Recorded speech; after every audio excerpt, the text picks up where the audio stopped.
Talent, logical consistency, F level. Effect, all skills and items obtained in the horror game will have a certain degree of extrajudicial interpretation. F level talent, huh? Adding in forced loading. Based on the cases from the academy, this time I'm basically starting in hell. Su Yen stood in a strange space, staring at the talent he had just drawn, lost in thought.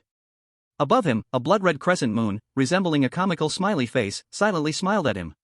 This was the third year since the horror game descended on Blue Star. 3 years ago, one day, the sudden arrival of the horror game swept everyone into absurd and terrifying worlds. After that disaster, the global population dropped by 70%. Under the heavy pressure of life and death, people gradually figured out the rules of the horror game over the next 3 years. All people over the age of 18 are forcibly pulled into the horror game. Either survive the game to earn a certain amount of respite time, after which they are pulled into the horror game again. Or, it is the same as death.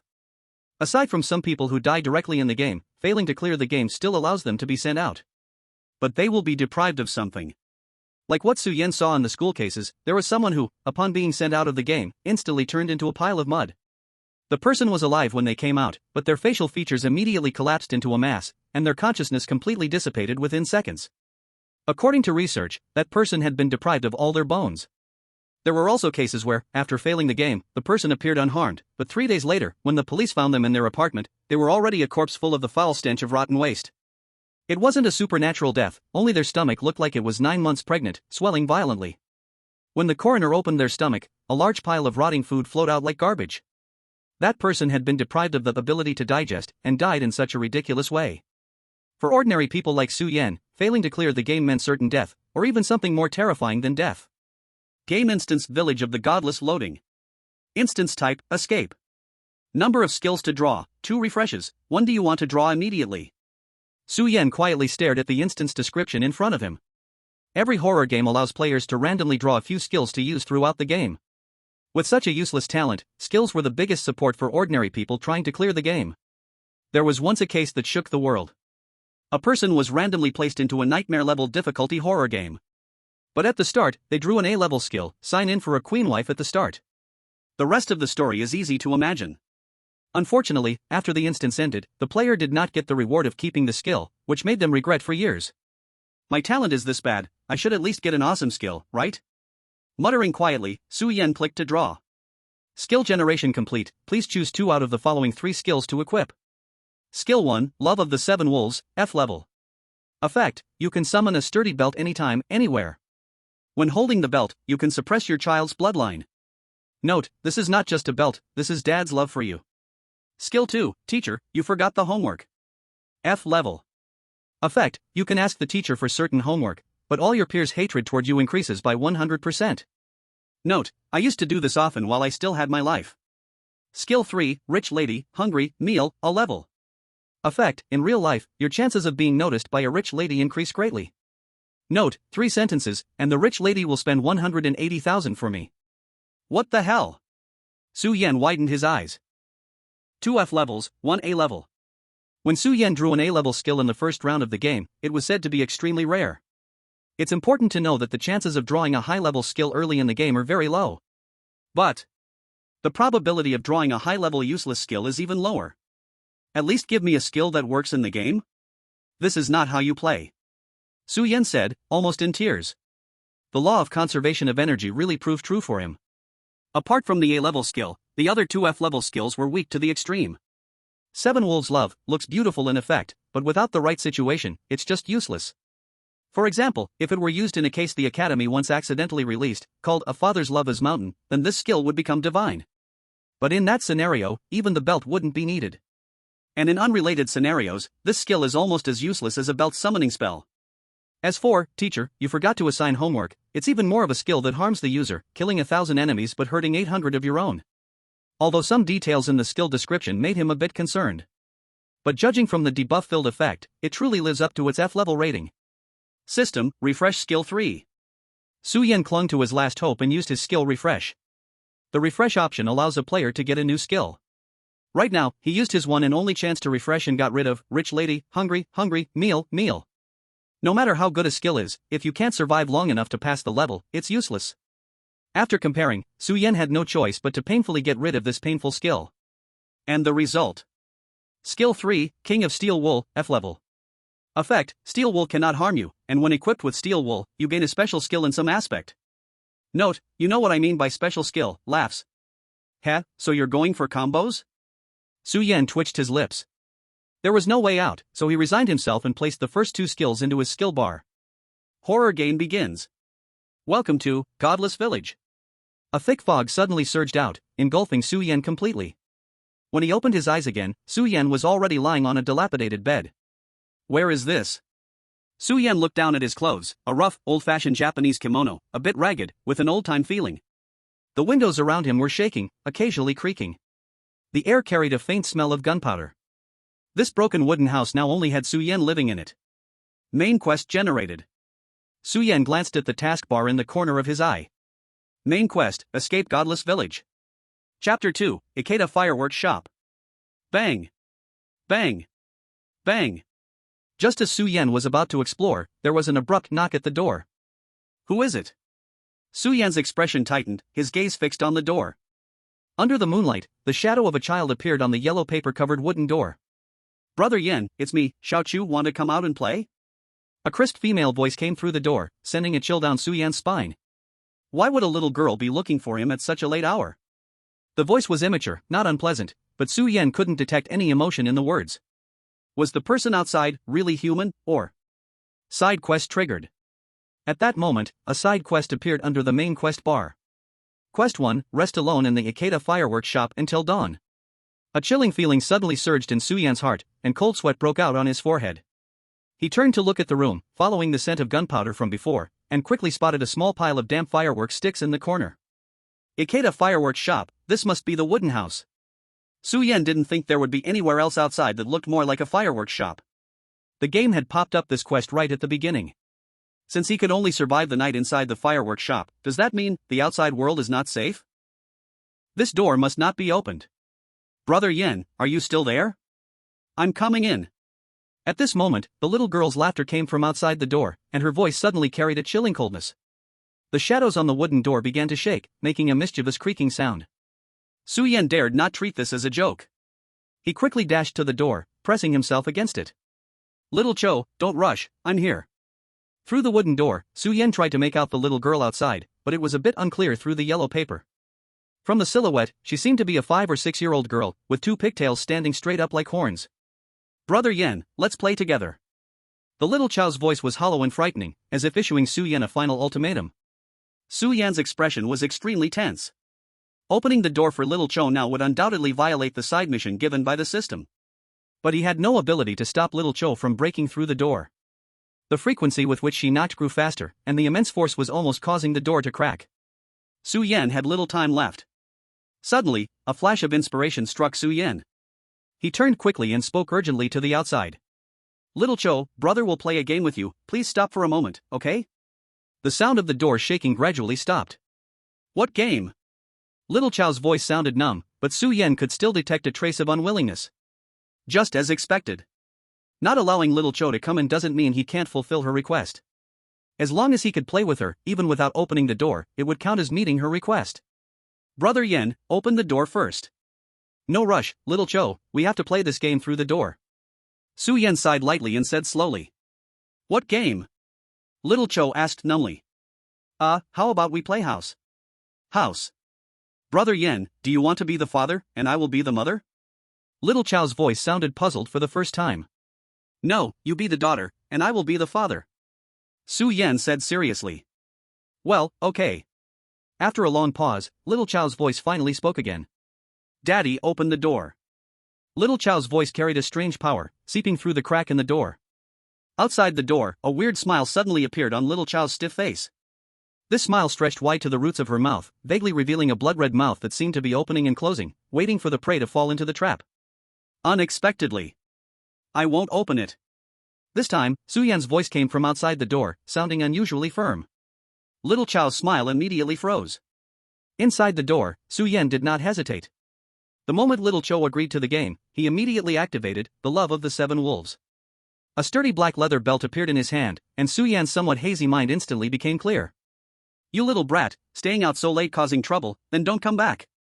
Su Yan put on a stern face and shouted towards the door. But inside, his heart was filled with fear. He almost fell into that dreamy voice and was about to instinctively obey. Luckily, he had guessed correctly. Skill, the love of the 7 wolves. You can summon a sturdy leather belt anytime, anywhere, and while holding the belt, you can exert bloodline suppression over your children. In the heat of the moment, he did not rush to use his talent. Therefore, the skill description shows that it can be effective on nominal children. Although he didn't know how effective the bloodline suppression was, it was clearly very effective at this moment. Su Yan, brother? Outside the door, little Cho hesitated and took a few steps back. For some reason, she could feel an insurmountable fear from the other side of the door. Shut up! You rude brat, I am your father. Su Yan bellowed loudly from the door. You like causing trouble, huh? Go out and cause trouble until dawn, and you're not allowed to come home. Inside the wooden house, through the yellow paper on the door, Su Yan saw the shadow outside tremble slightly. Su Yan was about to breathe a sigh of relief when his pupils suddenly shrank. Under the moonlight, the shadow that had originally been human suddenly became frantic, twisting violently. Transformed into a terrifying giant web, it spread across the entire wooden door. Snap! In the critical moment, Su Yan swung the belt in his hand with force, striking the ground with a crisp, sharp sound. The shadow paused slightly, then quickly recoiled. Bah! Brother Yan, I'll come play with you again next time. The little chick's voice rapidly faded into the air, as if leaving at an exceptionally fast speed. By the door, Su Yan's back was drenched in sweat, but he dared not relax for a moment, his eyes fixed tightly on the outside. The wind outside gradually subsided, and under the dim moonlight, everything fell silent.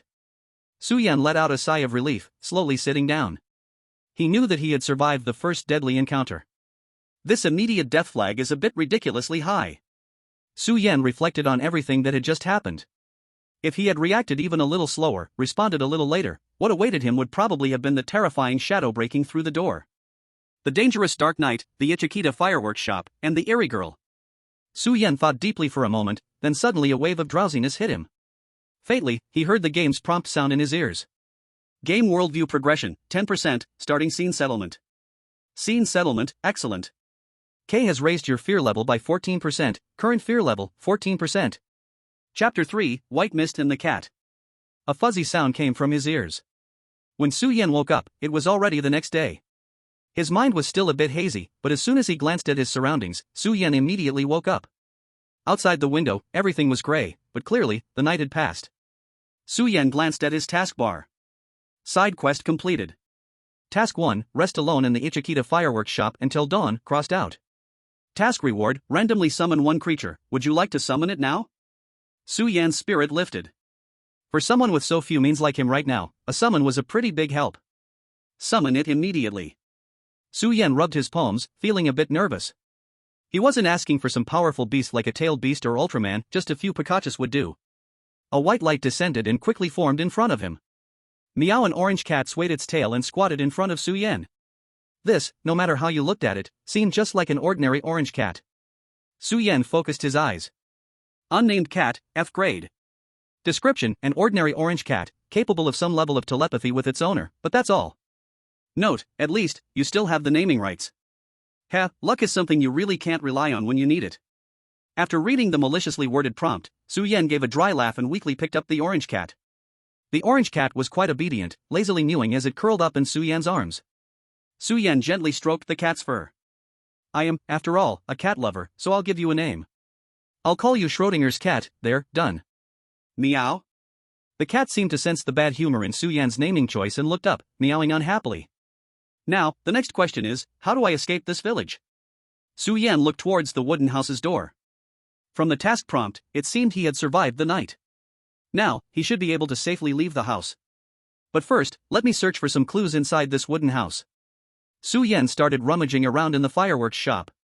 The crisis had come too suddenly last night, and with the system forcing him to sleep, he had hardly any time to explore the place. It was a house with a strong Japanese style, quite old, and everywhere you looked there were stubborn mold patches and worn-out holes. In a small storage-like compartment, Su Yan found boxes of fireworks sticks and all sorts of fireworks. But they seemed to have been damp for some time, so they were mostly unusable. As for the workshop deep inside the house, there were plenty of unfinished products and gunpowder, but in small amounts. The chance of creating gunpowder weapons was 0. What's this? In a drawer at the corner of the workbench, Su Yan made a discovery. He carefully pulled out a small strip from inside. A slightly pungent, powdery red strip. He recognized it, but never expected to see it in this Japanese-style fireworks shop. Item: firecrackers from Ikeda Fireworks Shop *1. Description: crafted by the Ikeda family's generations-old technique, seems to also drive away some unclean things. Su Yen carefully looked at the firecrackers in his hand, vaguely coming to a realization. The crisis from last night, one solution might be to find this firecracker before the little chick enters and scare it away. Another option would be to try to entertain the little chick until it's satisfied, but that would undoubtedly be harder. However, once completed, this firecracker saved would be an extra reward. As for Su Yan's method of directly scolding the little chick away, that's out of the question. At least it's an extra lifesaver, hope I won't need it too soon. Su Yan put the small string of firecrackers away. The entire fireworks shop was very small, and it didn't take long for him to explore most of it.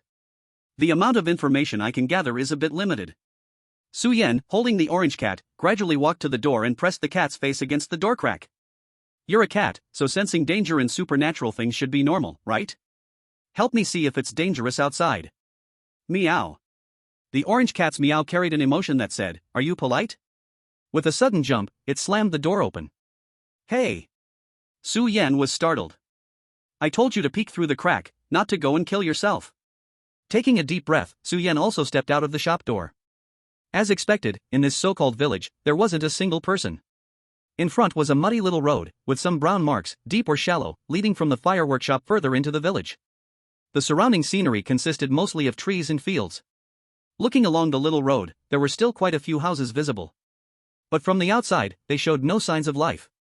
The sky was dark, filled with heavy clouds, and no light could break through. Farther away, a dense gray-white fog engulfed the area. The entire village seemed to be eerily enclosed in silence. A classic closed-off opening. Su Yan glanced back at the wooden house behind him, where the sign hanging from the eaves faintly read Ikeda Fireworks Shop in large characters. It had some years on it, but still looked clean. He suddenly felt that, compared to those cold mountain houses, his wooden house felt much warmer. Anyway, the next step is to figure out how to find the exit of this village. Su Yan looked around, and when his gaze fell on the orange cat not far away, his expression suddenly became a bit dazed. Less than 50 meters from the fireworks shop behind him, a large stone, artificially carved, stood clearly. Next to the stone, there was a torii-style large gate. No way, Su Yan muttered softly, his body instinctively walking quickly towards the orange cat. He stopped in front of the large stone. The stone was filled with deep red paint, covering the carved indentations and forming the large, bold characters "Godless Village." A common landmark-like feature. Sometimes, even when passing through various cities or small towns, you'll encounter such landmarks. They act as both a symbol and a welcome. Along with the red torii-like gate next to the stone. This is the village's exit. Su Yan gently rubbed the large stone, then looked at the shrine on the country road with no sign of joy. The thick white fog, like a wall, spread from the shrine, enclosing the entire village. Su Yan originally thought the white fog, which couldn't be seen clearly from a distance, was just a visibility issue, but now it seemed the source came from here. The gray-white fog was clearly not natural. It gave Su Yan the feeling that it preyed on people. How am I supposed to escape from here? Chapter 4, The Hidden Island Meat Shop. The main quest is to escape the village. Then all he had to do was step out of the shrine and into that strange white fog. Sometimes, it's easier to just die and move on. It was also not an uncommon past. Su Yan mocked himself with a bitter smile. The mist surrounding the village was too strange. Even though he wanted to explore, he didn't dare gamble with his life. Meow. The sound of the orange cat came from beside him, and Su Yan hurriedly looked over, finding the orange cat had curiously, just like him, stood in front of the shrine. The little cat's paws occasionally stretched out, testing the white mist. Phew, you scared me. Su Yan let out a sigh of relief, then smiled. I thought you were going to. Swish. The orange cat suddenly dashed into the white mist. Hey! Old Shui. Su Yan stared, dumbfounded. This cat is truly brave, reckless. After the orange cat charged into the white mist, both sound and light seemed to be swallowed up, vanishing without a trace. Hey, are you still there? If you're alive, make a sound. Su Yan became nervous, shouting toward the white mist. It seemed like the mist wanted to respond to Su Yan. As his words fell, the entire block of white mist behind the shrine began to churn violently. In the empty space, a distorted cat's cry echoed strangely. Su Yan's pupils shrank, and fear surged uncontrollably from the depths of his heart. He stared fixedly into the depths of the white mist. Sizzle. A drop of liquid splashed onto his face. The liquid was fine, smelled fishy, and had a slight warmth.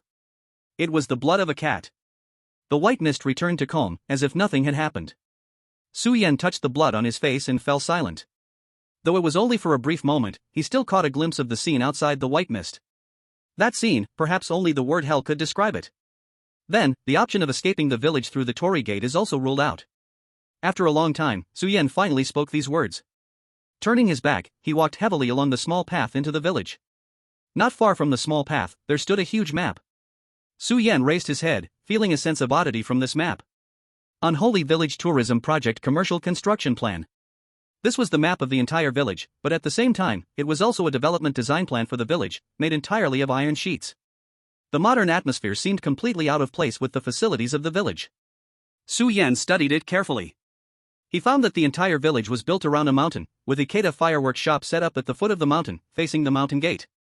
Along the mountain path, after passing several streets, there seemed to be a butcher shop, and further up, there were hardly any residences left, just a primary school on the middle slopes. As for the mountain top, there was a blurry symbol of a shrine, and Su Yan barely managed to make out the words demolition from the faded characters. Beyond the shrine at the mountain's edge, the rest was all labeled as commercial area for the buildings. It seemed that even after leaving the shrine, one would only reach the outskirts of Unholy Village, so the previous guess could be discarded. Su Yan touched the iron display board, many parts of it already rusted. He then walked back to the village landmark stone, where the bright red painted words were vivid, as if freshly applied. It was extremely bizarre. Now, what time period are we really in? A thought suddenly emerged in Su Yan's mind. Before, he had always thought this was a weird tale world set in old Japan, but this construction development sign completely overturned his assumption. Is this really still the human world? Suddenly, the white mist behind Su Yan stirred again. Su Yan turned around, alert. At the entrance of the shrine, a small mass of white mist began to squirm.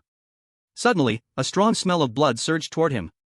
A stout humanoid figure walked out from the white mist entrance of the shrine, the figure extraordinarily tall, with a pair of blood-red eyes gazing at him. At its feet, large puddles of deep red liquid began to fall. Su Yan's scalp tingled slightly, and an intense sense of danger surged wildly in his heart. But he still resisted the urge to run and, braving the nauseating smell, observed the figure carefully. When the academy lectured about cases, the most often mentioned sentence was, no matter how many cases, all experience will be overturned in the face of sudden accidents. At that time, only by facing the danger directly, there will be the last trace of life. That blood man was also staring at Su Yan, carrying on his shoulder a shape-unclear object, that was exactly the source of the bloody smell and the blood underfoot. Time slowly passed, Su Yan's back was already completely soaked with sweat. Just as he was preparing to take out firecrackers to save his life, that blood man suddenly opened his mouth. Kid from the Ikeda family? Su Yan's movement froze. From the sound, this was only a somewhat deep middle-aged male voice. That shadow giving off bloody smell began moving toward him. Su Yan swallowed a mouthful of saliva, his mind spinning with thoughts. The comber, to be precise, did not really look like a person. If Su Yan had not already prepared himself mentally beforehand, at this time he probably would have already turned and run. Because this person's whole body was just like it had been cut apart, pieces of skin shallow or deep barely pieced together an ugly face. At the stitched skin places, blood-red worms from time to time poked out their heads, crawling all around the skin. On the shoulder was a strange corpse stabbed with a bone-cutting knife. It could not be seen what creature it was. Who are you?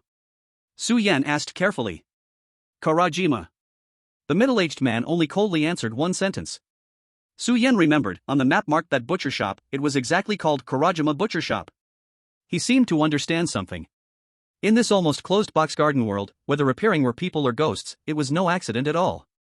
The Karajima before his eyes should be exactly that Karajima Butcher Shop's owner. Get out of the way. Karajima said expressionless. Su Yan subconsciously stepped aside. Karajima did not pay attention to him, walked along the path toward inside the village. Pools of blood-colored liquid dripped down from the corpse on his shoulder, forming a blood-colored trace, but Karajima did not care at all. Su Yan now knew how the dark brown soil on the small path came to be. Looking at the direction Karajima left, Su Yan thought for a while, then followed up. Karajima's appearance, without doubt, was a kind of hint given by the game. The exit was locked by white fog. The only place left for him to explore was inside the village. And just because Karajima could be safe inside the white fog, Su Yan could not bypass this clue of Karajima. Su Yan covered his nose, along the pools of blood-colored liquid, caught up with Karajima. Karajima only turned back to glance at him once, did not say more. Su Yan put on an honest appearance, quietly followed behind Karajima. After walking about 10 more minutes, at the end of the gloomy path, appeared a butcher shop. On the signboard full of bloodstains, were written the two characters Karajima. Su Yan again glanced at the corpse carried by Karajima, in his heart for no reason surged a chill. Chapter 5 Pollution. Since you already came, then come in and eat a breakfast. Kurajima threw the corpse he carried all the way, or should say meat material, onto the chopping board at the signboard window. Turning back, he said expressionless to Su Yan. The meat material rolled a few times on the chopping board, bursting out sticky disgusting juice. Su Yan gave a dry laugh, subconsciously stepped back a few steps. That is not necessary. Side mission triggered. Mission 2, explore Kurajima Butcher Shop, obtain Kurajima's help. No need to be polite, all are our own people. Su Yan pulled a crying face. Just make something casual is fine. Kurajima nodded, pushed open the door and went into the back kitchen. A dense chopping meat sound rang out from the kitchen. Su Yan, as if accepting fate, walked into the butcher shop. What surprised him was, compared to the outside storefront, the inside was much cleaner. On the walls and floor there were not obvious bloodstains, the bloody smell also because of good ventilation seemed very light. Uncle Kurajima, can I look around? Su Yan shouted toward the kitchen. He was really afraid after randomly flipping things, Kurajima would directly rush out from the back kitchen carrying a knife. Help yourself. The cold voice of Zhang Dao came from the kitchen. Su Yan breathed a sigh of relief and began searching room by room. This is Zhang Dao? Su Yan opened a closet, somewhat surprised to find it filled with exquisite trophies and photos. In the photos, the man, either young or mature, unmistakably resembled Zhang Dao by 3 or 4 parts. The youngest Michelin chef in history. Every step is a precision-crafted delicacy. In the photo, Zhang Dao, dressed in a white chef's outfit, was smiling brightly. From the names on the trophies, it was clear that Zhang Dao Zakawa was the full name of the butcher shop owner. In the photos, from celebrities, big names, and politicians, Zhang Dao's trophies grew larger and more valuable. However, the trophies in the back gradually accumulated dust, and Su Yan's expression changed as a stack of newspapers caught his attention. He opened them, revealing rows of malicious media reports.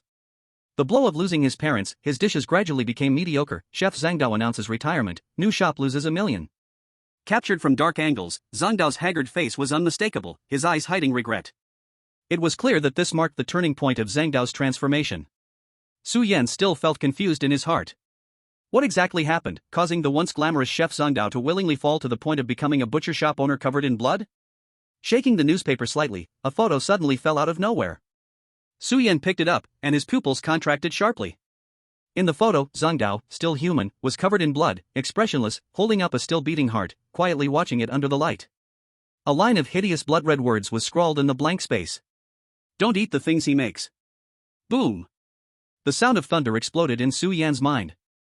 The meal is ready, come eat. The next moment, a strong scent of blood suddenly spread toward him. Zhang Dao had finished breakfast and was approaching. Su Yan's mood tightened, and he quickly put the items back in place.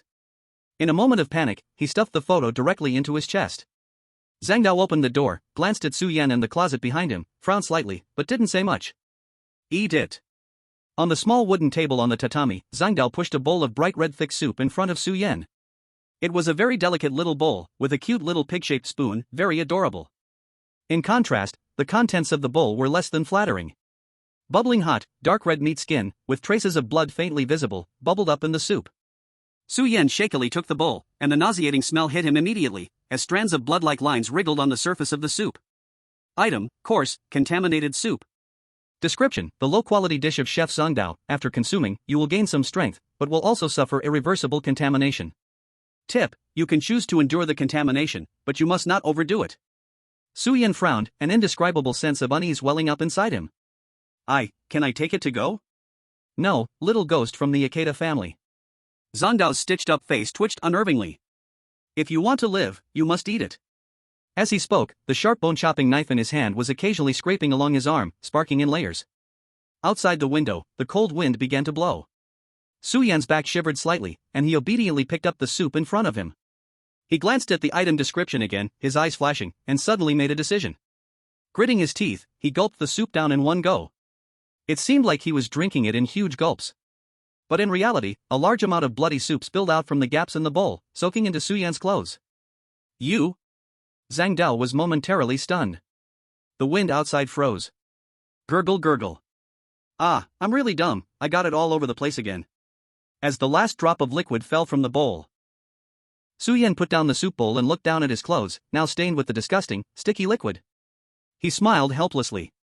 Zhang Dao's face darkened, about to explode in anger. Suddenly, a rich golden light passed over Su Yan's body. A subtle, dense sound came from Su Yan's body, and his body seemed to grow a little thicker. Zhang Dao froze. I did drink this soup, and now it's working, isn't it? Su Yan, somewhat surprised, felt his body's changes and then let out a sigh of relief, slowly speaking. But the pollution on these clothes.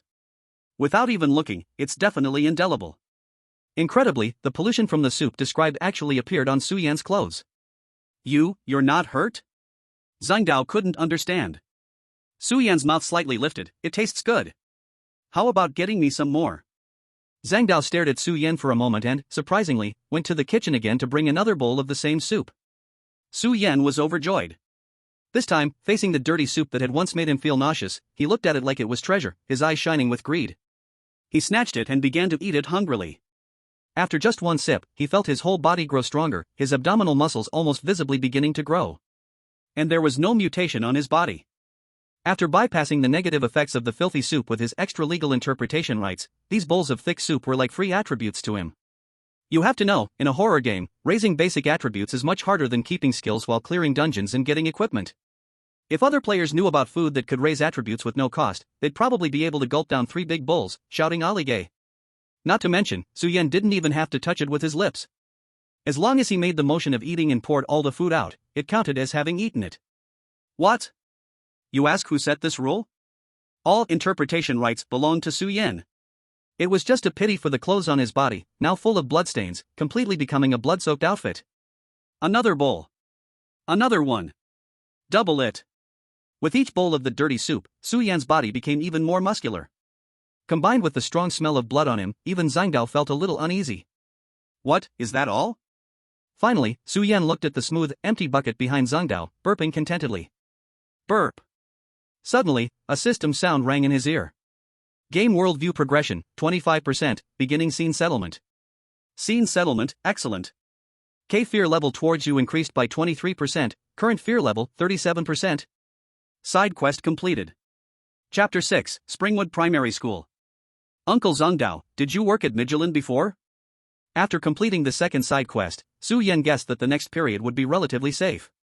During this safe time, it was best to dig out more information, so he started chatting with Zhang Dao.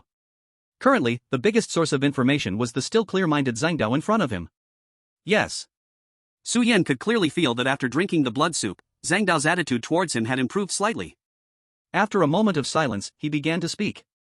In my school days, I won a lot of praise for my excellent home economics grades, and later, I thought about becoming a chef. I worked hard, didn't waste my talent, and eventually achieved my dream. Su Yan couldn't help but be puzzled.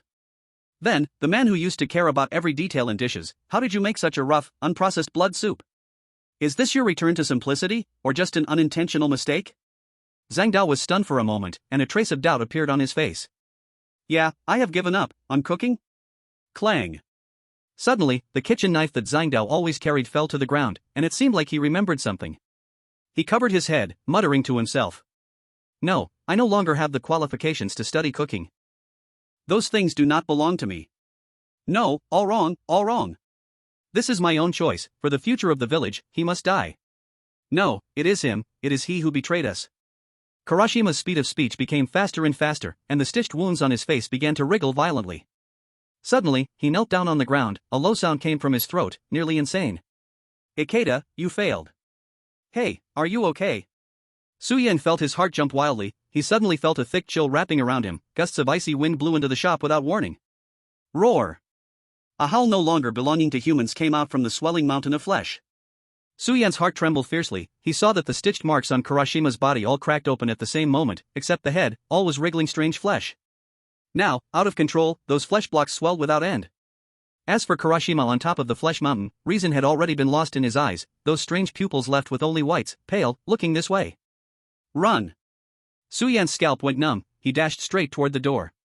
Kurashima seemed to lock onto Su Yan, chasing tight. Waves of blood-colored liquid gushed out, corroding huge pits in the mountain road. In Su Yan's mind echoed the map he saw at the village gate. He stepped and ran madly into the depths of the mountain. He had just gathered a wave of strength. At this moment his whole body had endless energy. Even a long-distance running champion could only be left far behind him. In the distance, the flesh mountain let out an unwilling roar. Before long, Kurashima was finally thrown farther and farther behind. Huff almost died because of a loose mouth. Su Yan looked back with lingering fear. By reason, he was only doing a plot dialogue. how did it trigger Kurashima's mutation? After confirming again and again behind him that he had really thrown off Kurashima, Suyen finally let down his suspended heart. Standing among the trees, Suyen fell into thought. Now Kurashima seems to have some obsession planted deep in his subconscious, even he himself cannot notice it. This is opposite to his younger self, so he suddenly rages, but it feels too abrupt. He mentioned things not belonging to him. What did he get, and what did he lose? For what did he stain his own hands? Just now, the last mad words of Kurashima, Suyen caught every single one clearly in his ears. Sigh, the clues are still fatally lacking. With no clue for a long while, Suyen shook his head, his focus shifted to the taskbar. Side task completed. Task reward, randomly obtain 1 F-level skill, receive now? Only F-level. Suyen's face showed disappointment. But his hand was very honest, quickly clicking to receive. He still knew the difference of rewards, different from the opening draw skill. The skills obtained through tasks and exploration are long-term effective. Skill generating. Skill, beat up several elders of Soul Hall, F-level. Effect, you can make a jia weird laugh, making those who hear get goosebumps. Note, sometimes, people also dream of becoming someone other than a hero, for example, a villain? I guess I am going farther and farther away from the image of a sunny bright boy. Suyen muttered, silently equipping the skill. Just as he expected, F-level skills mostly were chicken rib useless. Next, go back, or climb the mountain. Suyen's gaze passed through the dense forest toward the mountaintop, secretly calculating time in his heart. Counting the time spent exploring the village gate and eating breakfast at Kurashima's house, it should only be noon now. Though much time was delayed, at least he could still reach the halfway up position. As for the suspicious shrine at the mountaintop, maybe tomorrow. Otherwise, if accidentally dragged until night, whether this village is still safe would be unknown. After planning well, Suyen did not hesitate. He continued along the small path into the depths of the mountain. The muddy ground underfoot gradually dried up. Suyen passed through the forest, and the road ahead gradually opened up. Cement road? Suyen softly exclaimed, not expecting that the road leading up the mountain not only didn't narrow but actually widened. The cement road, more than 2 meters wide, was long and smooth, enough for people and cars to pass easily.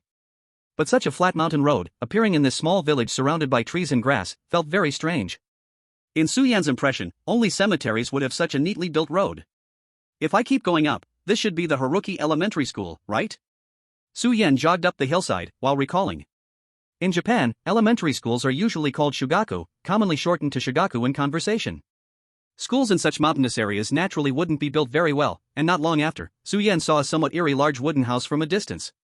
In front of the wooden classroom on the hillside, there was a sign similar to the one he had seen before. On it, a man wearing glasses and a teacher's uniform smiled.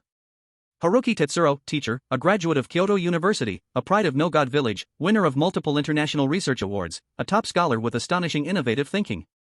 Suyen read the slogan on the sign word by word. He thought for a moment. So, why did such a top scientist become a teacher in this inconspicuous rural village? As soon as Suyen finished speaking, a side mission was triggered. Side mission triggered. Mission 3, enter Haruki Elementary School for an enrollment experience and complete Haruki Tetsuro's project. Chapter 7, The Myth of Lies. Needless to say, Haruki Tetsuro must be like a ghost by now, right? Suyen rubbed his chin, but still decided to walk toward the eerie classroom. Since entering the instance, he hadn't encountered a normal living person.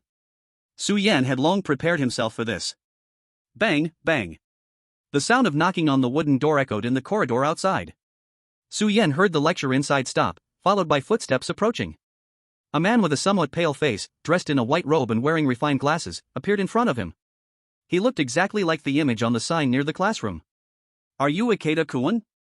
Haruki Tetsuro looked at Suyen and immediately showed a warm smile. You're here for the enrollment experience, right? I've already heard about it. Suyen cautiously looked Haruki Tetsuro up and down, a suspicious expression on his face. This person, why does he look so much like a real person? There were no scary scars, he had arms and legs, and no extra eyes or noses. However, with the lesson learned from the previous incident in Kojima, Suyen kept his doubts to himself for now. Teacher Haruki, will there be just the two of us for today's class? Suyen followed Haruki into the classroom and stood by the podium. Ah, Ikeda-kun, you're such a joker. Haruki Tetsuro smiled and said, there are so many classmates here with you, why don't you introduce yourself first? Class, mates? Suyen glanced at the empty classroom, the corner of his mouth twitching. They're waiting for me here. In an instant, he felt countless cold stares fall upon him. But there was no one sitting at the old wooden desks in front of him. Classmates, this is Ikeda-kun, who is here for the enrollment experience today. Everyone, be sure to get along well with him. Haruki Tetsuro smiled and said. Su Yen vaguely felt the temperature around him drop considerably, and the various ill-intentioned gazes grew even stronger. This is the so-called bullying the new student plot, huh? I am Ikeda, please take care of me. Well then, Ikeda-kun, please take a seat in the back row by the window. Yes, that's right there. Su Yen honestly walked to the seat, feeling somewhat uncomfortable in the small desk. But fortunately, the desk arrangement in a Japanese classroom wasn't too crowded. Barely able to sit down. Su Yen was about to sit down. A gust of cold wind swept by, and with a swish, just as he was about to settle, the chair was suddenly pulled back a lot. Su Yen lost his balance and fell directly to the ground, making a loud crash. Laughter erupted around him. It was sharp and unpleasant, like nails scraping on glass. Su Yen tilted his head and saw clusters of ghostly flames slowly appearing in the air, casting mocking gazes. Among them, the cluster of ghostly flames at the table opposite Su Yen was the most arrogant. It was probably the one that had yanked his chair away just now. From afar, on the podium, Haruki Jiro quietly smiled, watching everything, without reacting. Mockery, joy, malice, disdain, pleasure, various kinds of gazes intertwined on Su Yen, creating a scene of amusement. Su Yen didn't care at all, brushed off the dust on his clothes, straightened his chair, and sat down again. Hearing the laughter in the air still lingering, he also smiled. Keek. The temperature in the classroom dropped several degrees again.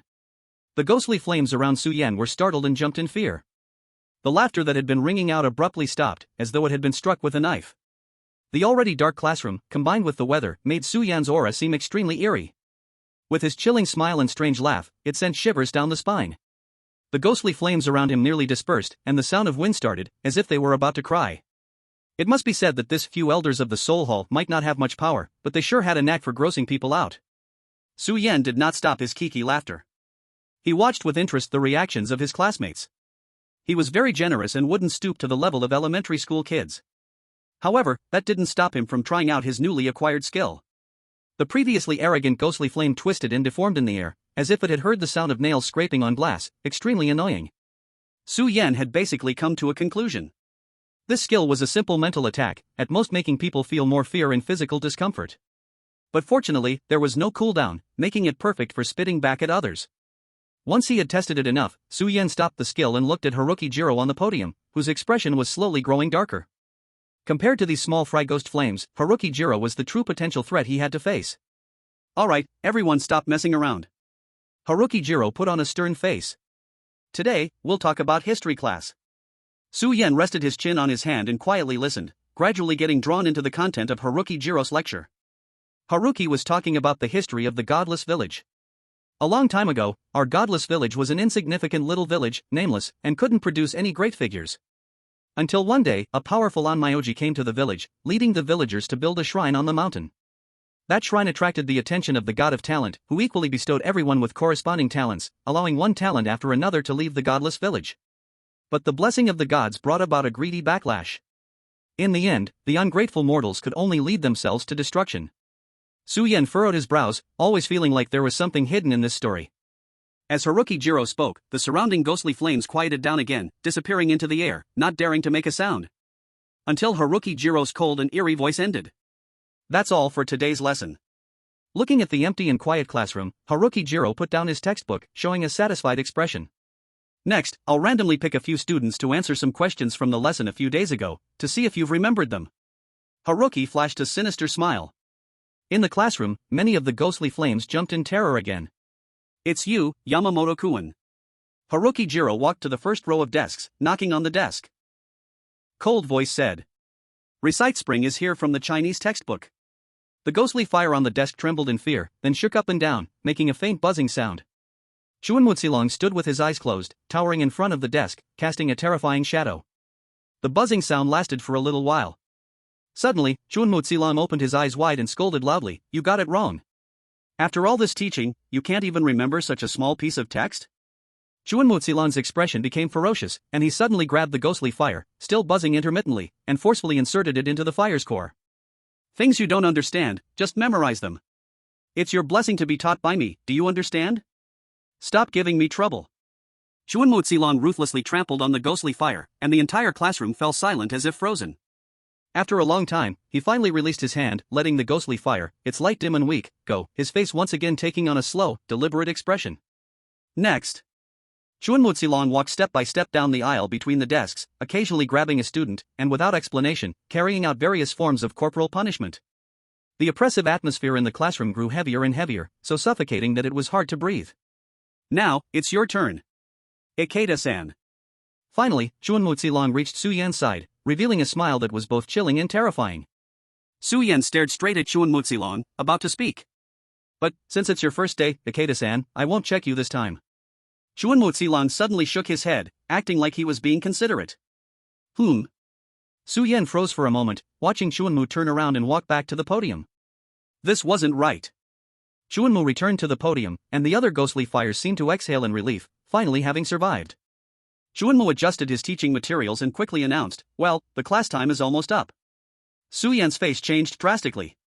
He quickly glanced at his taskbar, and the side quest was still sitting there, with no sign of being completed.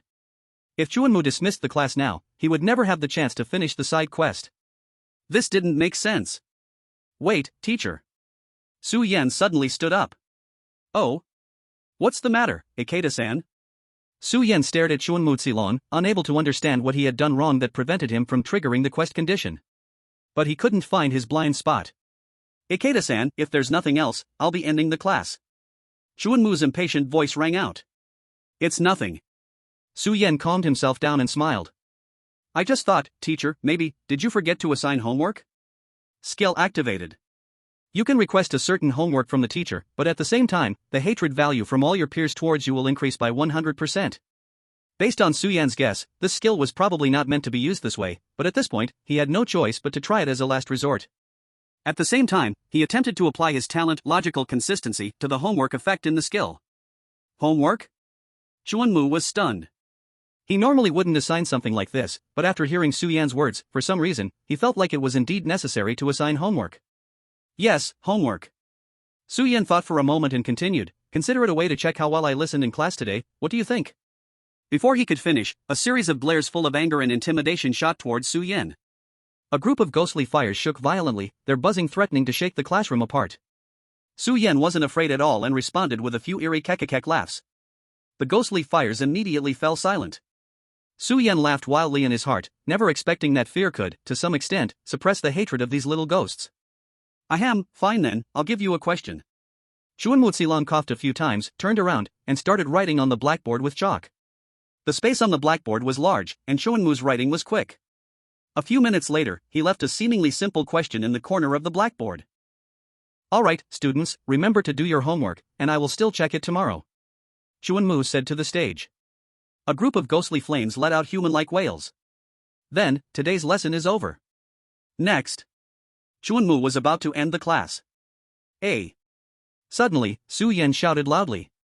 Chuan Mu flinched, startled by Su Yan's sudden outburst, and gave Su Yan a cold look. Ikeda, what are you doing? Su Yan's expression was calm, answering the question. I said, for this question, I choose A. Chuan Mu was stunned, unsure, and turned back to look at the question on the board again. But this is a Chinese short answer question. I know. Su Yan was expressionless. Looking at the board, not understanding a single character of the Japanese. Just say whether you answered or not. Chuan Mu's forehead twitched with veins popping, but he still took a deep breath and forced a smile.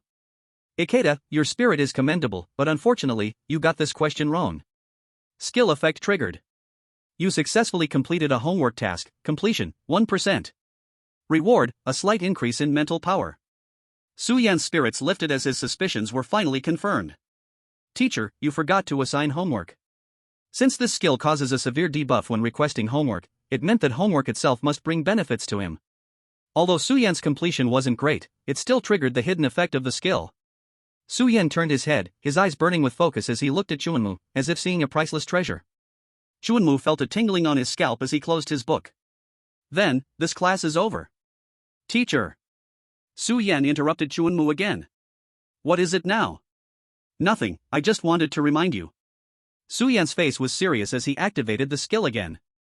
You forgot to assign homework again. Since the side task had failed, he decided to make sure to get as much out of it as he could. Ha? Chuan Mu's face froze, his voice distorted from the shock. Didn't I just assign it? No, I finished the homework, but the others haven't. It's unfair to me, who has no homework. The surrounding ghostly flames trembled, and those closest to Su Yan quickly fled, as if seeing a plague god. Chuanmu was stunned by this remark, deeply shaken. He wanted to refuse, but he found that his body instinctively agreed with Su Yan's point of view. Honestly, he picked up the chalk again and wrote a history question on the board. Shaking his slightly sore fingers, Chuanmu forced a smile that was worse than crying, about to finish the class. But the sound like a death summons rang out again.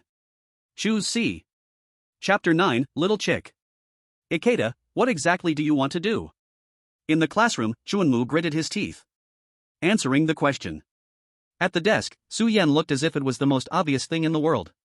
After my careful research, this question, I choose C. This is a fill-in-the-blank question. Chuanmu roared. You got it wrong, you idiot. Skill effect triggered.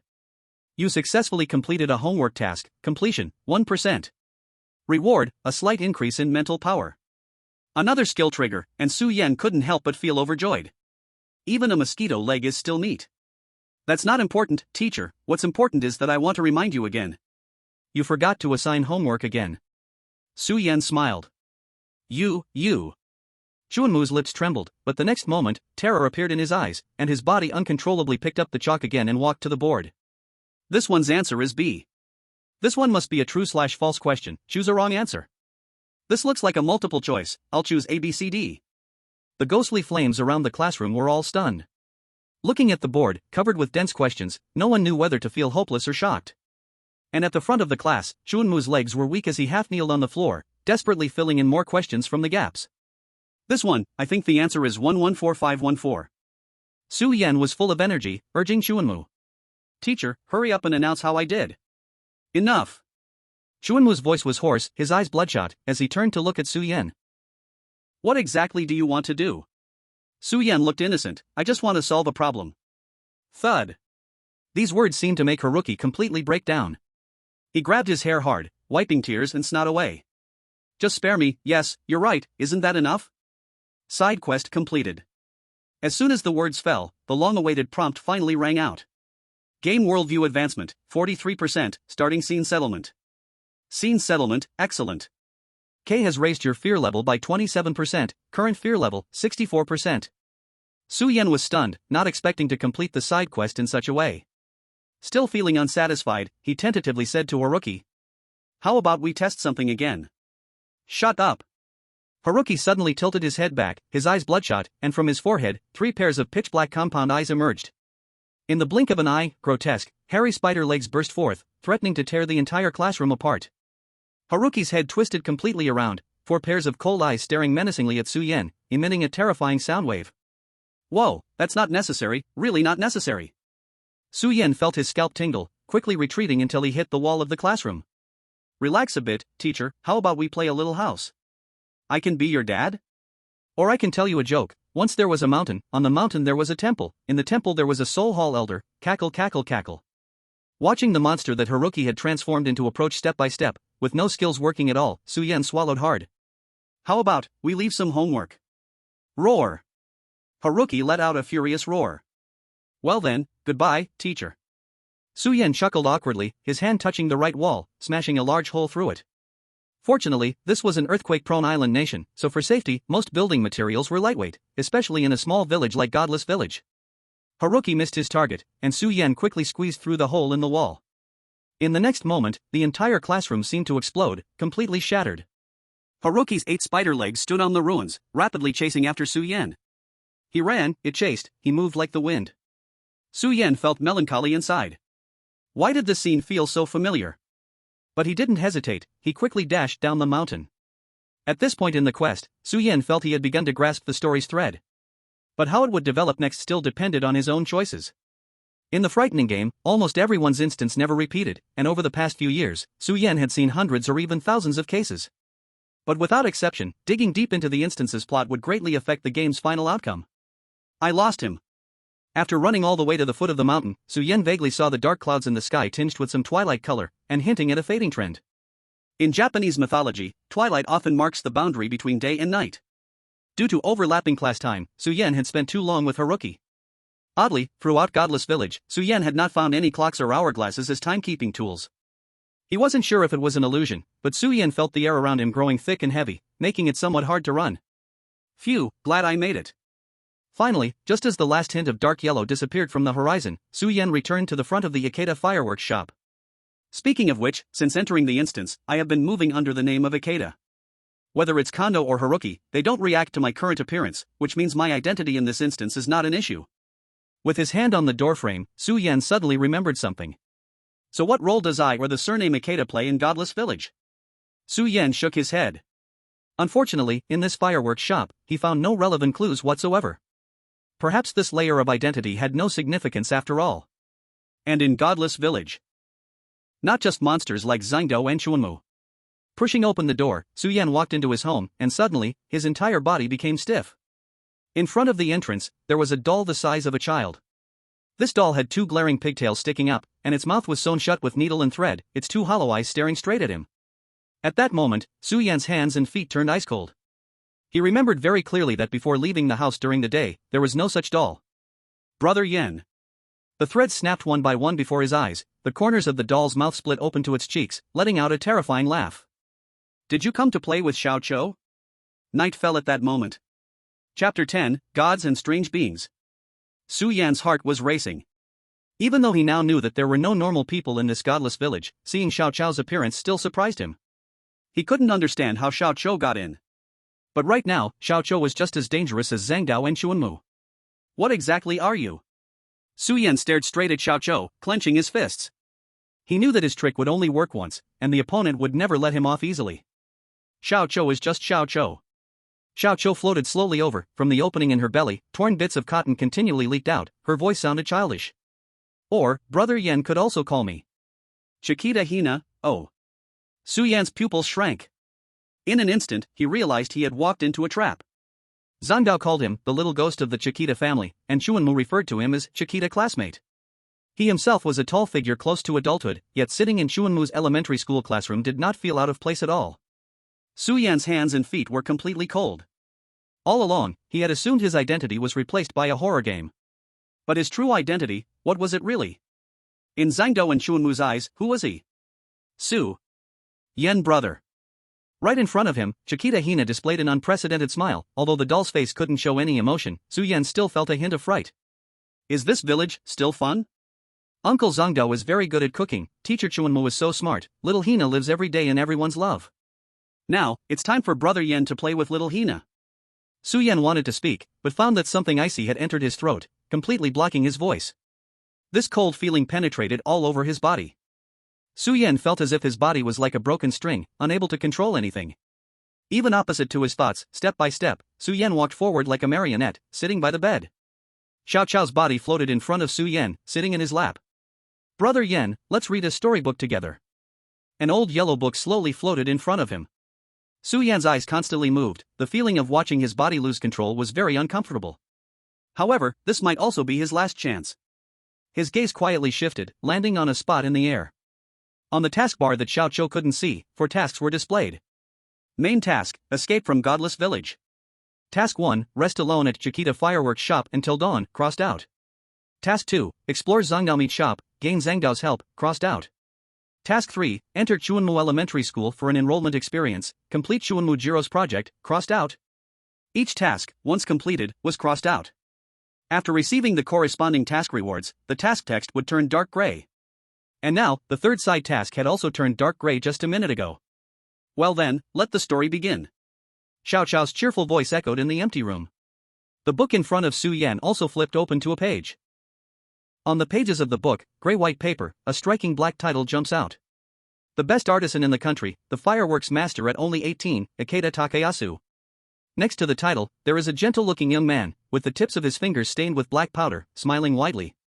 To be exact, this is a carefully crafted scrapbook. The cutout newspapers are somewhat yellowed, and the entire scrapbook seems to have lost several pages due to time damage. The scrapbook quickly turned to the second page.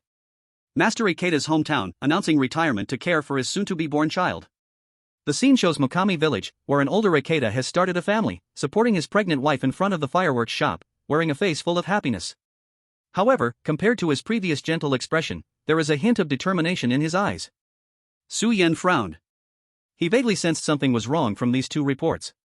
Based on Ikeda and his wife's expressions, their life was not difficult, and even if he was caring for the child, there was no need to announce a retirement. With Ikeda's skills, there was no worry about finding a comfortable job. Yin-Yang Master Banmu Tsubaki disappeared, mountaintop shrine violently demolished, Mr. Ikeda remained silent. The next report, who knows how many years later, shows a group of rough construction workers and a ruined shrine destroyed by bulldozers. In front of the camera, the middle-aged Ikeda has a look of relief on his face. In addition, Kazushima Zakawa and Haruki Jiro also appear, standing beside Ikeda. Below the report, there is a small note. It is said that commercial construction projects in Mukami Village and the surrounding area have been put on the agenda. These people really dare. Even in the midst of a crisis, Su Yen couldn't help but murmur in his heart. Even the shrine that ranks top 1 in Japanese ghost stories dares to tear down, having only harmed 2 or 3 people is considered mild. Next. As if wanting to respond to Su Yan's complaints. The next piece that appears in front of him is surprisingly. The completion of the observation deck at Mukami Village, the largest fireworks shikishaku in the world, will bloom in Mukami Village. 10 million tourists will attend Mukami Village Hanabi Festival, a masterpiece by artisan Ikeda after many years. In the picture, countless people are flowing along the mountain road, gathering towards the summit. In the pitch-black night sky, strange gray clouds silently pile up. Hey! Su Yan's eyes widened, feeling a tingle on his scalp. This Ikeda is simply playing with fire. From what he sees now, Ikeda is dragging the whole village into a pit for his own fame and fortune. No, Su Yan quickly reacted. If he is truly so blinded, then why did he declare retirement in the first place?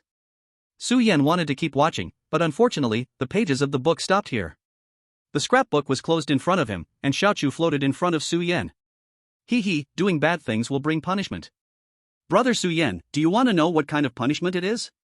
The sound of tearing fabric echoed as pieces of cloth fell away from Xiaochu, revealing bizarre blood-red worms. These worms crawled out from Xiaochu's body, opening their sharp, terrifying mouths wide towards Su Yan. At this moment, Su Yan's body finally returned to control. What does it have to do with me? As if already prepared, Su Yan's movements were swift and decisive. He pulled something out from his pocket and lit it directly. In an instant, the choking smell of smoke and firelight surged to envelop Su Yan and Xiaochu. Chapter 11 Embrace the White Mist. Ding consumable activated, a certain anomaly imposed on the player is lifted. Inside Ikeda's fireworks shop, the smoke lingered. As the system notification sounded in his ears, Su Yan was sure that he had won the gamble. He looked at his skill bar. There, a 4th skill had appeared without him noticing. Skill, Hand of Hints, F rank. Effect, you can gain more item information, including non-game props, through touch. A game round is limited to 3 times. Note, don't worry, you don't need to watch long ads, and you don't have to fear wasting skill attempts due to accidental touches. Just say it, thank you for the little reminder. After obtaining this skill, Su Yan had no mood to complain about the note, his brain was racing. He was currently being controlled by Xiaochu, and his hands couldn't move at all. But what if he considered himself as an object? At this moment, the position of his hand on his calf undoubtedly met the requirement of touch. With this thought, Su Yan immediately tried to activate the skill. But still, it failed. Su Yan didn't lose heart, seeing himself being controlled step by step with no chance of escape. A fierce look flashed in his eyes. Since you are my skill, then I have to take charge. His talent was subconsciously triggered. The next moment, brilliant golden light almost made Su Yan think he was hallucinating. He was shocked to find that the original word object in the skill description had instantly transformed into golden letters and then reverted back. Is this really a talent that F grade can achieve? Su Yan's heart surged. Although it was only a brief moment, it was enough. Skill activation successful, information acquired. A line of dense information presented itself before Su Yan. Player, Su Yan. Strength, 17. Spirit. Skill. Su Yan skipped through the lines of information, quickly scanning down. He needed to find out the reason he was being controlled. Su Yan understood clearly, he was just an ordinary person, and he could make mistakes. So even now, he couldn't figure out why Chunk's side quest went wrong or why he had no ability to resist in front of Xiaochu. But one thing he was sure of was, since this was a horror game, there had to be a way to clear it. As the game progressed, he followed the system's tasks step by step. It was impossible for such a strange situation to arise where he couldn't escape at all. There was only one possibility: Xiaochu wasn't as powerful as he imagined. I found it. Finally, Su Yan found the answer in the abnormal status field at the end. Current abnormal status, detached. Continuous status, detached. The subject will completely lose control of their body, and the controller can control the subject's body at any time, but cannot use any offensive power while controlling. Sure enough. While Xiaochu controlled him, it was also a form of restraint on herself. As long as she kept controlling herself, it would be hard for her to unleash any other powers to eliminate him, and what he had to wait for was the moment she wanted to kill him, the moment she released the skill. At that time, it would also be the only moment he could regain control. So when Xiao Zhou let go of him, Su Yan was prepared to use his last remaining item. Item: firecrackers produced by Ikeda Fireworks Shop *1. Description: crafted by the Ikeda family's generations, seems to be able to expel some unclean things a bit. Since it is an unclean thing, it's quite reasonable to help me eliminate the debuff, right? Amidst the noisy and lively firecracker sounds and the pungent smoke, Su Yan slightly raised the corners of his mouth. Thud! A sound of a thread breaking echoed along his back, and a wave of relaxation flooded his entire body. Hello? Goodbye. Without hesitation, Su Yan dashed toward the door. All along, he understood that Xiao Zhou's existence in this game was far superior to Chunks and Zhangdao, which also meant her unmatchable power. If he didn't clear the detached debuff, as long as he couldn't escape the influence of the debuff in an instant, he would only be frozen by Xiao Zhou on the spot. Fortunately, he didn't know if it was the effect of his talent or if that consumable was meant to be used here. In any case, Su Yan succeeded. Just a little more to find the truth of the script. Su Yan rushed to the door, glanced back, and saw Xiao Zhou's puppet body tremble and halt in midair. The removal of the detached status seemed to have affected her significantly. From that slowly writhing worm, it was only a matter of time before it regained its mobility. Now, there was no safe place left in the godless village. Su Yan turned around and resolutely opened the main door. The scene before him left him stunned. The once silent godless village. As night fell, countless souls appeared before his eyes. Hundreds, thousands, tens of thousands. Ghosts glowing with a pale light crowded together, flowing up the mountain road toward the summit. Countless ghosts surged like mountains and seas, flooding the entire mountain path straight to the top, where a holy white light shone exceptionally brightly. Brother Yen. Behind him, a cold, sinister voice echoed, and the shadow of Xiao Chu gradually approached. With the plot progressing to this point, the hints had become very clear. To escape Xiao Chu's pursuit, Su Yan had to quickly follow the mountain path to find the shrine ruins. In the end, he would use the remaining power of the shrine to clear the instance. That was how it should be. But this is Godless Village. At this moment, Su Yan closed his eyes, and everything he had experienced in the instance surged in his mind, a bold guess rising in his heart. Su Yan suddenly opened his eyes, a hint of madness flashing in his bloodshot gaze. In the next moment, he charged in one direction without hesitation. Against the endless flow of people, he did not choose the path to the summit, but instead headed in the opposite direction, arriving at the shrine at the village entrance. The dense and eerie white mist showed no signs of changing, and Su Yan still remembered the feeling of death coursing through him when his blood dripped onto his face. There's really no secret. The 3 side missions were just the final hints for me. Not only can Zhangdao's Chuan enter this white mist, but Haruki Jiro can too, and Ikeda Zakong can. They all share the same qualities. My current identity is Ikeda Hina, so I can too. Su Yan embraced the white mist and stepped out of the shrine. Game worldview progress, 75%, scene settlement begins. Scene settlement, excellent. K has increased your fear level by 35%, current fear level, 99%. Chapter 12, Obstruction? Is this the periphery of Godless Village?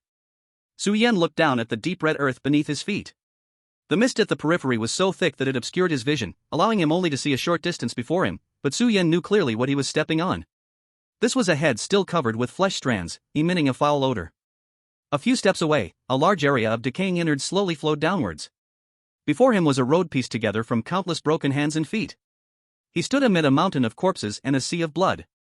Su Yan struggled to take a step forward. The bloodline of Ikeda allowed him to enter the white mist, but he could not move as freely as Zhang Dao's Chuan. In such dense white mist, merely finding direction was very difficult. If he ventured too deep, he might never find his way back. Over here.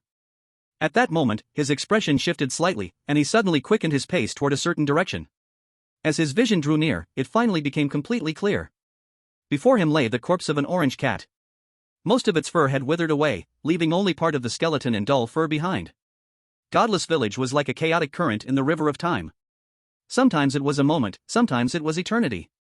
Su Yan raised an eyebrow. Not far from the orange cat's corpse lay a complete skeleton. Did you help me find this? Su Yan crouched down, picked up the orange cat's corpse, and walked toward the skeleton. The skeleton had a large hole in its chest, and it was wearing a tattered black kimono with a religious style, looking rather out of place. Only at its waist was a wooden tag inscribed with Banmoku. Su Yan thought for a moment and placed his hand on the skeletal remains. Skill activation successful, starting identification. The corpse of Banmoku Tsubaki, the bones of a malevolent Onmyoji, whose heart was dug out by Zhang Dao's Chuan before death, completely losing its power. The strange feeling that had confused him earlier finally had an answer. At the true edge of the village, there should still be clues. Su Yan turned his head to look into the distance, where thick white fog obscured his vision. But now, he can only walk this far. If he went further, even if he found the answer, he wouldn't have the strength to get through. Or rather, even though he had somewhat guessed the answer, he might only have one road to choose. Su Yan lowered his head to look at the orange cat in his arms. How many masters and pets share a fate? It is I who harmed you. Su Yan stroked the orange cat's cold fur and knelt partially down on the ground. He dug through the heavy body and created a small deep pit, ready to place the orange cat inside. His face leaned closer. At this moment, familiar information instinctively unfolded before his eyes. This is... Su Yan's expression changed. 10 minutes later. Before the god residence. Su Yan stood within the white fog, looking inside, and could only see a faint flicker of light. The final choice. He took another step and entered the godless village. Not long after he left, within the thick white fog, a high mound of corpses emitted a barely noticeable tremor. Returning to the godless village, there was no sight of Xiao Chicks at the village entrance. Even the endless souls had vanished. Only at the mountain's peak, a white light seemed to call out, flickering gently. Su Yan took a deep breath and walked toward the mountaintop. That was the only place he could go. On the mountain path, a chilling wind swirled around. In the woods, a monster with terrifying spider legs blocked his way. Ikatada. Haruka's head popped out from in front of the gigantic spider body, four black pairs of compound eyes staring at Su Yan with hatred. Su Yan calmly looked at Haruka. Before, he had felt frightened by this horrifying appearance. Now, he only felt immense pity for Haruka. Just when he was about to force his way through Haruka's blockade. Roar, Haruka. The terrifying roar turned into sound waves. A huge mound of flesh charged out from the woods, directly pouncing towards Haruka. Uncle Kazu. Su Yan stared blankly at the head atop the mound of flesh, the previously chaotic gaze restoring clarity in that moment. Go, no matter who you are. Uncle Kazu's gaze was deep as he fixed it on Su Yan. What Ikatada did not finish, I leave it to you. I understand. Su Yan nodded, looked up again, and ran up the mountain without holding back. As he passed the Haruka Elementary School halfway up the mountain, the school that had turned into ruins was astonishingly restored to its former state. Su Yan tilted his head, a row of ghost fires floating outside. Vaguely, Su Yan saw a series of youthful faces. The scenery was changing. Su Yan continued to run upward. With each step, the view before his eyes continued to change like an ever-shifting oil painting. The trees appeared to shrink as if retreating, yet radiated vibrant green life. He was infinitely close to the correct moment. Finally, as the last step fell, Su Yan reached the mountaintop. Before him was a ruined shrine and a welcoming plaque. The god of talent, equal and loving, grants everyone a brilliant future. Su Yan glanced back at the long cement road behind him, stepped onto the stone steps, and walked into the shrine. In front of the shrine stood a wooden sign, where Su Yan saw the portrait of the Onmyoji, Banmoku Tsubaki, with pale features bearing a hint of eeriness, yet smiling gently in the picture, appearing very kind. Su Yan walked deeper into the shrine. The interior and exterior were enclosed by walls. The altar at the center of the shrine was empty, where a white porcelain statue should have been.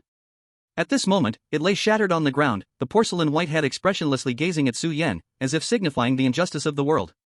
Su Yan remained silent, quietly walked closer to the altar, squatting down to pick up the shards, piecing together a complete statue.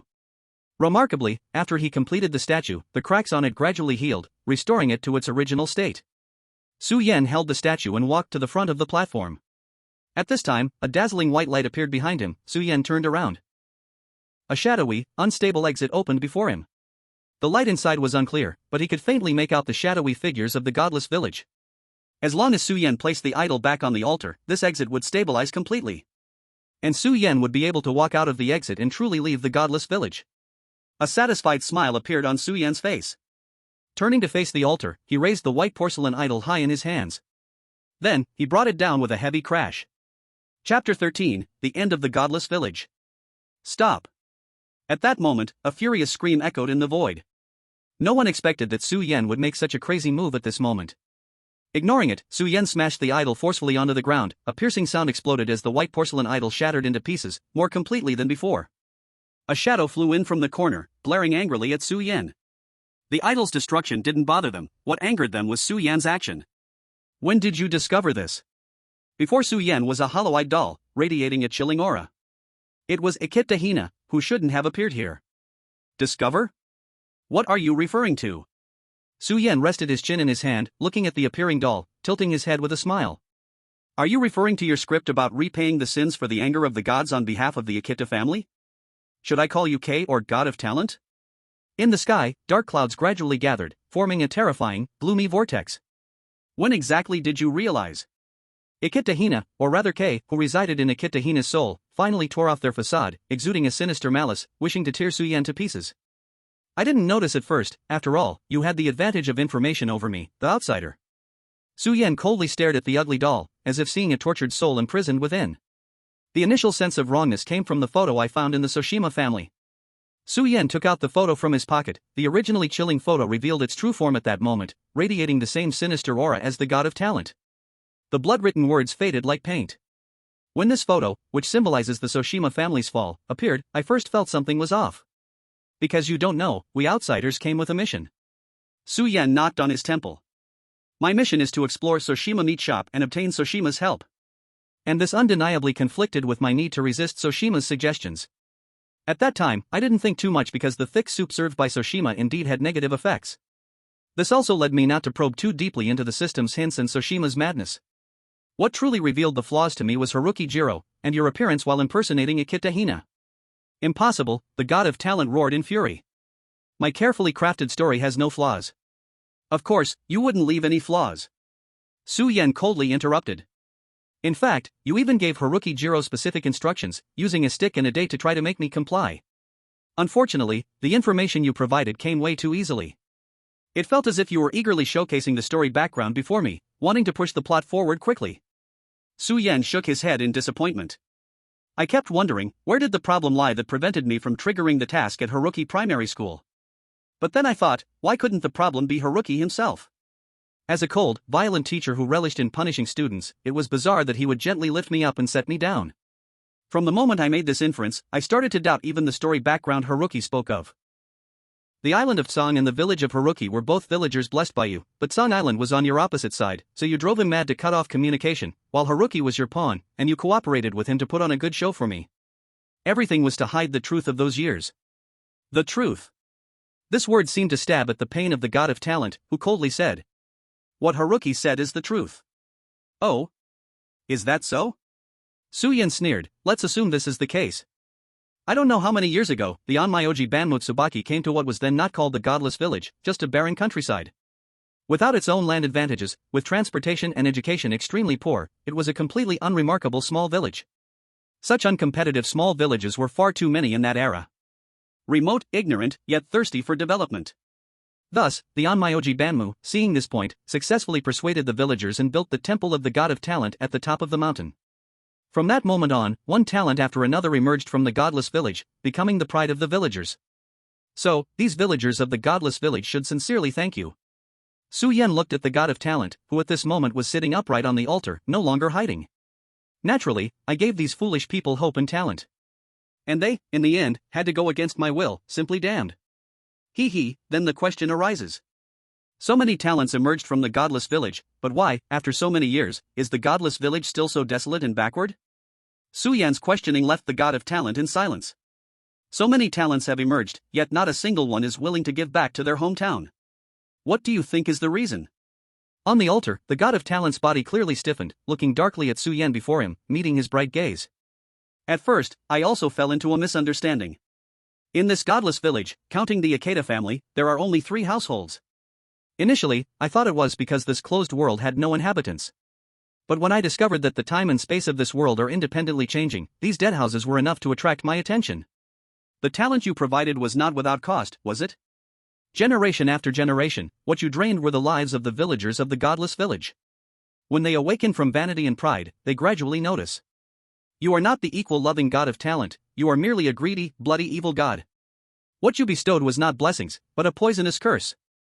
Unfortunately, these foolish villagers, even if they understood, could only blind themselves like drinking poison to quench thirst. They bowed and scraped before you, this evil god, for the sake of making their children stand out, even if you would suck dry their lives. Sadly, they even viewed this self-sacrifice as pride in being elders.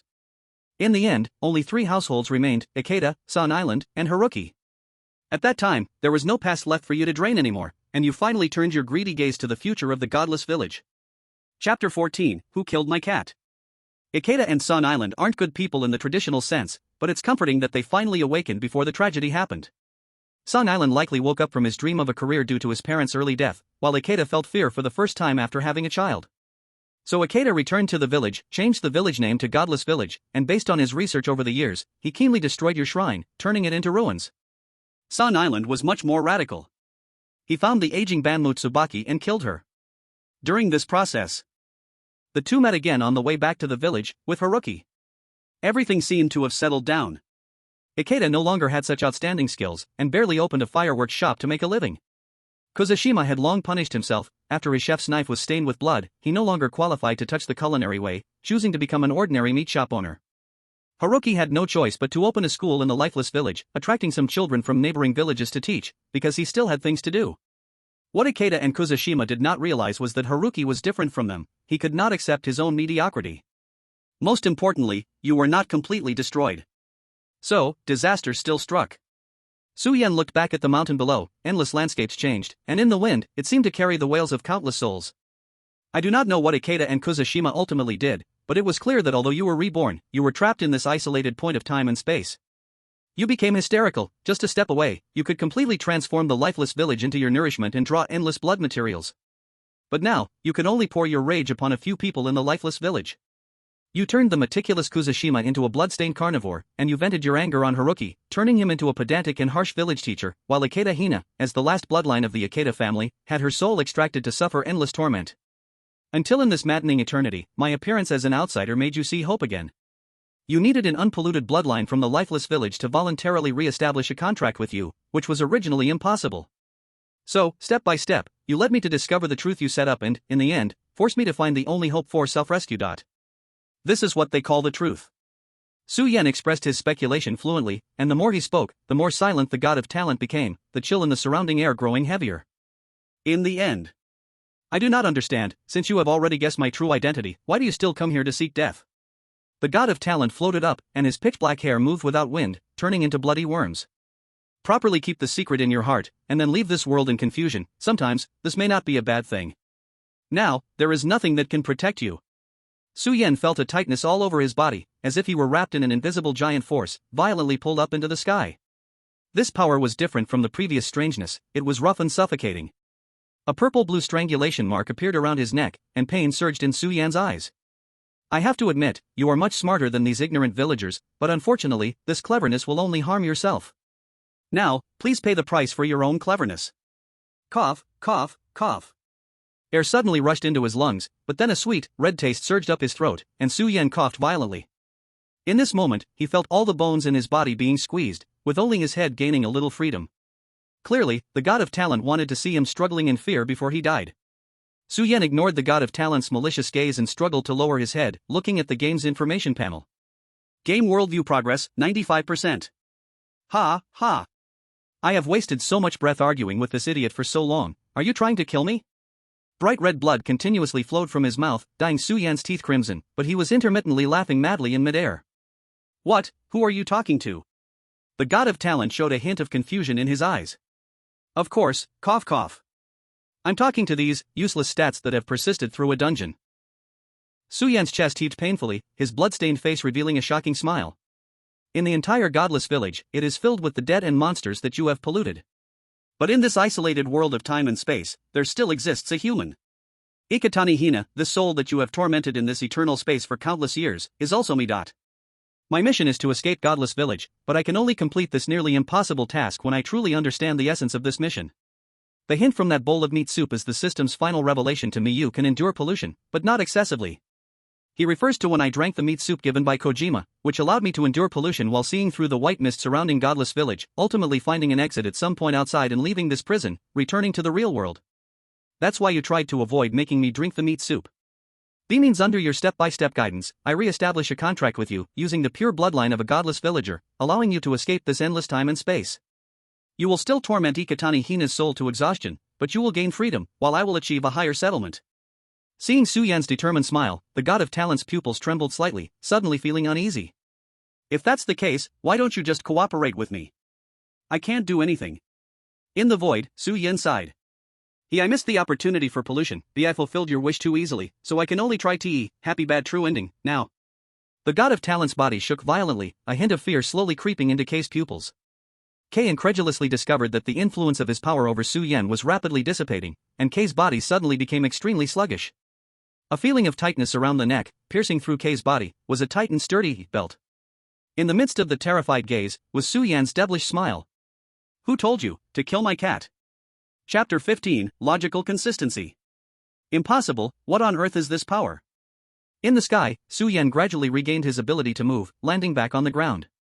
In contrast, the god of talent fell to the ground like a dog, easily tugged down by Su Yan. I don't know, but it feels quite strong. Su Yan shrugged.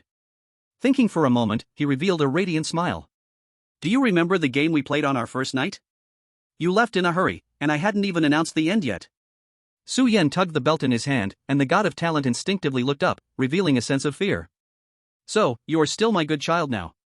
No, impossible, how could such a ridiculous statement hold? Exactly, so it's not ridiculous. Su Yan appeared calm, extending his hand's index fingers to draw a meticulous circle. This is called logical consistency. Su Yan slowly approached the god of talent, once again forming a belt in his hand.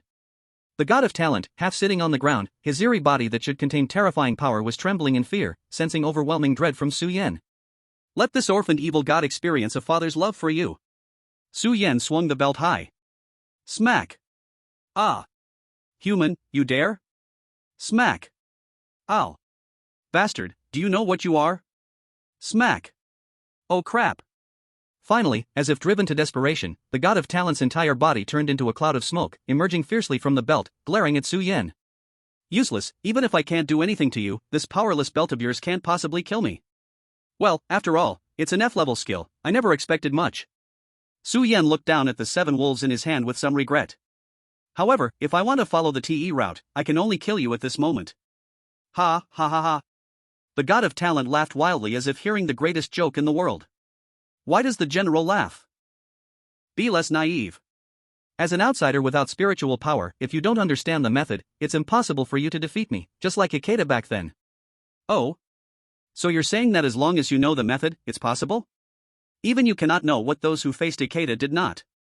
The god of talent stopped laughing, seemingly realizing he had misspoken, and glared ominously at Su Yan. I think I can guess. But Su Yan seemed to have anticipated this. Even if you can't drive out this evil god by destroying the shrine, your own shrine. I fear it is not just one, right? You?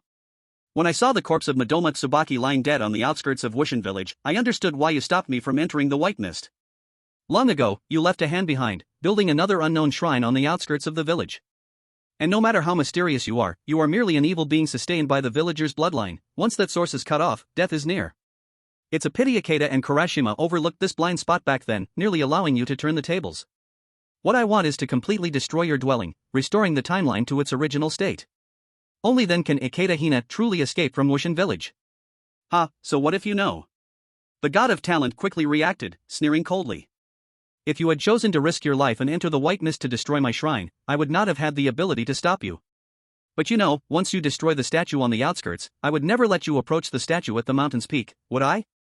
On your own, you have no way to escape my grasp. The reasoning is sound. The god of talent thought that after laying everything bare, Su Yan would show signs of despair. But unexpectedly, Su Yan just looked down at the air, muttering finally 100% and smiled as he raised his head. But have you forgotten? I have a good partner. An hour ago, on the outskirts of Wushin village. Ha! What's this? As Su Yan was about to put the orange cat into the deep pit, the popped-up information panel left him stunned. When he had first pulled it up and glanced at the description of the orange cat, he hadn't looked at it again. But at this moment, the information panel in front of him had changed slightly from before. Name, Schrodinger's cat, unknown level. Description, an orange cat imbued with the aura of death, can communicate telepathically with its owner to some extent, named Schrodinger's cat by the holder. Note, for some unknown reason, it has developed strange laws within it. Su Yan gently stroked the body of the orange cat and confirmed from its coldness that it had indeed lost its vitality. If that's the case, why would the information about the summoned object still change? Unless, this change happened while it was still alive. Looking at the orange cat's name, Su Yan's heart suddenly raced. Could it be? This is impossible. At the peak of Wushin village, the moment Su Yan's words fell, the god of talent suddenly let out an unprecedented scream. Countless black gas leaked from its body, like a deflating balloon, being wildly snatched by the air. In the dark sky, cracks vibrated and spread madly. That was just an ordinary beast, how could it survive? The god of talent suddenly extended its perception far away, in the deepest part of the white mist, in a place no one should dare to approach. A pale figure stood still. Beneath its feet was a small shrine hidden among the bones. This time, the instance has taught me a great lesson.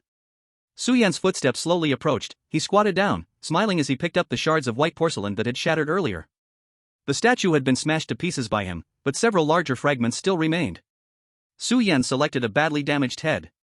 No matter how weak a skill is, in critical moments, it can unleash incredible power.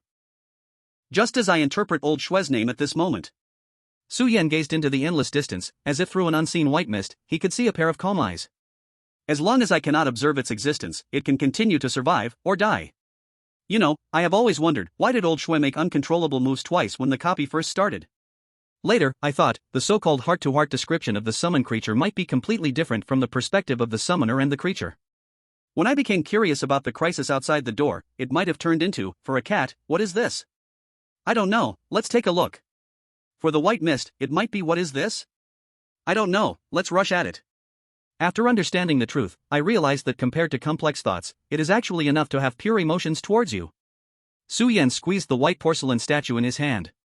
At the edge of the godless village, a cat skeleton, all bones and no flesh, seemed to sense something, with its two hollow eye sockets revealing an emotion that seemed to understand yet not understand. Su Yan's confrontation with the god of talent only lasted an hour, but in this whirlpool of time and space, it could have been a century. And what it awaited was that emotional connection. Meow. Facing below, towards a ridiculously grotesque evil statue, it raised its sharp bony claws. Now, with your pathetic divinity and mediocre power, roll to the other end of time. Under the god of talent's desperate gaze, Su Yan smashed the statue down fiercely, crushing it to pieces. The dazzling white light enveloped the entire world. Game worldview progress, 100%, starting scene settlement. Scene settlement, excellent. K raises your fear level by 1%, current fear level, 100%. Main quest completed, copy cleared. Chapter 16, game over. Oh, this is Godless Village? As the voice of the script completion echoed, a flash of white light passed before Su Yan's eyes. Then his whole being felt as if it had been drawn out, frozen high in the air, and when he opened his eyes again, it was as though from a god's perspective, gazing down at a lush green hill. In the sparsely populated village, several winding paths led to the outside world. At the entrance, a full stone sign was polished to shine, radiating vibrant light. Occasionally, innocent children could be seen running along the country road, and although the mountain village was quiet, it also stirred with a hint of life. Daddy, look. Uncle Zhangdao made me delicious food. The perspective gradually zoomed in front of a clean wooden house, a little girl with goat horn braids squeezed out a radiant dimple, sticky in front of a craftsman in a gray kimono. Is this new fireworks? The child's attention shifted slightly. The little girl looked down at the gradually forming fireworks in the craftsman's hand, tilting her head. Yes, although it's not very spectacular. The craftsman paused his work and affectionately stroked the child's hair with the back of his hand. However, every ordinary firework has a moment worth remembering. The scene blurred again, as if traveling through time. Su Yan felt dizzy, spinning uncontrollably. Struggling to open his eyes, the perspective rapidly retreated, jumping out of the river of time. In the last moment, he vaguely caught a glimpse of a huge orange figure, lying low on the green hilltop. Congratulations player for clearing the copied Godless Village. This copy settlement, main quest *1 side quests *3 worldview completion, 100%. Game rating, perfect. Would you like to settle rewards? I didn't even fully explore the entire map, and it got such a high rating? Su Yan rubbed his chin. There must be a reason for the side quests being completed beyond expectations. After all, he had not completely explored the white mist surrounding Godless Village. If it were not for old Shue's clever tricks, the normal clearing process should have been to destroy the outer shrine of the Godless Village, then return to find the God of Talent, touching upon the complete truth in the process. At that time, the lockdowns to be experienced were not as easy as they seemed. Settlement. Su Yan said, as lines of text unfolded before him. Please choose one reward from the following. 1. Safety time, 2,500 days, not selectable. 2. Retain all skills acquired in the game. 3. Randomly draw one piece of equipment above E grade. Su Yan glanced at reward 1, attempting 2,500 days of safety time. This meant that after obtaining it, he would not be pulled back into a horror game for 7 years. According to the school's displayed data, the average safety time awarded for clearing a horror game is usually between 3 to 5 years. In theory, as long as an ordinary person can clear the horror game 20 times, they can safely get through their life. Unfortunately, Su Yan still had 9 months until his 18th birthday. He was forced into this horror game. To obtain 7 years of safety time from the first clear, under normal circumstances, Su Yan would have chosen it without hesitation.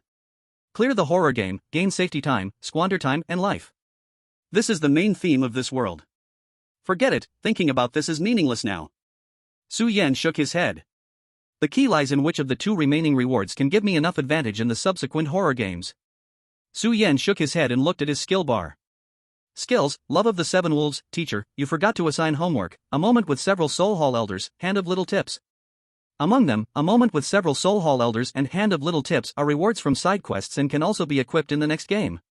While Love of the 7 Wolves and Teacher, you forgot to assign homework will disappear after the instant settlement. The key lies in the choice between these 2 skills and an equipment of at least D grade. Considering the usefulness of the 2 skills, Su Yan silently drafted in his mind. Love of the 7 Wolves is, as expected from the start, can play a role far beyond F grade in specific identities and instances. If worst comes to worst, it can serve as backup food in survival-type instances. The skilled Teacher, you forgot to assign homework has a high yield, but is also limited by scenarios and risk levels, and seems to be forcibly suppressed by the game system. These 2 ordinary F grade skills can only barely achieve high returns in this instance when paired with my talent. But what about afterwards? Can I guarantee that I'll encounter scripts where they can still be effective?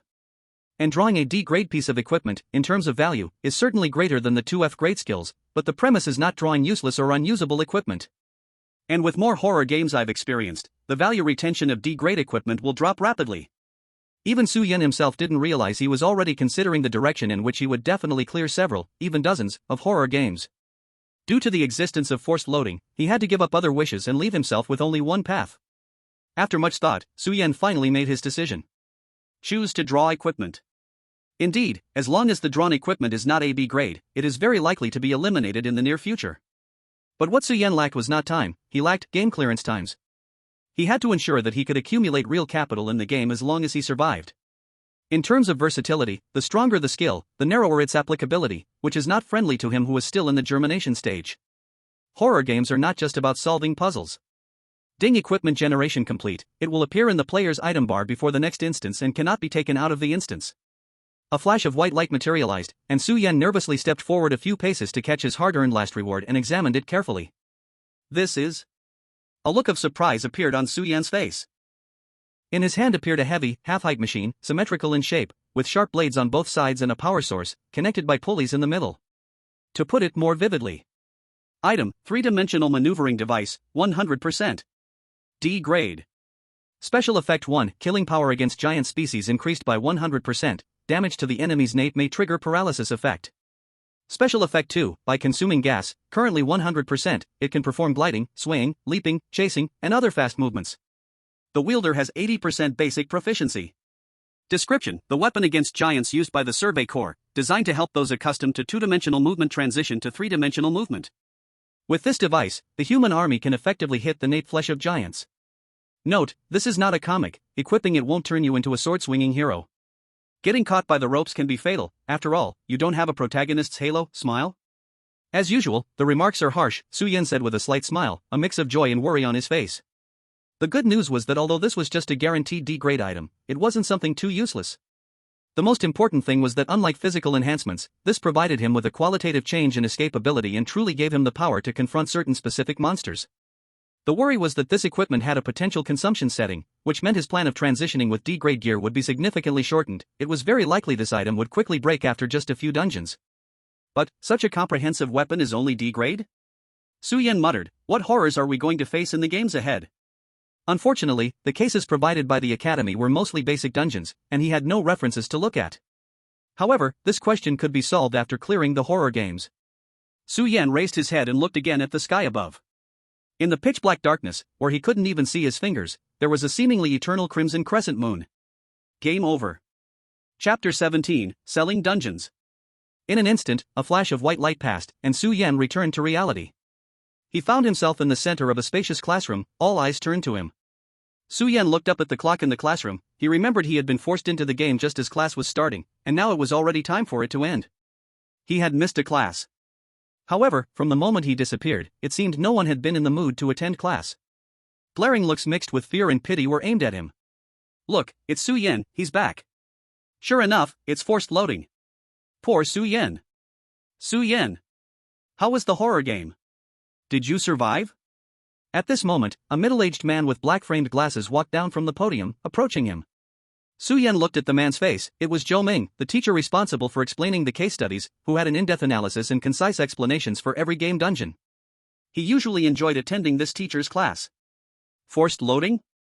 Zhou Ming asked seriously as he stood in front of Su Yan. Su Yan nodded.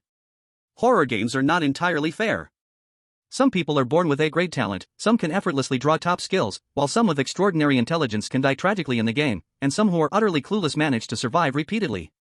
Among them, some will be forcibly pulled into horror games before the age of 18, with no time to feel safe at all. Those who cannot receive any safe time will find themselves quickly pulled back into the game, usually within a month, but never more than 50 days. Textbooks usually define this type as forcibly summoned individuals, while the general public calls them simply waiting to die ghosts. Su Yan had just turned 17 this year and was in his second year of high school, but he feared he would face death sooner than many present. After his acknowledgement, the whole classroom became even more restless. This time, the gaze toward Su Yan transformed into pity. They had struggled for 3 years under the pressure of death while Su Yan, after experiencing a dungeon, could not even gain 2 months' time. Such a change could drive anyone mad. Su Yan, I am very sorry for your situation, Zhou Ming said, lowering his brow and asking straightforwardly, I know this is not the right time. However, I need to follow the player procedure with you. May I ask if you are willing to sell your experience of this dungeon to the Academy? Just to increase the survival rate for future students, even by a little. Su Yan thought for a moment. There is indeed such a procedure. The Academy would offer a relatively generous reward to buy dungeons from each graduate. In these 3 years since the horror game arrived, the prices around the world had changed greatly. Simply put, your spending on daily necessities became very low. You might only need to work for a month or two to save up enough for a year's living expenses, and you could even live quite well. The premise is that you can actually spend that money. Su Yan did not have extra time to work, so obtaining compensation from the Academy was a good choice. After a short while, he looked at Zhou Ming and smiled, nodding, a win-win choice, why not? Zhou Ming was taken aback, staring into Su Yan's eyes, seeing no extraneous emotions, only clarity. This did not look like someone who had just gone through a horror game, indicating Su Yan's strong adaptability and mental quality. Zhou Ming led Su Yan away from his seat and walked toward the specialized recording room. As they approached the door, Zhou Ming suddenly stopped, and Su Yan looked confused, turning to follow his gaze. Inside the classroom, everyone stood up. I almost forgot to tell you, it's the teacher's oversight. Even if you are a summoner, you will not be short of the graduation ceremony. Zhou Ming's voice was deep, carrying an inexplicable rhythm. Su Yan, congratulations on clearing this horror game, congratulations on your graduation, even if this is just the beginning. Congratulations on surviving. Zhangcheng Academy, like other academies, has a specialized dungeon recording room. So graduates and dungeon clearers can recount their experiences there, and teachers compile this into professional materials to upload to the university's network group. In the recording room with audio equipment, Zhou Ming listened to Su Yan's narration and slowly sat up, not looking as relaxed as before. Su Yan hid his talent and some extraordinary performances in side quests to avoid exposing his privacy, which the Academy tacitly allowed. But when Su Yan narrated his clearing experience and reasoning logic, Zhou Ming's hands began to tremble. Su Yan, this dungeon of yours is excellent. Soon, as Su Yan finished speaking, Zhou Ming suddenly raised his head, his eyes shining with excitement. Ha! Do you know? The horror game you experienced is among the most difficult of all the beginner games I have recorded. Zhou Ming stood up and paced back and forth, his emotions somewhat uncontrollable. Not only are there multiple misdirections and deliberately planted twists, but importantly, the boss already has the ability to identify outsiders. This is a mechanism that many advanced dungeons lack. Su Yan's expression shifted slightly as he caught the term advanced dungeons. What is most rare is that you managed to complete this game at such a high level of exploration. Do you know what this means? Zhou Ming exclaimed excitedly. What does it mean? Su Yan instinctively echoed. In horror games, there are not many who can achieve a high rating, and the experiences they can provide are mostly incomplete, making it often impossible to guess the true answers for clearing the dungeon. But your complete high-difficulty beginner dungeon clearing experience is very rare. Your performance in every aspect is exemplary. Zhou Ming slapped the table, his eyes bright. This case is enough to serve as a textbook example for nationwide dissemination. Su Yan, your name can be remembered in history. Su Yan showed a bitter smile. Teacher Zhou, this means nothing to me? For someone racing against death, is being remembered in history important? Su Yan was unsure, at least he could not feel any comfort. Ahem. Sorry Su Yan, I spoke out of turn. Zhou Ming also realized he had lost composure and awkwardly sat back down. Anyway, thank you for sharing such valuable experiences. This complete case study holds great learning value for the Academy and future students, and I have just reported this to the Dean. As for your copy, Jiangcheng Academy is willing to purchase it for 100,000 credit points. I wonder if you are willing. Chapter 18, Internal Tester. Su Yan raised his eyebrows. 100,000 credit points, even before the arrival of the horror game, was no small fortune. This price far exceeded Su Yan's expectations. He realized that selling games could also accumulate astonishing credit points. I have no objections. Su Yan nodded. Although based on Zhou Ming's reaction, he knew his information had even higher value, he had no intention of taking the academy path, so it was not a bad idea to let go a bit. A sincere smile appeared on Zhou Ming's face. He had high hopes for Su Yan. Su Yan, I wonder what your plans are next. Su Yan leaned forward, knowing the main topic was coming. The 3 years since the horror game arrived had greatly impacted the structure of society as a whole. The academy reflected this by integrating junior and senior high schools, eliminating pointless courses, and shifting to a more comprehensive teaching system. Although their generation was just a pilot, this system had basically been perfected. Students would spend 5 years learning various common knowledge, self-rescue skills, game examples, and clearance methods to improve their success rate at 18 and gain 3 or more years of safety. After that, surviving students could choose to leave the academy and step into society, enjoying what might be their last moments. Of course, there was another option. As Su Yan expected, Zhou Ming threw out an olive branch. Su Yan, are you willing to continue your studies at the academy and become an investigator or teacher? Zhou Ming had a sincere look on his face. To be blunt, because you are a powerful summoner, you will face one horror game after another, whether you want to or not, until your death. The academy needs your experiences, and we can provide you with all the help we can. The premise is, you join us. Su Yan fell into deep thought. The academy seemed more like a commercial organization than a public welfare institution. Teaching students was just one of its businesses. Outwardly, the academy claimed that its goal was to explore methodologies for flawlessly clearing any horror game based on various copies. It had always been dedicated to collecting all kinds of copies. And fundamentally, a powerful summoner can provide more copies than an ordinary person, even at a frequency of once every 50 days. There must be a massive funding chain behind the academy that could offer Su Yan help far beyond what he could obtain himself. However, nothing comes for free. Sorry, Teacher Zhou. After thinking for a long time, Su Yan finally said, I currently have no intention of joining the academy. I see. Zhou Ming showed some understanding and a hint of regret. But, Su Yan changed his tone. I am willing to prioritize selling each of my cleared copies to the academy. In exchange, I only need the academy to provide knowledge. This. Zhou Ming hesitated and replied, I understand your meaning, Su Yan, but this is not something that can be exchanged for just a high-value copy. You need to prove your worth to the academy. I will, Su Yan understood as he stood up, soon. Su Yan, you are my favorite student in these 3 years.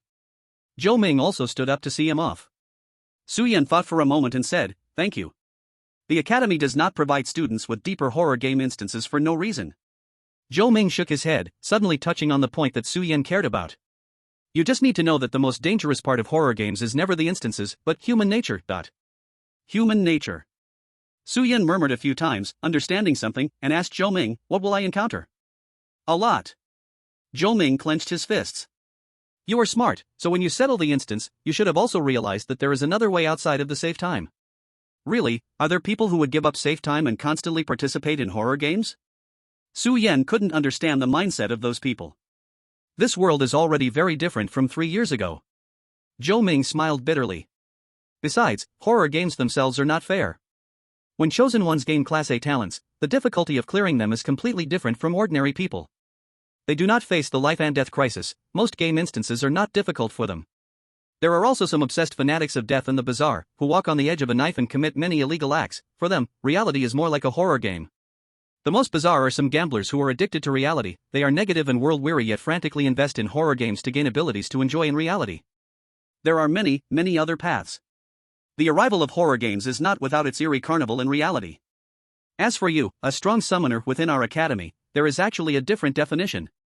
Zhou Ming's eyes revealed a glimmer. Internal testers. Internal testers? Su Yan was stunned. That's right. If you really take horror games literally as a game, then there must also be debugging parameters. You who were forcibly entered into horror games before adulthood must have corresponding reasons. Zhou Ming said, on the other side of breaking the rules, there is also the creation of rules. For some reason, Su Yan inexplicably recalled the bizarre scene when his talent took effect in the instance of Godless Village. Is his talent really just that simple at F class? Teacher Zhou, thank you. I will remember this kindness. Regaining his senses, Su Yan looked gratefully at Zhou Ming. He knew that the knowledge Zhou Ming had shared with him now came with the risk of punishment. I'm just investing. Zhou Ming smiled bitterly. Being able to teach outstanding students is also a form of self-rescue for us teachers. Zhou Ming, this middle-aged man, has a very traditional academy style of doing things, but Su Yan does not dislike it. Goodbye, Teacher Zhou. Next time I come back, I will provide knowledge commensurate with the chips. Wish you peace. Same to you. Chapter 19, The Cursed Potion. Game instance Cursed Potion loading. Instance type, Cooperation. Number of skills available, 1 refresh attempts, 0 will you draw immediately? Back again, huh? It feels like it hasn't been long at all? Su Yan looked at the red moon appearing above his head again, feeling emotional. It had been a full 35 days since clearing the instance. Su Yan did not give himself much time to relax. After spending some money to eat a few nice meals, he locked himself in his dormitory, basically following the normal routine of food in dormitory. The academy continued to generously provide food and accommodation, and he did not know if it was because he had paid an extra year of tuition. The later the instance, the more it tests human nature, huh? Su Yan's gaze lingered on the words cooperation in the instance, and he spoke softly. Draw skills. Skill generation complete. Please choose one of the following 4 skills to load. Every time the skills are provided and selected in the instance, they are different, and the logic is unclear. This time it was a somewhat broad 4-to-1 selection. Skill 1, King of No Disturbance, F class. Another skill that leans towards reality.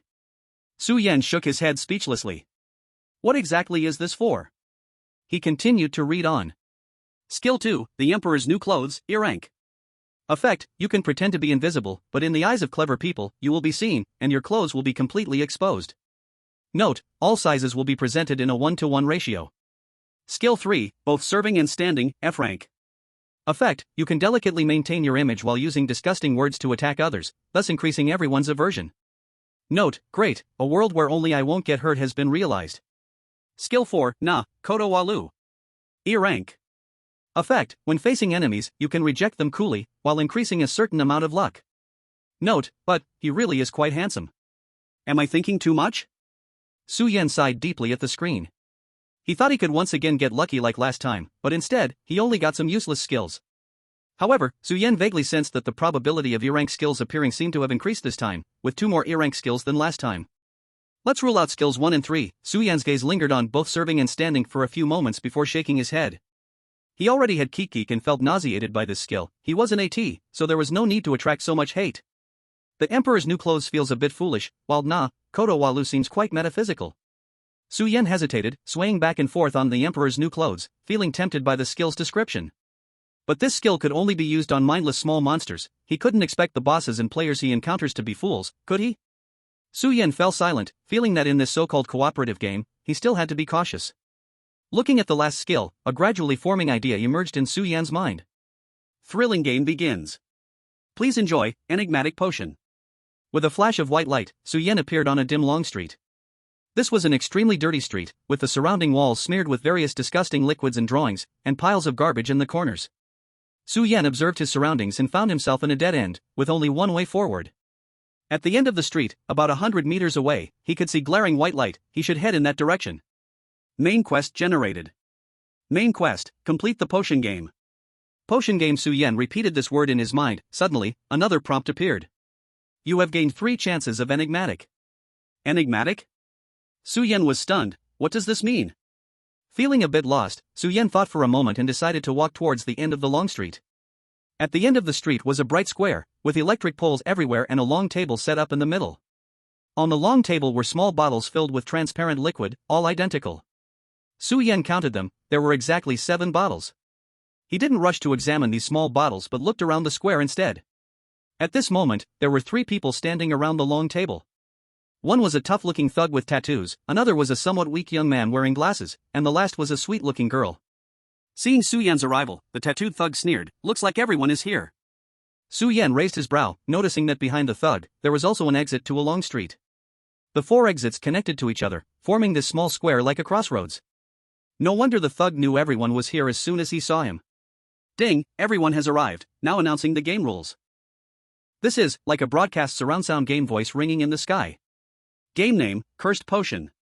Rule 1. In front of you are 7 bottles of potion, among which some may be deadly poisons. Rule 2. In each round, all survivors must drink a potion once. Rule 3. To count as a drink, at least 90% of the potion in the bottle must be consumed.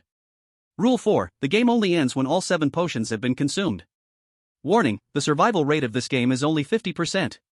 Please strive for the right to survive within the rules. Russian roulette? Su Yan furrowed his brows. He had just cleared the completely conquered game instance in the last round, and now it directly started a betting life game. No, there must be some clues in this. Survival rate of 50%, why? This is my first time participating in this game. I don't want to die. At this moment, the weak young man on Su Yan's right trembled as he spoke, his voice filled with despair. He looked at the potions on the long table in fear, feeling a bit broken. I don't want to participate in this game anymore. Please let me go. Please calm down. Seeing him like this, the sweet girl beside him seemed a bit flustered and tried to comfort him. Let's think of a way together, we will definitely be able to get out, okay?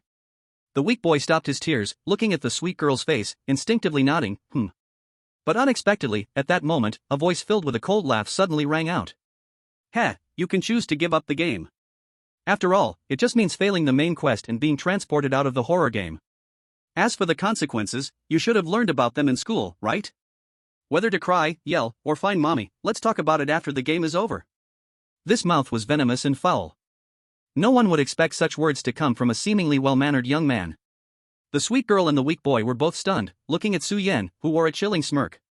Chapter 20, The Interesting 3. What did you say? The weak boy froze for a moment, suddenly blushing and standing up angrily. What's wrong, kid? Do you want to fight me? Su Yan sneered, suddenly revealing a fierce expression. The one wasting time making a scene here is you, right? I didn't, this. The weak boy shrank his neck, stammering as he was frightened by Su Yan. In any case, we are a team. If you want to clear the game, then stop causing us trouble. Su Yan said mercilessly. You? Ha ha ha. At this moment, the tattooed thug laughed loudly, suddenly interrupting their conversation. You're a pretty boy, huh? If you hadn't just interrupted, I would have definitely grabbed this glasses guy and taught him a lesson. As he spoke, he maliciously swiped his hand near the weak boy's torso and throat. Seeing someone pick a side, the weak boy shrank his neck even more and dared not speak up.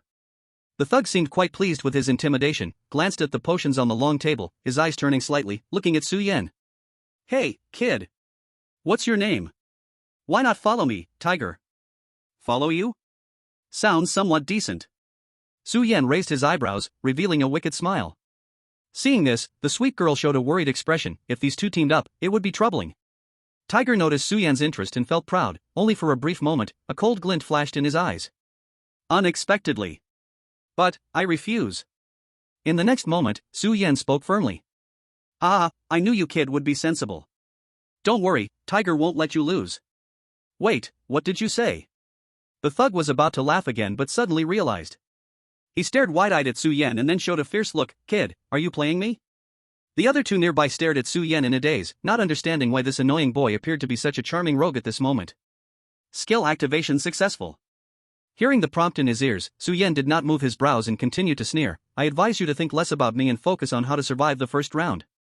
TCH, I think it'll be you who dies first. Tiger retorted but, surprisingly, did not make a move. A hint of meaning flashed in Su Yan's eyes. Although this Tiger Lord seemed filled with impulse and rage, he was far calmer than he appeared on the surface. Su Yan looked at the weak man and the sweet girl. Within such a short time, they had exchanged names, one called Wu Yu, the other Zhang Qinglin. Seeing him looking at them, both were a bit timid, tilting their heads, not daring to meet Su Yan's gaze. Have they already acted too familiar? Su Yan furrowed his brow, not caring. As long as the villain image was established, that was enough. However, in the current situation, there was no opportunity to trigger skills on these two. After thinking for a moment, Su Yan stopped wasting time, walked to a nearby long table, and casually picked up a bottle of potion. Each potion was identical in shape, contained in a small bottle with a short neck. Su Yan opened the bottle and took a sniff. It was colorless and odorless. Notably, the entire bottle was marked with scales divided into tenths, and the removable neck had the same measurement. If you poured the potion out from the neck, exactly a tenth would come out. Su Yan fell into deep thought. At this moment, the weak man looked at the potion in Su Yan's hand, gathering courage to speak. Can you show me that potion? Su Yan was momentarily stunned, realizing that after he picked a bottle of potion, the entire long table was covered with a layer of golden light, fixing the other potions in place on the table. It seemed that only one bottle could be picked up at a time. After thinking for a moment, Su Yan sneered, "Get lost. With your clumsy hands, what if you knock the potion over?" Skill activation failed. After Su Yan said this, Zhang Qinglin became a bit shy and swallowed hard. He looked at the potion in Su Yan's hand. "No, I won't. I've seen cases in school, it was just because I was too nervous before." Zhang Qinglin didn't notice the slight frown on Su Yan's face. He wanted to explain further but found Su Yan yawning and carelessly pushing the potion into his arms. "Forget it, this thing can't show anything for now, you can study it yourself." Su Yan distanced himself from the few people, crouching in the corner, looking somewhat confused. Why is this a cooperative horror game? But the rules and tools clearly aim to kill. Su Yan felt a chill in his heart. Thinking about what might happen next, he began to understand what Zhou Ming meant by human nature. At that moment, the sound of footsteps approached him. Su Yan turned around with a cold face, discovering it was the sweet-looking girl. "Hello." Wu Yu, dressed in a pure white dress, with a simple and elegant appearance, looked harmless. "What do you want?"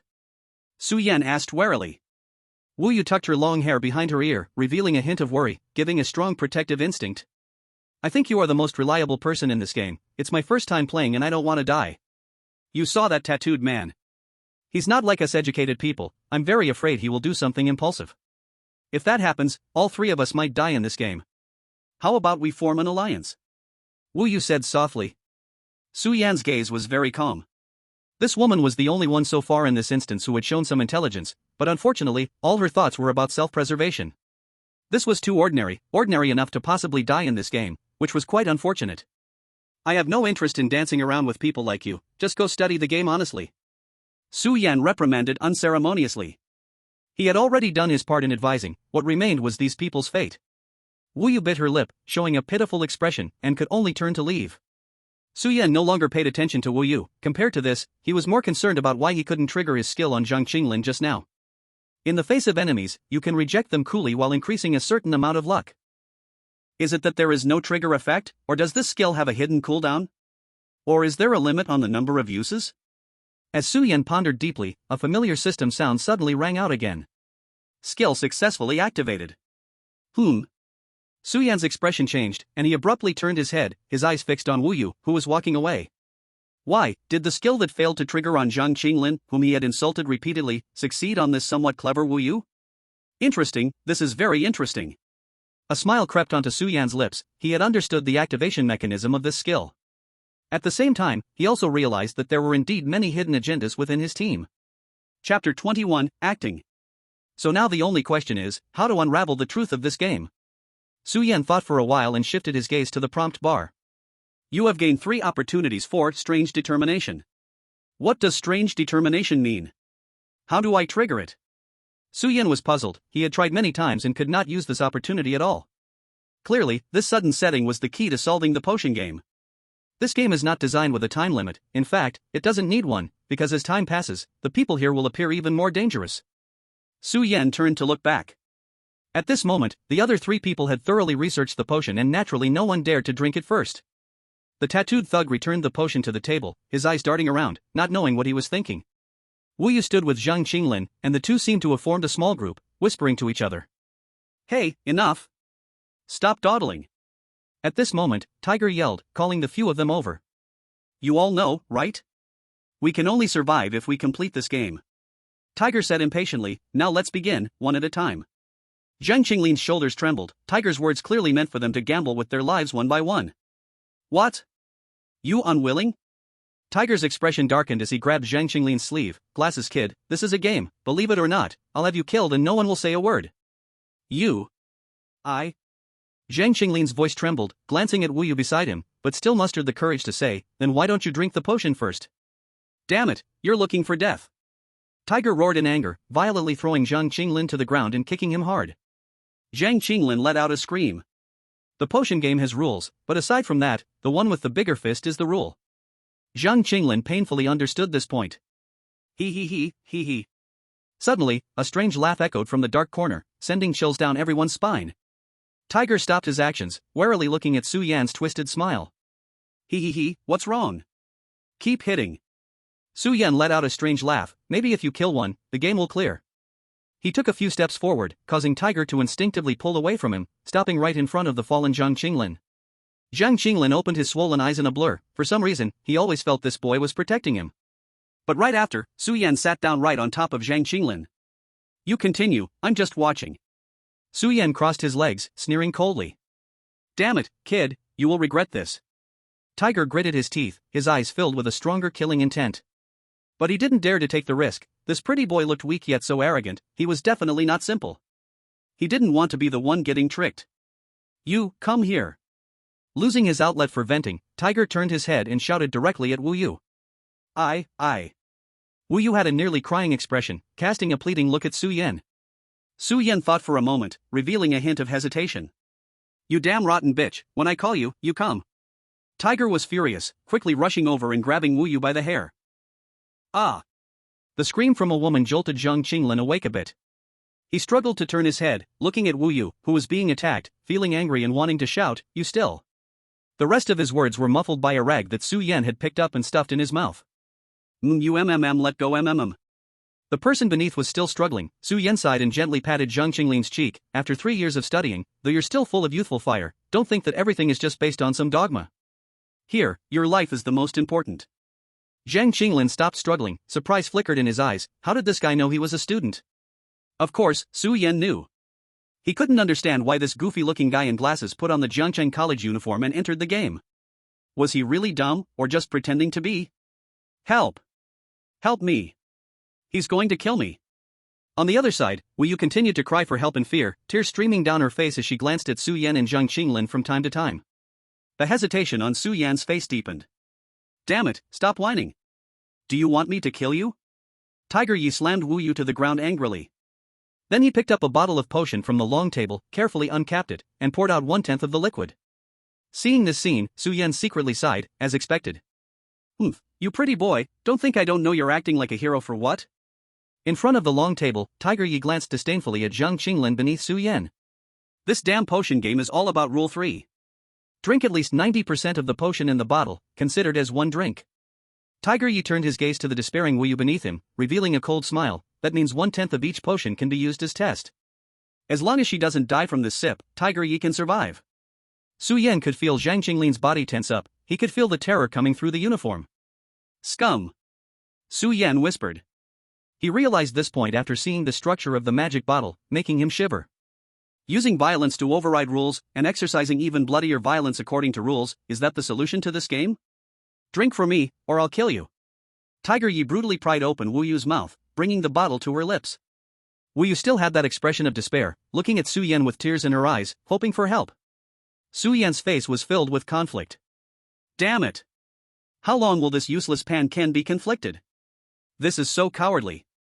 She's going crazy. Smack! A sharp pain hit. Tiger Yi slapped Wu Yu hard. Stop moving. Drink the potion. In Wu Yu's terrified gaze, the potion flowed like threads in the light, pouring into her throat. Chapter 22, 1/10 of the potion.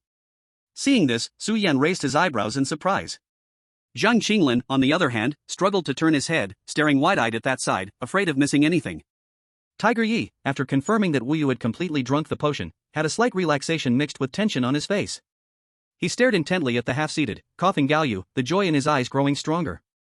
It's fine, this woman is still alive. Pretty boy, you saw that, right? This is Tiger Ye's luck. The small-time thug laughed loudly, tightly gripping the potion, sneering at Su Yan. I also have to thank the rules of this potion game. Now the potion is in my hands, and you can't take it away. He clearly also noticed the yellow light on the long table, that only one person could control the potion at a time, thus feeling unrestrained. Su Yan did not speak, quietly watching the coughing Wu Yu. Her face displayed a hint of paleness, quickly changing back to a rosy color. This woman is really composed. She actually drank it down. Pretty boy, what's wrong? Where did your previous arrogance go? Afraid of dying? The small-time thug mocked, I want to see if your life is tough enough later. Saying this, Tiger Yi picked up the remaining 90% of the potion. Gulp, gulp, it went into his mouth, not leaving a trace. Zhang Qinglin swallowed hard, looking at the potion in Tiger's hand with a strange expression. With the potion in his belly, Tiger grew even prouder. Pretty boy, it's your turn, do you dare? No rush, let me observe a bit more. Su Yan sneered. Kid, don't think you can sit this one out. Tiger crossed his arms. The game clearly states that everyone must drink that potion. If you don't drink, you can't clear the level. You really understand the rules well. Su Yan smirked, but have you studied whether this poison is a slow-acting one or a strong one, or? Can you really be sure this bottle of potion is not poisonous? What? Tiger's heart sank, and he suddenly heard fierce coughing behind him. A strong sense of unease surged within him, and he instinctively turned around. The woman sitting on the ground looked distressed, her chest heaving violently, creating a captivating curve. But he had no mood to appreciate this beauty at the moment. He fixed his gaze on her pale face. In the next moment, Wu Yu suddenly turned her head and started to vomit violently. Some transparent liquid was expelled from her mouth, and upon meeting the air, it turned into a terrifying black before dissipating. No, why? Tiger's eyes widened, and he felt a sudden, intense cramp in his abdomen. His face turned ashen in an instant, and he still wanted to say something as white foam started to appear at his mouth. Then, his body went rigid, and he completely collapsed. Ah! A dead person. A dead person. The one screaming was Zhang Qinglin. He had just been staring at Tiger and Wu Yu, but the next moment, he was so frightened that he tightly shut his eyes. The cloth in his mouth popped out. Tisk, stop shouting. Su Yan, kind of annoyed, patted Zhang Qinglin. This time he really felt this kid deserved a beating. However, this scene was indeed interesting. The damned didn't die, but instead, the clever one lost their life? But, looking at the surviving Wu Yu, Su Yan thought, could it be that only drinking a small amount of poison won't cause any trouble? If that were the case, wouldn't the way to clear the level be too simple? How could it be? This bottle can't be poison, right? Zhang Qinglin also walked over with a puzzled expression, looking at the empty bottle on the ground. What do you know? Su Yan shot him a cold glance. I know, no, I don't know. Zhang Qinglin shook his head like a rattledrum. This kid just can't keep a secret. Are you all okay? At this moment, Wu Yu came over, dragging her weak body, and Zhang Qinglin hurriedly ran to help her. Why didn't you die? Su Yan asked directly. Wu Yu's gaze flickered a bit, before finally revealing a bitter smile. I didn't expect the first bottle to be poison. Luckily I only drank a little, otherwise I would have been the one dead. Looking at a corner of Tiger's corpse, she seemed a bit scared. Su Yan fell into thought. Wu Yu looked at him, then at Zhang Qinglin, and spoke up. I think I know how to clear this game. Oh? Su Yan turned to look at Wu Yu.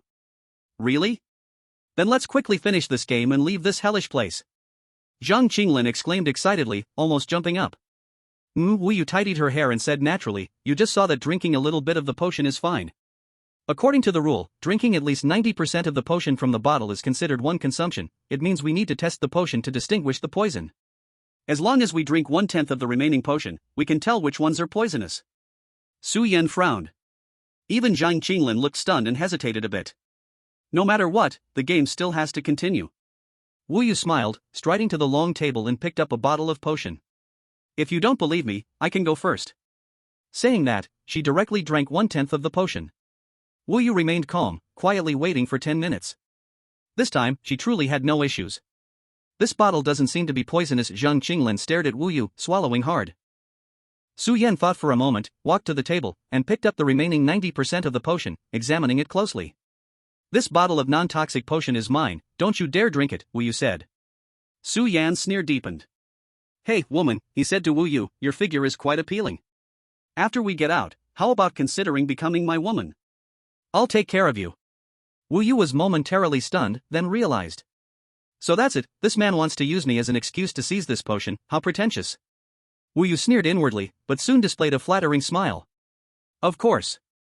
I really admire strong ones like you, Let's forget it.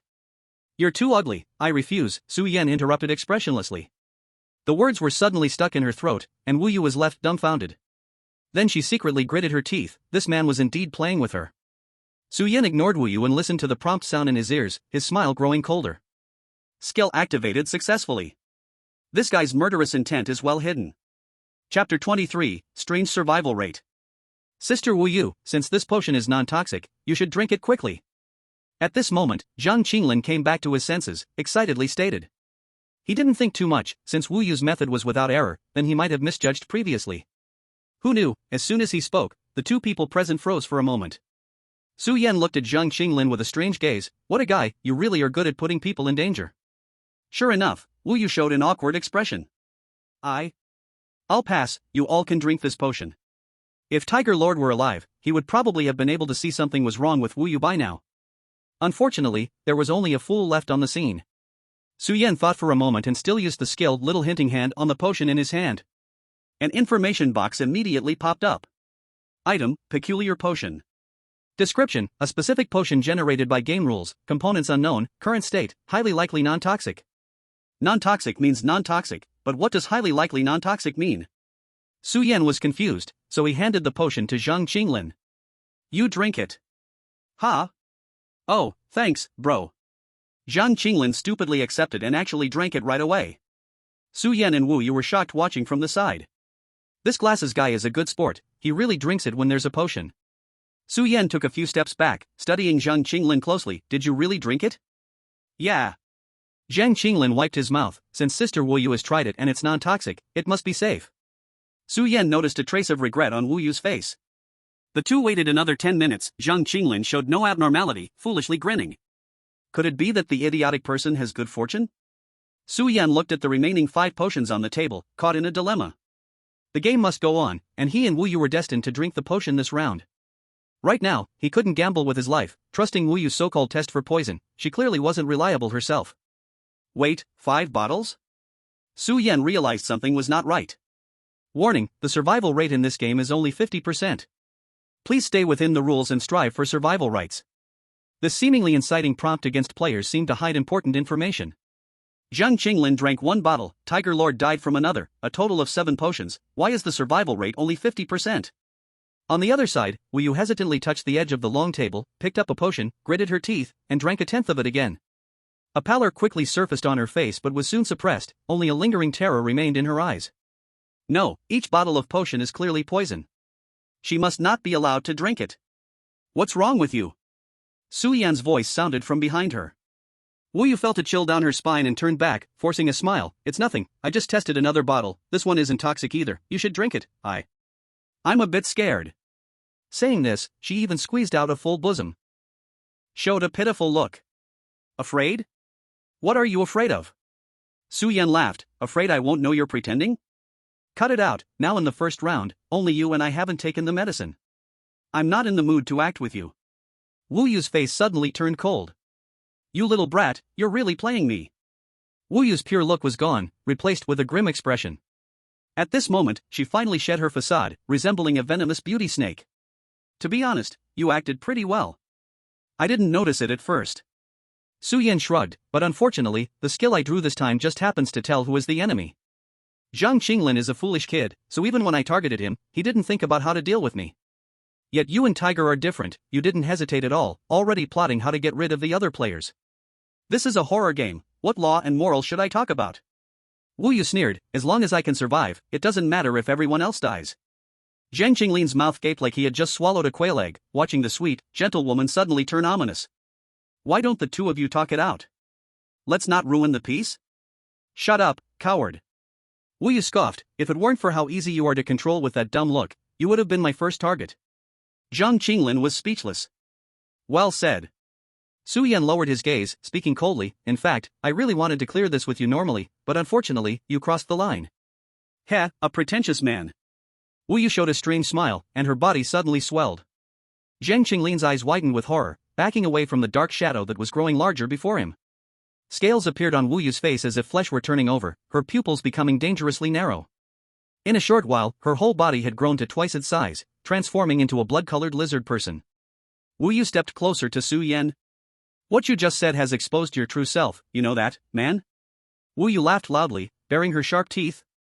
Everyone gets the same skills at the start, and you only have the skill to tell friend from foe.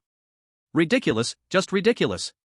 I've been on guard against you, the only threat, yet who knew you would expose yourself? If I had known this, why would I have had to act so hard? I could have just crippled you too.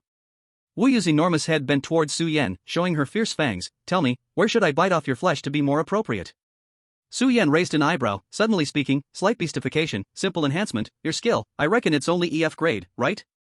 You still had a bit of brains before beastification, now, you might not have enough brain power. Shut up. This statement hit Wu Yu's sore spot, her eyes filled with murderous intent. For a newbie like you, this is enough.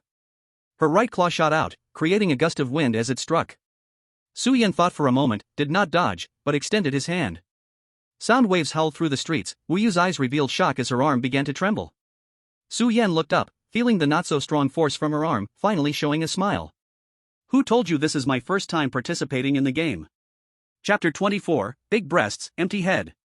Wu Yu realized she had misjudged something. The man in front of her had been putting on a show, not just for fun, but really had that strength. The massive strength coming from his palm was no longer something a human should possess. Su Yan lowered his head, looking through the gap in his clothes at the muscular body, and smiled helplessly. Still not enough fried chicken. In the dungeon of the godforsaken village, he had not returned empty-handed. The immense strength points he collected from the uncle on Hidden Island became his current trump card. According to Su Yan's tests, his current physical capability. Already far beyond normal people by several times. This farce should end. With a shoulder throw, under Zhang Qinglin's shocked gaze, Su Yan directly pinned the towering Wu Yu, who was twice his height, to the ground, raining punches down like heavy raindrops. Fortunately, the transformed lizard man was hideously ugly, so Su Yan felt no guilt in beating him. Do you submit? After a moment, Su Yan stood up and looked at Wu Yu, now back in her tattered form, saying faintly. Wu Yu's eyes showed fear. Who are you? Legion, or outlaw?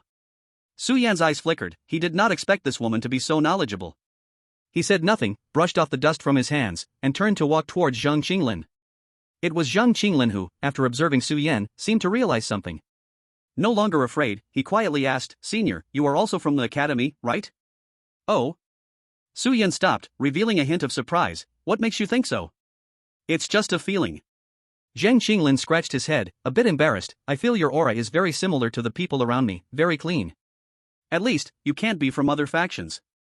Su Yan did not answer, walking back to the long table to pick up the third potion. Just now, Wu Yu went to great lengths to make me drink this potion. How did she know this potion was definitely poisonous?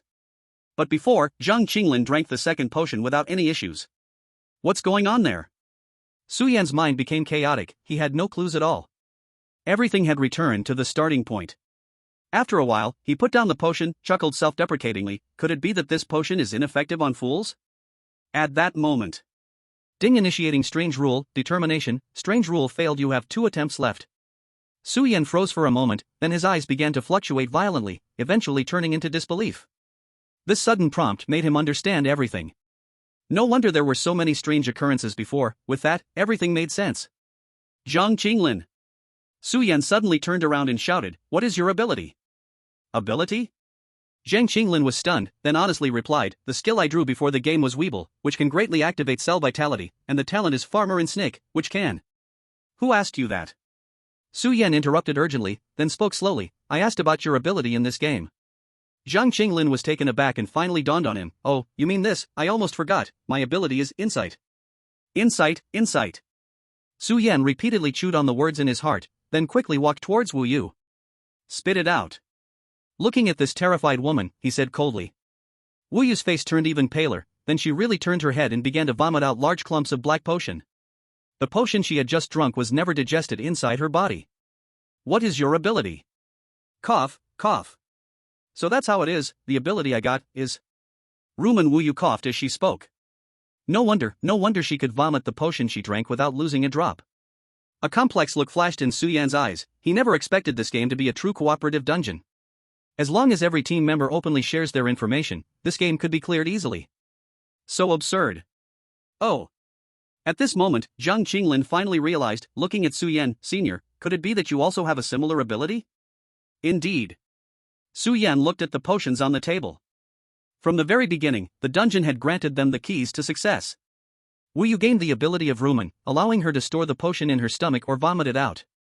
Zhang Qinglin obtained the ability of Insight, enabling him to see changes that only he could perceive. And Su Yan received the ability of Strange Rule, allowing him to apply Strange Rule to the potion's properties. Although he did not know what ability Tiger Lord received, it surely also helped them complete the potion game as soon as possible. It was supposed to be Wu Yu who tested the potion. With her ability to ruminate, she would not risk poisoning. Zhang Qinglin conveyed what he discovered through Insight to Su Yan, who ultimately deduced the truth of the potion. As long as they uncovered this truth, all of them could safely consume the potion. It sounds simple, but there were invisible traps set within. No one would readily disclose the abilities they obtained, especially in a game instance where death was a looming threat. This is the terrifying nature of humanity. Su Yan began to understand why the academy did not disclose these instances to students. Zhang Qinglin, what did you insight before? Su Yan asked. Zhang Qinglin did not speak immediately. Instead, he stood still, troubled, and thought for a long time before replying with concise words. First, when Wu Yu drank the first 1/10 of the potion, the liquid in my eyes turned into a murky substance. Let's call it poison for now. Second, when Tiger Yi drank the remaining 90% of the potion, I did not see any poison in the liquid. Third, when the potion was on the table and when I drank it, I also saw no poison at all. Zhang Qinglin pondered for a long time. This is very illogical. Why is that? In the corner, Wu Yu attentively listened to Zhang Qinglin's account, then racked her brain, aware that this was the final clue to clearing the potion game. But she quickly fell into confusion. Each deduction had extremely contradictory points, driving her utterly mad. Her talent was big-boobed but dim-witted, degrade. With every bit of growth, her charm increased while her intelligence correspondingly decreased. To have survived until now, she had already done her best. Chapter 25, The Strange Rule. After listening to Zhang Qinglin's summary, Su Yan's face showed contemplation. On the surface, Zhang Qinglin's description was filled with contradictions, but Su Yan did not think the other was lying. Perhaps there are no rules to the potion, but rather we are the ones to determine the rules of the potion. Ha? Zhang Qinglin looked puzzled. What do you mean? Su Yan walked to the long table and closed his eyes. He had only 2 chances left for the strange rule, but that was enough. Strange rule: when you believe the potion is not poisonous, then it is definitely not poisonous. This time, it was no longer a whisper in his ear. The entire game space echoed with the system's announcement. Ding initiating strange rule, verdict, strange rule successful. Rule established, 5 When you believe the potion is not poisonous, then it is definitely not poisonous. Ha? Just like that.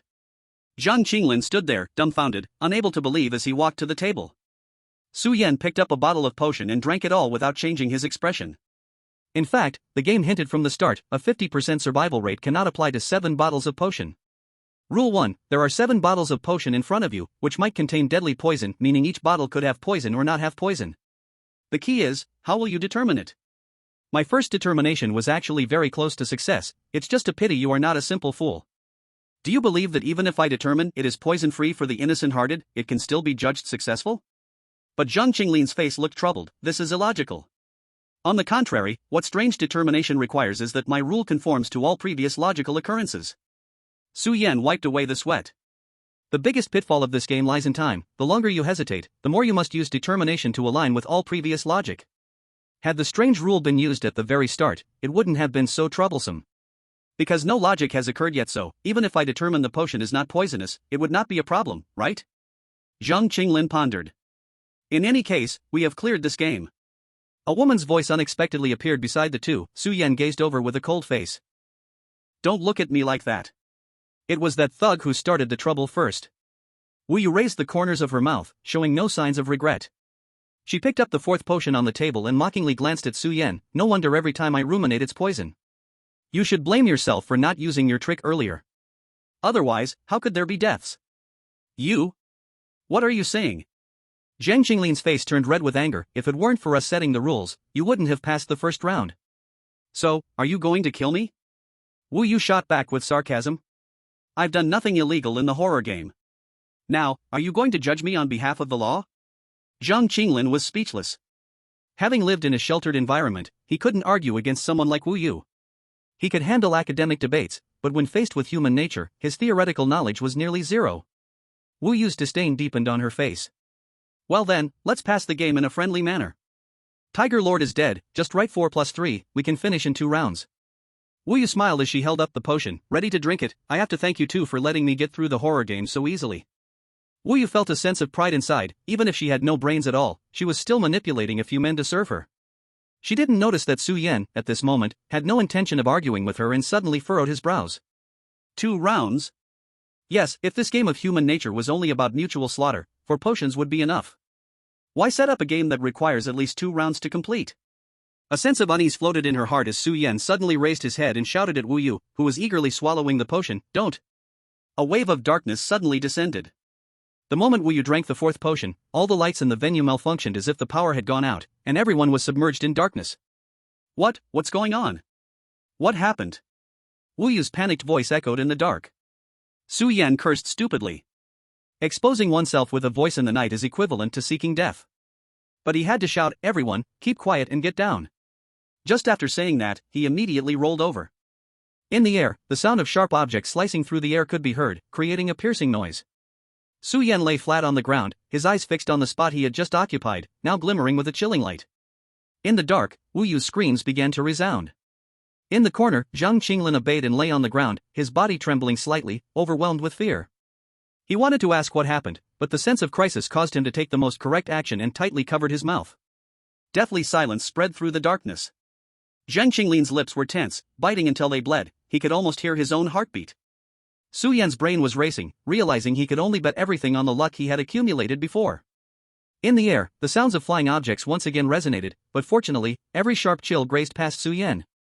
Zhang Qinglin also had strangely good luck, without any injury or screams, making him truly brush past death. The darkness lasted a full 10 minutes, and the light returned to the venue, the power restored to the light poles. Su Yan immediately got up, scanning his surroundings vigilantly, but there were no figures in sight. The surrounding scene was somewhat damaged, white bone spikes scattered everywhere. Ah! Zhang Qinglin screamed in horror. Su Yan's pupils flickered as his gaze fell on Wu Yu lying in a pool of blood, her lizard-like body still not fully returning to normal, but her chest had been completely pierced.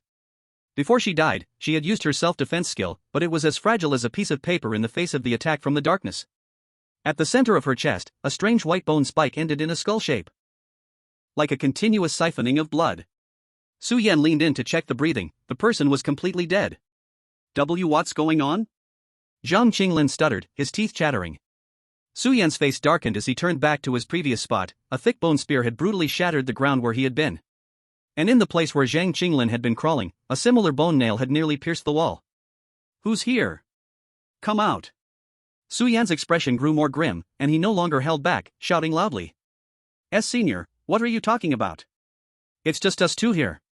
Zhang Qinglin looked around, pale as if frightened, and murmured, could there be a ghost here? No. There must be other players here. Su Yan interrupted, grinding his teeth. We've all been tricked by the rules. Chapter 26, The Farmer and the Snake.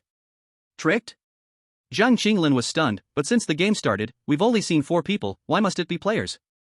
These attacks are distinctly targeting you and me. Su Yan pointed to the bone spear on the ground. Why are yours and Wu Yu's bone nails, while mine is a more lethal bone spear? This Zhang Qinglin hesitated, then suddenly thought of something, his face filled with terror. That person has been watching our movements. That's why they knew, Senior, that you posed a greater threat. Su Yan's face darkened, even Zhang Qinglin noticed the oddity, indicating the hidden person had no intention of hiding their thoughts. The information conveyed was ominous, the threat they faced could be far greater than they imagined.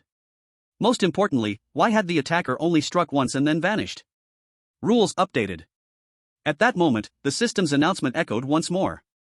Su Yan's expression changed, and he turned to look at the long table. Among the originally transparent 3 bottles of potions, one suddenly turned a horrifying pitch black. Rule 6, the last bottle of potion is fixed as poison nut. Su Yan's face turned extremely ugly, he understood why that person had stopped attacking. If he guessed correctly, the condition for the attack was at the end of each round. This was undoubtedly the worst possible situation. Currently, there were still 3 potions left on the table, while only 2 survivors remained. They still needed to go through 2 more rounds to finish the game, let alone the fact there was a potion of poison among them. And predictably, the next round's crisis time would not be just a few seconds, the worst case. Zhang Qinglin, if something happens later, you withdraw immediately, do you understand? Ha! But, Senior Zhang Qinglin seemed stunned, though he wasn't foolish, he understood. No buts.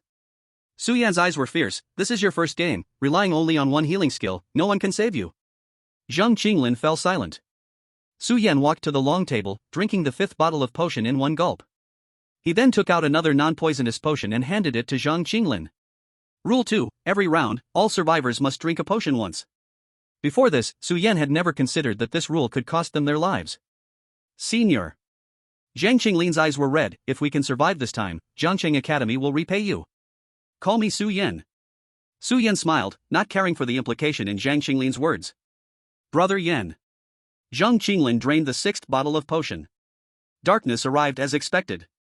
This time, there was no return to light. What, didn't expect you still have an interest in catching mice? This time, Su Yan no longer concealed his voice, speaking into the depths of darkness. The other party did not strike, indicating they did not want to kill them quickly. It also suggested that this darkness was permanent. Rather than passively waiting for death, it was better to pry more information from the other side. Hee hee, you're quite self-aware, little mouse. From the darkness came a somewhat seductive female voice. It was worth keeping you two until the end, sister really loves delicate little pretty boys like you. Yan, brother Yan, what should we do? Zhang Qinglin stammered. Is there any way for us to escape? Su Yan didn't respond, and a woman's voice in the darkness teased, what a pity, you all can no longer escape. Purification died so early, allowing me to enjoy a little more fun. Su Yan's heart sank to the bottom, the final answer had been revealed. Lord Tiger obtained the ability of purification, which should have been used on the last bottle of poison hidden in the rules. No wonder this hidden enemy was so fearless. How about this, I'll give you a chance. In the darkness, the woman's voice seemed to come up with an interesting idea. One of you drinks this poison, and the rest will naturally pass. One person sacrifices while the other two survive, how about that? Isn't it a good script? The woman clapped her hands, quite pleased with herself. Two voices of cursing sounded simultaneously. What the hell? You vicious woman. Why are you so cruel? Even a clayman has some fire left in him. Knowing he was doomed, Zhang Qinglin's angry voice rang out in the darkness. We're all players, why must you push us to our deaths? Can't we just pass peacefully? Peacefully. This was already the third time Zhang Qinglin had said such a ridiculous thing. As expected, the woman laughed uncontrollably. In the dark, who told you that our missions are the same? In the darkness, Su Yan understood something. You have been assigned to a different horror game, while our game is just a part of your game. Oh? What a clever little brother, you've made your sister a bit tempted, wanting to recruit you into our organization. Even so, that's no reason for you to kill at will. On the other side, Zhang Qinglin gritted his teeth in outrage. Reason? Hee, no reason is more sufficient than my own. In the darkness, the woman snapped her fingers. Who made it so that we are beyond law?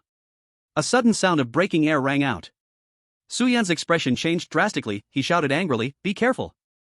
Fast, too fast. Su Yan had no chance to react. That woman was beyond what he could defeat at this stage. Pop, hiss. Two sounds pierced flesh, followed by a muffled groan of pain. Zhang Qinglin collapsed beside Su Yan. You bookworm. Su Yan felt around in the dark, his hand covered in warm liquid. Brother Yan, cough cough, my feet have been pierced.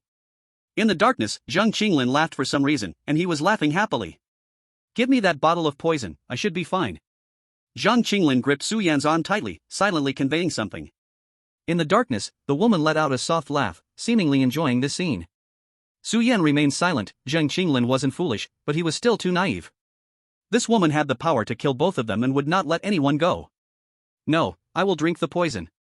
Zhang Qinglin's eyes widened, his hands waved excitedly, but Su Yan had already moved away, and he grasped at nothing.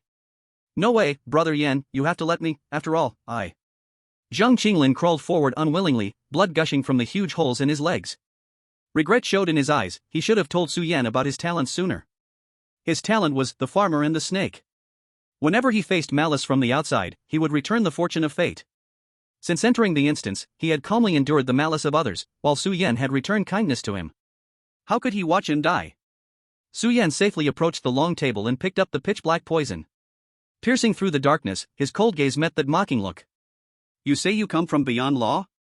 Chapter 27, Drink Poison, Quench Thirst. Oh? Little brother, are you also interested in beyond law? The woman cast a provocative glance.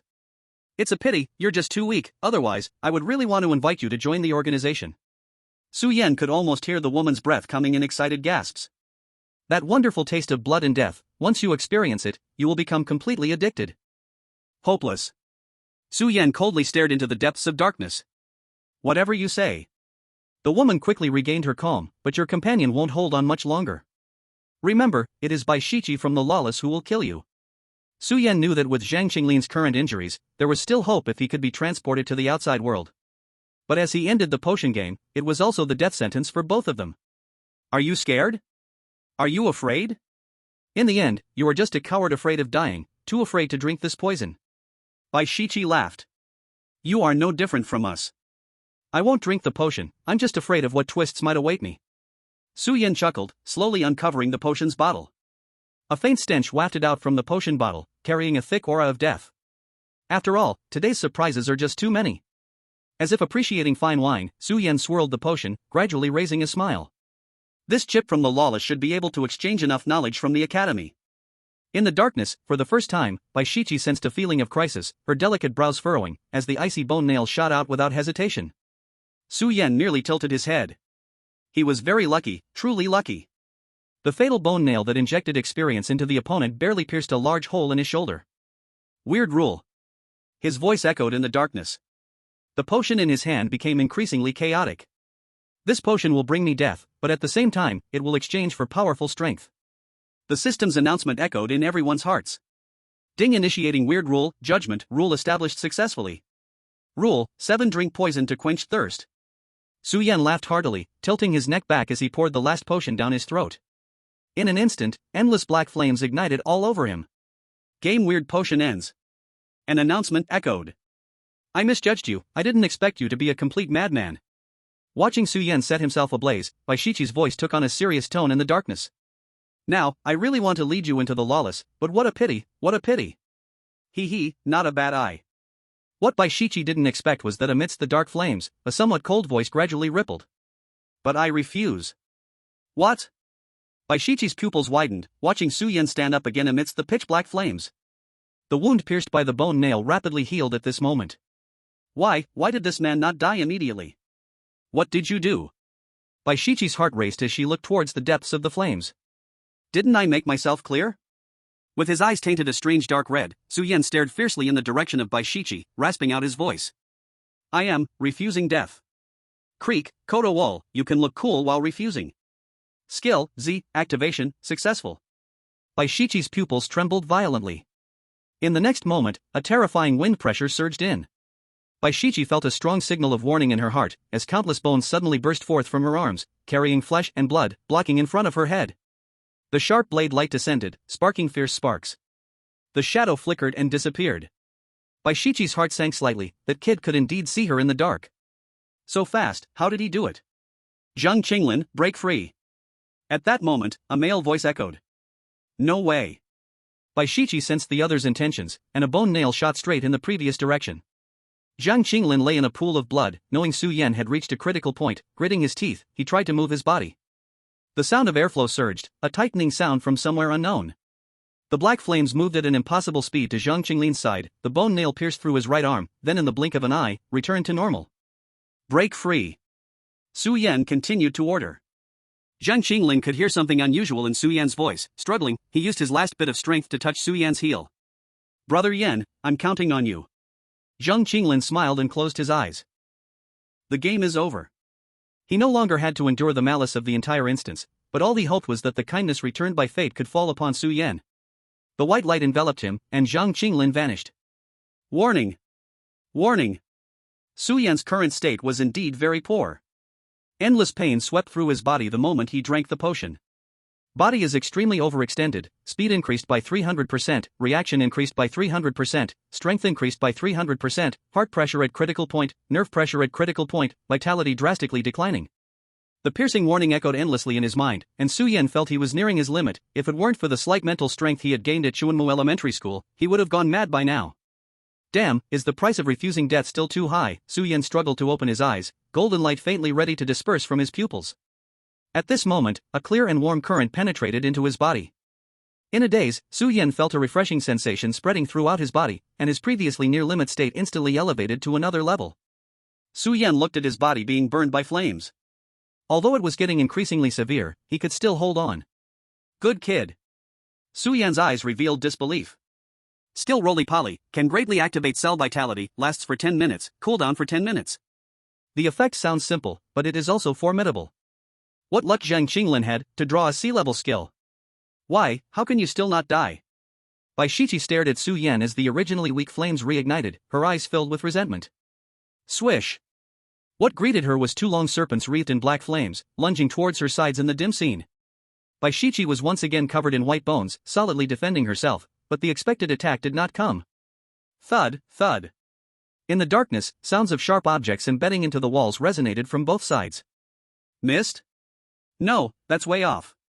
Baishichi's eyes widened in realization as she faced forward, a shape shrouded in dark flames charged at her. The sound of tightening ropes felt swifter than the wind at this moment, sending chills down her spine. What had just been preparation was now the true cold arrow. Chapter 28, Outside the Law. In the narrow street, Su Yan unleashed the black flames. Wearing the 3-dimensional maneuver gear, he moved like a ghost in the darkness, dual blades glinting coldly, launching a dense barrage of attacks. Baishichi was now covered in bone spurs, both large and small, hideous and terrifying. Yet no matter how Su Yan attacked from any tricky angle, she could effortlessly block it. She was gambling, betting that Su Yan's abnormal state right now could not possibly last. So she stood still, knowing that the opponent had long seen through her lack of night vision ability. Acting blindly would only reveal a flaw. But regardless, she had chosen the most correct response. It's useless. Baishichi gradually calmed down and let out a light laugh. For this B-level skill Bone Pulse, I nearly lost my life in the last instance. This is a B-level skill. Those at the top rely on a combination of an A-level skill and multiple B-level skills to unleash terrifying strength. And I am just a little bit worse than them, and you alone cannot defeat me. You might as well quit the game early, and I will spare your life. In the darkness, Su Yan, who had been moving all alone, spoke. The ability to generate bones, strong defensive power, extremely high lethality, plus certain self-protective skills. Is this the B-level skill? Baishichi was stunned. Not because Su Yan had analyzed her skills in detail in such a short time. But because. Why did Su Yan's tone seem to imply that he was somewhat disappointed with this B-level skill? Even contemptuous. This skill was strong enough, why weren't you satisfied? Are you really just going to let us two small fries go? As someone outside the law, isn't that quite embarrassing? At this moment, Su Yan spoke again. Baishichi's expression slightly changed. She calmly said, anyway, you won't be killed right away. You're a clever guy, and you'll be famous sooner or later. She hit it well, but Su Yan was already 90% sure when he opened his mouth. He smiled. Stop lying, you're scared. Your own horror game is about to fail, isn't it? Baishichi's face showed panic in the darkness. How did this kid find out? You've admitted that our game content is also part of your game. Su Yan's voice was like a ghost, chilling with the aura of devouring darkness. If your task is to kill players, then what if you are defeated or even killed by a player? If I make you fail your task here, doesn't game settlement as the victor belong to me? Su Yan's gaze was as cold as that of a predator, closing in from all directions. Baishichi's pupils trembled. For the first time, she felt a sense of retreat, but before she could react, a flash of cold light filled with killing intent finally broke forth at this moment. This is bad. She got distracted. In this verbal mental battle, she was unexpectedly outmaneuvered. Coldness surged up, pressing against her spine. Baishichi's eyes showed terror, but they soon rolled back, and her lips twisted into a cold smile. Countless skeletal barbs shot out, transforming into a sharp bone forest that pierced in all directions. Su Yan's body flew out in the darkness. The surroundings fell into chaos before returning to silence. Baishichi was no longer in a vigilant stance. Elegantly, she followed the sound and slowly walked towards the fallen Su Yan. The opponent was already lying in a pool of blood. Naive boy, if you think I'm only this capable, you're dead wrong. Your means of movement and lethality, I can see clearly the only chance you had to injure me. Baishichi laughed as she locked onto the coughing Su Yan in the darkness. Several bone nails pierced through, pinning him to the ground. And this is merely the only wound you could inflict after using all your strength. Baishichi touched her cold neck, dipping her index finger into some blood and tauntingly holding it up to Su Yan's face. Just now, Su Yan's clever strike left only a small cut on her neck. Now, the potion's effect has ended. How ridiculous. Who gave you the confidence to think you could defeat me? Baishichi patted Su Yan's face. However, in the darkness, the man beneath her looked at her with an extremely interesting gaze. Defeat you? No, I have no confidence at all, Su Yan said with a smile. The only confidence I have is to leave a barely visible wound on the back of your neck. His words echoed hauntingly in the darkness, making one feel a chill. What do you mean? Baishichi felt a surge of unease, her eyes widened in sudden astonishment. Her body lost control, and she fell down without warning. This is a paralysis effect, the shadow, standing up soaked in blood, answered her disbelief. Su Yan patted his waist-mounted gear. Fortunately, you couldn't see my equipment in the dark, otherwise I wouldn't dare gamble here. If you had any defenses up, I would surely be dead, but fortunately, you couldn't guess the special effects of my gear. 3D Maneuver Gear Effect 1, inflicting damage on the enemy's neck has a chance to trigger paralysis. And no way, you actually dared to gamble with your life on the probability of that triggering? Baishichi's voice finally trembled with fear. In the past, I definitely wouldn't dare. Su Yan drew his knife and felt his way towards where Baishichi was. As the potion's effect waned, he also lost his night vision ability. But today is different. My luck is very good, better than I imagined. Under such great luck, if I don't dare to gamble at all, doesn't that mean, during the many rounds of horror games to come, without luck I wouldn't even deserve to live? In such a situation, the probability of paralysis, even without explanation, is 100%. Let alone me. I found it. Su Yan paused his words. Several wounds on his body were bleeding, but he smiled easily. In the darkness, he touched Baishichi's neck. Feeling the approach of death, Baishichi finally lost her composure and screamed in fear. Even so, you just cut a little flesh, that's not harm. You're a malicious bug. No. Su Yan pressed the tip of the knife against Baishichi's neck and said calmly.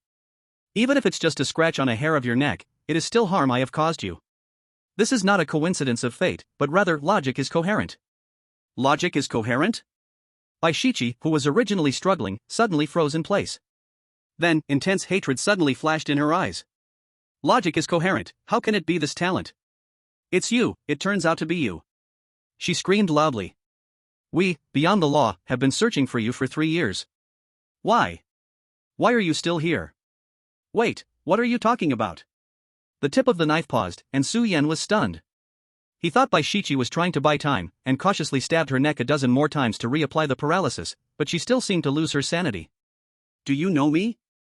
Su Yan asked. Just wait. Since you're still in this horror game, beyond the law will eventually find you. What awaits you will be a fate countless times more brutal than mine. Baishichi did not answer, instead, she looked toward Su Yan, her eyes filled with loathing white light. Not good. Su Yan felt a tingle in his scalp and retreated deeper into the darkness. The next moment, Baishichi's body exploded right before his eyes. Chapter 29, Spoils of War. Smoke and dust filled the air. Previously, Su Yan had no concept of a human bomb until today when he finally understood. The lethality might vary from person to person, but the shock factor was absolutely at a wow level. Baishichi's self-detonation released energy for several dozen seconds. During this time, Su Yan managed to pull away quickly, so he did not suffer another heavy injury, only the feeling of being covered in bone fragments was unpleasant. Not only psychologically, there were countless tiny scratches appearing on his face. But compared to saving his life, this was considered light. Fortunately, I had enough luck saved up before. Su Yan felt lingering fear. The nearby streetlights finally lit up. The game Hidden Dark game has ended. Another system broadcast confirmed to Su Yan that Baishichi was thoroughly dead this time. After all, there were not even any bone fragments left. Is this how you beyond the law all like to die coolly? He had suffered, and Su Yan could only do a simple treatment on his wounds on the spot. Fortunately, Zhang Qinglin's Weeble Wobble effect was still active, and with the previous potion's enhancement, his wounds healed quickly. Su Yan stepped over piles of bloody, stinking remnants and walked towards the center of the flesh. At the site of the earlier explosion, several items remained. In the horror game, players' skills and talents dissipate upon death, but equipment remains. This is also the reason players must be careful of their surroundings in the game. The equipment players can obtain often can only be acquired at the game's conclusion. Thus, equipment in the game is very scarce. Among the 3 players that died on the field, only Baishichi left behind a few items. Su Yan pinched his nose and pushed aside some remains, curiously picking up a bag of packaging on the ground. It was a bag of light yellow balls, wrapped in a mesh bag, with a cartoon peach pattern stuck in the middle. Item, Momotaro rice balls, E grade. Effect, after throwing the rice ball, it will be eaten by nearby normal animals. After eating, they will completely obey the words of the person who threw the rice ball. This effect is ineffective against humans. Note, a magical technological product from the 22nd century, it seems future people also have the troubles of having pets. Equipment really comes in all kinds of ways. Su Yan shook the bag with about 30 rice balls left in it. He then picked up an antique brass handgun lying next to the rice ball, an old-fashioned revolver loaded with 3 bullets. Equipment, Faithkeeper Revolver, D-Class. Effect 1, initially fixed with 3 bullets in the chamber, replenishes 1 bullet every 3 hours, lasting for 1 dungeon. Effect 2, pulling the trigger, if a bullet is fired, it can establish a faith in the target, with intensity depending on the remaining bullets in the chamber. Slash if no bullet is fired, the hatred of religious creatures towards you plus 20%, madness plus 20%. Note, sometimes, passing on fire can also be done in a modern way. A controllable buff machine, not bad. Su Yan nodded in satisfaction. Although the cooldown for Effect 1 is a bit long, it should yield decent returns in a long dungeon. After picking up these 2 trophies, all that remained on the ground was one item that had not shattered, a pitch-black eerie ghost emblem, engraved with a deep red 17. Su Yan's gaze grew heavy. Most people pulled into horror games are ordinary civilians forced to survive, but there are some exceptions among them. The Outlaws is one such organization. From the bits of information he got from Zhou Ming, it is an extremely mad, bloody group. Can he really believe what Baishichi said before she died? She seemed to truly know her talent? Moreover, the entire Outlaws is implicated. What is really going on? No matter what, I've built up a feud with the Outlaws now. If I ever run into them, I won't just sit by and wait. Su Yan fiddled with the badge in his hand. There was no system prompt, but after trying, he could place it in the inventory. After pondering, he used the small hint hand on the badge. Underworld badge, an artificially created unique item, seems to be able to establish a connection with a designated space. Portable items in the game can actually be artificially manufactured? Su Yan's eyes flickered, gaining some useful information. However, he was still confused about this so-called designated space and how to use the badge. He still knew too little about the outlaws. Previously, Su Yan might not have cared too much, but Bai Shichi's abnormality before her death had planted a seed in his heart. No wonder they say in horror games, knowledge is more important than anything. Su Yan sighed lightly. End game. A white light enveloped Su Yan. In a flash, he completely vanished from that crossroad. Everything in the street restored to its original state. In the game space, crimson moonlight poured down. Congratulations, player, you have cleared the dungeon Cunning Potion. This dungeon settlement, main quest *1 worldview, none. Game rating, excellent. Would you like to settle rewards? This dungeon was relatively simple, with no established worldview, the main difficulty being cooperation and survival among the team. 2 people died in the dungeon, which likely affected the rating. If Su Yan had not completed the Cunning Potion in the first round, the rating would probably be even lower. He didn't delve too deep into it and chose to settle. Please choose one of the following rewards to obtain. 1. In the next dungeon, gain a 50% boost to all attributes. 2. Advanced knowledge of partial information for the next 3 dungeons. 3. Retain 1 skill obtained in the game. Su Yan hesitated for a moment. Each time a game is cleared, the rewards are fixed at 3 options, but the contents are random. This time, it was a good thing that there was no refreshed safety time for him, providing more room for choice. However, Su Yan didn't ponder too long. He directly settled for reward 3, retaining Taga, Kachuawalu in his skill bar. While reward 1's boost is certainly good, the increase in early game doesn't suffice in dungeons. Reward 2 is quite the opposite, knowing the dungeon's content in advance can often be worth more than any of the rewards. As far as Su Yan knows, the inspectors of the academy exist to settle these types of rewards.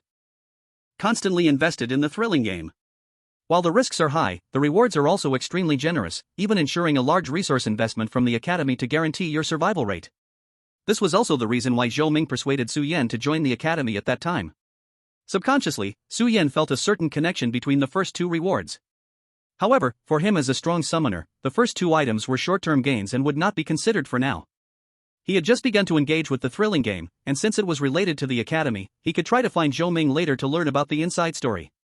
Although the skill in his hand was only E grade, the identification effect between friend and foe hidden in the skill could not be missed. The rewards were quickly calculated and settled. Then, another page popped up. Chapter 30 New Summon. Triggering additional side mission Hidden Dark Game reward, do you want to settle? It really worked? Su Yan looked incredulous. Hidden Dark Game. As expected, this was the thrilling game loaded by Bai Shichi. According to what Bai Shichi revealed, this time he participated in a team-based cooperative game, while Bai Shichi was aiming to slaughter players in another game, closely resembling a confrontation type. Trap Potion, participating players versus Bai Shichi. That kind of feeling. However, to balance the power gap, the game must have imposed certain restrictions on Bai Shichi. For example, turns and the amount of force that can be used each round. To a certain extent, it's a strategy for the players to counter the opponent's force. On the surface, only Bai Shichi created the main quest to kill players, but if the successful ones were on the other side in a game, right? It seems that in special side missions in the future, I have to be careful of players trying to snatch rewards with malicious intent. Su Yan's vigilance toward thrilling games has risen to another level. His finger clicked on the claim button. Please choose one of the following rewards to receive. 1. Save time, 2000 days, not selectable. 2. Randomly strengthen 1 skill in the skill bar. 3. Randomly obtain a summon of E grade or above. Summon. Su Yan's expression shifted slightly. He thought of Old Shui from the initial mission. Without it, he would probably have failed the mission in the Godless Village. Unfortunately, after the mission ended, Old Shui seemed to have stayed in the mission. Just like the name he gave Old Shui, although he successfully saved Old Shui's life, it also meant he couldn't observe Old Shui anymore. Now that he thought about it, if he had named Old Shui Tom Cat, would it have been better? But considering Old Shui was an orange cat, that name might not have been logically coherent either. Regarding summons, Su Yan only remembered the basic knowledge publicly shared by the academy. Now seemed like a good time to try. Su Yan glanced at the 3 skills in his skill bar. These skills basically produced some extra effects when combined with talents. The priority for leveling up was not very high. Draw a summon. Making his decision, Su Yan did not hesitate any longer and chose reward 3. A beam of white light gathered and formed in front of Su Yan. Summons in the game space appeared in the form of cards and could only be summoned in the game missions, just like skills, effective only in the game. At this moment, Su Yan was holding a greenish card, staring intently. His expression suddenly became strange. This TM. On the card was a green creature with a head resembling a cannon. Summon, P-Shooter, D grade. Description: a unique plant grown by Dave's family, which has great lethality against zombies but can only attack in front. Note: trust me, don't try to pry food out of its mouth unless you also want to become a zombie. Very well, the first time a plant comes to my Zen garden for a feast. Su Yan quipped. He had played PvZ when he was very young, but at that time his family was not well off, and he couldn't afford a computer, so he could only indulge at a friend's house. When he grew up, he could only see the game Plants vs. Zombies in various short videos, and then he learned that there were various versions. Now this familiar yet strange card appeared in his hand, making him feel a bit sentimental. Forget it, I'll study it properly in the next instance. Facing the red moon into space, Su Yan said goodbye to this world once again. Return. White light surged, and Su Yan returned to his dormitory. Now it is BJ time 1800 hours. Glancing at the clock, it was not much different from when he entered. The time flow in the horror game seemed to be much faster than here. At this time, the teachers in the academy should be off work, right? Su Yan stretched lazily. Although the academy's infirmary is open all day. His injuries were not severe, so he decided to go out for a yellow braised chicken meal and head to the infirmary and the instance recording room tomorrow. The yellow braised chicken in Jiangcheng Academy's canteen was not luxurious, but it was spicy enough, with thick and fragrant soup. Su Yan enjoyed his meal very much. The crowd during dinner time was much smaller than usual. Su Yan's ears perked up as he heard that there seemed to be some trouble at the academy infirmary, and many leaders rushed there. It's so lively? Luckily, I didn't go. Su Yan thought to himself, suddenly puzzled. When did my hearing become so good?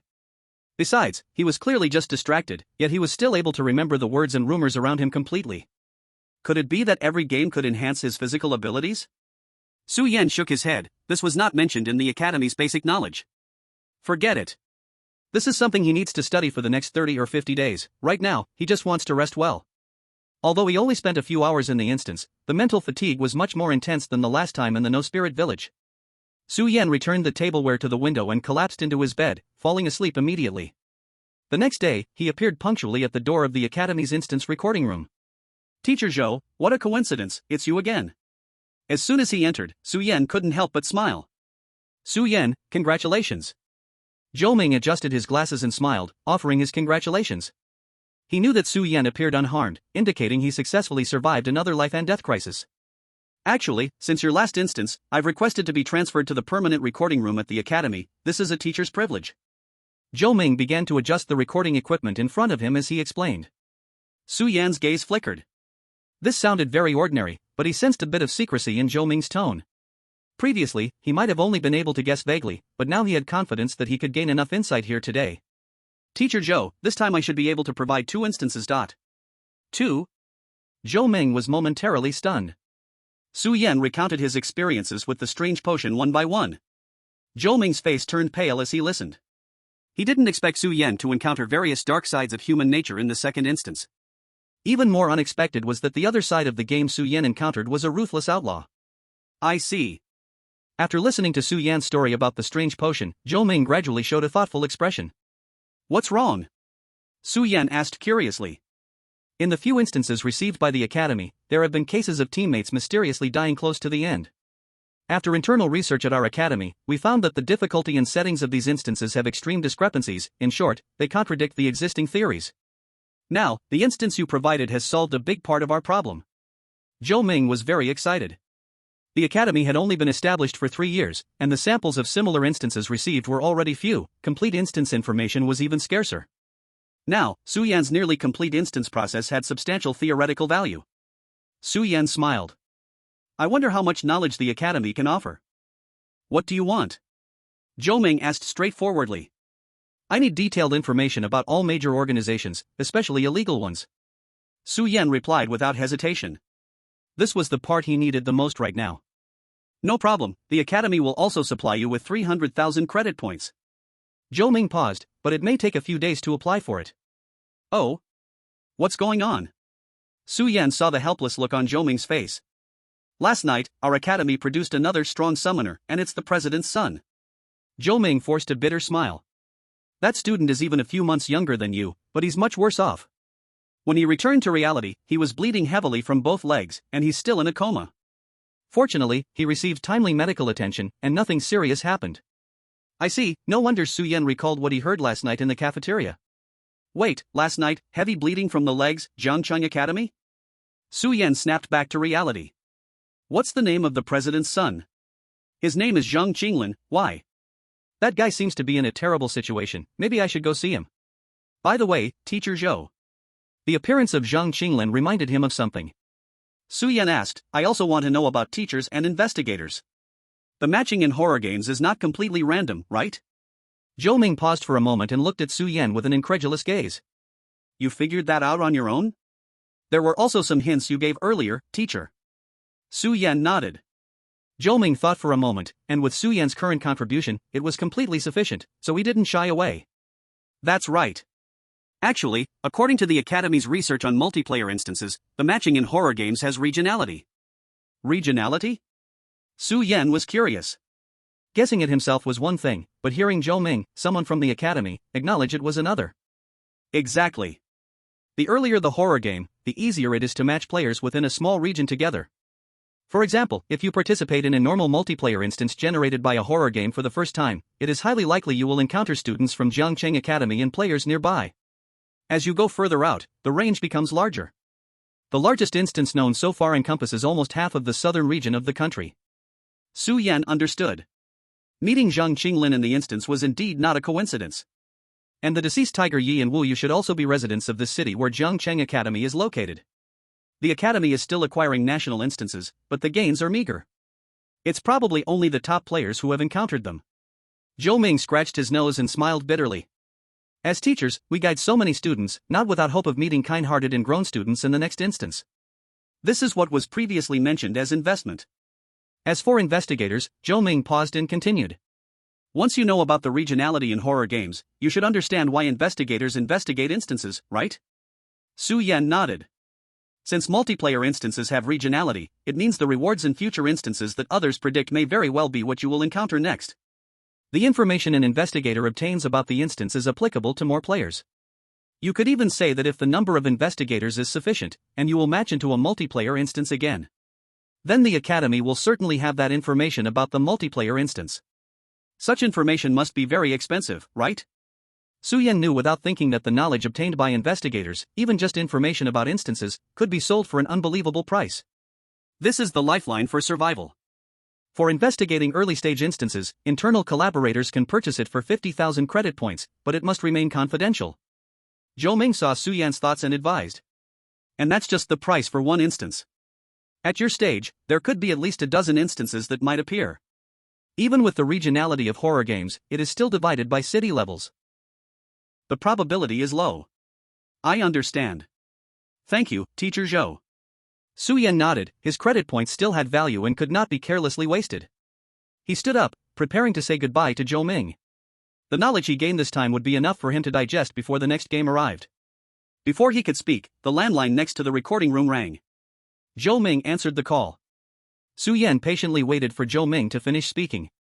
Unexpectedly, Zhou Ming's expression gradually changed, and after hanging up, he looked at Su Yan with a strange gaze. Su Yan, I just received news that Jiangcheng Academy will offer you 3 rounds of multiplayer instances for free next. Su Yan was stunned. Then he quickly understood what was happening. Zhang Qinglin woke up? Jiangcheng Academy, Infirmary. As dusk approached, Su Yan walked into a delicate single-patient room, holding a plastic box containing yellow braised chicken. Yan Gu. Zhang Qinglin, sitting on the hospital bed, looked bewildered but then brightened up. You really are a student of the Academy. Su Yan glanced around, there was no one in the ward, which was expected since he figured it was not long after mealtime. Yan Gu, since you came, why are you bringing food? That's too polite, I've already eaten. Zhang Qinglin expressed his gratitude. Su Yan pulled a chair next to the bed and sat down, unpacking the yellow braised chicken. He just sat there and started eating. No, the cafeteria is too crowded at meal times. It's much more spacious here to eat, plus there's air conditioning. Zhang Qinglin. Turns out he was the one overthinking it. How's the injury? It's okay, it was serious when I first came out, but with professionals handling it, it's healing quickly. That's good. The two chatted casually. From Zhang Qinglin, Su Yan learned that his father, the principal of the academy, was very grateful because Zhang Qinglin's life was almost given by Su Yan. And Su Yan did not pretend, telling Zhang Qinglin that what the academy provided was very helpful to him. Then he prepared to take his leave. Yan Gu, if we are matched together next time, I will do anything for you. Zhang Qinglin said. Just live well. Su Yan smiled, besides, next time shouldn't be a multiplayer instance. Yan Gu, how do you know? Just a guess. After all, the wealth that can be accumulated from continuous rounds of multiplayer instances is incredibly vast. The existence of region means that multiplayer team matches have a chance of realization. However, it requires connecting all players in the same matchmaking time slots, close dungeon counts, and still within the same region. It's undoubtedly a terrifying financial burden. But that doesn't mean no one can achieve it. Su Yan did not express his thoughts since the academy valued logic over reasoning. At this moment, he thought of something and turned his gaze towards Zhang Qinglin. He asked. By the way, do you think it's possible for someone in the game to have the same talent? Chapter 32, Black Bear Detective. 40 days later. After leaving the ward, Su Yan dedicated the remaining time entirely to studying various materials provided by the academy. Among them, he paid special attention to the materials on Beyond the Law. The more he read, the more his heart raced. This could be described as a terrifying organization that encompasses the whole country. The darkness normally suppressed in reality is released by these people in the game. But compared to the chaos of the lower levels, the madness of the core members is the most horrifying part. Each core member almost has a bounty on the dark web, with their biggest similarity being that they use numbers as names. The Bai Shichi that Su Yan dealt with was one of them. The higher the ranking in Beyond the Law, the more terrifying the power. It is said that one of the top 5 once tortured hundreds of people in a large-scale multiplayer instance, a truly horrifying case. As for the reasons why Beyond the Law has been conducting terrifying actions in horror games for a long time, the Academy does not know, and it is possible that the intel is simplified. Zhangcheng Academy is just one of the 7 academies nationwide, evenly distributed all over the country. After understanding some intelligence about Beyond the Law and other factions, Su Yan picked up the many-player instance and some more complex game instances provided by the Academy again. Even if he wouldn't enter the many-player instance next time, this information was very valuable for reference. Time flowed by unknowingly and abundantly. In the meantime, he took a break from the academy and spent all his 400,000 credit points. Finally, on the 41st day, Su Yan was pulled back into the horror game again. Game instance Mine's Ghost City loading. Instance type, reasoning. Available skill draws, 3 refresh times, 0 draw immediately. In the familiar red moon space, Su Yan looked at the number of skills in this game, his eyes slightly narrowing. This time the game actually provided 3 skills. This isn't exactly good news. There's no free lunch. The provision of skills implies a certain level of complexity in the game. Su Yan patted his pocket to confirm everything was still there, and didn't hesitate anymore. Draw skills. The selection box opened, and this time it was a 5-choice, 3 selection option. Su Yan first eliminated 2 skills that were less versatile and a bit costly. Skill 1, Other People's Children, E-Level. Effect, you can shape a perfect, brilliant, selfless, excellent peer, causing them childhood trauma, enhancing their sense of frustration for 10 minutes. Note, I always believed in the existence of that rival, until one day I threw a stone at my neighbor's window, after which my dad beat me with a 7-wolf belt for a full 10 minutes. Skill 2, We Are Professionally Trained, F-Level. Effect, you cannot show a smile in front of others, but your laughter is loaded with mockery. Note, a technique researched and developed by 2 professional police officers throughout their lives, hoping it helps you. The other 2 skills were much more practical. Skill 3, I Have a Friend, E-Level. Effect, you can conjure a friend's avatar, they cannot see their face but will act according to your will. Conversely, most people will doubt that your friend is actually you. Note, that is not a friend, that is a hero who pulls my face down to seek various spiritual food. Skill 4, Infomercial Acting, E-Level. Effect, you can freely control your facial expressions and create convincing expressions. Note, wake up, where are there any professional actors in TV dramas anymore? When it comes to acting, I only trust the actors in infomercials, everything looks true, they're professionals. Su Yan noticed. The 4th skill might lean more towards realistic skills. So even if it conflicted with the 5th skill, he still decided to keep it. Finally, his eyes lit up as he looked at the last skill. Finally drew a D-level skill. As the number of instances increased, the quality of skills indeed gradually improved. Su Yan was so excited mainly because this time the skills drawn were not useless like Rich Lady, Hungry, Rice, but incredibly practical. Skill 5, Hawaiian Training Camp, D-Level. Effect, you can designate a skill, and for 10 minutes, you will gain expert level techniques in that skill. That skill can only be used once within an hour. Note, don't ask, just know that my dad taught me this in Hawaii. Satisfied, Su-Yen dragged the 3 skills into his skill bar, ready to enter the game. Now, his skill bar was, a few soul hall elders, F level, /hint giving hand, F level, /tidbit, tokala, E level, /I have a friend, E level, /infomercial acting, E level, /Hawaiian training camp, D level. His equipment bar was, 3-dimensional maneuvering device, 73%. D level, /Mamataro rice ball, E level, /believer's revolver, D level, /underworld emblem. He could be considered to have officially passed the beginner phase and felt a lot more solid. Thanks to the heartfelt support from the kind friends outside the law. Horror game begins. After punishment, Mine's Ghost City. Assistant, wake up, assistant. As soon as he entered the instance, a deep voice sounded in his ear. Su-Yen turned his head in confusion and was immediately startled. Hey, what monster is this? Su-Yen didn't want to shout. But when a black bear as tall as a person is speaking directly to your face, anyone would be shocked, right? Monster? Don't compare me to those dirty things. The black bear rolled its eyes in a very human way. Only then did Su-Yen take a good look at the black bear's appearance.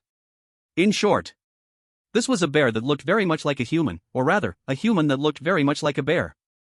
Every move it made was quite human-like, and more importantly, this black bear was dressed in a very gentlemanly suit, complete with a matching cane. It gave off a sense of wise stability. What is this, Zootopia? Do you want me to help you catch the deputy mayor? What nonsense are you talking? The black bear looked puzzled and then waved its hand impatiently. All right, don't waste time. Assistant, we've got work to do at the detective agency tonight. The black bear detective took out a pipe from its thick fur, lit it carefully, and didn't wait for Su-Yen to respond. It swaggered down a street in a confident manner. Su-Yen was stunned for a moment and hurriedly followed. He looked around at the surrounding environment. On this pitch-black night, neon lights illuminated the shadows of the city, and countless modern skyscrapers loomed tall. He and the black bear detective were walking down a remote and deserted street. After a few turns, they finally reached their destination. It was a quite luxurious residence, painted entirely in white, like a mansion of the wealthy. In front of the ominous wooden door, Su-Yen instinctively took a few steps back. Through the crack of the door, dark red blood was gushing out like a waterfall. Chapter 33, Legendary Reasoning. The black bear detective seemed to ignore the blood at its feet. Calmly, it walked up to the door and knocked. Officer White Bear. The door opened, releasing a stench of decay. Su-Yen's eyes widened, his scalp feeling numb. The one who opened the door was not the white bear in uniform as he expected. Instead, it was a floating head of a woman, her face pale. The skin on her entire head was swollen and clustered together, as if it had rotted from being soaked in water. Welcome, Black Bear Detective. I am the maid Karen of this residence, the maid's head said, her expression vacant. The black bear detective nodded and gestured for Karen to lead the way, bringing Su-Yen along behind. Do not trust anyone right now. As they walked, the black bear detective taught Su-Yen in a lecturing tone, looking serious. Before the truth is revealed, every ghost in this haunted house might be the killer. Su-Yen's expression was blank, completely unable to absorb the information. Looking at the floating head of the maid in front, he only felt a throbbing pain in his teeth. Even if they had become ghosts, how could there still be a murder? Sorry to keep you waiting, Officer White Bear. The two entered the living room, and as soon as they walked in, a terrible stench filled the air. A humanoid white bear in a police uniform was drawing white lines on the ground. Officer White Bear turned around, his expression relaxing. You finally arrived, Black Bear Detective. This time, we will need your help. This strange case is an unprecedented challenge in the whole city. What happened? The Black Bear Detective's gaze deepened right away. He knew that his longtime partner was always thorough, and it seemed that tonight's case was indeed a bit tricky. Su-Yen stood in the middle, watching the interaction between Officer White Bear and the Black Bear Detective, feeling unable to join in. However, the good news for him was that there was no immediate danger to his life. The incident happened 3 hours ago. Officer White Bear's words pulled him back to reality. Following Officer White Bear's furry finger, he and the Black Bear Detective looked at the ground, where a corpse was surrounded by white lines. It was a headless corpse dressed in an old, yellowed maid's outfit. The abdomen of this headless body had a large hole, spilling out a disgusting mixture of red fluid all over the ground. The body of the maid was brutally decapitated, and a large amount of internal organs were missing. Was it an outsider who committed the crime? Black Bear Detective spoke concisely. White Bear Officer immediately understood Black Bear Detective's meaning and shook his head. In this family, there are 3 ghosts, the neighborly relationship is harmonious, and there are no signs of external intrusion. Unfortunately, Mr. and Mrs. Owen did not witness the crime happening. As Su-Yen listened, he couldn't shake the feeling that something was off. He opened his mouth wanting to say something, but Black Bear Detective suddenly extended his large bare paw, signaling Su Yen to leave this to him. Su Yen let out a sigh of relief and watched as Black Bear Detective spoke with a profound gaze. Then, it seems the suspect is between the male and female host. The key issue lies here. White Bear Officer rubbed his head, feeling a bit annoyed. At the time of the incident, the female host was preparing dinner in the kitchen. The male host was reading the newspaper in the bedroom. However, the maid died in the living room. Both have solid alibis. What? Black Bear Detective suddenly stood up, disbelief shining in his eyes. His body began to tremble violently. If that's true, then this case is simply unprecedentedly bizarre.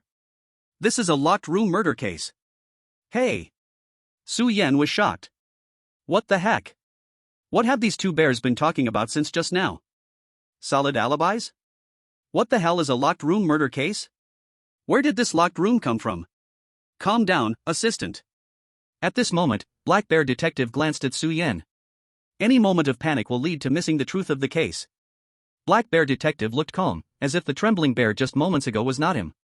Su Yen found it laughable and was about to argue with Black Bear Detective. So, Black Bear Detective, have you found the truth of the incident?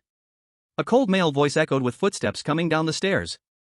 A pale-skinned man holding a newspaper walked down from the second floor. His eyes seemed to have one removed, leaving only a dark hole, oozing black blood. His legs appeared almost transparent, drifting down the stairs. Clearly, the male host of this residence was also a ghost. Mr. Owen. Black Bear Detective frowned. This case is very mind-boggling. Do you really have no other clues? Years of detective instinct made him sense the criminal aura from the male ghost in front of him. Owen showed no sign of panic, instead wearing a victorious smile. Unfortunately, at the time of the incident, I was reading the newspaper in the bedroom, and my wife can verify this. Likewise, at the time of the incident, I can confirm my wife was in the kitchen preparing dinner. As Owen spoke his contradictory words, he threw a provocative look at Black Bear Detective. If you have made no progress, may I ask if you can close the case? I still have to enjoy a meal with my wife. Black Bear Detective's eyes revealed unwillingness. If he could not find a breakthrough in the case, then finding any clues about the criminal afterwards would be nearly impossible. An almost impossible crime scene, flawless alibis. I never expected to encounter such an exceptionally intelligent criminal. Black Bear Detective hunched his bare back, looking dispirited. Could it be that I have to give up? Is there no possibility of the couple testifying falsely for each other? At this moment, Su Yen finally couldn't help but speak up. This detective play, absurd as Mickey Mouse's house, truly made him feel awkward down to his toes. Since it couldn't be stopped, he might as well be part of it. What? White Bear Officer and Black Bear Detective's bodies shuddered at the same time, exchanging terrified glances. With a clatter. Even the newspaper in Owen's hand fell to the ground in shock, his face displaying unprecedented panic. I see, there is indeed such an unexpected method of committing the crime. Black Bear Detective's eyes shone with excitement. Look at Su Yen. Assistant, your eyes are as sharp as a hawk. Su Yen. Chapter 34, Sophistry and Judgment. Wait a moment. Owen's tone suddenly rose, and he strode up to Su Yen, staring at him fiercely. No matter what, this is just your guess as an assistant, right? What evidence do you have to prove that it was us two? Speaking of evidence. Su Yen's face looked a bit strange, one hand pointing toward the kitchen door. Isn't that it? The half-body of the lady of the house floated out of the kitchen, holding a bowl of steaming stew. The blood-red stew was still steaming, and you could vaguely recognize chunks of liver floating in the bowl. Officers, fresh ghost liver, would you like to try some? Mrs. Owen's hands were covered in blood as she smiled at them. Evidence, assistant, do you mean? Seeing the two foolishly confused, Su Yen sighed and walked over to the lady of the house. He used a ladle to scoop out the blood-colored liver piece by piece. What is this? How could there be such a method? Detective Black Bear and Officer White Bear both cried out in surprise. In the living room, the head of the maid, Karen, floated in midair, blankly watching all of this. And Su Yen twitched his mouth. All right, gentlemen, do you have anything else to say? Officer White Bear looked harshly at the master of the house. His vengeful eyes seemed to see through everything. But Su Yen still overestimated him. No, officer. After a moment of calming down from his previous panic, Owen suddenly showed a cold smile.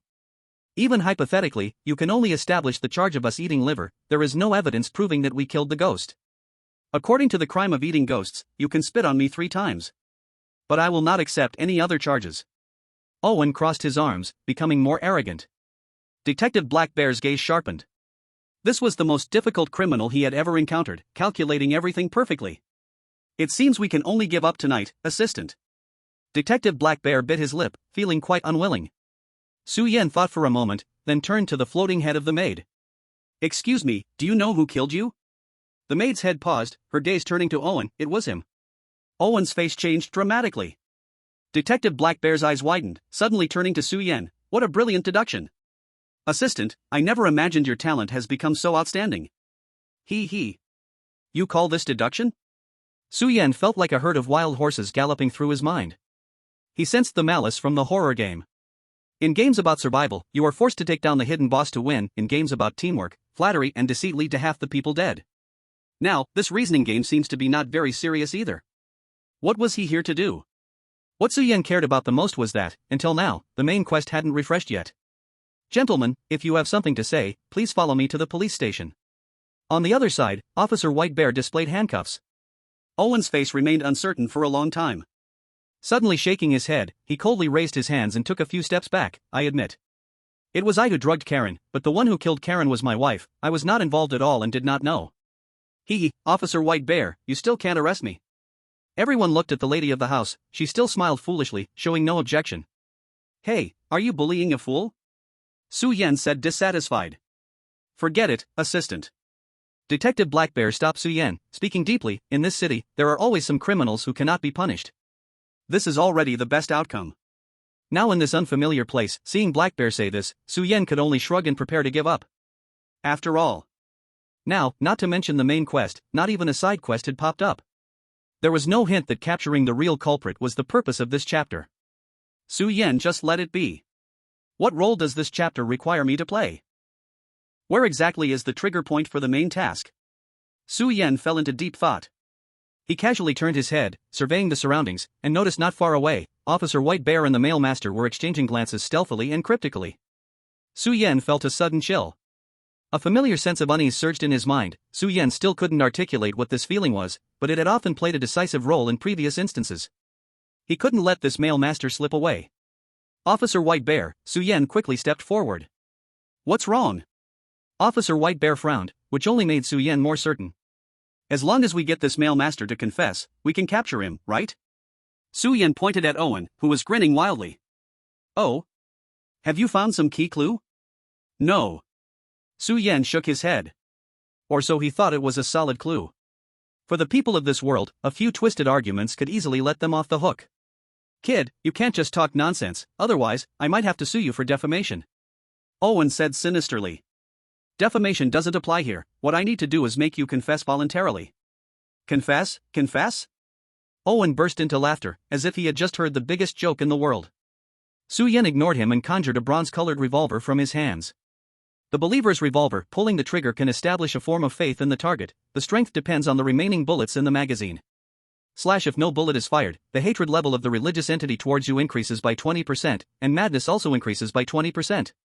Su Yen opened the magazine to take a look.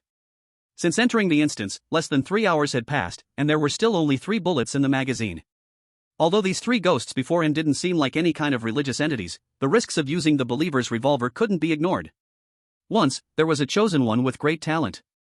His A-level talent was stud. Once he broke his virginity, all non-same-sex entities in the instance would have their favorability to him increased by 100% and obsession also by 100%. With this talent, he sailed smoothly in the game instance, but later, he fell in a campus-type instance.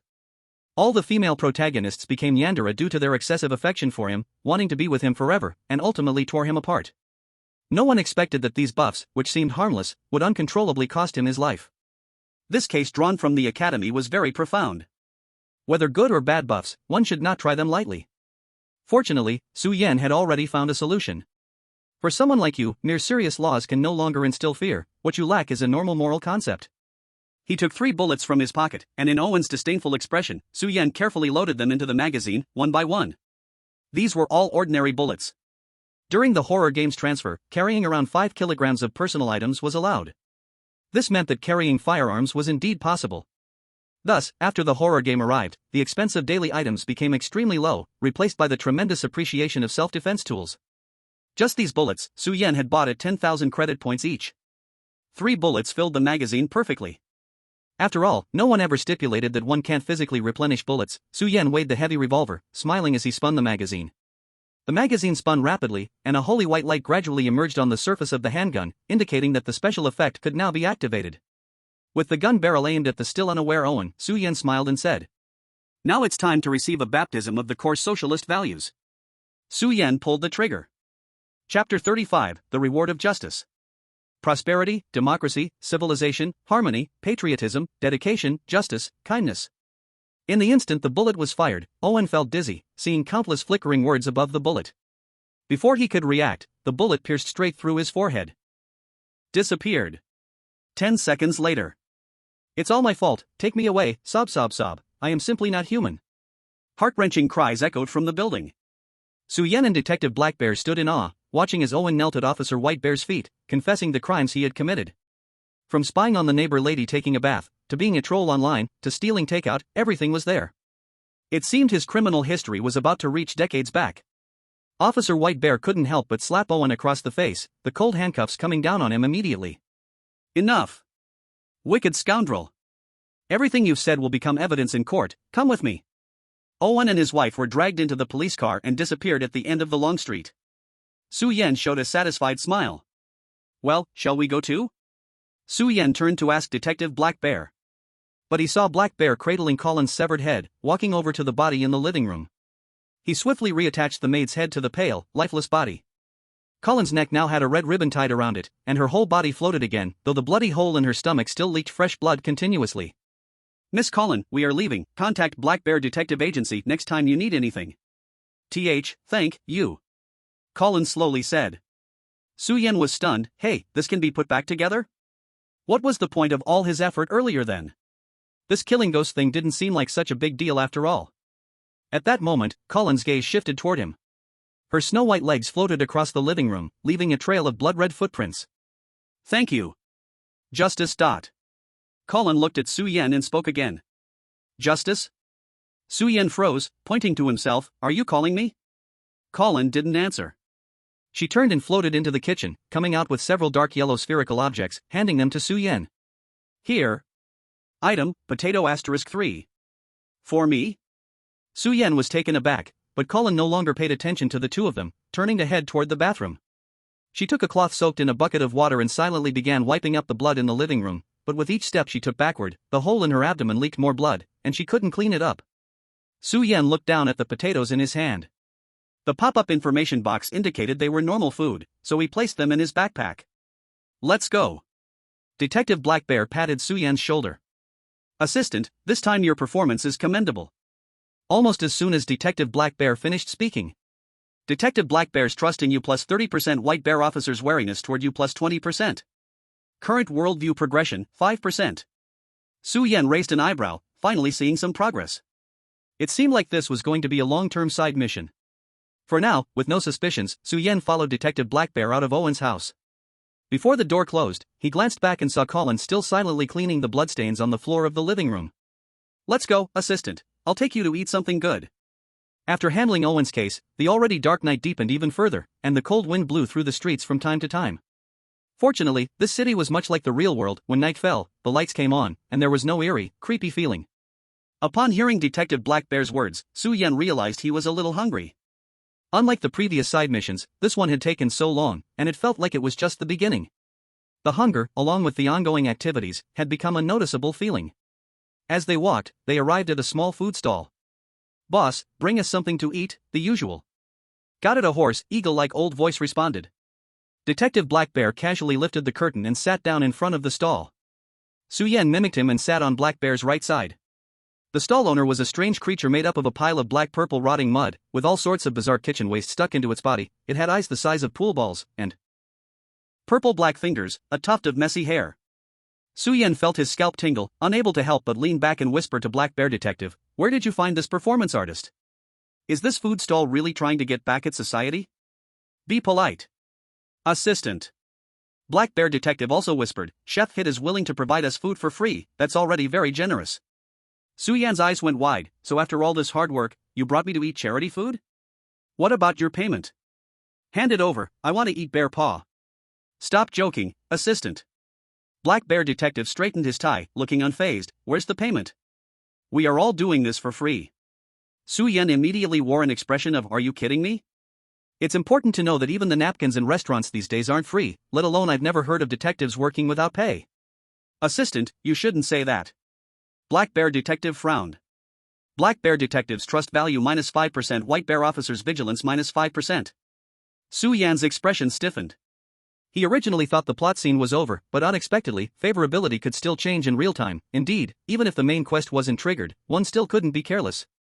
Most importantly, this hint is problematic. Hit, same as before, 3 kinds of snacks. The black curtain lifted again, and sure enough, White Bear Officer appeared at some point, glanced at them, and casually sat down next to Black Bear Detective. Su Yan stared at White Bear Officer in silence.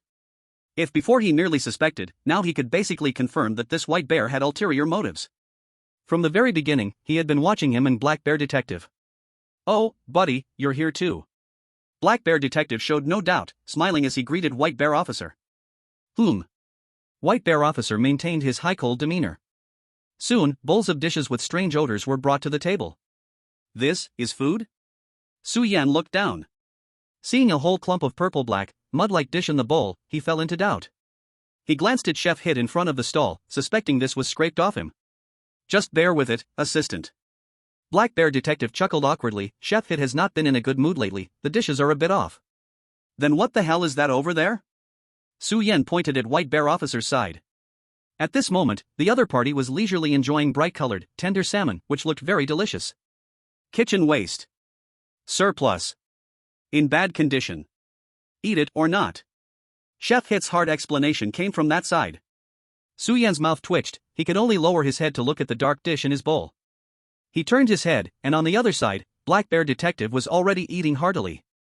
"Maybe this stuff really isn't as bad as it looks." Su Yan skeptically took a bite. Then his eyes bulged, almost spitting it out. "What is this thing?" Su Yan used small hand on the dish in the bowl.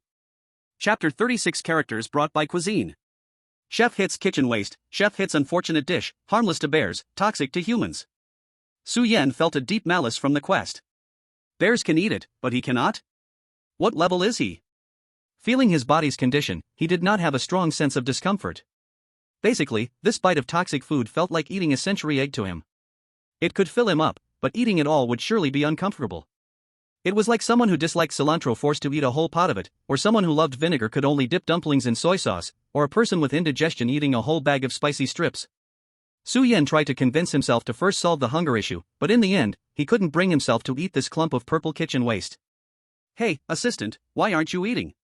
During the time Su Yan was conflicted, Black Bear Detective had already licked his plate clean, eyeing Su Yan's dish which he had only taken one bite of. Su Yan pushed it aside. "It's yours now." "Really?" Black Bear Detective's eyes sparkled. The body honestly reached toward Su Yan's bowl. Su Yan helplessly watched the Black Bear Detective eat with an amusing expression. Suddenly his eyes lit up as he remembered something. "Mr. Hit," Su Yan called out to Hit in the kitchen, "can I borrow your kitchen? Just a few seasonings will do." "Feel free," Hit surprisingly agreed, "as long as you don't mess up my kitchen." As he spoke, the eye on Hit's body seemed to shift slightly, staring directly at Su Yan. "Assistant, are you trying to get yourself killed?" The Black Bear Detective grabbed Su Yan, who was about to get up. "Mr. Hit has very strict requirements for cooking. Even if it's just for yourself, if the dish you make doesn't satisfy him, he'll get angry and dismember you." "I see, so messing up the kitchen means that." Su Yan felt a shiver run down his spine but soon laughed it off. "It's fine, I have a way."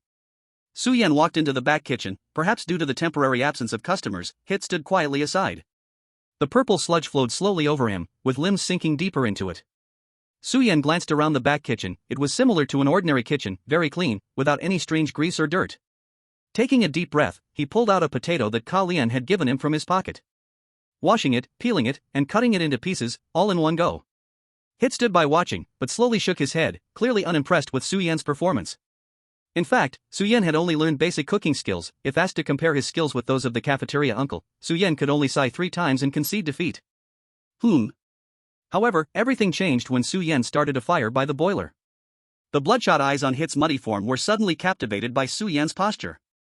That was a quality he could only see in top chefs at grand banquets. The flickering flames illuminated Su Yan's focused face, giving rise to an enticing aroma.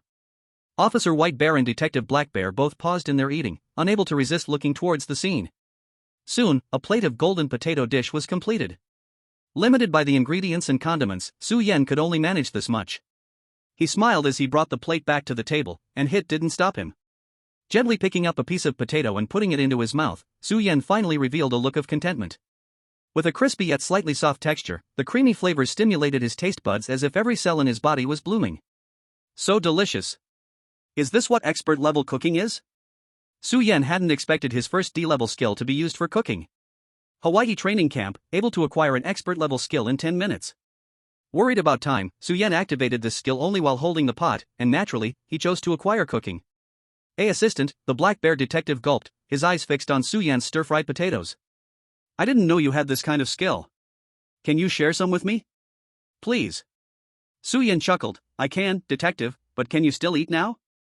The black bear detective fell into a daze, looking down at the 2 big bowls of leftovers he had cleaned out, feeling for the first time that being full was so unhappy. Not far away, in a dark corner. The shadow that had been watching this scene shrank back into the darkness.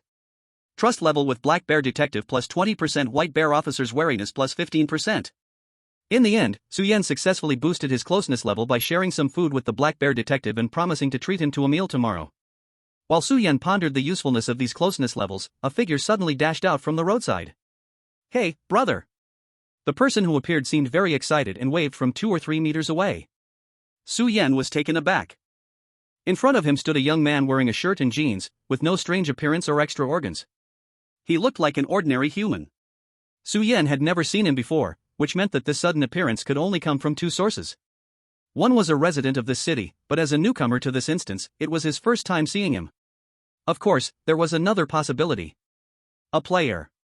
Thoughts raced through Su Yan's mind as he suddenly spoke, odd changes, even don't change? The symbols look at the quadrant. The young man became even more excited, slapping his thigh hard. Indeed, it's fellow countryman. What's going on? Assistant, do you know him? Detective Black Bear turned his head in confusion and asked Su Yan. Sort of. A hint of vigilance flashed in Su Yan's eyes. It was obvious that the other party was also a player. However, according to his previous assumptions, this instance shouldn't be a multiplayer instance. Moreover, the information about this instance was not found in the multiplayer instance data provided by the Academy. So there was only one possibility. This player, just like Baishichi, happened to match into a game world with him. How did you find me? 10 minutes later, Detective Black Bear brought Su Yan to their office, with Su Yan and the young player following behind. After sending Detective Black Bear back to rest, Su Yan turned and asked. When I saw you make a move at the stall just now, I knew you could be a player, but I didn't expect it to be true. The player said with a smile, not hesitating to share. As a player, he had a bit of an eye for distinguishing skills. By the way, my name is Nong Mingyuan. Nong Mingyuan looked a bit thin, with big eyes, a sunny person.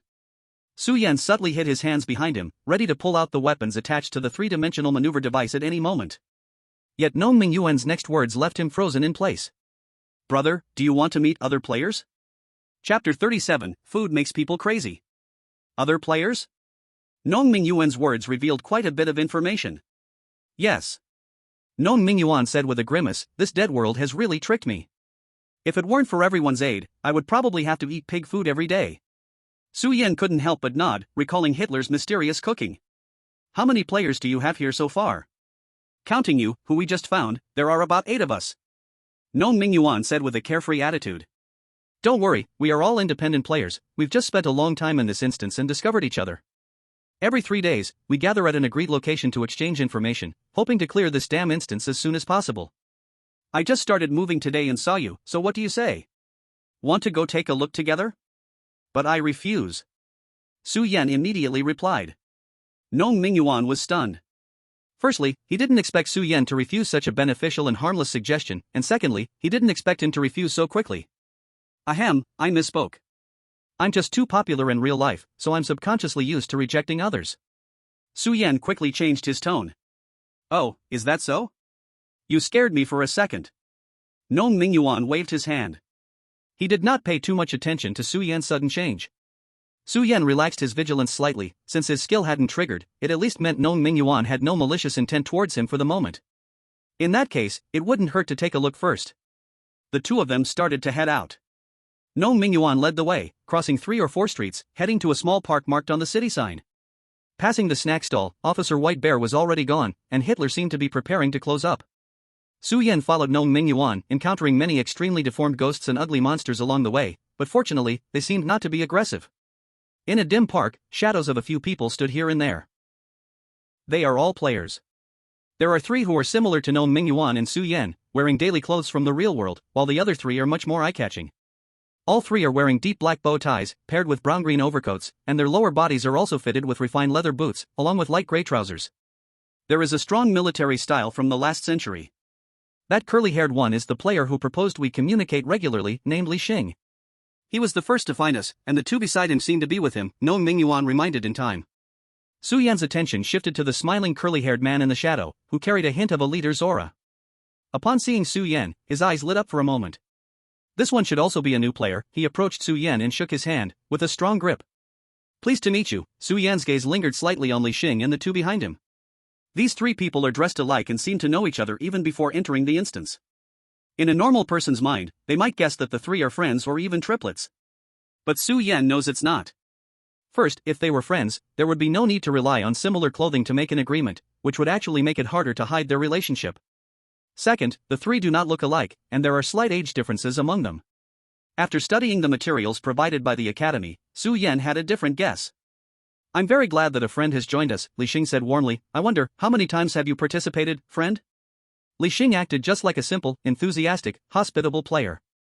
Such an attitude was enough to mask the sensitivity of his question. This is a test. Su Yan immediately revealed a bitter smile. I'd say it's been 2 times, recently almost died in the instance. When he pretended to smile bitterly, Su Yan found his muscles cooperated very well, almost identical to when he truly smiled bitterly. It seems that the little advertising acting skill is a passive ability, which makes it easier. Su Yan did not lie, not counting this game, he indeed participated only twice.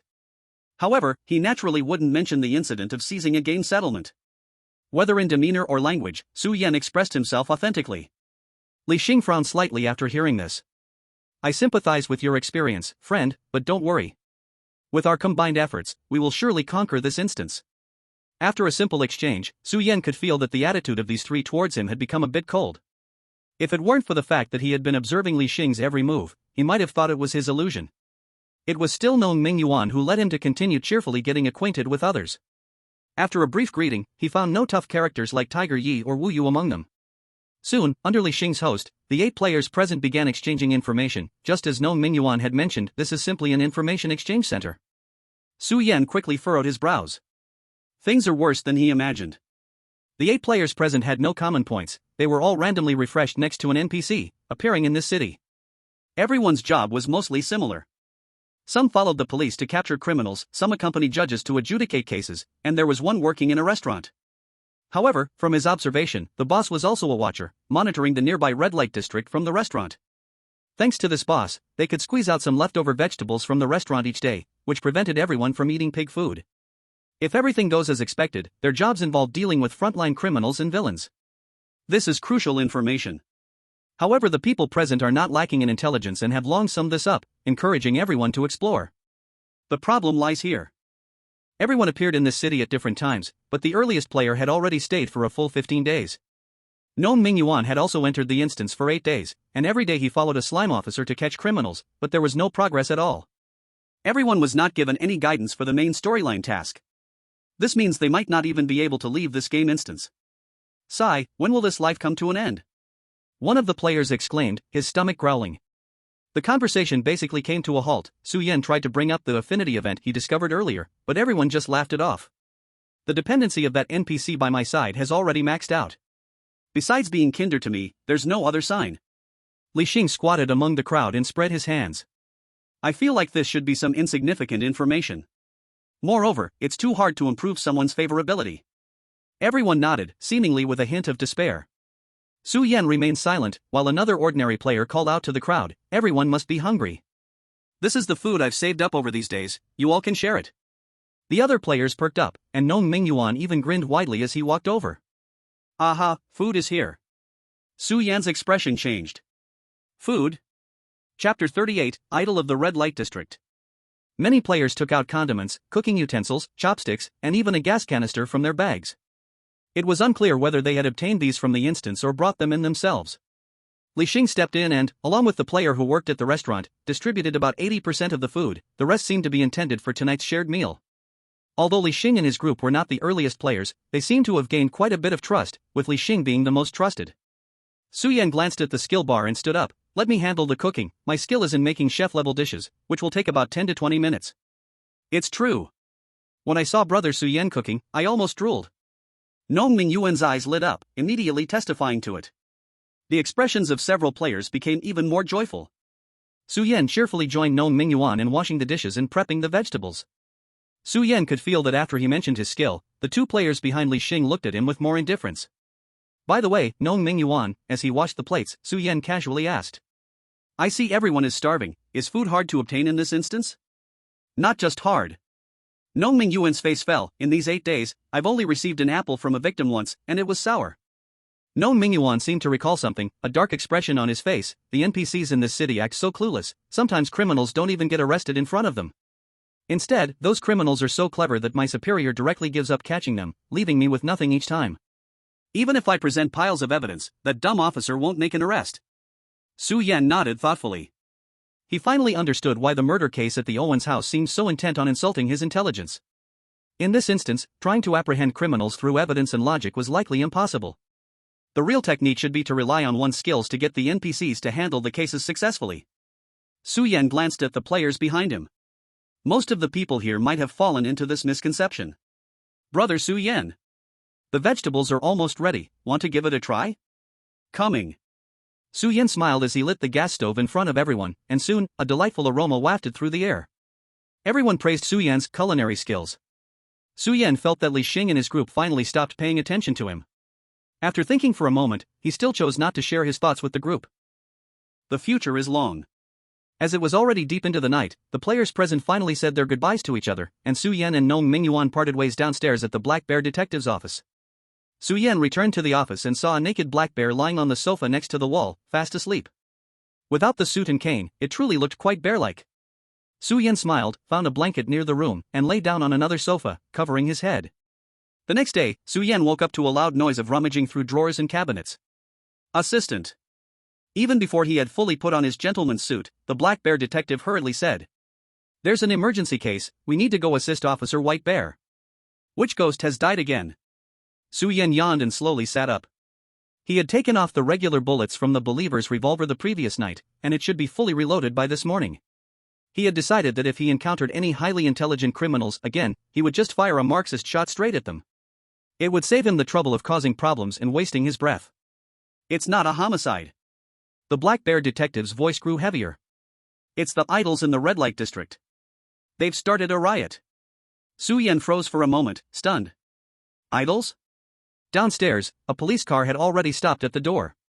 Black Bear detective, do you have all your weapons? This riot is worse than ever. Su Yan rolled into the back seat of the car and heard Officer White Bear speaking to the Black Bear detective. Don't worry, my cane is not just for show. The Black Bear detective raised his cane, which seemed to have some special design. Officer White Bear didn't say much more, started the engine, and the police car sped off. What's going on with the riot in the red light district? Su Yan asked from the back seat. He originally intended to ask the Black Bear detective, but it seemed Officer White Bear knew more.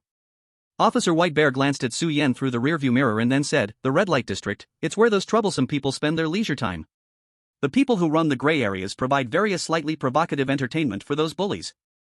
We can only turn a blind eye to it. Among them, the most popular is the idol group run by the gangster Dave. Isn't it ridiculous? The other party is full of evil, but has never had blood on their hands, so we can't arrest them. They even run their business profitably. That makes sense. Su Yan didn't respond. He couldn't exactly tell Officer White Bear about those tricky moves from Marvel, could he? Remembering the various monsters in the city, Su Yan tentatively asked, could those idols under Dave's group be? We've arrived. The police car braked sharply and stopped at the entrance of a street. As soon as they got out of the car, a loud explosion sounded not far away. Su Yan covered his ears and quickly followed the two bears towards the smoky area. With his enhanced vision from the few dungeons he had completed, he could now see clearly even from tens of meters away. Where smoke and fire intertwined, a broken small house was severely damaged, with a shattered sign reading Kappa Restaurant. Not far from the restaurant, temporary trenches had been set up, and various creatures dressed in the same police uniforms as Officer White Bear were fiercely firing towards the other side. Su Yan. No Minglin, following a slime police officer, turned around when he saw Su Yan, looking as if he had seen a savior, and waved excitedly. But he quickly remembered that Su Yan's skills didn't seem to be combat-oriented, and anxiously waved his hands. Quick, go. Su Yan decided to explore the situation first, and followed the Black Bear detective closely. Fortunately, he managed to squeeze into the trench with Officer White Bear, right next to Nong Minglin. Hey! What's going on? Su Yan shouted at Nong Minglin while covering his ears. The gunfire around them was so loud that it was hard to hear anything else. My God, I'm about to break down. Nong Minglin shouted back. Those things are simply painful to the eyes. Su Yan wanted to ask what it was, but soon the shaking ground and the approaching shadow gave him the answer. A zombie tied with a pink bow, dressed in a princess dress, appeared in front of everyone. Chapter 39, D-Class Prejudice. It was a zombie as tall as a small building, and as soon as it appeared, a nauseating smell of decay wafted through the trench. Its rotting, dark green skin was unrecognizable in terms of gender, but from its tattered Lolita outfit, it could be guessed. That must be the idol zombie from the red light district.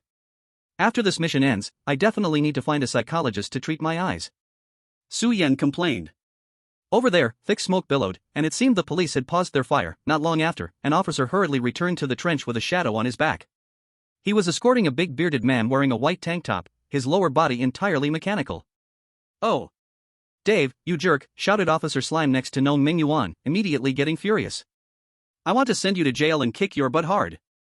This seemed to be Dave, who had caused the idol zombie incident. It's not my fault. Dave looked quite frustrated. A while ago, a big client came by, and they said my idols were not voluptuous enough. I just thought, if only I could make them a bit bigger, but the result? The result is that you created a dancing zombie king the size of a zombie doctor? Su Yan retorted. Shut up, the monster is coming, fire support, someone shouted at that moment. The ground shook even more violently. Though the zombie moved slowly, its massive size quickly closed the distance between them. Dave was handcuffed to one side, and everyone ducked in the trench, their handguns spitting fierce flames, occasionally tossing grenades with precision. However, it was unclear whether the strengthened zombie had vastly increased defense or if its size gave it an advantage. The dense gunfire left minimal wounds on the idol zombie. This won't work. If the zombie gets too close, we'll definitely be finished. Su Yan noted the dire situation. Don't panic, assistant. At that moment, Detective Black Bear calmly patted Su Yan's shoulder. Just watch me. He slowly walked out of the trench, extending the cane in his hand. Then, with a mechanical transformation, the head of the cane revealed a dark gun muzzle. Su Yan was stunned for a moment, then looked with expectation. Could it be that they had laser weapons? Evil monster, receive my gentlemanly attack. Detective Black Bear solemnly chanted, and then his cane suddenly shot out a light white water column. Standing beside Detective Black Bear, Su Yan faintly smelled a pungent and familiar odor, and then the water column directly hit the zombie idol's eyes. The zombie paused. It showed a disgusting expression, turned around, and surprisingly walked towards another trench. It even moved slightly faster. Detective Black Bear looked puzzled. Idiot. Officer White Bear could no longer hold back and shouted. Garlic juice only works on vampires, you should have acted like a blood bag. I forgot. Detective Black Bear turned back, revealing a pitiful expression. Can we switch my blood now? Get down. Officer Slime suddenly shouted.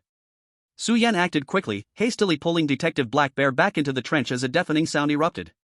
The zombie appeared to be enraged, slamming down on the ground, causing countless cracks to spread towards them, flinging several officers away who weren't paying attention. Oh no, I don't want to die yet. Help! Nong Mingyuan cried out, clutching his head. Su Yan glanced at him.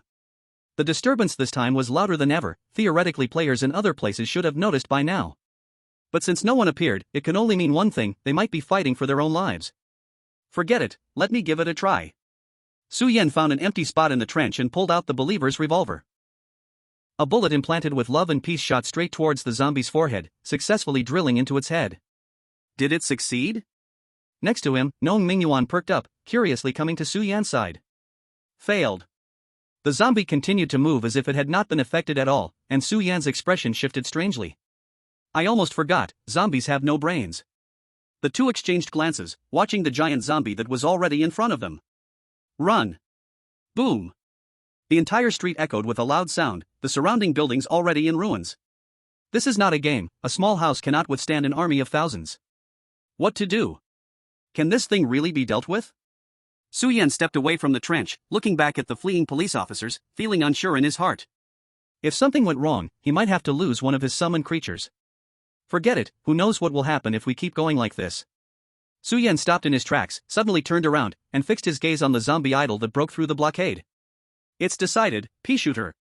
Ha! Hearing the familiar line, Nong Mingyuan, who was running in the front, couldn't help but look back. A green light shot from Su Yan's fingertips, landing on the ground, and then the earth cracked open, a vibrant green sprout poked out, quickly turning into a pea plant the height of a calf. Bonyo the green pod had a cute serious expression, swaying as it stared ahead. But compared to the giant zombie, it looked particularly small. No way, boss, now is not the time to play games. Nong Mingyuan rubbed his eyes, somewhat in disbelief. Stop talking nonsense. Su Yan rolled his eyes. If there were a solution, would he bet on the pea shooter? Now, with so many people around, Su Yan was not at ease using all of his means. Moreover, from what he observed, the NPCs and players in the instance were not entirely neutral. Pea shooter, you spit out. Su Yan raised his arm and shouted loudly. Bo! The pea shooter shook its body, immediately spitting out a pea the size of a billiard ball, shooting swiftly towards the zombie in front. The emerald green pea rained down lightly onto the zombie's arm, not even as large as a fingernail. But then something shocking happened. Boom! A fierce fireball suddenly erupted in the air, creating a terrifying shockwave. As the smoke cleared, the zombie that had remained unharmed under their firepower for an hour had its arm blown off. Oh my goodness! Nong Mingyuan's eyes widened. What did you shoot out? It's crazier than a missile. Su Yan felt relaxed, he had underestimated the power of the D-level summoned creature. Moreover, this was a summoned creature that could deal great damage to zombies. Many players misunderstood the lethal potential of D-level summons, just like Su Yan's 3D maneuver gear. From the perspective of lethality, it might not be as strong as a regular handgun, but the positioning of this D-level equipment was not focused on attack. Super high-speed movement and escapability were its most outstanding features. Now the pea shooter in Su Yan's hand was completely positioned for attack, and it was stationary. In the professional field, this type of D-level summoned creature could inflict devastating damage. Nong Mingyuan looked at the small pea shooter in front of Su Yan, incredulously seeing a hint of human disdain on its pea face. Just a zombie, after 10 normal attacks, it's done. Chapter 40, Xiaoming's Moment of Glory. Bo! Bo! Bo! On the ruined street, the pea shooter continuously shot out green peas. Each had dealt enormous damage to the zombie. Perhaps the earlier police firepower had taken effect. The pea shooter shot just 8 peas and completely severed the zombie's head. The massive body crashed to the ground, lifeless. Impossible, my painstaking masterpiece. How could I lose to a beansprout? Criminal Dave stared in shock at the pea shooter. Su Yan wiped the sweat from his brow. Fortunately, the battlefield for the officers was this long street with only a straight line, and the zombie's huge size allowed the pea shooter to work wonders. I didn't see it before, Su Yan, you have some tricks up your sleeve. Farmer Ming Yuan approached with a beaming smile. With this pea shooter, even if the city is full of zombies, we have nothing to fear. Ha ha ha. Su Yan relaxed and was about to chuckle, but suddenly felt something was not right. As if to confirm Farmer Ming Yuan's words, a booming rumble sounded from the ground once again. This time, the tremor was several times more intense than before. Su Yan turned around and saw a vast shadow moving over, darkening the sky. No way. Farmer Ming Yuan stood in shock, speaking dryly, I was just joking. A large group of giant zombies dressed in idol outfits surged towards them as if they had sprouted from the ground. The once chaotic red light district was thoroughly destroyed under the trampling, but the residents had long since evacuated. The real frontline now fell on them, the police force. Scoundrel! How many zombies have you mutated? Officer White Bear angrily grabbed Dave by the collar. Hee, well, my team of idol zombies probably has around 100 members, Dave said, cold sweat pouring down, laughing nervously. Implying that they would have to face 100 giant zombies next. This is a joke. Farmer Ming Yuan was shocked. Are you playing in endless mode here? Clearly, he was also an experienced PvZ player. Let's talk this over.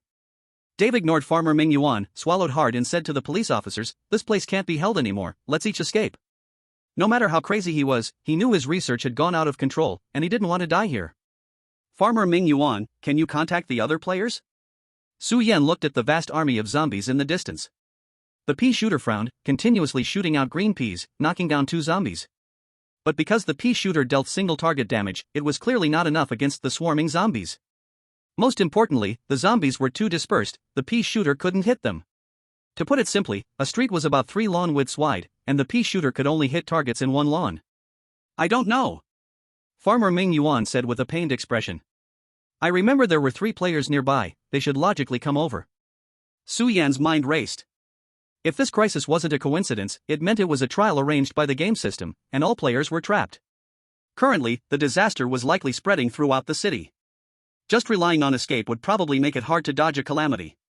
Farmer Ming Yuan, I think I have a way to deal with that group of zombies, but I need help. Really? Just tell me what to do, I will follow your lead. Farmer Ming Yuan said joyfully, agreeing without much thought. What do you need me to do? A decoy. Ha? Farmer Ming Yuan was stunned, and after confirming Su Yan was not joking, he turned to look at the crazy approaching horde of zombies. There were some dressed as nurses, others as bunny girls, and even some that were completely naked, with various rotten, disgusting chunks of flesh constantly falling off their bodies. An overwhelming stench filled the entire street. You must be joking, boss. Just for 10 minutes, help me hold them off. Su Yan shouted. Farmer Ming Yuan's face twisted in struggle, but in the end, he gritted his teeth. Can I borrow your cane? Oh, of course, assistant, what do you want it for? The black bear detective handed the cane to Su Yan. There's only garlic juice left inside, it won't cause any harm. That's enough. Su Yan took the black bear detective's cane. To his surprise, this was actually an E-class equipment. Item, gentleman's cane, A-class. Effect, you can hold any liquid inside. When you ambush an unprepared opponent with the cane, it can hit 100% accurately. Note, yes, that's very gentlemanly. Earlier, Su Yan had noticed that the garlic juice in the cane could still have some effect on zombies. Connecting this to the setting in Plants vs. Zombies, Su Yan immediately took action. On the other side, Gnome Mingyuan ran swiftly, quickly arriving in front of the group of zombies. Looking at a bunch of heavily made up but smelling like garbage giant zombies, Gnome Mingyuan felt a chill, but still gritted his teeth. Let's do this. At this moment, everyone else had retreated to the end of the street, staying far away. Gnome Mingyuan became the only target in the eyes of these zombies. Although the movements were slow, 3 or 4 giant hands reached out towards Gnome Mingyuan. Gnome Mingyuan gritted his teeth, closed his eyes, and shouted. Attention! A strange thing happened. So neat, these zombies lined up like they were punished at school, hands on their thighs, back straight. Yes sir, faintly, a voice sounding like something rotten came from the mouths of these zombies. Gnome Mingyuan's body suddenly went limp and he fell to the ground, cold sweat pouring down. In just a short while, he felt his mental energy was almost drained. Damn it, strong control skill? On the other side, seeing this scene, Su Yan almost dropped his jaw. To talk about the value of strong control skills, Su Yan understood more than anyone else, so when he saw Gnome Mingyuan could control 4 or 5 zombies at once, the shock in his heart was indescribable. This was not the pseudo-strong control he achieved in Godless Village through his talent, logical consistency, but a truly strong control skill, even against groups. This kid Gnome Mingyuan is deeply hiding his talent. Chapter 41, Little P Super Revolution. On the other side of the battlefield, a bizarre scene unfolded. Because the 4 or 5 zombies in the front row were being punished, along with the narrow street space, the rest of the zombies were locked tightly in a corner. Meanwhile, Gnome Mingyuan was slumped on the ground, his lips turning pale with fright. If he could hear Su Yan's thoughts at this moment, he would probably be cursing.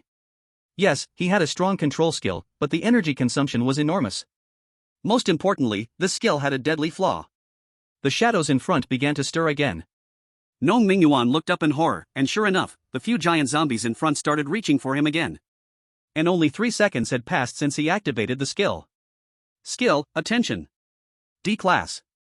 Effect, you can force other targets to stand in punishment for 3 seconds. This skill requires a certain amount of mental energy, and the consumption increases as the number of targets increases. Note, a signature magic from the retired star of the Dream Academy dropping pad, ineffective against dark magic lords and elder-level characters. Indeed, this seemingly powerful control skill could only last for 3 seconds. And the mental burden was enormous, basically equal to mutual control. Feeling the overwhelming stench approaching, Gnome Mingyuan's hair stood on end. Hastily shouted again, attention. This time, the zombies were once again punished to stand for 3 seconds. Gnome Mingyuan's whole being dropped a level in spirit and seemed a bit weak. Su Yan, Yengu, boss. If you don't hurry, I might just end here, he said, almost crying. His legs were shaking, his body was limp, like someone who had just received a reward after 3 days and nights. Almost there. Su Yan's voice was rapidly approaching Gnome Mingyuan. Hope flared in Gnome Mingyuan's eyes as he turned his head with great difficulty. Just the act of turning took him 3 seconds. He saw Su Yan running toward him quickly with a handstick that had a gun barrel, leaving a trail of white liquid behind. The smell was that of garlic juice. With this, can he really deal with the zombies? As soon as this thought flashed in Gnome Mingyuan's mind, a shadow loomed overhead again. I'm done for. He bitterly closed his eyes, realizing he couldn't use his third skill anymore due to his current condition. A flash of golden light appeared before him. Well done. The sudden voice next to him made Nong Mingyuan's body tremble, and he opened his eyes to find Su Yan, who had originally been over 10 meters away, using some method to appear right beside him.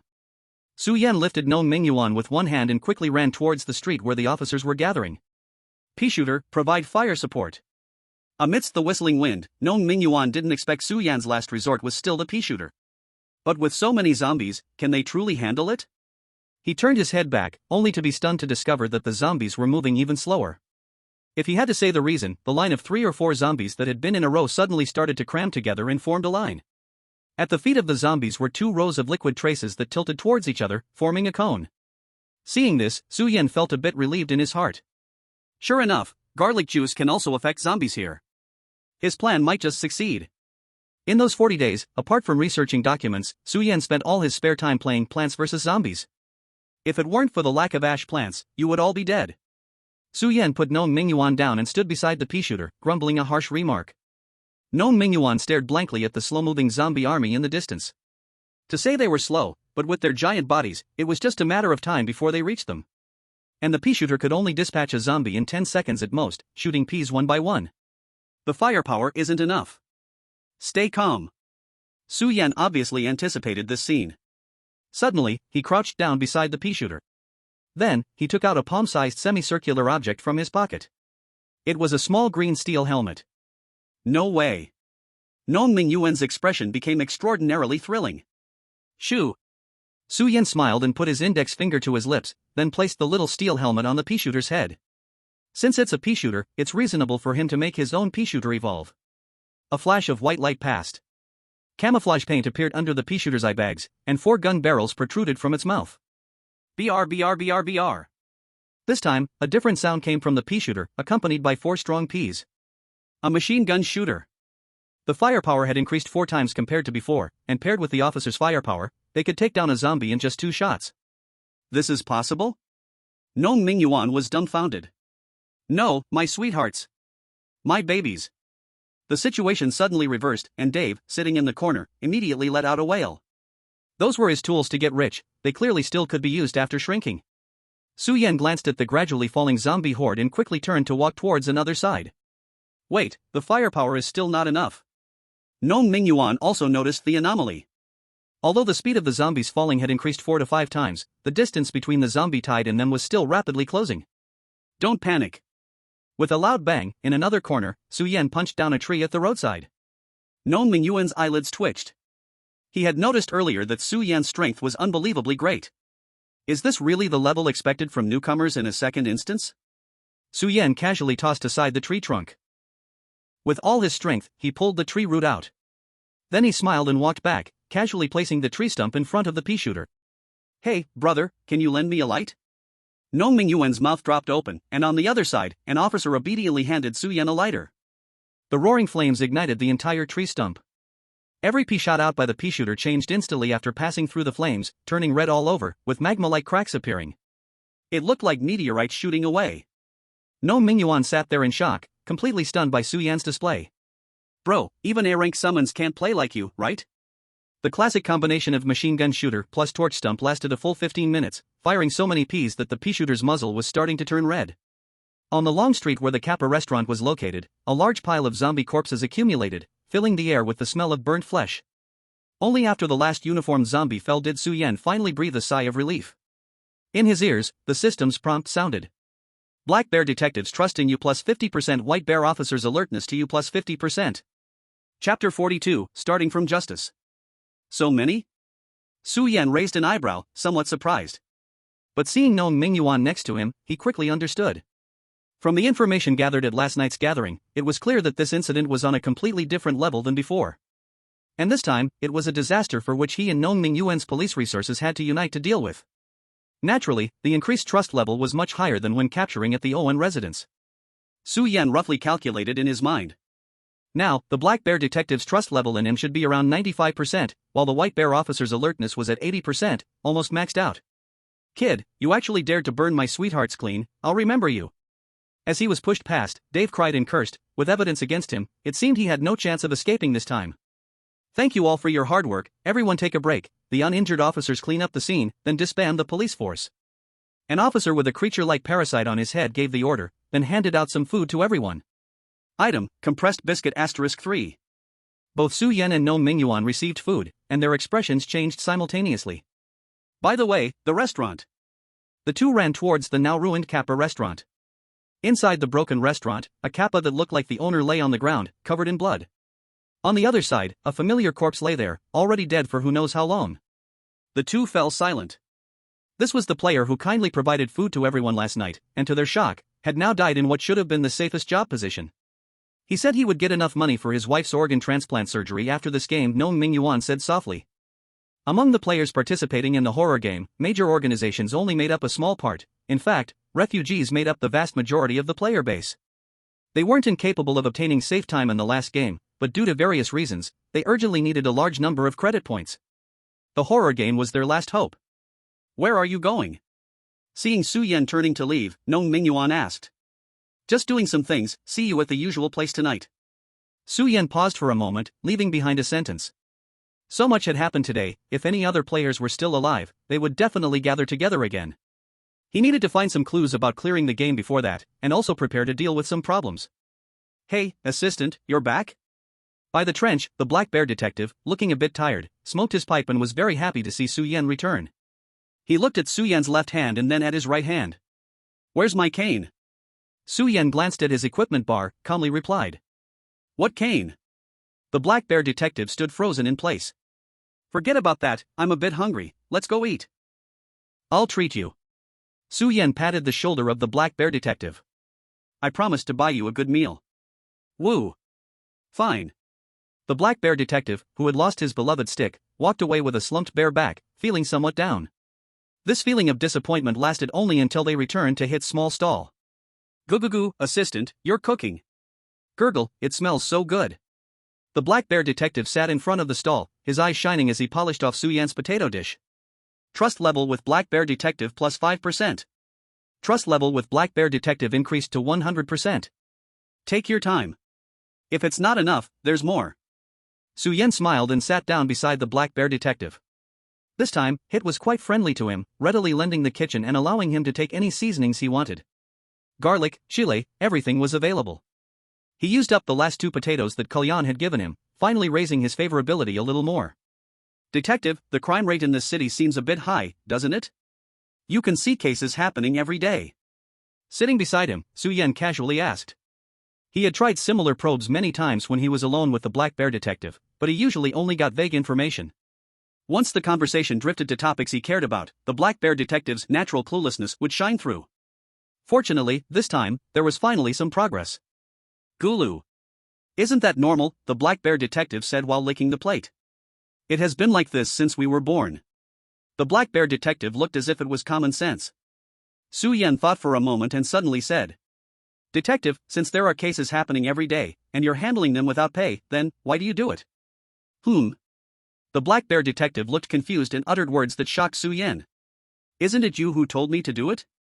Me? Su Yan doubted that he had heard clearly. Yeah. The black bear detective smiled foolishly. I just have a little reason of wisdom. I can be a principled Sherlock Holmes or a cunning and reckless Moriarty.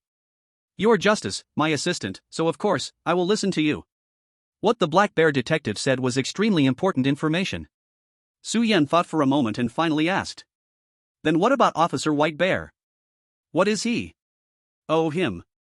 The black bear detective revealed a silly grin. He is responsibility. Ding, game worldview advancement, 35%. Late at night. Su Yan walked out of the detective agency and headed towards the meeting point from last night. In the dim park, there were only 4 people left. No Mingyuan's worry was hard to hide. Seeing Su Yan, his expression relaxed a bit, and he greeted him. The last person has arrived. The first to speak was still Li Xing, his tone no longer steady. Instead, it carried a slightly gloomy air. However, the others, lost in their own gloom, did not notice the change. Su Yan looked at the group. Li Xing said he was the last person, which meant the 2 players had died today, aside from the one at the restaurant. One of the 2 wearing the same uniform as Li Xing seemed to have fallen, while the other was just an ordinary player. Sigh. No Mingyuan took a deep breath. Who would have thought that all regions would face severe riots? Li Xing's eyes flickered darkly, unsure of what he was thinking. Su Yan took everything in. At this stage in the game, it was clear that the pressure on the players had increased, just a script arranged by the power of the dungeon. In just one day, there had been heavy casualties. You guys still haven't found any clues about the main quest? Li Xing eyed a few players, his tone somewhat anxious. No. A player covered his arm and shook his head. Though he had survived, he had also been seriously injured in the daytime riots. Su Yan remained silent. He intended to communicate with them to see if there were any new pieces of information, but now it seemed everyone was struggling just to protect themselves. As for Li Xing, Su Yan turned his head, looking at Li Xing, who suddenly called his partner to a corner of the park to discuss. He could now confirm that Li Xing was lying when he said he had filled up the favorability meter before, or else he wouldn't have missed the most crucial piece of information. If it was just that, it would be fine. After waiting for more than 10 minutes, Li Xing returned to the group with his companions. Everyone. Looking at the bonfire, Li Xing suddenly spoke. I might have found the way to clear the dungeon. Chapter 43, Legion. What? Really? Gnome Mingyuan was the first to speak, and the other players were drawn to his attention. Yes. Li Xing said with certainty on his face. For confidentiality reasons, I can't reveal too much, but as long as you cooperate with me, we will definitely clear this dungeon together. Su Yan stood by the bonfire, his gaze flickered. Li Xing's words had never been credible from the start. This dungeon, although many players matched together, was ultimately not a multiplayer dungeon, but a single-player dungeon. The game system was set up very balanced. Since Su Yan matched into the game alone, it meant that this game needed to rely on individual intelligence and strength to clear. He even suspected that Li Xing's manipulation would only increase the difficulty of the game. Li Xing, you just give the orders, we will all listen to you. The one speaking was the injured player, who still had the initial trust in Li Xing. On the contrary, Gnome Mingyuan, who had blindly followed Su Yan during the day, was somewhat hesitant and said nothing. That's good. A smile appeared on Li Xing's face. You all come with me next, I will take you to a place where there is a way to clear the dungeon. Li Xing's eyes sparkled with hope, as if there was really a chance to clear it, blazing like a fierce fire. But this flame was soon doused by the sudden voice that rang out in the area. Sorry, I won't participate in this operation. Su Yan spoke calmly. Ha? Li Xing's expression froze for a moment, then his face turned cold. Skill activated successfully, luck increased. Hearing the prompt sound in his ear, Su Yan felt even colder inside. Li Xing's face changed quickly, and he immediately forced a smile. Su Yan, we are all in the same boat, how can you say you won't come? Su Yan remained expressionless. You all know my skill, it's just cooking. I'm afraid I can't help you. I feel unworthy of such a method to clear the dungeon. Li Xing was in a difficult position. He hadn't thought of genuinely helping these fools clear the dungeon, he himself was clueless. Who the hell would be a saint in a horror game? But what Su Yan said was the truth. If he forcefully invited such a useless player in, it would come across as too enthusiastic. So enthusiastic that it might raise suspicions in others. Why yeah. I'll withdraw too. Gnome Mingyuan immediately reacted and followed Su Yan's lead. I only have a trash control skill, and my mental strength hasn't recovered today, I'm practically useless for a short time. Li Xing's expression became even darker. Gnome Mingyuan was generous, and they had long figured out his skills over the past few days. They were mostly practical skills, with none having combat power except for that D-grade skill. This other players finally noticed something was off and raised their caution. How about we wait and see? The dungeon environment is indeed poor, but as long as there aren't more unexpected events like today, at least we won't have problems surviving. Yes. They were ultimately experienced players. Before, they were just immersed in the comfort zone of huddling together for warmth, but now they realized the risks. Li Xing squeezed out a forced smile. That's true, you all think about it some more. The bonfire in the park gradually burned out, and an eerie atmosphere crept in among the crowd, preparing to disperse. Su Yan. Just before leaving, Li Xing suddenly called out to Su Yan. He still wore a smile. Did you find any useful clues in the dungeon today? Su Yan's body stiffened slightly. At that moment, the advertising performance was triggered without any prompting, and Su Yan seemed to be a master actor. Unfortunately, nothing much. Su Yan shrugged and said, let's wait another couple of days. Alright, see you in 2 days. Li Xing smiled and said goodbye to Su Yan. See you in 2 days. Standing between them, Gnome Mingyuan inexplicably shivered. Su Yan bid farewell to a few other players. The reminder had been given, no matter what Li Xing planned, he would not come back to this park again. On the way back, Su Yan leaned on his cane, parting ways with Gnome Mingyuan in front of the office. Bro, be careful these days, call me if you need anything. Non Mingyuan hesitated for a moment and said. Su Yan smiled, don't worry, just take care of your own matters. Non Mingyuan nodded, turning back 3 times as he gradually disappeared from Su Yan's sight. Su Yan's smile faded away. Turning around and leaning on his cane, he walked towards the stairwell. Don't move. In the darkness, the crisp sound of a trigger being pulled was particularly harsh. Su Yan's movements halted. With his back to the person behind him, he held up his cane, slowly raising both hands. Then he gradually turned around. A pair of clear eyes looked towards the 2 military-uniformed men standing in the shadow of the streetlight. What do you want? Su Yan faced the 2 dark gun muzzles and looked at Li Xing and his accomplice stepping out of the shadows. Both men were carrying Wolf portable light rifles. Su Yan wasn't sure if his current physical condition could withstand it, but he would definitely get hurt. You ruined our good thing, what do you think? Li Xing said with a sinister expression, clearly no longer pretending. Just as I expected. Su Yan looked up and down at the clothing of Li Xing and his companion, and spoke. You are from the Legion, right? The Legion, from its name, seemed like an official organization, but the information in the academy suggested otherwise. In the potion game, Wu Yu once asked Su Yan whether he was part of the Legion or in the lawless faction. At that time, she did not mention other faction organizations because, in Wu Yu's eyes, there were only the Legion and the lawless, ruling the horror game. Perhaps at that time, Su Yan's sudden violent reaction left her with a significant shadow. But this sentence was undoubtedly the most practical impression of the Legion for a few informed players. About the Legion, the Academy provided very little information. One could only gather that the Legion belonged to a financial group, and all players who joined the Legion were centrally managed. With such a large population base, the Legion could undoubtedly gain tremendous benefits relying on the regionality of the horror games. When Su Yan saw the uniformity of the clothing of Li Xing and his 2 companions, he guessed it. Now, from Li Xing's reaction, indeed it was so. I just love dealing with knowledgeable guys like you. Li Xing said with a chilling smile. Since that's the case, then hand over your information, and I'll spare your life. What information? Su Yan frowned, thinking of a possibility. Stop pretending. Should I repeat what you said before leaving? Li Xing said casually. You said there's nothing to gain in the dungeon, that statement is a lie, right? Li Xing said with a stern face. Su Yan's eyes flickered, so, you really have a skill to identify lies?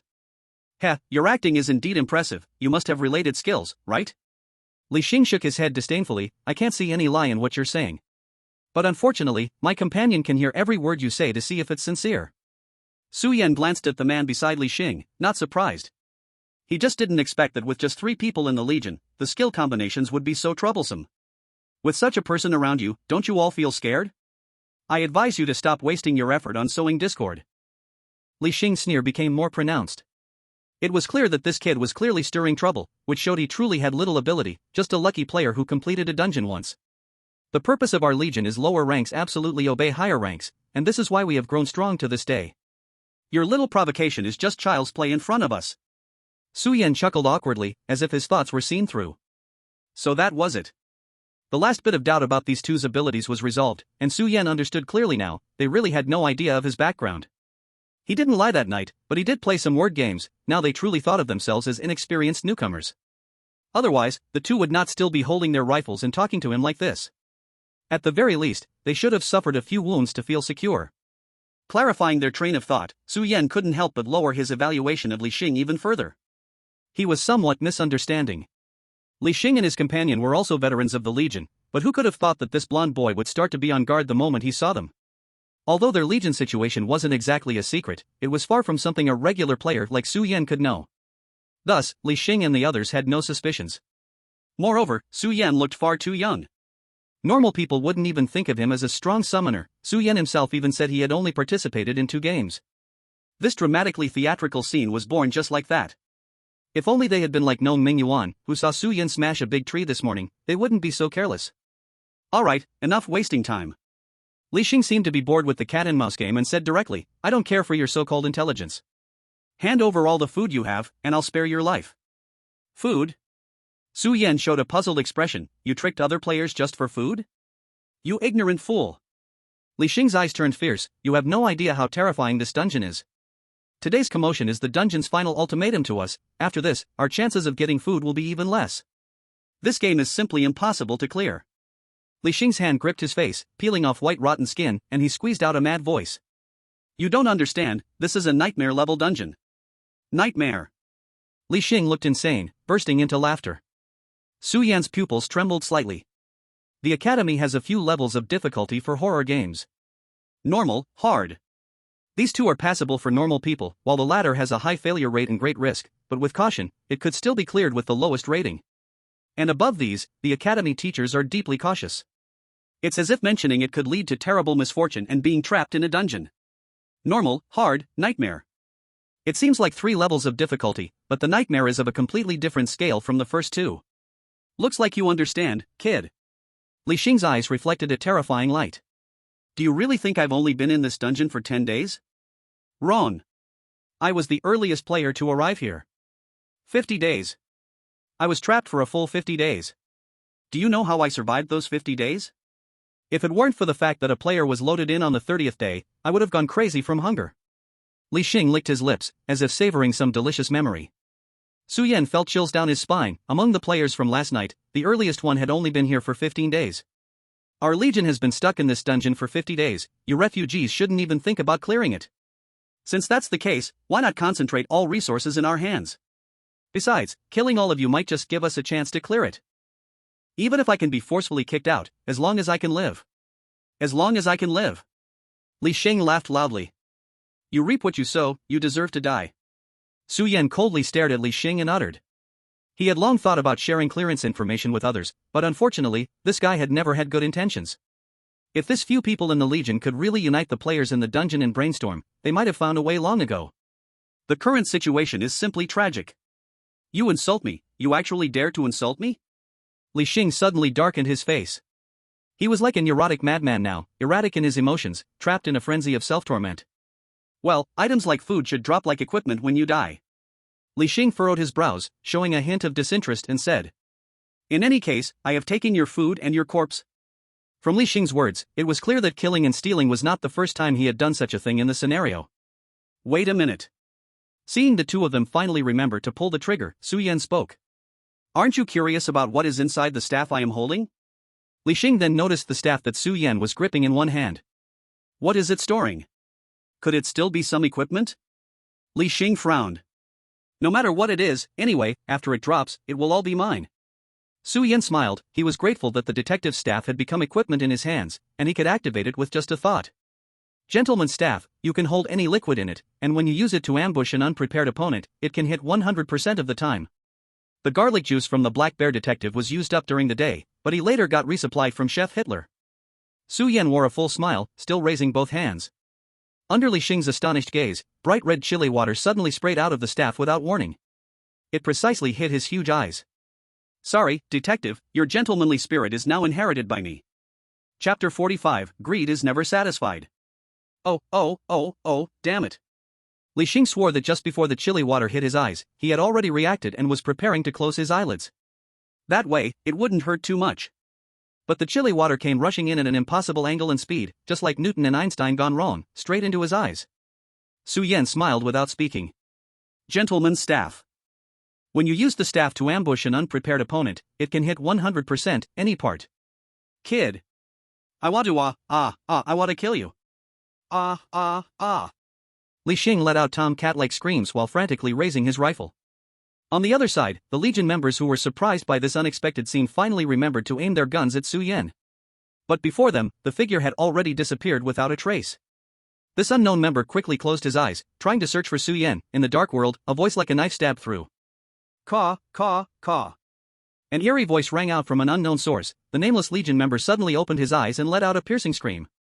Both ears had blood flowing out. The unknown Legion member half-kneeled on the ground.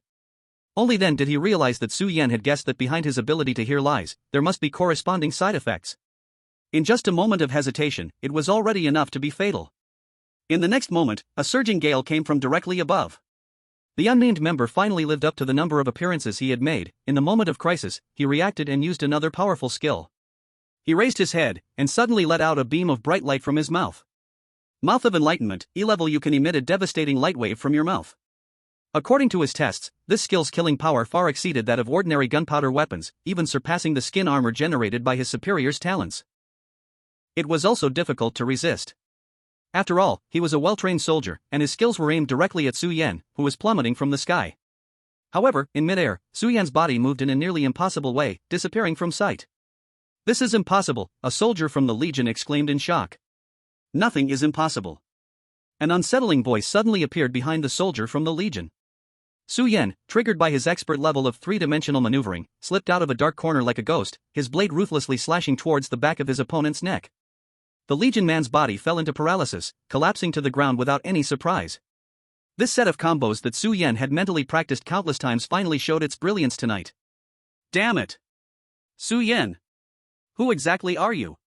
On the other side, Li Xing could barely open his painfully stinging eyes, glaring fiercely at Su Yan as he shouted in anger. His eyes were red and terrifying, fueled not just by the pain, but more by the rage brought on by this little rat. Do you want me to show you my crooked mouth? Su Yan teased, but his expression turned cold as he blended into the shadows again. In the air, with 3 quick jumps, he rode the wind to slash at the back of Li Xing's neck. You won't get away. Li Xing shouted angrily, finally showcasing his skills, a dazzling light reflecting from behind him. Su Yan's blade seemed to strike diamond, being forcefully deflected in midair. Taking advantage of Su Yan's moment of weakness, Li Xing swiftly turned around, a dark color spreading from his hand as he unleashed the move Black Tiger Digs the Heart. The golden light before him shattered, but his hand grasped at empty air. In the next moment, Su Yan slid back to about 10 meters away from him. Little rat, you have no way out. Li Xing gasped heavily, with your little cold weapon skills, all you can do is wait for death. He believed he had figured out Su Yan's strengths and weaknesses, apart from high-speed movement and trickery, he was nothing to fear. No, you are the one who is dead. Su Yan stood in the night wind, coldly stating. Li Xing was stunned, suddenly turning his head sharply to look towards a pitch-black corridor. That was the place where they had just forced Su Yan to stand, the entrance to the Black Bear office. The corridor was completely dark, as if there was nothing at all. When Su Yan turned around honestly at that time, they had seen quite clearly that indeed, there was nothing. But at that moment, Li Xing could sense that there was something in the darkness that was popping.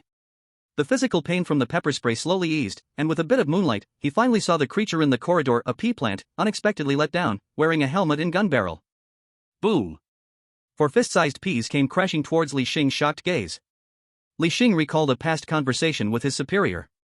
Li Xing, you always like to arm yourself with means and ruthlessness, thinking it's more suitable for surviving in a horror game, but it really isn't for you. Just like your talent, snake devours elephant. What you can digest is yours. One day, you might fall because of this. As the peas hit his face, Li Xing instinctively chose to use his mouth to digest the incoming attack. But the peas before him were not ordinary peas, and the enemy he faced was not the usual rats. Even if he wasn't a zombie, the firepower of a D-class summon creature was not something he could easily withstand. A violent explosion sounded. Li Xing collapsed, his body emitting a burnt smell, losing consciousness. Is it over? Su Yan, holding his 3-dimensional maneuver gear, slowly walked closer, his voice somewhat lacking in emotion. He really didn't expect this battle to be so much easier than he imagined. You guys are far worse than those beyond the law. After a while, he couldn't help but comment. Su Yan felt a bit regretful. What a pity there was no one here, in the dead of night, otherwise his words would have been much cooler than Daga, Kachuawalu. He had almost forgotten that the soldier from the Legion was merely paralyzed by him and could still hear his words. Su Yan wiped his neck, feeling a chill in his touch.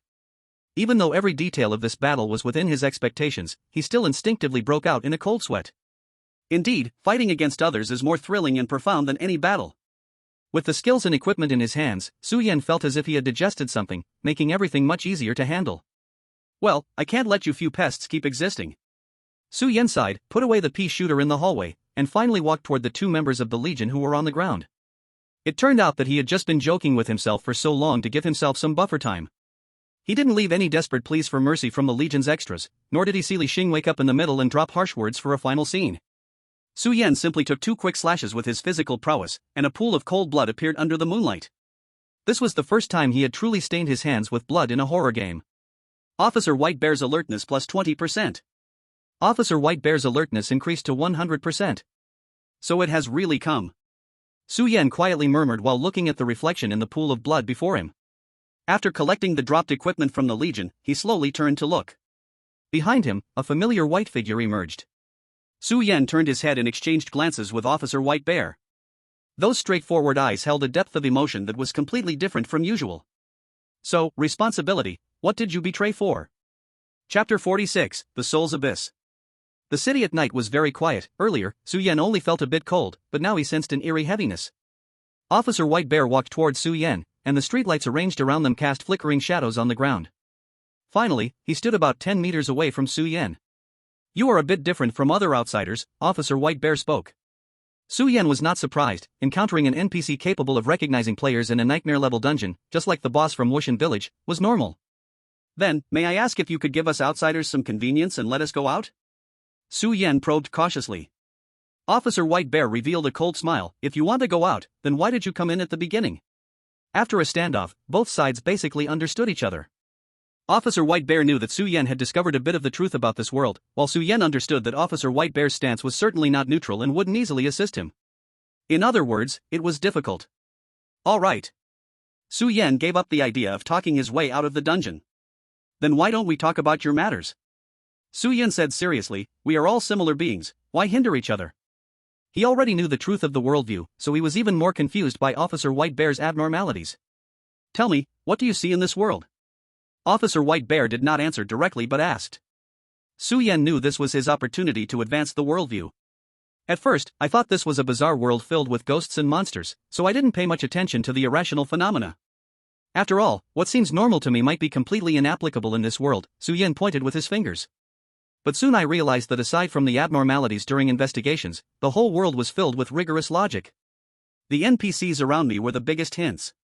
When communicating with Detective Black Bear, as long as it didn't involve the detailed worldview, he always acted polite, and his conversations were those of a wise gentleman.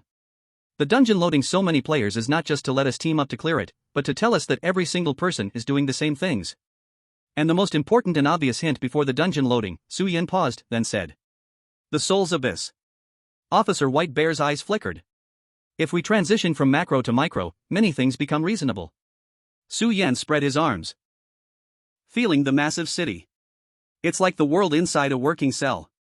When we regard every vein and every organ in our body as a territory, then the various blood cells and white cells in the human body can be personified as local residents.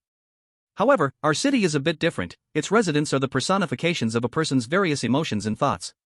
The work of the cells keeps the body's stability. And our work as emotions maintains the stability of the spirit. This is what we do every day." Su Yan pointed at Officer White Bear and then at himself. Including the Black Bear detective who was currently sleeping upstairs, the three of them represented the most ordinary small unit in the city. "Do you know? Somewhere in the real world, an active contact crime happens every 50 seconds on average.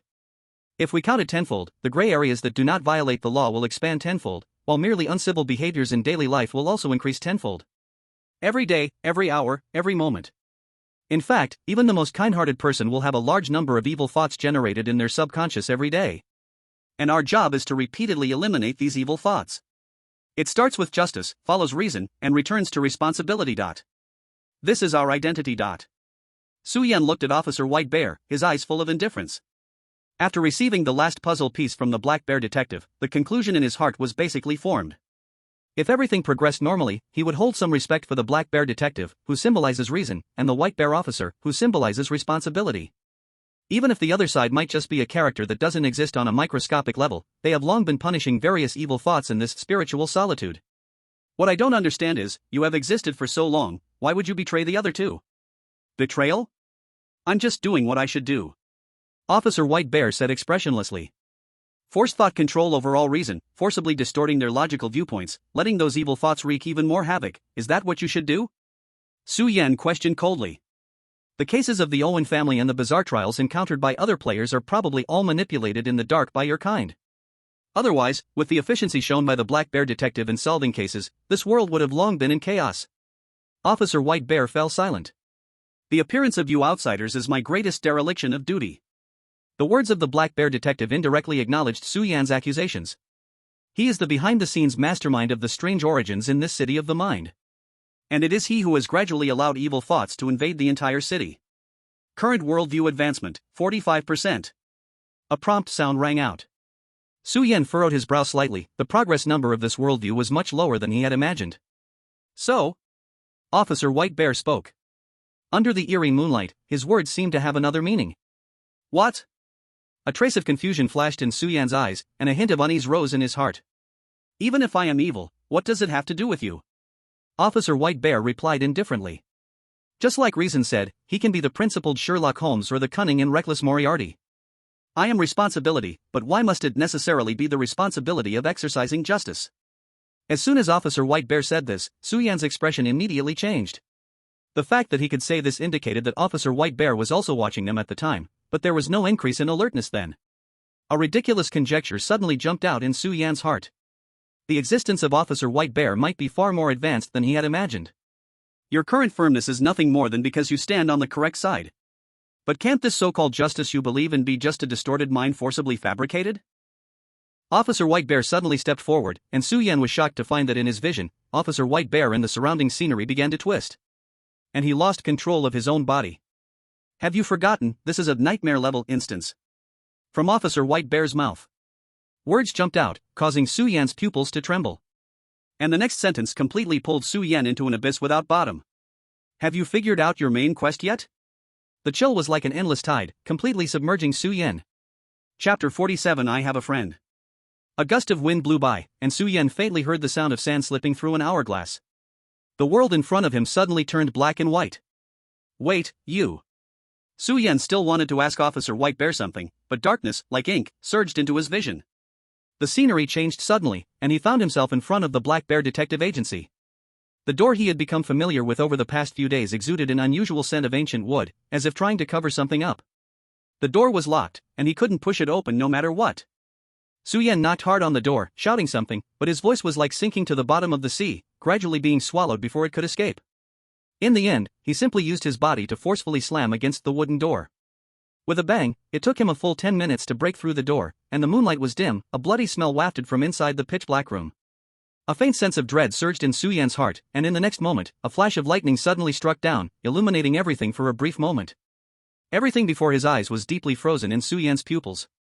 The Black Bear Detective sat firmly at the table, his expression showing unprecedented shock, as if his heart had been ripped out, dark blood gushing out. Su Yan's fingers gradually felt warm, and he felt something was off as he lowered his head and raised his two hands. The stench of blood came from the two hands covered in blood.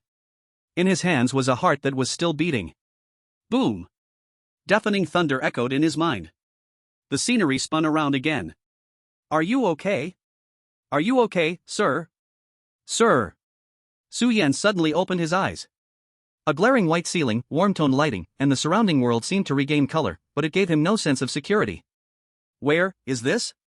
Su Yan asked in a hoarse voice, shaking his head in terror. He saw the person in front of him, a woman in a doctor's uniform, plain-looking, giving off a workplace vibe. Don't you remember me? Winnie, your attending physician. Winnie seemed to be writing something on paper as she patiently explained. You have been imprisoned for 3 months, but you still caused a lot of trouble for the staff, so I was sent to investigate your situation. Su Yan lowered his head, discovering he was wearing a black and white striped prison uniform, fixed to a safety chair. In his peripheral vision, there were 2 men dressed as prison guards in blue uniforms. What crime have I committed? Su Yan felt his mind was still in chaos, even experiencing a bit of pain. You may find it hard to accept. Winnie pulled out a stack of documents, but the solid evidence shows. You brutally murdered the young Owen couple, and abused the maid Karen to the point of mental illness. You also instigated Dave to cruelly attack his adopted daughters. Most importantly, you dismembered Mr. Hit, who provided you food and shelter all this time. Hearing these familiar names, the tangled threads in Su Yan's mind were suddenly straightened out. He woke up completely. Just moments ago, he was clearly confronting Officer White Bear. How did he suddenly become a criminal in prison for 3 months? Why were those charges all forced upon him? Wait, what about the Black Bear Detective? Su Yan suddenly recalled the scene he had seen in the agency moments ago and asked, is the Black Bear Detective still alive? What happened to him? What are you talking about, sir? Winnie showed a look of confusion. Su Yan took a deep breath. Madam, this may be confusing to you, but I hope you can find Officer White Bear for me. If everything is as you said, it must be related to him. Winnie's expression was even more puzzled. It was as if she had never heard these 2 names before. I don't understand what you are talking about, sir. There seemed to be a hint of anger in Winnie's tone. These 2 people you mentioned don't exist at all. Don't exist? Su Yan was stunned. That's impossible. If he really has the power to change memories, then the arrival of the players wouldn't matter at all. Seeing Su Yan like this, Winnie shook her head in disappointment. It seems you are still not ready to reflect on your own guilt. Mr. Panda. Her words made Su Yan's expression change. What did you call me? Winnie stood up, seemingly ready to leave. During this process, she revealed a floor-to-ceiling mirror behind her, which perfectly reflected Su Yan's face. It was a panda that was dirty and dull, with many bald patches, and looked extremely ugly. Su Yan's pupils shook. Who is this? Who is he? The guards on both sides began to move forward, unfastening the restraining straps on his chair. Only then did Su Yan realize how weak his body was now. Where exactly is this place? Outside this chat room was a dark and gloomy cell. Each cell seemed to be soaked in darkness and dampness, exuding an air of despair. Su Yan was soon locked in a dusty cell that reeked with a terrible smell. Mr. Panda, I hope you get the ending you deserve. Before leaving, Winnie looked at herself coldly through the iron bars. Su Yan gradually calmed down. When is my next therapy session? He asked. He could feel that the game skill bar and equipment bar were still there, just in a dim state. He couldn't truly be some panda person, so whatever crime Winnie mentioned didn't matter. Right now, it felt like a new map script was opening up. There were too many puzzles waiting to be solved. He needed to be prepared and gather more information. No, sir, we will not meet again. Unexpectedly, Winnie's tone was cold and firm. Ha? Su Yan was stunned. What do you mean? Winnie absently played with her hair. In these 3 months, you have caused too much trouble for the prison staff. During the previous persuasion, you did not show any signs of repentance. A criminal as evil as you does not deserve to waste any of our resources. Starting today, we will stop providing you with any food, fresh water, or services. Please, fend for yourself in this prison. Winnie's words were ruthless and cold, but seemed perfectly fine to her and the 2 guards beside her. Wait, did you get the prison script wrong? Su Yan was genuinely stunned this time. I don't think I made any mistakes about my skin color. Winnie ignored Su Yan and truly turned around, the sound of her high heels tapping on the ground gradually fading away. The main door of the prison closed tightly, extinguishing the last bit of light. A serious look flashed in Su Yan's eyes. He understood that this instance was real. From that day on, Winnie and the guards in the prison never appeared inside this prison again. Research shows that for an ordinary person, going 3 days without water would bring them to the brink of collapse. If there is ample water and no food, a month would be enough to reach the critical point. But things were far from simple. Because Su Yan was currently locked in a cell of about 15 square meters, with nothing but a bed and a cramped toilet. In psychological tests, just locking someone in such a room without any entertainment devices could drive a person insane in less than 3 days. This was a dual torment both physically and mentally. Where exactly is this place?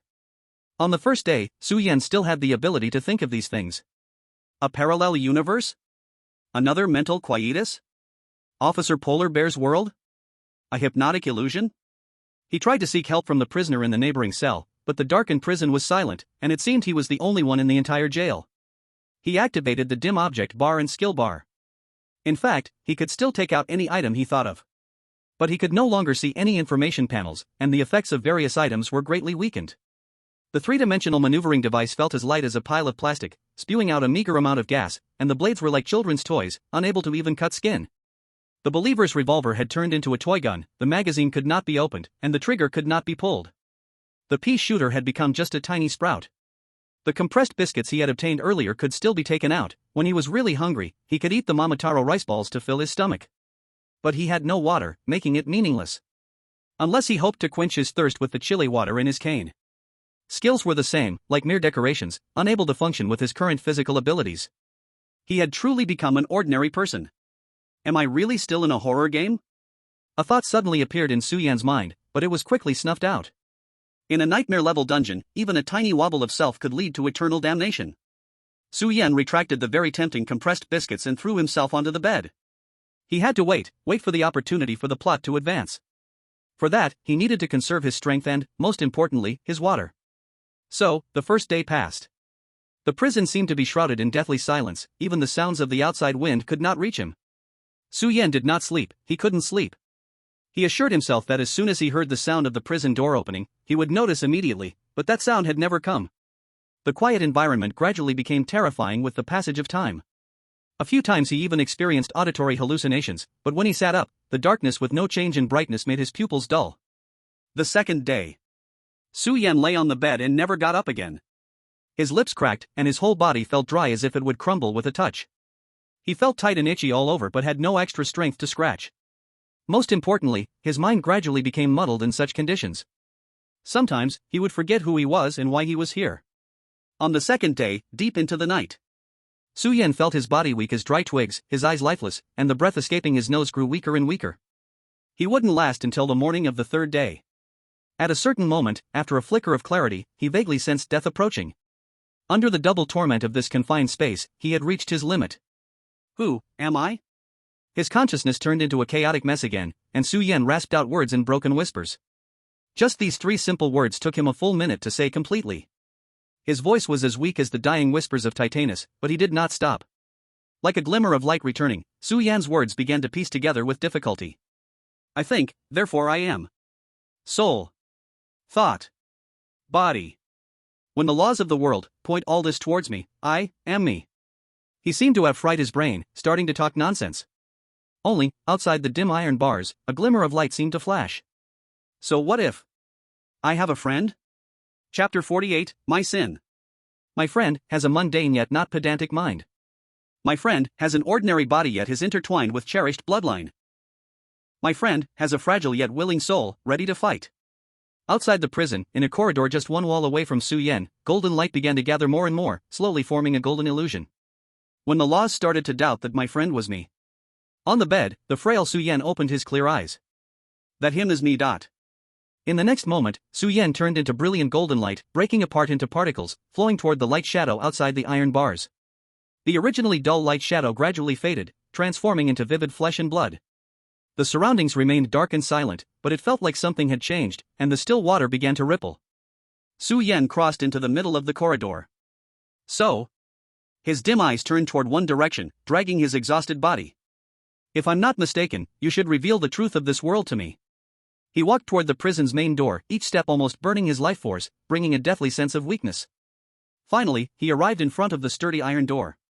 His hand gently rested on the iron door. Surprisingly, the seemingly firm door easily pushed open, not locked at all. Outside was boundless darkness. The entire world felt shattered. In the darkness, the lonely prison seemed to conceal something rather than confine. Outside the prison, Winnie, dressed in a white medical uniform, welcomed Su Yan with a somewhat disappointed expression. You shouldn't be out here. No one can imprison me. Su Yan's voice was calm, his spirit returning in that moment as he began to glow again.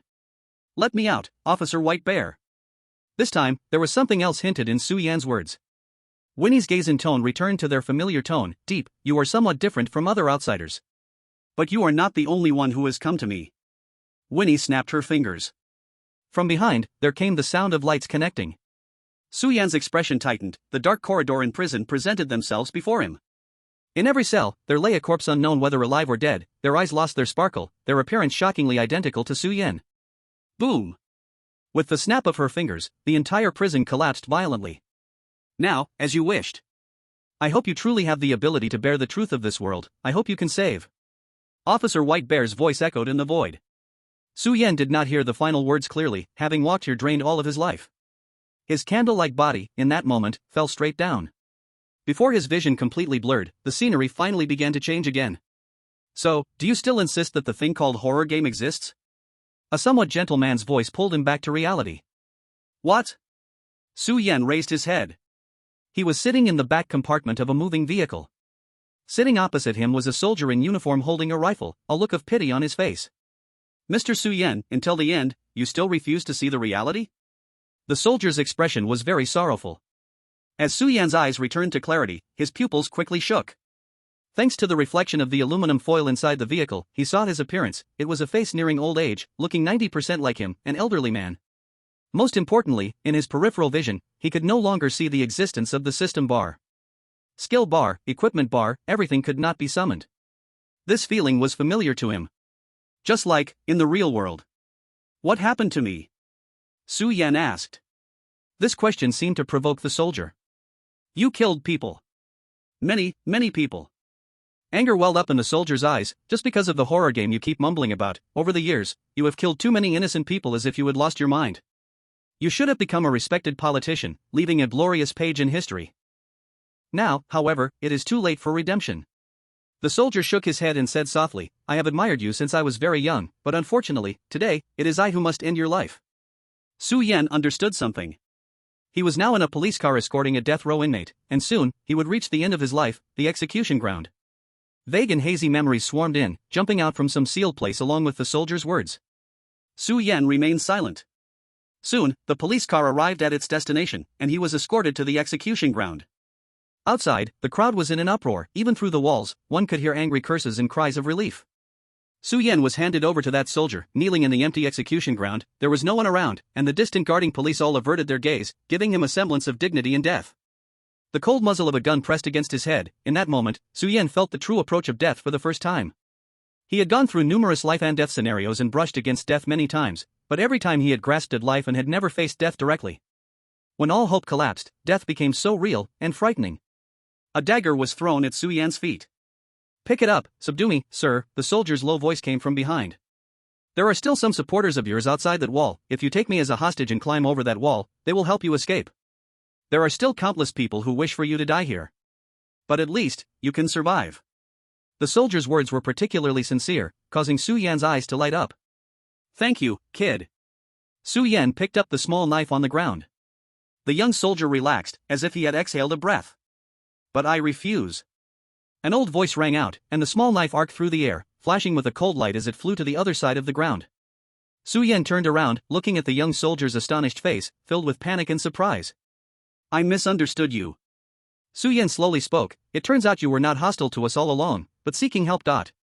It's just a pity that you still don't believe I can reach the reality. What are you saying?" The soldier took a few steps back, but was met with Su Yan's ruthless intention. "The third layer," Su Yan said. "What?" "The mind's Hades I'm in right now is the third layer." Su Yan's voice gradually lost its decay, and his appearance swiftly changed back to normal, with his eyes reflecting a clear light. A person's spiritual city is not just one, nor is it merely a single layer. It is like the layers in Inception, and will only shatter in the end. Each time a layer is broken through, the deterioration of emotions in the mind becomes more serious, easily affecting reality. Su Yan looked at this execution ground, feeling inexplicably sorrowful.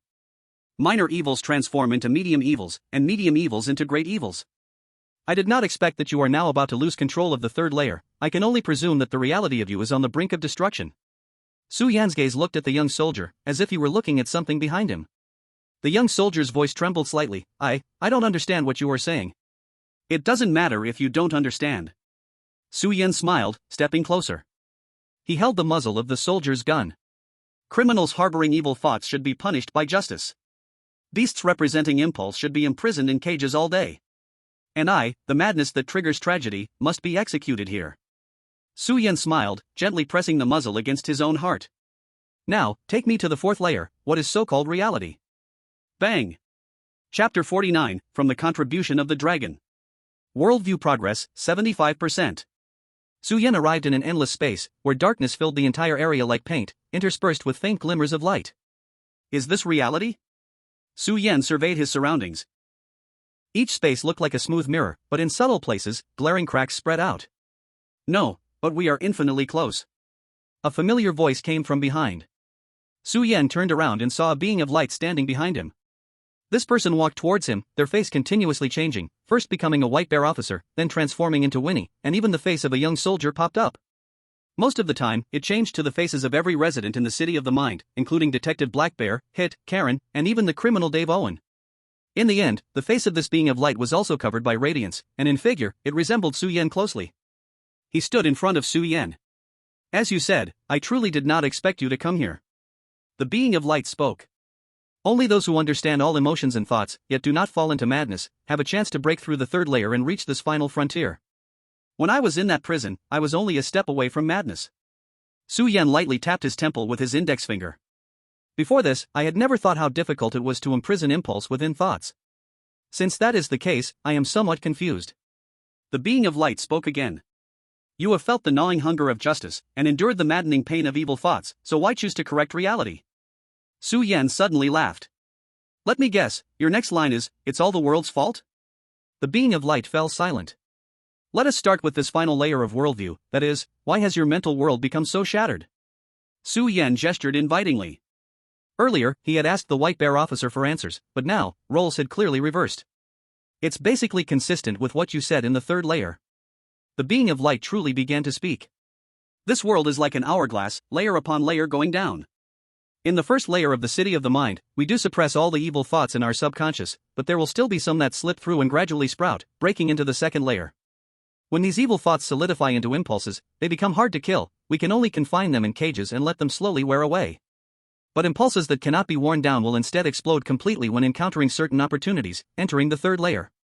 Once madness dominates thoughts, if it cannot be extinguished, it will pollute the entire mind, ultimately leading to irreversible actions in reality. And you are about to take that step, aren't you? Su Yan took over the conversation. At that moment, a smile surprisingly appeared on his face. A decayed mind is certainly beyond salvation. Without waiting for the being of light to respond, he slowly said, "But who says this must be the individual's fault? Where do those long-accumulated evil thoughts come from? Where do the opportunities that ignite impulses come from?" Su Yan stared at the being of light, speaking word by word. "If there were no external malicious oppression, how would I have arrived at this point? Clearly, those people are venting their malice, violence, and darkness without restraint, yet the final pressure must be borne by me. Why is that?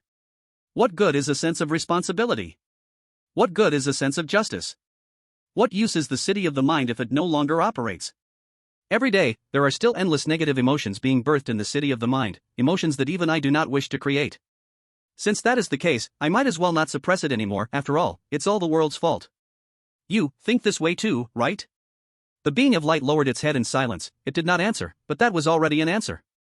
"What should I say to you?" Su Yan shook his head, suddenly elongating his tone. "These thoughts in your heart are not wrong at all." "Ah." The being of light let out an unexpected sound for the first time. It raised its head in confusion and met Su Yan's increasingly radiant smile. If the clear-minded Zheng Qinglin were here, he would surely see this smile on Su Yan's face. In this smile, there is a kind of wisdom and philosophy of academia. But it also has lawlessness, rebellion, and madness. That's right, reality is a garbage game. Boring parameters, contradictory rules, ridiculous ethics, hollow missions. Su Yan spread his arms. The world never treats you gently. What responsibility do you have to uphold the justice in your heart? That day, your sense of responsibility began to collapse. You let your soul sink into darkness, step by step towards destruction. In this way, it is the fairest and easiest choice for you. But Su Yan suddenly turned his gaze, asking softly and seriously, "If you are not wrong, then why waver?" The lightman's eyes were complicated, gradually becoming tongue-tied. If there was truly no hesitation in his heart, then Su Yan could not have come here. Since he brought Su Yan here, maybe deep down, he also feels that he is a mistake. In this world, there are always some things that have no right or wrong. Or rather, more than right and wrong. A person who seeks good in everything will inevitably face destruction, because there is too much evil around him. Su Yan's words revealed deep despair. However, even so, after we sift through our souls repeatedly, we still do not wish to inflict that harm into action. Because it is not merely good and evil. It is also our lives.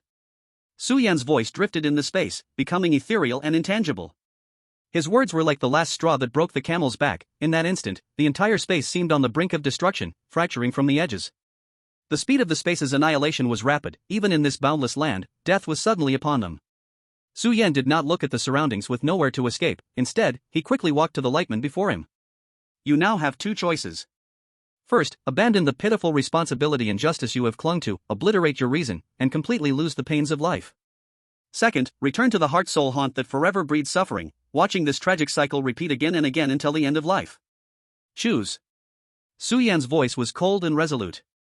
"This time, you must take responsibility for your life." The lightman's body trembled violently. He raised his head, his helpless gaze reflecting confusion. The coldness in his limbs gradually surged, almost draining his strength. Only his heart thumped steadily, bringing warmth, as if to tell him he was still alive. With the last effort of his body, he emitted a trembling voice. "I choose." The creaking sound of the hourglass beginning to turn was abruptly drowned out. The world crashed violently. A brief silence felt like it lasted a century. The void collapsed like a black hole and then burst forth with endless light. In the City of Souls, somewhere, sitting beside Officer Slime, Nong Mingyuan suddenly erupted in brilliant white light. Nong Mingyuan's whole body shook, ecstasy shooting from his eyes. He couldn't help but stand up. Nightmare-level instance. He's really going to clear it. Nong Mingyuan exclaimed in shock. In an instant, a terrifying and mad aura enveloped Nong Mingyuan, and then he burst out laughing wildly. "Su Yan, brother Yin, big brother Su. I truly did not bet wrong on you. I only hoped you could take me along to clear the level, but I didn't expect you to give me such a huge surprise." At this moment, the white light on Nong Mingyuan became more solid, its perfect sheen gathering on him like white jade. This was the white light that only appeared when someone perfectly cleared the nightmare-level instance. For some reason, it manifested on him. Nong Mingyuan's gaze grew more fervent. Legion. Lawlessness. You all calculated wrong. This time, it's our gambler's victory. After all, my talent is merit from the dragon. Ha ha ha. Big brother Su, I'll be waiting for you in the next instance. The white light flickered, and Nong Mingyuan completely disappeared. The echoes of wild laughter still lingered in the remaining air. But the next moment was frozen. Ding! Like the sound of the last grain of sand falling from an hourglass, it spread throughout the entire city. The time in the Heart City came to a complete standstill. Worldview progression, 95%. Chapter 50 Nightmare Level Settlement. The wind whistled past his ears. Su Yan arrived at the reality. Before him was a sea of darkness. It seemed he was tightly shutting his eyes, quietly listening to the wind by his side, its speed increasing exponentially. Su Yan tried to open his eyes, but his eyelids felt heavy, as if they were unwilling to budge. The wind grew more frantic, and an overwhelming sense of weightlessness spread through his entire body, as if at any moment, it would lead to death. I see. Su Yan laughed. Because he found it truly amusing. Under layers of pressure, the last streak of madness that the human heart derived from despair often ends up being directed towards itself. He was indeed heading towards destruction, but in a self-destructive manner. Worldview progression, 100%. At this moment, although he had lost control of his body, Su Yan understood. The owner of this body was now falling from a tall building. He was committing suicide. I don't know what kind of despair drove you to this point, but it doesn't matter. Su Yan still kept his eyes closed, not knowing who he was speaking to. In this world, at different ages, everyone will have suicidal thoughts at least once or twice. You are very brave because you actually put it into practice. Su Yan's tone gradually softened. At this moment, you are already much braver than most people in this world. If that's the case, let's hold on a little longer and use this courage in more places. What do you say? Main quest generated. A familiar voice echoed, the long-awaited main quest finally arriving the moment Su Yan reached reality. Main quest, save him, and also save yourself. At the instant the voice sounded, Su Yan finally regained freedom in his body. He opened his eyes. The surrounding scenery rushed close, as if heralding his end. In the next second, he would touch the ground and meet death. Opening his eyes seemed to be the last thing he could do. No, perhaps there was one more thing. Su Yan smiled and spoke. I regret it. Everything came to a halt. Not the end of life, but the entire world paused. Su Yan's nose bled. In a split second, he would completely fall to the ground and become flesh and mud. I regret it. After evil thoughts led to tragedy, this sentence was the pain of endless torment for the future life. However, if it could be said before stepping into the abyss, then it would be a boundless redemption. Everything started to reverse. The scenery, as if the rewind button was pressed, gathered from the ground to the height, and the body lost control again but was riding on the wind of hope. Su Yan was not surprised. Just as Lightman had said, this was indeed the final reality. However, just the Heart's world could generate a nightmare-level instance. Just a conceptual NPC in the Heart world could rival a false god from a difficult script. When a person's mind is strong enough to reach this level, apart from himself, who could make him perish? The body finally returned to the high building, the feeling of solid ground underfoot returned, and before him was the bustling city nightscape. Once, this city felt like a place of despair, breeding disaster and evil. Now, in this body's vision, it seemed to have something different. Thank you. In the air, a faint male voice echoed. Su Yan opened his eyes again. The scenery before him switched instantly like a slideshow to a familiar scene.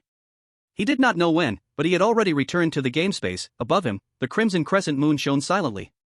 This was the first time he was teleported out of the game without any notification. Congratulations, player, for clearing the nightmare-level instance, Mine's Ethereal City. This instance settlement, main task *1 worldview completion degree, 100%. Game rating, perfect. Additional, player successfully cleared the nightmare level instance, reward, unlocked talent weapon and subsequent route. Additional, player perfectly cleared the nightmare level instance, talent level enhanced. Do you want to settle the rewards?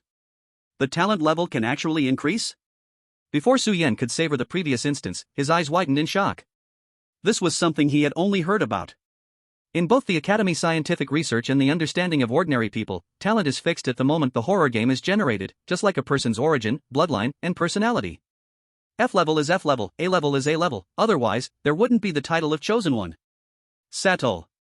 Su Yan was itching to see his data right away. Every time after an instance, the rewards earned at the cost of his life seemed less important now. But the process he needed to go through was unavoidable, no matter how much he wanted to skip it. Please choose one of the following rewards to receive. 1. Safety time, 2,500 days, not selectable. 2. Retain all skills gained in the game. 3. Upon loading the game, the weight and space of carried items can be unlocked to 1,000 times, and can be placed in the equipment slot. Su Yan looked at the safety time and the rewards, and felt it was quite unsatisfactory. After all, getting this reward meant he lost a choice. The safety time for the strong summoner was guaranteed between 30 to 50 days, with no options available. Unfortunately, he had no good way out at the moment and could only go with the flow. If others saw his 7 years of safety time as a perfect rating reward, they would probably drool over it. It's important to know that the horror game had only come for 3 years now, and basically, everyone had experienced or was about to experience the horror game twice in these 3 years. To ordinary people, a regular level game instance was already a nightmare. Adding an extra year of safety time would probably call for celebrating with champagne. Dislike aside.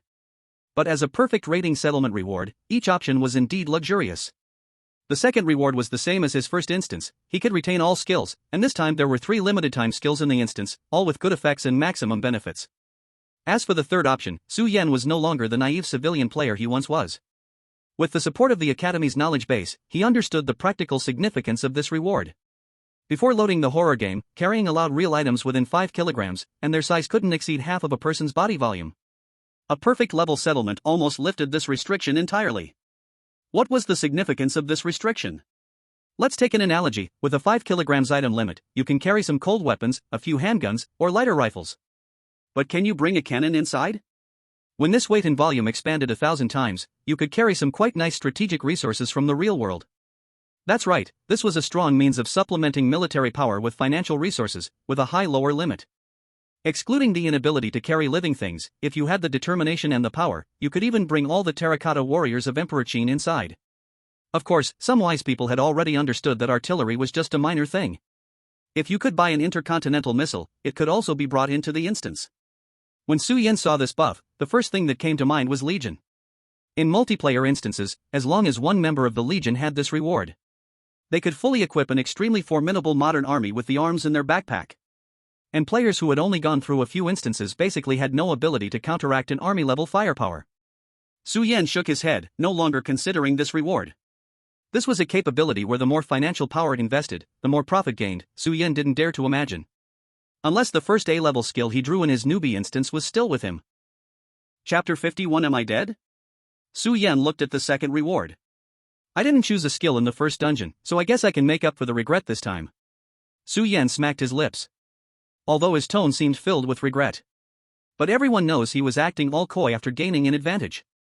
First, Su Yan took a look at the 3 limited time skills in this dungeon. I have a friend, I-grade, /small ad acting, I-grade, /Hawaiian training camp, D-grade. In this dungeon, it seems that the versatile D-grade skill is the most valuable, but the true highlight is I have a friend. Su Yan's interpretation of it through his talent is quite abstract, but this skill will become more and more useful in the upcoming dungeon.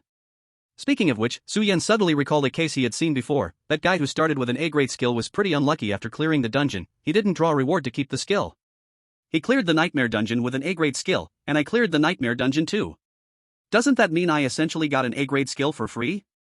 No one knows how Su Yan's mind works. But that doesn't stop him from radiating the Wakyu spirit in the Red Moon space. He didn't strictly control his excess emotions. In the ongoing experience of death dungeons, exaggerated emotional release is a must.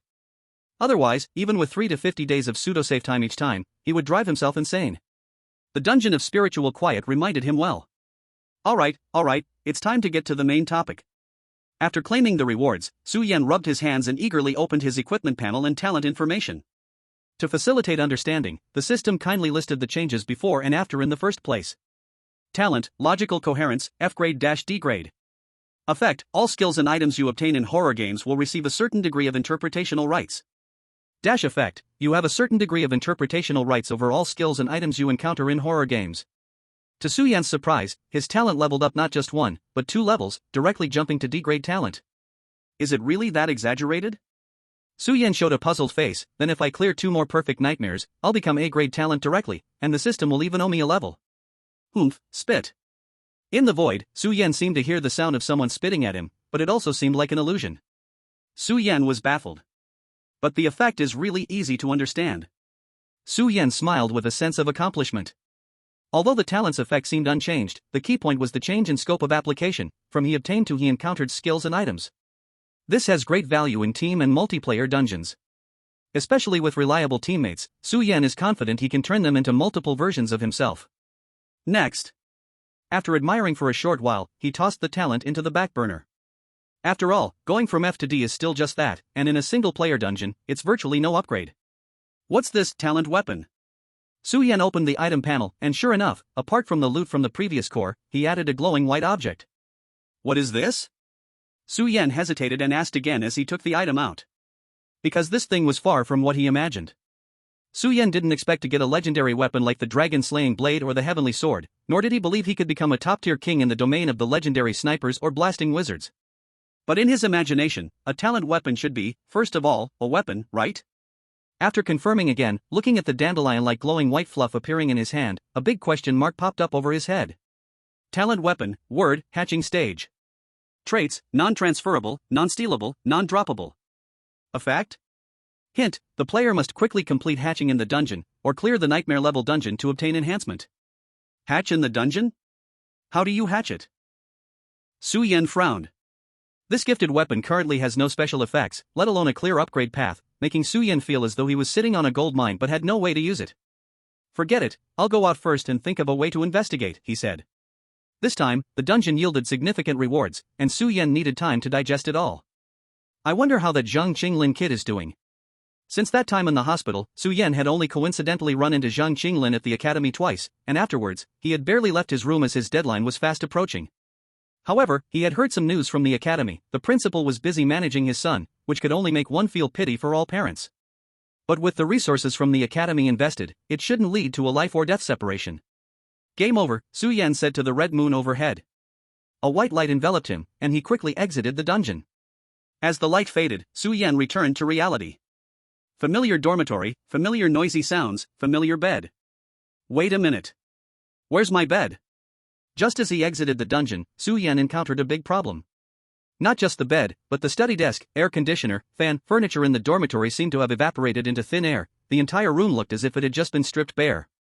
If he hadn't found a few boxes packed with all his personal belongings in the corner, he would have thought a thief had broken in. What's going on here? Su Yan looked confused. He took out his phone and saw dozens of new messages on his chat app. Most were from Zhang Qinglin, a few from Zhou Ming and previous classmates, and some were messages from agents he had reached out to earlier. Wait, how long was I in the dungeon this time? Su Yan's eyes widened and quickly realized something was off. The first message from Zhang Qinglin was sent shortly after he entered the dungeon, while the last one indicated that over 10 days had clearly passed. Su Yan quickly pulled up the calendar. When he looked up, his face was full of disbelief. This time he returned, reality time had evidently passed 30 days. What's going on?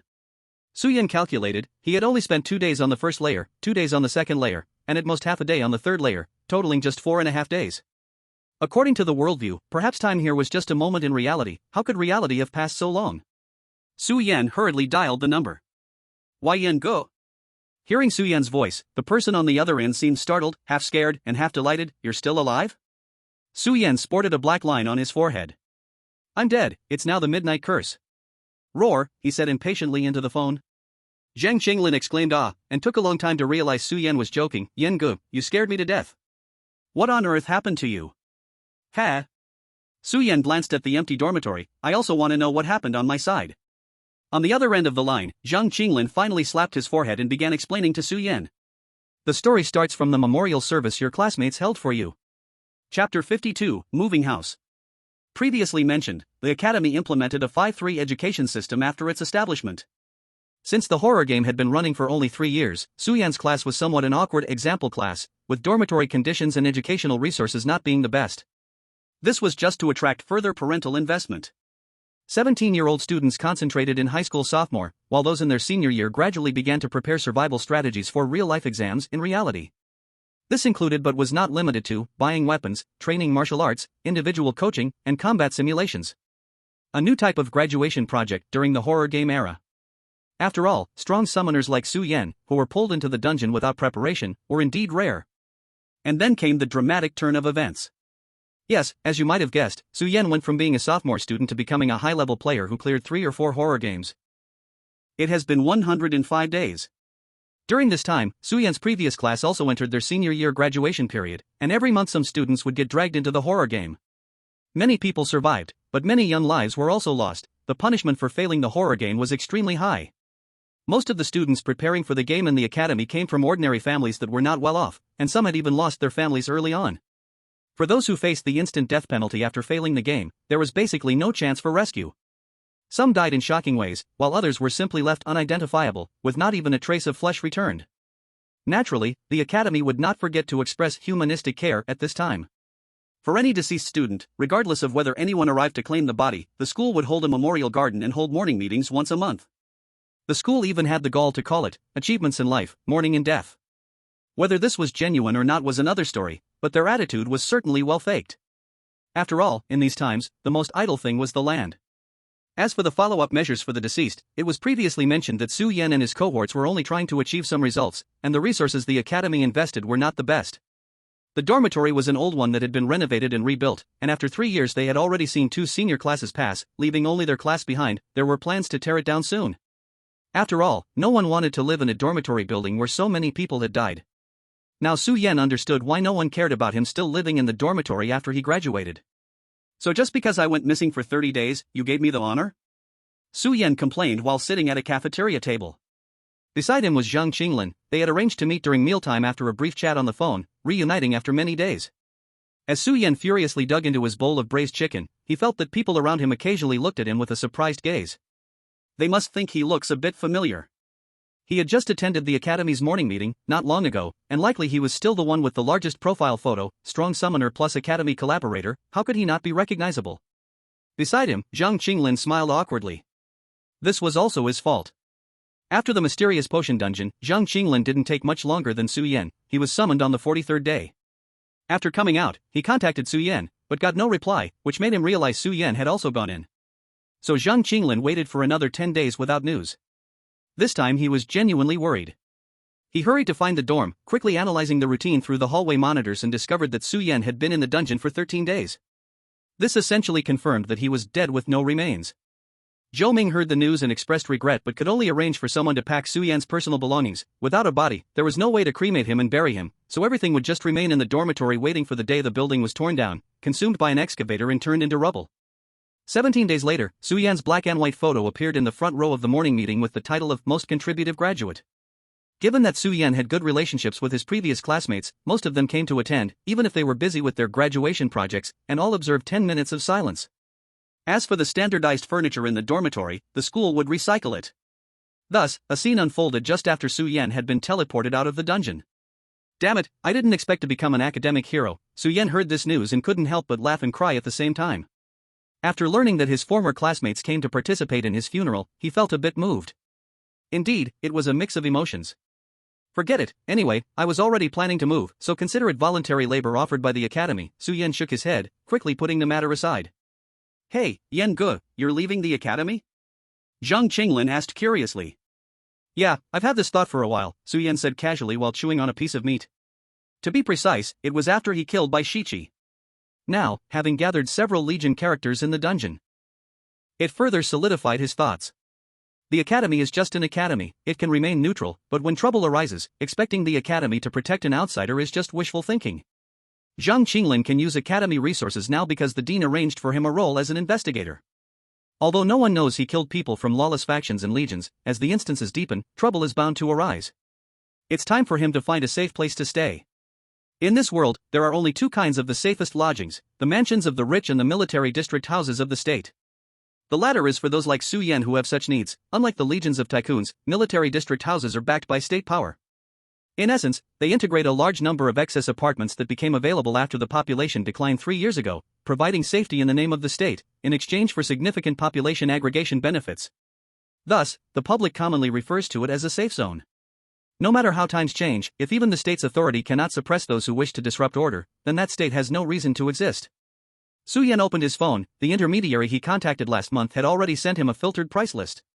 Su Yan directly jumped to the safe zone near Jiang City, which, like Jiang City Academy, is the only safe zone in the southern part of the country. Monthly rent 8,000 credit points / 6 months rent 36,000 credit points / 1 year rent 48,000 credit points. Deposit, now called maintenance fee and cleaning fee, 10,000 credit points. Since the residents are often refugees who frequently participate in survival games, the annual rent is half the price, but basically no one is willing to rent it like this. Who knows if they might die in the game next month? Su Yan was not polite and directly rented for a whole year. Compared to spending on game supplies, this amount was practically trivial. Alas, it's my last meal of braised chicken. Su Yan sighed as he got up from the cafeteria table, glancing at the academy he had lived in for 3 years, feeling a bit reluctant. Only Zhang Qinglin, the naive guy, interrupted at the wrong moment. Brother Yan, you can order takeout, our cafeteria has partnered with Full already. Su Yan. Chapter 53, Academy and Research Institute. Su Yan checked the time, it was 1 in the afternoon. Fortunately, he was sent back in the morning, so he should be able to move to the safe zone within the day. I'll go to the instance record room, later you can find me at Unit 301, Building 22 of Yunlai Safe Zone, Su Yan told Zhang Qinglin, revealing his newly confirmed address. Zhang Qinglin nodded, showing a simple smile. Friendship among boys does not need frequent interaction, sometimes just shared experiences can forge a deep bond. Su Yan and Zhang Qinglin felt that way too, as fellow powerful summoners, knowing hey, this guy is still alive after coming out of an instance made the distance much closer. Taking advantage of the convenience at the academy, when the lunch break was over, Su Yan went to the instance record room. It was still Zhou Ming who was on duty. Su Yan? You are still alive? As soon as he entered, Zhou Ming exclaimed in shock. Fortunately, Zhou Ming was not as straightforward as Zhang Qinglin, he quickly thought of something and showed an incredible expression. You were caught in a nightmare-level instance, weren't you? Su Yan raised an eyebrow, the academy really knew quite a bit about nightmare-level instances. He just wasn't sure if the academy had the knowledge he needed. Last time, relying on the 2 completed composite instances, Su Yan exchanged a lot of internal knowledge from the academy, which was knowledge accessible at the level of teacher and investigator.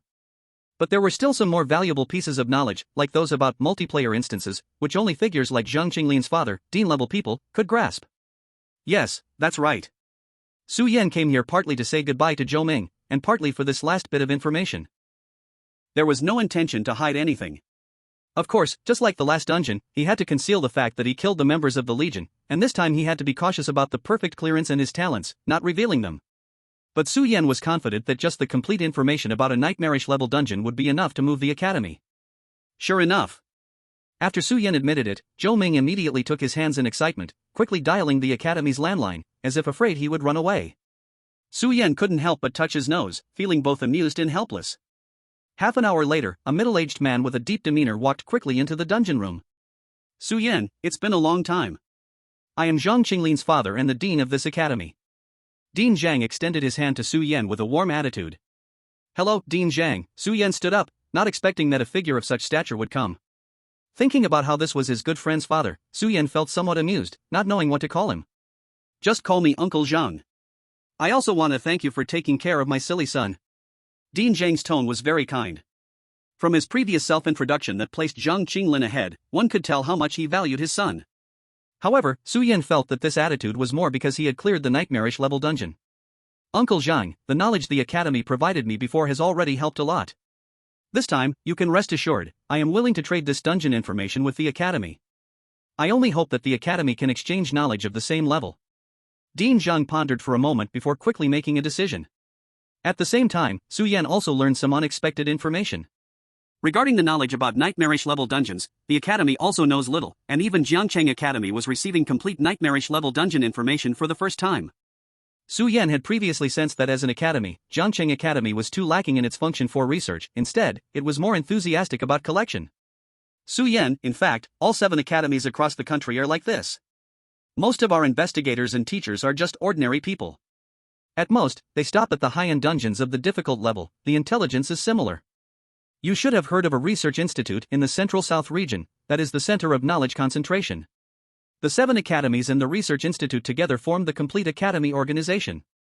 I wonder if you have any interest in joining the research institute. With your current achievements, I can fight for you to get resources many times better than my silly son. Su Yan raised his eyebrows in surprise, not expecting to receive an invitation from the core of the academy.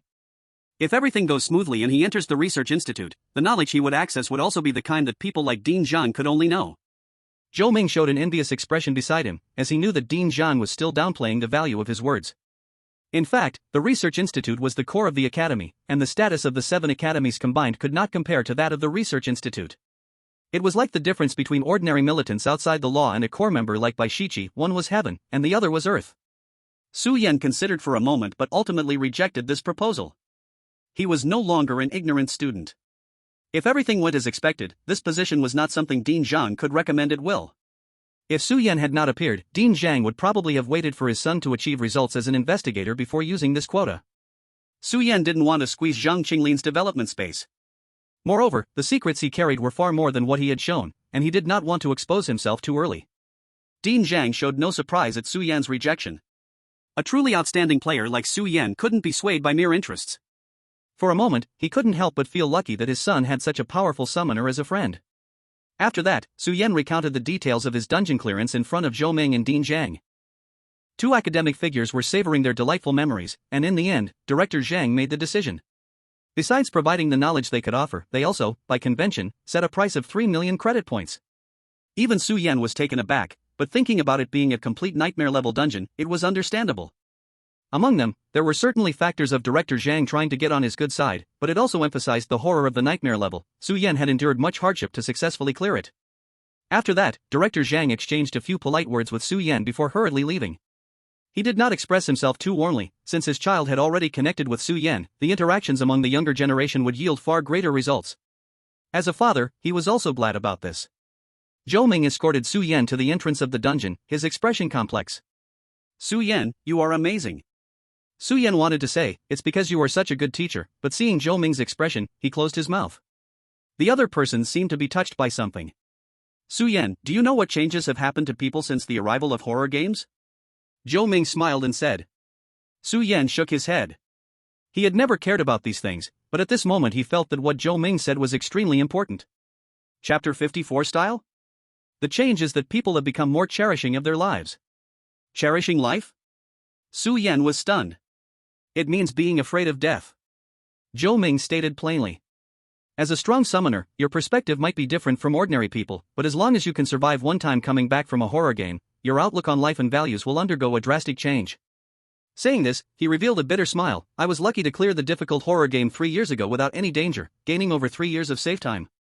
My family was the same. It is because of that game that we realized how precious our ordinary lives are now. In these 3 years, I have treasured my family and my current life immensely. I am very happy, but also very painful.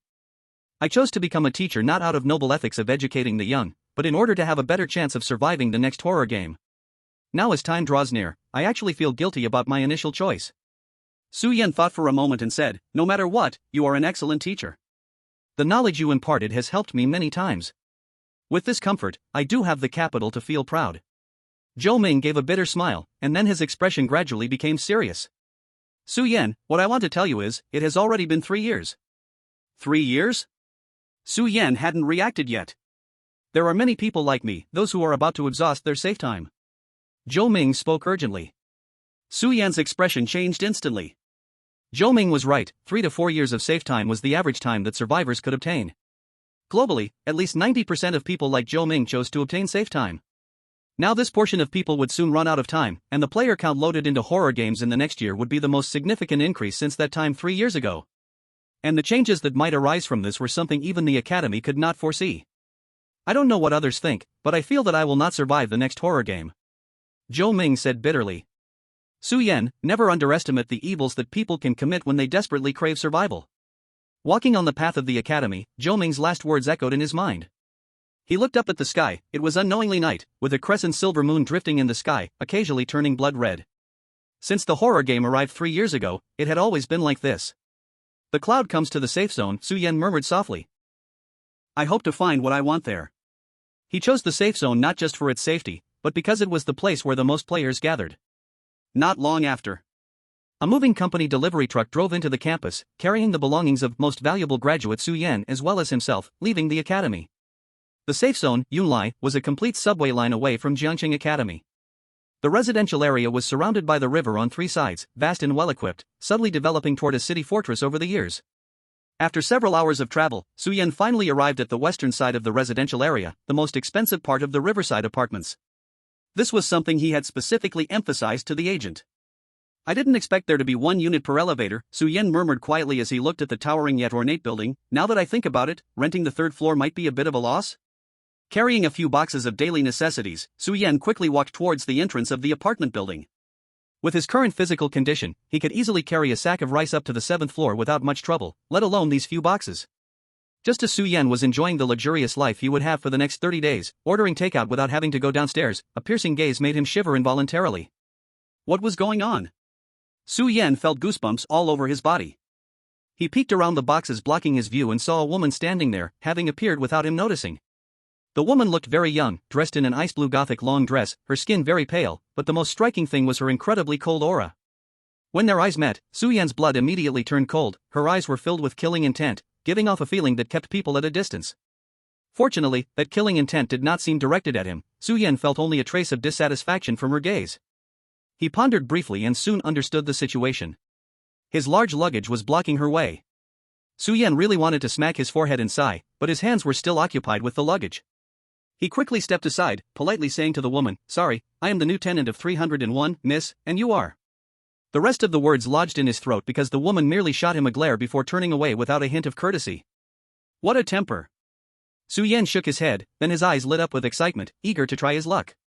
Just from that killing intent, he knew she was definitely a veteran player experienced in the game. He wondered if all the residents of this apartment were as intimidating as that woman. That would really be great. Isn't that why he came here? A smile returned to Su Yan's face, filled with anticipation. Su Yan quickened his pace. Unbeknownst to him, outside the apartment door, the woman stood quietly by the entrance, not having walked far. Moonlight spilled down, casting a cold, frosty glow on her face, a hint of confusion appearing as she sniffed slightly, murmuring, "The smell of blood, legion, outlaws. This new person is quite interesting." Gradually, a fiery heat surged in her pupils. It was proven that powerful players would attract each other. At this moment, the two met by chance, both developing a strong interest in one another. Sure enough, the Academy lacks more knowledge on nightmare-level dungeons. Su Yan sighed lightly while sitting in front of the computer. In the tidy room, with no time to organize his personal belongings, he took out his computer and plugged it into power. At the computer's port was a silver-white USB-like device, a knowledge reserve machine provided by the Academy, containing almost all the internal knowledge of the Academy. This knowledge reserve machine required a special computer to connect. Originally, Su Yan wouldn't have gotten it tonight, but Director Zhang seemed prepared in advance. "Brother Yen, your computer's configuration is too poor, hee. As a life-saving grace, I am giving you this computer, it is my treasure." Filled with gratitude for Zhang Qinglin, Su Yan opened the computer. A cute pink loli desktop, an anime-themed input method, and various beautiful girl desktop icons caught his eye. Su Yan quietly closed the computer. This kid is still a hidden otaku? What an ultimate social bull. Alright, swallowing his shame, Su Yan still admired these anime wallpapers while flipping through the school's internal materials. Su Yan spent an hour scanning the most crucial parts, but the school knew very little about nightmare-level dungeons. The only points known were that nightmare-level dungeons were different from normal ones, as the time consumed in the real world increased exponentially. The second point was that nightmare-level dungeons lacked the strong task guidance of normal dungeons, offering extreme freedom with no discernible patterns. This should also be the basis for Li Xing's speculation that he was in a nightmare dungeon. As for talent weapons, the information stopped at one line: completing a nightmare-level dungeon would unlock talent weapons, with the first stage being the hatching stage, and the rest unknown. Su Yan was also speechless after reading this. It was almost the same as saying nothing, as most people knew about obtaining talent weapons. It seemed that the school's intelligence network had only reached the level of completing a nightmare dungeon once. However, what caught his attention was a small note of speculation attached to this knowledge, which was unknown in origin. It is speculated that the ability of talent weapons and the hatching progress may be linked to the player's own style of action. Style of action? Su Yan fell into confusion after reading this. What is his style of action? Chapter 55, Too Strong. Is step-by-step calculation the way? Su Yan did not dare to claim that. He was just used to advancing the plot according to the game guide, but sometimes he would try to take shortcuts to clear it violently. After all, it was convenient. Is he aggressive and eager for a fight? It didn't seem that way. Bai Shichi actually died because of the dungeon's restrictions, even though in the end, he couldn't use all his strength. The Legion purely perished due to carelessness and mistakes. Su Yan did not have the habit of making enemies in dungeons. They all reported on the spot. In short, this piece of unclear intelligence seemed to have room for research. Su Yan closed the computer screen. In fact, what he cared about the most was the talent enhancement reward after perfectly clearing the nightmare dungeon. After experiencing so many dungeons, although there was nothing to compare, Su Yan always felt that his talent was not that simple. But the school did not seem to have investigators who could clear nightmare-level dungeons, let alone perfect-level clearances. Perhaps the Core Research Institute of the school had personnel who could perfectly clear nightmares and related intelligence. Buzz. A clear buzzing sound gradually sounded by his ear. It was like the chirping of insects at night, yet also had a tranquil atmosphere. What sound is that? Su Yan tilted his ear. The soundproofing in the room was quite good, but his hearing was now even better. Buzz. Once again, a clear sound resonated, rhythmically echoing. Su Yan thought for a moment. Since he was already in the safe zone, there was no need to be as cautious as in the dungeon. He could take a look at any movements. He pushed open the door and walked into the corridor. Buzz. This time, the sound became completely clear. Along with it, a silhouette bathed in the moonlight of the corridor also became clear. Su Yan raised an eyebrow. It was still that woman from earlier. What a coincidence, she also lived on the same floor as him but farther away, in room 307. His gaze lingered on the woman's face for a second before he immediately focused on the wooden sword in her hand. Wow, was that noise just now her practicing the sword? Su Yan clicked his tongue. The expression on her face was very focused, and every movement projected an air of grace. If placed a few years ago in modern times, she would definitely be an outstanding martial artist. But now, there are not many people training in martial arts, let alone practicing swordsmanship. Her gaming skills should be related to swords, Su Yan quickly speculated. At that moment, the other person stopped swinging her sword. Is something wrong? She tucked her long hair behind her ear and tilted her head to ask Su Yan. Su Yan was taken aback. The two were about 7 or 8 meters apart, but now the corridor had only him, which clearly caught her attention. Nothing, I heard a sound and was curious to come out and take a look. Like this? The woman frowned slightly. I didn't expect. The other residents didn't mention this when I practiced swordplay before. If it disturbed your rest, I can tell the administrator now and move to another floor. The woman decisively took out her phone. Damn, so decisive? Su Yan's eyes widened, feeling his thoughts couldn't keep up with her actions. However, he was starting to have a better impression of her. Her personality was straightforward to an extreme. Much better than some nuisance kings in reality and games. Not necessary, he explained softly. It's just that I'm idle, it doesn't have much impact. In fact, as long as he didn't spread his hearing, the apartment's sound insulation was good enough. Su Yan slowly walked in front of Qing Shui. At this moment she had changed into a white martial arts uniform, but she still had no intention of removing the decorative necklace on her chest. This time, Su Yan could see clearly that it was a silver sword-like pendant. Do you also use a sword? Qing Shui suddenly asked. While Su Yan was observing her, she seemed to be observing him as well, and after a while, she reached this conclusion. No, I don't think so, Su Yan blinked. No, you do, Qing Shui was surprisingly certain. Su Yan remembered the three-dimensional maneuvering gear, which seemed to count as a kind of weapon. Alright, I might use dual swords. Want to practice? Qing Shui suddenly opened the door and walked in. Huh? Su Yan blinked again. Is that okay? Just a few sentences after they met and she was going into her room? He truly could not keep up with her train of thought. Do you have such a big heart? Su Yan could only chase and ask as he walked in. He glanced at the room's environment and began to understand. This looked nothing like a girl's room. There was not a hint of warm color, and the whole layout was stark gray and black, giving a serious and capable feeling. The entire living room looked more like a practice field, with a smooth floor covered in cork in the center and various practice equipment around. My name is Qing Shui, she said, holding a wooden sword standing in the middle of the practice area. Su Yan. Qing Shui replied to Su Yan's previous statement, we are all players, we can only care about our own lives and deaths, others don't matter. If we survive for a month, we are naturally familiar, otherwise, we are just passers-by. Well said. Su Yan praised, casually drawing out 2 shorter wooden swords from the weapon rack and holding them behind his back. Qing Shui frowned, Zoro? Hearing such otaku knowledge from such a classical beauty felt a bit odd, but after the horror game, two-dimensional culture and film had become a necessary course in the academy. This is also the reason why Zhang Qinglin's computer screen was filled with two-dimensional beauties. I didn't hide any skills, Su Yan seemed to see Qing Shui's confusion, it's just simple dual-wielding. Then come on. Qing Shui still spoke concisely, her expression extremely indifferent. Su Yan was not polite at all, grinned and charged forward with his swords. This was exactly the opportunity he wanted. By practicing with truly strong players, he could know his shortcomings. Qing Shui clearly was not a nobody, although her personality was a bit indifferent, she was also a warrior at heart. This was a great opportunity, he wanted to see how many moves he could last against her. Su Yan advanced. Su Yan was knocked down. That's too exaggerated, he widened his eyes. The answer was, 1 round. Qing Shui had knocked Su Yan's dual swords away with 1 strike, walking closer in confusion, just 1 round? Her words were harmless, after all, it was Qing Shui who said it, but for Su Yan, it was a massive stimulation. Bullshit. Su Yan gritted his teeth and jumped up. Again. Bang. 1 round. Again. Bang. 2 rounds. Again. Bang. 4 rounds. Half an hour later.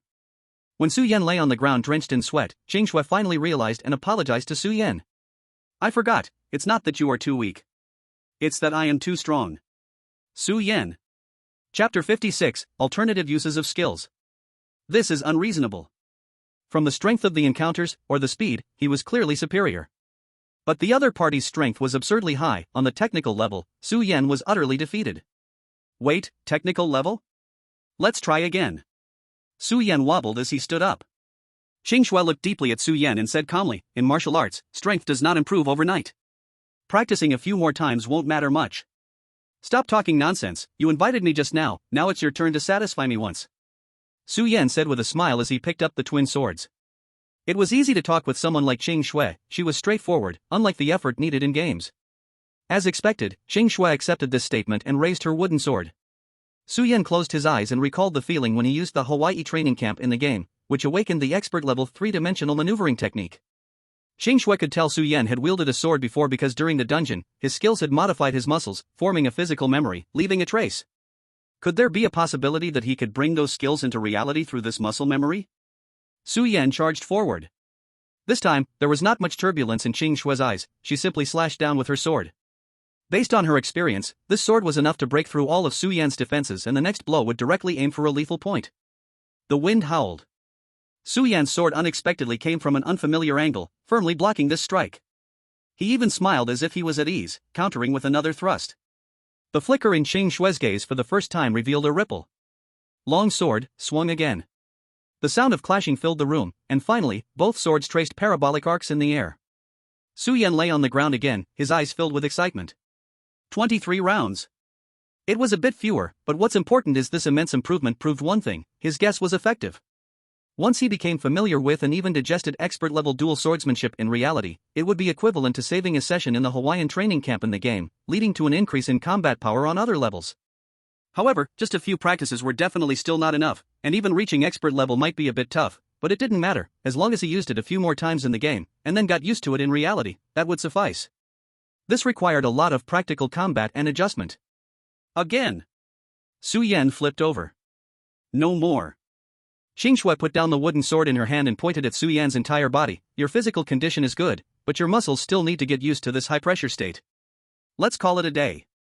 Qing Shui paused before speaking. There was something she didn't say, she also needed time to digest her experience of fighting against a dual sword user. Su Yan didn't think much of it and curiously asked, was that your full strength just now? Qing Shui's expression was emotionless, is that something you can ask? Su Yan was momentarily speechless, almost forgetting that she was also a legitimate player. Prying into others' information was definitely a taboo among players. I apologize. Su Yan patted his head and then asked his most concerned question. Do you take practice partners? He needed someone to awaken his memory of the skills, and now it seemed that ordinary people in reality were not enough, he needed a master like Qing Shui. Qing Shui's eyes flickered for a moment, seeming to agree with him, only until you survive each dungeon. Then you can rest assured. Su Yan had already gotten used to her way of speaking. Qing Shui looked at her weapon rack, you need to get accustomed to practice weapons too, those 2 short wooden swords are not for me, take the weapon stand back, train more to get familiar, it'll be most effective. Consider it borrowed from me. In exchange, you can pay my electricity and water bills. Su Yan calculated that the value of these high-quality wooden swords was much more precious than any utility bills, so this was really a bargain for him. This Qing Shui seemed to just want to avoid any debt of gratitude. Alright, then I will accept. Su Yan embraced the weapons and, under Qing Shui's guidance, placed them in an appropriate corner. Shall we sit? Su Yan asked politely. No need. Qing Shui nodded, preparing to leave. If you have any questions, you can ask me, but I will require a favor in return depending on the situation. Su Yan felt like celebrating. Why bother with interpersonal relationships and courtesy? Just talk about the price directly, that is the way modern youth should socialize. Well, Su Yan hesitated as he glanced at the computer. He was uncertain whether he should ask Qing Shui about talented weapons. She was obviously a high-level player much stronger than him, theoretically knowing a lot. But first, this would undoubtedly reveal that he had talent, and Su Yan did not know if that was a good thing or a bad thing. After what happened with Baishichi, he had become wary of everything related to talent and skills. Second, he didn't have money either. Or rather, he did not have any chips that could be exchanged for knowledge that even the academy did not possess. Following Su Yan's gaze, Qing Shui looked at his computer desk. What are you looking at? Qing Shui's originally indifferent tone changed. What is it? Su Yan looked up, suddenly widening his eyes. After checking the school information, he had switched the screen to the desktop, and at that moment, the image filled his sight. Qing Shui suddenly took a step back, and her gaze towards Su Yan became strange. Wait. Su Yan stared at the desktop in shock. At that moment, two cute anime girls, all covered in slippery bubbles from a bath, were embracing each other, looking shyly at the viewer. The two girls appeared to be extremely young, almost too innocent. Zhang Qinglin, are you trying to kill me? Su Yan just wanted to scream in shock. Having deep knowledge about otaku culture was no big deal, it was common sense after the horror games appeared. But this was a different matter from having a desktop wallpaper of cheeky anime girls. Zhang Qinglin, are you still cursing? Beast. Qing Shui retreated a couple of steps, holding her chest. I have a 6 or 7-year-old sister. Were you trying to? Qing Shui's eyes rarely showed a hint of vigilance. Wait, it's a misunderstanding. Su Yan felt like he could cry without tears. I think we need to keep our distance. But Qing Shui's actions were too swift. After saying this, she slammed the door and left. Bang! The door slammed shut. Ding dong. Su Yan remained frozen in an oar's position for a long time. After a while, a message from Zhang Qinglin popped up on his phone. Hee, Yan Go, how's my treasure? Is it useful? Let me tell you a secret, my wallpaper changes dynamically, with different CGs at different times. Right now, it should be bubble bath time, how about it? Cute, right? But I must clarify, they are just my cyber daughters, and the image has no inappropriate guidance, really. Do you like it? Zhang Qinglin.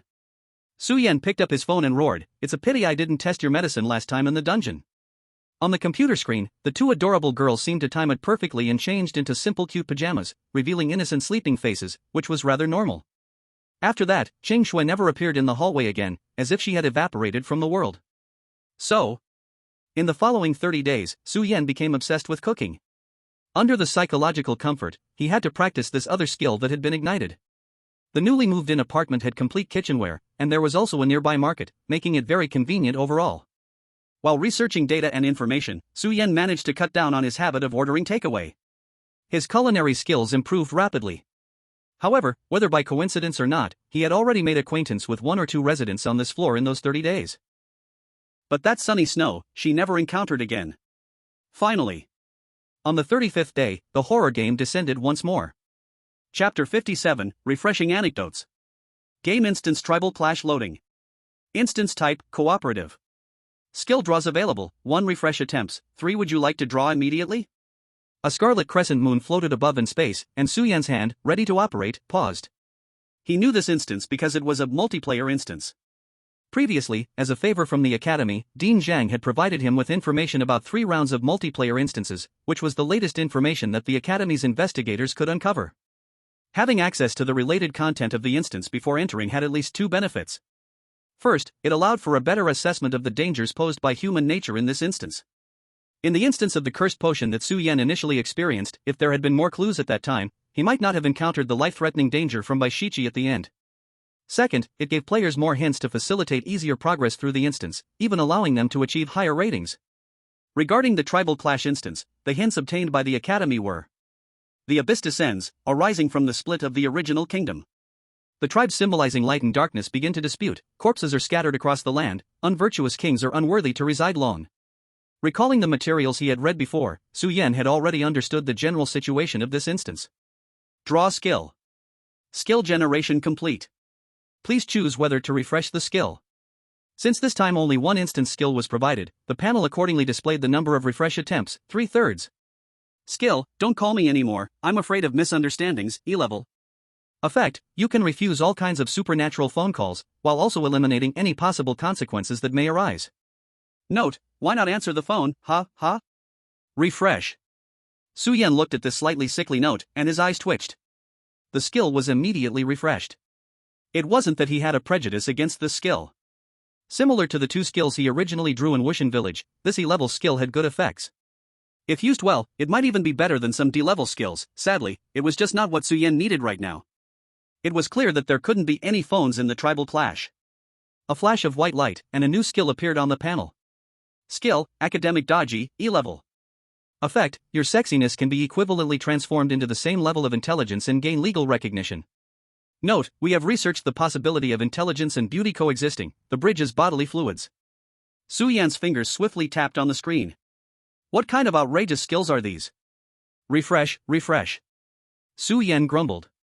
There can't also be a skill to exchange intelligence for beauty, right? Another flash of white light. What he thought would be 3 refreshing opportunities from the game turned out to use up 2 in one go. Skill, Sector Chart Gaze Analysis Technique, E-Level.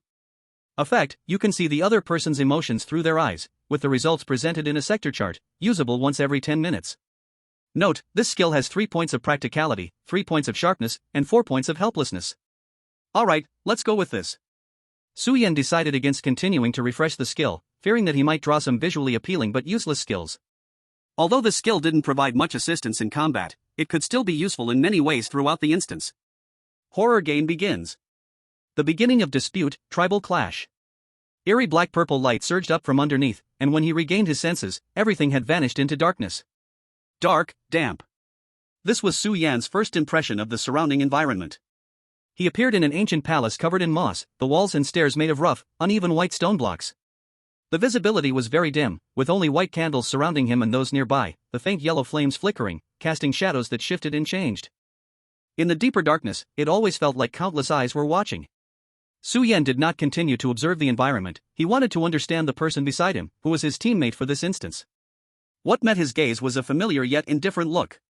Damn! Cold sweat immediately began to flow down Su Yan's forehead. The woman in front of him was undeniably beautiful, and although she had changed into an outfit more suitable for movement compared to her daily wear, it was still clear that she had good taste. Qing Shui raised her eyebrows, seemingly surprised as well. Then she thought of something, expressionless, and turned her head away. She didn't say anything, but Su Yan could already feel the disdain and rejection that lay deep within her. This was troubling. Su Yan began to worry about the difficulty of this instance. He initially thought it would be an easy one, but what if his teammate didn't cooperate?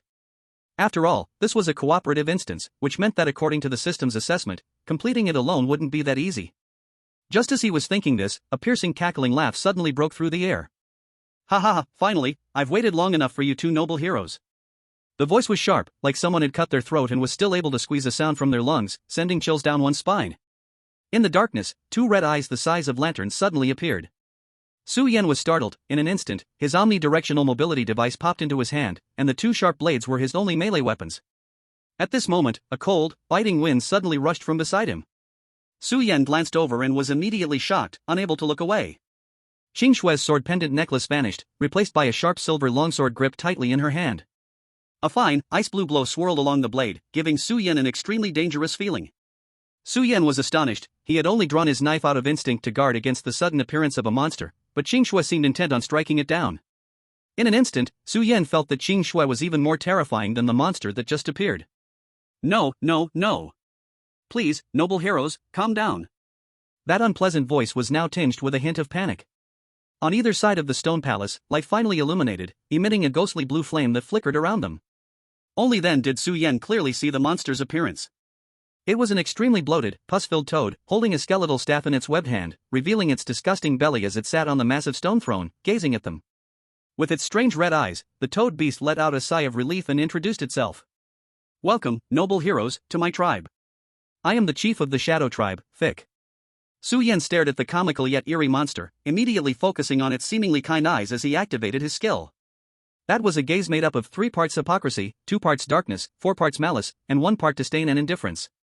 From such a seemingly benign gaze, however, the monster displayed an air of sincerity as it spoke contrasting words. I wonder if the 2 noble heroes could embark immediately to assassinate the treacherous usurper of the Radiant Tribe for our Shadow Tribe. On behalf of the Shadow Tribe, I greatly appreciate the hero's contribution. As the flames flickered, Chief Thick spoke warmly. Chapter 58, The True Nature of Players. Su Yan then realized. Underfoot, he and Qing Shui stood on a magic circle painted in some unknown green liquid. Around them were candles resembling a sacrificial setup and various strange skulls and petals, all part of the ritual that summoned them here. Su Yan began to ponder the meaning of these settings, while Qing Shui withdrew her sword. Only Chief Thick remained, still rambling on. Our aloof Shadow Tribe has always been at peace with the world. But on this land, there are still narrow-hearted greedy people. In the far northern Radiant Tribe, there is a group of hypocritical and evil monsters. Feek angrily waved his arms. They feed on human blood, boast of their morals, and are insidiously dark. Noble warriors, I need you to set off immediately to assassinate Elder Ava of the Radiant tribe. Without that cunning leader, our Shadow tribe will eventually flatten every inch of the Radiant tribe's territory. You will help us, right? Feek's voice suddenly lowered a few notes. A chill gradually rose in the surroundings. Su Yan abruptly raised his head. This time, even without skills, he could see the unabashed madness in the other person's eyes. In the darkness, suddenly, pale eyes opened one by one, eerie white light swirling in these pupils, clustering densely in the dark depths of the palace. Su Yan had no doubt that as long as he refused, those fangs in the dark depths would unhesitatingly pounce out, mercilessly biting through their necks. Main quest has been generated. Main quest: overthrow the opposing tribe's regime, resolve the conflict between tribes. Fortunately, at this moment, the main quest finally popped up. Su Yan glanced at Qing Shui beside him. She stood quietly with her sword, seemingly indifferent to everything. Helpless, he could only step forward and cooperate with that toad to quickly complete this game of house for the warriors. It is my honor, Chief. Su Yan slightly bowed. He could feel the hostility around him gradually fading. Su Yan raised his head and continued to ask, I wonder what kind of support the chief is willing to give us. Command of a shadow army? Weapons to restrain the Radiant tribe? Don't worry, warrior. Feek sat in a giant stone chair, enthusiastically saying, the management of the Radiant tribe is very lax. As long as you take the head of their elder, they will flee like a panicked herd of sheep. The implication was that Feek would give them nothing. They had to figure out a way to carry out the assassination against that so-called Radiant tribe with empty hands and almost zero information. This was undoubtedly the system's malicious design against the players, but it did not stop Su Yan from being dumbfounded, crazily refreshing his understanding of this disgusting toad. I'm leaving. At this moment, Qing Shui spoke. Her voice was just a notice, without any intention of discussion. She turned and walked towards the eerie palace's exit. Very well, my loyal warrior, I await the day you take down the stench of the Radiant bloodline. Feek seemed very excited, countless pus-filled sores oozing out foul juices. For the first time, Su Yan experienced the torment within the system, brainless leaders, uncooperative teammates. This dungeon seemed destined to be a struggle from the start. Chief, we will set off now, but I wonder if you could provide us with some substantial help? Su Yan hurriedly spoke, implying madly, it's fine if you don't help, but could you at least provide a carriage or a knowledgeable guide? Feek fell into a slight thought, waved his hand, and a bat made entirely of bones flew out of the darkness, handing Su Yan a tattered sheepskin scroll. Go, warrior, take the glory and hope of the Shadow tribe, and complete your journey. The so-called glory and hope in Feek's mouth was a map with a foul stench, covered in bloodstains, barely legible. Su Yan twitched the corner of his mouth, too lazy to continue arguing with this guy. Goodbye. He turned and quickly followed the direction in which Qing Shui had left. Walking down the stone steps filled with the smell of decay and dampness, Su Yan looked back. The previous lights had been extinguished, and Feek had completely disappeared into the darkness. Only those two red lantern-like eyes were quietly staring at the retreating backs of the two. Hey, wait a minute. Not long after leaving the palace, Su Yan finally caught up with Qing Shui on the muddy path.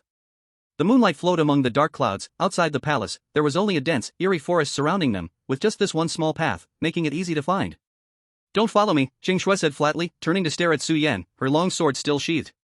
This is the only path, I can't avoid walking alongside you, Su Yan replied with an unarguable reason. Qing Shui's face turned cold, then quickly returned to normal.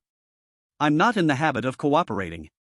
You have some skill, but you still have a long way to go. So don't bother me, we'll go our separate ways. I'll complete the mission on my own. Su Yan was somewhat surprised. At first, he thought Qing Shui was just like Wu Yu, someone who relied on strength without using her brain, but after talking to her, she seemed very rational and logical. Recalling the sharp determination Qing Shui showed earlier in the stone hall, he knew she was telling the truth. Alright, let's do it that way, Su Yan nodded decisively. No matter how much of a lone wolf she was, it was better than having a clumsy teammate. But I will push forward with my own ideas for the mission. I hope you won't interfere with me, Su Yan added.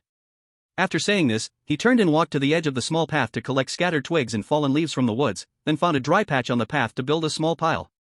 After Su Yan agreed with her, a hint of surprise flashed in Qing Shui's eyes, and her guard lowered a little. She stood there for a while, quietly watching Su Yan's actions. After a moment, she finally spoke, "What are you doing?" Making a fire, Su Yan replied without looking back, taking out a regular lighter he had snagged from the last mission, lighting some easily flammable leaves and stuffing them into the fire pile, then pointed toward the darkened sky in the distance. The flames slowly rose, illuminating the dark environment a little, at least allowing the two to see each other clearly. It's too dark to travel now. If you look at that skyline, it should be dawn in a few hours. I can set out then. Su Yan wasn't sure if dawn would actually come, but he didn't want to move at night. Although this was still the territory of the Shadow Tribe, he remained cautious about Chief Vic. Qing Shui frowned, seemingly unwilling to waste time here. She took a few steps into the darkness, immediately engulfed by the eerie sounds of insects and the sinister night. After a few steps, she immediately turned back. It was one thing when there was no fire before, but now, comparing it, the discomfort of the forest became even more pronounced. Qing Shui glanced at Su Yan squatting by the fire, and suddenly drew her sword.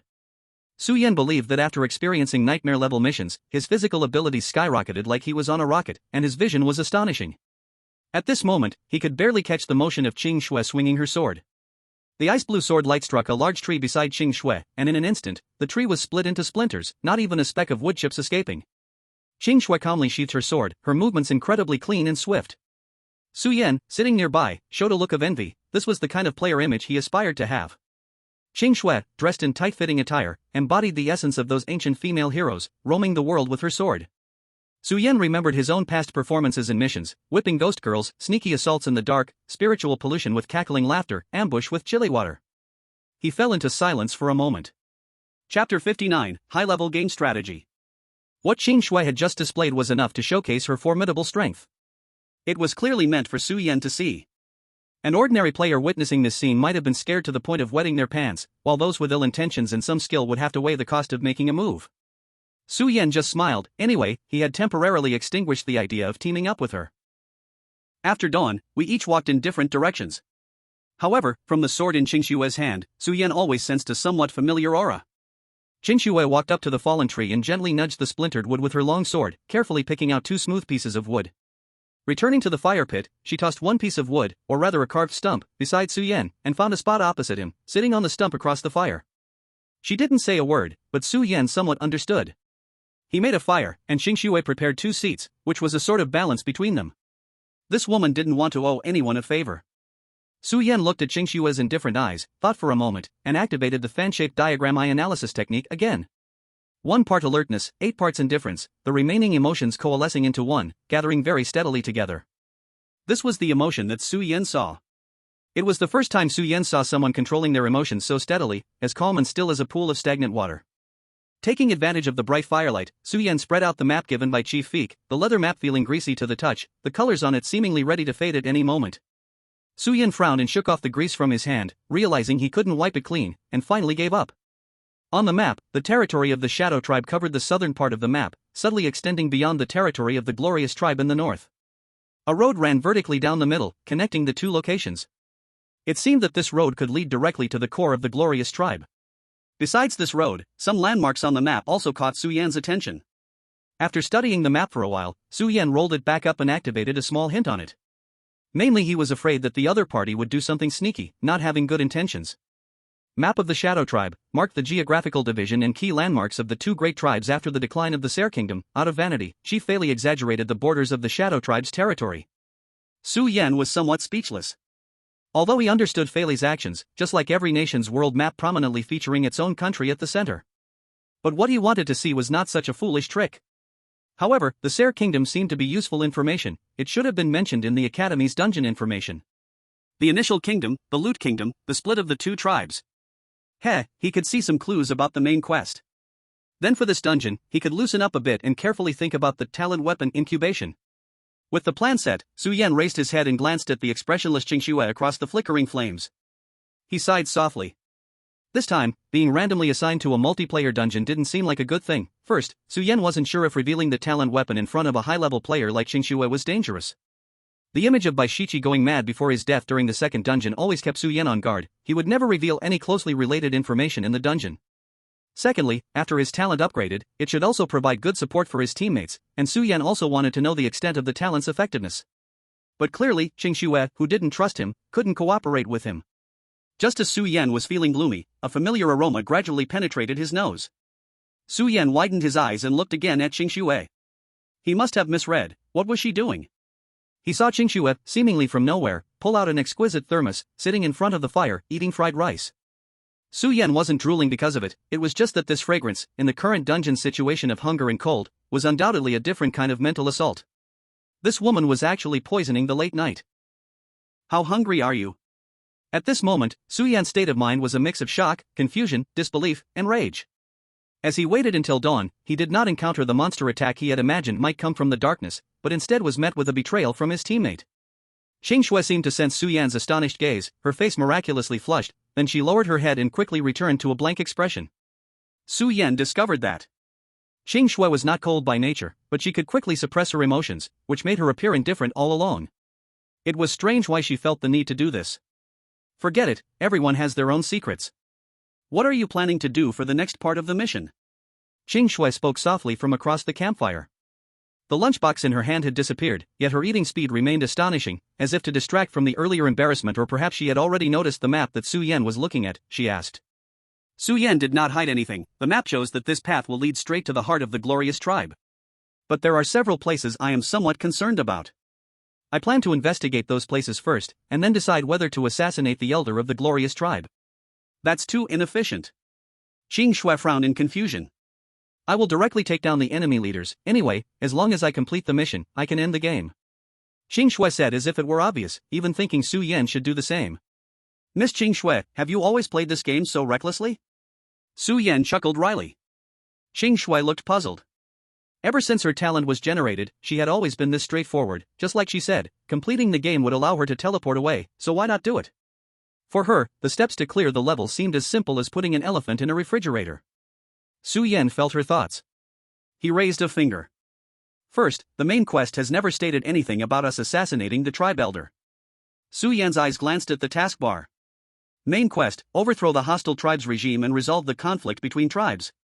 Indeed, from a literal perspective, as long as we kill that so-called elder of the glorious tribe, the shadow tribe can eliminate the light tribe, the regime no longer exists, and the conflict naturally vanishes.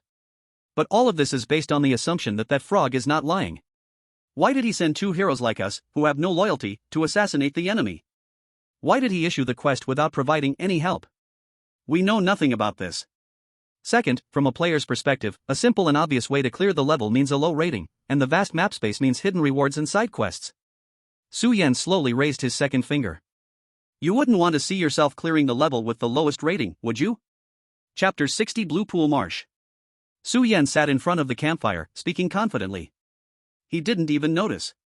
After listening to him, there was another flash of crimson on Qing Shui's face. How did he know she always cleared at the lowest rating? Su Yan didn't care, he just wanted to bring this powerful player Qing Shui on board with him. After all his efforts and struggles through the instances, it was not easy to find someone to lean on. How could he let this chance slip away? So, I think these two off-path locations, Blue Pool Marsh and Fly Camp, we should also visit while we're at it. What do you think? Su Yan spread out the map. The Shadow Tribe wasn't too big or small, but surrounded by forests, these were the only two relatively open territories that were worth noting. The Blue Pool Marsh was on the left side of the path, located in the abdomen of the Shadow Tribe, while the Fly Camp was on the right, almost bordering the territory of the Glorious Tribe. All right. Qing Shui's tone softened a bit. However, we will split into two groups. Qing Shui pointed to the far distant Fly Camp. I will go this way, you go the closer side. Eh? Su Yan was stunned. This was something he didn't expect. He exerted so much effort just to convince Qing Shui to team up, right? If they acted separately and there was an accident, they would have to start the exploration all over again. Su Yan still underestimated Qing Shui's confidence. She didn't consider the possibility of getting into trouble at all. As for Su Yan himself, Qing Shui simply glanced at him lightly. I believe in you. Believe in what? You're just trying to make it easier for yourself. Su Yan began to understand Qing Shui's personality. He tucked the map into his clothes and wanted to add some branches to the campfire, only to find that he had unknowingly used all the wood, and the fire was dying down. Morning arrived. Qing Shui held her sword and looked at Su Yan again. I will wait for you there. Stepping on brilliant sword light, this time it was not the blue sword light that he saw in the palace, but a kind of dreamy, ethereal pale purple. This reminded Su Yan of that night in the apartment. Then, Qing Shui actually chose to dash directly into the woods, heading straight towards the Fly Camp in a direct line. So fierce. Compared to the shock of seeing someone flying with a sword for the first time, Su Yan felt completely different this time. Sigh, when will I also have such power? He sighed lightly and slowly stood up. The three-dimensional maneuvering gear appeared at his waist, and Su Yan flew up. In places like the forest, his equipment was actually most useful to leverage the environment. Two claw hooks shot out from either side of his waist, with rope shooting straight towards two large trees in the distance, and then the gas sprayed out from the propulsion area. With the retraction of the rope, one push and one pull, Su Yan shot out like a cannonball. In the past, he might have been careful about hitting a tree in the face and having to trigger his expert level 3-dimensional maneuvering technique. But Su Yan found that the skill called Hawaii Training Camp provided a technique boost that would subtly enhance his own experience. Even if he couldn't reach the expert level of the skill itself, it was already sufficient. Not to mention, Su Yan's dynamic vision had already reached an incredible speed, and in terms of physical fitness, he was merely weaker than players like Qingxue. Su Yan sped through the forest. He couldn't help but frown, his gaze sweeping across the forest. It was too quiet. Or rather, the entire forest was deathly silent, exceedingly eerie. Even if the Shadow Tribe was a place where monsters like Chief Fike lived, it shouldn't be this lifeless, especially as he got closer to the Blue Pool Marsh. Su Yan traversed the forest for a full hour. At this point, he realized how terrible Fike's initial requirement was. If it weren't for the fact that he and Qingxue both had high-speed movement methods, just getting to the glorious tribe would take an eternity. Finally, just as Su Yan began to worry whether his gas supply would last through this dungeon, a streak of dark blue appeared in his vision. Not good. Su Yan's expression changed, feeling his blood flowing violently through his body. This marsh is full of toxic gas. Su Yan immediately stopped on a branch and gazed at the distant ghostly blue. The brilliant blue, like silk, flowed over the land but carried a deadly aura, forming a blue swamp. The swamp silently exhaled bubbles, and countless white bones could be seen floating in the marsh, carrying a chilling sense of death. Compared to the mountain of corpses and sea of blood he had seen at the outskirts of the godless village, today's scene, while not spectacular, was enough to send chills down one's spine. Su Yan used a small prompt on himself, and the popped-up message box clearly labeled him as poisoned. Continuous state poisoning, health and body condition will drop by 1% every minute, automatically removed after leaving the source of poison. Su Yan felt it, and it was basically the same as the data described. In his own sense, in this poison gas he should still be able to last for more than an hour. 1 hour, after 1 hour no matter what, I must leave at once. Su Yan had a decision in his heart. Putting away the 3-dimensional gear, he leapt down from the tree, walking toward that piece of blue swamp. Every step he took was very careful. Just the poison gas spreading out from this poisoned swamp was already so dangerous. If he really touched even a little of it, then the trouble would be great. At the edge of the swamp there was a building. It looked like a huge natural tree hole, the entrance from time to time giving off materialized pungent smoke. Su Yan covered his nose, alert, slowly walking inside. Inside the tree hole there was another world. Like a small chemical laboratory, only it was made of all kinds of tools smelling of mold, with all kinds of colorful liquids placed around. Su Yan walked to the very center, a wooden table, pushing aside the messily placed scrolls on it. All were tribal exclusive words Su Yan could not understand, which also meant these were useless information. GG. In the corner, a group of squirrels locked in cages caught Su Yan's attention. Su Yan turned his head and went closer, at once feeling his scalp go numb. More accurately, these were things that used to be squirrels. Only some had their eyes taken away, the black wounds like melted things, twisted to the extreme, some had half their skulls lifted off, exposing the dark red brains, but now they seemed stained by green, withered to the utmost. And some had limbs one by one separated, replaced by all kinds of strange flesh, twisting madly as if with their own awareness. Su Yan drew in a cold breath. If not for being sure this was the setting of another world tribe, and that the ones in the cages were only slightly bigger animals, he would have thought this was a dark laboratory of a crazy scientist. Wait, this was not right. Su Yan turned his head to once again look at the tools on the table, none looked like they had any danger. Then the pungent smell smelled before, and the whole blue swamp outside, where did they come from? A chill surged up his back. From the corner of his eye, Su Yan suddenly trembled, noticing the squirrels in the cages, their eyes full of fear. He slowly lifted his head. Chapter 61 The Side Quest's Trouble. The tree hole was extremely dark, only depending on a few white oil lamps on the table for light. The lamp fire was dim, the upper space of the tree hole shrouded in darkness. And now, in that darkness appeared two sharp pupils deep red like blood. That was an extremely malicious gaze. In the tree hole brewed faint bluish-green cold mist, a violent dizziness suddenly struck into Su Yan's head. Even without the little hinting hand, Su Yan could feel his poisoning degree was surging. At this rate, he could not last even 1 hour. Here was like a web full of poison, just waiting for Su Yan to step in, then close the net. Su Yan was shocked in his heart, staring deathly at the blood pupils above his head. In the darkness, 3 arrows made of poison liquid shot out. These 3 poison arrows were very fast, their angles very tricky, shot just in the moment when Su Yan was dazed because of the strengthening poison fog. Su Yan had already lost the chance to dodge. In this tree hole, the flexibility of the 3-dimensional gear was greatly restricted. The poison arrows rushed in. Su Yan could feel the surrounding poison fog become 3 points thicker again. Once hit, even he had no confidence he could endure it. Most important was, these 3 poison arrows were condensed liquid. Once they fell to the ground, the splashing poison would be unavoidable. Above the tree hole, a pair of scarlet eyes revealed a hint of delight. This delight quickly froze with the sudden appearance of golden light. Almost at the same time the poison arrow fell, specks of golden light swiftly gathered before its eyes into a familiar silhouette, almost identical to the person on the ground in the tree hole. What's going on? An illusion? The bloody eyes showed human-like confusion, but soon filled with vigilance and extreme suspicion. No, this illusion is the opponent. In the moment the doubt surged in its heart, the golden illusion immediately dissipated, and Su Yan, with his clothes flapping in the wind, appeared close to the bloody eyes. The 3D maneuvering equipment had been retracted. Su Yan held a cane in his left hand, and slowly raised his right hand, the bronze revolver shining with white light, staring coldly at the blood-red eyes before him, which were as large as two of himself. Bang! In an instant of firelight, Su Yan clearly saw the opponent's appearance. At the same time, the suspended moment ended, and his body fell, adjusting his posture to land steadily on the laboratory table. Under the table, it was already submerged in venom of the same hue as the blue marsh. As a member of the Shadow Tribe, is it proper for you to sneak attack me like this? Su Yan looked up at the darkness above him. He knew that his faith-embedded bullet ultimately failed to hit the opponent. It seems to be a misunderstanding. I truly apologize, brave master. A sticky voice came from the ceiling of the tree hole. The sound of suction cups sticking to the wall came closer, slap, slap. At the same time, with each step, the thick, disgusting venom dripped from the ceiling, but was quickly absorbed by the unusual soil as if devoured. In a short time, the ground just soaked in venom became clean as ever. While staring at the approaching blood-red eyes, Su Yan slowly got down from the table, knowing that this was merely the initial kill of the game, and having endured it, there should be no battle flag for the moment. The creator of this blue marsh seemed to have appeared before him. Su Yan had been thinking about what creatures the Shadow Tribe had. Aside from the familiars, he had only seen the always ugly frog, Fick. Now, there was one more answer. It was a frog much larger than Fick. However, the opponent's skin wasn't an ordinary green, but a chilling blue, covered with countless black spots. I forgot to introduce myself. I am Moer, the prophet of the Shadow Tribe, and a believer who prays for the arrival of the two brave ones. The blue poisonous giant frog with the same eerie red eyes spoke sincerely. Honorable prophet, did you not foresee that you would almost kill a brave one here?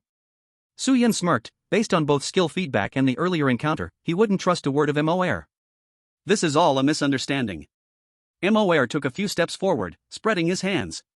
Because the potion I'm currently developing is too important to the tribe, that's why I am so cautious. Potion? Su Yan didn't delve into this flawed explanation, keenly sensing Moer's intentions. Yes, the potion. Moer's eyes turned sinister as he looked at the squirrel in the cage, immediately eliciting a chorus of terrified screams. Moer fussed at the table, and suddenly, a smoky mist of pale white with green gas surged out, spreading all around. Su Yan instinctively took a few steps back. But the experiment subjects by the table weren't so lucky. Screams came from a squirrel with a shrunken brain, its limbs suddenly convulsed, and then its body swelled like an air-filled balloon, limbs thrashing violently. Then, with a bang, its body exploded, and blood rained down in the cage. What a pity! Moer shook his head in regret as E.T. Lord Yongza. Nier slurred, this poison potion, once developed successfully, will absolutely elevate the warriors of the tribes to a whole new level. It will definitely be a great help to the journeys of the brave lords. At that time, those shining little ants will be nothing to fear. What a pity. Nier glanced at the blood-soaked squirrel curled up and trembling in the cage, eyes gleaming with cruelty. These captives from the shining world are simply too weak. Now, as long as we have a strong-bodied warrior to help test the potion, success will be just around the corner. Sure enough, Nier revealed a sinister smile, finally showing his true intentions. The surrounding poisonous mist grew thicker, and his almost threatening tone echoed in the tree hole. I wonder if the brave lord would be willing to offer your body to the Shadow Tribe? Side quest has been triggered. Quest 1, survive Nier's poison testing experiment. Su Yan furrowed his brow. The side quest carried a hint of political guidance, something he had already experienced in the first dungeon. Clearly, Nier harbored some unknown malice towards players, and the way to complete this task deserved careful consideration. As Su Yan contemplated the most prudent response, 2 more notification sounds echoed in his ears. Side quest has been triggered. Quest 2, endure the assassination drill of the elite salamander for 10 minutes. What is this? A quest triggered by Chung Shui? Su Yan's eyelids twitched, suddenly realizing the peril of this dungeon. Time. Whether due to the poisonous mist or this task, it must be completed within a tight deadline. Their condition was consistently declining, which was very concerning. It turned out the NPCs in these 2 areas of the map did not intend to let them leave this place intact. Su Yan shot a cold glance at Nier. He had a plan. At the same time. Fly camp. Qing Shui stood in a training camp made of piled corpses, surrounded by a swarm of blood flies. Ignoring the bleeding status clinging to her, Qing Shui coldly stared at the 10 or so shadows closing in around her. These shadows wore tattered clothing, their long bodies covered in disgusting slimy mucus, standing grotesquely with short, thin limbs protruding from their sides, revealing a malevolent glint in their eyes.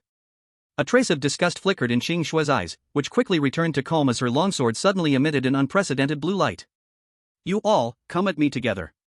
Chapter 62, Did Su Yan explode? So, have you thought it over, brave lord? Nier grinned with a sinister smile, sticking his tongue out in front of Su Yan, revealing dozens of colorful chaotic potions. But I must remind you, the toxicity of the Blue Pool Swamp is very strong, and it is even more intense here. Even if the brave lord wants to return, it is already too late. Su Yan remained unconcerned, curiously looking at the potions on Nier's tongue. Did you make all these? What side effects do they have? Nier narrowed his eyes, puzzled as to why Su Yan seemed more interested in the side effects of the potions. It replied calmly, these 13 potions are formulated with different parameters. If the parameters are correct, there will be no toxicity. The most severe failure product will have effects similar to the Blue Pool Swamp outside. Nier's blood-red eyes expressed great excitement. Mentioning the Blue Pool Swamp caused the previously motionless squirrels in the cage to tremble with fear, staring wide-eyed at the swirling colors in the potions, as if they had seen the most terrifying thing in the world. I understand. Su Yan suddenly responded decisively. Actually, you don't need to be afraid. The toxicity of the potions isn't strong. As long as you don't drink too many of the highly toxic ones in succession. Hey, you agreed? Nier, still rambling, was suddenly taken aback. Of course. Su Yan smirked, it's just testing the potion. Who hasn't played with something like this? Let's wrap this up quickly. Su Yan took the potions from Nier's suspicious gaze. Carefully observing. Of course, this is just a facade, the system won't show unnecessary information about the replica items, and his little hint hand has been used twice, leaving only one hint opportunity left. It is impossible to choose the correct potion from the 13 experimental potions. So there is only one choice left, to test each potion and find the poisoned one before the poison takes effect. Prophet, I'm a bit curious, Su Yan pretended to observe the potions while casually asking, is the research on potions the only reason you're here in the Blue Pool Marsh? Su Yan's peripheral vision fell on Moore, and he saw a bit of panic, a bit of guilt, and 8 parts forced calmness in the other's eyes.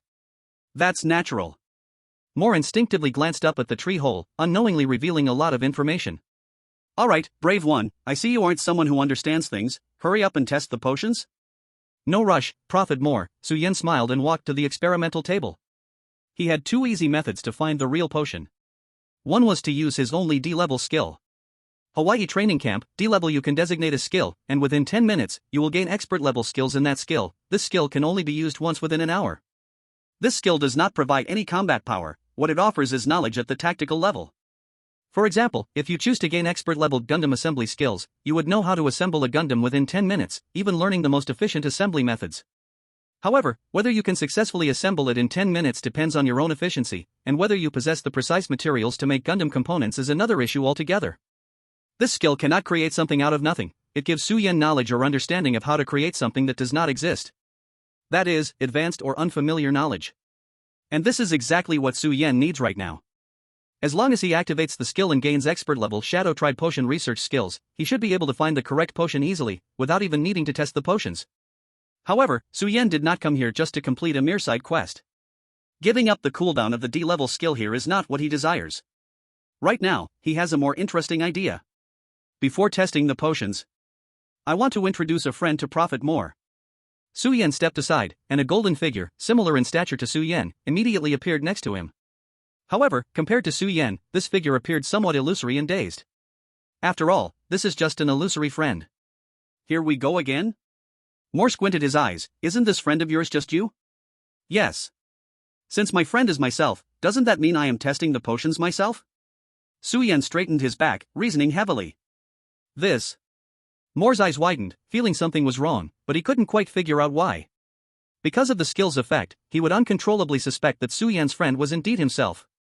Alright, I'm short on time, let's start testing the potions? Su Yan said cheerfully to the figure beside him. The figure didn't hesitate and directly grabbed a potion with a dark red hue and drank it down in one gulp. What happened next surprised both Su Yan and Moore. The potion entered the figure's stomach, quickly digested, but suddenly a deep blue with a dark aura appeared in the figure's abdomen. Because the entire figure was semi-transparent, Su Yan and Moore could see it clearly. Isn't this like Shinong tasting all the herbs? Su Yan was shocked, while raising his eyebrows in alert. The toxicity was very fierce, quickly taking over the figure's whole body. Originally a golden glowing figure, it transformed into a crystal-like pale blue. This was only after diluting the toxins in the abdomen that there was some relief. This can't be right? Moore was also stunned. In fact, he had long mastered the real parameters of the potion, so he wasn't lying to Su Yan. Each bottle was not toxic enough to be deadly. However, why was this brave person not afraid of pain? More specifically, removed the anesthetic factor from the potion. No matter which bottle was consumed, the only feeling left would be unbearable pain. He had also tried it once when he was free, and the result was that even he, a species resistant to poison, was in so much pain that he jumped around all night, and the next day the boundaries of the blue pool marsh had expanded a whole half. After all, this was not simply poison. And the light and shadow before him, without any hesitation after drinking the first bottle, grabbed another potion and chugged it down. Moore looked at this act of the strong man with great respect. He watched as the golden light person's body became increasingly filthy, and eventually turned into that frightening black color like the little black man from Conan. Su Yan felt his scalp tingle, suddenly slipped, and rushed toward the door. "Hey, brave sir, wait a minute, why are you running?" Moore's eyes widened as a wave of intense unease surged in his heart. He instinctively wanted to follow Su Yan outside, but due to the system's correction ability, he was not allowed to leave the task area with Su Yan while conducting the drug testing task inside the tree hole. So, just as Moore felt his legs go soft with fear, the black shadow grabbed the 12th potion and gulped it down fiercely. It was at this moment Su Yan completely exploded. Chapter 63 Substitute for Chili Juice. At the time of the incident, Su Yan's light person was standing beside the experiment table. Moore, to enjoy the sight of Su Yan's suffering after drinking the potion, stayed close by, his massive body occupying a corner of the tree hole, blocking a group of squirrels behind him. This led to the moment when the light person, now we could say the black person, exploded at the first possible moment.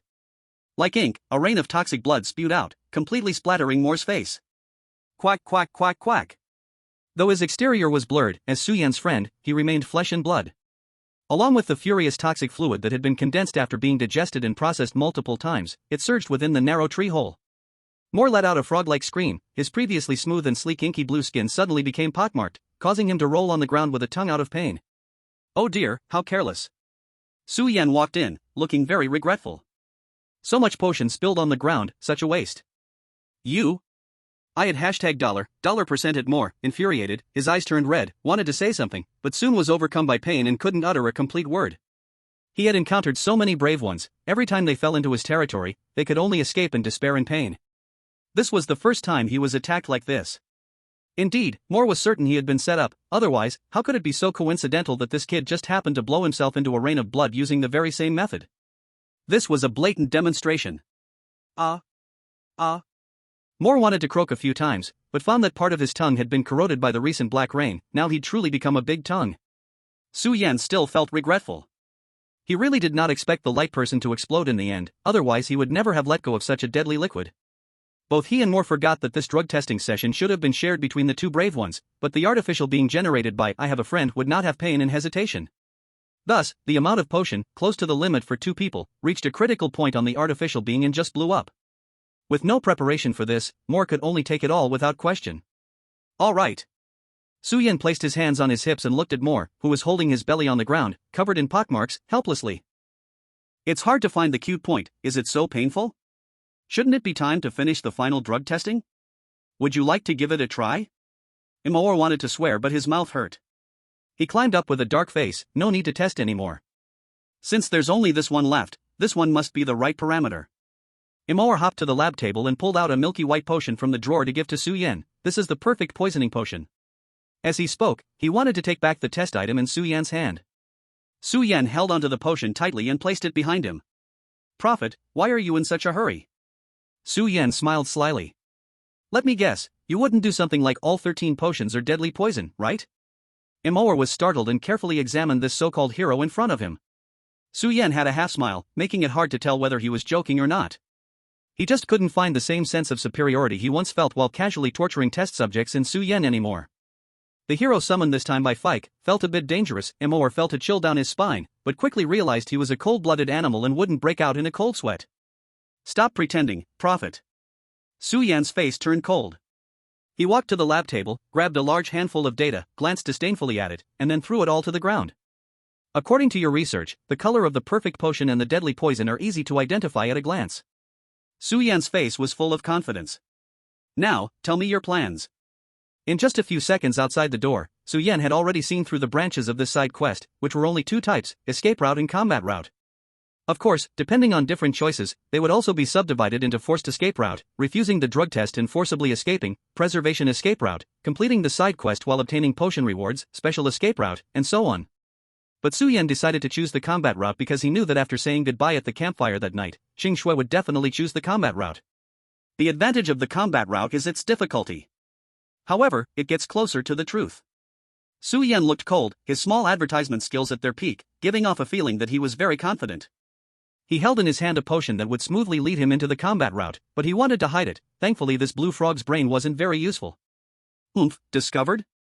Imoa was also professional now, wearing a classic villain expression, as if his conspiracy had been uncovered. You heroes like you should just obediently listen to our commands. Since you've already had a change of heart, I can only terminate your journey on behalf of Fike. Either way, the curse is still effective. Imoa felt his back no longer hurt, his body no longer ached, and his red eyes radiated cruelty. He was back. Imoa's red pupils had a hint of black, and he began to laugh wildly. He didn't know what he was fantasizing about. While spouting some self-revealing information, his whole body began to emit an aura of okay, I'm now an enemy NPC, feel free to attack me. Su Yan didn't expect the entry into this combat route would be so rough. But he quickly recalled that this was because he had perfectly completed the escape route, and these two paths could be interconnected. Wait. Su Yan suddenly spoke up. I wonder if you've noticed what I've got in my left hand. Huh? Isn't it just a staff? Imoa looked confused. Su Yan began to feel relieved that he was in a map like Clash of Clans. Creatures like Imoa would never be on guard against a staff, which was just a medieval decoration. It was like someone who had never seen martial arts novels or movies could probably never imagine a sword or a gun hiding inside an umbrella. It's fine if you haven't noticed. This way, I can rest assured to ambush you. Su Yan smiled contentedly. After all, this is a very gentlemanly staff. Imoa widened his eyes. Staring foolishly at the mechanical-like object in Su Yan's hand as it transformed, it felt like being forced to watch the transformation scene in a magical girl anime. Well, it wasn't that exaggerated, as this transformation was quite quick. But for Moer, an elite who had once caught bullets with his tongue in the dark, it was a devastating blow. The gentleman's cane shot out a strange liquid again, hitting Moer's eyes with incredible accuracy. This was all Su Yan could come up with after thinking for a long time, targeting a possibly vulnerable spot. With Li Xing's past experience as a lesson learned. Players who had their bodies enhanced in the game could still endure stinging substances like chili pepper water or garlic water with sheer willpower. So he gave up on the idea of going through great efforts to concentrate chili juice in reality. He used essential oil instead. Chapter 64, Hatching Progress. The essential oil penetrated Moer's eyes, and he immediately gasped. Then he let out an unprecedented scream of agony. The foolish hero, how dare you poison me? Moer cried out, covering his eyes, his frenzied voice roaring out, but he ended up with a whiny tone that seemed ridiculous. Moer felt like his brain was being wildly stirred by something, and the sourness was even more infuriating than the pain. With a cold wind, Moer's eyes were still green and foggy, unable to see the killing intent in Su Yan's eyes. He was not joking, this was his last resort. If it didn't work, then he could only think about that after he died. With three-dimensional maneuvering, Su Yan tightly gripped his dual blades and brutally aimed for Moer's neck. He couldn't discern which part would actually work, so he summoned all the strength he had, activating the degrade skill instantaneously, mastering every muscle in his body to an expert level. In the dim tree hollow, countless flashes of blades burst out in an instant. Side quest completed. Intense breaths echoed in the air. Only at this moment did Su Yan relax, releasing his dual blades and carefully jumping onto the experimental table from Moer's corpse. The ground was already spread with endless poisonous blood, and the toxic mist was dense and overwhelming. Su Yan took a moment, not rushing to touch the corpse full of deadly poison. His condition wasn't too good, but he couldn't handle further complications. He looked up, and the three-dimensional maneuvering suddenly shot out two arrows, pulling him toward the dark space above the tree hollow. Sure enough, in a remote corner at the top, there was a hidden small tree hollow. He had been wondering how a frog like Moer could play Spider-Man for so long. It turned out he was running a lab. Su Yan retracted his three-dimensional maneuvering and flipped inside, seizing the nest. In the small tree hollow, there were many materials laid out. Su Yan found some familiar. One paper seemed like the magic circle he stood on when being summoned. Other materials were filled with many rough tips, curse, summoned sacrificial offerings, soul, all vaguely pointing toward the truth. Su Yan calmed down for a moment, and after 10 minutes passed, he immediately activated Hawaii Training Camp again. This was truly an incredible act because, theoretically, Su Yan had just used it and could only use it once within an hour. Indeed, many may have already noticed that Su Yan's extra-legal explanation of this skill lies in the timing. This time, Su Yan chose the ability Shadow Tribe Linguistics, and the previously obscure hints in the materials instantly became his encyclopedia. However, he was not in a rush to read. While activating the skill, he looked at the equipment bar. Talent Weapon, Word, Hatching Stage. This weapon, obtained after clearing the Nightmare-level dungeon, had no attributes, but now a new line of information had appeared. Hatching progress, 15%. Su Yan was very clear about when this popped up. In fact, throughout the entire dungeon process, most of Su Yan's attention had been on checking the hatching progress of the talent weapon. There was no help for it, as the game progressed deeper. More and more information had to be explored by him alone, just like the hatching mechanism of the gifted weapon. Is feedback only obtainable from living beings? Su Yan frowned. The first change in the hatching progress occurred when he exhausted the human's drug trial task. When the human overdosed and exploded, the hatching progress increased by 5%. The second increase happened when he successfully ambushed Moer using the gentleman's walking stick, rising by 10%. Since it was a life and death situation, Su Yan did not pay attention to which exact steps among using the gentleman's walking stick, activating the three-dimensional maneuver, and initiating the Hawaiian training camp caused the increase. The method of hatching is linked to the player's style of action. Su Yan recalled the uncertain intelligence from the academy, his thoughts swirling. Soon, he set aside his worries and focused his precious skill time on reading the deeply hidden materials left by Moer. I see, we are sacrificing the souls that are tormented by fear, so it doesn't matter where we die? Su Yan's speculation was finally validated, and he continued reading, Curses, Abyss huh? He suddenly frowned. The sacrifice is not just a choice of the Shadow Tribe. The Radiant Tribe, the same?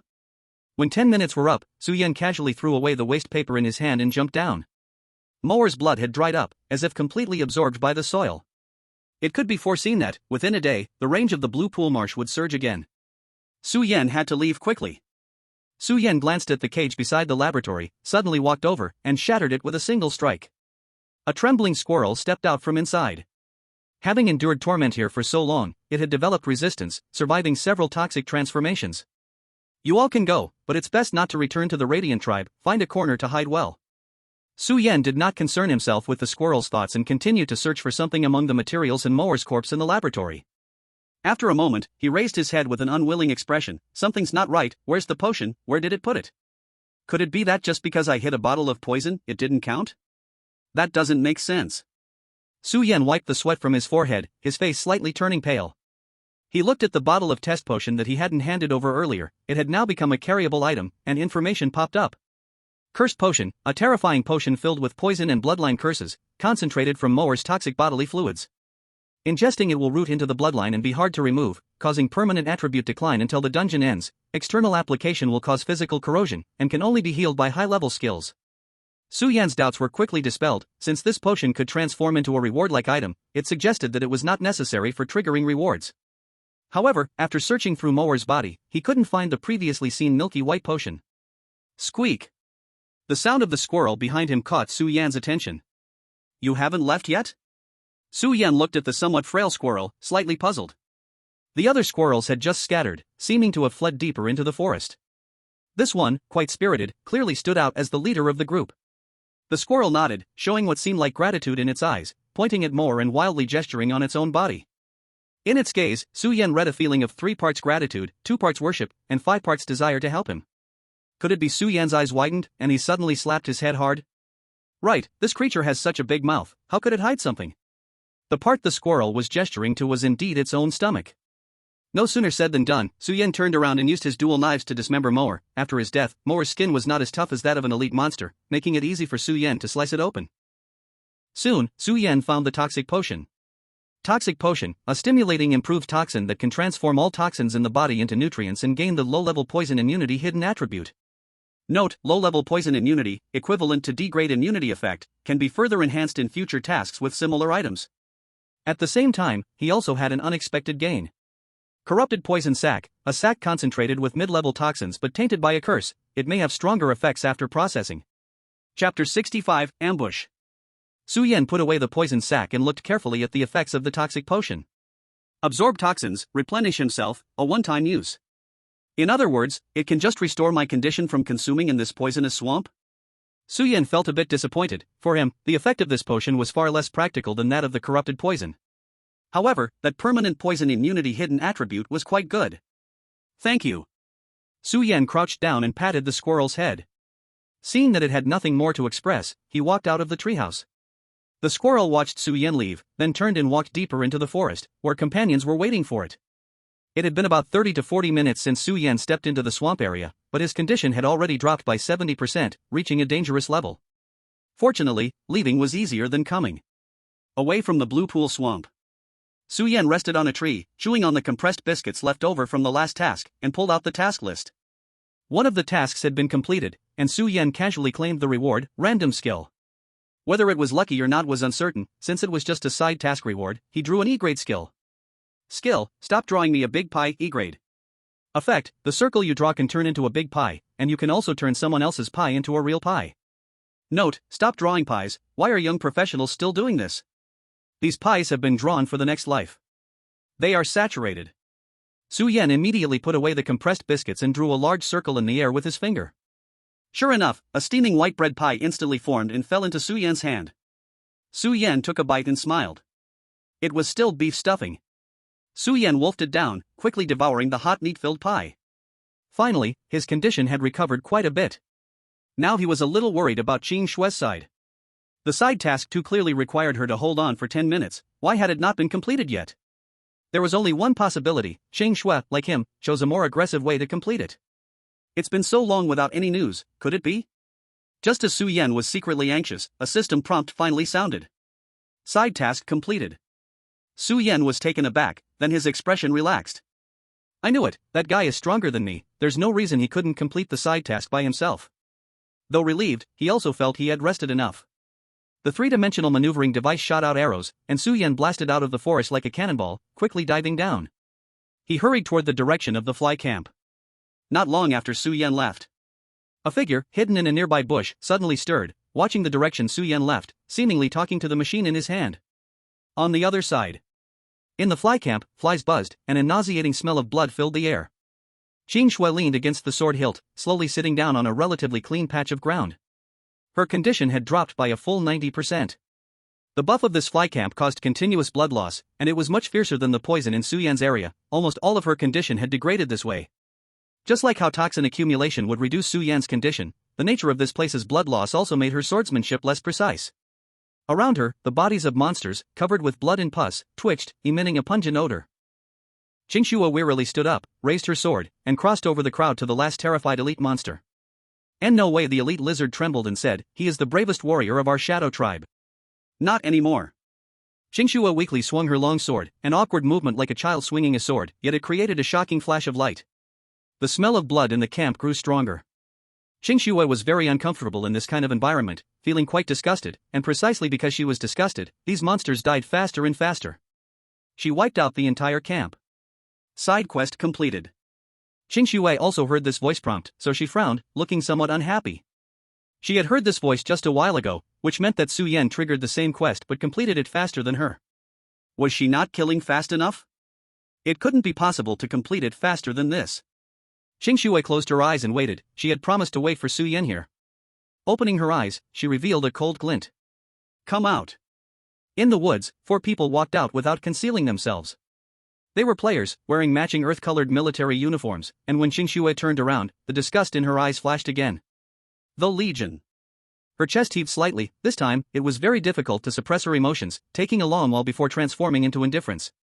Hee, beauty, didn't expect you to be a skilled fighter too. It was that disgusting gaze again. Lust, awe, cruelty, greed, and that sense of certainty to win.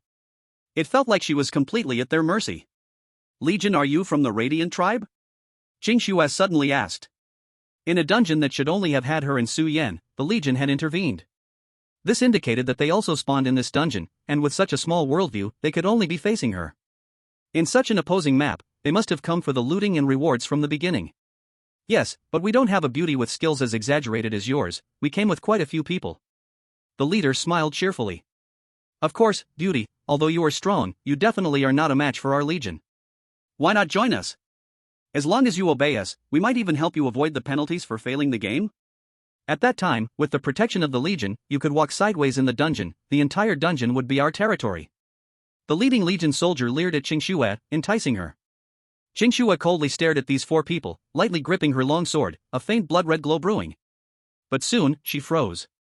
A hot and white pancake abruptly appeared on the face of the laughing soldier, then heavily descended upon him. Ouch!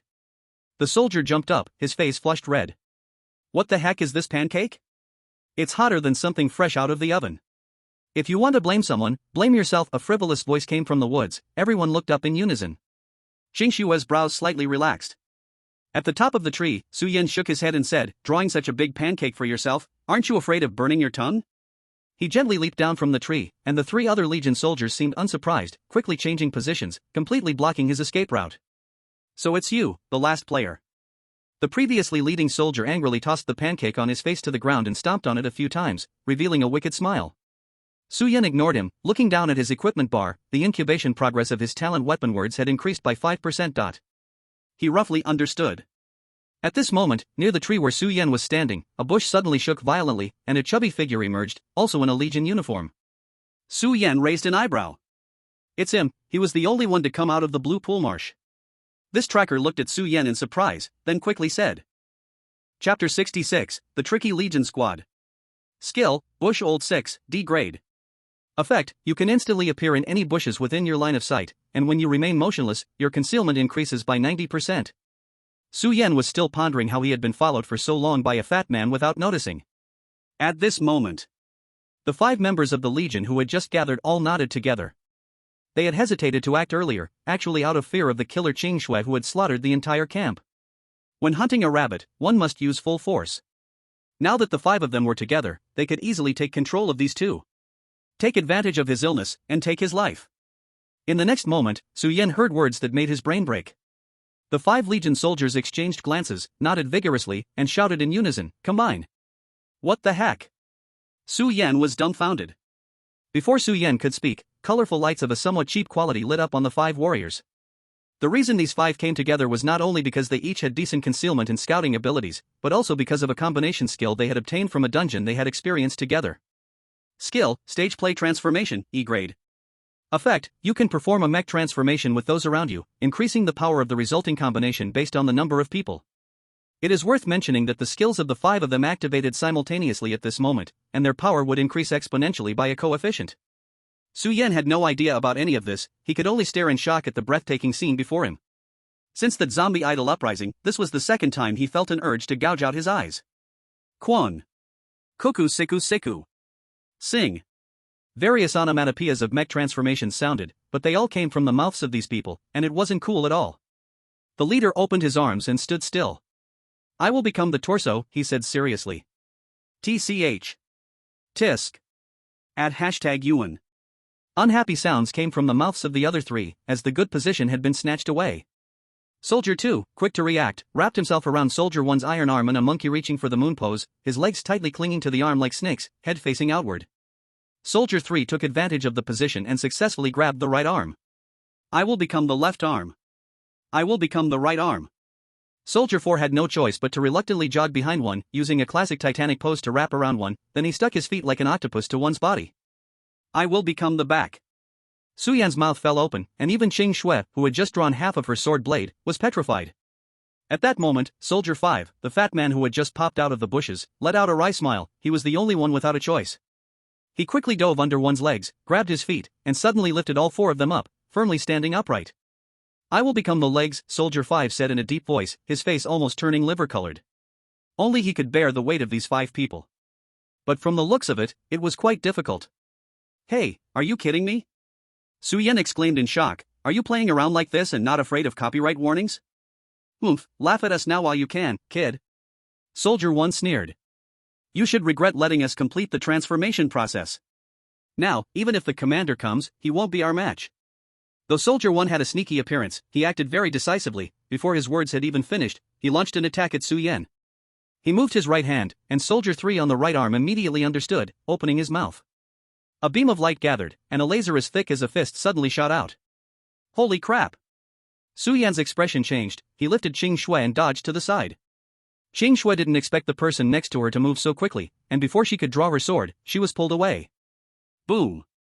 A giant wave surged. Although Su Yan's physical condition was outstanding, the power of that laser was too great.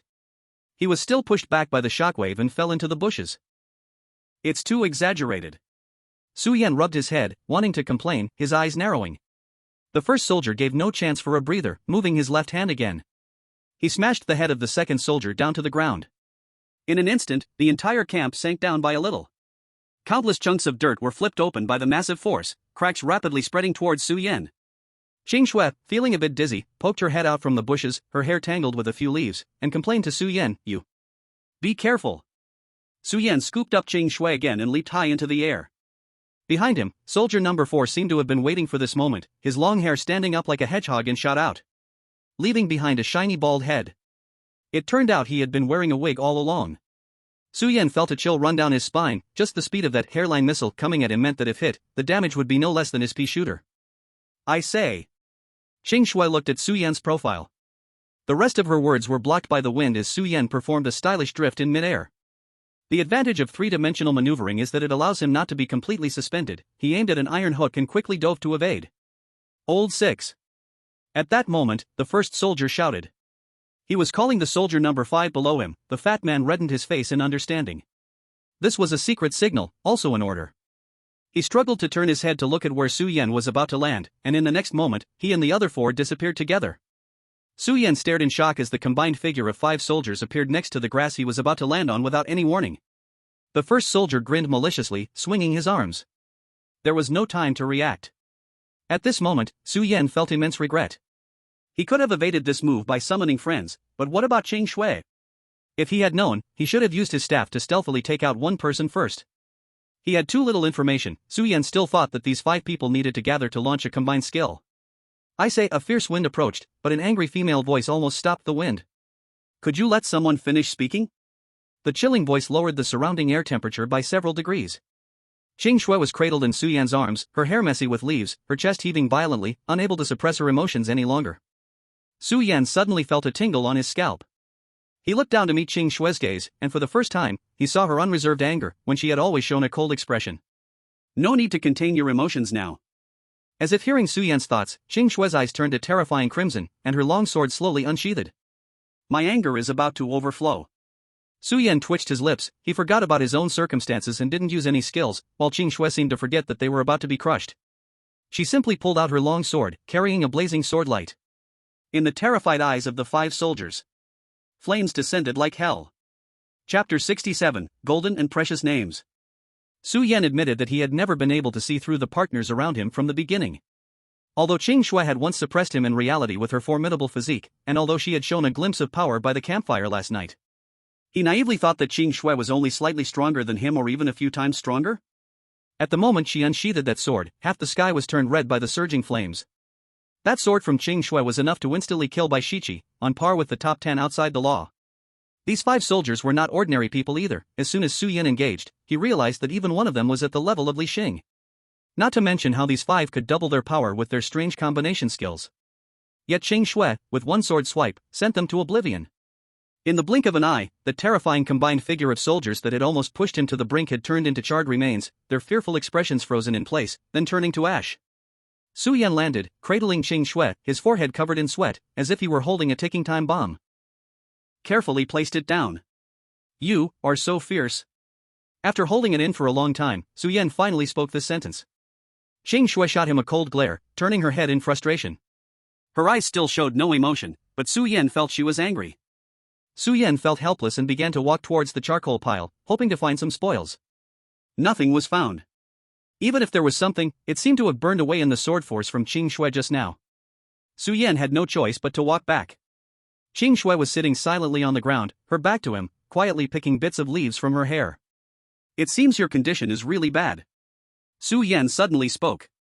Qing Shui's movements froze, and Su Yan saw her hand tremble slightly. Su Yan continued, "Your decline in condition is definitely worse than mine, to the extent that you could only unleash that explosive move just now, rather than using the most exquisite strength to deliver the most efficient strike like last night." Qing Shui's body stiffened completely, and she nervously tightened her grip on the longsword. Unexpectedly, Su Yan turned and walked away. "It should be right here." Su Yan frowned and stepped into the pile of corpses in the camp, purposefully locating the body of the largest elite lizard. Soon, he returned with a blood-red heart.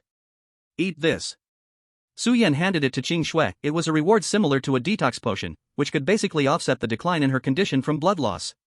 Qing Shui bit her lip. Thank you. In this horror game, exaggerated props could normally be used. As long as players performed the eat action, they could trigger the item's effect. The heart in Qing Shui's hand disappeared. Su Yan felt a sharp breath sweep by, then quickly vanish. How strong is Qing Shui? What forces does she belong to? Many factions flashed through Su Yan's mind, but he couldn't fit her into any of them. By the way, these guys are moving too fast. We just arrived at the border, and they are already deep into the territory. Su Yan looked at the ground of charred remains. The Legion indeed caught him off guard this time. Did they completely give up on exploring the map? That's the scouts of the Legion. Qing Shui came closer. It seemed her condition had recovered quite a bit. Scouts? This was the first time Su Yan heard of them. The Academy had too little information about the Legion. Qing Shui explained. The Legion can only form scattered teams in most dungeons, which means they are led by the highest-ranked person, and others follow unconditionally. Su Yan thought of Li Xing and others from the last dungeon and nodded to show understanding. Speaking of which, Su Yan truly admired the mechanism of the Legion that ensured absolute obedience from everyone. After all, every dungeon is tied to life and death. It's not just military discipline that can prevent discord when the numbers are small. However, there can also be situations where, due to regional reasons, a dozen or even dozens of troops with varying strengths enter the dungeon. Su Yan's expression gradually grew serious. Numbers are truly the most terrifying aspect of the Legion.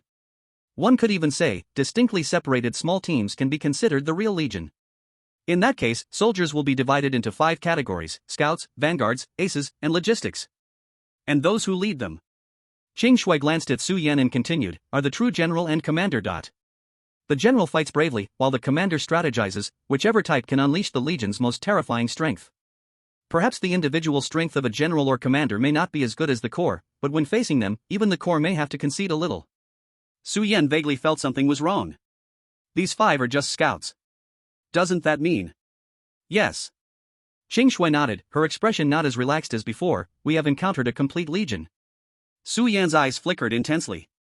At the same time, 1,000 miles away, in a military campsite-like open space. Urgent report. Scout team, code name Green Wilderness.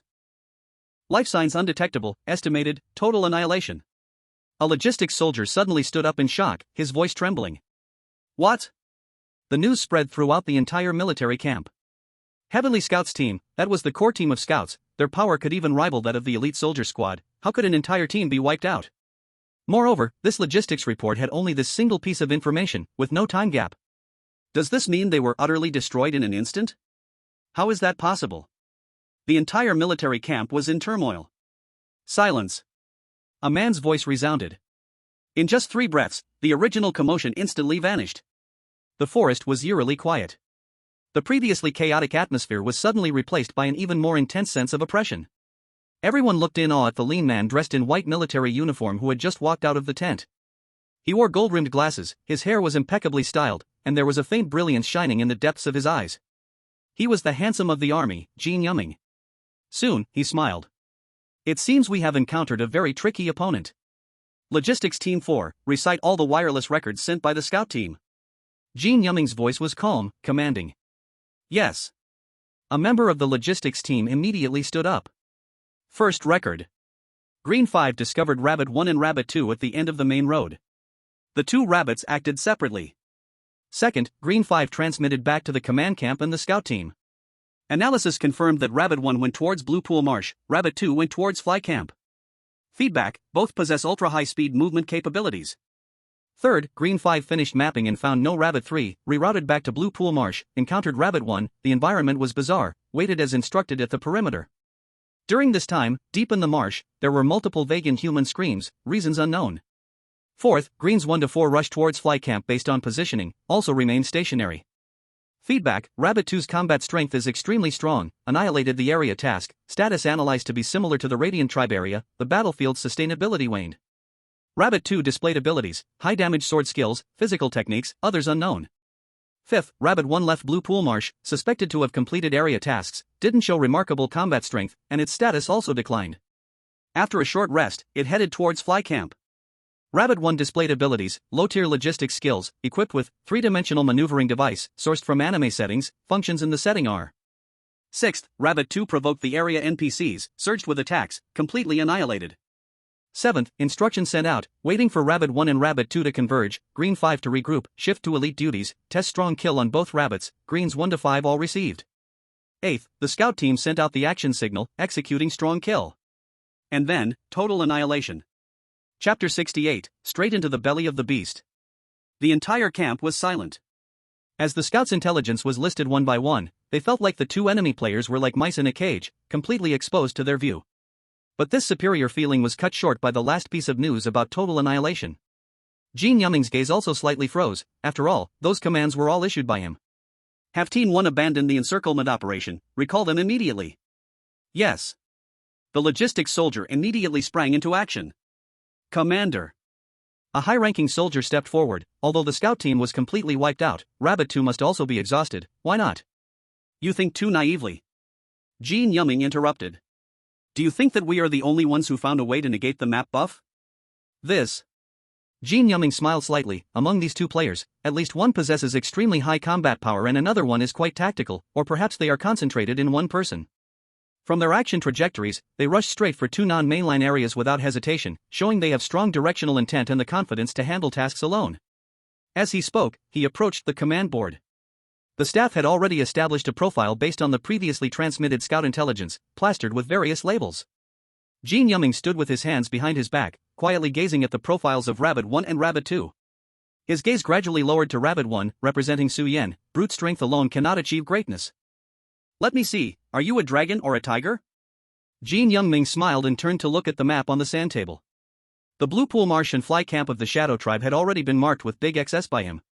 Similarly, the two areas Bone-Devouring Sandfield and Wild Forest of the Radiant Tribe had also been crossed out.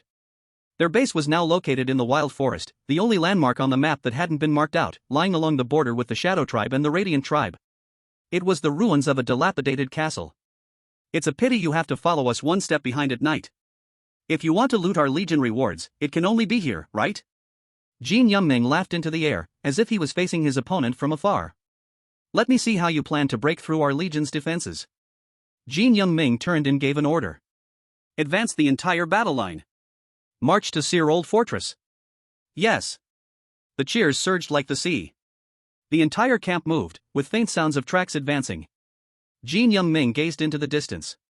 Let me see who will win in this tribal struggle. As long as the brain of the Legion's commander is functioning normally, he should be waiting for us at Seer Old Fortress now.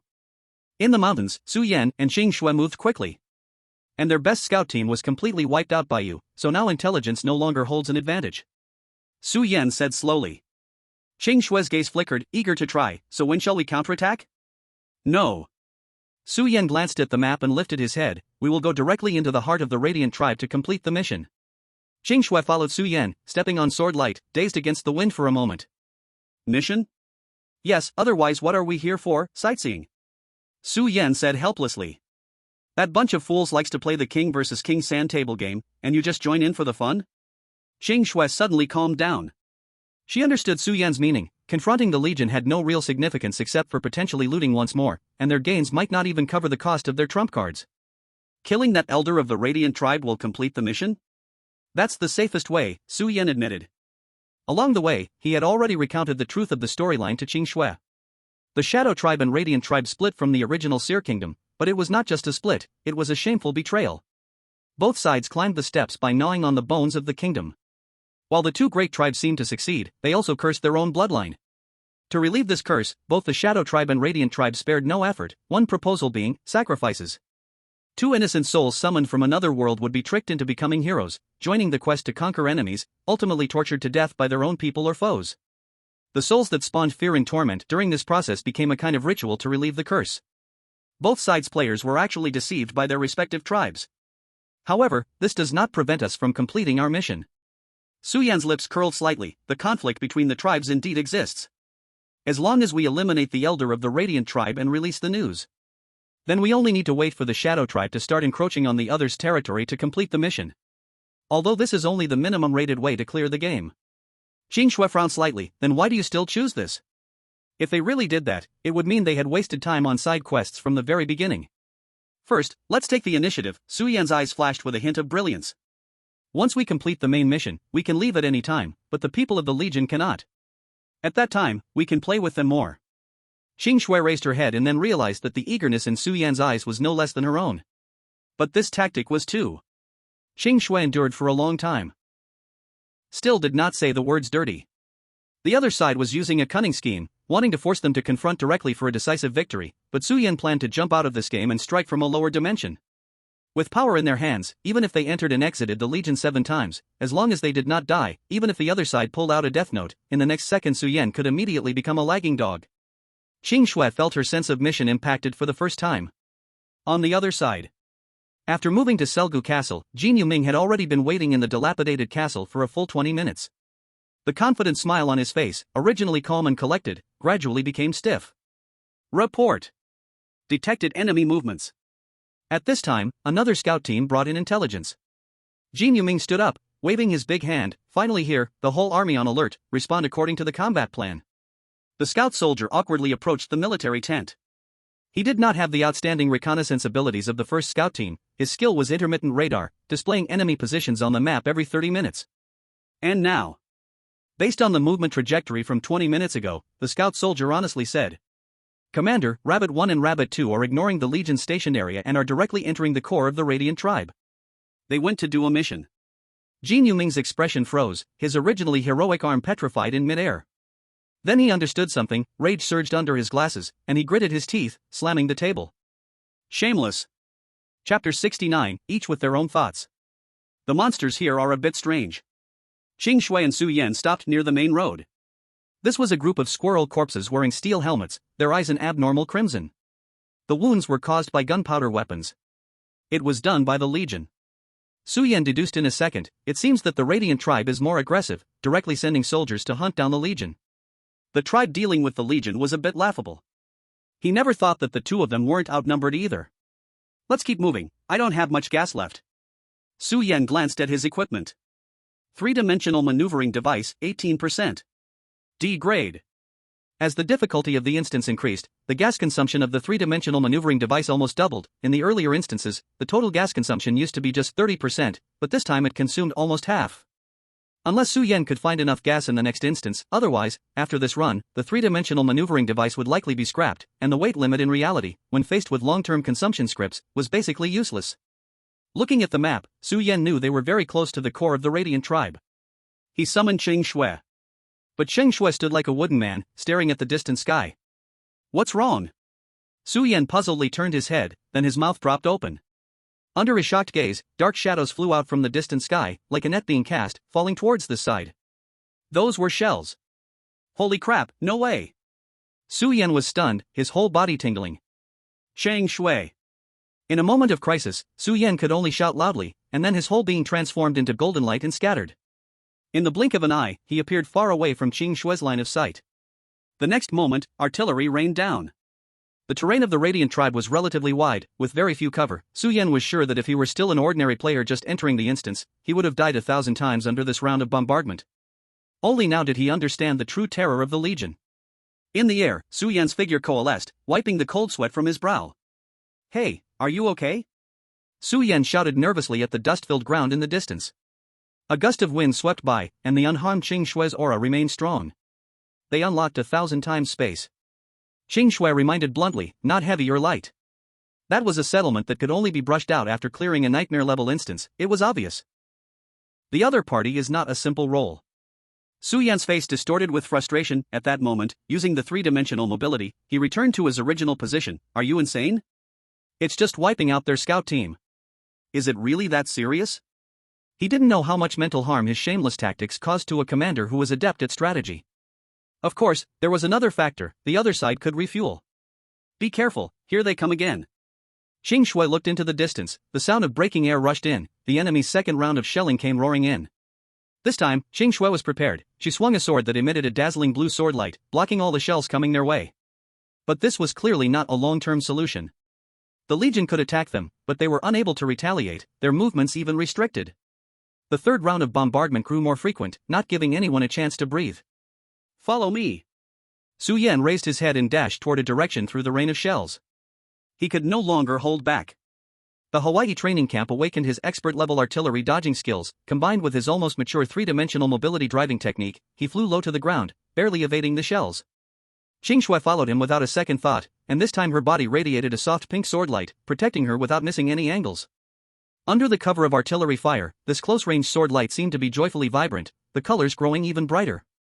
Su Yan increasingly marveled at Qing Shui's methods. So far, she had displayed 3 different kinds of sword energy, blue, red, and pink, each giving a different feeling. The blue sword energy was the most used, the red was the least. As for the pink, the enemy seemed to be using it very sparingly, seemingly using a little means a little less. Before the 5th round of shells fell, the 2 of them finally arrived at their not-so-far destination. The Corpse Bone Sand Plain. Upon reaching here, the Legion's shelling finally stopped pursuing. All around were endless sand dunes, and the lethality of shells in this terrain would greatly diminish. Whether the enemy knew this or not, they did not organize shelling toward this side. You are hurt. Qing Shui looked at Su Yan's arm. During their recent advance, they had to dodge not just the shells but also the earth and debris that flew after the explosions. Even though Su Yan dodged well, he still had several cuts and scratches on his body, small ones breaking the skin, and a larger one leaving a long gash, slightly oozing blood. It's just a small injury, nothing serious. Su Yan frowned, then grew a bit irritated, saying, "Looks like the plan needs to change." The external bombardment remained dense. Anyone getting shells thrown in their face wouldn't be in a great mood at this moment. Change? Yes. Su Yan suddenly revealed a cold smile. The recent bombardment told me at least 3 things. First, that commander's disposition is certainly not excellent. Only someone used to beating on the weak will come up with such mindless bombardment tactics. Second, although they have unlocked the space, they clearly do not have much money to burn on hardware, otherwise what we would face wouldn't be shells, but intercontinental missiles. Third, and most importantly, their scouts have lost the ability to accurately lock onto us, so they resorted to such large-scale bombardment methods. This kind of tactic can't last long. When the time comes, it will be our chance to counterattack. Qing Shui stared at Su Yan for a long time, still somewhat puzzled. They were far from the Legion's station point, unable to reach them. How would he counterattack? After these rounds of artillery attacks, the enemy probably thinks that the command tactics on this side are quite inferior. Inside the Serald Old Fort, Jin Yuming commanded calmly. On the map used by the staff, the region of the Corpse Bone Sand Plain had been marked with a large cross, as if having guessed Su Yan and Qing Shui's location at some unknown time. Next, they will either prepare to bypass the artillery zone to counterattack. Either we can only accept the toll of our artillery fire. Jin Yuming's lips slightly curved upwards. Whichever option, we are more than happy to accept. Commander. The soldier responsible for the strategy hesitated and asked, what if they use long-range bombardment methods like us? Jin Yuming glanced at him, unbothered, and tapped the table. We are at the center of the map, and from a higher position, our artillery can cover almost every corner of the map. The opponent has only 1 swordsman player and 1 suspected dual-wielding melee player. Since they are overwhelmingly powerful in individual combat strength, our Legion's advantages should not be underestimated. Jin Yuming snickered. Tell me, how can they surpass us in range? Chapter 70, High-Altitude Shooting Without Resistance. I need you to help me with a task. On the sandy plain, Su Yan pointed to the direction of the incoming shells while looking at the map, speaking to Qing Shui. Speak. It's a simple task. Su Yan asked, is your visual limit 5,000 meters?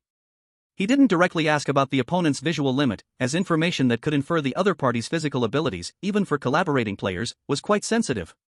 However, he believed in Qing Shui's abilities. According to the information obtained from the academy, every time players clear a dungeon, their in-game physical abilities receive a certain boost. Whether it's body density, speed, reaction ability, vision, spirit, all would be exponentially enhanced, ultimately achieving superhuman qualities. Like Su Yan, who can now ignore the damage from handguns, capture rifle bullets with his sight, and physically withstand the residual damage from artillery shells. Qing Shui's sword speed is even faster than his visual limit, so reaching his minimum requirement wouldn't be difficult. Yes. Qing Shui replied succinctly. Then, there is a friend of mine 5,000 meters above me, can you see him? Su Yan pointed upwards as if it were an incredible tale. Qing Shui raised her eyebrows, looking up at the sky with focus. She soon spotted a lifelike golden figure that had appeared high above. It was madly falling from the sky. That figure looked exactly like Su Yan. In the next moment, Su Yan vanished from his spot, replaced by the unfortunate soul plummeting from the sky. Continue, he shouted. Qing Shui's pupils contracted as she saw another figure appear above Su Yan's body. Su Yan flashed once more, appearing 5,000 meters high in the air. The golden figure flickered around him as his position kept changing at high altitude, but thankfully he didn't fall. At this stage, if Su Yan wanted to gain the ability of levitating, he could only rely on the help of teammates and NPCs. He had tried many times during this dungeon to get the world to switch him with his friends, but the difficulty was much higher. As of now, his success rate had been less than 10%.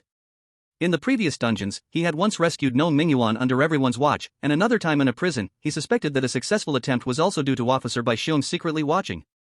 As for the only successful attempt in this dungeon, it was when he went to rescue Qing Shui. However, he believed that after a few more dungeons, the effect of this skill would stabilize, and with the deepening of the dungeon, he seemed to easily sense the world's delicate features. Alright, the Serre Old Fortress, right? Riding the wind, Su Yan looked towards the direction of the artillery fire, revealing a mischievous smile. Next, it will be ruins. He stretched his hand and drew a large circle in the sky. Pop! A pancake the size of a small disc gathered in his palm, steadily held by him. It was no longer the previous white soft pancake, but hard like a frisbee, with a clay-yellow exterior. Stop drawing big pancakes for me, the circle you draw can turn into a pancake of unlimited material and filling. Su Yan tore apart the thin skin, and inside the filling was surprisingly thick black particles infused with a hint of green. It looks exactly like the grass. He, being rich is impressive, unlimited green and eco-friendly weapons, are you scared? Su Yan looked at the Legion's location and sneered. A small card engraved with a green pea appeared in his hand. With a flash of light, the pea shooter directly appeared on his moving turf, firmly rooted in the soil. Su Yan then adjusted his steel helmet, transforming into a machine gun shooter. See that over there? Just shoot whatever you want, I'll adjust the direction. Su Yan casually pointed to a spot. The machine gun shooter looked serious, instantly firing 4 consecutive peas. Pea shooter, D-grade, possesses great destructive power against zombies, but can only attack in front, unlimited range. One by one, vibrant green peas were launched slowly towards the target, while Su Yan rapidly shook his wrist to make fine adjustments. If it weren't for the strong winds at high altitude, he would have hammered the entire flaming tree stump down fiercely. Feel the artillery fire from the summoned unit. In the Legion's camp. Information flowed into the command camp in a tight and rhythmic manner. The tech radar has not detected any enemy movements. The infrared radar has not detected any fluctuations beyond scripted creatures. The next reconnaissance skill will end its cooldown in 5 minutes. Jin Yuming listened to the monotonous report, his brow relaxing slightly. The other side was even less daring than he had imagined, showing no signs of counterattack at all. Though the best scout team had been completely wiped out, it didn't mean their legion was at a disadvantage, on the contrary. With various military equipment and logistical defensive skills from different real space dimensions, the legion would certainly sense if the enemy appeared nearby. As for firepower, that was exclusive to their legion.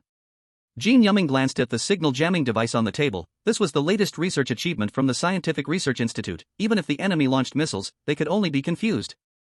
Report, the Vanguard team has completed its mission. A cheerful message came over the radio, and Jin Yuming's expression relaxed even more.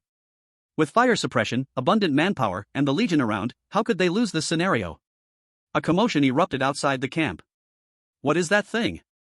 Bird droppings? Silly, where do you see green bird droppings? And we've never seen birds in this scenario. The more I look, the more it looks like peas to me. Are you an idiot? Where would you find peas the size of billiard balls? This is strange. Surely it can't be green cannonballs, right? The radar hasn't picked up anything. Jin Yuming felt a bit irritated, and then he stepped out of the camp, coldly saying, "Are you all that idle?" Everyone fell silent, many soldiers stared at him eagerly. Jin Yuming was puzzled and followed the restless gazes of the people, squinting slightly. That is, peas? Why are they so big? Jin Yuming's eyesight was also good, clearly recognizing the green spheres flying straight from the distance. However, seeing that there were only 4, he didn't think much of it. Shoot them down. He issued the order, whatever it is, shooting it down can't be wrong. Just as he was about to look away, his body suddenly shook, incredulously rubbing his eyes with force. As those 4 peas closed in, further away, 4 more peas emerged from the sky. No, not just 4, but 8, 16, countless. Each pea had slight directional differences, and now a sky full of peas came crashing down, almost covering the entire castle area. Jin Yuming's eyes widened. If he still didn't understand what was strange at this moment, then his role as leader was meaningless. Retreat! His eyes were bloodshot, but it was already too late. That's not bird droppings, can't you see? Chapter 71, A Step Slow, All Steps Slow. The old castle of Serre was blown up. In the terrified gaze of the Legion members, countless peas fell from the sky. Small peas, but with great power. In an instant, the Legion experienced the sensation of artillery bombardment for the first time. Of course, they were the passive side. Hit them. Bring them all down. Jin Yuming's eyes were bloodshot on the crumbling castle. Some soldiers reacted, pulling out rifles and machine guns to shoot at the peas in the sky. Guns were their major skill in reality, and even if they weren't very accurate, sheer numbers could fill the gaps. But peas are not bullets. The moment the peas were hit, they shattered into pieces of various sizes, falling to the ground in even more irregular shapes. Dust rolled in thick clouds. "Commander, we should retreat. Peas are everywhere." Jin Yuming wiped the blood from the corner of his mouth and looked grimly at the pea rain in the sky. Just moments ago, in a rush, he had nearly been injured internally by a falling pea. "Pass it down, all soldiers scatter and gather at D8. D8? Isn't that?" The soldier was startled. Jin Yuming ignored him, staring intently at another end of the sky, as if speaking to someone. "Don't think you're the only one who knows how to complete the mission." As the cannon fire stopped, Su Yan knew that the Legion had been scared. There was no way not to be scared. The other side was a heartless machine that would band together, and once there was a chance of being scattered, they had to retreat. This was also a warning for Su Yan. This instance map was too small, and the legions would eventually clash head-on. "We need to push forward with the mission." Su Yan put away the pea shooter and skills, allowing himself to fall from the heights. What is that?" As he fell, Su Yan seemed to catch a glimpse of something above the clouds. He squinted to take a better look but saw only blankness again. Su Yan didn't dwell on it, more pressing problems awaited him. "How's the situation?" After supervising down below for so long, Qingxue was a bit curious. Su Yan stepped on the gravel beneath his feet, calmly saying, "They won't appear in front of us for now." Qingxue felt a daze, as if the Legion in Su Yan's words was not a colossal beast, but merely snakes and bugs among the gravel, scattering once dug up. "But our mission has also failed. Next, we will face a hard battle." Unexpectedly, Su Yan revealed a bitter smile. You mean?"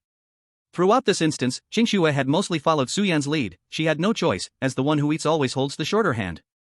Recalling the earlier plan, Qingxue's expression shifted, realizing something. The cannon fire has stopped. The Legion's cannon fire had ceased, which could be said to have been scattered by Su Yan, or it could also mean there was no need to continue. It was merely a ruse to delay their actions. Openly set up a path, secretly cross over. TSK, I should also study military strategy when I have time. Su Yan knew his plan to disturb the other side's emotions had come to an end. The commander on the Legion side had already realized his greatest advantage in this standoff: human resources. "Are you saying the recent bombardment was merely a ruse, and their real goal was to seize the task target of the glorious tribe before us?" Qingxue turned to look outside the desert. If what Su Yan said was true, they were doomed to fall short. Yes, the moment the faction's forces were revealed in the instance, we were destined to be a step behind. Su Yan contemplated. The Legion can deploy countless soldiers to complete tasks in the most efficient way, while we cannot, and from now on, we must never act alone again. Qingxue frowned, wanting to say something more. At that moment, a deep male voice echoed across the entire area. The voice was like a broadcast, reverberating everywhere, but its direction was indistinguishable. "Dear player friends, I have received your welcome gift. I forgot to introduce myself. I am the commander of the Legion, Jin Yuming." In the dark forest, Jin Yuming smiled as he spoke.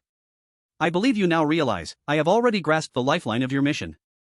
Just now, my scout team has already captured the elder of the glorious tribe before you. And since you cannot be quicker than us at this step. So unfortunately, next we will fully march on the Shadow Tribe. At that time, the chief of the Shadow Tribe will also fall into our hands." As the words fell, Su Yan's eyes immediately became serious. "What's going on?" Qingxue, sensitive to emotions and atmosphere, turned to ask. Su Yan clenched his fist and took a long time to speak slowly. "In the main quest, the hostile tribe is originally a vague concept. When we uncover the truth of the sacrifice, there is also reason to view the Shadow Tribe as a hostile tribe. In other words, whether we assassinate someone from either side, we can complete the main quest, and so can the Legion." Qingxue immediately understood that the commander on the Legion side was not simple. Aside from leading the Legion, they could grasp the key point of the mission so quickly. The broadcast was not yet over. Jin Yuming's voice continued to come through, actually extending an olive branch to the two, hoping they would join the Legion. Su Yan instantly became alert, startled in his heart. The other side was still stalling for time because the large Legion needed time to move while simultaneously completing the total attack on the Shadow Tribe. With the current progress, there might still be time. In the concealed jungle, Jin Yuming stood by with his hands behind his back. Strangely, he was no longer speaking, but his voice still played in the sky, clearly a trick of the mind generated by soldiers' skills after being recorded. His gaze was deep, and in front of him was a plain and unremarkable woodland. Only he knew that in this woodland, there hid 2 elite squads and a trump card, along with a lot of traps set up by logistics. All of these were hidden along the necessary route from the corrupted Bone Desert to the Shadow Tribe. Come on. Jin Yuming said softly. As long as you are smart enough, you will realize the intention behind my broadcast. As long as you fall into that self-righteous cleverness, you are destined to be captured by our Legion's traps. Jin Yuming waited patiently, continuously receiving information sent back by scouts. But gradually, some disappointment crept in. Because the time had already exceeded his maximum expectation. Did you not even discover this layer of intention? Or have you already given up the plan to complete the mission and escape? Jin Yuming's expression darkened. Whichever it was enough to lower his opinion of the other side. End the plan, and immediately head to the Shadow Tribe. Jin Yuming issued the latest order. He quickly walked to a portable table, cut off his recording, and picked up a floating microphone. Unlike his previous calm voice, a harsh tone broadcasted across the air again. Do not attempt to survive by cowardly means, our Legion's reserves are enough to last here for half a year, as for you. Ha! With a cold laugh, Jin Yuming hung up the broadcast. Chapter 72, Initial Clues. Jin Yuming would never give up on ambushing Su Yan and the other. Every time the number of Legion players he led through a copy increased, the military achievements after each clearance would also increase. Not to mention that ambushing Su Yan would double the settlement for the entire army. The hierarchy of the Legion is strictly based on time and the accumulation of dungeons, and if he progresses further, his status among all the generals would rise. How could he give up just like that? For this reason, he was indeed willing to spend half a year's time because the chance of encountering such a large and pure legion of players was truly rare. It is worth noting that since the chaotic period 3 years ago, large-scale dungeons had not appeared again. Su Yan and the other could not understand Jin Yuming's obsession this time, otherwise, they might have dispelled even the last bit of intention to clear the dungeon through the mission. As for Su Yan and Qing Shui, do not attempt to survive by cowardly means, our Legion's reserves are enough to last here for half a year, as for you. Ha! The eerie and threatening broadcast echoed from the sky. Su Yan was still examining the map like an archaeologist. Around was the empty sandy expanse. The broadcast lasted a full 15 minutes, but they hadn't gone anywhere at all. Hearing that last vaguely frustrated voice, Su Yan finally lifted his head and muttered. Crazy, do they really think I'm a fool? He, a person who could draw illusions in the air, didn't fear competing with them over food. However, he had no intention of wasting half a year on them. What do you want to do? Qing Shui asked, a strong smell of blood lingering on her fingers. Surrounded by piles of various animal corpses. I always feel something is strange about this place. Su Yan passed by the corpses of hyenas, leopards, and scorpions without looking, relying on Qing Shui to handle them. He simply walked deeper into the sandy plains. You don't seem surprised by the monsters appearing in this world. Qing Shui took down a giant dung beetle that suddenly jumped out and looked at Su Yan's back with curiosity. One side has amphibians, the other has land animals, what's there to be surprised about? Su Yan replied without turning his head, nothing is strange in this air kingdom. Yet, as he looked at these creatures with the same unnatural red eyes as the Fikemore, an inexplicable sense of strangeness gradually emerged. To classify them like that is not enough. Qing Shui added. Su Yan understood her meaning, looked up at the sky, and then at the map in his hand. This time's game instance content is very simple, maybe it doesn't have a complete worldview. Based on the current information, Su Yan could only make such a guess. By the end, he hesitated a bit. The map had already been flipped through. If there really is an extra map, where would it be? Game instance Sky City loading. Instance type, treasure hunt. Number of skills to draw, 1 refresh times, 1 immediate draw? In the red moon space, Zhang Qinglin breathed a sigh of relief. It's not a multiplayer instance, and it seems like it should just be of normal difficulty, great. Zhang Qinglin clenched his fist, still feeling quite nervous. Although Yen Gu said that with his talent and current skills, as long as it's not a nightmare, single-player instances are mostly passable, he still felt uncertain in his heart. However, remembering what Su Yan had instructed him before they separated, Zhang Qinglin reluctantly gathered his courage. He opened the skill list, casually chose a skill that looked good, and entered the game. The environment changed, and he was surrounded by thick clouds. He appeared on a floating island. What is this situation? Zhang Qinglin curiously looked down at his feet. The thick cloud layer was bottomless, and the cool breeze made him quickly retract his foot. The environment here wasn't complicated, and soon he noticed a very guiding structure high above, a palace. He slowly explored forward along the path and quickly found the stairs to climb. Following the stairs up, he would soon arrive at that palace. Ouch! At that moment, not far away, a white light abruptly appeared, crashing heavily to the ground, followed by a man's cry of pain. Damn game! Even if I crossed over, I shouldn't be treated like this. Nong Mingyuan gritted his teeth, in great pain. He still wanted to complain a bit, but in a blink, he saw Zhang Qinglin staring blankly at him not far away. The two stared at each other, wide-eyed. Nong Mingyuan quickly got up with a roll, a hint of caution flashing in his eyes. Zhang Qinglin also came to his senses, his face full of vigilance. Yengu said that if you encounter other players in a single-player instance, that side must have bad intentions. Even the task might conflict with you. The other side has ill intentions. Zhang Qinglin nervously broke out in a cold sweat. Nong Mingyuan's alarm bells rang in his heart as well. I was clearly chasing after Su Lauda, but I ran into such a harmless-looking pretty boy. Something's not right. There is only one possibility: this pretty boy also entered the instance, but is on the opposing side of Su Lauda. Anyone who matches with Su Lauda.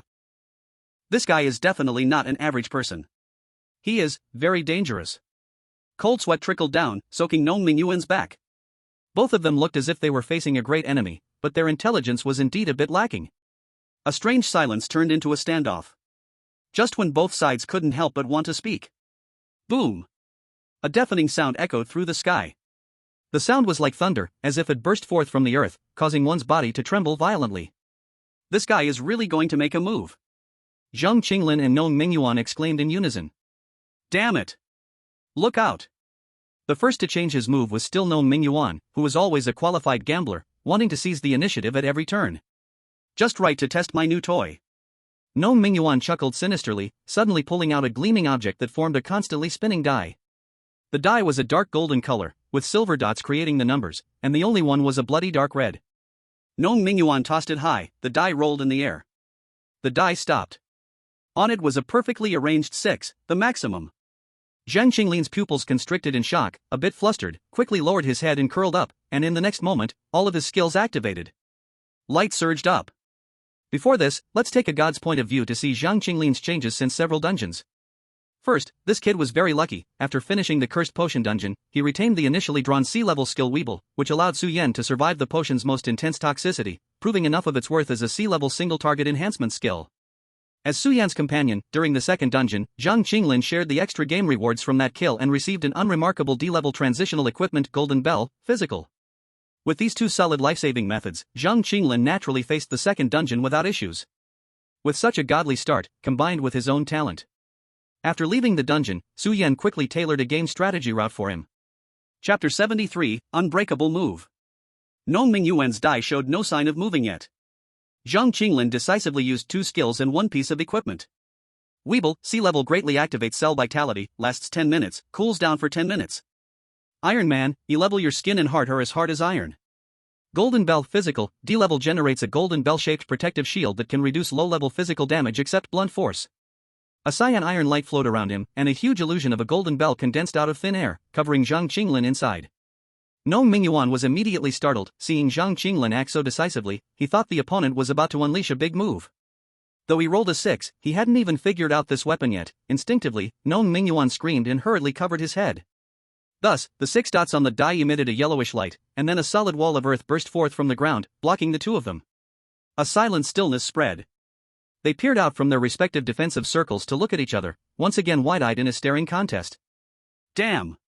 Turns out you have no attack means. He. Zhang Qinglin forced a laugh. You wasted my big move, damn it. Look out! Nong Mingyuan grabbed again, the die appeared in his palm and rolled forward. Hearing this, Zhang Qinglin tensed up, curling his body even more, maintaining a defensive posture that was hard to hit crucial points. This was something he learned from a combat teacher at the academy, and over several months, he developed a systematic theory on how to take hits to minimize damage. The die continued to roll in the air, and this time, it showed a dark gray too. A miserable howl erupted. Ah!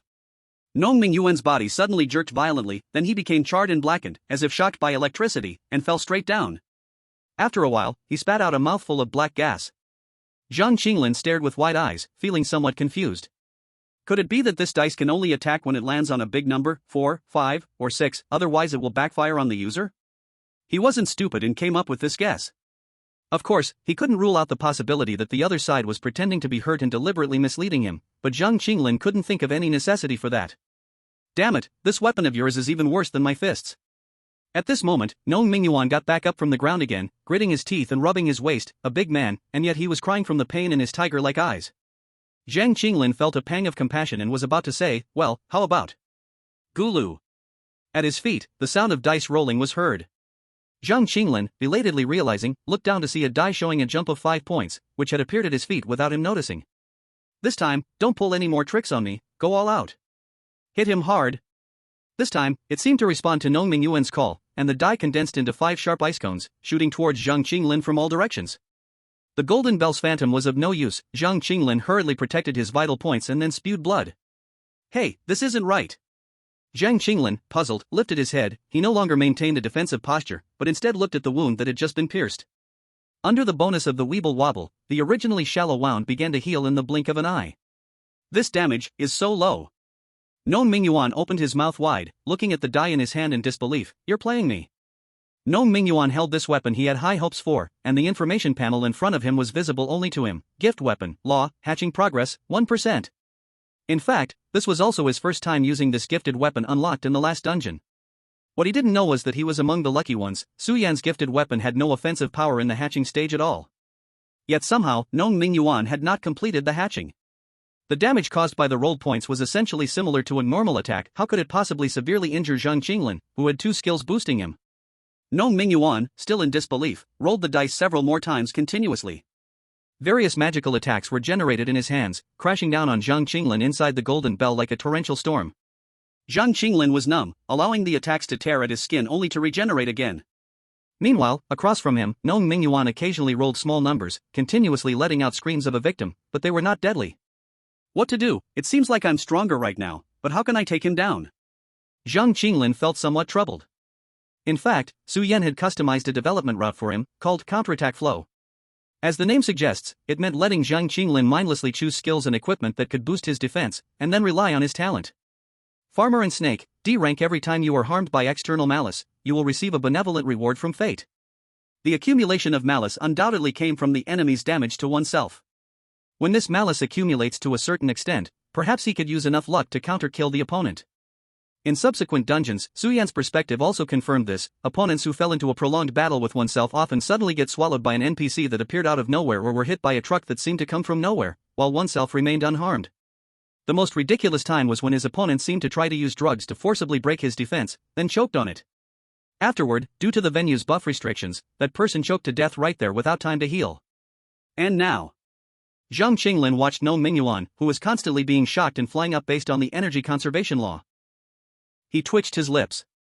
The other side's luck didn't seem very good either, so the feedback of fate was likely to manifest in other ways, in other places, just like Zhang Qinglin's lucky escape from Baishichi's flying knives during the magic potion dungeon. When Su Yan designed this combo move, he said that due to the randomness of the feedback, it would only truly take off once he obtained a skill similar to counter damage that could turn the randomness into direction.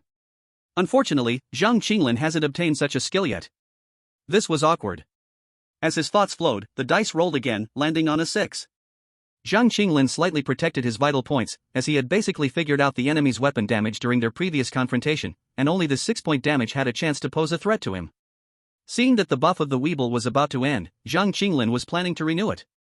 Attention! Nong Mingyuan's shout suddenly rang out. Zhang Qinglin found his body suddenly uncontrollable, his hands coming together at his waist, his body straightened. Yes sir. A strong control skill? Chapter 74, The Changes Triggered by the Abyss. Zhang Qinglin was horrified inside, and then 2 fiery hot daggers shot straight toward his thighs and abdomen. Poof, 2 blood blossoms bloomed on his body. Blood flowed like silk, staining the smooth marble-patterned floor. Zhang Qinglin knelt on one knee, looking like he was severely injured.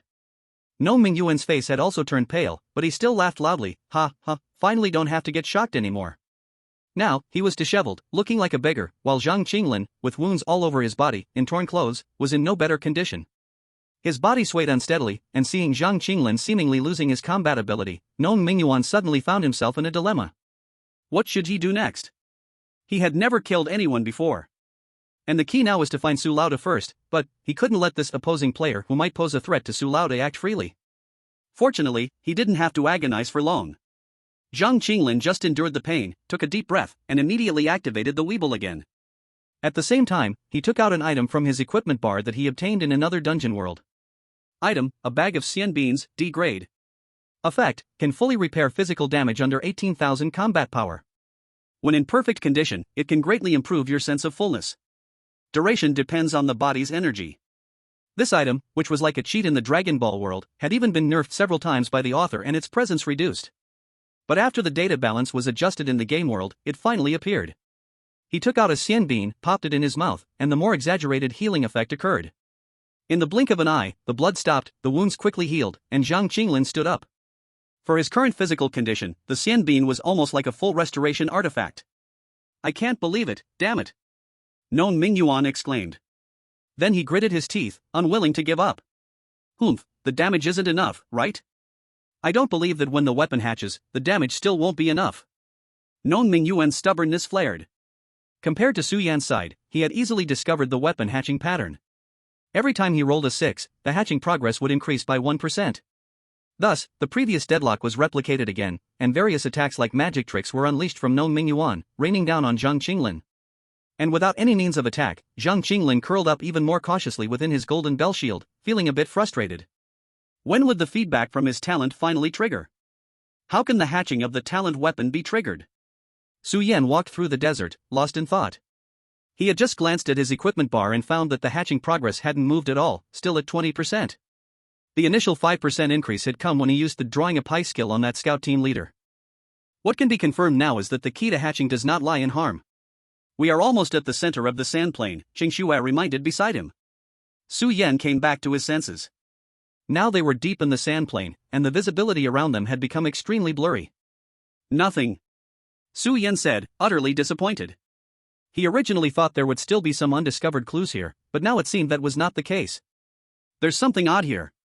Qingxue suddenly swept aside some sand, and the sword in her hand surprisingly sparked with fire. The ground was oddly hard. Su Yan was slightly taken aback, reaching down to dig into the seemingly ordinary sand. His expression changed slightly as the sand felt as heavy as iron. There's something underneath, Su Yan said. Before he finished speaking, Qingxue raised her longsword and slashed down with dazzling swordlight. The sand flew wildly. A pit appeared in the sand plain, and Su Yan covered his mouth and nose, carefully looking towards the bottom of the pit, surprised. What is this? Deeper in the sandy core, some bizarre dark red gravel mixed in, emitting a foul and damp smell. Su Yan lowered his head, reached out his hand, and his gaze gradually became severe. He smelled the scent of death. Clearly, these were not things that could be encountered through the normal process of clearing a level. Given that the Legion had clearly explored this place without discovering anything unusual, it indicated that the secrets of this sand plain, or even this world, had yet to be unearthed. Su Yan opened the skill list. The little hint hand now had only one last chance left. With the game now at a deadlock against the Legion, Su Yan decided not to hold back and used it directly. As a result, the information he received left his mind completely in confusion. Gravel infected by the Abyss Aura, a soil that has mutated due to the influence of the Abyss Aura, with no other special characteristics. In a sense, it indicates the level of pollution from the Abyss. Damn! Su Yan suddenly jumped up, throwing the gravel in his hand away as if it were a hot potato. At that moment, he just wanted to slap himself hard a few times. Why not just confront the Legion directly? Why do something so foolish? What's wrong? Qingxue immediately became alert, thinking something attacked. Su Yan did not reply, his heart racing as he stared at the dense red sand. This was less than 3 meters underground, and the density was already visible to the naked eye. Su Yan was sure this had nothing to do with this dungeon task, it involved a larger secret of this world. Yet it was suddenly discovered by two instinctively sharp people, Su Yan and Qingxue. And the consequence of doing so. Ding detected a player triggering an extra plot, causing special changes in the dungeon. Suddenly, a system notification echoed in the ears of all players within the territory of the Radiant and Shadow tribes. The main quest will change as the plot progresses, players are advised to proceed with caution. Shadow Tribe. In the newly stationed Legion, Jin Yumming sat up suddenly. Who did what? The intelligence communication efficiency of the Legion was very high, and soon he confirmed it was not a Legion soldier who triggered the event, making the source of everything clear. Has the dungeon itself ever changed before? Jin Yumming adjusted his glasses, feeling an intense unease swelling in his heart. We must clear this dungeon as soon as possible. On the main road, Su Yan and Qingxue moved swiftly like two shadows. At this moment, Su Yan no longer cared about the gas reserves, he just wanted to rush into the Legion and eliminate the task objective as soon as possible. No problem. Qingxue cooperated readily, saying nothing more.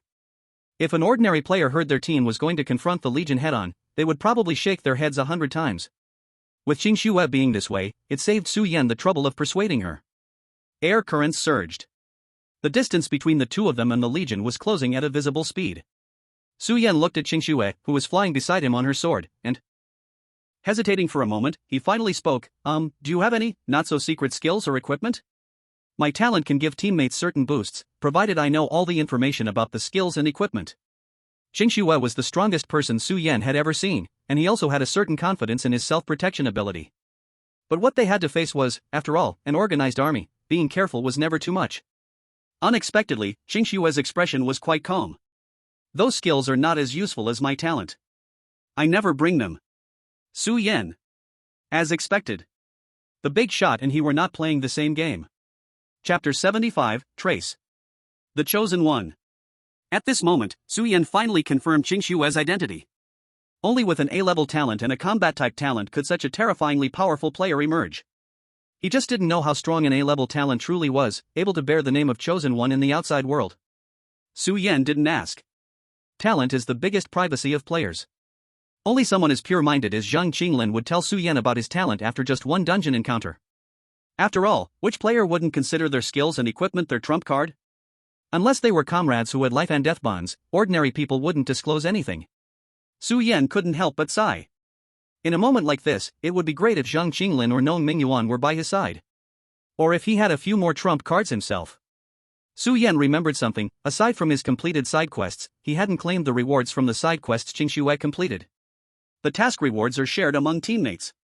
At that time, he was so focused on the talent weapon that he completely forgot about it. Wait, talent weapon. Su Yan raised his head, his eyes suddenly brightening. Since Qingxue was a talent holder, that's sort of hers. Do you know this thing? Su Yan quickly took out a small, dandelion-like fluffball from his bag and asked Qingxue. This fluffball carried a special aura, although the one in Su Yan's hand was quite weak. Only now did he remember where the familiar feeling about Qingxue's sword came from. This type of weapon seemed to have a very special aura, and Qingxue's sword was much stronger than the one Su Yan held. Qingxue's face showed emotion for the first time. Talent weapon? As expected. Su Yan rubbed his nose and smiled bitterly, feeling like he had been sitting on a treasure mountain but was unable to enter. He should have thought of this sooner. Qingxue's strength was so high that it indicated how many dungeons she had cleared. The later the dungeons got, the higher the chance of encountering dreamlike level dungeons. Moreover, Su Yan speculated that the sword in Qingxue's hand was definitely a talent weapon several stages above his own. I want to ask you, how is the first stage of talent weapon incubation completed? Su Yan stated directly, this might be very important for the upcoming battle. In return, you can propose any conditions. No need. Qingxue looked at Su Yan and suddenly shook her head. From the way you look, you actually already have a rough direction. I can tell you clearly that the strengthening of a talent weapon is only related to one thing, which is your style while playing the game. Style?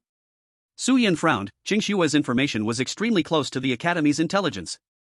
The reliance when you conquer a dungeon, your performance when defeating enemies, your approach to clearing dungeons, the impressions others have of you, various factors, everyone's triggering points for incubation are different.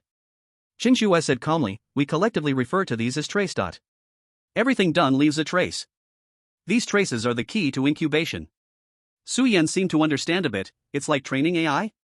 But he had to train according to his own direction to get useful feedback. AI. This seemed to touch Qingxue's blind spot, but she quickly brushed it aside. No matter what, as long as you find your own trace, the talent weapon will be your greatest support. Qingxue's tone paused. But, it might also make your blood pressure rise. She thought for a moment but chose not to say this sentence out loud. I understand, thank you. Su Yan said sincerely, this was indeed a great help to him. The changing scenery, the broken castle that appeared in view interrupted the conversation between the two. Sell old castle. This is the only central building on the map. Su Yan originally thought there would be additional tasks triggered here, but judging from the Legion's decisive retreat, it seemed not to be the case. The atmosphere here is very uncomfortable. Qingxue gave this evaluation.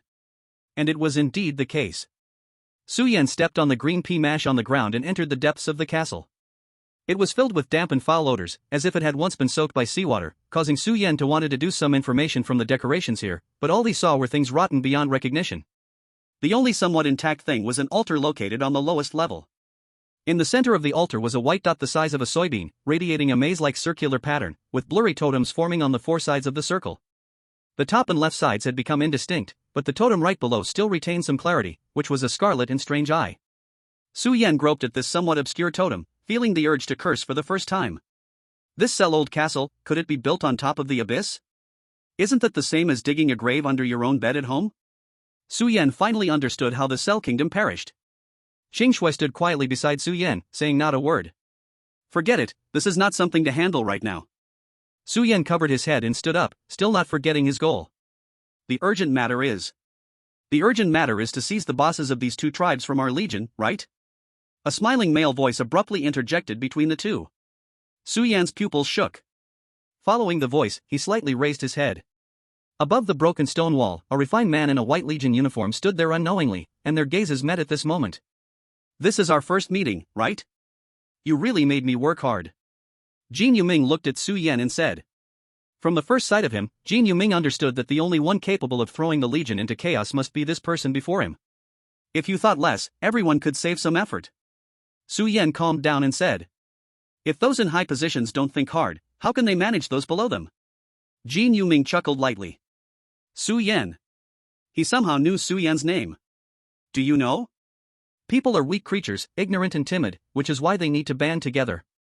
Only truly outstanding individuals are qualified to control the lives of others. The strong lead the weak, and the few obey the many. Such individuals, we call gods. How did you find this place? Su Yan interrupted, uninterested in listening to this nonsense. I think you want to know how I managed to ambush you so accurately, right? Jin Yuming was not the least bit angered by the interruption, waving his hand. As his words fell, rustling sounds echoed from all around, and soldiers dressed in legion uniforms emerged from hidden corners, blocking all retreat paths. This was evidently a carefully designed ambush.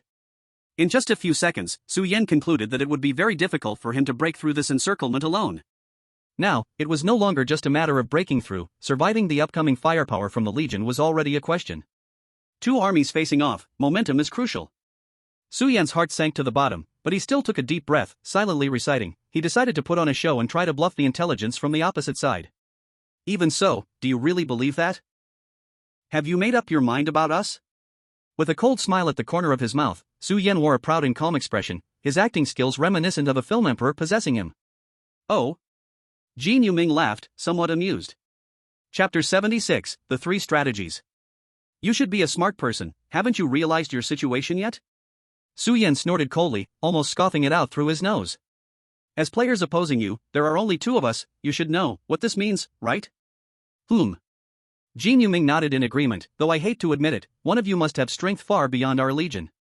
In this situation, you two indeed have the power to defeat our legion.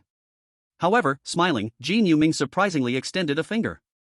Do you want to see if you are still considered two now? Su Yan's heart jolted, he suddenly realized the unusual feeling he had missed earlier, gulping hard and turning his head. He had thought that based on their route of movement, they couldn't be precisely ambushed, but how come Qing Shui's sharp perception didn't detect the contraction of the encirclement? Hey, are you okay? Su Yan was startled when he saw emotion on Qing Shui's profile. In short, the current Qing Shui felt very down. Qing Shui responded with a pair of dead fish-like eyes, I'm fine, and besides, what does it even mean to be fine or not? Are you trying to die, sister? Su Yan's eyes widened.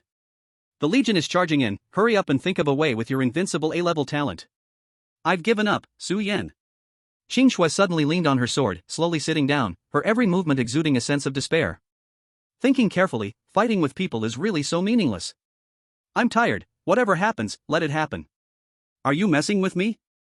Su Yan was truly on guard now, he understood the key issue. You have split personality again, right? As the dungeon reached this point, Su Yan had also dispelled a misunderstanding about Qing Shui, she was not crazy. Though it was just a guess, from her previous behavior, it was likely her talent was related to emotion. The mood swings and symptoms resembling split personality displayed by her in reality could very well be the side effects of her talent or something else. But regardless, the split personality was indeed present, and now she had switched to the most fatal state. Countless thoughts flashed through Su Yan's mind, he suddenly raised his head to meet Jin Yuming's gaze. Was this also in your calculations? This could no longer be explained by mere scouting skills or tactics. The only possibility remaining was one, precognition. This is the gap between you and me, Su Yan. Jin Yuming tapped his temple, a slight smile on his lips. Your strength is great, but you can never escape from my grasp. Let me tell you, my talent is calculating every move, which allows me to foresee all of my enemies' movements and states. Jin Yuming sighed lightly, going against our legion is truly unwise. Su Yan sneered, do I look like a 3-year-old? Believe it or not, Jin Yuming remained unfazed. But I can clearly tell you that your companion's current state will last for another 15 minutes, don't think you can buy time to escape. I'm giving you a chance now, as long as you give up resistance and join the Legion, both you and your companion can survive. Su Yan's gaze darkened. This was an outright and brazen tactic. He knew that if it weren't for Jin Yuming still considering his possible terrifying strength, he would have already been swept away in the Legion's artillery fire. The information thrown out by the opponent was very likely true. Only in this way could he shatter Su Yan's fighting spirit and take down him and Qing Shue's heads without a single soldier dying. Su Yan lowered his head, his eyes uncertain. First of all, the other party's talent is absolutely made up. If they could really foresee everything, they would have had countless opportunities to kill him. However, they successfully cornered his two companions, so that talent's ability is also extremely troublesome.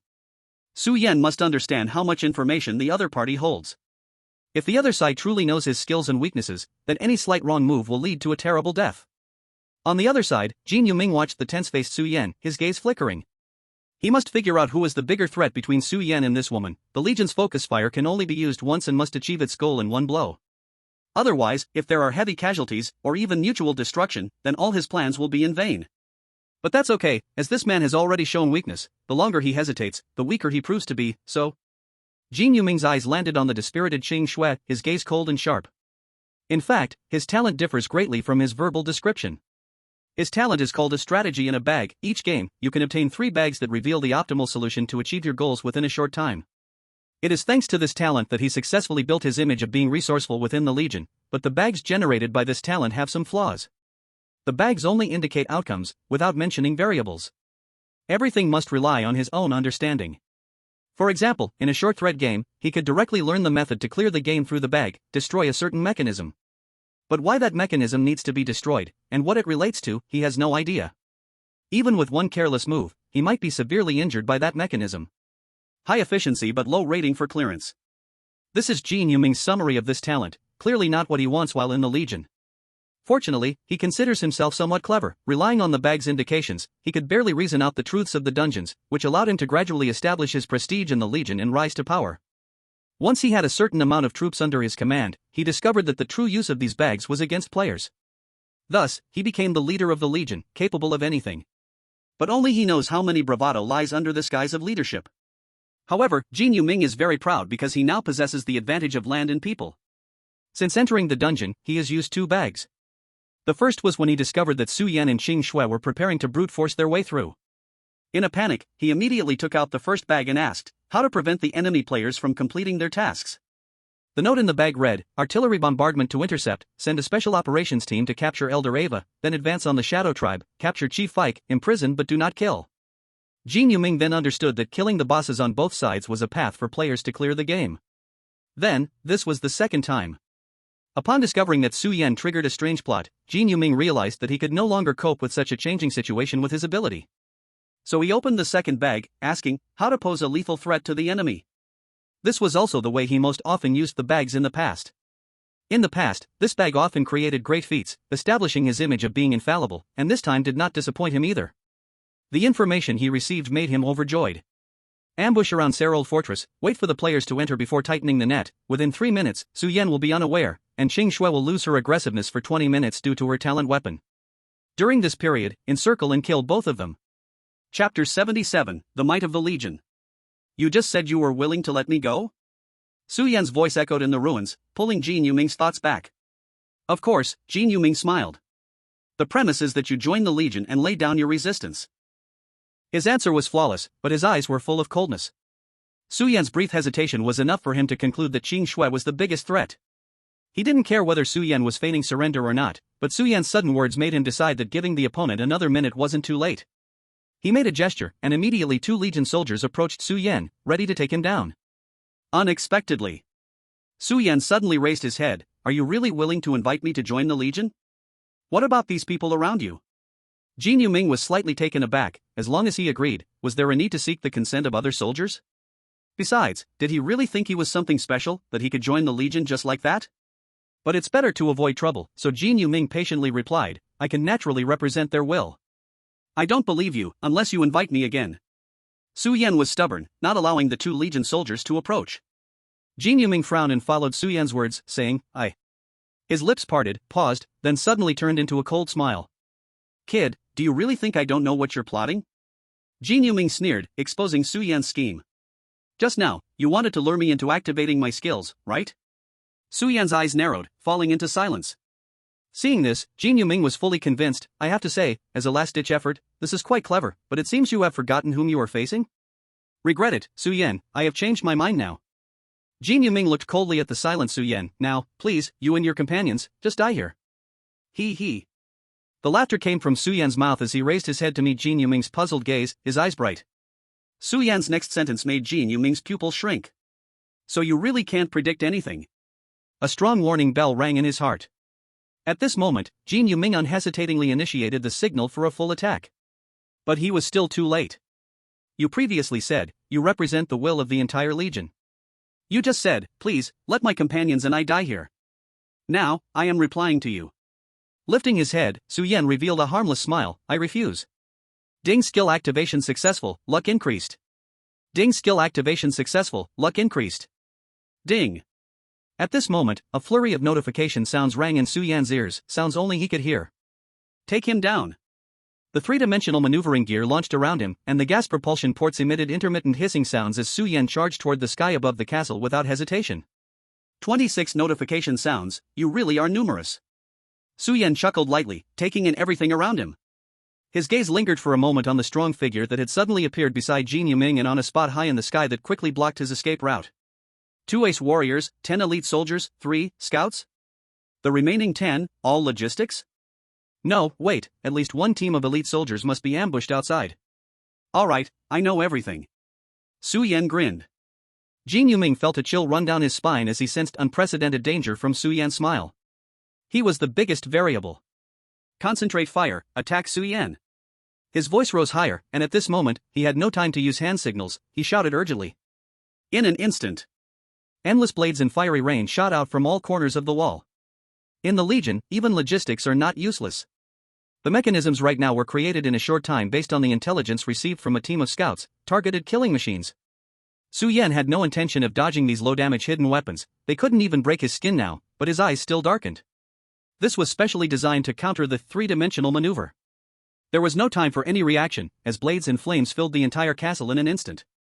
No matter how skilled Su Yan was at operating the three-dimensional maneuver now, he could not avoid this hard injury in the equipment structure. The propulsion power source relied on gas. The key to controlling the direction lies completely in the retractable rope and the claw hook. As soon as they saw Su Yan shoot out the retractable rope without retracting it, the Legion's attack shifted toward the rope. The retractable rope was cut into pieces, or burned to ashes. Su Yan had just jumped a short distance into the air when his body was forced to fall straight down. On the ground, 10 sharp soldiers were already waiting. They formed teams of 5, brewing various offensive strategies, and even Su Yan felt a sense of crisis. The angles, the power, and even the sequence of attacks were perfectly coordinated among these 10 people. As long as Su Yan fell, he would surely be captured without a doubt. And this was just the first wave of attacks. Su Yan could imagine that even if he withstood the attacks upon landing, these 10 would pounce on him like hungry wolves to eliminate him. How many lives would not be enough to use? There was only one place he could go, and Su Yan suddenly turned his head, looking up at Jin Yuming far above. Now, the success rate of this skill would be 100%. A flash of golden light passed, and Su Yan appeared before Jin Yuming, shocking him so much that he didn't even have time to see Su Yan's friend. Su Yan swung his dual blades at Jin Yuming, but there was an obstruction in between, a trump card. Meeting the cold gaze of Su Yan, he immediately knew that the Legion's trump card was certainly an elite among players, with a reaction speed not inferior to Bai Shichi from the dungeon back then. This trump card wielded an exceptionally sturdy hammer, and Su Yan vaguely felt that this hammer resembled a weapon he had seen in a romance novel, its level certainly not low. The blade clashed with the iron hammer, and unexpected immense force came from both sides, sending Su Yan flying heavily. Shocked, the Legion's trump card stared. This player looked astonishingly young, clearly not having been through many dungeons, yet his physical quality was still superior. Ha, walking into your own trap. Jin Yuming sneered from behind and suddenly stretched out his palm. As the commander of the Legion, the skills in his hand were no weaker than anyone else's. 2 skills burst forth from his hand, tracking toward Su Yan. Puppet, D rank inflicts a state of confusion on the enemy, disrupting the control nerves of the body's senses. 1 2 3, Wooden Man, C rank before your next blink, the body of the object in your field of vision will remain still, cooling for 1 hour. Su Yan's body took a deadly halt in midair. At the same time, piercing gazes fell upon him, and various control and weakening skills enveloped him. In that moment, Su Yan's blood turned cold to the bone. Even though he knew he wouldn't die, he couldn't help but feel an unprecedented wave of fear. What posed the greatest threat to him was not some massive destructive skill or some powerful enemy. The only thing that could trap him was when he couldn't even run away. Control. Su Yan understood well how terrifying the power of players gathered together could be, let alone an organized group like the Legion.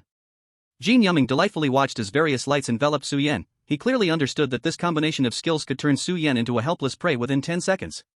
10 seconds, enough time to kill 10 people, not to mention there were only a handful of them in the arena.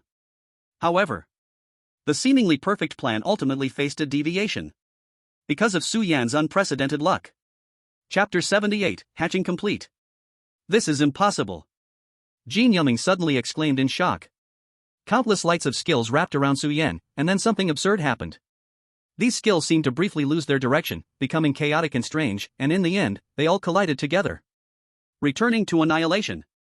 I don't know what those skills of yours are. Su Yan's seductive laughter echoed throughout the castle. But surely, the target of the effects does not need to be limited to humans. Right? Puppet strings, D rank, create a state of confusion for the enemy, disrupting the nerves that control bodily sensations. In a moment, Jin Yuming felt dizzy, seeing the skill bar flashing again and again. The skill that should have hit was as if it had lost its mind, crashing directly into the skill released by another soldier, entangling with each other. This nearly impossible low-probability event absurdly happened right before him, one after another. Some skills that relied on probability failed to activate even at 90% chance. Skills with random effects only took the minimum value when they fell on Su Yan. Moreover, many skills seemed to become extremely sensitive, hitting nothing but air, as if the air were their greatest enemy. The army's assault revealed gaps that should not have existed. In this gap, Su Yan appeared behind two scouts with a brilliant golden light, causing two heads to fly into the air. Stop! Jin Yuming's eyes were full of bloodshot anger. If you move another step, I'll kill your teammate. Finally, he seemed to find a way, commanding three scouts to turn their guns toward another corner where Qingxue was. Sitting on the ground, Qingxue looked around with a dead fish gaze, glanced at Su Yan, then continued to lower her head dejectedly.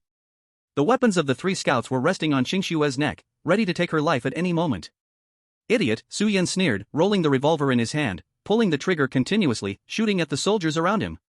As it turned out, the believer's revolver was not only ineffective against elite monsters of Amor's level but also seemed insufficient in front of the scouts. The scouts' reflexes were sufficient to handle the incoming bullets, while the bullets aimed at the two scouts successfully hit their stomachs. What Su Yan implanted was the belief in Su Yan himself. Offer your heart. Two scouts showed fervor in their eyes, attacking the nearby soldiers. Soon, they were knocked to the ground by the extremely powerful scouts. Rejecting a toast is to be forced to drink a forfeit. Jin Yuming's face twisted with rage. Kill his teammate. He commanded. The three scouts immediately thrust toward Qingxue, waves of energy from their skills slashing toward her vital points. Su Yan watched quietly, his eyes showing a strange expression. Do these people really understand what it means to face one person with equivalent power to their army? A player who can clear nightmare-level dungeons by force, no matter how bad their state, how could it be solved by a few scouts? The gray-black sword energy suddenly spread like fog, wrapping around Qingxue's whole body, as the weapons of the three scouts seemed to be corroded, melting in their terrified gazes. One scout even let out a terrible scream, as he wore the hidden blade from the Assassin's Creed, and his entire right arm was engulfed in black mist, instantly reduced to nothing but bone. What's going on? Why can this woman still fight back? Jin Yuming was startled, suddenly realizing. The dossier mentioned that Qingxue would lose her aggressiveness, but it didn't mean she had no self-defense capabilities. Absurd. Jin Yuming's lips trembled. Commander, there are only 5 minutes left, a soldier reminded, and Jin Yuming was startled, then showed a determined look. Use the cage. Yes, responded a soldier who had just run in, seemingly waiting on the perimeter of the encirclement. As Su Yan dodged the attacks, he frowned, sharply sensing that the soldier was suspicious, and immediately rushed toward that soldier. Sizzle. The dual blades of the maneuvering attack successfully pierced into the abdomen, but what Su Yan did not expect was that the soldier did not care, unexpectedly pulling out a gun and swallowing it into his mouth. Bang! Blood bloomed. Su Yan's pupils constricted, the soldier came to die. That's soldier's talent. 1 for 1, see rank after you die. You can select a player to imprison in a 1 cubic meter space, or be rank skills and lower. Equipment and talent cannot be used continuously for 1 minute. Never underestimate the Legion, no matter when. At this moment, Su Yan understood this truth with his body as the cost. The next moment, a feeling of spatial compression came, forcing his limbs to curl up in a semi-transparent square space, movement restricted. He tried to use his physical strength with the blade to break this confinement, but it was like striking the jelly-like ground, flexible yet unable to shake even a little. And he could feel that, as Jin Yuming's silent gesture fell, all the soldiers raised their weapons toward him. The strongest killing intent came from two-way soldiers, their assault stored for the last moment, seeking to kill in one strike. No matter how high his luck is, there is one unavoidable thing, the 100% outcome. A talent that can definitely activate, 100%, a deadly attack. Due to the enemy's talent effect, your B-level and below skills, talents, and equipment are sealed. B-level or below, Su Yan forced to smile, let alone B-level, he didn't even have anything with a C written on it in his backpack, the other side really overestimated him. Is it only that one I can use? Su Yan looked at some odds and ends in his package, Reaper's Mark, compressed biscuits *2, cursed potion, cursed poison pouch, these special items without levels seemed not to be restricted. The only way was to drink the curse potion, now and then use the poison potion, to turn all the toxins into life force. With his current luck value, he should be able to withstand all of the Legion's attacks and still have a breath left. But how effective his luck value would be, he had no certainty. Su Yan's eyes glanced around, powerful attacks were already coming toward him. Although there were 1,000 threads in his mind, only a mere 3 seconds had passed in reality. This was not an exaggeration, but human thinking truly varies with environmental pressure. At this moment.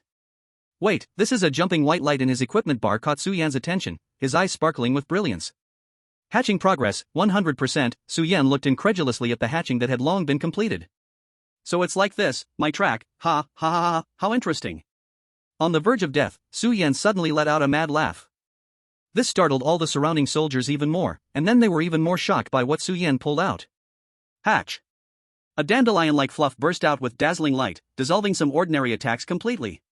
2 pairs of wings as thin as cicada wings grew from the dandelion, fluttering in the void, while the fluff's body also swelled a little, the white fur becoming smoother. Su Yan saw the new information about his talent weapon. Talent weapon, word, sprouting stage. Traits, cannot be transferred, cannot be seized, cannot be dropped. Effect 1, words or power. Newly unlocked. Other effects, to be unlocked.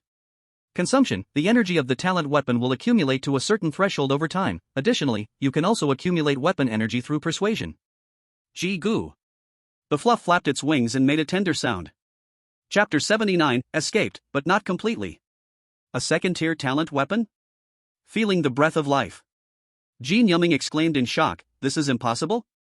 He had also unlocked his talent weapon and spatial storage by clearing the Nightmare Dungeon with the Legion 3 months ago, thus getting heavily cultivated and selected as a commander. But even so, after 2 dungeons, he still hadn't completed the hatching of his talent weapon. Su Yan's words clearly showed he had just received the weapon not long ago, and didn't even understand the hatching mechanism, yet he managed to complete the hatching so quickly? Jean Yumming was filled with deep jealousy.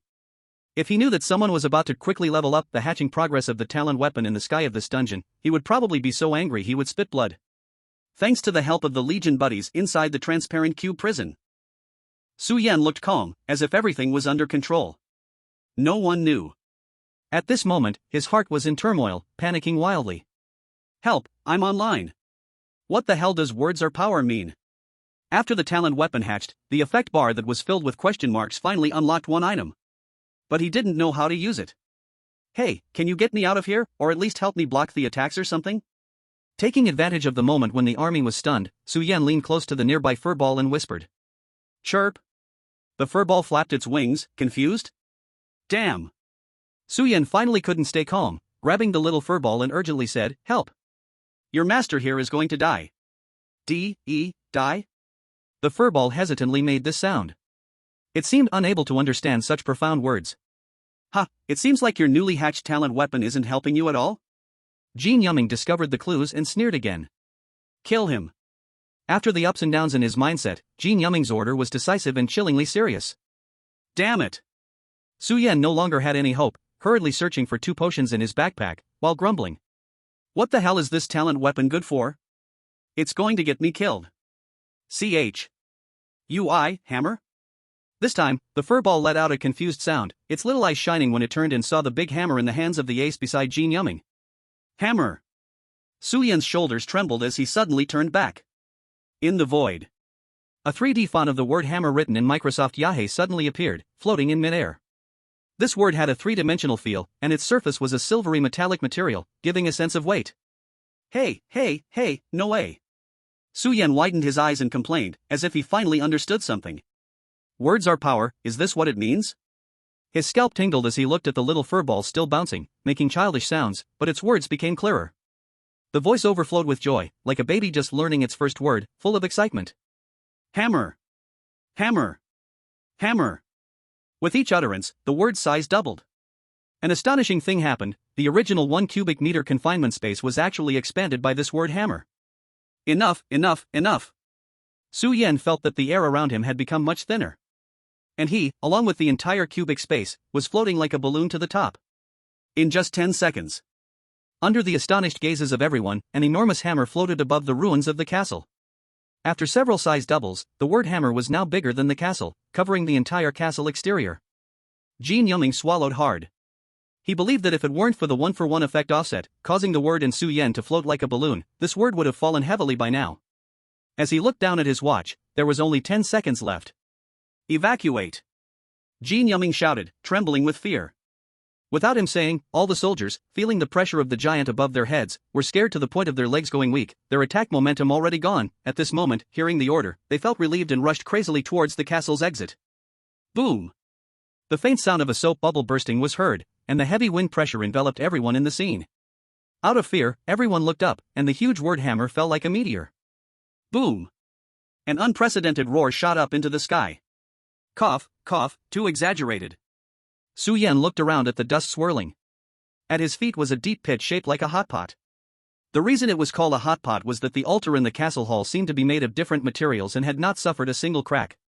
But the surrounding land had been smashed down 10 meters, forming a circular deep pit. The two unfortunate Su Yan followers who had been shot earlier. The corpse was thoroughly buried in the ground. Other than that, Su Yan did not find any other corpses of the Legion, but the deep pit contained various bloody internal organs, proving that soldiers had indeed been hit hard and suffered internal injuries. Spatial transfer? Su Yan frowned. There were indeed many tricks. Chirp, the little fur ball floated over, happily flying around Su Yan. Su Yan sighed and helplessly rubbed the little fur ball. Can you not play such thrilling games next time? My heart can't take it. This time, let's consider it your contribution. Chirp. What should I name you? Su Yan struggled, looking at the single character Yan on the info panel, feeling awkward no matter how he read it. Should he call it Xiao Yan or Yan Zai? Ugh, that would just be taking advantage of himself. I'll call you Yan Su then. In the end, Su Yan, who struggled with naming, gave up thought. The little fur ball seemed unconcerned, cheered once, and suddenly the entire sphere began to shrink, landing on Su Yan's right pinky finger. It formed a ring adorned with a fluffy little ball. The ring was made of silver, with transparent wings turning into patterns spreading on both sides, and the tiny fur ball wobbled, seemingly breathing in its sleep. Yan Su, or Xiao Yan? Su Yan gently called twice, only to find he couldn't wake this thing up. Su Yan was speechless. Could it be that he got too excited earlier and used up all his strength? This is troublesome. Should I continue chasing the Legion? Su Yan fell into a dilemma. Not to mention, if the opponent used the human bomb tactic again, he had no ability to fight back. Besides, with the opponent disappearing into thin air, this map was neither big nor small. Where should he go to find them? He had no reliable scouting skills. Su Yan glanced down at the altar beneath him, sighed, and started to look for clues nearby. He didn't have much time left. If this evil red eye symbolizes the abyss, then the Shadow Tribe has probably been contaminated by the abyss for quite some time, and judging by the appearance of the corrupted bone sands, the Radiant Tribe isn't doing much better. So, the curse in the bloodlines of these two tribes, is it really just a simple curse? Su Yan furrowed his brow with worry. Where is the breakthrough point of the abyss? After a while, Su Yan searched the surrounding area thoroughly and, as expected, found no trace of the Legion. Just when he was about to give up, another loud noise echoed from afar. Su Yan turned to look. This loud noise was different from before, like the howling wind scraping against an iron wall, producing a sharp wail. There were intense gunfire, screams, and tremors coming from the source of the sound. Then, like a volcanic eruption, a devastating sword energy shot into the sky. Hee, I think I know where the Legion is. Chapter 80, Source of Evolution. Hey, did you just hear any noise? In the Sky City. Zhang Qinglin suddenly shouted at Nong Mingyuan, who was lying on the ground like a dead dog. Stop, talking nonsense. Nong Mingyuan lay on the ground, weakly tossing the dice. This time it was a 2. Zhang Qinglin twitched his mouth, watching Nong Mingyuan accept the backlash with a face of despair. I say, aren't you tired? Tired. Nong Mingyuan replied stubbornly, but it's worth it. Zhang Qinglin couldn't understand, this man clearly couldn't break his own defense, why was he still so persistent? Then you continue. Zhang Qinglin watched as the cooldown of the Weeble Wobbles was about to end and seamlessly continued with another one. Just when the two were about to stalemate indefinitely, a change finally came. Hey, you two fools, are you sick for fighting at someone else's door? Zhang Qinglin and Nong Mingyuan were stunned, both looked up. A majestic eagle with glossy feathers perched high above, looking at them as if they were fools. What are you? Nong Mingyuan retorted angrily. Humph, foolish humans, don't be scared stupid. The eagle spread its wings crossed. Standing before you is the most loyal servant of the 13th royal family, the guardian of Cyril the 32nd. William. Why does your name sound more like royalty to me? Zhang Qinglin joked at the right moment. Shut up. Rude treasure hunter. William scolded. You know, if it weren't for the fact that the Sky City hasn't had any strangers for hundreds of years, I would have led my guards to throw you both into that filthy land of sin by now. William waved his wings, and suddenly two large mountain eagles, as tall as small buildings, turned into dark shadows and fiercely landed on the ground, their huge black eyes coldly looking down at the two. This NPC is a bit outrageous, isn't it? Nong Mingyuan swallowed hard, exchanging horrified glances with Zhang Qinglin. Enough. William was quite satisfied with his display of power. You should thank His Majesty, sir, for his mercy, he forgives your ignorance. Come in, I will take you to meet the Emperor. Normally, we would have to test outsiders like you, but today I'm in a good mood, so I'll let it slide. You must be here for the source of evolution, right? Zhang Qinglin came to his senses and remembered the main quest that appeared after entering the game, treasure hunt, obtain the source of evolution. So this is where the fated destiny of talents is used. Zhang Qinglin felt gloomy, realizing that he endured so many beatings just to skip the testing phase. Time and energy spent back and forth felt about the same. But William's appearance was also a good thing. To be honest, if neither of them had any hope, no one would want to engage in this torturous mutual beating. Hey, how about a truce? Nong Mingyuan said softly, looking at the two muscular mountain eagles that seemed capable of crushing him with a single wing. Zhang Qinglin nodded, agreeing with his thoughts. The two followed William into this somewhat strange white castle, where the proportions of the buildings were oddly inconsistent, with many sizes seemingly designed for thumb-sized little people. Zhang Qinglin and Nong Mingyuan walked with great difficulty. However, the castle was much larger than they expected. After walking for a solid half hour, they finally reached the center. Zhang Qinglin wiped his sweat and then noticed a slight movement in his ears. A dull sound seemed to come from nowhere. Caw! Hearing this sound, an inexplicable and intense fear surged in Zhang Qinglin's heart. Hey, just now was there a sound coming from something? He stammered. Nong Mingyuan and William looked at him with puzzlement. What sound? You must be hallucinating from climbing too much. William urged, His Majesty is still waiting. Zhang Qinglin couldn't help but doubt himself, sighing as he followed William through the last stone door, which was just wide enough for both of them to bend down and enter. Inside was luxurious and glorious. Your Majesty, I have brought the two ignorant treasure hunters, William said as he half-kneeled in front of the walnut-sized throne, bringing the two with him. Step forward. The vast hall was wide enough for rows of mountain eagles to stand beside the red carpet, yet the throne itself was pitifully small. Only upon approaching did they see the king's appearance clearly. Is that the boss? Zhang Qinglin exclaimed with wide eyes. There was no way around it, it looked far too similar. Sitting on the throne was an oval-shaped green creature, wearing a crown and appearing translucent, with bubble-like bodily fluid swirling inside, and the dark cell nucleus occupying where the eyes should be. Except for the lack of two antennae and big cartoonish eyes, it was practically identical to a cartoon version of a paramecium. Preposterous! William exclaimed in fury, jumping up and down. It's all right, William. The king appeared very magnanimous, introducing himself. I'm pleased to meet you both, treasure hunters. I am Ser XXII, singer Ser. Ser XXI rotated his big eyes, his voice both dignified and amiable. It's an honor to meet you, your Majesty Ser. Zhang Qinglin, knowing he had just misspoken, quickly added politely to make amends. You have entered the Sky City and passed William's test. By rights, I should prepare the highest level treasures for you both. Ser shook his head. Unfortunately, I can only give you one share of the source of evolution at a time. This is an ironclad rule. I don't want any source of evolution. Nong Mingyuan said boldly at that moment, and Zhang Qinglin looked at him in surprise, then showed gratitude. This person doesn't seem so bad after all.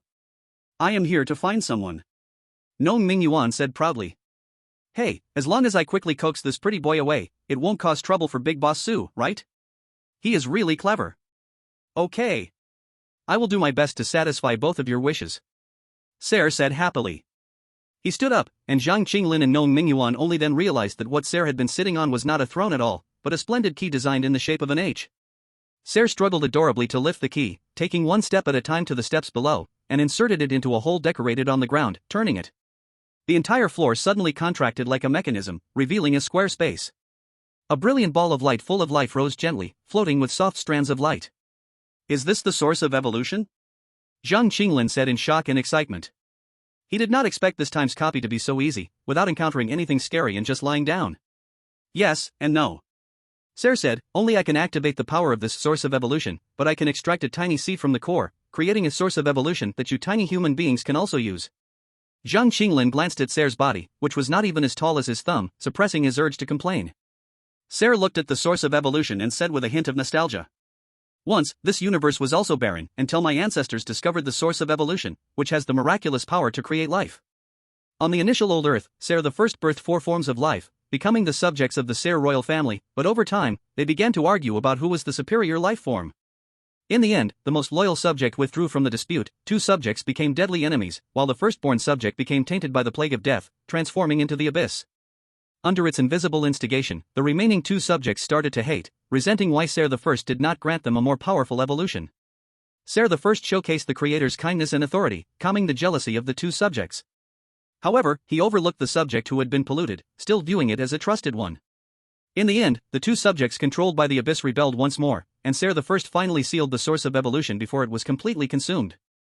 In disappointment, he completely abandoned the remaining 2 subjects and left the land of sin. As of now, the Sky City still roams across various new lands to prevent the tragedy from repeating. Ser the 23rd narrated deeply and powerfully yet emotionally. If Su Yan were here, he would have discovered early on that this was a conversation capable of triggering higher ratings and special quests. But below, Zhang Qinglin and Nong Mingyuan were both absent-mindedly yawning together. They were thinking in unison, when can we skip this lengthy plot dialogue? In the small forest, the terrified screams of Jin Yuming resounded. Don't come over. He was surrounded by soldiers of the Legion, with 2 captured bosses behind him, as pairs of black and red eyes looked at the person in the distance, filled with deep fear.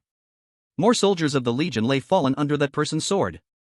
Jin Yuming thought that meeting Su Yan was the unluckiest thing in his game so far. Until he, accompanied by exhausted and demoralized Legion soldiers, randomly transferred to this grove, only to encounter the flying King Tiangsu. Only then did he realize what true misfortune really was. Once crushed by Su Yan, the Legion had no time to recover and fell again at the hands of Qing Shui. Wow, this is really exaggerated. Qing Shui's ears twitched, and she turned to see Su Yan rushing over, momentarily halting the tip of her sword. Another one is here. As soon as Jin Yuming saw Su Yan, the culprit, his eyes widened, triggering his PTSD. Despair showed in his eyes, all of his grand ambitions had been shattered by Su Yan's hammer. No, these 2 are not normal people. Falling into their hands would mean a fate worse than death. I have to run, yes, I must run. Jin Yuming muttered, his eyes dimmed. Seeing Qing Shui about to say something, Su Yan raised a hand to stop her. Alright, you take full responsibility for that last wave. If you want to compensate me, then share some intel on talent weapons later. Su Yan touched the ring on his little finger and immediately deduced that after hatching, the talent weapon should be able to be taken to the outside world. This talent weapon had even more potential to be explored. Qing Shui did not expect Su Yan to be so straightforward. She was momentarily stunned before sighing, hearing you say that, I'm feeling a bit guilty. Su Yan smiled, I wonder if this feeling of guilt can be turned into combat power by your talent? It can, Qing Shui thought for a moment and really nodded. So a little guilt is not bad, doesn't that make clearing the challenge easier? Qing Shui was stunned by Su Yan's whimsical thoughts and murmured, if you put it that way. I seem to feel less guilty. Get out of the way, everyone get out of the way. Jin Yuming's voice was filled with wild joy as he roughly pushed soldiers aside. He held an open pouch in his hand, running madly towards the 2 bosses bound by their legion. Su Yan frowned, block him. Swish. A sword light flashed with extreme speed. Jin Yuming's grin still lingered on his face when suddenly both of his legs were cut off, and he fell to the ground. The other soldiers from the Legion scattered in fear. This is your talent? To escape? Su Yan picked up the pouch stained with blood, frowning in confusion. Ha, ha. Blood spilled from Jin Yuming's mouth, but he continued to laugh. You can't stop me, the pouch says so. The best short-term solution to leave here is to kill those 2 bosses. Our Legion had already implanted concentrated bombs inside those 2 bosses. Did you think you could break my legs and those of the others? Qing Shui frowned but seemed to verify Jin Yuming's words. The next moment, the 2 monsters behind her exploded into a spray of blood. Ha ha ha. You can't kill me. Jin Yuming laughed wildly. With task 1 completed, I can be teleported out right away, ha ha ha. Jin Yuming's laughter echoed around, and the hiding soldiers of the Legion began to peek out, showing joy on their faces. But gradually, his laughter turned stiff. Jin Yuming seemed to finally realize something was off. This is your ingenious plan? Su Yan looked at Jin Yuming's pouch with strange eyes before tossing it back. I say, did you miss a word or something? Jin Yuming was stunned. A note floated out from the pouch, landing right on his face. Eliminate both bosses of the tribe simultaneously, with the fastest speed, die out. Die out. Out. Die. These 3 words echoed in Jin Yuming's mind, leaving him dazed. Su Yan sympathetically added, according to the main quest, just killing the bosses of the tribe is useless, you also need to wait for one tribe to occupy the other's territory, that counts as overthrowing the regime. But so, you can't get out in a short time anyway. Can't get out, that's impossible, impossible. Jin Yuming muttered, his eyes turning crimson. He didn't know what skill he used, but he teleported again, standing above the 2 boss corpses. If I can't get out, then you all must die. He grimaced, pulling out a large amount of concentrated explosives from the space, stacking them into a small mountain. This was his last resort for mutual destruction. In the next moment, Su Yan and Xing Shui both focused their gazes. The gaze directed at him stirred confusion and shock. Are you afraid? All of you, get lost. Otherwise, we'll part ways. Jin Yuming slightly suppressed the joy in his heart and hurriedly said. Su Yan and Xing Shui surprisingly took a step back, their expressions turning fearful and repressed, even showing a hint of paleness. Jin Yuming was puzzled. Did this little bit of explosives have such a great deterrent power? The earth was trembling. The breakthrough, it's actually here. Su Yan's voice became hoarse, and a trace of despair suddenly appeared on his face. It's impossible. Xing Shui's tone had an unnatural pause. Jin Yuming finally realized something was off. Following the gaze of Su Yan and Xing Shui, he slightly turned his head. Behind him, a huge and pitch-black crack opened, almost stretching between heaven and earth. Deep, murky black gas rose from the 2 corpses at their feet, as if being constantly absorbed by this crack like nourishment. Looking inside, all that could be seen was the darkness that devoured whoever came near. Suddenly, a gigantic, crimson pupil filled this crack. This open crack was nearly as large as the world itself, yet even so, only a corner of this pupil was visible. The pupil was covered with disgusting white bristles, each as thick as a human head, writhing chaotically. One of these bristles just happened to stretch out from the crack and slap against Jin Yuming's dazed face. In the next moment, the tip of the white bristle suddenly split open into a long mouth filled with sharp teeth, swallowing Jin Yuming into its maw. Ah! A shrill wail echoed through the woods. Fear spread. With the commander dead, the remaining soldiers panicked and fled in all directions, but the white bristles on the red pupil shot out one by one, precisely piercing everyone's throats like hunters. Blood flowed back through the slimy pipe, dyeing it an even deeper shade of blood red. What kind of monster is this? Su Yan swallowed hard, feeling an overwhelming despair for the first time. Be careful. Xing Shui's face was also grim, gripping her longsword tightly, staring intently at that terrifying red pupil. At the old castle of Saer, on the volcanic altar that Su Yan had previously created, the blood-red patterns became even more vibrant. In the next moment, the solid altar burst completely from the outside. Then not only this altar, but a giant tentacle covered in human mouths broke through the entire land, and pitch-black seawater bubbled up from below. The breath of death filled the entire world thickly. The abyss has opened. Chapter 82, The Target of the Abyss. Warning! Warning! Due to special reasons, the instance is about to shatter and will be devoured and merged by other instances. At that time, the game difficulty will rise to White Calamity level assessment. With the current strength of the player group, the mortality rate will reach 99%. Please players complete the mission as soon as possible and escape quickly. The system's urgent alerts rang in his ears. Damn, I want it too. Su Yan cursed inwardly, glancing at the system bar's task. After the deaths of the 2 bosses, the task seemed almost complete, but something was still missing. Su Yan knew that was when all the creatures of the world were completely extinguished. The pitch-black flood was now spreading in all directions, crossing over mountains and hills, reaching at the feet of Su Yan and the others. We need to find a place to hide from this flood. Su Yan said to Xing Shui. The water's surface was dark and formless, engulfing their feet, but they could not see clearly what was beneath the water. Su Yan had a bad feeling. Once the water's surface rose to a certain height, the danger beneath was definitely no less than that red pupil. It is watching us. Xing Shui said something that made Su Yan's whole body go cold. He turned to look at the gigantic red pupil. At this moment, the white bristles were devouring all nearby prey, and all the white bristles stood still, as if waiting for the right moment. In the next moment, the red pupil suddenly jumped, shrinking into a tiny red dot. On the retina, the images of Su Yan and Xing Shui were reflected. The moment Su Yan was seen by this red pupil, he felt death spreading through his body, his whole being going limp as if it no longer belonged to him. All the white fluff shot out, twisting into a giant worm full of sharp teeth, opening its blood-red mouth to bite towards the two. If Su Yan couldn't see Qing Shue's sword clearly, the speed of this worm was simply beyond his reaction. Fortunately, someone could keep up. Maybe because he was closer to Qing Shue than ever before, this time, Su Yan clearly saw Qing Shue's sword. Brilliant sword light slashed open. First was the blazing red sword energy, hot as fire, that embodied that anger of hating evil, bursting forth like a volcano. This emotion should have been exhausted earlier, but after being blown away by Su Yan's hammer, it seemed to have accumulated a bit more. Next came the vibrant pink sword light, within which Su Yan saw a faint glimmer of joy, but for Qing Shue, it seemed to be a luxury, accumulated very little. In that moment, it condensed into a thin line to be slashed out, meant for recovery and protection, but now, if it wasn't used, they would die. Complementing this was the corrosive gray-black mist, which, unlike the deadly aura of black water, swirled with an intense disgust. Joy, anger, sorrow, disgust, desire. In an instant, Su Yan saw hundreds of emotions unfold before him, and the death that had invaded his body was dispelled by vitality.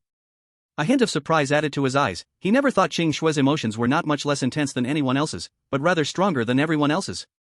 Finally, a sparkling and solid blue sword energy formed into one, colliding with the attack of the abyss.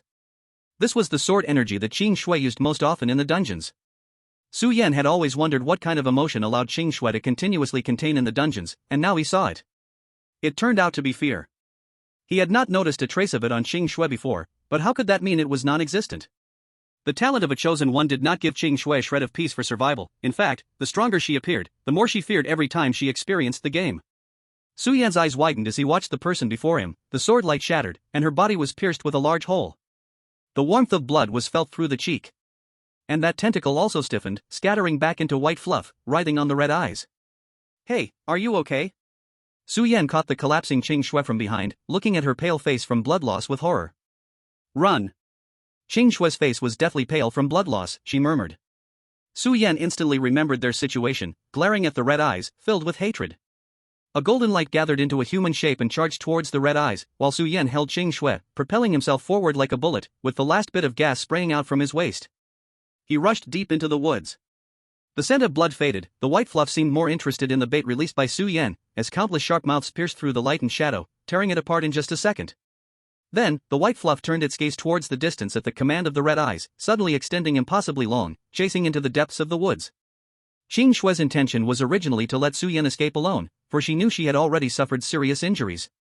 With Su Yan's escape speed, there was a possibility he could shake off the white fluff. But now, Su Yan carried Qing Shue with him, and the 3D maneuvering ropes had already snapped, relying only on a bit of gas for propulsion was already stretching thin. Not to mention, Su Yan had to avoid the spreading black flood, jumping back and forth between the towering trees. A sinister wind suddenly pierced through. Su Yan spat out a mouthful of blood. Terrifying force radiated through the 3D maneuvering. If this white fluff hadn't hit his mechanism, his waist would have likely been pierced with a blood hole. A series of faint sounds rang out as the 3D maneuvering device shattered into pieces, turning into a gray light that returned to his equipment bar. Su Yan turned back. Countless white fuzzies spread their shark mouths and chased after him. Su Yan's eyes turned bloodshot, and he gritted his teeth. He could think of countless ways to interpret an escape for himself, but Qian Shui could not. In this moment, he truly realized his own weakness. Even if he could argue and gain more abilities, in the face of true terror, he was just a joke. Golden light and shadow were once again condensed by Su Yan as bait, but only attracted the white fuzzies that were further away. The closest dozens of white fuzzies were relentlessly pursuing Su Yan. Think of a way. I must think of a way. Blood dripped urgently from his hands, and Su Yan knew in every sense that he must cherish this last moment. He tightly held onto Qian Shui with one hand and pulled out a steel helmet from his body, fiercely smashing it backwards. This time, the nearby white fuzzies seemed to be finally attracted. They were about to surround Su Yan but immediately turned around and pierced the helmet, but soon after, they came chasing after Su Yan again. Seeing this method was effective, Su Yan felt as if he had grabbed a lifeline. Compressed biscuits, extra bullets, personal items, whatever he had on him and in his equipment bar, Su Yan threw them out without hesitation, but they could only attract the white fuzzies' attention for a moment. Beneath him was a pitch-black flood rolling, and in a short while, this flood had already submerged the entire world. Soon, even the trees would have no place to stand.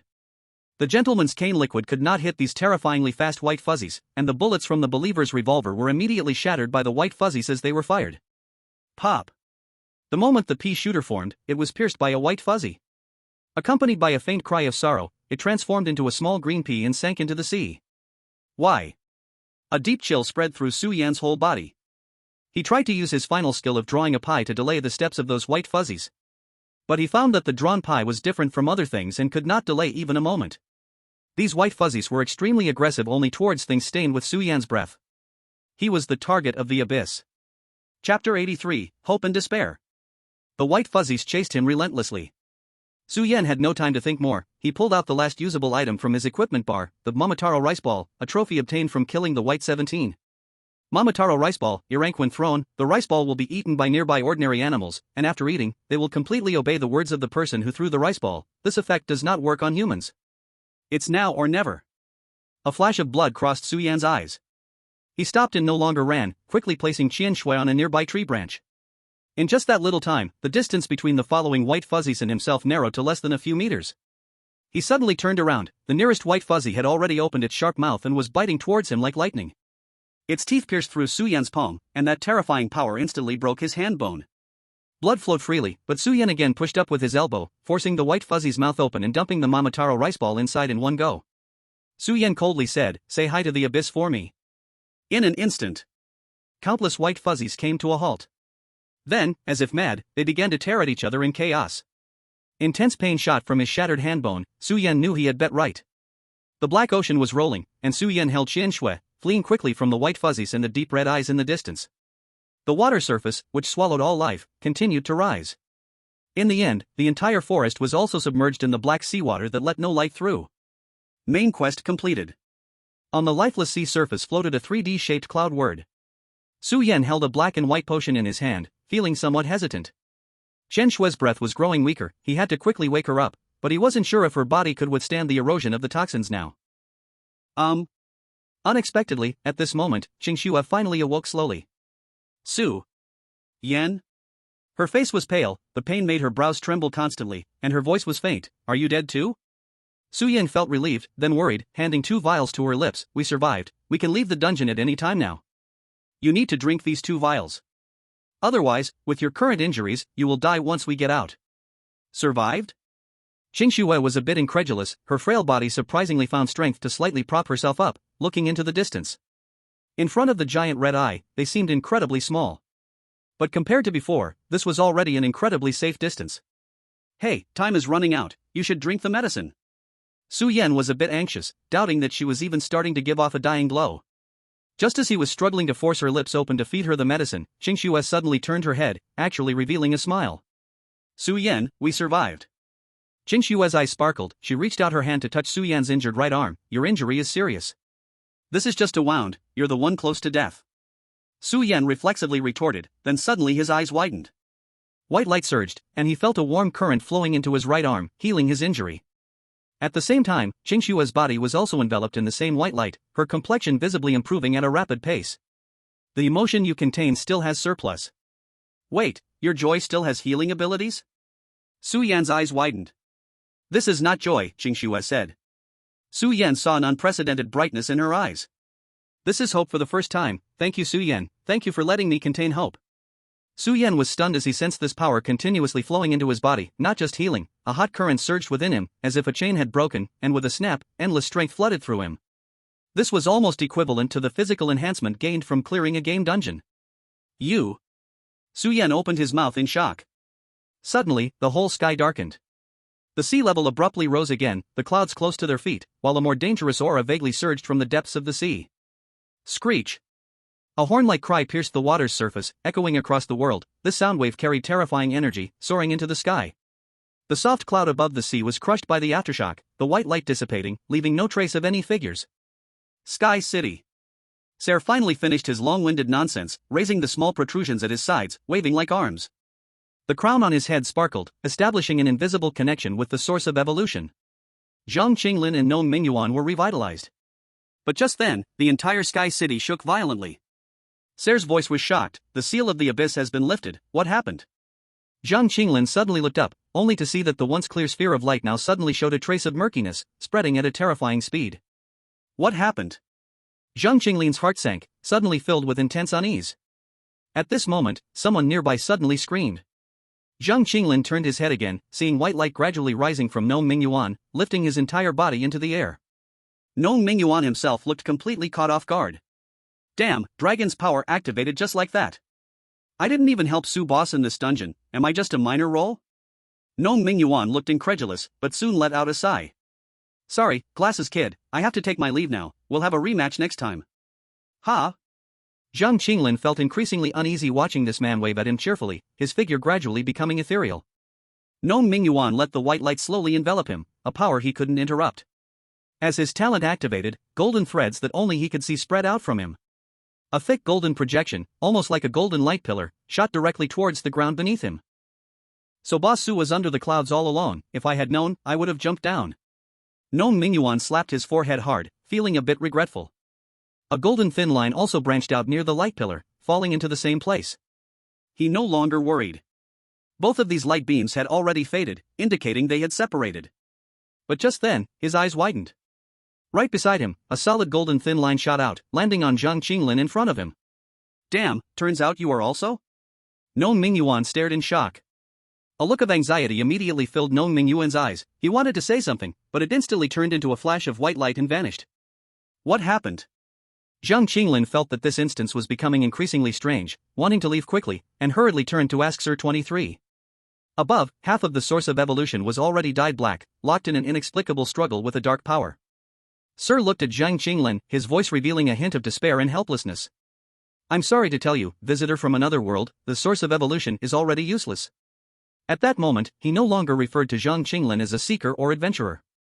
Get ready to escape with the Sky City. Ha! Zhang Qinglin was stunned for a moment. Then he repeated it in a louder voice. Ha! Chapter 84 Xia. Congratulations player for completing the instance tribal conflict. Instance settlement this time, main quest *1 subquest *2. Game rating, excellent. Would you like to settle the rewards? Phew, I almost died there. Standing in the blood moon space, Su Yan felt lingering fear. This instance was the one Su Yan had experienced with the lowest complexity so far, yet it paradoxically possessed unprecedented danger. The instance could actually shatter, and be devoured by other instances. Su Yan muttered, are these really just instances? The most important thing is, for the White Nightmare level instance, can players really clear it? Could it be that, just as teacher Zhou Ming said, after the third year, horror games started showing different changes? Then can future games still be cleared by normal logic? Even though Su Yan had just escaped death in the pseudo-White Nightmare level instance, a hint of despair rose in his heart. Congratulations player, your gifted weapon word has successfully hatched, gaining the right to carry it into the real world. The system's prompt sounded. Su Yan had anticipated this prompt. He touched the dandelion ring on his pinky, feeling somewhat calmer. This time, the instance could be said to have incurred heavy losses. The three-dimensional maneuver gear became damaged. The previous Legion had only destroyed the retractable rope. What was truly irreparable was the device blocking a fatal white fluff. It shattered beyond recognition. The pea-shooter should not have died, but like old Shui, it forever stayed in the instance world, too late to retrieve. Su Yan smiled bitterly. He doubted if he was cursed like his summoned creatures. He continued to go through the losses. The other losses weren't significant, all were arms and items he had purchased with 400,000 credits in real time. From the dwindling performance of the Believer's revolver in this instance, those everyday weapons were also nearing uselessness. Please choose one of the following rewards to receive. 1. Safe time, 1,500 days, not selectable. 2. Select one skill from the enhancement skill bar. 3. Retain 2 skills gained in the game. Su Yan first collected his game-clearing rewards. His luck wasn't too good. Notably, this time, the rewards from clearing the instance had seen a significant improvement. Su Yan remembered that the previous reward for number 2 skill enhancement was random, while now it had become selected. As for retaining skills, it was still determined by the clearing rating. Su Yan thought about it and gave up this somewhat losing choice. This time, there was originally only one instance skill.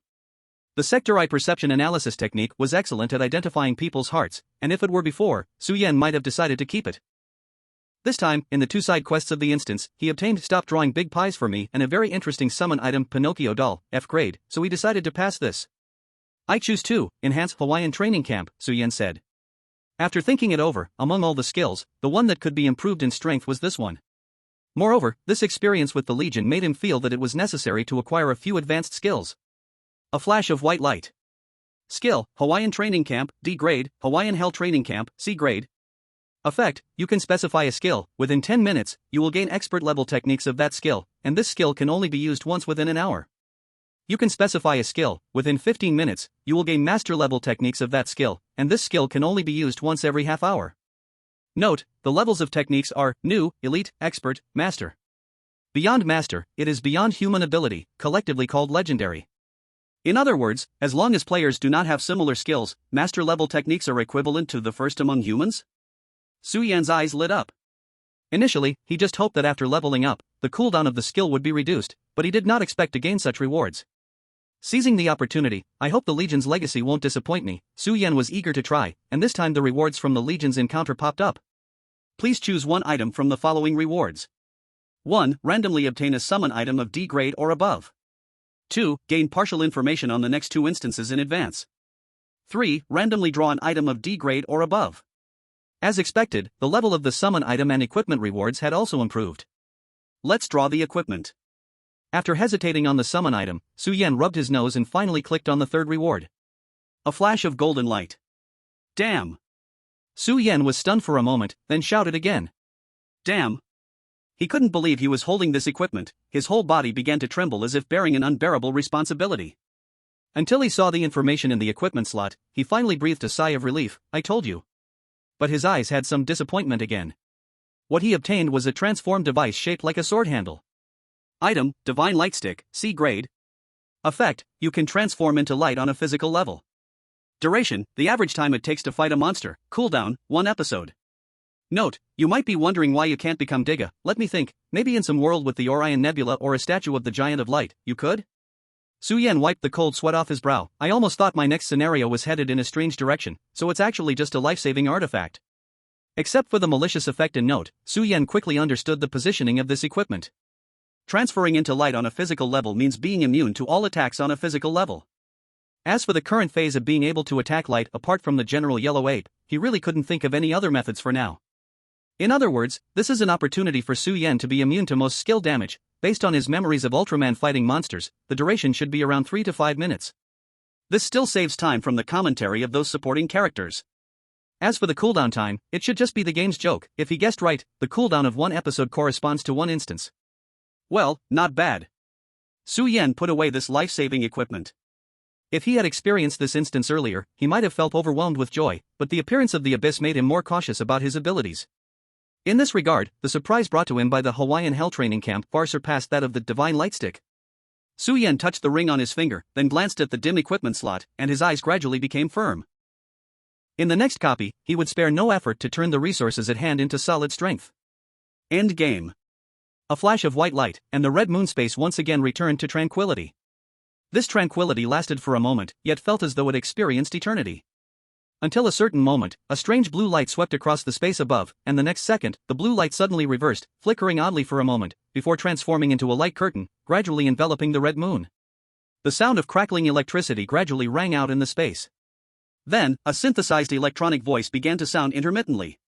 Locking, capturing, success. Player information, acquired.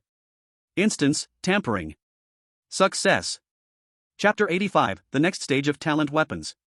Su Yan woke up from his bed. His first reaction was to look at the time and date on his phone. He breathed a sigh of relief. It had only been 3 days from entering the instance to returning, not too outrageous. There weren't many messages on his phone, the latest being a silly video sent by Zhang Qinglin 2 days ago. This guy loves to watch these things for no reason. It's hard to believe he's a core member of the academy. However, he hadn't posted anything in the last 2 days, and Su Yan calculated, knowing that he was likely strongly summoned just like himself. He should be back in a few days. Su Yan casually put down his phone, got out of bed, put on his shoes, and took a step. Bang! He smashed directly into the wall. What the? Su Yan's face was buried in the wall, letting out a surprised exclamation. Su Yan pulled his head out in disbelief, feeling a bit dizzy. He slowly extricated his limbs, bits of wall plaster falling off, forming a large dent shaped like a person on the wall. This physical condition is a bit outrageous. Su Yan looked down at his hands. Instead of feeling strange, he felt more serious. His current physical condition could no longer be explained by common sense. Although it had been weakened a lot compared to the game, was this him actually loading the physical abilities from the game into reality? Su Yan clenched his exceptionally strong fists, his eyes turning extremely serious. Before this, he only knew that some talents from the game and skills from reality could work in reality. Now, there may be one more, talent weapons. But those mostly only had supportive and enhancing functions, and couldn't fundamentally turn a person into a Superman. Someone like him who fully inherited the physical abilities from the game, he could guarantee that there had never been such a precedent. Otherwise, the world would already be unable to maintain legal order. At what point did the mutation begin? Su Yan glanced at the large hole in the wall. No matter what, this anomaly of his must be kept hidden. The next day, a team of renovation workers secretly slipped into Su Yan's apartment as if they were thieves, then after a day, quietly left without asking a word. Quite professional. People in this line of work have seen much, and wealthy clients, no matter how respectable they seem, you never know what strange plays they might enjoy behind closed doors. To them, Su Yan was at most a bit eccentric, just a wall issue. As long as they didn't destroy load-bearing walls, everything was fine. After sending off the renovation company, Su Yan looked at his draining credit points and sighed. He picked up his coat from the hanger and his student card from his bag. He planned to go to Jiangqing Academy. The changes and encounters in this instance had far exceeded what was recorded in the Academy's materials, which should earn him quite a bit of credit points. More importantly, Zhang Qinglin hadn't been in touch for 3 days, which left Su Yan feeling a little uneasy. Strange. Was the city this quiet before? On the way to the academy, Su Yan constantly felt that the crowds in the subway and on the sidewalks were much sparser. A vague sense of unease began to rise within him. This discomfort reached its peak when he arrived at the desolate academy. The students around were sparse and hurried, the entire campus seemed to be shrouded in a layer of dead silence. Su Yan did not encounter Zhou Ming in the copy record room, nor was there any other teacher on duty. He went to the dean's office. After not seeing each other for about a month, Dean Zhang seemed to have aged more than a decade, looking somewhat spiritless. Seeing Su Yan, he became somewhat excited. "Su Yan, you really came back?" "Came back?" Su Yan was taken aback, observing Dean Zhang's expression and realizing the seriousness of the issue. What happened? Zhou Ming was missing. To be precise, his safety time ended 7 days ago. He simply had a meal with his family, spent half the night holding his wife's hand and talking under the covers, and then was pulled into a horror game, and never returned. 7 days had passed, and he was as good as dead, just like the original Su Yan, with the best possibility being he got caught up in a nightmare-level copy. But Zhou Ming was not an exception. Zhang Qinglin entered the copy even earlier than Su Yan anticipated. Shortly after sending Su Yan a message, he entered the game, and now, it had been 4 days. Su Yan's heart sank to the bottom. It's not just Zhou Ming and Qinglin. Dean Zhang sighed. In this past month, a large number of players loaded into copies have not returned. This situation has gradually spread to society, causing quite a bit of panic. Is there more news internally in the academy? Su Yan thought for a moment and asked. Dean Zhang understood what Su Yan meant and shook his head. I used connections to get some information from the Research Institute, only knowing that the mechanism of the horror game seems to have changed. The Research Institute is still investigating. Mechanism. Su Yan felt an unprecedented sense of foreboding. If all of this was due to changes in the horror game itself, who could intervene? Recalling the strange changes that happened in the copy, Su Yan knew this news was likely true. Su Yan, what has happened to the horror game? Dean Zhang looked at Su Yan with hope, wishing to get some answer from him. Su Yan was silent. He could not bear the expectation of a father. As he left, Dean Zhang's hair had become whiter. Su Yan took a look and said softly, I will find a way to find them. He believed in Zhou Ming's theory. Something must have changed in the horror game, then those people might not necessarily be dead, they would eventually appear. On the way, Su Yan mechanically took out his phone and clicked on the funny video sent by Zhang Qinglin, not expecting this to be Zhang Qinglin's last message. This video was not funny at all. You won't die. Su Yan murmured, then strengthened his tone, fiercely saying to the air, How could you die, Zhang Qinglin? Your talent is the farmer and the snake. Even if I die, you will live well. Su Yan seemed to want to vent. He stomped heavily on the ground. In the distance, a fire hydrant suddenly burst forth, spraying water and soaking his back. He no longer hesitated and rushed back the way he came. This time, he met Qingshuo at the apartment door, or rather, she was waiting for him. My intelligence source. Qingshuo began. The experiences of players who successfully returned are similar to ours. During the final checkpoint phase, the copy became somewhat strange. They fought desperately to escape, while I suspect more players have remained trapped in the copy. Those are not copies.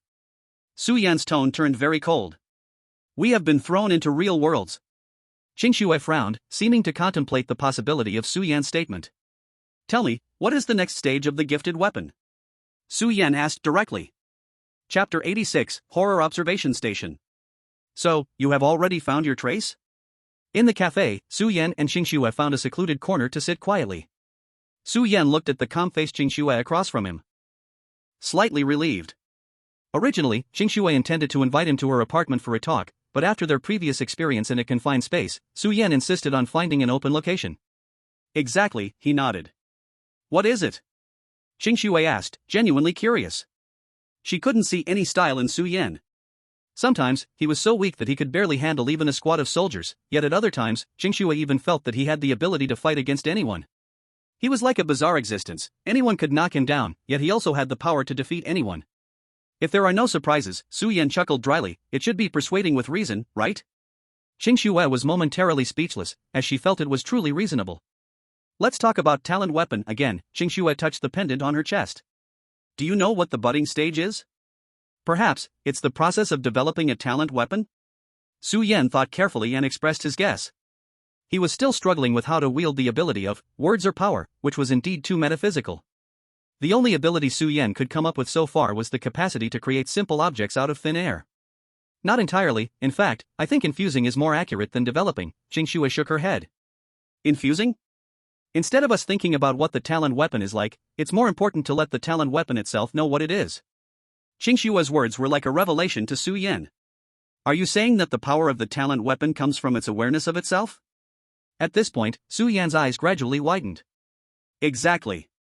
Qingxue took off the small sword from her chest and placed it in front of Su Yan. At the beginning, my emotion sword could not recognize the emotions I infused into its body.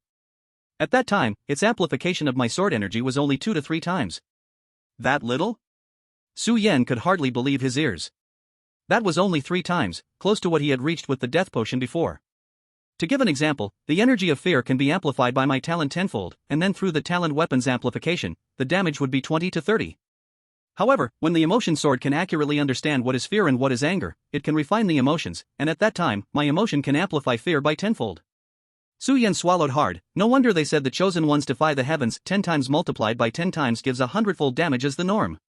With this realization, Su Yan suddenly understood. The reason why Yansu could only create objects was that visible items were easier for it to grasp, but that didn't mean it could only create objects. Everything depends on infusing awareness. It seems like you already know how to get through the budding stage, Qingxue said as she looked at Su Yan's face. At first, she wanted to share some of her foolish experiences to caution Su Yan, but now it seemed unnecessary. Exactly. Su Yan's eyes brightened as he excitedly stood up. I know how to bud now, and I'm going to try it right away. What are you going to do? Qingxue was momentarily stunned, watching Su Yan leave in a hurry. Su Yan just threw out one sentence. Teach the kids how to read. Read? Qingxue was taken aback. 37 days later. Baby bus.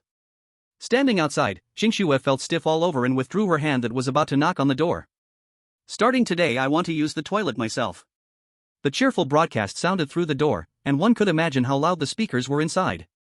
At that moment, the door of 303 opened, and a man walked out carrying a garbage bag. Qingxue immediately turned away from Su Yan's room 301 in the hallway, pretending to be unrelated. The man from 303 passed by Su Yan's 301, already looking used to it. From the initial "what is 301 broadcasting" to 301 is indeed broadcasting on time early in the morning, his expression revealed familiarity. Qingxue covered her face. Silence. She took a deep breath and walked to the door again. Mickey Mouse Clubhouse, come on in. Come on in, it's so much fun. The music from the speakers changed once more. Qingxue let out a deep sigh again. During this month, Qingxue had heard a variety of programs through the door, including but not limited to Good Night Macabaka, Little Rascal, Don't Misbehave, ABCDFG, The Windmill Turns Round and Round. She truly didn't know where Su Yan got such a vast library of materials. Just when Qingxue comforted herself a few times and wanted to have a serious talk with Su Yan, the broadcast unexpectedly played a funny video. What are you doing, hi yo? Bang! Qingxue angrily pushed open the big door. I say you. The watering I mentioned is not for you to do things like this. Qingxue's voice gradually became weaker as she spoke to the room. Sunlight poured into the cheerful room. The remaining white light gradually faded away. Su Yan had disappeared from the room, leaving only an old radio on the table still playing. The sound changed again, becoming lyrics with a Beijing accent, full of flavor. Great sage, where are you going? The red moon hung high in the sky. Su Yan's dance moves suddenly stopped as if the music had been cut off. Why is everyone so uncommunicative? Su Yan looked up and complained to the red moon, really lacking in awareness. He sighed lightly and put away the newly bought headphones. The wireless function was interrupted like this. Would it disturb others next? Forget it, that was something he needed to think about after clearing the dungeon while alive. Su Yan's expression became calm again, touching his little finger, and the playful look on his face vanished. Let's go. The crackling sound of electricity flashed by, and the system panel popped up. Game dungeon, thrilling observation station loading. Dungeon type, fraud. Extractable skills, 0 refresh times, 0 extract immediately? Ha! Su Yan was somewhat taken aback. As if to remind him, the system voice jumped again. Extractable skills, 0 refresh times, 0 extract immediately? You tell me whether I should extract or not? Su Yan's eyes widened. Dear, can I return you 0 yuan? Su Yan really wanted to scold the system. Unfortunately, this lifeless system was just like the red moon above, lacking any thoughts or feelings. After a while, Su Yan looked around the unresponsive system space, knowing he really wouldn't get any extra information. No skills, huh? Su Yan sighed. His finger reached for the game button. I want to see what tricks you're playing. The sounds in the air still lingered slightly, as Su Yan's figure disappeared, entering the game. The crimson crescent floated in the sky, everything returning to tranquility once again. At that moment, a dark golden light streaked across the sky like a meteor, then fell down, as if wanting to squeeze into the space. Suddenly, a strange blue light lit up the sky, electricity swirling. Oh damn! The meteor crashed heavily into the light screen with a distant, tragic cry. Why can't I squeeze into this dungeon? Chapter 87 Mainline Anomaly. A flash of white light. The view became white and quiet. Su Yan opened his eyes. This time the transmission felt a bit too long enough for him to suspect something was wrong. Could it be that the next dungeon is just a vast expanse of whiteness? Su Yan wondered, preparing to take a few steps forward for a look, when he suddenly stepped into empty air and fell sharply down. His vision darkened. Finally, the view in front of him became clear as Su Yan looked down and saw the ground and his own feet. Attention! Warning, in this dungeon, the player's physical attributes will be limited to normal human levels, talents, skills, equipment, and items cannot be used. Oh? He lifted his head in shock from the bench, never expecting to hear such bad news as soon as he entered the dungeon. No wonder they didn't even give me skills. Even if they did, it wouldn't mean anything, is that it? Su Yan rubbed the ring on his pinky finger, feeling a bit of reassurance from the fluctuations in the other person's response, but then a chill swept over him. Although he was not surprised by this balance-controlled game setting, it indirectly indicated that this time, the mission required Su Yan to use all his abilities, eliminating any external means. One misstep could lead to unimaginable consequences. He stood up and found that his body had indeed returned to normal levels, but taking a step felt unusually heavy. Su Yan's gaze fell to his feet, where there was a dark blue chain ball connected to his ankle. As for his upper body, he was wearing a black and white striped prison uniform, which was particularly clean and did not seem like second-hand goods. However, it seemed he had not yet been locked in a cell, but was instead in an extremely narrow room, only the size of a hotel bathroom, with nothing but a simple plastic bench. I can rule out the possibility of an interrogation room or a solitary confinement cell, because there is neither a table for 2 people to talk nor a food delivery slot. Su Yan walked to the wall, feeling its surface, his brow furrowed. So, what exactly is this room? If there were any major suspicions, it would be the entire room itself. Unlike the familiar four-sided walls, the corners of this cuboid space were rounded, and the walls were overall black and smooth, the glazed surface reflecting light, like a mirror. Su Yan knocked on the wall, feeling a tough elasticity in the response. He initially thought this smoothness was made of some wood material, but now it seemed otherwise.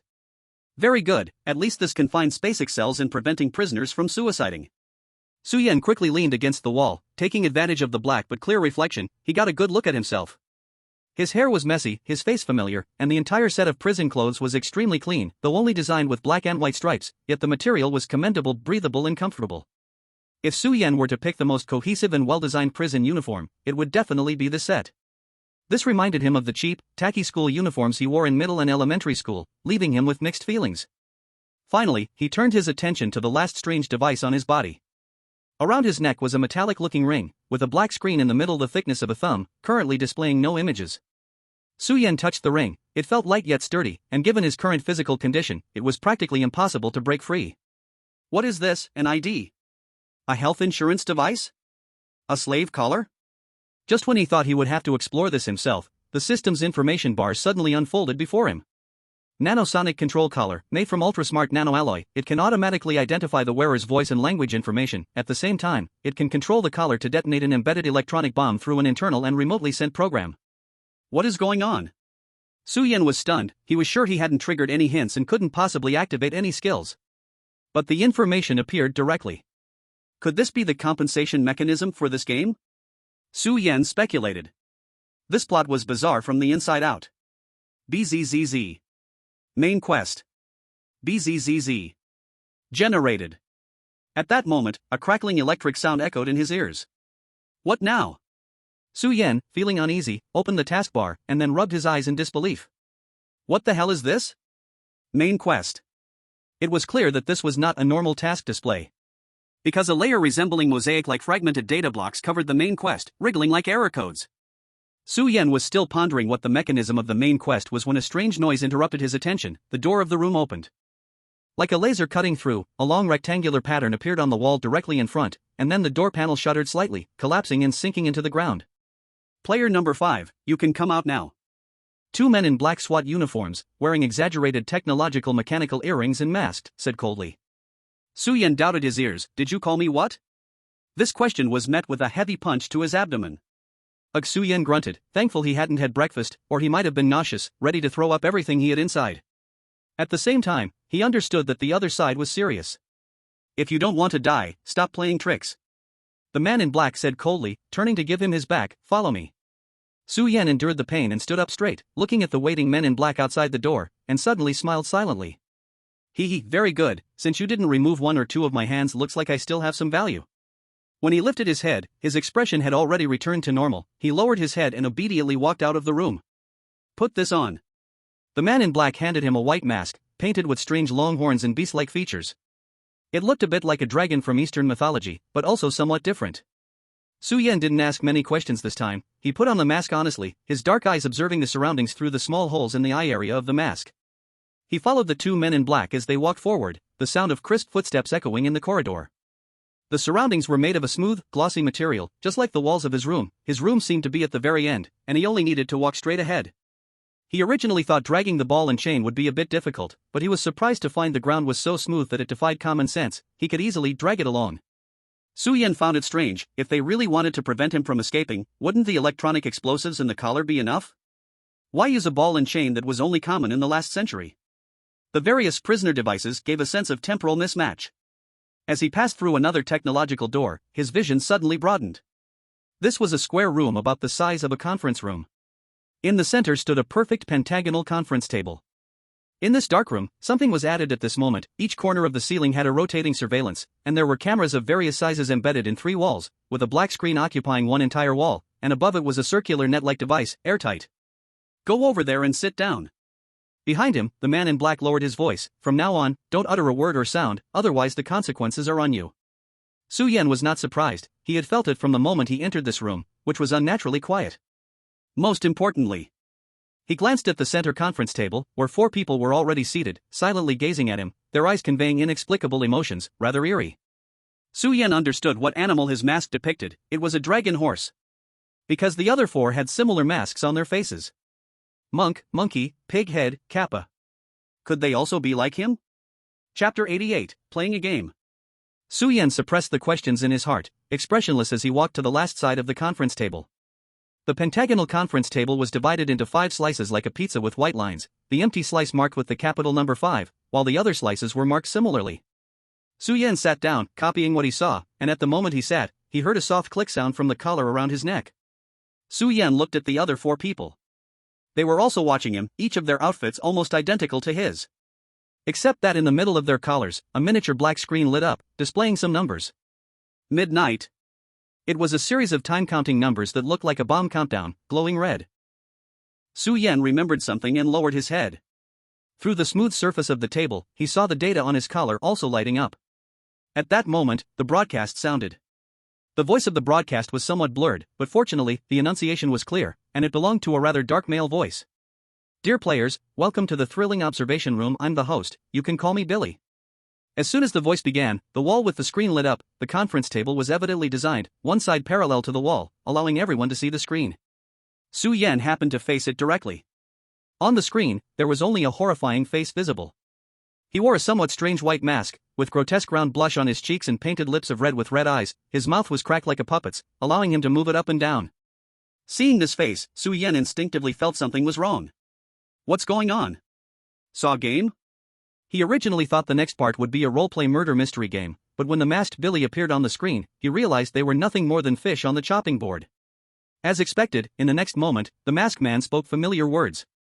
Hello, dear players, I want to play a game with you. The broadcast continued with a series of horrifying statements. We all know this world is just a copy, just a game, while you come from a different place that doesn't belong here, doing actions that defy common sense. Some of you are just trying to survive, while some enjoy it, but regardless, you all must admit your thoughts are already different from ordinary people. In the face of commoners in reality, you stand high above, because you are players. Facing us NPCs, you are equally high above, because you have killed many creatures. But now, you have fallen into my hands. Billy's voice was hoarse and eerie, sounding like a real puppet speaking.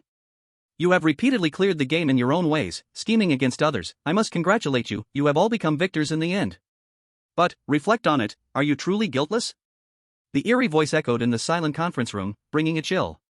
Su Yan uncomfortably touched his skin, frowning while listening to Billy's words, not understanding what he really wanted to do. Perhaps you haven't realized it yet, or perhaps you simply do not wish to confront it, but it doesn't matter. Billy changed the topic and announced a fact. In each of your collars, there is a bomb that can be detonated at any time. At the moment the words fell, Su Yan's pupils suddenly shook. He thought this was a secret deliberately kept hidden by these people, and he believed that through the system gained information, he might have a chance to catch the other side off guard. But unexpectedly, now they had openly told them. The moment Billy finished speaking, the other 4 players present naturally touched their collars, some with fear written in their eyes. Don't be surprised, don't be scared, don't speak. Do you see the timer on your neck? Only the player whose turn it is to speak can speak in this game. And if you speak out of turn, or after your speaking time runs out, bang. Billy made a gesture of a fireworks explosion.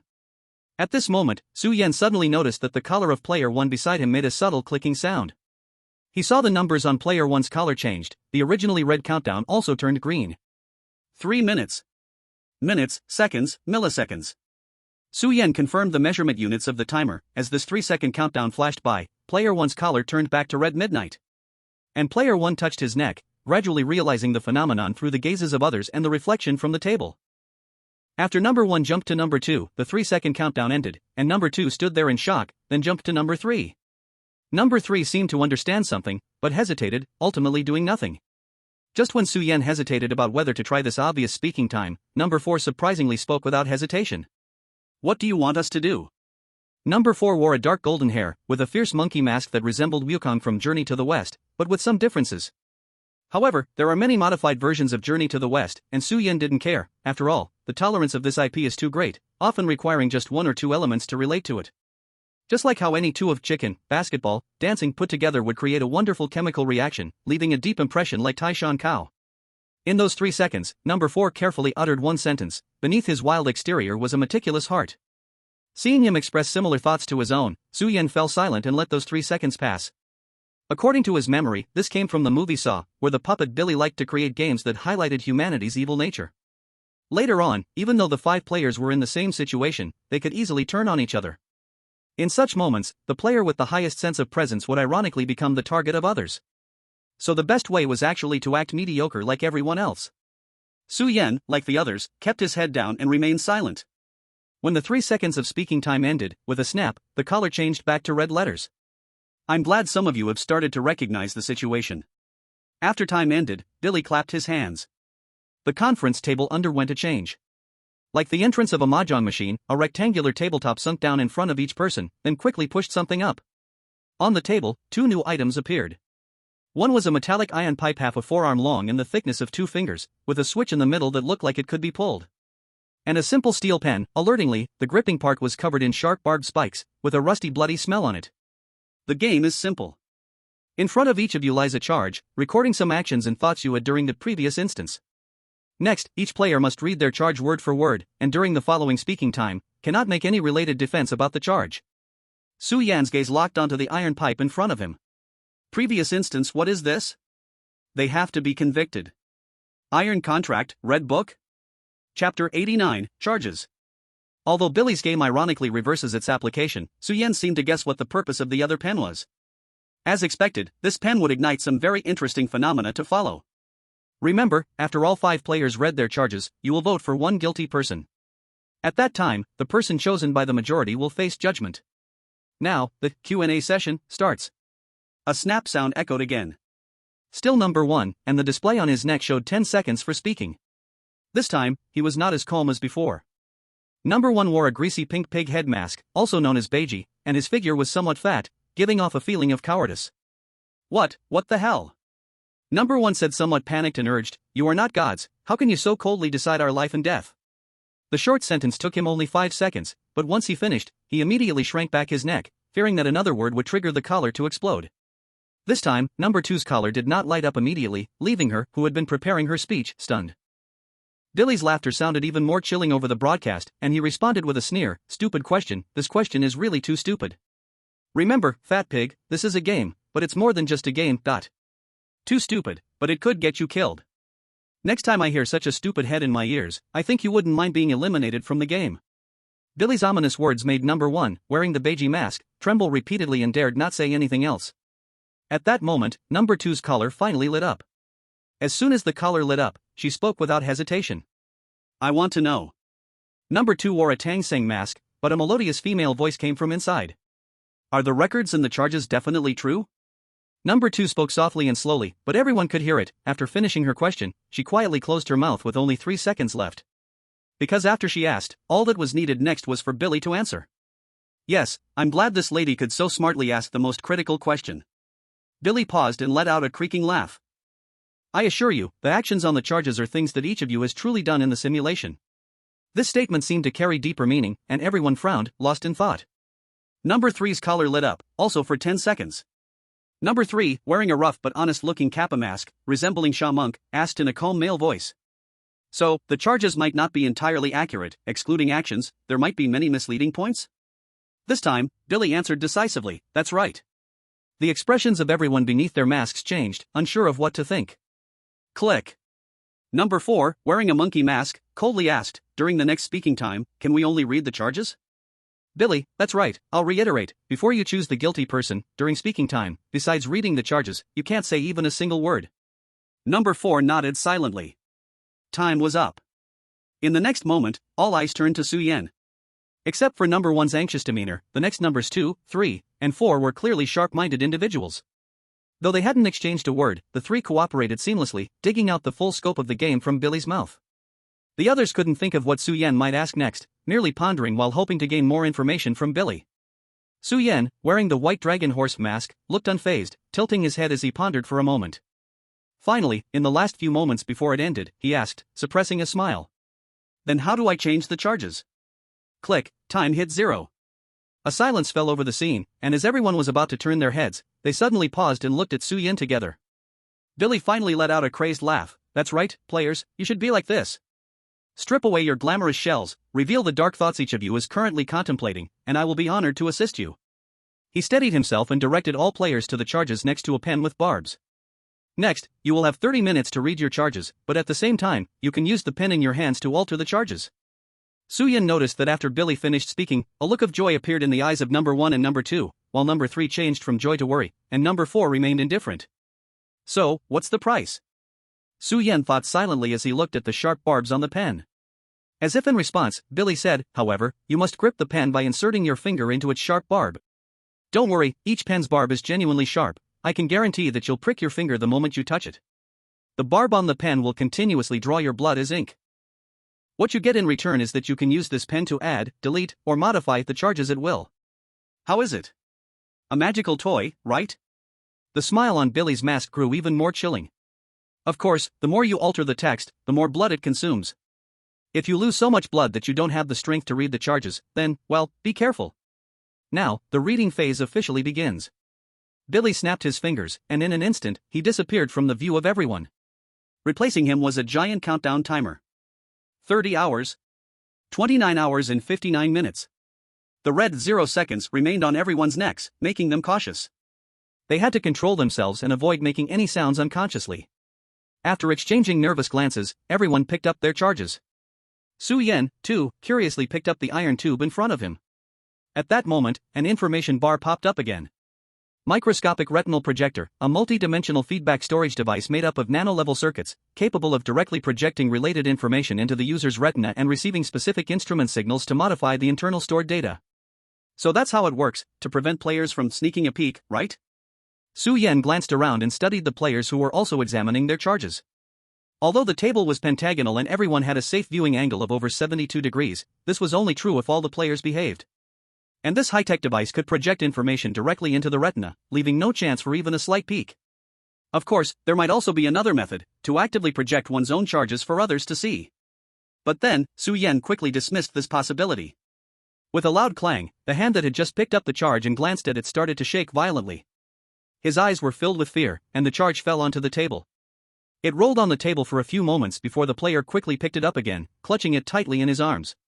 He no longer dared to look at anyone else. Chapter 90, Advantages and Disadvantages. The actions of Player 1, Beiji, seemed to have shattered some subtle balance. Everyone suddenly gripped their own charges tightly, looking around with an indescribable nervousness in their eyes. It seemed that this was indeed the charge. Su Yan, deep in thought, began to examine his own charge. He pulled open the small opening next to the iron tube and pulled out an A4-sized sheet covered with electronic patterns. In the center of the electronic patterns was a glowing blue light bulb.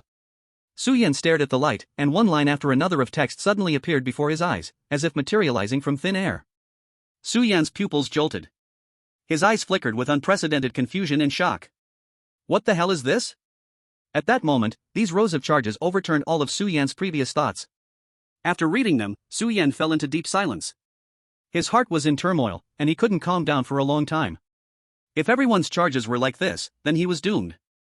No, wait, calm down, Su Yan. Su Yan silently told himself, no matter how things change, there can never be a game where death is certain. Since I've started with such an extreme disadvantage, then where is the advantage that corresponds to this disadvantage? Suddenly, Su Yan stopped reading his charge and lifted his head, carefully staring at each player. Now comes the most exciting part. Just as Su Yan had predicted, in this extreme life and death game, everyone began to reveal their true nature. He gently touched the pen in front of him, and at that moment, the information bar appeared once again. Display Projection Debug Pen Modified Version, a companion device to the microscopic retinal projector, which allows the user to edit and modify the stored information through writing. After modification, the blood of the person holding the pen is drawn and converted into electronic data, with the speed of blood loss accelerating the longer the pen is held. It was clear that the debug pen itself could freely modify the charges. In order to make the players actively endure the pain, this torturous function was added, highlighting the host's wicked sense of humor. Under normal circumstances, no one would undergo such torture just to modify a piece of file. But when that file involves each person's most private matters, everything becomes different. The first one to act was unexpectedly number 2, a woman wearing a Tang Sing mask. She bit her lip, yet her hand firmly grasped the pen on the table, blood flowing in an instant, filling her eyes with pain. But she still gritted her teeth and picked up the pen, openly altering the charges under everyone's gaze. This is a very interesting phenomenon. Everyone sees you picking up the pen and knows you are altering the charges, so everyone also knows that the charges you will read next must be biased from the initial truth. Everyone knows there is a ghost in your heart. The corner of Su Yan's mouth curled up behind his mask. But, so what? The next moment, the fat man wearing the Bajie mask also came to his senses, his body trembling and hesitating, but in the end, he still reached for the pen on the table. Between the established charges of public fact and modifying the charges even if it would lead to suspicion, he ultimately chose the latter. For this reason, he did not hesitate to let blood flow from his fingers. This was not ordinary bleeding like a needle prick, as the information bar described. The speed of blood loss would become faster, with unimaginable pain. In just a moment, a muffled groan nearly escaped from the mask of number 1. He nervously covered his mouth, and only after confirming that his neck hadn't exploded did he breathe a sigh of relief, biting his lip even harder as he began to scratch and modify the charges. And from number 2's trembling body, it was clear she was not doing well. Sweat beads covered her forehead beneath the mask. Number 3, a middle-aged man with the Sha Sang mask, seemed a bit hesitant upon seeing this. He grabbed the pen on the table but quickly put it down again, only to pick it up shortly after, several times, with the pen already piercing his fingertips, but in the end, he still let it drop. Beneath the mask, he seemed to show a bitter smile. Number 4's reaction was the calmest. After reading his charges, he simply closed his eyes and did not speak. Everyone was making what they thought were correct choices. Yes, this is how it should be. Su Yan stared intently at everyone's actions, seeing the rich human nature across such a small meeting table. He felt that from the movements of these 4 people, he seemed to grasp some key point, yet was still a layer away from breaking through. He understood very clearly why each of these 4 individuals made such different choices, yet they were all extremely decisive. After all, they were choosing a heavily sinner, not a liar. In the case where no one is allowed to argue against their charges. Ultimately, does the authenticity of the sins presented really matter? No. In the end, everyone will certainly tacitly ignore each other's lies. This is the beauty of human nature, and also the lifeline for these 4 in this game. Su Yan awakened earlier than everyone else, but ironically, he also wanted to take the pen to alter something, yet he alone could not do it. because on his charges, there were simply too many things to change. He was very certain that his charges would ultimately become the most guilty one. The lifeline of these four people was for him, however, a dead end. Dead end? The thoughts in his mind cleared like mist, and Su Yan finally understood everything, his eyes lighting up. Under the white dragon horse mask, Su Yan's mouth opened wide, reaching for the pen on the table. Beside him, sensing his movement, number 4 opened her eyes and shook her head. The others also cast surprised glances at him. After all, up until now, only number 5 and number 4 have never held a pen. They expressed nothing further, lowering their heads again, but in their hearts, they had already viewed Su Yan as a common enemy. Crack! Su Yan smiled as he picked up the pen on the table, and then gently snapped it in half. Unexpectedly, this pen, despite looking advanced with black technology, was made of material as easy to break as chopsticks. Tiny electronic parts shattered and scattered across the table. They became the only sound in the silent room. Number 4's pupils trembled, and the other 3 were also shocked by Su Yan's crazy action, even in this time of urgency. They looked at the bright eyes behind the white dragon mask, shivering as if seeing a madman. After a moment of thought, number 4 surprisingly reached out as well. He broke the pen too. Number 3 looked at Su Yan, and deep admiration shone in his eyes. Chapter 91, Number 1. Slowly, number 1 and number 2 understood Su Yan's intention, and their faces grew grim beneath the masks. This action had no real meaning but unconsciously increased the credibility of the others' crimes. If the crimes they revised presented themselves as heavier than those of number 4 and number 5, they would be cast into hell. It's infuriating. Could their crimes really be that light? This isn't fair. If it weren't for the collar around their necks, Su Yan would guarantee that number 1 and number 2 would protest against Billy right now. People are always like this: when they realize the rules are against them, they try to claim even a shred of unfair fairness through mindless methods. Time still dripped away second by second. If there was any difference from before, it was that after seeing Su Yan and number 4 break their pens, number 1 and number 2, who had originally planned to stop, gritted their teeth and began to carefully revise the crimes again. After a while, number 2's eyes revealed fatigue, and she stopped writing after not long. Her hands were now filled with tiny wounds. Having held the pen for too long, blood trickled down slowly after she released it, causing her much pain. As the player who held the pen the earliest, she clearly knew how to gauge the situation and withdraw at the right time. In contrast, number 1 beside her wasn't so clever. Even though his whole body was shaking like a sieve, he tightly gripped the pen, anxiously checking and rechecking his revised crimes, afraid that the revised crimes would reveal any flaws. It was only nearing the end that he finally relaxed, releasing the pen while fearfully staring at his bleeding hand, his limbs twitching. He was like a blind pig. Seeing number 2 become the first to stick out made him hurriedly imitate her, yet he could not escape in the end. Little did he know, this had only made him the most untrustworthy person on the scene. Originally, number 2, who first challenged humanity, should have become a target, but number 1's foolishness successfully overshadowed number 2's cleverness. And the first to disclose the crimes, number 1, was already marked as dead in the eyes of the other 3. 2 minutes. 1 minute. On the wall screen. As the 30-minute countdown ended, Billy's face reappeared before everyone. Looking at everyone's expressions, he nodded in satisfaction. It seems that within these 30 minutes, he was monitoring everyone's every move from somewhere. From the numerous cameras and surveillances on the walls, this was not a difficult task. I'm very pleased that everyone is taking their crimes so seriously. I think, in the past 30 minutes, many have experienced redemption. Now, let's begin the segment of public disclosure of crimes. Everyone will have 30 minutes to present the crimes they hold. Don't worry, this time is more than enough for you, so relax. The extra time will automatically reset after you finish stating the final sentence of the charges. After the introduction, Billy added another sentence, as if specifically warning number 1. I think in this stage, where everyone's life is at stake, no one should be so nervous that they misread the charges, or foolish enough to give unnecessary explanations about them, right? Number 1 shuddered, sitting up straight in tension. Even though he felt dizzy, he knew he couldn't afford to make even the slightest mistake. Billy finally snapped his fingers in satisfaction. Snap, number 1's collar lit up with numbers. 29 hours and 59 minutes. After confirming that the numbers on his neck turned green, number 1 finally breathed a sigh of relief and spoke with a trembling voice. He opened the charges and, looking at the words presented on his retina, read them stiffly. I am number 1. As if from the pain in his fingers, number 1 trembled slightly while reading, and the beige mask on his face twisted into a greasy, ugly pig. I am a coward. If I were to say why I've lived until now, it must be because of my cowardice. I am an irredeemable coward and useless. This is my original sin. Sitting at the table, Su Yan, who had been cleaning his ears, straightened up a bit, curious. Is this the charge that number 1 struggled hard to modify? It's filled with so many negative descriptions, it seems he hasn't changed a single word. If it's really like this, it can only mean that number 1 still has some brains, realizing that the loss of human blood safe zones is simply not enough to support his modification of all the textive charges. Then his modification part must have fallen to the most critical place. This is my nature, so when I came of age, I severed myself from society, decadently wasting my life. The funny thing is that online, I became a hunter and black meat more rampant and arrogant than anyone else. Until the game's arrival. I am a coward. When this terrifying yet absurd game fell onto me, my first thought was to escape. But having soaked in games for a whole year, I knew clearly that escape would only lead to the punishment of passive gaming. Fortunately, I was not alone. In the first game, I was matched with 5 men and women, and our task was to explore a Japanese-style haunted classroom. I was extremely grateful. These people were different from me.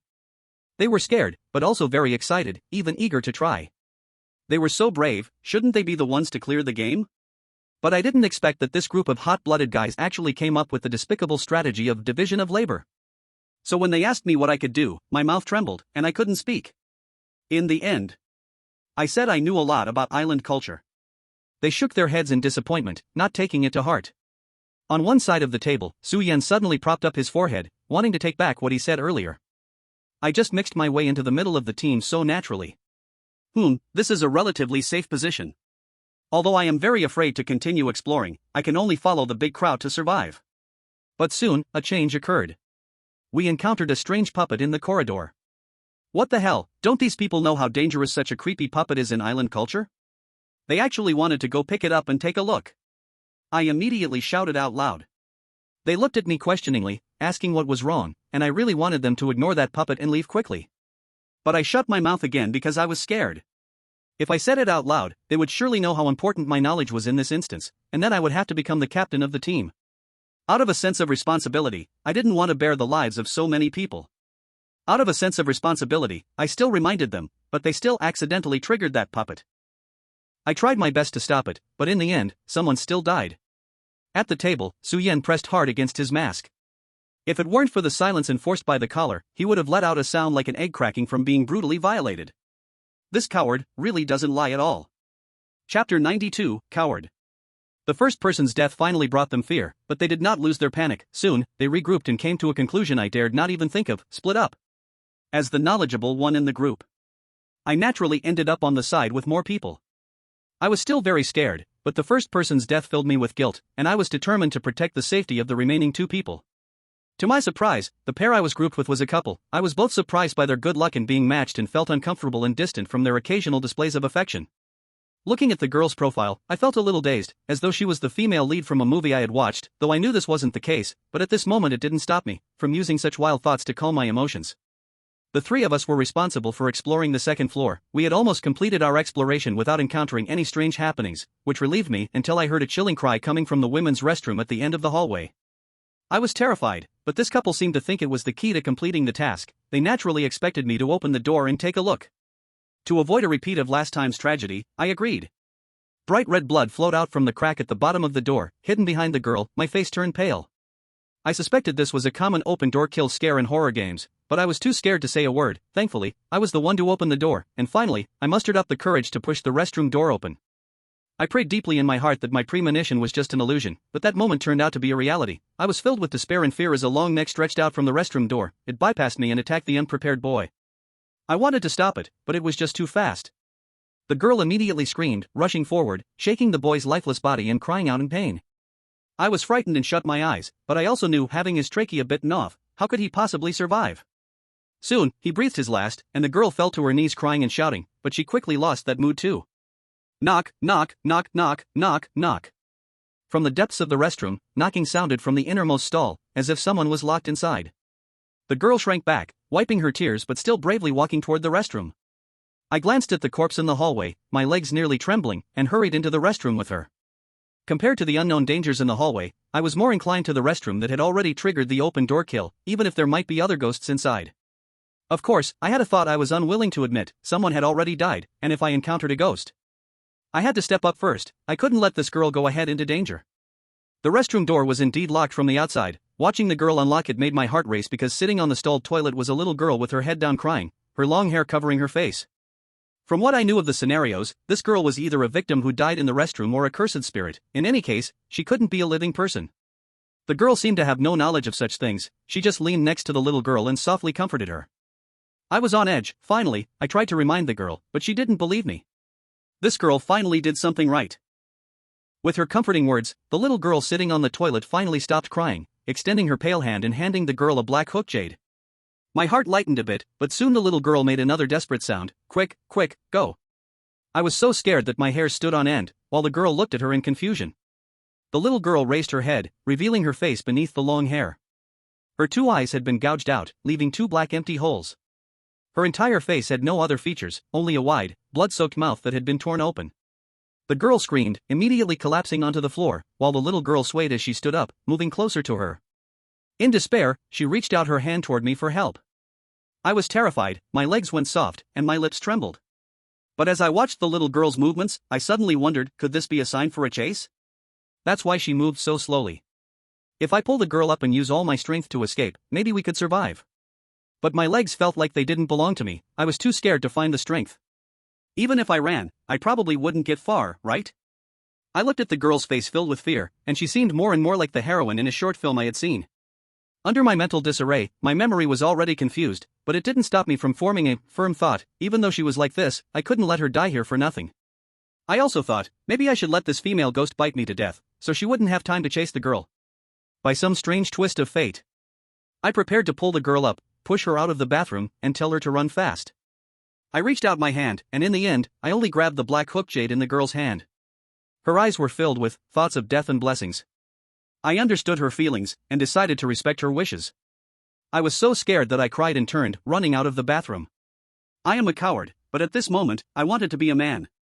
Maybe we spent too much time, or maybe my scream was heard outside, but the other 2 teammates finally made it to the 2nd floor. They performed well, and the 2 of them got a white hook jade without a scratch. They asked me what happened, and after much hesitation, I told them everything. They didn't blame me, instead, they encouraged me a lot. After all, I had gotten what seemed like a key item for the game. Finally, in a classroom on the 3rd floor, we found the way to pass. We placed the 2 hook jades on a hollow podium, and a ghost of a teacher appeared. He told us that only one of the 3 of us would survive and leave the school, which was the way to win. As he spoke, a glowing door appeared behind him. I vaguely felt something was wrong, but in the end, I erupted.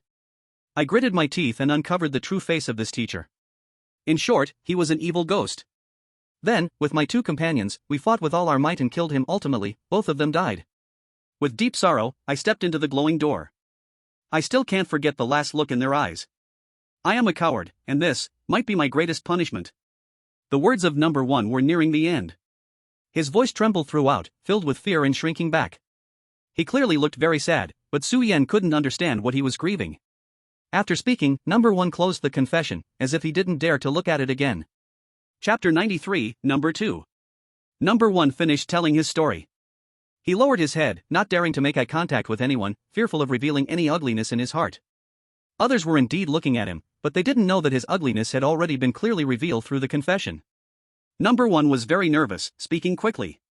Even after finishing, there were still 7 minutes left on the countdown, but the next moment, as Billy said. After number 1 finished telling the story, time returned to 0. Without giving everyone a moment to breathe, a 30-minute countdown appeared on number 2's neck again. Number 2 took a deep breath, her delicate white hand instinctively brushing against her proud chest, as if giving herself a boost. I am number 2. Number 2's voice was very soft, perhaps due to excessive blood loss earlier. Her words even carried a hint of fragility, making one doubt her capacity for wrongdoing. Just like the Tang Sang mask she was wearing. I am a Virgin Mary. My heart has always been good, and because of my appearance, I have rarely been bullied. In the crowd, it is often the other vulnerable ones who are bullied. But just as I said, my heart is truly kind. Whenever someone is bullied, I will stand up and advise against it. I hold equal love for everyone. This is normal because they just made a mistake, or were wronged a bit. Everything is no big deal. In my eyes, unfair things never happen. People around me praise my kindness, saying I am different from others. This makes me very pleased. When entering the game, seeing all the helpless and wandering faces, I knew this was heaven's will, sending me here to save these lost sheep. More than 30 of us appeared on a barren mountain. It seemed we were supposed to reach the peak, but this mountain was very high, reportedly taking several days to climb. There was nothing here, but luckily, there was some food left in a warehouse at the foot of the mountain. At my request, 2 strong-hearted good men obeyed my words and distributed this food equally to everyone. This time, I saw respect and reliance on everyone's faces. Indeed, as long as I treat everyone kindly, everything will get better. Everyone received very little food, but if we save a bit, eating only 2 or 3 tenths full each time, it would be enough for 2 or 3 days. Enough for us to reach the peak.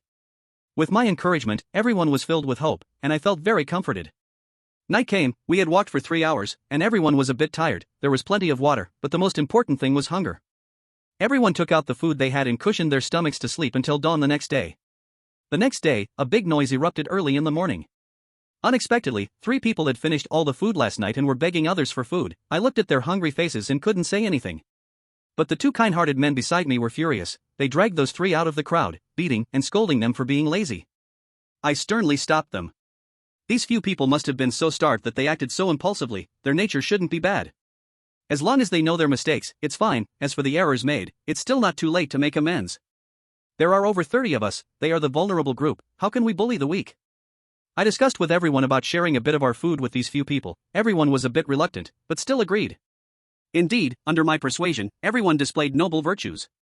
I was very satisfied. We continued up the mountain, and by noon, with 2 kind-hearted people keeping watch, others finally did not make the same mistake again, which also reminded them of the importance of food. At night, someone's food was stolen. It seems that after prolonged hunger, some people made mistakes. It's okay, I will be tolerant and believe in them. This warmth will surely help them return to the right path. But this time, the food thief hid very well. No one could find it, and someone had already suggested going their separate ways, which I had the 2 kind-hearted men sternly stop.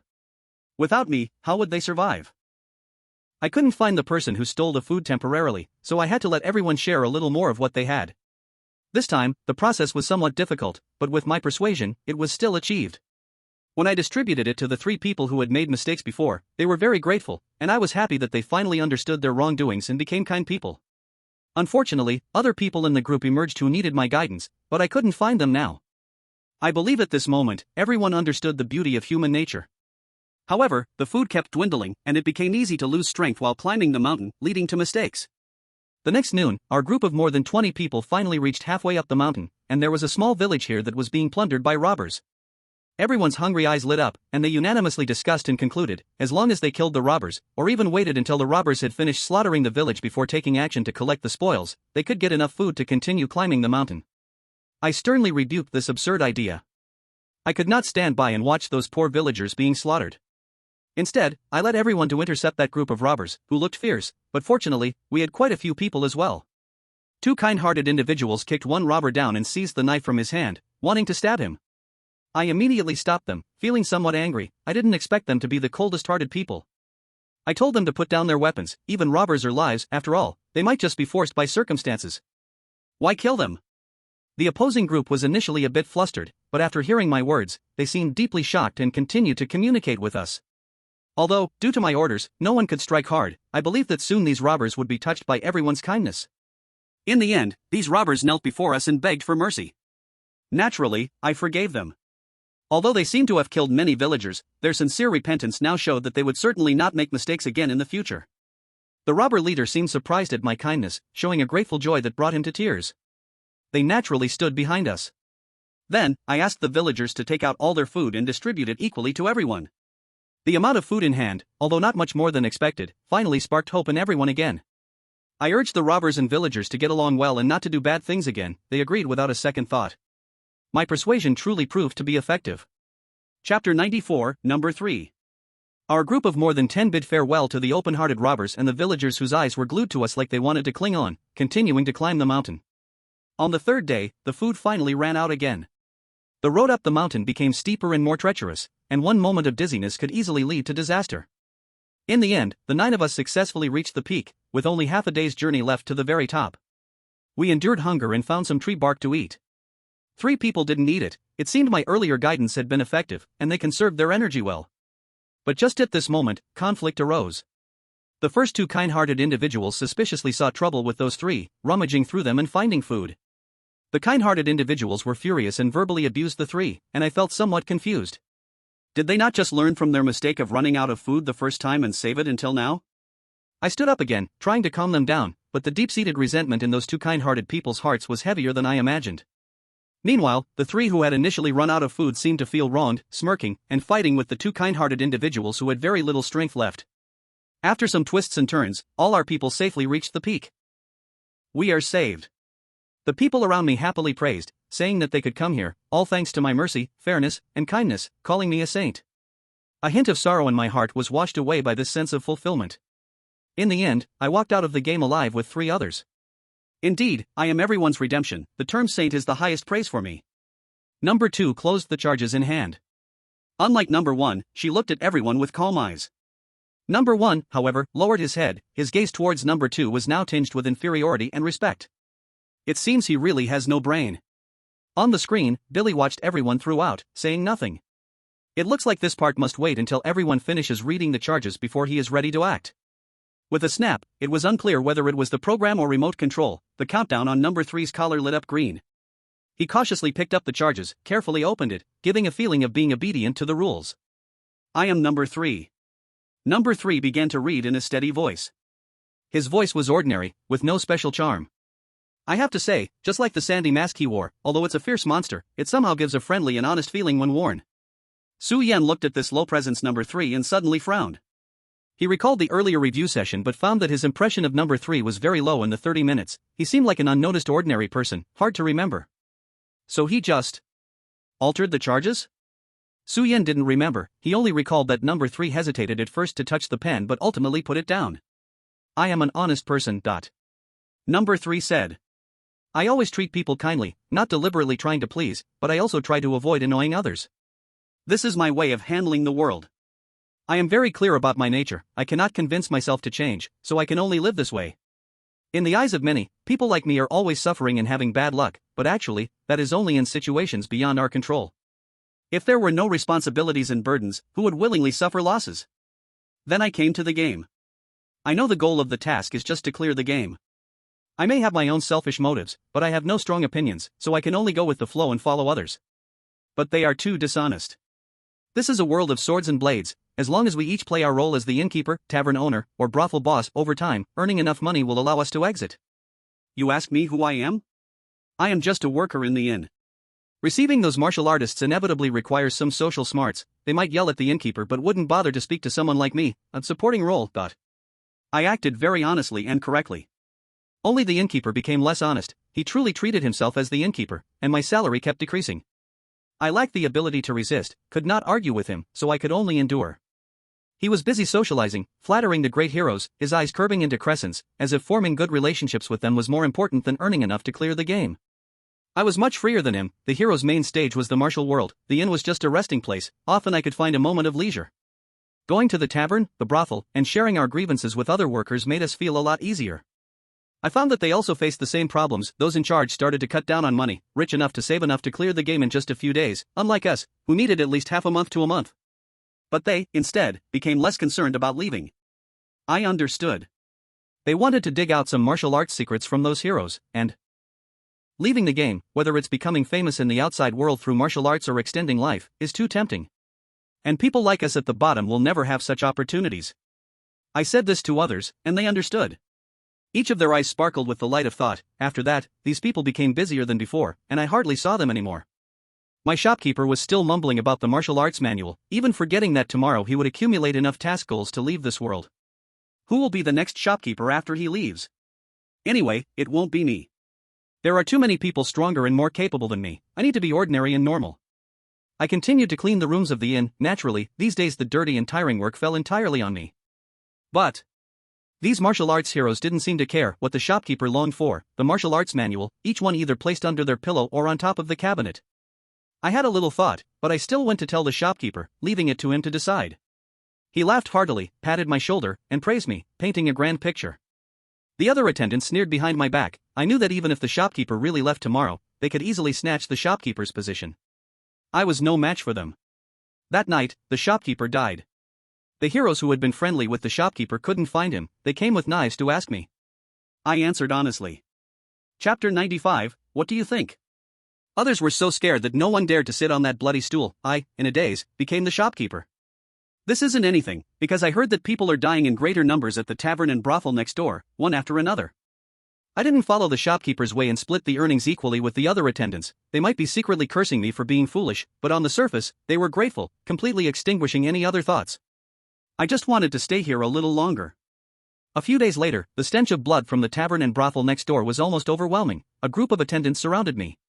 They heard about my good treatment, clinging on to me, asking me to buy the martyrs who had caused trouble and mortgage them to other heroes. I agreed.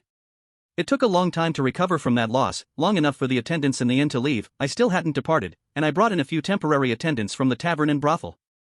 They had no ill intentions towards me anymore. Seeing that I was still there like them showed that I hadn't cut their wages even a bit, and they were very satisfied. I sent off the last attendant, and only then did I manage to recover the losses. I had no choice. I had never been good at business. Fortunately, now, I had an inn, a tavern, and a brothel. I didn't understand their exact value, so I only exchanged them for a martial arts manual. When I left, I could still see the heads hanging on poles outside as a warning to others. Many were familiar faces, but they had mostly rotted away. If they had behaved well, they should also be living well somewhere now, blissfully unaware. The voice of the third speaker was nearing its end, leaving everyone present in deep thought. The second speaker, closest to the third, frowned in confusion. She couldn't figure out what the third so-called crime was. Something felt off, but she couldn't pinpoint it.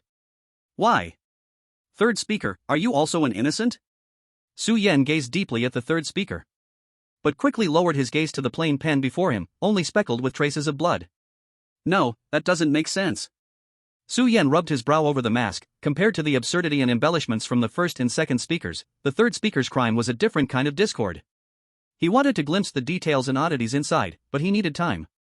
However, the countdown of the fourth speaker had already begun. Like Billy's malicious intent, he didn't give anyone any time to think. I am the fourth speaker. The voice of the fourth speaker instantly carried a fierce killing intent. Reflected on his fierce Wukong mask, it sent chills down people's spines. I am an executioner. As expected, the words that spilled from his mouth were chilling. I have killed many people in the game. Some were NPCs, some were players. They all called me executioner, murder maniac, demon. None of it matters. I don't care. The atmosphere became somewhat stiff. Even the conference room was much quieter. Quieter. Everyone looked up in confusion, glancing at number 4. His cold gaze remained, but the charges in his hand had been closed and pressed on the table. On his neck, the countdown was steadily decreasing. It had just passed less than a minute. He didn't read another word. Number 2's eyes widened immediately. Zen, Number 1 had almost exclaimed upon not understanding the situation, but quickly realized and fearfully covered his mouth, fearing that the remaining syllables would slip through his fingers. Everyone knew what he was about to say. How can this be? Su Yan widened his eyes, silently saying, I see, so this can actually happen. For, you are so much smarter than me at passing this game. But since you've read the second and third sentences, why not just finish reading? Could it be that there are deeper sins recorded after charges? Is there anything deeper than the sins of an executioner? The eyes under Su Yan's mask spun quickly, suddenly lifting into a silent smile. I see. 4, you are the real innocent one. But at this moment, even number 1's eyes showed regret, clearly understanding the hidden rule that number 4 revealed. Billy was a master at manipulating hearts. Su Yan was also a player who dived deep into words, yet even so, he almost overlooked this rule, let alone the others. Billy said, everyone must read their own charges, cannot make excessive arguments, must read word by word. After reading the charges, time will automatically jump. Number 1 and number 2 were filled with regret, while number 3's eyes flickered before quickly looking away. Only number 4 cast a cold glance at Su Yan, who was staring at him. That gaze seemed to say, do you understand? Of course I understand. Su Yan revealed a radiant smile. Billy had always mentioned word by word but never said word by word without missing. The truth is, as long as you pronounce even one word from the charges, it can be counted as completing the public charges segment. And this was the greatest chance for them innocent ones. It was also Su Yan's only solution to pass the game. Now, the situation became interesting. Because number 4 did not finish reading the charges, the 30-minute countdown on his neck continued to run. If nothing unexpected happens, it will remain as is until the time reaches 0, and the worst part is, the next number 5 might also maintain this status. This means that all players gained a buffer time of 2 to 50 minutes. Even the least clever players now had the time to review the charges of the 3.5 players. Things that might have been overlooked due to the rush will be picked up one by one. And for the severity of each player's sins, they might give completely different answers after calm thought.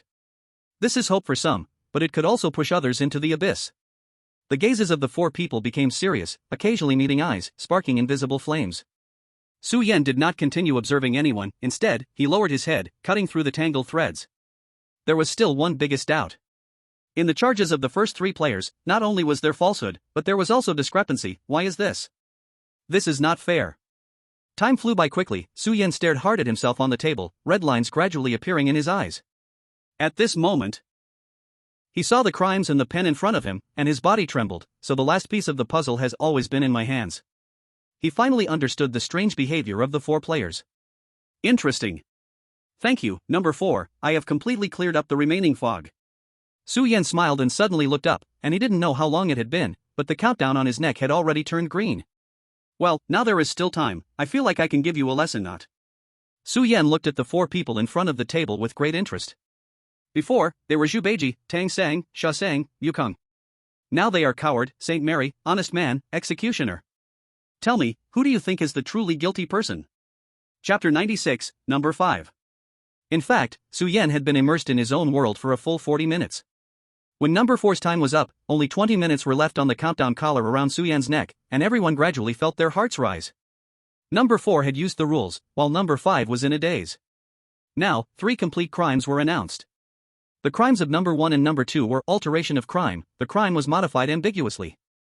Number 3's crime was bland. Number 4 read only 3 sentences of his crime. He had not altered his crime, but those 3 sentences contained the most serious crimes. In theory, everyone should vote for number 4. But people are emotional creatures. Interestingly, when judging a person's crime, people sometimes do not base it on what the other person did, but rather on what we know. Empathy can sometimes be worthless, but at other times, it is enough to exaggerate a person's merits and faults. Number 4 said he had killed many people, but this was just a cold concept. Most of the time, people ignore such intangible data. In contrast, for numbers 1 and 2, even if they have not committed crimes in a legal sense, their actions were not particularly likable. Emotionality is the deadliest thing in this game. It can be said that whoever can successfully shape the most annoying experience, then congratulations to you. Even if you have no crime, it is still a great sin. Number 1 shrank in front of the table, cautiously glancing at number 4 from time to time, then lowering his head in fear, as if praying for something. In his eyes, he was the most guilty person, but he still hoped that others would vote for number 4. Number 2 would occasionally glance at number 1 with his peripheral vision, then turn to number 4. A glimmer of worry flashed in his eyes, but he still maintained a calm facade. Number 3 continued to sit quietly in a corner, only smiling slightly beneath the mask. Number 4 closed his eyes, no longer caring about anyone else, as if he had resigned himself to fate after doing all of this. If there was still something that could interest him. I am number 5. A calm male voice suddenly broke the last silence in the room. Everyone's bodies shook sharply, turning their heads in unison, staring intently at the source of the voice. In fact, they had long been familiar with the voice. What they really wanted to confirm was the other person's action. Everyone was both hopeful and fearful, until they saw Su Yan continue to lay out the crimes, showing no sign of merely reading a sentence and then closing it. Everyone's pupils immediately trembled. He was really going to read the crimes. Numbers 1 and 2 immediately revealed a glimmer of joy, as if they had survived a disaster. Number 3 sat up, showing some unease, while number 4's eyes were full of confusion. He stared at Su Yan in puzzlement. He knew well. If number 5 was also a person without guilt, then at this moment, he shouldn't have read any unnecessary words. But he did it anyway. After the coward, the Saint Mary, the honest man, and the executioner, who would he be? The man wearing the white dragon horse mask had a smile in his eyes that they could not understand, and under everyone's gaze, he spoke. I am a pervert. Su Yan's tone carried an elegant smile. In the room, it was as if ice had suddenly formed. Elegant, crazy, this was the tone Su Yan set for himself before reciting his charges, and it was also the vitality he chose. The moment the game arrived, I knew this was the amusement park prepared just for me. I think this time, my life will feel enough joy. I am different from you ordinary people. I clearly understand the meaning of my existence. It is to make everyone uneasy. Those games you fear and want to escape as far away as possible, I wish I could enter them sooner. Then, I succeeded. He. Su Yan chuckled softly. These so-called games probably have no idea what kind of character they let in. In the first instance, I arrived at a kind village, and as soon as I entered, I met a lovely little girl. She was such a cute child, with pigtails and a doll-like voice, wanting to play with me even through the door. I used a belt to leave her an unforgettable memory for life. A silent chill quietly spread. Yet Su Yan's gaze remained warm, slightly intoxicated as he spoke. I still remember the sound of the belt that night, the scolding, and the little girl's cries. It gave me a sense of peace deep in my bones. I don't even remember when I fell asleep. In the corner, number 1 shivered in fright. The next day, I got a cute and gentle little kitten. It was so adorable, lazy, and soft. Holding it felt like having a little son in my arms. I was determined to take good care of it. So, I had some interactions related to Schrödinger with it. Su Yan paused before saying. Then, it died. This time, several people around shivered together, looking at Su Yan as if he were a monster. My heart was filled with deep sorrow. Su Yan's lips curved up again. This village was full of warmth and memories, and just like that, the more I stirred those memories, the more joy filled my heart. After shattering the dream of a poorly skilled cook and humiliating a rural teacher with poor teaching methods to the point of collapse, I still didn't forget to look for that lovely little girl and the village's caretaker. I was always curious, what kind, gentle elder could make this village so warm? Unfortunately, this time, they let me down. Su Yan's voice became low again. On my way back, I met the little girl. She was a bit disobedient and insisted on telling me stories, then she wanted me to go to some strange places. I was very angry, and later I learned that it was all the elder controlling her to do this. Su Yan's voice dropped to a whisper. So, I dug up that elder's ancestral grave. His gaze was cold. After finishing, he added, 2 graves. Everyone's heart skipped a beat. Once I did this, that elder also collapsed. I was quite pleased he finally realized his mistakes. I helped him set everything back on track. Surely if his soul knew, he would be extremely grateful.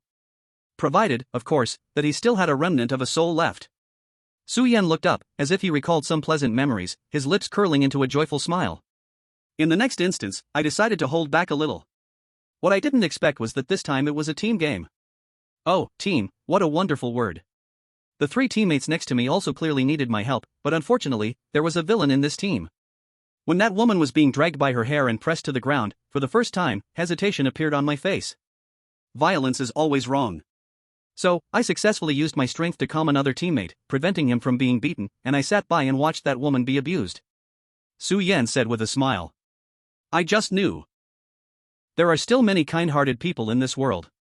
In the end, that thug, out of shame, poisoned himself, and I made that woman shed tears of repentance. Everyone returned to harmony once more.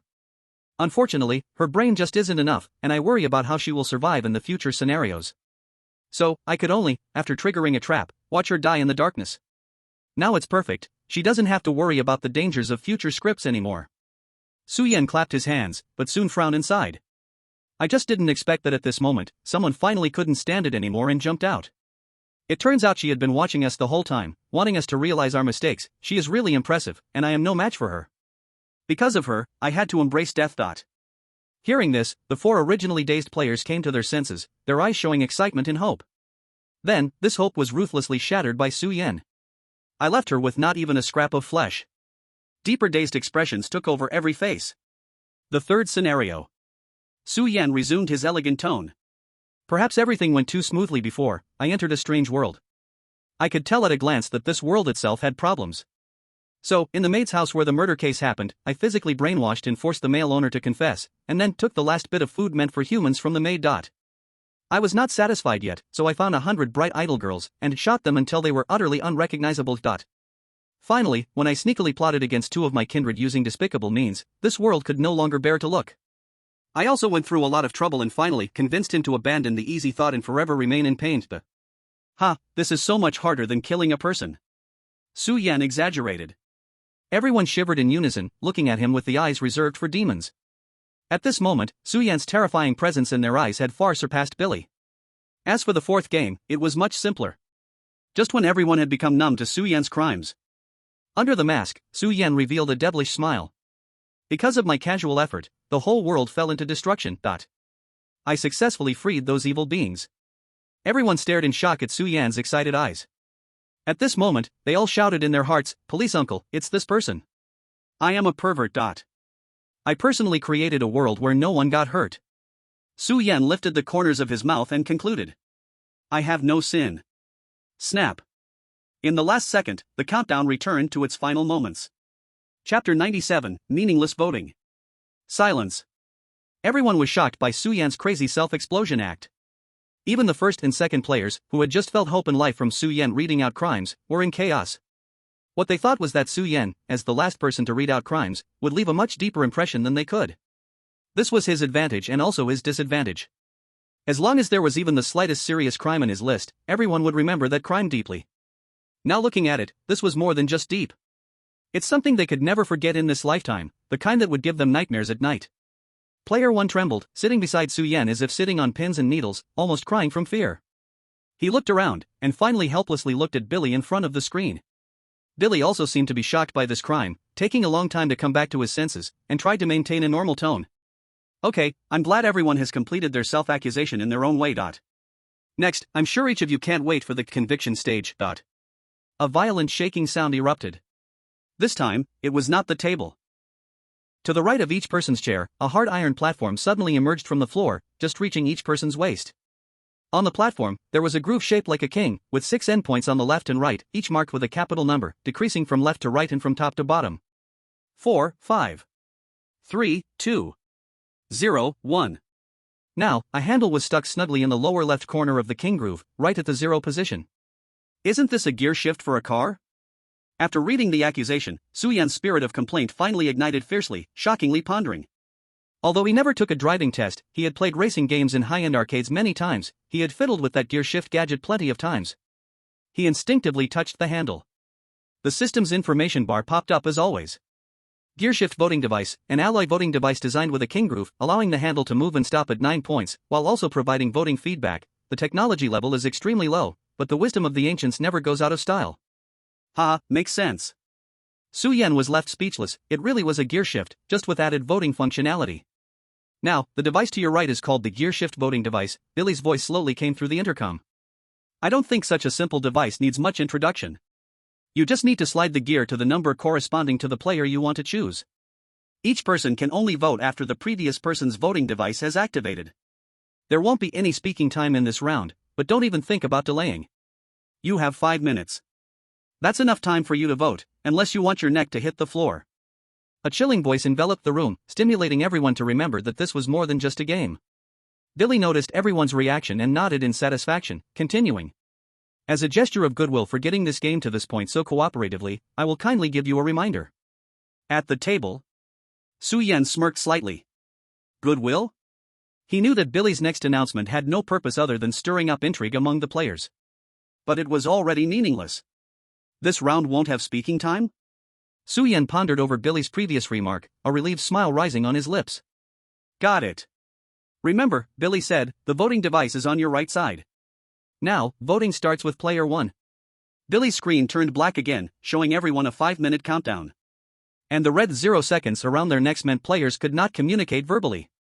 At this moment, the handle by player 1's side lit up. This design was quite interesting. The order of voting was clockwise, and the voting device was on the right side. This meant that the player to your counterclockwise could clearly see your voting result. Theoretically, player 1 and player 5 could manipulate the vote count, but this could potentially lead to suspicion from the other 3 votes, heightening animosity invisibly. Most importantly, player 1 couldn't ensure that they wouldn't be backstabbed by player 5. In previous rounds, the 5 players present had spared no effort, using all their means to divert blame and coordinate votes. These shortest 5 minutes turned into a silent battle, the most thrilling and exciting 5 minutes. But now, all of that was meaningless. Because a great sinner had appeared.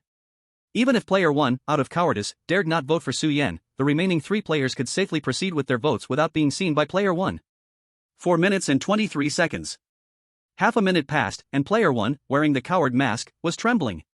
He didn't realize that the countdown would also bring a huge hidden advantage to player 1 in this round. Instead, he was fearfully glancing at Su-Yan beside him from time to time. His hand was trembling, almost twisting into a knot. He genuinely dared not vote for him under the watchful eye of a freak. But the urging gazes from the other 3 players were already upon him. As time passed for half a minute, he gritted his teeth and decided to randomly choose someone. Click, click, click. To everyone's surprise, every time the pointer moved over a point in the king-shaped groove, it would emit a clear sound. This was also part of the game design. After player 1 cast their vote, all players quickly realized that they could infer each person's voting possibilities through the sounds, thus devising ways to mislead other players. At that moment, everyone's strategies would be overturned again, making the situation even more chaotic. Player 1 didn't think of much at the time. Timidly, he pushed the pointer to the middle right of the king shape, landing on position 3, and quietly glanced at Su-Yan. He also had his own selfish motives. His vote wouldn't change much, but if he voted for the most guilty player 4, player 5 might also follow suit. Then player 4 would have 2 votes, and the probability of the others voting for 4 could not be ruled out. At that time, Su-Yan would likely escape death. And now, he had voted for player 3, the honest person. No one would vote for an honest person who was already innocent. This meant that if Su-Yan followed 3, there was no guarantee there would be a third 3 to help him secure votes, and since Su-Yan was player 5, he could only vote last, making it a variable, but also a perilous position. But if Su Yan didn't follow, he would likely fall into a situation of 3:1 or 2:1:1. Needless to say, there would be a 1 on Su Yan's side. None of this was shown by player 1, he merely moved the pointer as if randomly placing it on 3, then looked at Su Yan with a feigned friendly gaze. He was just a coward, afraid of Su Yan. But he also wanted Su Yan to die. Chapter 98, Defense Against Charges. The coward's hand pushed the pointer to 3. His palm gradually stopped shaking. He recalled that one time in the memory during the instance. To this day, he hesitated to remember that guilt, but every time, that helpless hand reaching out to him would appear in his dreams. He had guilt. So, he didn't know why he arrived in this hellish game. So, he didn't know why, when encountering this devil-like man beside him, he felt a connection with destiny. All of this was the guidance of fate. It was up to him to personally kill this devil and atone for his sins at that time. A faint smile squeezed out from under the coward's mask as he slowly loosened his hand. Slap. A cold hand suddenly gripped his hand tightly. The coward suddenly understood how much fear a hand deciding fate could bring. Frantically, he looked up, and the clean yet airy white dragon horse mask filled his entire view. A pair of disdainful eyes locked with his through the mask. What's going on? The coward's expression instantly turned terrified. What was once steadfastness dissipated like a burst bubble, vanishing completely. Could it be that this pervert has discovered my intention? He thought in panic. This coward must be an idiot, why is he creating so many inner dramas? Su Yan also cursed inwardly. Sure enough, both overly stupid and overly smart opponents can give you unexpected surprises. Su Yan sighed lightly, feeling somewhat fatigued, he just wanted to quickly end this farce. These people didn't even think. What malicious thoughts could a pervert harbor? Su Yan forcefully pressed the coward's hand and moved the pointer again. Click, click, click. At this moment, the coward understood that the voting device on the right side needed to be careful of the left hand. Ultimately, the coward stared in disbelief as Su Yan pressed the pointer one more notch, moving it to the far right 5. Once his palm loosened from the pointer, the light on the voting device instantly disappeared, followed by the device between him and player 2 lighting up. Player 2 cast a perplexed glance at player 1 and player 5, unsure of what transaction they had reached. But she hesitated not at all. From the very beginning, her choice of survival was determined. Under the soul-lost gaze of player 1, player 2 pushed the voting device to 5 without hesitation. Next was player 3, who glanced at player 2 and then understood player 2's eyes, also pushing it to 5. Player 4 had been staring at Su Yan since he finished reading the charges, and after hearing Su Yan's charges, his belief in Su Yan as an innocent person began to waver. In the relieved gaze of player 3, player 4 also pushed towards 5. Finally, it was Su Yan's turn. He saw everything and understood that the dust had settled now. Click, click, click. Without hesitation, he pushed the handle up. In player 4's suddenly constricted pupils, the handle stopped at a place he would never understand. 5. Guilty phase, end. The harsh broadcast sounded hoarse, and Billy's enormous face reappeared on the screen. Soon after came the familiar sound of mechanisms. But the voting device did not lower back to the floor, instead, it continued to rise, reaching a position parallel to the conference table, just allowing everyone to see each other's votes. Everyone unintentionally glanced over the voting results of the other 4 people and landed on the voting device to the right of player 5. Player 2 and player 3's initiales turned into a deep confusion and chaos like ink. Let's congratulate player 5 for being selected as the guilty person by unanimous vote. You will likely face judgment, but at the same time, your soul will also receive redemption. Player 5, do you have anything to say? Billy asked. I have a lot to say. Surprisingly, Su Yan actually spoke up. I just wonder, is the time you give me enough? Looking at the mask on Billy's face, Su Yan sneered. Everyone was stunned, then shocked. Why could Su Yan speak? They hurriedly looked down, but found that the originally red midnight countdown had vanished, replaced by a bright red X made of pixels. Now, the defense phase begins. Billy did not expect Su Yan to dare to speak up early, so he explained the rules. In the defense phase, the guilty person gains the freedom of speech, the guilty vote exchanges for a defense opportunity. Since all players voted guilt for player 5, in this phase, player 5 will gain defense time with all voting players, 30 minutes each. During the defense time, player 5 can only discuss the charges of others and cannot talk about his own charges. After this phase ends, everyone can again change their voting choices for the final conviction. At that time, the death sentence will truly be carried out. What? Everyone's expressions changed dramatically. Suddenly, they understood something. No wonder the time for the conviction phase was so rushed. The final key to this game lies right in this defense. The person closest to a deadlock has the most control over the situation. A few of them looked at Su Yan with cold fear. Even if they guessed this possibility, who would dare to take that gamble? And this man had already grasped a sure win opportunity, so why would he self-destruct in the public charge phase? What on earth does he want to do? At the conference table, Su Yin spoke. That's what you all are thinking, right? These words fell into everyone's hearts, stirring deep fear. Under the mask, Su Yan's smile was exceptionally bright. Gentlemen, I am very surprised to meet 4 such unique individuals in a game. Thanks to you all, this game has become exciting, ugly, and extraordinary. It truly brings me unprecedented surprise. I even feel like thanking the person who designed this game. Even hiring 4 superb actors couldn't create such a dramatic shooting scene, right? Haha, on this point, I am very satisfied. Su Yan's speech now had a somewhat perverse meaning. However, I am also somewhat disappointed. Your reaction to your own sins is so mediocre, so templated, so tiresome. I can even imagine your next response. I understand you, after all, your function is just limited to this. Now, it's time to end this horrifying observation station. Why not start with you? Coward. Chapter 99, The True Coward. As soon as the words fell, Su Yin initiated the plea for guilty towards number 1. Ah! The coward yelled in shock. He should be thankful that the moment Su Yin initiated the plea, the cross on his collar changed to a green hook. Otherwise, his head would have exploded by now. But all the coward has now is fear. What do you want to do? The coward asked, trembling. The question is not what I want to do, Su Yin gently tapped his fingers on the table, but what did you do? What did I do? The coward could barely complete his sentence now. Do you want me to help you remember? Your sin, your manipulation, your everything? No. Please, I beg you, spare me from this. The fear in the coward's eyes finally overwhelmed the terror. Sorry, I refuse. Su Yin said coldly. Why would you do this? Clearly, you could live in front of everyone. The coward broke down, mumbling to himself. That's why I said, your function is only this much.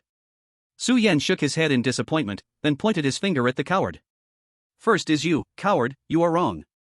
To be honest, the charges you manipulated are the silliest I have ever seen, filled with your weakness. Even from the tremble in your voice, it's clear what dirty deeds you have done. That's not what I wanted to do. The coward shouted. Really? Su Yin looked at the coward with disdain.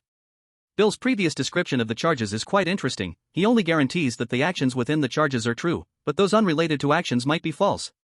And ironically, you're in number 2's charges, apart from what you manipulated, hold not a shred of falsehood.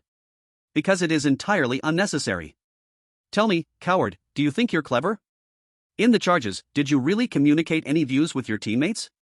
Did you really ever remind others when you knew something was wrong? If you really did, then you wouldn't be called a coward. Su Yin said coldly, looking at him. I never thought they would die. I tried. The coward's lips trembled. Tried? Ha, admit it. Su Yin sarcastically said, as a coward, you didn't dare to offer any effort in the game, but you know how much your knowledge meant to a few teammates who were just at the blind spot. The game is balanced. You were matched together because they would put in effort, while all you needed to do was to put in wisdom. You had plenty of opportunities to remind your teammates at those times, to let them avoid life and death crises. But you didn't. Su Yin looked deeply at the coward. So, your teammates all died because of you. You think I wanted that? The coward suddenly became emotional. When a person's emotions are on the brink of collapse, their voice can sound hysterical. In this situation, the coward showed a hint of despair. That game was too terrifying. I was scared. I was afraid. Why did I inexplicably have to play that game? Why did I have to die? I am a coward, but does my weakness mean all the blame falls on me? I never thought they would die because of a mistake. The traps were triggered by them, the monsters were things they couldn't evade. Why am I the only one left alive and yet I'm to blame? Very well said. Everyone watched the coward gradually lose his sanity. Unexpectedly, in response to the coward's agitated defense, Su Yin actually nodded in approval. Ah. The coward looked dumbfounded. You think too highly of yourself, coward. Su Yin commented. Your teammates all brought this upon themselves, other people's lives.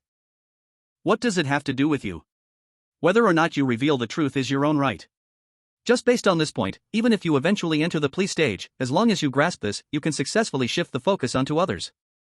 You haven't shed a single drop of blood, you're just a child. What does it matter if you are scared or made a mistake? You have always been repentant, always atoning, right?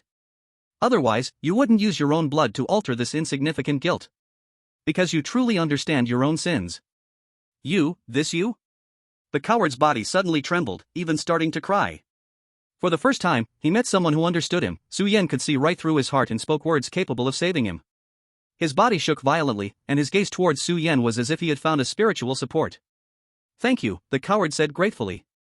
Su Yan nodded with satisfaction. He made a gesture to beckon, and the coward immediately complied, leaning slightly closer to Su Yan, his eyes bright. "So, can you tell me sincerely now?" Su Yan said. "Ah." The coward looked bewildered, then felt like he had fallen into an ice cave. Su Yan's voice was unhidden, seemingly just to appreciate the coward's face up close. His voice was cold and ruthless as he asked. "That couple, you deliberately caused their deaths, right?" Thud. The coward's body went limp in his seat. The emotions in his eyes could no longer be summed up as fear, he was too naive. Since this man could see through him, how could he not see his true baseness? At this moment, the others looked at each other in astonishment. In fact, without Su Yan sorting it out, they could roughly deduce the truth from the coward's guilt. But now, the shocking truth spoken by Su Yan was not among them. For the first time, your teammate touched the puppet and died. That was indeed your failure to report. Su Yan said gently. Then what about the second and third times? The coward's body trembled violently, raising his head in panic, unable to bear the gradually changing gazes of others. Yes, the death of one teammate is enough to awaken a coward from his initial fear. He knows that no matter how scared he is, if all his teammates are dead, no one can help him pass the game. How ridiculous, that which can sway weakness and fear is actually interest. So after that, when you acted separately, you had a sudden realization that you would remind your teammates first no matter what deadly points you encountered. Until that couple ignited the jealousy and darkness in your heart. Don't say any more, the coward shouted, breaking down. Su Yan did not care. He spread his arms, passionately expressing. "Ah, I have repented, I will become everyone's savior." But what are those two dogs doing? They still have time to flirt. With a change in expression, Su Yan's tone became ferocious. Why do all the benefits go to them? Why do I have nothing? Now, I am wiser than others, nobler than others, the gaze of admiration and dependence from that bitch should belong to me. Su Yan's voice echoed like it was from hell. He lowered his head slightly to look at the coward. Coward, since you are afraid of the game, why do you rely on the game to look down on others? Chapter 100, you take yourself too seriously. Because of your arrogance. After calming down, what you think of no longer is how to clear this instance quickly. You look at the couple snuggling before you, clearly just scared and subconsciously leaning on each other, yet in your eyes, they have become the sinful lovers who deserve death. People always impose their biases onto others to establish their own correctness. They are so ungrateful. The ones who die in the instance deserved it, right? No. At this moment, the coward shouted, "How could I think like that? Thinking like this? Thinking like this, are you still human?" Su Yan said coldly. Indeed, many times, a petty person doesn't ignore reason, but they are very good at twisting it. Do you think so, black meat who has read countless pieces? The coward's shoulder trembled. Yes, you really need a reason to justify your next act of killing. You aimed your malicious arrows at that girl, imposing all kinds of vulgar possibilities on her with your barren imagination, and you hypnotized yourself. A woman like this, and men who like her, already have a way to meet their demise in the novel. Then everything follows naturally. When the boy is about to trigger that door kill, that's right, you didn't step forward at all. I don't know how you made that brainless alteration. Recalling the initial part, Su Yan couldn't help but rub his temples. May I ask, how did you, after bravely opening the door for two, see the boy die from behind the girl? Su Yan was like a teacher who had given a student many chances, only to receive a paper full of crap in return. I gave you so much time to change your crime, and you changed it into such a ghostly form? Even now, fully immersed in guilt, the coward's face still flushed. In short, that boy died, and this time it's different from before, you deliberately allowed him to die. Hey, really impressive. I think I shouldn't call you a coward, but a schemer. Su Yan's voice was like a devil gently coaxing. Let me guess, at that time, you were thinking. That boy is dead, and that girl will have to rely on me, even eventually falling in love with me, right? No. Reality could never be as magical as a brave stick, so when you saw the girl kneeling before the boy's corpse crying her heart out, that pure emotion utterly enraged you. You knew you could never get her, so the malicious delusions you imposed on her before resurfaced in your mind. You might even privately scorn her, this kind of woman, better off without. And things that can't be obtained can only be destroyed. Only, you didn't expect the monster in the toilet to be both a danger and one of the keys to pass the level. Your game experience equals your single life experience, and when you saw that jade pendant, you probably guessed the way to pass. At that moment, you fell into a dilemma. Because the girl was not running in fear, that was a debuff that guaranteed death for one, but you were there by her side. She didn't know, but she still instinctively reached out her hand to you, and you only took the jade pendant from her hand. Who would have thought that in extreme fear, the coward could take a life? Su Yan said. So, the remaining two teammates believed you. The coward raised his head again, like a criminal in the center of everyone's gaze in a courtroom about to conclude the case. Fear, and deeper fear buried within. And how did you treat them? The coward could no longer squeeze out a single breath from his throat. Speaking of which, your dungeon completion is very similar to my first dungeon, and the two jade pendants, one black and one white, undoubtedly hint at something. When that teacher opened the light door that only allowed one to escape, I think you should understand its meaning better than anyone. Su Yan tapped his temple. Unfortunately, just like your brain circuit when writing the pleasure text of strong and violent IQ at the end, your response was exactly the same as back then. You chose to become a brainless coward again. I had a vague feeling that something was off, but in the end, I exploded. I gritted my teeth and uncovered the true face of that teacher. In short, he was an evil ghost. Then, I fought with my two partners and killed him. In the end, those two partners also died. I walked into the light door with great sadness, and to this day I haven't forgotten the last looks of those two. Their eyes were not just unforgettable, they were as if they wanted to rip you apart. You ran into that light gate ahead of your two stunned teammates, choosing to complete the game with the lowest rating and a false ending. And the price you paid for this was that your two teammates were slaughtered by a teacher who turned against them. Losing the balance of the game, they would have no chance to resist. At first, you could buy off your mistakes with cowardice, and later, you could use grievances to justify your selfishness. Until you personally pushed your teammates into the abyss, the last shred of your righteousness was ripped away, and you knew that this time, the sins of the level must be buried deep in your memory, never to be recalled. Until, this sin appeared. Su Yan quietly looked at the coward and said, "You are a coward, and you have sins. Yes, I have sins." The coward said, feeling lost. He once thought that killing this maniac was the best way to atone, but now, it was just an excuse driven by his fear of death. The coward would always be a coward. You won, maniac. The coward stared blankly at Su Yan. Perhaps, heaven specifically sent someone darker than me to punish me. To be chosen as your target, I die without regrets. The coward finished speaking but found that the maniac looked at him as if he were an idiot. Still the same words, coward. Su Yan said disdainfully. You think too highly of yourself. Eh? The coward was astonished. According to logic, now that his sins were exposed, shouldn't everyone directly judge him and end the game? Others had yet to fully digest the coward's true sins, but they also wondered if the game was about to end. But they saw Su Yan look at the coward with extreme disdain and directly end the debate against him. A big red X appeared on the coward's collar again. With a snap, another green light illuminated. So, Saint, it's time for us to have a good talk. Su Yan said directly. He turned to number 2 and initiated the debate. Do you have sins? Me? I have no sins. Number 2's eyes narrowed, a calm female voice came from beneath the mask. I am different from the coward, believe it or not, I harbor no dark thoughts. It is precisely my compassion that has saved everyone. I see. Su Yan understood the nature of this woman. Saint, you truly live up to the name of Saint. Among everyone, you are the one with the most outrageous error. I am wrong? The saint seemed angered by this statement, her voice rising. Did I kill someone? You did not. Su Yan shook his head. Did I maliciously speculate, slander, or frame others? No, you did not. Su Yan also shook his head. Did I disregard my teammates' lives and withhold my abilities? You did not either. The saint seemingly showed a victorious smile. My actions are just, my principles are correct, and the results are righteous, so I have no sins. Of course you have no sins, you are just as silly, beep. A beeped-out curse suddenly slipped from Su Yan's mouth. Ha! The saint widened her eyes in surprise, then suddenly sneered, if you can't argue with me, you just resort to cursing? It's fine, I will treat you guilty people fairly. After all, I came here to offer you the greatest redemption. Your redemption means letting us die, why the hell don't you die? You are unreasonable. The saint nearly couldn't handle it. Alright, put away that virtuous demeanor that claims your deeds are for you and your wrongs are for the heavens, no one here will indulge you.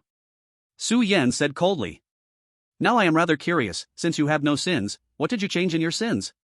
The saint paused and said, I simply do not wish for the painful experiences in the sins to be experienced again by you in written form. For this, I do not hesitate to bleed my own blood. You should not have forgotten that actions in the sins are absolutely real. I led everyone to the end, overcoming the game. This is the redemption I brought them. Redemption. Su Yan repeated the two words several times, then patted the table in an angry laugh. Then can you explain how your redemption turned the initial 30 people into just 3? I'm just a saint, not a living Buddha. In an absurd game world, death is quite normal. The saint calmly retorted. Yes, you are right. Su Yan smiled and clapped his hands. But I think, without your foolish leadership, many wouldn't have died. Saint, you are like a pig teammate. Once you gain power, you have the ability to mess everything up. I completely believe this. Shut up, you freak.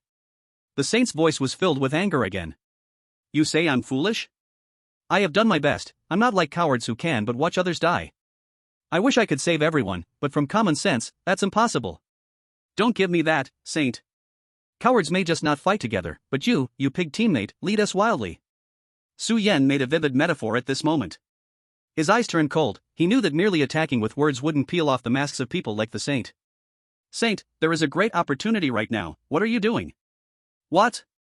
The saint frowned, not understanding Su Yan's meaning. According to you, even a wicked robber, as long as they sincerely repent, should not die, right? Su Yan asked with a smile. That's true, so what? The saint hazily felt something was off, as if about to fall into Su Yan's logical trap. Ha, that's right.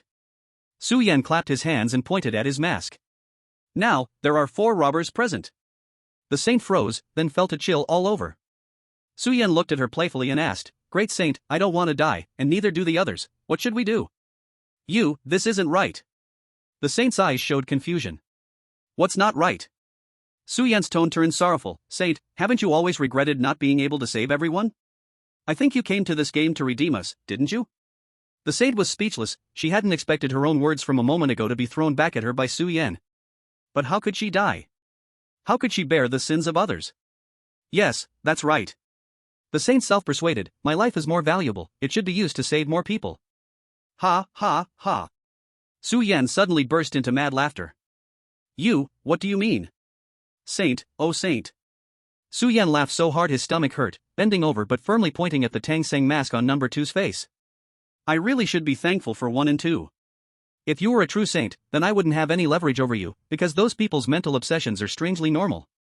They have their own theories, their own world. Even if I explain it all, they can still stubbornly stick to their beliefs, be their own saints, and even die for it. But you, in the end, are just a false saint. A true saint can travel thousands of miles for scriptures, but you can't even bear a little grievance. You merely display your narrow sympathy and sense of justice to attract everyone's attention, satisfying that vanity you refuse to admit. With someone like you, I imagine you must be doing quite well in reality. After all, true saints can't survive in this game called reality, but there's no shortage of false saints like you around the world, regardless of gender. Living in such a comfort zone, it must be immensely satisfying for you, right? You are talking nonsense. The saint trembled with anger. No matter how saintly I am, why should I sacrifice my life to save you? A coward, a freak, a butcher? How can I prove I have repented? Su Yan opened his sincere eyes wide, can't you see? If you truly repented, you should show me the appropriate respect. The Holy Mother angrily tossed out her words. Respect? What kind of respect? Of course it is. The Holy Mother instinctively started to speak, but found she didn't know what to say. Her eyes trembled, and her lips silently opened and closed. Ah, indeed, respect, that is what you truly desire. Su Yan vividly described the villain, deeply repentant, kneeling before you, crying, the commoner, lower than you, praising you with admiration after proclaiming equality and justice. After saying that, Su Yan smiled slyly. Holy Mother, between saving and self-respect, which one are you truly pursuing? Chapter 102 Deleted Crimes. Ridiculous, ridiculous. I don't understand what you are saying. The Holy Mother's face beneath her mask turned pale as she stammered. I just think, if you want me dead, then you must find my crimes otherwise. What is the point of this game? Yes, that's exactly how I feel. You all feel the same way, don't you?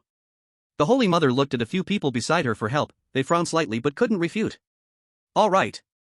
Su Yan snapped his fingers, then let's return to discussing your crimes. I have no crimes. The Holy Mother regained her calm and added a sentence.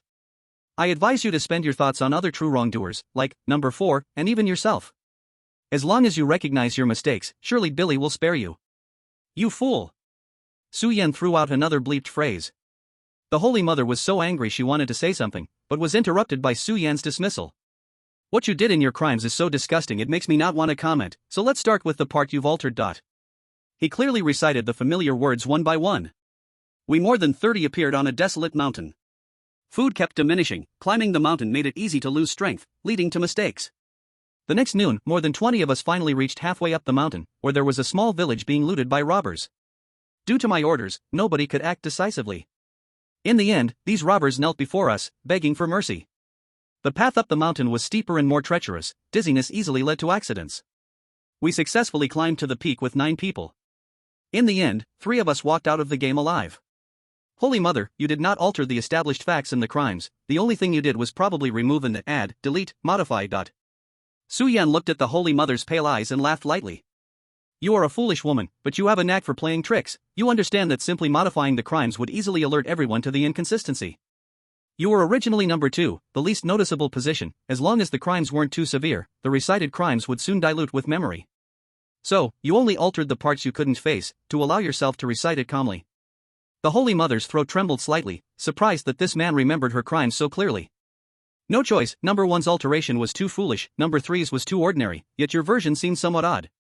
Su Yan looked straight at the Holy Mother. Tell me, why did you delete the specific details of every reduction?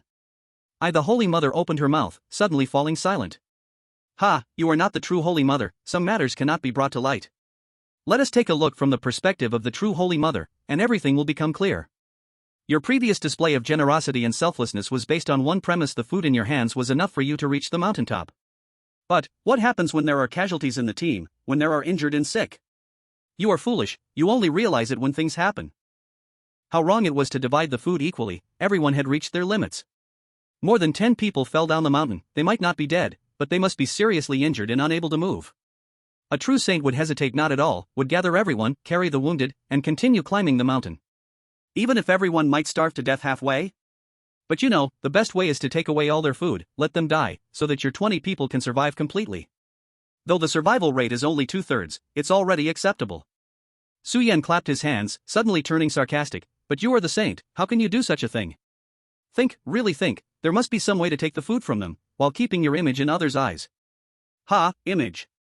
Su Yan curled his lips. If I'm not mistaken, this is what you said to them at that time. You are seriously injured. We need to find a place for you to rest quickly. You only need to save half a day's food. We must hurry to the mountain, hoping to find resources. At that time, we will definitely come back to rescue you. The saint felt a chill all over, looking at Su Yan in fear. The other person's eyes were full of mockery. You were just pretending to comfort them, but who knew it would turn out to be prophetic? You climbed to the mountainside, and when you saw that village, you were extremely anxious because you realized you might really have to keep your promise. That village was not only a resource point but also a resting point. You had discovered it long ago, hadn't you? You were in a dilemma. You could not just watch people die in front of everyone, but those bright knives from the robbers made you think of a sinister plan. Ultimately, you were just a false saint, unable to feel pity for NPCs in the game. In this regard, you were smart for once. You don't need to be that untrustworthy person, you just need to secretly harm those who heard your promise. You are the saint, you have no fighting power, but you only need to be scared and hide behind anyone, tugging at their clothes. It's enough to make them die due to an oversight. In the end, you obtained resources. Although you sacrificed a lot to maintain the saint's image, it was worth it because you are now clean. And because of this, some people have seen through the true nature of this team. The second time someone fell behind, you didn't need to act, someone stepped up for you, painting a vivid picture and taking away their food. You were surprised yet satisfied. Compared to the 2 kind-hearted people who previously helped stabilize your position, you now preferred these 3 flattering followers in front of you. But the remaining road was even harder than you imagined. You should be grateful. Along the way, your saint image allowed you to gain more food than others, and no one had any objections. So for the first time, you understood how painful and tormenting true hunger can be. When everyone could only rely on eating tree bark to survive, what you thought was, if only there were a few fewer people. You were different from others. You were very scared. Your strength was no longer enough to support you to reach the mountain top. At that moment, you understood how ridiculous your previous pretenses were. You hated your arrogance, wishing you hadn't acted so saintly. That way you could have had much more food. But it was all too late. Until the exposure of those 3 food thieves. Chapter 103, Actions of Honest People. Human nature is inherently evil. Where did their food come from? Do they really regret it? You thought about these things, but soon you pressed them down, not daring to think any further, unwilling to acknowledge. When others went up to confront the 3 thieves, as the Holy Mother, you never once spoke a single word of justice. You were just greedily swallowing saliva, watching the 3 men in front of you, who showed no sign of hunger, holding ample food in their hands. At that moment, food was justice. They revealed their true nature, killing many people, only leaving you behind. One, because they truly appreciated your stupidity, and the other, because they had so much food, it was enough to feed 30 people, how could they not have extra? They didn't mind taking you along. The condition was that you must become their holy mother, the living bodhisattva. In the end, you walked out of the small woods, and you erased everything in between. You could convince yourself that you were just practicing merciful giving, but you can deceive yourself, but not us. You can only erase those things that would make others look down on you. People around you happily praised, saying that they could reach here all thanks to my mercy, fairness, kindness, calling me the Holy Mother. Yeah, all thanks to your stupidity. The people who should not have survived all did, and the people who trusted you the most all died. You deceived yourself like this, completing the empty redemption. Su Yan looked at the trembling Holy Mother and said coldly, "You are the Holy Mother, you naturally have no sins, you only have illness." The coward stared at the Holy Mother, his previous image of her collapsed in an instant. Number 3 and 4 also finally understood the strange part of her previous crimes, but they never expected it to be even more disgusting than they imagined. Ha, indeed, it takes much more saliva to break down a moral gentleman. What do you think, Billy? Su Yan ignored the already disoriented Holy Mother, stretching lazily as if just finishing a big task, smiling as he looked at the screen on the wall. On the screen, Billy gave him a deep look, but said nothing. However, the next two should make things much easier for me. Su Yan twisted his neck, and at the same time, the collar of number 2 turned red again, while number 3's collar lit up with green light. I need to remind you of something. Unexpectedly, number 3 spoke as if prepared. Number 3, who had always been inactive, looked at Su Yan and calmly said, "You don't need to use up everyone's opportunity to argue your case." Oh? Su Yan tilted his head and smiled. Exposing everyone's crimes only brings you harm, no benefit. Number 3, wearing a monk mask, gave advice as if offering a warning. Now, we already know the sins of the coward and the Holy Mother. Compared to your previous crimes, their actions actually seem more memorable and disgusting. Your disadvantage on the crime list is gone, don't you want to offend everyone? Number 3 said calmly, in that case, your situation will return to square one. When a person's ugliness is revealed, they are spat on by everyone, but when everyone's ugliness is exposed, they turn their anger toward the one who reveals it. Su Yan seemed to ignore it, his gaze fixed on number 3. Number 3, what are you guilty about? Number 3's actions froze. He had just leaned toward the table, making gestures with his hands, trying to make his words sound steady and convincing. But now his unnatural, stiff movements made Su Yan completely certain of his guess. When did I tell you to vote the crime tickets for number 1 and number 2? Who said they are the guilty ones? If a person is disgusting, can they be called a criminal? Then the word scum wouldn't even exist in society. Is it illegal not to report knowledge of a crime? Is it illegal not to help someone who's dying? Is it illegal when, it's mutually agreed upon? Number 3 was speechless, staring at the man in front of him in confusion. Even though what he mentioned wasn't a major crime, it was already very close to the realm of a minor crime, and they all knew that in this game, there was no law left. Number 3, you are much smarter than you appear, but your thoughts are still trapped in the criminal perspective. Who made you the real guilty one? Me, guilty? Number 3 seemed to express confusion. Stop pretending. Do you remember the first question you asked? Su Yan replied calmly. So, the accusation may not be entirely correct, and aside from actions, there may be many misleading points? At this moment, numbers 1 and 2's expressions changed.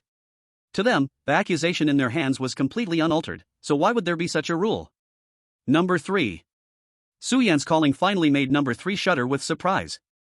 The other person did not directly label them as cowards or hypocrites like numbers 1 and 2. Could it be, he has discovered something? Do you know? When I saw this accusation in my hand, I understood for the first time, painting over right and wrong can reach such a level.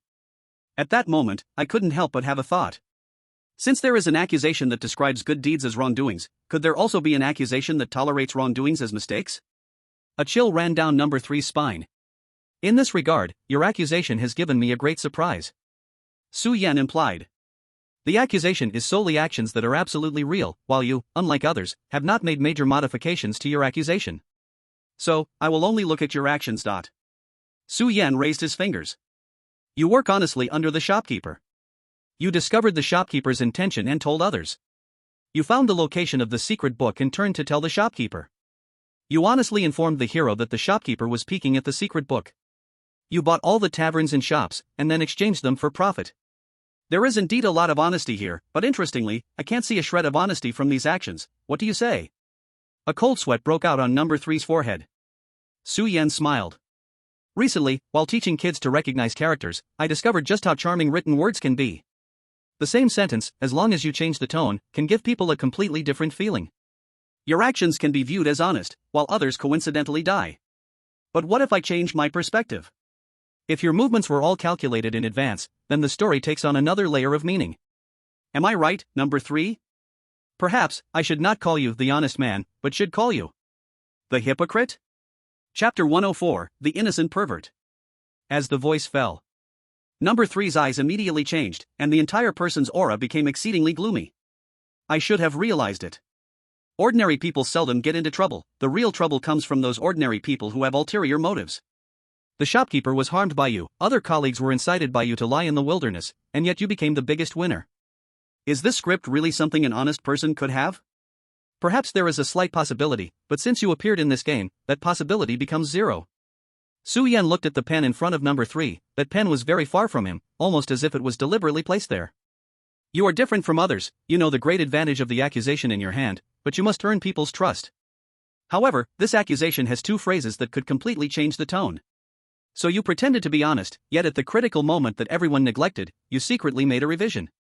You just changed the hypocrite at the beginning and end of the accusation to honest man, and everything became apparently logical again. Number 1 modified the facts, number 2 concealed the truth, but none are as skilled as you, number 3. If you are truly an honest man, then you can be not honest at all. After all, at this moment, number 3 took a deep breath and calmly spoke up. This is merely your inference, isn't it? Whether I am an honest man or a disguised honest man depends on how you see me. You want to say I slander you, right? Su Yan interrupted.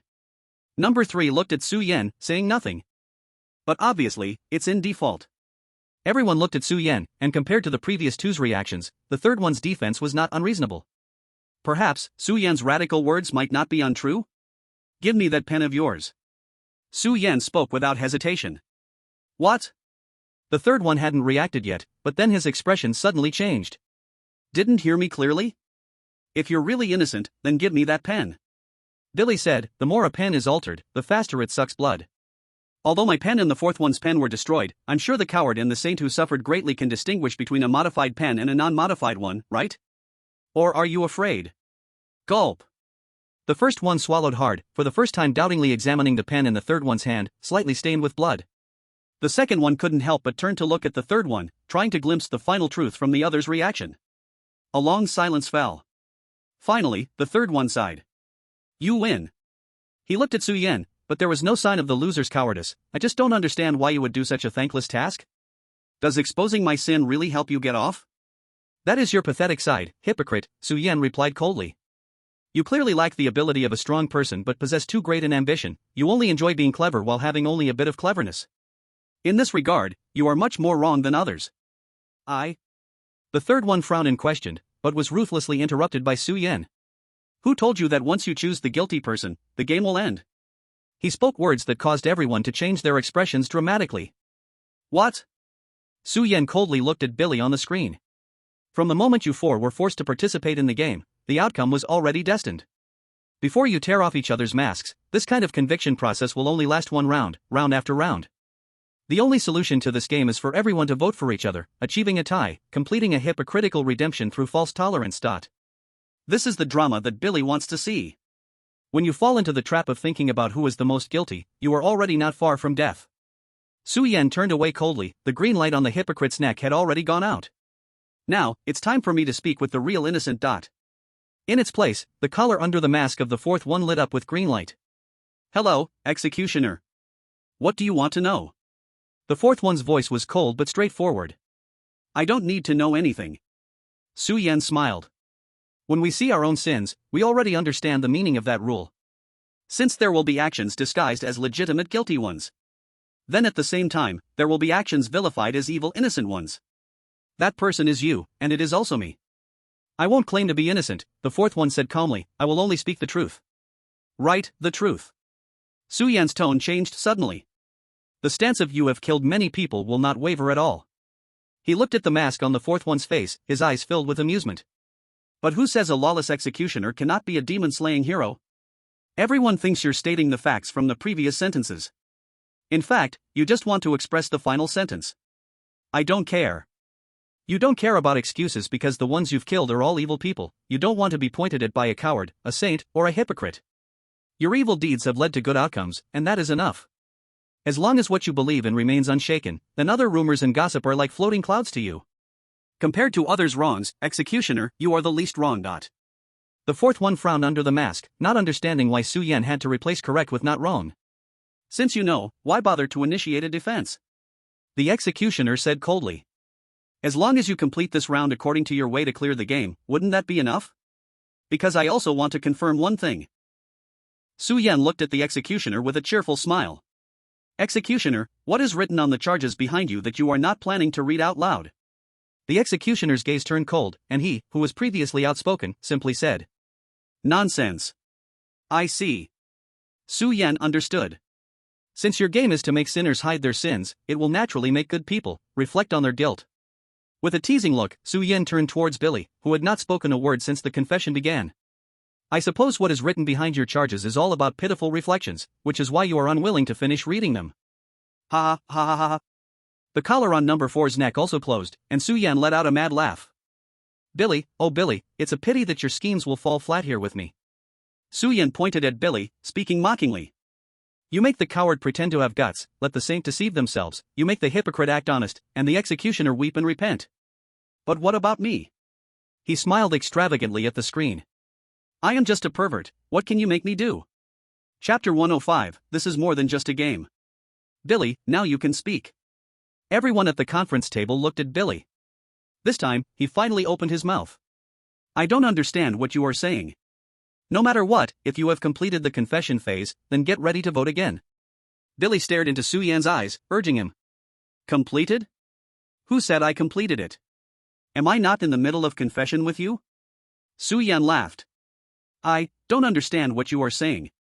Smash. Su Yan suddenly slammed his hand heavily on the table, looking up at Billy with a freezing tone. What are you pretending for? 0. The conference room fell into silence. But inside everyone's heart, a storm was brewing. Do I need to make it clearer for you? Su Yan coldly pointed at the voting device beside him. Or do you intend to admit, this unnecessary act of changing R to 0 is a small flaw in your game? Before Billy could speak, Su Yan continued, no need for more words, we all know this is impossible. The masks on our 5 faces are merely ordinary metaphors. The coward's darkness is greater than Ba Jie, the saint's kindness is less than Tang Sang, the hypocrite is not as genuinely honest as Sha Sang, and the executioner is not as combative as Monkey King, while I am certainly not a physical pervert like Long Ma. But what about you? Billy's game, though crazy and exaggerated, penetrates human nature and is extremely rigorous. If flaws appear in the game setup, there shouldn't be any. Now your performance is somewhat disappointing. 0 player. Smash. Clap, clap, clap. Clear applause came from behind the screen, and everyone was surprised to find that the camera, which initially focused only on Billy's masked face, gradually pulled back. Billy appeared in their view, seated at a slightly smaller desk made of the same material. However, his upper body was not dressed in a red bow tie and black suit, but in a striped prison uniform, just like theirs. At this moment, he pushed up his mask, slightly lifted his neck, revealing a collar identical to theirs, marked with a green hook. Billy was evidently just an ordinary player like them. Number 5, you are completely different from the players I saw earlier. Billy said.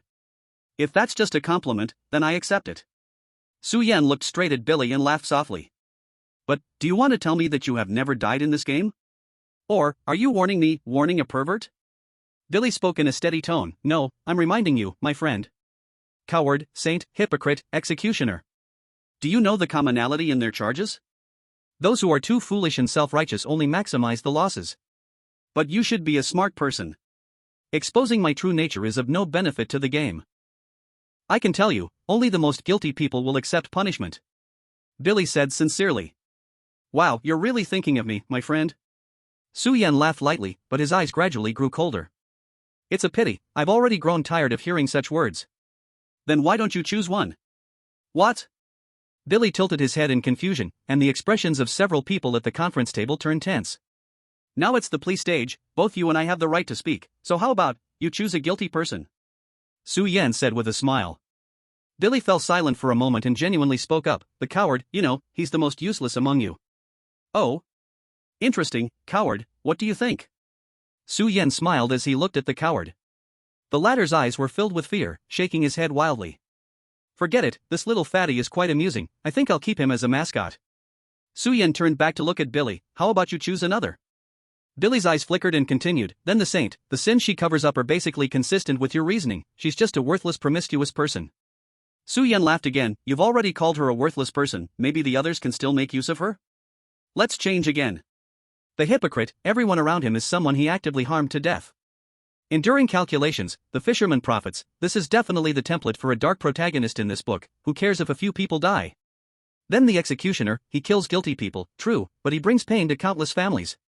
As Billy's words fell, number 4's eyes grew colder, as if stung. A general success leaves endless desolation. What's wrong with decisive killing? Su-Yen still shook his head. Billy fell silent, his tone gradually filled with anger. Unless you're just toying with me, do you want me to choose you? You've really gotten used to seeing from the perspective of those in power, Billy. Su-Yen stood up. Have you forgotten about yourself? Me? Billy shook his head. Unfortunately, I originally had no crimes, even if you want to hear, I can't recite them for you. Let alone become a guilty person. Then the question arises. Su-Yan's eyes became playful. What exactly is the principle for determining guilt? As the inquiry sounded, Billy's two eyes under the mask suddenly moved, feeling somewhat uneasy. How could it be? Has the opponent discovered the final rules? After thinking for a while, Billy fell silent. The coward and the saint indirectly caused the death of their companions, the hypocrite actively schemed to kill players, and the executioner personally killed people. Su-Yen pressed further. But your order of judging guilt has nothing to do with these, it's purely based on preferences or trends, even changing the target randomly is surprisingly shocking. This makes me doubt, is the sin in crimes really that important? Is there a possibility that, even without crimes, one can be convicted? That would be interesting. Who then determines this answer? Number 5, please focus on the game at hand. Billy couldn't hold it in anymore and scolded. No matter how many hypotheses you have, it won't benefit our current situation.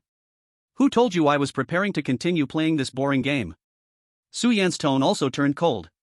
What? Wasn't that you who said it, everyone? Su-Yan looked down at the people beside him. Do you remember the initial Q&A session? Su-Yen turned to look at the coward. Someone among us wasted precious Q&A opportunities by asking a stupid question. The coward's face suddenly turned red, feeling a bit ashamed. But who would have thought that the most stupid question could perfectly explain our current situation? Su-Yen smiled. Everyone was momentarily stunned, recalling Billy's answer at that time. Remember, fatty, this is not just a game. That's right, this is not a game at all. Su-Yen suddenly turned his head, staring straight at the wall. From the moment he entered, he had noticed how many cameras and surveillance there were on the wall. This is a live broadcast, a show, right, Billy? Live broadcast show?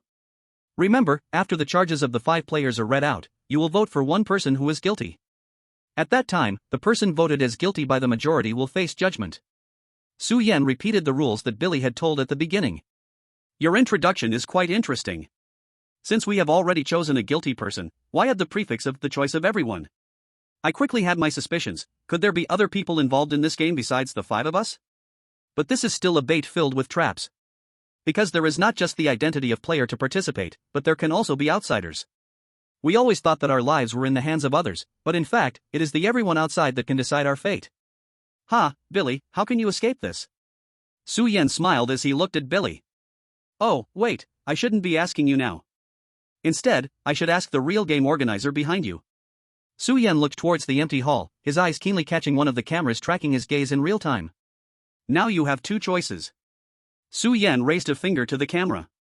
One is to continue pretending to be deaf and mute, letting me engage in a meaningless argument with Billy, and wait until the plea phase is over for a superficial final vote.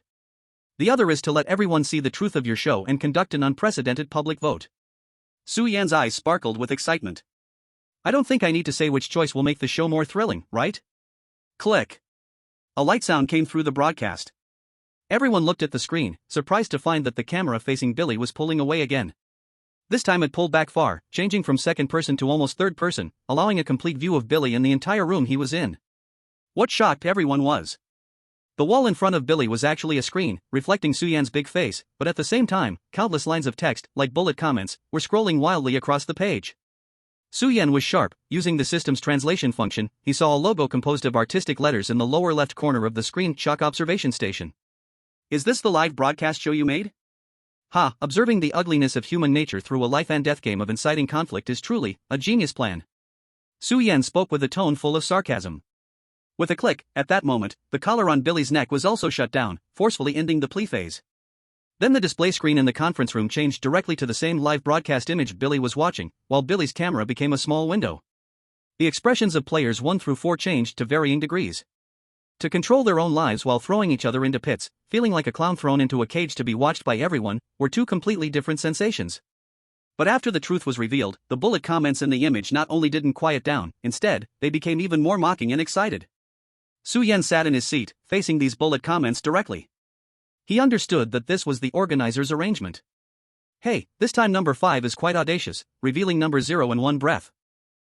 This time the charges of these people are quite interesting, I almost believe it. Oh tender-hearted one, do you want to live? If you flirt with everyone, who knows, we might consider it. Number 5 is strong, not on the same level as the others, it's boring, sneers. Pfft, what if he's strong? He still has to obediently let us decide life and death, just a little clown. It took so long to discover the truth of the live broadcast. If it were me, I would be stronger than him, look at his cocky appearance. I suggest just killing him. I really dislike that fat pig and don't want to see him in the next frames. Malicious comments scrolled past, while Su Yan glanced at the progress bar next to the logo in the bottom left corner, eager to see their reactions. Su Yan had noticed long ago that the voting polls showed a steady rise from 0 to 5, fluctuating at an unstable rate. Now, it felt like a threat, as all the votes gradually concentrated on number 5, which was him. Su Yan's only response was a single phrase. Fool beep, he said, raising his middle finger at the camera. It proved that no matter what universe, this gesture held extreme sarcasm. You should be thankful for the live stream's smart mute function, or else you would feel a tinge of shame from my insults, Su Yan boasted without a hint of shame. The comments exploded in shock, quickly followed by a more intense wave of barrage. At the conference table, the others looked at Su Yan with strange expressions. By now, how could they not realize that this abrupt mute function was also a hint from the game, yet Su Yan was using it to spar with the comments? Did he not know this could get him killed? In just a short while, Su Yan's guilt votes peaked, occupying 90% of the total. This is really boring. Su Yan suddenly sighed. What? This left the others and the comments stunned. When they lifted their gaze again, Su Yan said coldly, blind obedience, inferiority. I thought the people on the other side of the screen would have advanced thoughts, but looking at it now, they still can't escape that pathetic human nature. To you, a human life can be casually judged as an object, you are filled with selfishness, yet you hope to see justice in the game. Tell me, are you not more like a clown than Billy? In the small window, Billy wanted to retort that his mask was a puppet, not a clown, but swallowed his words. You crave drama, well, I will bring you drama. Su Yan sneered, pointing his finger authoritatively. Now, I want you to give your votes to number 0. Damn, I'm going to blow up. Number 5, what do you think you are? Why should we listen to you? Now, get on your knees and beg us, maybe in a good mood, we'll spare your life. Exactly, the initiative is in our hands. Number 5, do you want to live or die? You're the one who doesn't understand the situation, are you, number 5? Laugh. I return that sentence to you. Su Yan's gaze grew bolder. Ladies and gentlemen, do you really understand the situation? He pointed at his mask. This is the persona I have maintained from the beginning, and the life I chose after discovering the truth of the game. I am a psychopath. His tone was calm, but his eyes approached madness. At a necessary moment, I can give up my life. Chapter 107, Playing with Fire. So, what are you planning to do with me? Su Yan's question caused hesitation among the voters on the other side of the screen. They realized that eliminating number 5 did not give them the imagined thrill. After recognizing this, the obscene comments intensified, but the increase in votes gradually stagnated. Billy's expression turned anxious as he noticed this phenomenon. How could this be? Number 5's performance and guilt were evidently the least liked. Why did it seem like he was about to be revitalized? Billy, you are truly the one unsuitable to be in this game. Su Yan suddenly seemed to see through his thoughts, addressing him in the small window. As this mask suggests, from the beginning to the end, you are merely a puppet behind these people, performing a series of vulgar farces. Look at these deceitful people.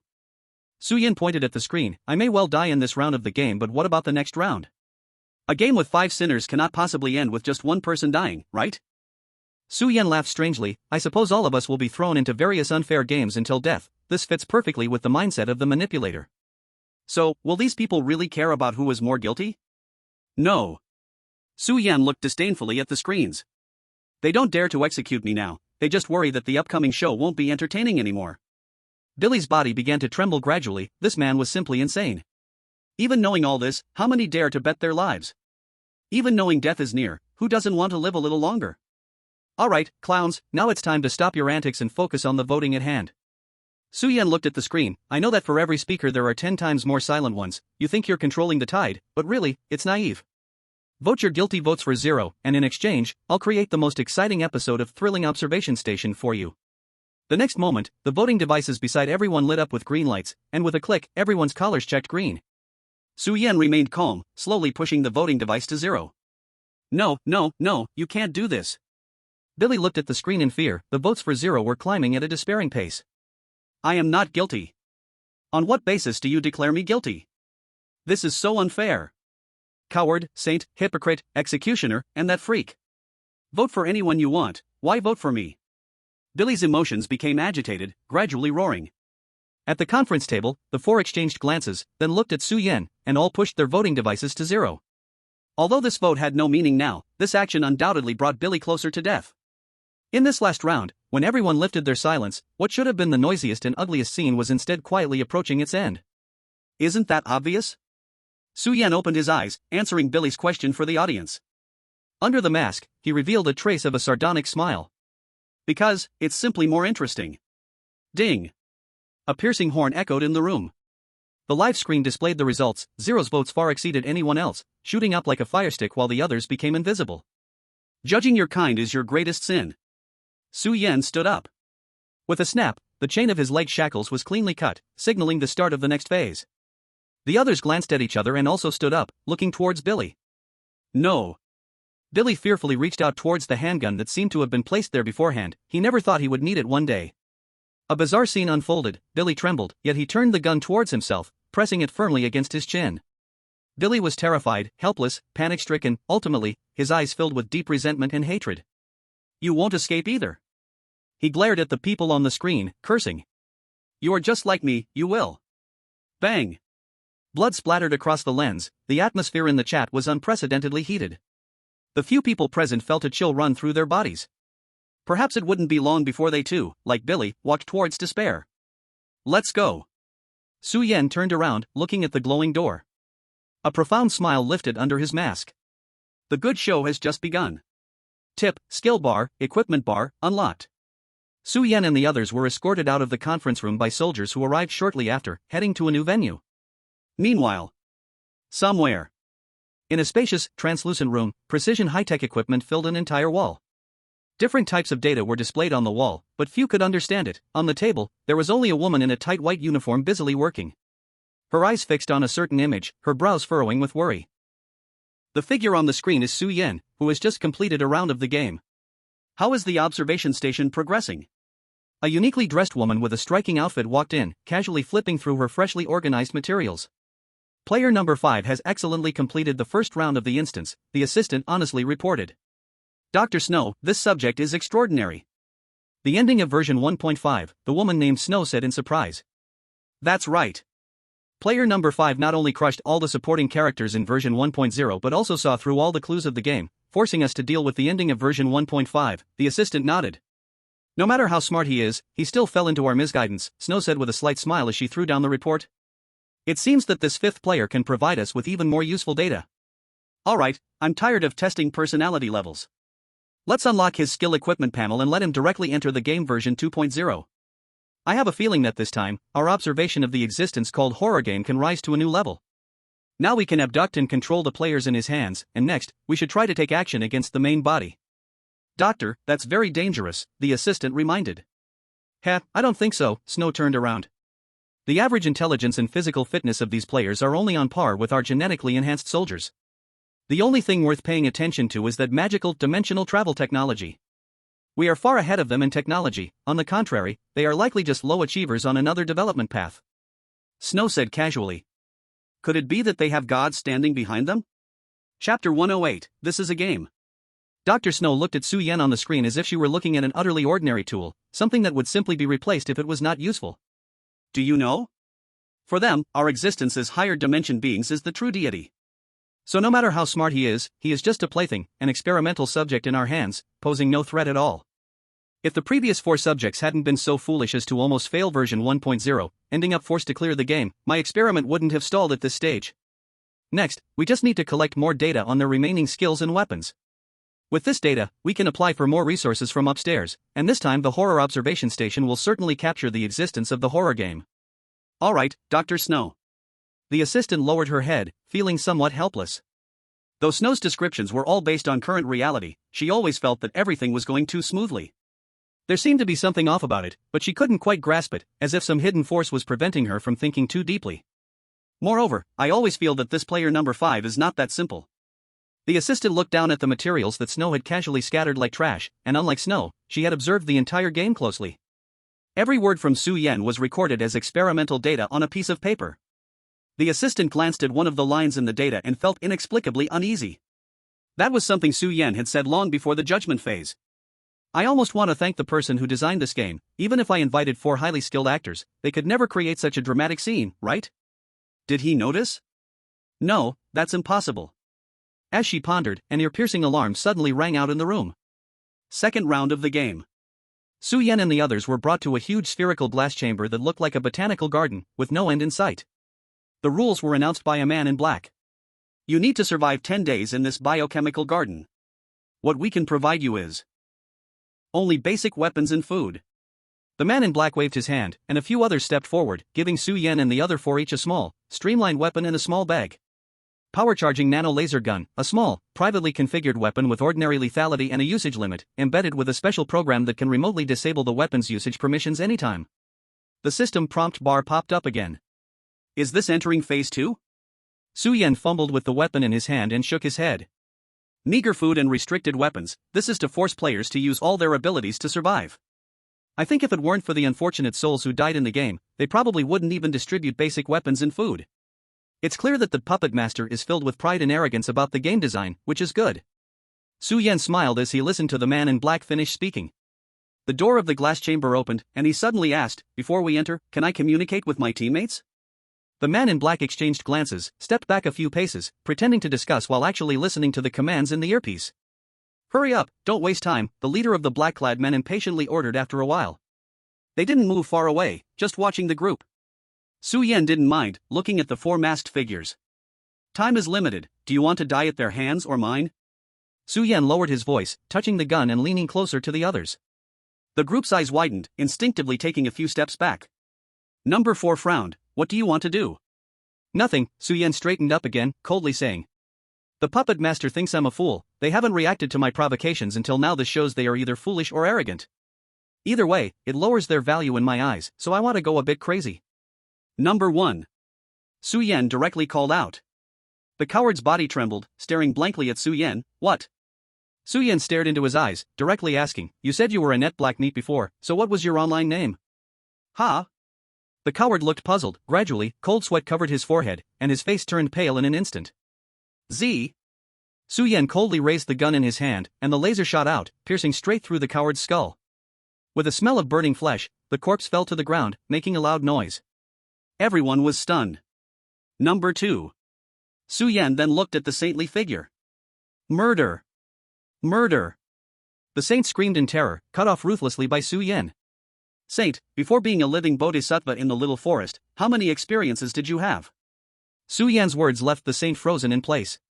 She slowly covered her head, frantically digging through her memories, but found no answer to reply to Su Yen. "Z?" Su Yen shot the saint's head again. "As for you, number 3. He looked at the weak-kneed hypocrite and asked the most ordinary question. "What did you eat for breakfast this morning?" "This weight, why?" "Z?" The third corpse fell, and less than 10 seconds had passed. Only then did the few black-clad men react, filled with shock and anger, yelling as they approached, ordering Su Yen to put down his weapon. If it weren't for the secret death command they had, they would have killed him long ago for this violent behavior. "Number 4, you shouldn't need me to explain further, right?" Ignoring their blustery warnings, Su Yen turned the gun towards number 4 and pulled the trigger. This time the gun made a muffled noise, without firing, as the permissions were remotely disabled. "So that's how it is." Instead, number 4 seemed to understand something. He suddenly raised his laser gun, aiming it at himself. "Z?" 4 corpses fell to the ground, surrounding Su Yen, creating an extremely eerie scene. And at that moment, the surrounding alarm finally rang out in the air, emitting a piercing scream. "It's so noisy," Su Yen mumbled. "Hey." He looked at a man in black who had just come before him, while quickly pulling out a revolver and pressing it against his own forehead. "Give me your earpiece, or I will die in front of you right now." The man in black was stunned. Their orders were to absolutely prevent player 5 from dying, so what should they do now? "Give it to him." A deep voice came from another black-clad person, who stared at Su Yan, realizing the situation was already out of control. What they needed to do was stabilize the situation until the real big shots came to handle it. Su Yan got the earpiece he wanted, and his voice echoed on a channel. "To all the behind-the-scenes operators of Thriller Observation Station. Su Yan smiled into the earpiece. "All this time, you have kidnapped players like me into the dungeons, using various absurd and ridiculous games to test our abilities and limits, just to know about the so-called thriller games. I know your purpose, it's nothing more than to add a shiny line to your pitiful and hypocritical achievements. But really, are you as noble as you imagine yourselves to be? Are the lower species in your eyes really not a threat at all?" Su Yan took off the perverted metaphorical white dragon horse mask, revealing an increasingly insane smile. "Now, I want to play a game with you." Chapter 109, Inviting the Wolf into the House. Buzz. Another round of harsh electric sound. The previous alarm was cancelled, replaced by a cold, suppressed female voice. "Player 5, what are you doing? Put down your weapon." Snow gritted her teeth, staring fiercely at the window locked on Su Yan across the workstation, while the 4 corpses at her feet seemed like a surprise prepared for her. "Who gave you the right to question me?" Su Yan dug at his ears. "Before you question me, you better state your name, lest I take you for some flower pot or tech girl who is misusing power and get you to cry your makeup off." Snow's face was cold, and in front of Su Yan, she commanded other soldiers in the channel. "What are you doing? Immediately shoot this reckless thug." "This." In the glass chamber, a group of black-clad people looked at each other, some hesitating. Snow sent a level 2 order, which conflicted with the level 1 order not to kill Su Yan. "Come on, this leader." Su Yan smiled. "Stop trying to scare people here." "What, are you still dreaming of I haven't discovered the facts of this world? Or do you still think that you can use death to threaten me?" As he spoke, the playful expression directly turned cold. "I'll give you 3 seconds to state your name and position, otherwise, you better start thinking about how to write a perfect failure summary for this experimental accident." The threatening voice of the experimental subject came through the channel, making Snow tremble with anger. 3, 2, 1. Snow. Snow took a deep breath, interrupting Su Yan before he finished his words. "You can also call me Dr. Snow. You can see me as the manager of Thriller Observation Station, but..." "Alright, I'll give you the benefit of the doubt this time." In the surveillance, Su Yan shrugged indifferently. "Now, I'll give you 3 minutes to appear before me. I don't like talking to people through voice." Snow frowned. Su Yan's tone made her uncomfortable. As her emotions gradually calmed down, a cold smile appeared at the corners of Snow's mouth, and she gestured to her deputy. A few seconds later, the revolver pressed against Su Yan's temple disappeared. Hint: skill bar, equipment bar, has been redisabled. Player 5, everyone has their impulses, but I hope you understand your situation. Snow said coldly. "If you are a player, then we are the administrators. If you want to live to clear the game, it's best that you refrain from doing things that upset me." Unexpectedly. "Fool." A deafening insult came through. Snow's face stiffened. She could even hear Su Yan spit. "Whoa, I didn't expect the shield system to still be in use after the game. What, is your unit trying to get evaluated as a civilized observation station lately?" Su Yan mocked, speaking into the earphone. "First, if you really could control the game, being able to hold out against me for so long would be your skill. Surprising, this statement reflects both your brain capacity and your unit's lack of knowledge about horror games. Secondly, I've explained enough for today. I don't want to keep explaining things to a woman who seems to be missing a few screws. Unless you prepare me a comfortable presidential suite and arrange 80 massage girls for me, then I might consider having a heart-to-heart talk with you." Snow's eyes turned cold. She issued a secret order, and the men in black beside Su Yan immediately moved in to capture him and teach him a lesson. Swish. Unexpectedly, another flash of cold light, and Su Yan suddenly pulled out a knife from who knows where. This knife was strange. Besides being sharp, it looked like it was made of some material that formed the character for knife. The first man in black to approach had the fierce look in his eyes not yet faded when the cold light unexpectedly stabbed into his throat, violently twisting it. "Ah! Be careful, he still has cold weapons." Number 5, let go of 9527. The channel was in chaos. Thirdly, and most importantly, Su Yan said as he knocked down the nearest man in black, once again positioning the knife against his own neck. This immediately stopped the other furious men in black. Su Yan wore a reckless smile, whispering near the earphone like a devil. "Snow, do you really think I don't know what your shielded main quest is? In this instance, death is also a way to clear the game. You can't stop me." Looking at the man in black beneath him, writhing in pain, Su Yan chuckled, moving the knife away from his throat. This is for your punch. No. Snow reacted quickly, but as soon as she spoke, blood blossoms had already erupted beneath Su Yan. Ah, Dr. Snow, what a pity. Su Yan shook his head with a look of sorrow. To test my reaction, you actually allowed me to kill a soldier. I imagine this one can't be a clone, right? You? Don't talk nonsense. Snow trembled, her face twisting. She could feel that after Su Yan finished speaking, other soldiers instinctively looked toward the room she was in, their gazes strange. All right, this is a punishment for daring to play tricks in front of me. I believe such a straightforward communication will be much more effective than our previous water splashing. Su Yan said with a smile, delivering the final word. In 3 minutes, either sit in front of me and have a good talk, or kneel down and collect the body for me. 3 minutes later. Su Yan met Snow in a clean, white room. This room was certainly not a presidential suite, it was only slightly larger than the cell he had just entered, with numerous better-equipped men in black watching over him. As soon as he entered, Su Yan was met with a show of force. Whoosh! The smooth wall silently morphed, extending a gun barrel, and a laser shot out from a blind spot, knocking the knife from Su Yan's hand. In this room, it's best not to turn weapons against each other. I think you won't mind me temporarily confiscating your weapon, right? Snow, with her delicate makeup, said calmly. Without her directing, the people around picked up Su Yan's knife for testing and provided the results deliberately in front of him in less than 10 seconds. Just a uniquely shaped iron knife, no practical design. Su Yan wore a smile the entire time. He understood that their actions were undoubtedly an attempt to pressure him, flaunting their technological superiority. This was very crude. It was also extremely effective, just like detonating 2 little boys during World War II. However, seeing this scene, Su Yan's smile became even brighter. Snow frowned at this neurotic smile, feeling that her recent actions were somewhat inappropriate. It was as if she was unfolding a money bag in front of a tattered poor person. Chapter 110 The Truth is Only One. It's a pleasure to meet you, player, Su Yan. Snow suppressed her distracting thoughts and said to Su Yan in a calm manner. She emphasized the word player heavily, as at this point, calling Su Yan by name was just conveying a signal, your information is laid bare before us.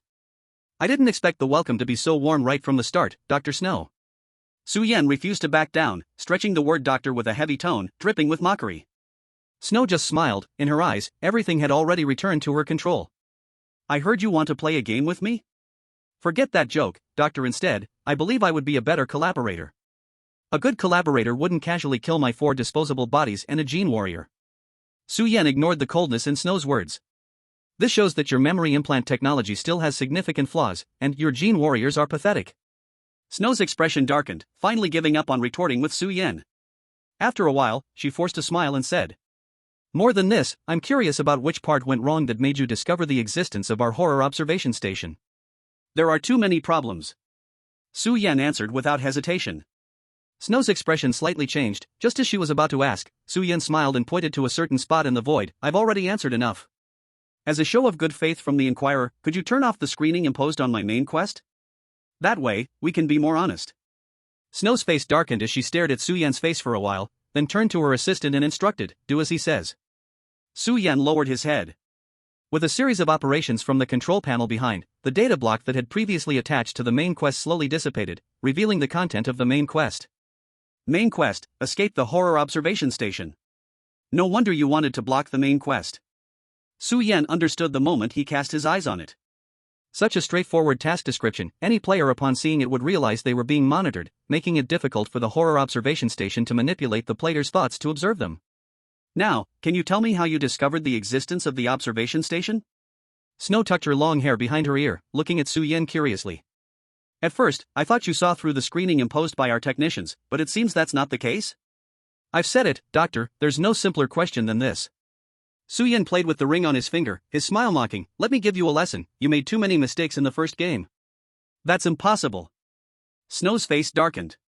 My designed experimental program won't have any mistakes. As the manager of the entire horror observation station, it was already an immense struggle for Snow to suppress her pride and discuss with Su Yan, an experiment body.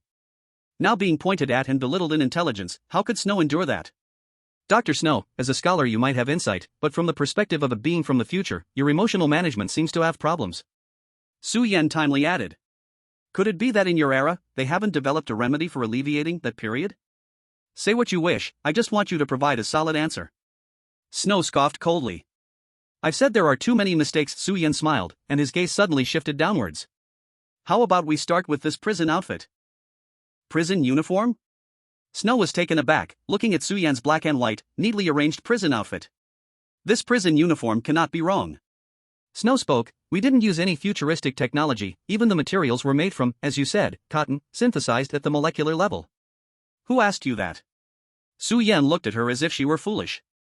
I just want to ask, have you ever seen such a clean prison uniform? Clean? Snow was momentarily stunned. The uniform was just put on, how could it not be clean? To you, it may seem normal for a newly incarcerated criminal to receive a set of new clothes, but that's like saying why not eat meat porridge? In most cases, it's impossible. Suyan taught as if he were a teacher. With that kind of spare money, it would be better to have more kickbacks. This can only mean one thing, in your world, criminals are so rare that they even need to wear these brand new and stylish custom outfits, to the point of almost none. This is understandable, after all, in your world, criminals are probably either taken apart for recycling or their memories erased for some disposable experiments. So, when you arrange 5 cleanly dressed and well-mannered criminals together to play a deadly game, it becomes very funny. The people present felt so ashamed by Suyan's words that they couldn't lift their heads. They had all been involved in the design of the experiment, and now it felt as if they were being publicly executed. Suyan secretly laughed. He of course wasn't Sherlock Holmes, but once you reveal the truth, everything you say makes sense. Only this way could he shatter these people's bizarre sense of superiority. This was exactly what he wanted. Suyan held up his fingers, a prison uniform set that looks extremely out of place with the times, various mixed cultures that you hope we would relate to, and kindred spirits forcefully shoved into the game to weaken my suspicions. Dr. Snow, do you know what you are doing?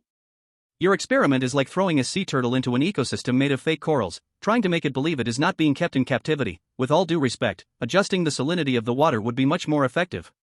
Snow's face turned red and pale.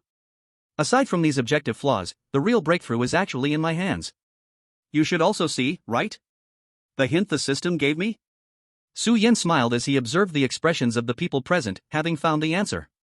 At first, I completely ignored the role of this hint, thinking it was just providing me with more information about your devices, but in reality, this information didn't help much. So I quickly realized, this hint was merely a hint. As you blocked the main task, the system was telling me, I had arrived in a technologically advanced side world. All the hints are only meant to convey that you possess super technology. So, I naturally had to let my imagination out a bit. What level can a world that has developed technology to its peak reach? Suyan laughed. And the expressions of the few present became somewhat unnatural.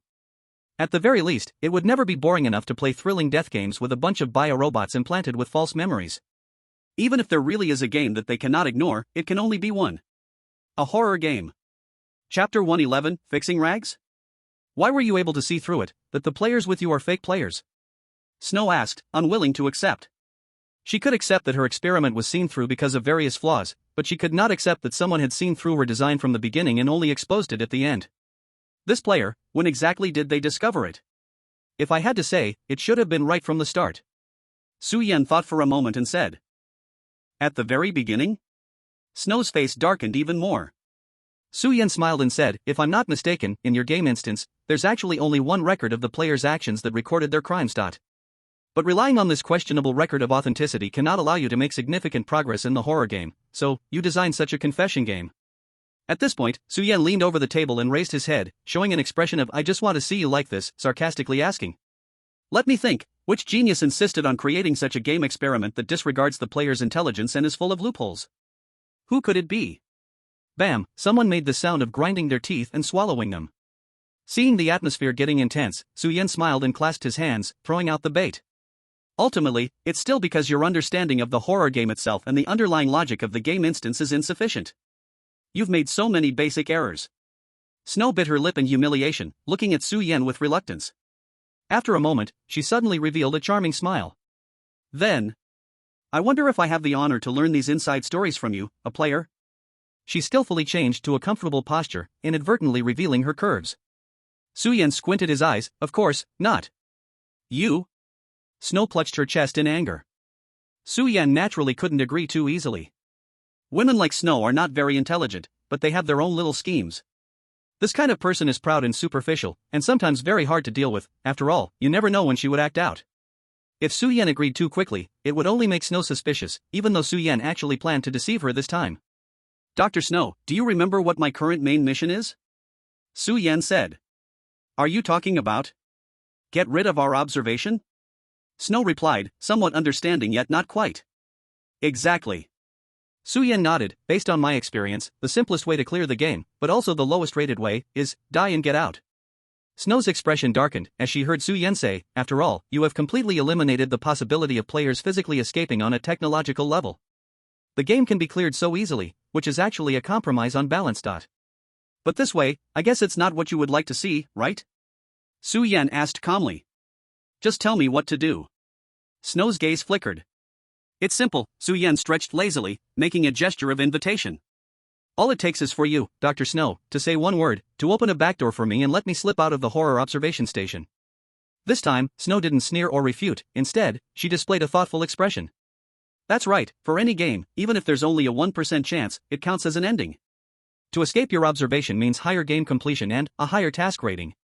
Snow's eyes darted under her eyelids. She wasn't a fool, and knowing Su Yan's intentions naturally made her think of more calculations. No wonder this player number 5 is playing so recklessly. He just wanted to get my attention, such a childish man. Snow smirked, reaching a remarkably outrageous conclusion. However, cooperating with this experiment subject is also not bad. At worst, after squeezing all the information from him, she could turn him into a human puppet. She didn't believe this player could escape again this time. This is their home turf, there's no reason to truly listen to this experiment subject. After calculating quickly, Snow pretended to be delighted and said, "All right, you tell us the details of the horror game, and I'll let you go afterward." Her red lips curled up as Snow stepped closer to Su Yan, lightly pressing her hand against his chest. This time, consider it a favor to you. Ha! Unexpectedly. Su Yan raised his head, looking puzzled. No, what kind of daydreaming are you all doing? Ah. Snow's expression stiffened. Su Yan said, who said I would give you information for free? Are you out of your mind, woman? And don't touch me, you think you can bully me just because I can't fight back? I hate old aunties the most. Old? Auntie? Snow's forehead bulged with veins, gritting her teeth. Su Yan, you need to understand that if we don't let you go, you won't complete your mission. As for the payment for information, I think I have already given enough. Your so-called generous payment is just an uncertain promise for the future? Su Yan scoffed, after squeezing my information dry, you might turn your back on me, and who knows, you might even use methods like drugged hypnosis or castration to stop me from escaping. What will I do then? How could this happen? Snow paused slightly. Even though she did consider such ideas, she certainly could not show it now. At the same time, she felt a hint of unease, as if she understood something from Su Yan's words and actions. So, what do you want? It's very simple. Su Yan grinned. His smile was dazzling. You provide technology, and I provide knowledge. This is very reasonable. This is impossible. Snow blurted out, we cannot let you, a dangerous test subject, have any access to our military weapons. Moreover, we've already experimented before, you players can't take anything from us. Can't take anything? Really? Su Yan lowered his head, his eyes flashing with an inexplicable gleam. Dr. Snow, unlock my equipment bar. What are you going to do? Snow looked wary. Relax. Su Yan chuckled lightly, you know it's not that easy for us to make a deal, I wouldn't seek my own death. Snow thought about it and agreed, this test subject's way out hinged on her hands and wouldn't create any waves. Equipment bar unlocked. Snow cautiously watched Su Yan's movements, blinking as Su Yan took out a huge pile of scrap parts from thin air. Then let's see your sincerity with this. Su Yan pushed the 3D maneuvering device, abandoned, in front of Snow. Are these from your industrial system? Snow frowned, staring at the pile of ordinary parts made of inferior materials. My request is simple, use your existing technology to reorganize my treasure. Su Yan extended his hand. Hearing Su Yan call it a treasure, Snow's contempt deepened. Su Yan paid no mind and detailed the functionality and principles of the 3D maneuvering device. Snow completely relaxed, if there are no additional requests, I can agree. Upon hearing that Su Yan was using cold weapons, Snow knew just how low his understanding of technology was. How strong your mobility is, can you outpace laser weapons? Even their most advanced special gene warriors could only perceive the direction of the laser with their bodies, their nerves wouldn't react in time. She admitted she had overestimated Su Yan's abilities. Compared to this, she was more interested in the space wrapping technology that Su Yan exhibited. Doctor, so, should we take some action? Her assistant leaned forward, inquiring. Snow glanced at Su Yan and suddenly raised her smile. No, just modify it according to his request. Give him a little taste. This small weapon modification had no practicality, and she didn't mind being generous for once. Besides, it would also give this arrogant guy a little shock. Su Yan was indeed shocked. In less than 30 minutes, a brand new, silver gloss high-tech equipment appeared before him, and his eyes lit up. knowing that this return was worth it. B-Class Equipment. Item, 3D Maneuvering Device Alloy Pulse Version, B-Class. Special Effect 1, Against Giant Species. The lethality of the mechanical species has increased by 150%, and inflicting damage on the enemy's nape may trigger a paralysis effect. Special Effect 2, driven by laser pulses, it can freely advance, turn, and dash in the air, equipped with plasma light blades on both sides, capable of annihilation cutting for items below Class C. Special Effect 3, made from intelligent nanoalloys, it can seamlessly adhere to the skin and retract for easy carrying, with a constant state of super concealment. Additional skill, Blade Lightbrother Slash, within a short period, can unleash 1 to 16 strikes with 200% attack power. Speed and number depend on operational proficiency. Description: the Survey Corps' weapons against giants, after high-level technological modification, enhanced to external armor levels, combined with high physical endurance, displaying unexpected power. Note: since I can't rely on the protagonist Halo to become Blade Lightbrother, I can only depend on technology. Sigh. Su Yan was truly exhausted after the last dungeon. The pea shooter sunk to the bottom, the three-dimensional maneuvering gear was completely damaged, and the Peach Boy Rice Ball achieved what could be called a miraculous feat. But he still lost the two most lethal attack methods. In fact, even without that loss, as Su Yan delved deeper into the dungeon, his methods were already proving somewhat inadequate. The paralysis effect of the three-dimensional maneuvering could only act on the nape, but in real combat against equally skilled opponents, it was fundamentally hard to succeed. In other words, you had the ability to put the blade to the opponent's neck, whether it paralyzed them was a different story. And the Gentleman's Cane had to rely on sneak attacks to activate. This was fine against NPCs, but against masters, opponents could easily become wary upon seeing your movements. The most awkward was the Believer's Revolver. Although its effect was extremely strong, the pistol-level firing speed meant that unless in a restricted dungeon like this, even Su Yan could easily dodge it. Su Yan initially wanted to try searching for the presence of a craftsman, but unfortunately, the dungeons he matched with were all too unique. Unexpectedly, in the current dungeon, he had made a new discovery. As Su Yan spread his hands, two beams of light instantly unfolded like cicada wings from the sides of the three-dimensional maneuvering gear, causing the surrounding air to tremble slightly, making a sizzling sound. Su Yan's pupils constricted, and he hurriedly retracted the dual blades, trying his best not to let Snow and the others notice anything unusual. This effect was even more bizarre than he had imagined. "I think this time should satisfy you, dear player," Snow said with a slightly mocking tone. In her eyes, Su Yan's recent behavior was no different from a child who had just received a toy and couldn't let it go. "Of course." Su Yan smiled. "I wonder how the modifications for my other two items are coming along."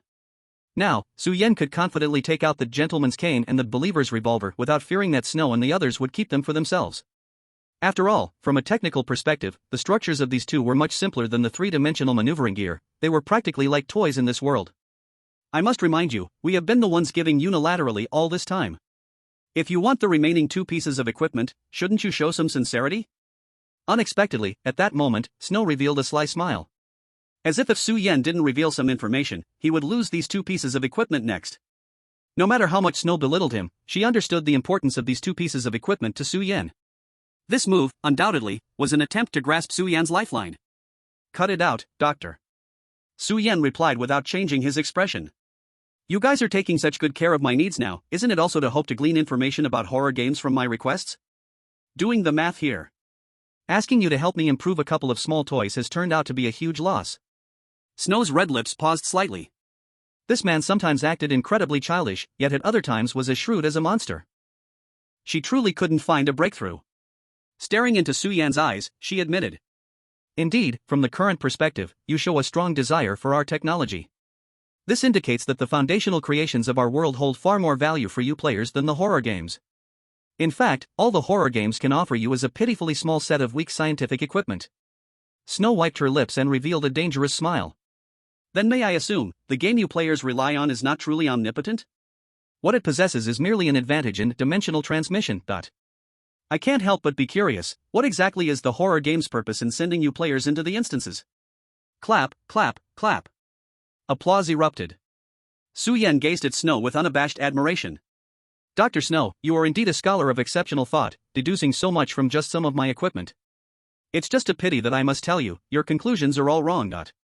What?" Snow was momentarily stunned. Su Yan spoke. "Who told you that players and games have a contractual relationship? Chapter 113, what is the main quest?" "You've seen the crimes of players like me, but you only know what players are doing from their actions. You are very close to the truth, but you are still bound by rationality. Su Yan tapped his temple. Horror games are not like your observation stations, which must have a purpose. So far, all I can see is its whimsicality. In terms of positioning, it resembles your fabricated second-layer instances, known as the Horror Observation Station live show. Does it even care about players dying? Does it really? Snow frowned, feeling that Su Yan was trying to implant a concept in her mind. Are you saying that the power of horror games is far greater than ours and simply hasn't been revealed? She instinctively wanted to deny it. How could this be possible? But the information Su Yan provided from the beginning, though absurd, logically matched. A strange chill rose in Snow's body, but soon she came to her senses and scoffed. She seized on a flaw in Su Yan's words. Su Yan, don't think I don't know your intentions. Cautious of the mouse and the cat, you must be trying to make me wary. She spoke with sarcasm. If the game you mentioned is truly a masterpiece of the divine, then what are we who can already limit your status bar and skill slots? This is also a final question I am pondering. Su Yan nodded solemnly. He spoke words she completely didn't understand. Ignoring Snow and the others, Su Yan lowered his head, with a glint of light flashing in his eyes, softly mumbling. From the game's perspective, as the mastermind boss, these people have such ridiculously low IQs and EQs. If the task truly means that, it only indicates one issue: the existence of these people is also a mistake. I see, this is what you want me to see. What are you saying? An unease gradually surfaced in Snow's heart, and she inquired. I've already said enough. Su Yan lifted his cold gaze. Now, it's time for your sincerity to show. For some reason, Snow felt that Su Yan was even colder than before. Her expression darkened slightly, showing displeasure at being commanded, but she still waved her hand, and her subordinates returned with a cane, revolver, and a stack of design blueprints. Snow's expression eased somewhat, but she was still disappointed. Your two toys are too simple in construction and lack practicality. Even if we arm them with all the existing materials and technology, we can only enhance their power slightly at the hardware level. Take that cane, for instance. Even if it's modified to expel laser, it will practically be similar to a laser gun. Is it just because of you? Snow forced out a cold laugh of disbelief. You think that's enough? Her eyes flashed with doubt. I know you're clever, but this is no game. Attention hung in the air, heavy and thick. You've underestimated what needs to be done. Snow's voice was low, edged with frustration. We have our resources, we are not alone. You don't understand. Su Yan's gaze was unwavering, filled with resolve. It's not about the resources, it's about the strategy. You're not seeing the bigger picture. She recoiled slightly, the realization dawning on her. This isn't merely about strength. It's about the mind games, the deception. You need to be 10 steps ahead. Su Yan stepped closer, his voice softer yet firm. I have a plan, and it's going to work. You just have to trust me. Snow met his steady gaze, uncertainty flickering in her eyes. And what if I don't? What's your alternative? Being watched, being trapped? A silence fell, wrapping them in a thick fog of thoughts. You don't want that, do you? Su Yan's question hung in the air, heavy with meaning. No one wants to be a pawn. Then let's change the game. Her heart raced, the thought igniting a spark within. What's the plan? A smile crept onto Su Yan's face, confident and bright. We take the fight to them. And when we do, we'll break every rule. They won't see us coming. You're serious? Snow's voice was barely above a whisper, all mingled with fear. Absolutely. It's time to turn the tables. Time to be the predators, not the prey. And with that, a new chapter began, fraught with uncertainty and hope. Let's do this. She gradually emitted a laugh, trying to comfort her own heart. Su Yan, you are too naive. Have you forgotten what you are facing? We are the Horror Observation Station. Your abilities are limited by us. You are now trapped. Most importantly, the data of our project is stored in a neural network. Even if you destroy this base, you won't erase a single word you said here today. The more fiercely you resist, the more above will pay attention to this project. One day, we will capture all you players in one net. Snow's chest slightly heaved and then calmed down. Indeed, how could Su Yan possibly resist them? If that horror game were truly an omnipotent god, then their world would have long ceased to exist. It was simply absurd. Snow, what do you mean by above? Su Yan suddenly spoke up. Confusion appeared in Snow's eyes. Above is just above. She instinctively said, but her body gradually began to tremble. What is happening? What is going on? Su Yan stepped forward. You call yourselves a tech world, so how long has your technology developed? When did your history start? What organizations exist outside of your horror observation station? How can you explain your ability to intercept player information and shut down player permissions on a technological level? Even if we take 1,000 steps back, do you really think you can capture a main god that transcends three-dimensional space just based on laser weapons and nanoalloys, technologies imagined in sci-fi novels? Every word from Su Yan was like the last straw that broke the camel's back. Snow took a few steps back, feeling like her worldview was gradually collapsing. Hee, while you thoughtlessly implanted false memories into clones, playing tricks like The Truman Show, did you ever consider that your own existence is also a kind of falsehood? In the end, Su Yan revealed a reckless smile. Disable him, quickly disable all his abilities. Snow screamed. Su Yan's hands were empty, everything had long been collected into his equipment bar. But this time, the mission made him realize that everything given to him by the game would be disabled, except for one thing. You previously said that I cannot destroy your data from the root. Now I give you the answer, Salt Crisp. Su Yan called out. Chirp. On the tip of his right pinky, the dandelion-like ring transformed into white light and danced out, condensing into a round little fuzzball. What is this? A faint fear appeared in Snow's eyes. In this game, I've already said too much and wasted too much time. Su Yan plucked Salt Crisp from the air, as it struggled violently while making pleasant noises. You think I'm a chatterbox, that I enjoy showing off, that I'm an elusive freak, but in truth, I just want to teach a lesson, teach a few words. Su Yan gently stroked Salt Crisp, feeling that its intellect had grown significantly this time. It seemed the watering had gone very smoothly. If earlier Salt Crisp was just a babbling infant, now it had probably reached the level of a 6 or 7-year-old. Su Yan had never intended to develop in the direction of creating from nothing, as that was too inefficient. Though he didn't know how far to water it for the next stage, judging from the faint power emanating from Salt Crisp, it was already very close to truth. Teach words? Snow looked confused, still not understanding what Su Yan was saying. You did so many crazy things just to teach words? That's right. After all, words are power. Su Yan smiled lightly at Snow, his gaze gradually turning cold. Snow, he said. You are the error. Your mistake is not your arrogance, but your lack of reverence for the unknown. This will lead to your demise today. As for you accomplices, you are equally wrong. Su Yan turned his head, looking at the black-clothed people and their deputies who did not dare to step forward.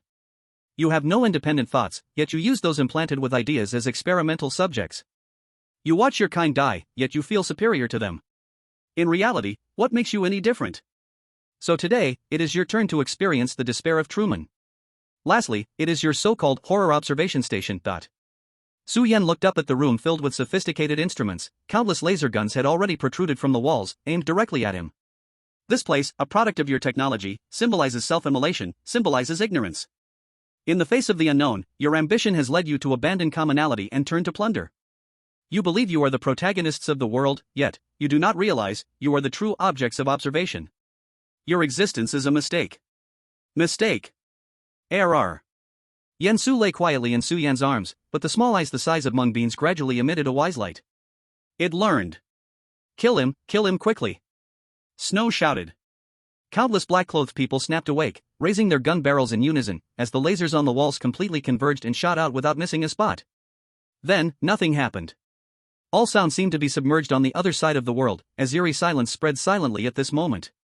Fear appeared in everyone's eyes, the feeling of pulling the trigger, the light that should have burst forth, the air that just grew chaotic before returning to calm. What was supposed to appear felt as if it had never existed.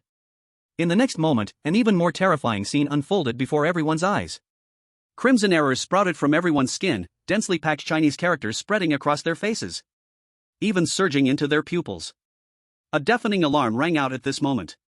Red warning lights flickered back and forth, and all the instrument dials suddenly failed, terrifying blood-red characters floated on the screen's error. No matter how precise and small, the electronic components that claimed to penetrate space, that resided in celestial bodies, were all severed as if they were useless scrap metal. Skill bar and equipment bar unlocked. Physical restrictions lifted. You came too late. Su Yan felt the power surging into his body again, yet he smiled and pointed at the sky.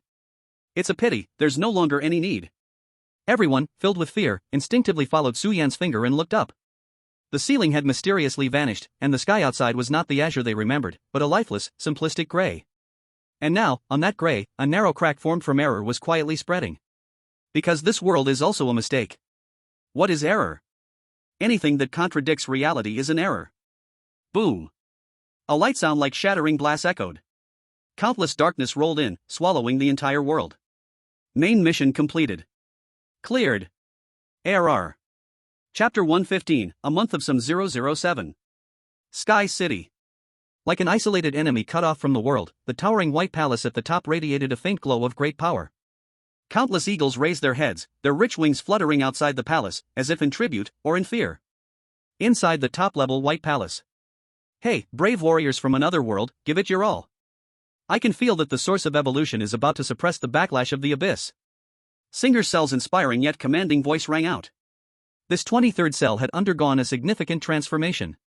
Once only the size of a small green thumb, like a small-time boss, now his body had swollen tenfold. Even so, he had only grown from thumb-sized to palm-sized. However, on his gigantic single eyeball, dazzling gold radiated, and his whole round body resembled a muscular little man. With sharp angles. You said that, as if 30 days ago. Zhang Qinglin's weak voice echoed. He looked somewhat melancholic at the massive glowing orb in front of Ser 23, known as the Source of Evolution. The originally pure source of evolution suffered backlash due to the release of the abyss, but at this moment, the endless darkness was firmly suppressed in a corner of the source of evolution, with vibrant colors regaining the upper hand. Ah, not good, I'm running out of strength, Brave Knight, come help. At that moment, Ser 23 shouted loudly. His body shrank again like a deflating balloon, and as his size diminished, the abyss deep within the source of evolution began to stir once more. Zhang Qinglin sighed. He numbly and skillfully reached out his finger, touching Ser's body, and in the next moment, light surged up. Oh. It's rising, it's power. Ser 23 perked up, his size expanding again as he channeled strength into the source of evolution. Zhang Qinglin did not feel much encouragement, this scene had already lasted over 4,000 times. He had been trapped in this Sky City for 30 days. During this time, the Sky City didn't collapse due to the backlash from the source of evolution, all of this was thanks to one thing, Zhang Qinglin's appearance. The incident began on that day when Nong Mingyuan mysteriously disappeared, and the entire Sky City fell into chaos. The return of the abyss was even more terrifying than Ser 23 had imagined. Even though he struggled to suppress it, the source of evolution was still being devoured little by that dark power.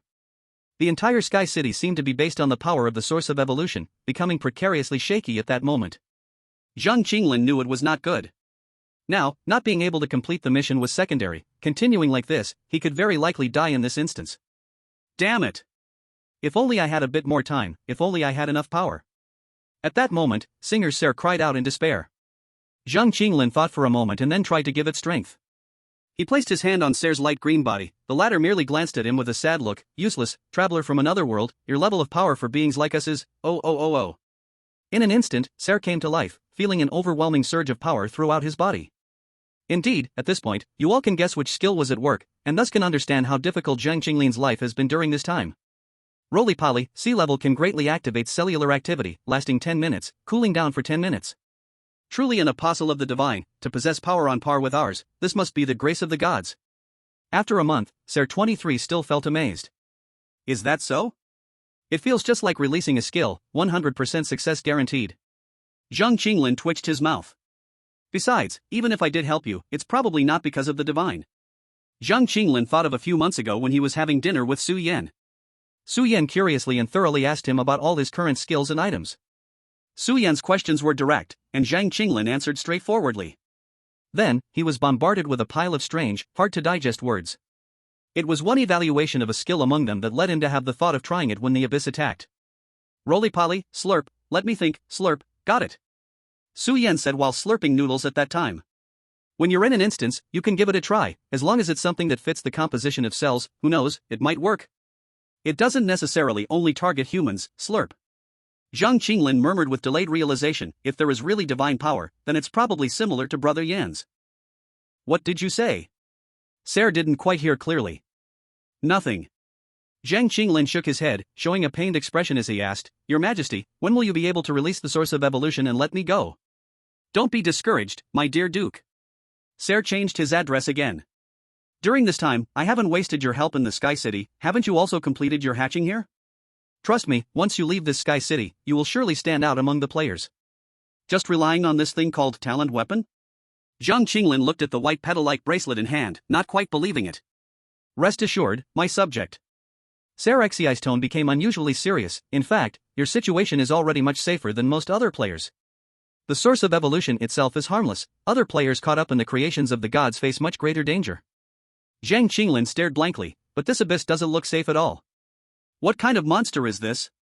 It's hardly a monster, its original life level is similar to yours. Sarexi stammered a bit, sounding somewhat guilty. Zhang Qinglin responded with an "oh," and didn't take it to heart. If Su Yan were here, he would probably be startled, understanding why that life and death node, the Momotaro rice ball, could really suppress the abyss. In fact, he had not provided any explanation at that time. Seeing his lack of response, Sarexi cleared his throat heavily. In any case, after some time, once the source of evolution stabilizes again, even if you haven't completed the task, you should be able to join the other players. What does this have to do with other players?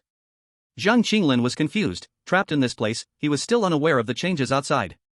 The source of evolution has already encountered problems, the other divine creations probably aren't doing well either. Sarah was quite certain about this. Source of evolution solidifies the ecology, tri-harmony pivot regulates the soul, receding bell determines vitality.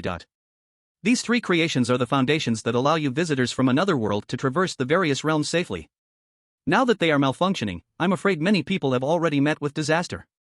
The source and the bell are manageable, but the human and pivot among the three pivots could involve the changes of millions. These three things were stable 3 million years ago. How did such a big change occur here? 3 million years?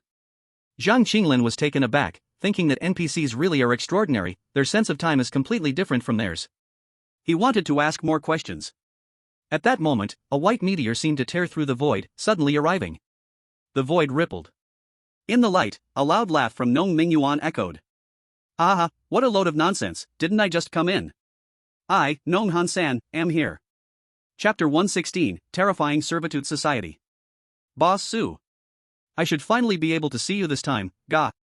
Nong Mingyuan tumbled out of the meteor in a somewhat messy state, his wild laughter suddenly stiffened as he stared blankly at the familiar little glasses in front of him. The two stared at each other wide-eyed. It's you again? Zhang Qinglin said weakly. If the gift of fate in his talent was this, he would rather not have it. Why is it you again? Nong Mingyuan cried in indignation. Compared to Zhang Qinglin, he was very clear about the effects of the results of the dragon. This time something went wrong again, which only meant Su Yan had once again gotten entangled with something from the abyss layer. As expected of you, Boss Su, I can only cheer for you from a distance. Nong Mingyuan hung his head in dejection. Zhang Qinglin's eyelids twitched. After hearing this several times, he finally reacted to what Nong Mingyuan called Boss Su. You wouldn't know Brother Yin, would you? Nong Mingyuan turned to look at Zhang Qinglin, suddenly clapping his thigh, almost forgot. Kid, you really are also one of Boss Su's little brothers, last time we were all in a mess together. Brother Yin is more like my senior. Zhang Qinglin corrected him. So, tell me quickly how to find old Su in reality, so I can ask him to figure out a way to get you out. Nong Mingyuan looked at Zhang Qinglin's weak appearance and felt a bit guilty. But Zhang Qinglin pushed up his glasses and looked alert. Why should I trust you? Ha? Nong Mingyuan was stunned, then his brows knitted tightly. You little glasses are quite sharp. I know old Su, aren't we family? Words are not enough. Zhang Qinglin knew very well that his talent could only protect himself, and he had to be responsible for those around him. Being cautious was never too much. Name a few good qualities of Yan Gu, and I'll believe you're not his enemy. Oh, there are plenty. Let me think, Nong Mingyuan rummaged through his already sparse vocabulary in his mind. At the same time, he recalled the things Su Yan did in the dungeon. Cooking at a dark stall, spraying a white stinky liquid on the road, swinging a person with one arm to break a tree trunk, playing dress-up with summon creatures, slaughtering zombie idols, sneaky attacks against armies. Old Su, he is very bizarre? It seems you really are Yan Ji's friend. Zhang Qinglin sighed in relief. Right? Nong Mingyuan felt very proud and urged, so I need to find old Su in reality and tell him about your situation as soon as possible. I'm fine over here. Zhang Qinglin turned his head to glance at Ser 23rd, casually tossing another non-falling doll. It's the source of evolution Balabla. He told Nong Mingyuan about the situation. Goodness, you're really lucky. After a while, Nong Mingyuan was astonished at this conclusion. Ha? The three harmonies hub can at most refine souls, it can only subtly influence the soul itself. But the source of evolution is something else, it's harmless itself, but the abyss it breeds can take lives. I estimate that players who have encountered the abyss are as good as dead. You, as the only survivor, isn't that just good luck? Zhang Qinglin was stunned. Is it really that exaggerated? He nervously touched the bracelet on his hand, knowing only too well that his survival wasn't just luck, or maybe it was also luck. Anyway, don't let Yan Gu worry. I will get out eventually. Sai, can you not worry? The outside world is in chaos. Nong Mingyuan's face was full of worry. Hey, is it really because I went missing? It can't be that serious. Zhang Qinglin replied foolishly. This time it was known Mingyuan Balabala. Only then did Zhang Qinglin realize the horror game had become increasingly bizarre. Now you know. Known Mingyuan sighed. But he found Zhang Qinglin staring straight at him. I understand, but... Zhang Qinglin paused, hesitantly asking, I know you are extremely knowledgeable about creations of the deities. He tilted his head, his clear eyes showing confusion. I learned about it from Ser, who is the owner of the source of evolution. So where did you learn about it? Known Mingyuan's expression stiffened. How coincidental, in the next moment, a torrent of white light appeared again. Known Mingyuan disappeared from his spot, everything felt like a dream, seeming a bit unreal. Beside him, Ser 23rd casually glanced over, a knowing look in his eyes. So, the bell was the first to have a problem. The darkness was deep. After the dungeon shattered, Su Yan did not return to the red moon space. Around him was an endless river of stars, everything turned into countless sparkling stars, out of reach. Su Yan looked around, and there was little surprise on his face. Suddenly, he spoke, Come out, I know you are there. The void did not respond, as if Su Yan was just speaking lightly. He sighed again. You swallowed my dungeon skills, that's fine, but you wouldn't want to swallow my reward settlement too, right? This friend who created a false dungeon for the terrifying observation station and specially threw me in? This time, the void finally stirred. Welcome to you, internal tester Su Yan. A petite girl wearing a white mask, enveloped in ethereal white gauze, stepped out from within. She walked barefoot, lightly treading on the void, her exquisite mask adorned with both classical beauty and a hint of mystery. Welcome to the thrilling service society. Su Yan's eyes flickered slightly, and he suddenly smiled at the girl. Why isn't a black long-haired ice beauty, or a busty energetic pink bun girl here to greet me? You can call me Bai Kai. Bai Kai looked at Su Yan and said, Our service society is not an ordinary organization, we serve thrilling. Su Yan's gaze sharpened slightly. You know my joke, but you don't realize that I'm testing you, he suddenly asked. Ha? Su Yan spoke faster, you understood my joke, even familiar with the Nita, you didn't notice my test, so you don't know this from a mind-reading perspective and answer me. You are not a special being from the game, you, like me, come from reality. Su Yan looked at Bai Kai with curiosity, then why are you acting in front of me?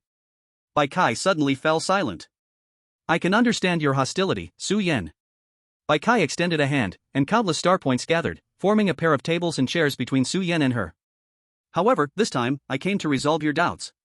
This time, Su Yan saw clearly that these star points were like transparent glass balls, each containing a condensed world. You are outstanding, among all the internal testers, you are the first to discover our existence directly. That's not a difficult task. Su Yan chuckled, finger resting against his temple. Who told you that throughout, you have conveyed a concept through various dungeon details, outside the game, it is still a game, this party-like existence is like a little boy blowing a trumpet fiercely in my ear. This is precisely where we are interested in you.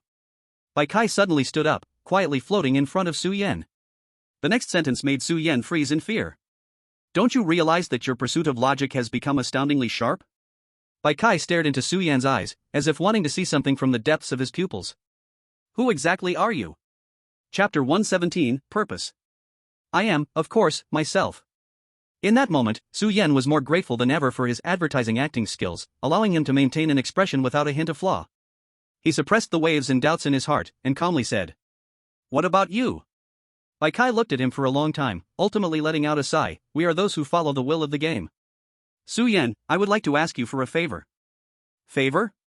Su Yan raised an eyebrow, a smile on his face that didn't reach his eyes. The kind of favor you speak of is to first throw a player into a dungeon set by you, then use your powers to interfere with the player's status bar, taking what you want? Bai Kai did not refute. This is also to ensure the balance of the game, in fact, this is still too simple for you, isn't it? I want to show you through this dungeon, how dangerous and elusive an existence that has control over a player can be. Ha, that sounds truly dangerous. Su Yan's eyes flickered, and he suddenly said, A dungeon that can only create a rough world view, cannot manipulate players inside the dungeon, while restricting players, must also ensure the balance of the game, and the overall difficulty is at most close to hard. It's so dangerous that it almost makes me yawn. Bai Kai's fingers suddenly paused, seeming a little lost. To be honest, we never thought anyone could complete this dungeon's true end. Su Yan, you are the first. She stared seriously into Su Yan's eyes again. By pointing out our abilities so directly, you are simply telling us that we cannot threaten you. But I said, from the beginning, I came to resolve doubts with you. Su Yan furrowed his brows, the discussion had reached this point. The other party still did nothing, so several unfavorable guesses in his heart seemed to be eliminated. If you have no schemes against me, then what difference does it make whether I experience the shocking observation station or not? Su Yan asked straightforwardly. Bai Kai lowered her eyes and said softly, "This is extremely bad for both of us. The shocking observation station is not the same as the shocking service society." Su Yan's eyes showed confusion. Indeed, it made sense. Based on the half-true and half-false information he had just pieced together, the strange abilities Bai Kai's side possessed were far from enough to affect the players' lives. Could it be that? Su Yan suddenly looked up. I ask you, if in reality, there were also a shocking observation station, what do you think it would be? As if to confirm Su Yan's guess, Bai Kai spoke like thunder. With a certain purpose towards the shocking game, it attempts to observe, interfere, capture, or even control shocking. Does the shocking observation station really exist within the instances? Su Yan felt a chill run down his back as an answer that had long lingered in his mind slipped out between his teeth. Academy. Su Yan had long buried many abnormalities in his heart. The Academy publicly claimed to aim at researching the universal solution to clearing shocking games, yet there had been no progress reported in the past 3 years. As an academy spread across the country, their function in teaching was far weaker than their enthusiasm for collecting instance data. Every academy was like this. What exactly was the role of the research institute that was at the core of the academy? The Legion aims to become gods, the extraterrestrial aims to devour gods, but the Academy is different. They believe that as long as they control all the powers of gods, then they are gods. They are trying to control the shocking game? Su Yan felt a thick chill, surprised that the Academy, known for its rationality, was actually the craziest one. What exactly are they trying to do? They have already succeeded. What? Do you remember the changes in the real world? Many players were swept up in the aftermath of the gods' creations, but more players were artificially imprisoned. This was the first time Su Yan heard about the confirmed survival of players, and faces of teacher Zhou Ming and Zhang Qinglin flashed in his mind. This meant they really might still be alive? Someone has already mastered the humanity pivot of the Trinity of Harmony, which means they are not far from prying into the creations of the gods. Wait, do you mean you are not sure it was the Academy that did it? Su Yan pressed on, holding his head to question. This next part is what you need to investigate. Bai Kai said. Su Yan, you need sincerity, then I will tell you. Your next instance is Life Online, which will also be an instance that is both a game and not a game. There, you will encounter a corner of the second god's creation. Second? Su Yan was somewhat puzzled. This is not our deliberate promotion, but the will of shocking. You have always chosen the optimal route to clear based on rigorous logic, but this time, you absolutely cannot choose that path, because mastering the humanity pivot requires sacrifice. If I hadn't told you this, by the time the result comes, you would definitely fall into an irretrievable situation. I think that once you verify all of this, our shocking service society can gain some trust from you. Su Yan's expression kept changing. Every word from Bai Kai would generate two indistinguishable paths of truth and falsehood, exponentially branching out, causing his mind to keep spinning, trying to find the real answer. Why me? Su Yan finally asked. You called me internal tester before? What do you know? We choose you because you are the only one among the internal testers who left no backup. Among the internal testers who survived 3 years ago in the initial game, everyone had a chance to leave a backup, but as I reviewed all your instances, it seems like every time, it's a fight for survival. If back then you could throw away your own life, does it mean you have already found the true way to clear all the dungeons? Wait. Su Yan's mind was struck by a sudden flash. It seemed that everything Bai Kai said before was not as important as these 3 sentences. 3 years ago? I hadn't even turned 15, how could I have entered a horror game? And why don't I have any memories? Su Yan felt an unprecedented pain in his mind, but he couldn't remember anything. You will know everything. Su Yan, I believe in you. Bai Kai looked at Su Yan with genuine eyes. But her figure gradually faded, turning into scattered points of light. You, wait for me. Su Yan, holding back the pain, stretched out his hand, but in the next moment, everything suddenly vanished. Eerie yet familiar silence spread. The crimson moonlight poured down like a smiling face. He returned to the red moon space. Su Yan's painful expression froze, but the next moment, his entire demeanor became serious. The facade of acting fell away, leaving only a cold, expressionless face. Outlaws, horror-serving society, what are you really looking for? In the silent starry space. Not long after Su Yan disappeared, Bai Kai's figure rematerialized as if she had never left. She waved her hand, pulling up a list, and quickly scanned through it with a blank expression. It was filled with a list of names, some crossed out in red, others gray, and some bright. Bai Kai looked at the next name. Next, internal tester, Zhang Qinglin? Why is he still in the dungeon? Next one. This time, how should I trick them? Bai Kai's voice revealed some frustration. Logical consistency, you hit it too well. Chapter 118, C-Class Summon Creature. Congratulations, player, for clearing the Dungeon Horror Observation Station. Dungeon Settlement, Main Task *1. Game Rating, Perfect. Would you like to settle the rewards? Su Yan pondered for an hour in the red moon space, only raising his head when the long-awaited settlement arrived. The only good news was that the Horror Serving Society's artificial dungeon also applied to horror games. If that's the case, then their identity as divine servants is somewhat questionable.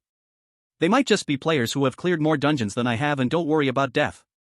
Su Yan shook his head, pushing aside the things that still lacked clues deep into his mind. At least, aside from her final request, much of the information she revealed might be true. An internal tester entered the game 3 years ago? And left a safety net to survive? Su Yan suddenly remembered Zhang Qinglin, the farmer and the snake. Upon reflection, that was basically equivalent to not losing out. And in a horror game, not losing out was basically the same as clearing the dungeon. If what Bai Kai said is true, then what safety net did I leave behind? Su Yan wondered. He understood himself well. If there's a cheap deal, he would definitely seize it. He was not some hollow fanatical player, messing around with 4 locks and 5 doors.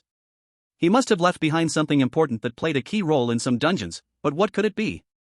Su Yan couldn't draw a conclusion because everything had to be based on the premise that Bai Kai wasn't lying. Of course, there was another possibility: he might not be an internal tester at all. Su Yan didn't plan to continue getting stuck on this issue. Right now, there was a more pressing question he desperately needed to understand. Did he have a grudge against outlaws in the Horror Serving Society? Or, to think deeper, did he have no grudges against any faction? Su Yan sighed. Suddenly, he didn't want to know the answer anymore. Forget it, damn it, let's just take it step by step. Su Yan rubbed his face and opened this time's reward settlement. Standard procedure. 1. Safety time, 2,500 days, not selectable. 2. Retain all skills obtained in the game. 3. Randomly obtain 1 D-class or higher summoned creature.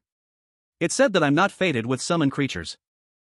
Putting everything aside, Su Yan finally welcomed his first sea-level summon. It was a pink demon. Summon, Kirby of the Stars, sea level.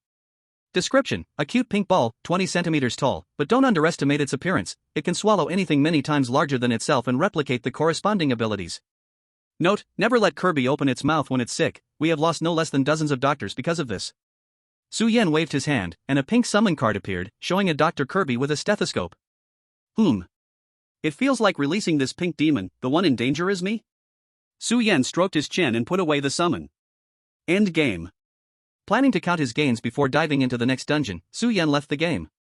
In the night of the real world, even the sound of insects brought a sense of stability. Hulua hulua on one vine 7 melons. Suddenly, a sharp and bright song rang out. What the hell? Su Yan, lying in bed, jumped up, turning off the alarm with the muscle memory of a split-second reaction. Almost forgot, I was in early childhood education just before entering the game. Su Yan wiped his sweat. But to be fair, this time the cultivation went surprisingly smoothly. From the feedback of Saltcrisp, he could already easily condense non-abstract words into power. As for abstract words, that last clearing nearly drained Saltcrisp, and it still hasn't recovered yet. Poor child, Su Yan sympathetically touched the ring on his tail. Don't worry, starting today, I declare you graduated from early childhood education. Su Yan waved his hand grandly. Next up is philosophy time. Saltcrisp. The grass grows lush and the oriole flies. A month passed. No, you didn't blink. As the saying goes, time flies like a shuttle, and our Su Yan, after graduating early from the academy, suddenly discovered his social circle was pitifully barren. So aside from buying groceries daily, teasing Saltcrisp, and taking walks, his life was so monotonous that it wouldn't even attract a reader if written into a novel. Of course, this month, he rarely saw the shadow of Qingxue, which was also a factor. Until that day, when he returned from walking Saltcrisp. He spotted a sneaky shadow squatting in the bushes at the entrance of the neighborhood, with only a backside visible. Su Yan found it familiar, raised an eyebrow, and kicked it closer. Ow woo! The man in the grass let out a wolf-like howl. Damn it! Who dares to plot against me? The guy with thick eyebrows and big eyes turned around, rolling up his sleeves as he glared at the attacker. With a thud, he knelt down. Nong Ming Yuan?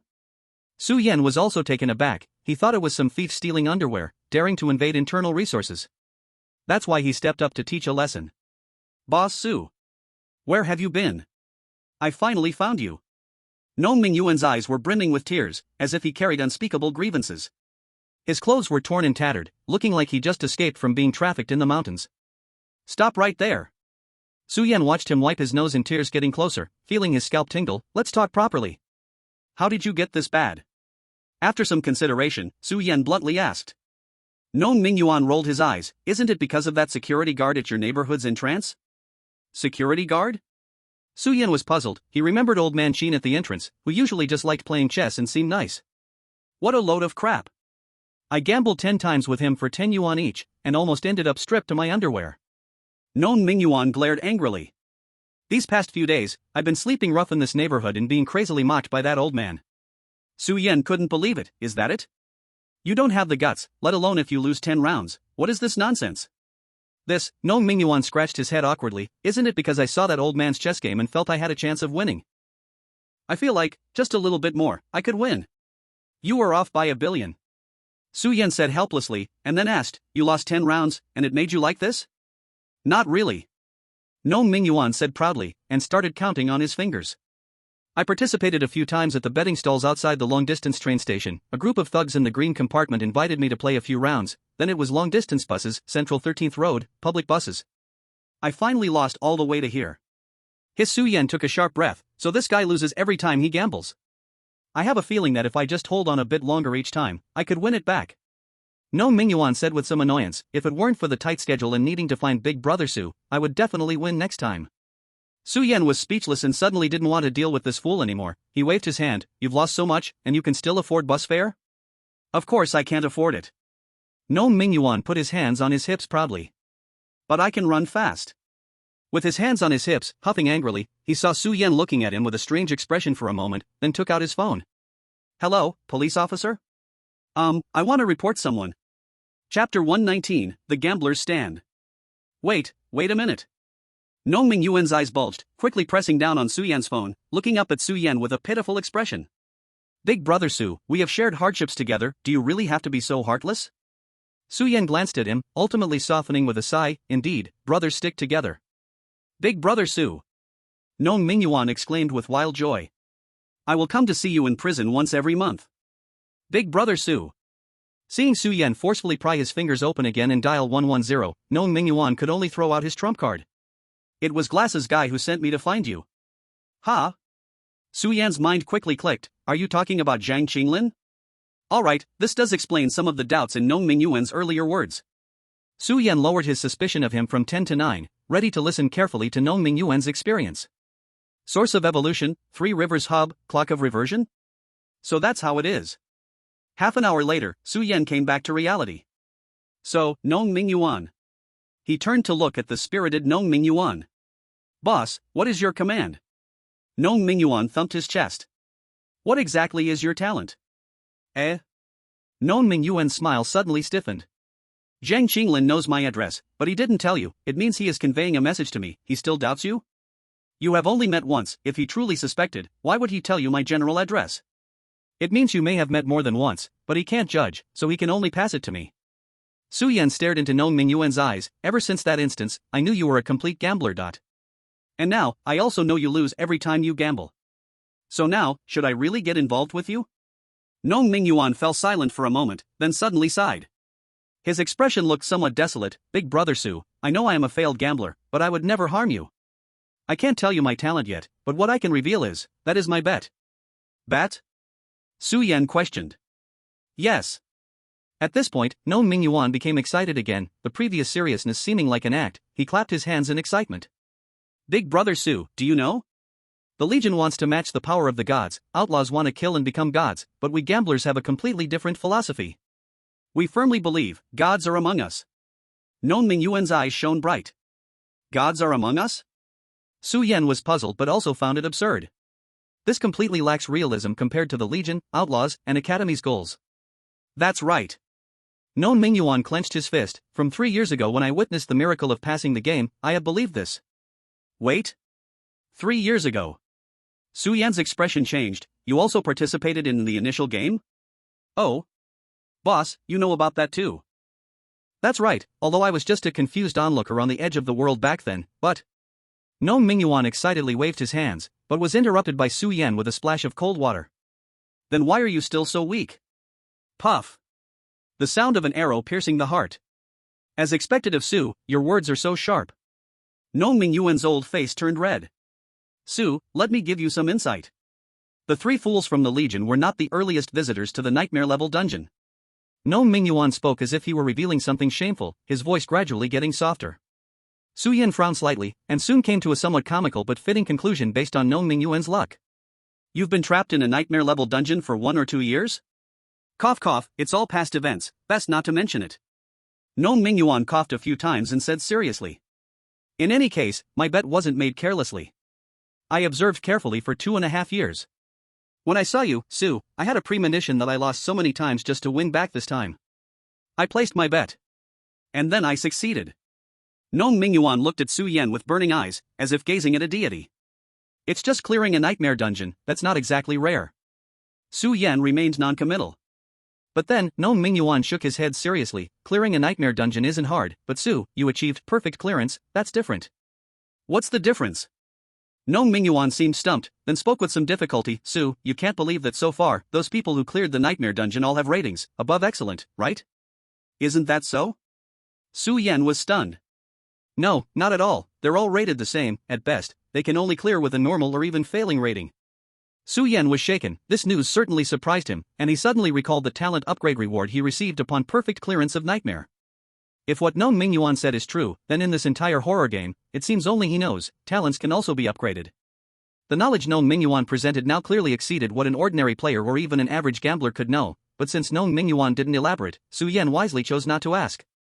Boss, I see in you the miracle I witnessed 3 years ago. Nong Mingyuan said seriously, so even if you are not yet a deity, only you deserve to become one. Su Yan was silent for a long time. In the end, he only replied to Nong Mingyuan with one sentence. The end of the game is not becoming a deity, but clearing the game. Game Dungeon Life Online loading. Dungeon type, escape. Number of skills to extract, 2 refresh times, 1 extract immediately? Red Moon Space. Another escape type dungeon, it seems this time the difficulty is very high? Su Yan frowned as he matched the dungeon's content with Bai Kai's description. If it's really as she said, would it be better to leave the dungeon as quickly as possible this time? Skill generation completed, please choose 2 skills to load from the following. Su Yan's gaze returned to the skill selection screen, and after a moment of scanning, he chose 2 decent skills. Skill 1, pay attention, this man is named Xiaoshua, Dirank. Effect, randomly generate a character named Xiaoshua, with a voice explanation. The attention of people around will be attracted for a certain time, unable to escape. The attraction duration depends on the subject's IQ. Note, we all know that when this voice rings, we will end up wasting countless minutes of our lives, but without exception, we still look at Xiaoshua until Sang Biao, Xiaomei, Deshan appear. In the end, we spent over 10 minutes watching meaningless movie reviews and wanted to slap ourselves hard. The second skill is quite straightforward and crude. Skill 2, so what if you smash a load-bearing wall? C rank. Effect, after use, you will bear an enormous debt in the dungeon, but you can specify the creditor. Note, hey, they still have to call us dad, right? Horror game begins. Is this life, or a lie? Chapter 120, Life Online. Don't let anyone discover your special dot. Opening his eyes, Su Yan saw a line of text carved on the ceiling. He lay flat on a bed. His eyes were directly facing the ceiling, and the surroundings were completely visible. He appeared in a small room painted entirely in white. The room was very small, with only a simple little bed in the middle, similar to the kind often found in hospitals. The room was empty, except for that line of text on the ceiling. The white paint seemed to have been cut open by something sharp, with knife-like marks forming the sharp letters. Don't let anyone discover my special? Su Yan repeated it in confusion. What's going on? Another terrifying observation station? But it was clear that this was not the case. Su Yan checked, both his physical attributes and skill bar were in normal condition, not locked. Then, the problem must be with these 2 doors? Su Yan turned his head, looking at 2 wooden doors that were symmetrically placed to the left and right of the small bed. The door on the left was red, and the door on the right was blue. Su Yan first approached the blue wooden door and tried the doorknob. The entire door felt like it was welded to the wall, not budging at all. An escape room? The first thought that crossed Su Yan's mind was this. Then, he slightly twisted his body, kicked at the door with a spinning angle, and a strong gust of wind followed as he delivered a powerful kick. Boom! A harsh buzzing sound rang out, the door remained unscathed, and even the wall stood firmly. Alright, looks like brute force won't open it. Su Yan shook his head. He then walked up to the red door, trying to find clues. He exclaimed in surprise, then looked down, twisting the doorknob in his hand, and the door actually opened. A faint white light enveloped the entire door, obscuring the view outside. Su Yan furrowed his brows slightly. He anxiously surveyed the empty surroundings, finding no more clues. He glanced again at the big words on the ceiling, "Don't let anyone discover you're special," as if something was watching him. After pondering for a moment, he still stepped through the door. In the next moment, he found himself in a bustling city. The surroundings were filled with noise, and everyone wore bright smiles on their faces. What the heck? Su Yan froze, surveying his surroundings. Looking down, his original outfit had transformed into a suit, polished shoes, and a briefcase. Finding a smooth iron pole, he looked at his face, which was now replaced by that of a middle-aged man in his 40s, resembling a British gentleman. Su Yan touched the ring on his pinky and sighed in relief. Luckily, everything was still in player status. Skills and equipment weren't locked. So, what is the purpose of transforming into this man? Is this character control? Mechanical proxy? Actor portrayal? Script murder? Self-fantasy? Su Yan immediately searched his entire body, then opened the briefcase, dumping the meager contents out like trash. Ha, found it. Quickly, Su Yan discovered a very exquisite notebook that stood out distinctly from the rest of the clutter. The first page bore the original owner's name, matching what was on his work ID and ID card, George. Su Yan opened the first page. A strange style of writing came into view. George, oh George, you truly are a hopeless man. How can you fall asleep on your way to work? Otherwise, you wouldn't have missed this month's full attendance bonus. The black ink on the first page wrote 2 lines. Strangely, the moment Su Yan read those 2 lines, his eyelids became heavy immediately. It felt as if he had only slept 2 hours after staying up all month. A strong and unrelenting drowsiness washed over him, accompanied by a sour and spicy sensation. What's going on? Su Yan was horrified, shaking his head forcefully, trying to dispel the drowsiness. He then noticed that the face in the rearview mirror was bloodshot and more haggard than a corporate slave who had been working overtime. No, I can't sleep. Su Yan took out his gentleman's cane and activated the mechanism on it. Only when the sharp smell of camphor oil came over did he feel a little better. Wow, what a bizarre start. Su Yan let out a breath, looking again at the text in the booklet. Bypassing those 2 lines, he finally didn't trigger that strange sleepiness. He turned to the next page, but the following sheets were all blank. If I fall asleep here, will I miss my bonus? But wait, how would I know that? Can I really predict the future? Su Yan found himself in a dilemma. The most crucial point was that, unlike the horror observation station, there was no main mission displayed from the start this time. Su Yan hesitated slightly but decided to approach the situation by taking on the identity of George. But being passive was not an option. Who knows what might happen if he just let himself drift off to sleep? Work ID, bank employee, it's a weekday. Is this outfit telling me I'm supposed to go to work? Su Yan looked around at the bustling pedestrians. Unlike the past strange and lifeless scenarios, this felt like an ordinary big city. Excuse me, how do I get to the I love capital long live bank? Su Yan casually stopped a passerby. Are you asking for directions? The passerby asked with a warm smile. Yes. Su Yan nodded. But why are you asking for directions? The passerby continued, smiling brightly. Why? Because I don't know the way. Is that a problem? Su Yan's words gradually hesitated, suddenly feeling an odd sensation. He suddenly looked up. Looking at the passerby's lively smile, an inexplicable horror washed over him. He took a few steps back and found that the surrounding pedestrians had eerily stopped in their tracks at that moment, every face adorned with a big smile, their eyes fixed on him. Su Yan realized one thing: since entering this city, everyone without exception wore constant, abundant smiles. But when these smiles became too dense, it felt eerie. He doesn't know the way. The passerby pointed at him with a smile. He has no goal. Heresy. Everyone pointed at Su Yan while laughing, speaking in unison. Su Yan felt a tingling on his scalp. He had been too naive. This city was more problematic than he thought. What are you? With a flash of thought, Su Yan didn't dare to delay. Countless nanometals instantly expanded from his body. 2 glowing blades shot out from the 3-dimensional maneuvering system, held in his hands. Su Yan faced this bizarre crowd, a serious expression on his face. Boom! A strange dark thunder rolled across the sky. At the moment when Su Yan switched to the 3-dimensional maneuver, everyone's smiling faces darkened all at once. The crowd erupted with roaring shouts of anger. You are destroying the cooperation. A strong warning suddenly surged in Su Yan's heart. He pushed off the ground. The 3-dimensional maneuver emitted a laser pulse, and he shot up like a cannon, soaring above the crowd, looking down from the sky. This time, he could see more clearly than ever before. On the street, there were faces that were numb and identical. Everyone collectively looked up, eerily staring at him, doing nothing at all. They really didn't seem like monsters, but like ordinary humans. Then what could they do to him? Just as he thought of this, Su Yan felt a change in mood, realizing that these people were not looking at him, but at something behind him. Su Yan sensed something, his mouth slightly opened, slowly lifting his gaze backward. This city was filled with skyscrapers, stretching as far as the eye could see. On the left side of the city's end was a mountain, and on the right was a sea. At that moment, a gray sun rose from the summit of the mountain far away. The sun, like a flat image, suddenly emitted a substantial gray light. An intense flash shot through. Sun. This light condensed into an overwhelming beam, falling toward him, unavoidable. In the blink of an eye, Su Yan felt a shift before his eyes. He lay on a bed. The bed was set in a small room. On the ceiling of the room, a line of words was engraved. Don't let anyone discover your special dot. Chapter 121, George's Life. The words seemed to carry warmth as they gazed toward Su Yan. What is going on in this world? Su Yan held his head and stood up, feeling an overwhelming chaos in his mind. What does this line of words mean? Why didn't I die, but return to this room? Why do I become George when I go out, yet I am still myself here? Su Yan released his grip, his gaze turning cold. Is this still the setting of a copy, or is something else causing trouble? He needed more clues. Su Yan walked to the two doors in front of him. The blue door remained locked, as expected. It seemed that on the level of the door, this door was locked, and if he wanted to force his way in, he had to unlock it. Yensu, bring the key. Chirp.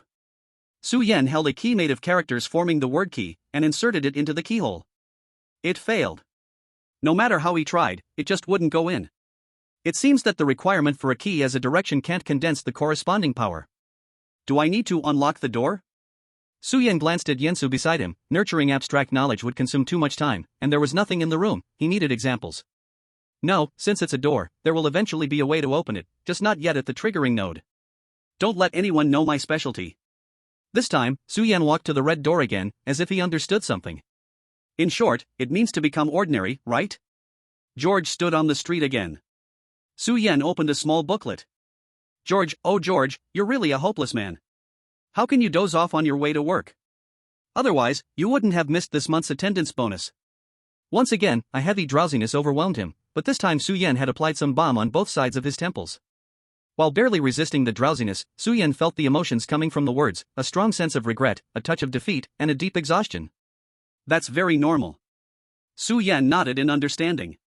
If I lost my bonus, I guess I'd have a murderous intent toward my boss. Temporarily, George had nothing more to offer in terms of information. Su Yan picked up his briefcase and walked forward with the crowd. Small advertisement acting was activated, and he wore a smile identical to those around him, silently blending into the crowd. This time he moved with the densest stream of people. Unsurprisingly, he found a subway station and located the bank on the large map at the center of the station. It was just one stop away after exiting the subway. 20 minutes later, he stood in front of the I Love Capital Long Live Capital Bank. Setting aside the weirdness of this world, isn't the bank's name a bit absurd? Even a movie script wouldn't dare to write such a name, right? Su Yan internally scoffed, adjusting his smile and neatly affixing his work badge, striding into the bank. The bank was large, elegantly decorated and clean. As soon as he entered, the refreshing air conditioning blew away the morning heat that was already scarce. Just as Su Yan struggled with how to find his workstation, a plump man resembling a greasy pig, who clearly looked like a leader, walked over. Su Yan saw clearly, the man's badge read, Manager? Hans. Oh, George. You're still so punctual today, truly a dedicated employee. Manager Hans approached him, smiling with greasy sweat, patting his shoulder and leading him away. Manager Hans's unexpected warmth toward George was different from the hollow smiles of passers-by. The place was filled with the emotions of the petty people. This emotion was directed at George. I'm sorry, George. Hans brought Su Yan to the 12th floor, where Su Yan learned about the structure of the bank in the elevator. The 12th floor was the employee area. Hans took Su Yan to his workstation and patted his shoulder. I forgot to tell you, although you arrived on time today, you were late by 3 whole minutes twice last month. Although you work hard, I have to be fair to the other colleagues, so you can get your attendance bonus next month. Don't worry, I see your work attitude. For this month's evaluation, I will mark an A in every section except your performance rating. Ha? Su Yan tilted his head, not quite understanding. What's with this overly realistic tone? You know, the bank's economy is in decline this month. Han sighed. Even though you do the most work, I still need to ask you to add another day of overtime. Think about Lena, who is always managing the home while your daughter, Rose, is still in school and doesn't work. You wouldn't want your wife and child to go hungry, right? Hans left behind a famous line of manipulation, then smiled and walked away. Su-Yen felt he couldn't hold it anymore, hurried to the bathroom, and released the tension from his performance, finally taking off the almost stiff smile. Nice job, George. Su-Yen joked at his haggard face in the mirror. You've been working day and night, getting you a near-miss attendance bonus of 6 minutes and more work. As he rubbed his face, confusion appeared in Su-Yen's eyes. He thought he would find more clues here, but everyone besides Hans seemed like insignificant NPCs. When he was at the subway station looking for a map, he noticed how vast this whole metropolis was in both population and area. Unlike the horror observation station and the soulless village side quests, he caught a glimpse from above. Except for the area he was in, other places seemed to actually exist. Such a large map, but under the condition that players do not use special methods, how could it ever be fully explored? Unless the map is not meant for Su-Yen to explore, it just has to exist. Still no main storyline popping up, strange abstract worlds. I seem to smell the scent of nightmare difficulty. Su-Yen murmured. Su-Yen took out the booklet again and suddenly let out a soft gasp. On the first page of the booklet, the 2 lines recording missed this month's attendance bonus were crossed out as if completing a task. In the next moment, Su-Yen's pupils trembled as a foreign emotion suddenly surged into his mind. It was a feeling similar to achievement and satisfaction, sweet to an unbearable degree emotion.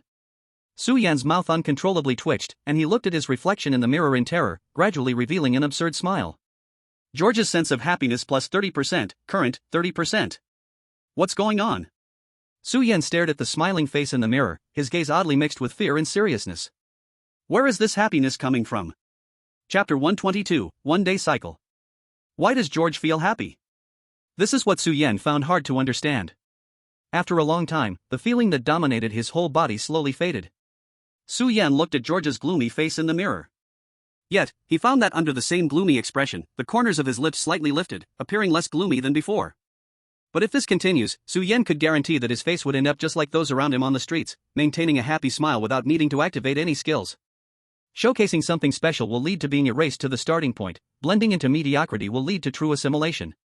What exactly should I do? Su-Yen's brows furrowed slightly with heaviness. One morning, Su-Yen sat at his workstation, no longer triggering any events.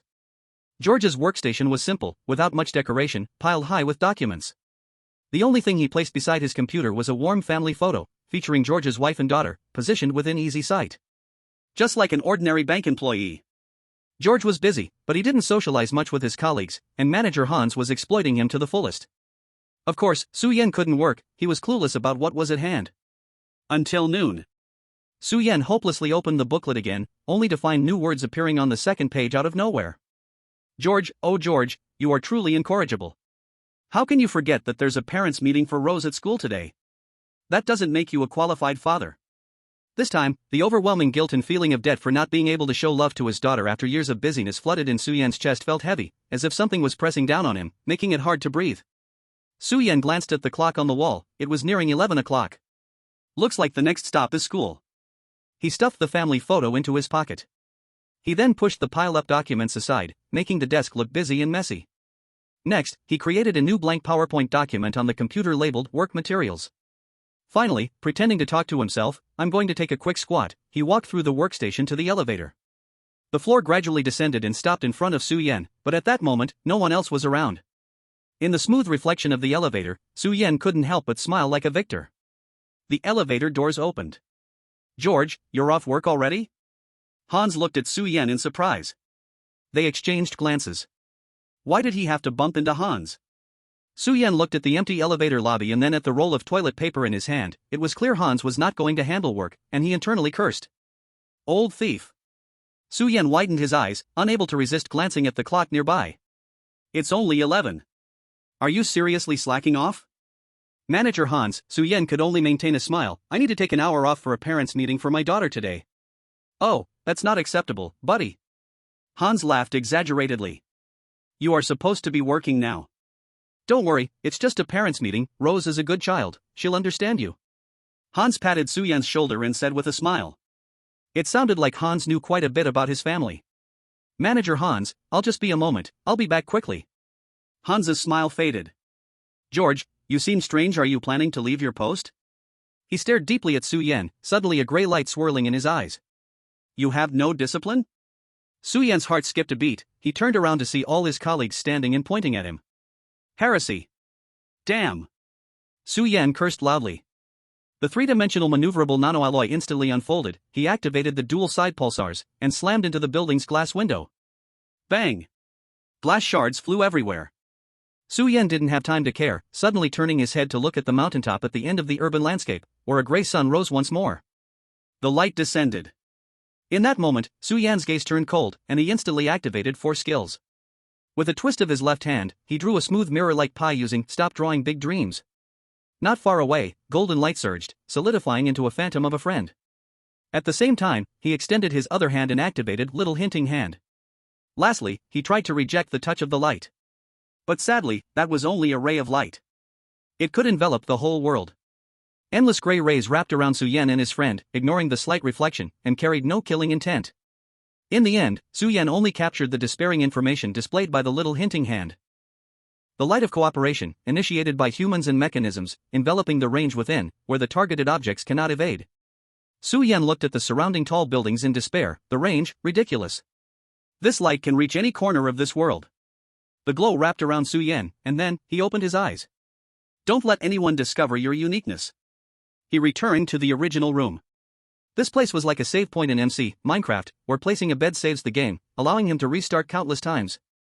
You are wrong, it is not me who is special, but this world. Su Yan laughed at himself. What a life online. Is this blue door still not opening? Su Yan walked to the blue door again and had a guess in his heart. Could it be that I need to max out George's happiness level? His first nightmarish dungeon experience made Su Yan realize this was one of the few hints to clear the game. But at the same time, it could also be a trap. Forget it, I will be careful this time. Su Yan walked towards the red door. George stood on the street again. I love capital, long live the bank, clocking in successful. Hans found himself on time and shirked his full attendance award, opened the booklet, mission accomplished, successful. Su Yan tried again and still couldn't avoid his smile being assimilated. So next. Slacking off second round, start.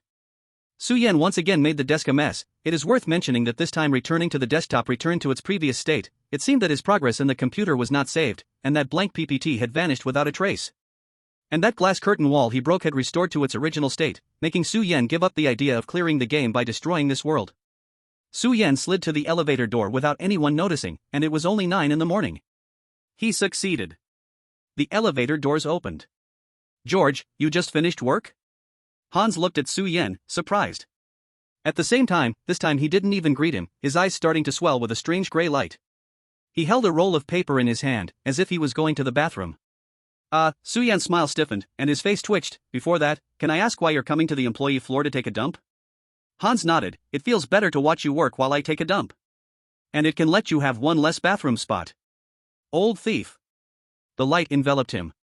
Su Yan reset 10 times. He understood one thing. Every time, it was not a complete world reset, and the people around him were either due to déjà vu or the issue of cognitive shielding. Every day, the hairstyles and outfits of his colleagues nearby would change differently, even the order of tasks handled that day would vary depending on their mood.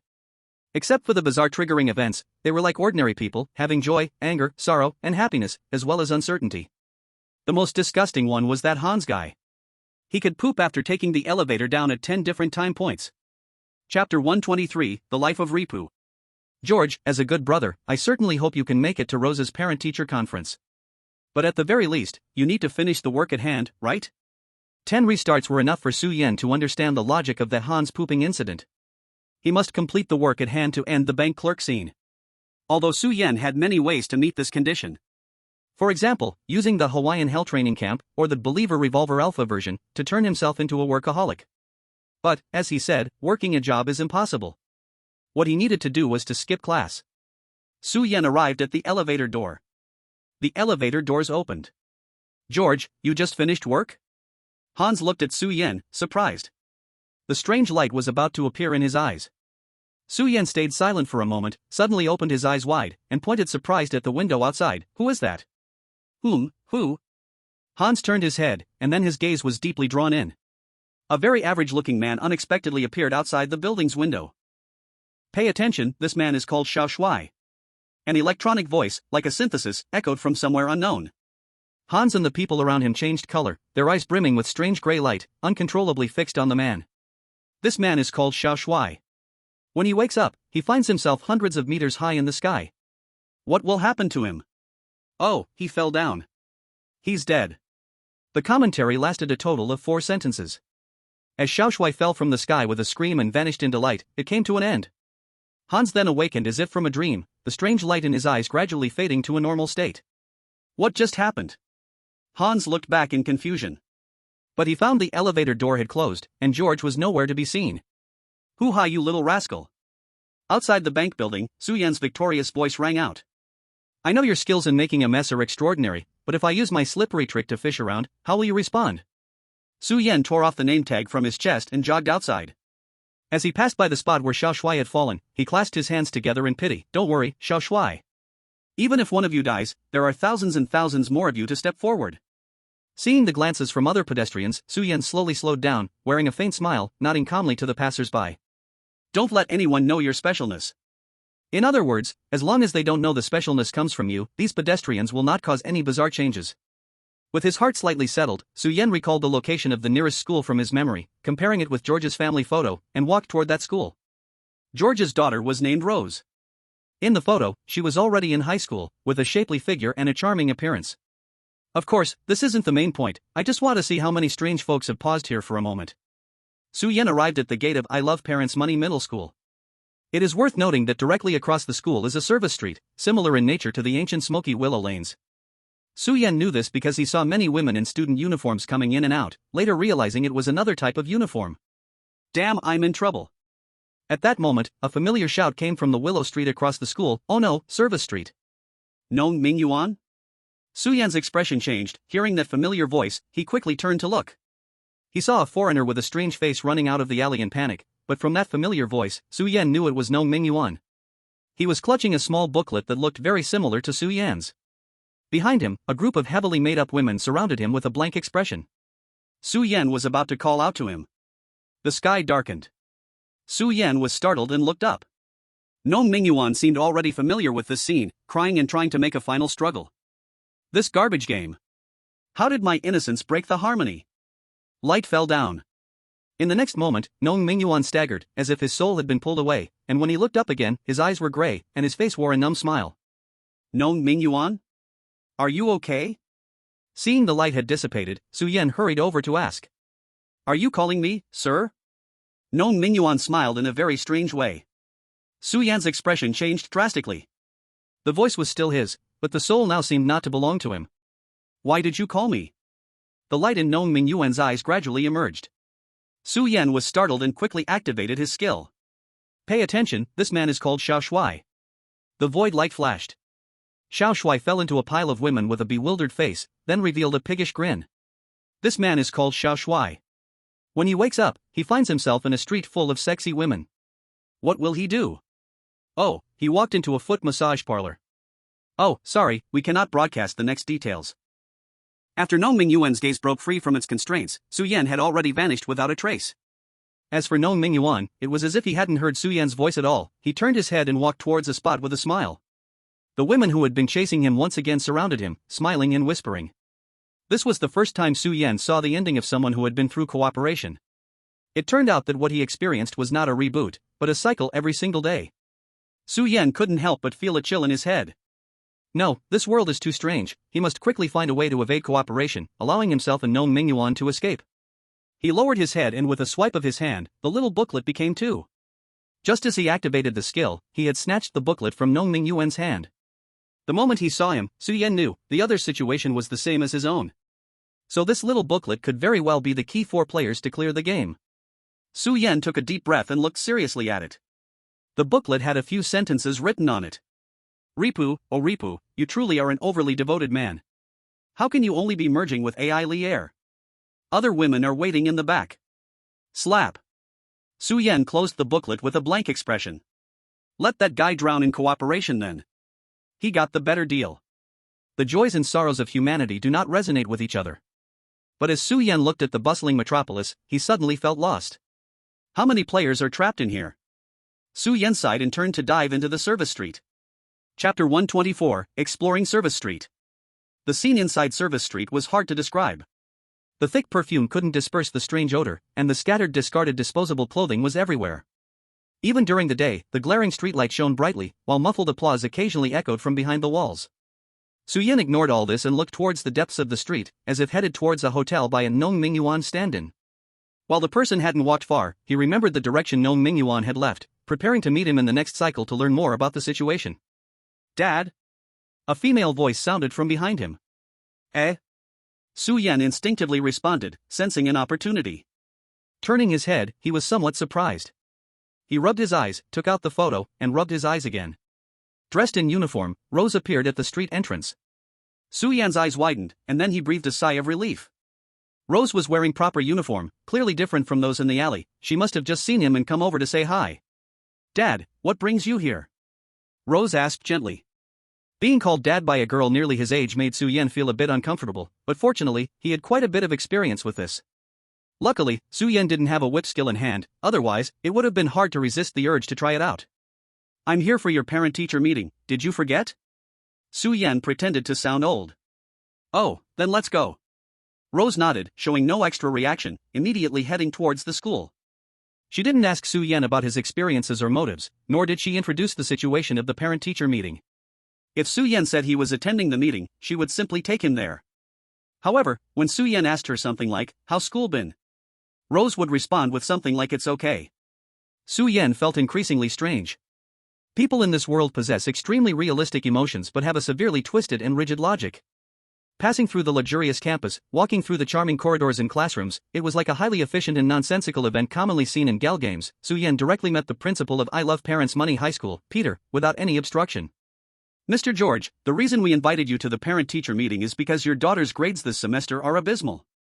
We need you to pay some academic compensation fees. Principal Peter chuckled with a smile, tugging at his beard. Suyin turned his head and glanced at Rose beside him. She had no emotional response to this evaluation. Because this was a conversation between Peter and Suyin. Academics, compensation, fees? Suyin tilted his head, taking a long time to understand. Exactly. Peter opened his arms in excitement. The top 10 students in the grade only have to pay 80% of the tuition, the top 50 students pay the full price of 100%, and the top 100 students need to pay an additional 10%, and so on. Peter looked at Suyin, and your daughter is ranked in the last 500 of the grade, so this time she has to pay double the tuition, a total of 80,000 hard-earned coins. Will that be cash or card? During the 7th cycle, Suyin had actually checked the Baidu encyclopedia of this world out of boredom. Incredibly, this instance was the most complete worldview he had ever seen. It was simply a vast and real world. There was a complete currency system, legal framework, logistics, geography, and various places that would eat people without spitting out bones. Right now, this school was a very good example. Hee, I thought you guys would at most invite me to eat duck necks, steal headphones, or spy. Your knowledge system here is far more advanced than ours. Suyin sneered coldly. What did you just say? Peter paused his narration and turned to stare at Suyin. Dark currents surged in his eyes. Suyin stopped forcing a stiff smile and instead gave a sincere smirk of mockery. He had long understood the logic of action of the passers-by in this world, stopping the mediocre crowd, avoiding the busy and oppressive system, now adding one more thing, resisting the tightening constraints of children's education. His current rebellion had already triggered the watchful gaze of his peers, but he still wanted to pay the price of this cycle to express his long-held frustration. Damn it, are you here to teach or to collect living taxes? Suyin contemptuously raised a middle finger at Peter, saying each word clearly. For this garbage school, I won't give you a single extra cent. Mr. George, Peter's eyes glittered fiercely. You have no sense of duty. Behind him, Rose uncontrollably pointed at Suyin, her eyes also lighting up with a gray glow. You are destroying the cooperation. The heavy gray light stained her pupils. A line of words appeared before his eyes. Don't let anyone discover your uniqueness. Suyin sat up. Am I really unique? He murmured to the ceiling. Then what about that booklet of Nong Mingyuan? I am a player, so among these NPCs, I must be unique. Now, do I have to become an NPC? Is the initial hint of this script helping me or harming me? George stood once again on the street. Suyin followed his memory straight to the middle school. After all, it didn't matter whether he visited the bank early or late, he planned to find Nong Mingyuan first. Still the same familiar service street. One must say, the uniformed personnel here were impressively dedicated. In the early morning, they held up walls, sending off a batch of customers and then instantly changed their expressions, casting alluring glances. Sir, would you like something? Su Yan pondered for a moment and said, I wanted #you and fat gurgle. The uniformed woman before him had no reaction, smiling seductively. Sir, would you like something? Su Yan seemed thoughtful before directly grabbing the area below her neck. Smack! Su Yan's hand was swatted away before it even got close. Get the hell out of here. If you can't afford it, don't come wash your feet. Do you believe I will kill you? The uniformed woman cursed. Su Yan turned and left. Oddly enough, as he moved 5 meters away from the woman, she immediately stopped cursing and put on a professional smile, waiting to attract customers. Su Yan had anticipated this. As soon as the insult stopped, he quickly turned back. Sir, would you like something? The uniformed woman still smiled charmingly. Not interested, go away. Su Yan spoke, followed by a round of master-level Azan dialect filled with wisdom to transcend this era. This time, a uniformed woman chased after him, cursing for an entire street. And the other NPCs showed no reaction, and did not cause any changes in the passers-by. Su Yan ignored the insults behind him and thought deeply as he walked away. As a streetwalker, she has a complete logic set in her professional scenario. Is it that she cannot comprehend the logic beyond duty? He muttered. These people are not NPCs at all. Chapter 125, Breakthrough, Creed.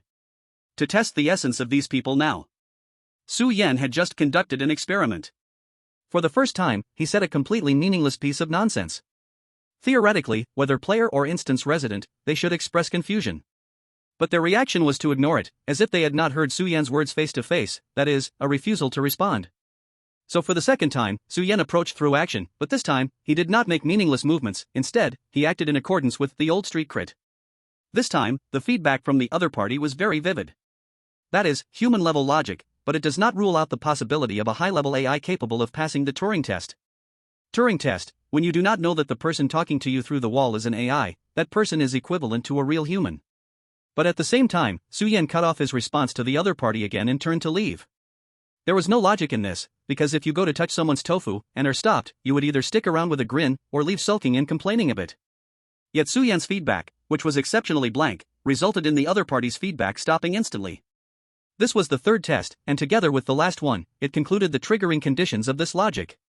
Become the customer of a streetwalker and provide effective feedback.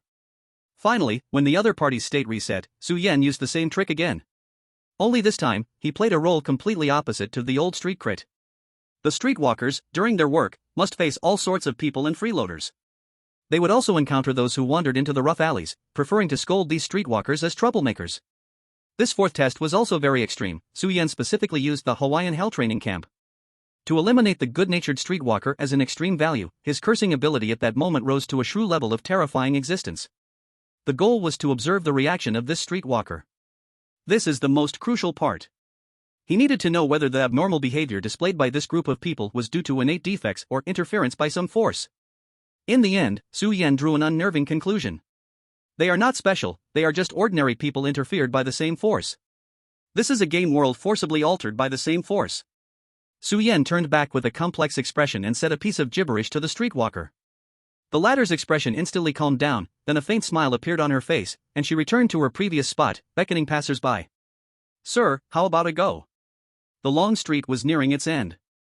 Su Yan began to recall the direction where Nong Ming had left and felt troubled about how to find him. At that moment, he saw a familiar foreign face, completely naked except for a blanket, sprinting towards him in panic. Whoa! Su Yan instinctively covered his eyes. At the same time, he opened a gap between his index and middle fingers to carefully watch the naked man. What kind of mess has Nong Ming gotten into this time? Okay, the broadcast is cut. For sentences of commentary time was enough for Su Yan to help Nong Mingyuan shake off the group of women trailing behind. So, what's going on with you? Su Yan casually grabbed a set of clothes he found in front of the store and threw them at Nong Mingyuan. Boss, I can't go on like this. Nong Mingyuan's eyes were filled with tears. What kind of terrible instance is this? I woke up lying in the middle of a pile of women. Su Yan paused his smile, his face suddenly filled with killing intent. You better not be bragging. Of course not. Nong Mingyuan shouted loudly, passionately explaining, Boss, you really don't understand. There's a whole bunch of rich ladies. They play with steel wool. He rubbed the little booklet in his hands in frustration, gritting his teeth. How can I, Nong Mingyuan, a distinguished older magician, be brought down by a bunch of old women? Su Yan recalled the group of women chasing after Nong Mingyuan just now. They indeed had heavy makeup, but their skin was still far worse than the ordinary people on this street. But you can escape for a moment, not for a lifetime. Either cooperate with them or be together with the world? Su Yan smirked while making a cold joke. Nong Mingyuan couldn't help but tremble in fear. I don't want any of this, what should I do, Boss Su? He cried with a bitter face. Su Yan thought for a moment and told Nong Mingyuan, let me see that little booklet again. Nong Mingyuan obediently complied. Su Yan opened the booklet, and the words on the first page were no different from before. Rep, oh Rep, you are truly a devoted man. How can you be only intimate with Ariel? Other women are waiting behind. Su Yan tried again, but those 2 lines of text brought no emotions. It seemed this could only affect the person involved. This was a bit of a problem. Su Yan needed to find more common points between the booklets. What is the profession of this rep? Su Yan casually asked Nong Mingyuan. Nong Mingyuan stammered and finally spat out 2 words. Cow, gigolo. Su Yan was slightly taken aback, then the corners of his mouth lifted. No wonder. The gigolo is him, not me. Nong Mingyuan practically stomped his feet in panic. If I really had Rep's tastes, would I be stuck at most living only half a day? Alright, I won't say anything. Su Yan shrugged, besides, it has nothing to do with me.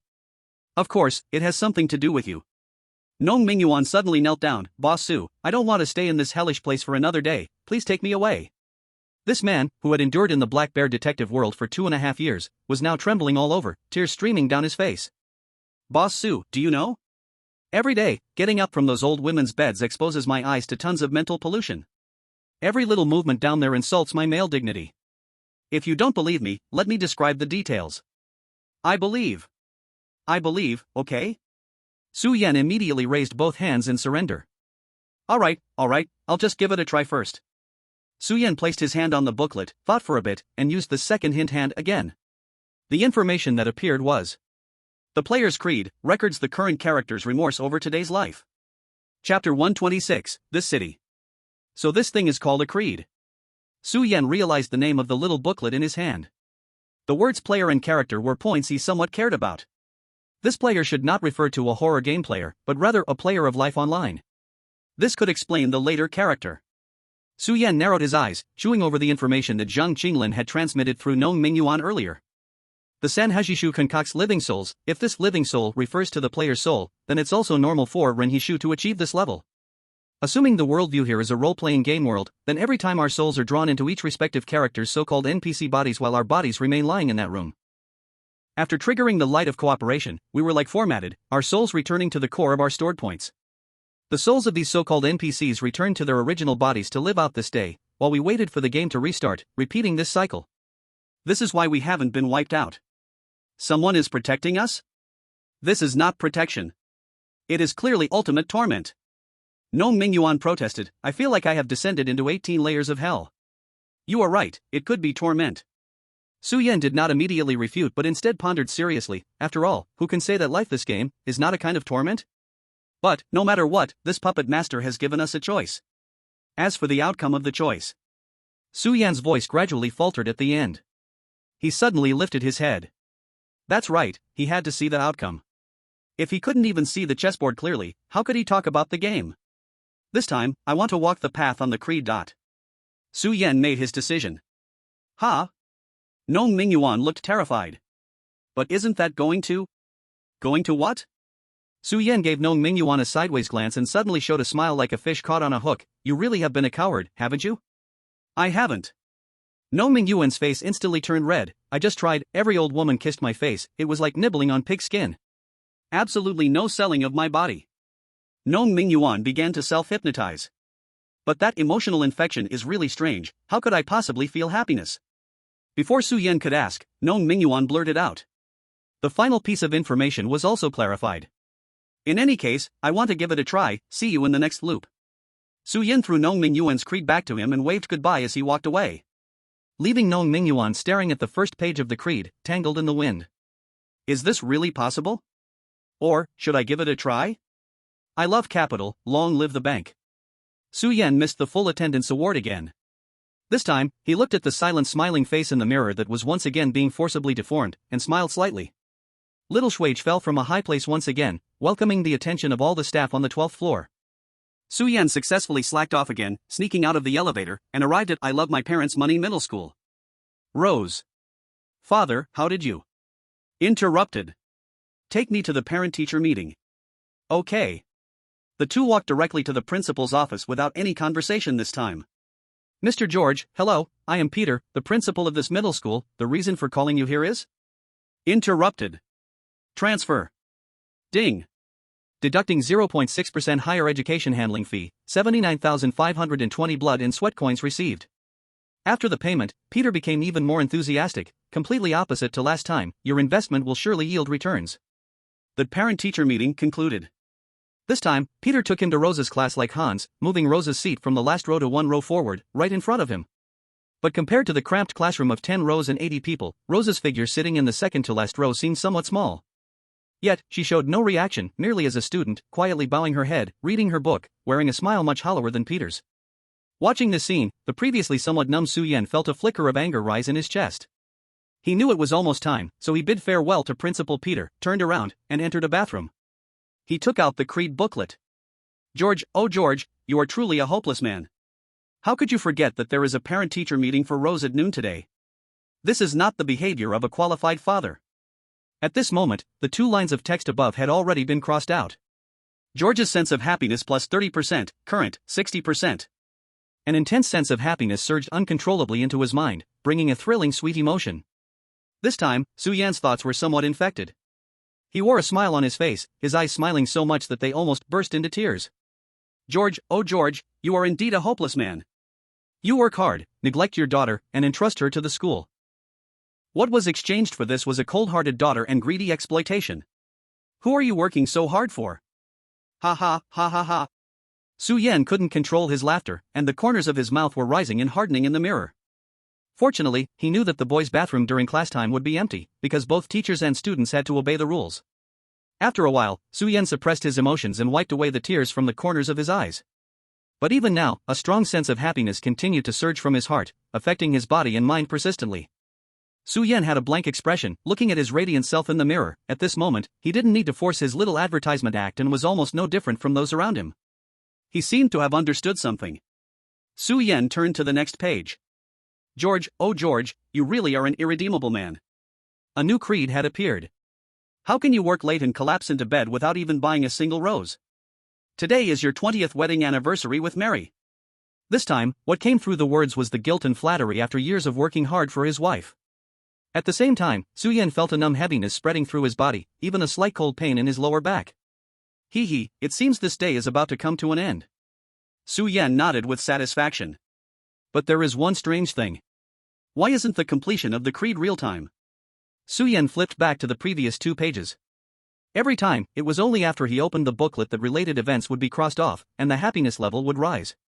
In other words, if he didn't look at this booklet, it seemed he wouldn't be affected at all.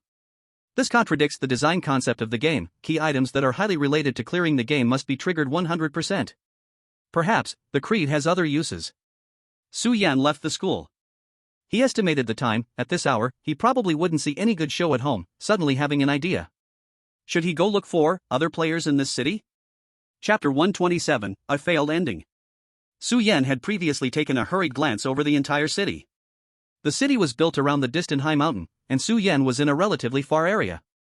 The edge part was either near the sea or entirely forested suburbs. This was somewhat strange, as coastal cities typically tilt the city center towards the coastal area. At the very least, they wouldn't build the city around a mountain, unless there was some special tourism project being developed. Of course, Su Yan could guess some reasons. Only in this way could the light of cooperation reach every corner accurately from top to bottom. So, does that mean that as long as he escapes the city, he can leave the instance? Or perhaps, if he got close to that mountain, he could eliminate the source of the light of cooperation?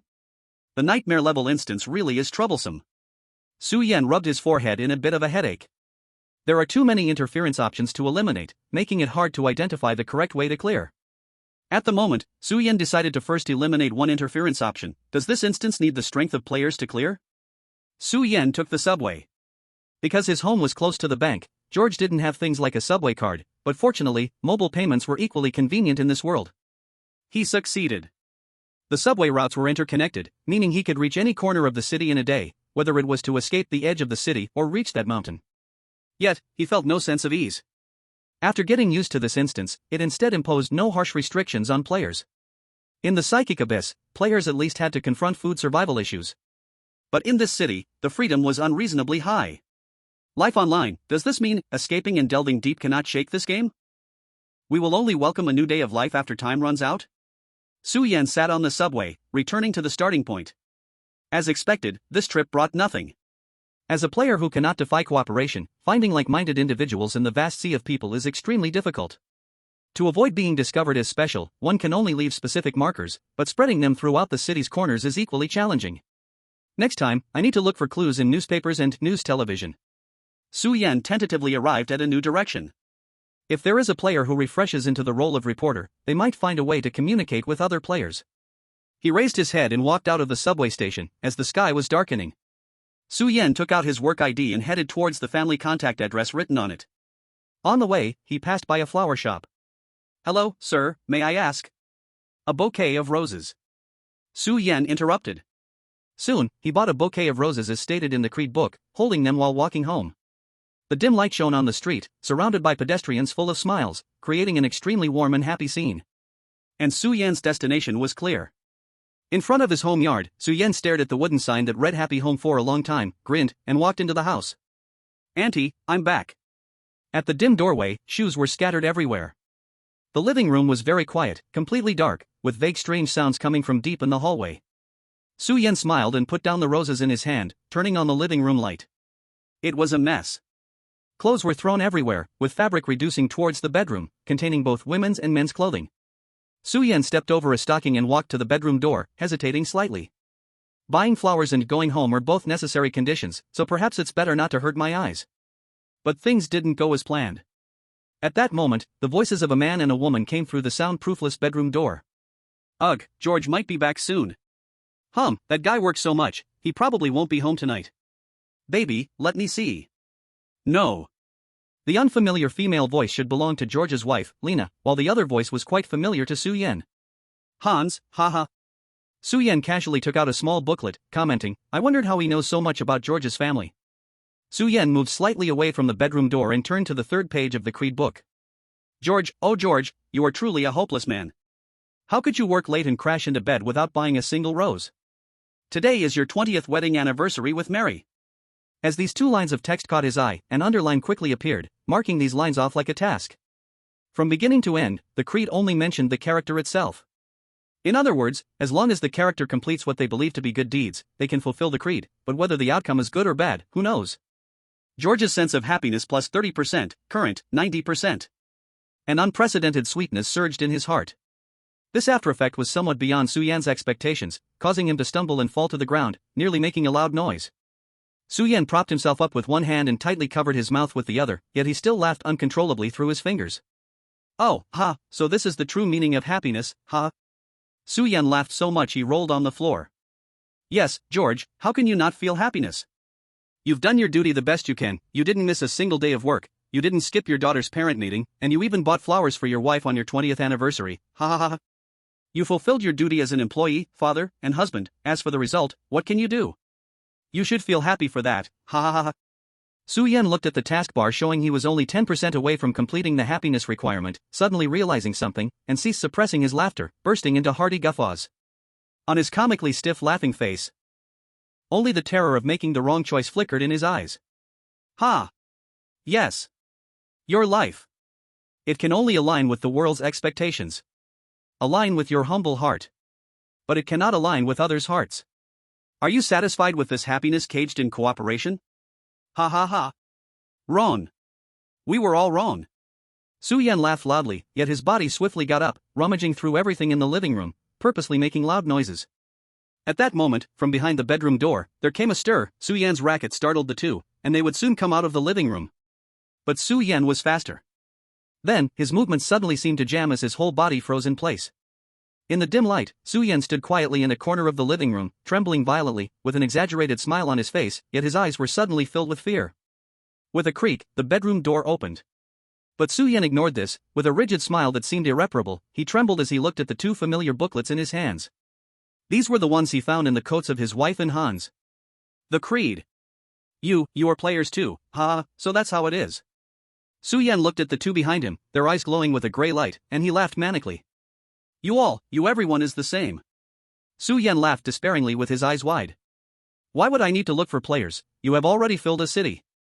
George. Lena and Hans spoke in unison, their tone cold. When you destroy cooperation. Ha ha ha, I understand. You want cooperation, right? Su Yan seemed to realize something, laughing as he pointed to the sky. The gray light descended. His expression was extremely grim. You dream. Chapter 128, Bankruptcy and Imprisonment. George stood on the street. A slight smile appeared on his face.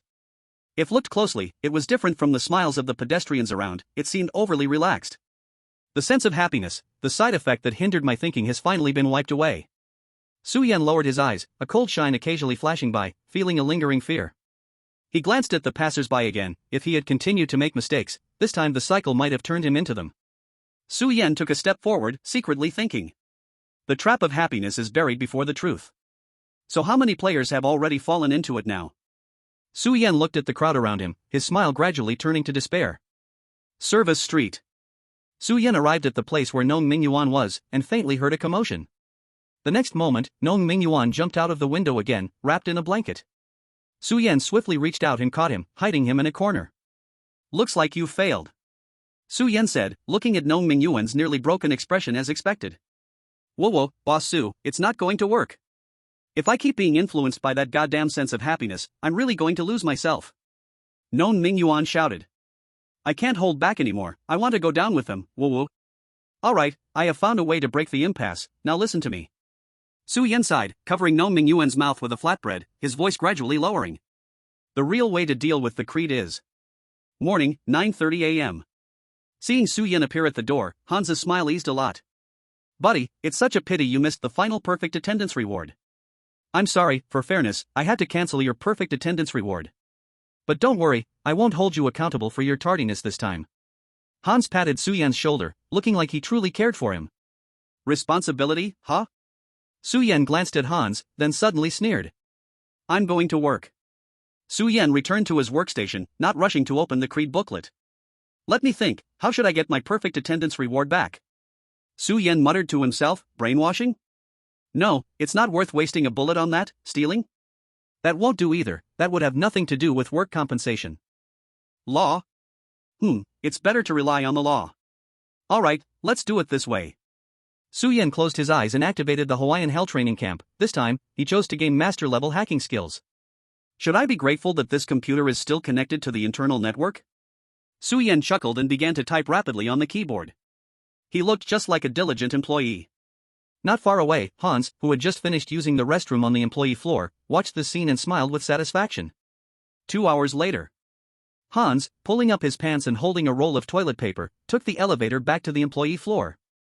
The elevator doors opened. FBL, open the door.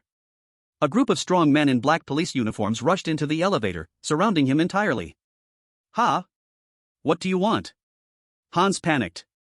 We received an anonymous tip-off that you are exploiting employees, fabricating late information, withholding bonuses, and occupying precious restroom resources. The evidence is solid, prepare for judgment, scoundrel. The leader of the FBL displayed his credentials. Hans trembled, his eyes instantly filled with fear. At this moment, his identity transformed from bank manager to suspect. Officer, this is slander, you have to believe me. Hans shouted. Shut up, those matters were never in our responsibilities. Scum. The FBL coldly stared at Hans. Whether you committed those crimes or not has nothing to do with us. Hans was confused, then why are you arresting me?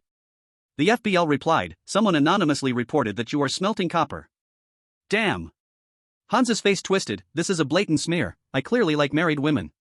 Still trying to argue, the informant has already provided evidence, we're going to verify right now. The FBL grabbed Hans and took him to his office.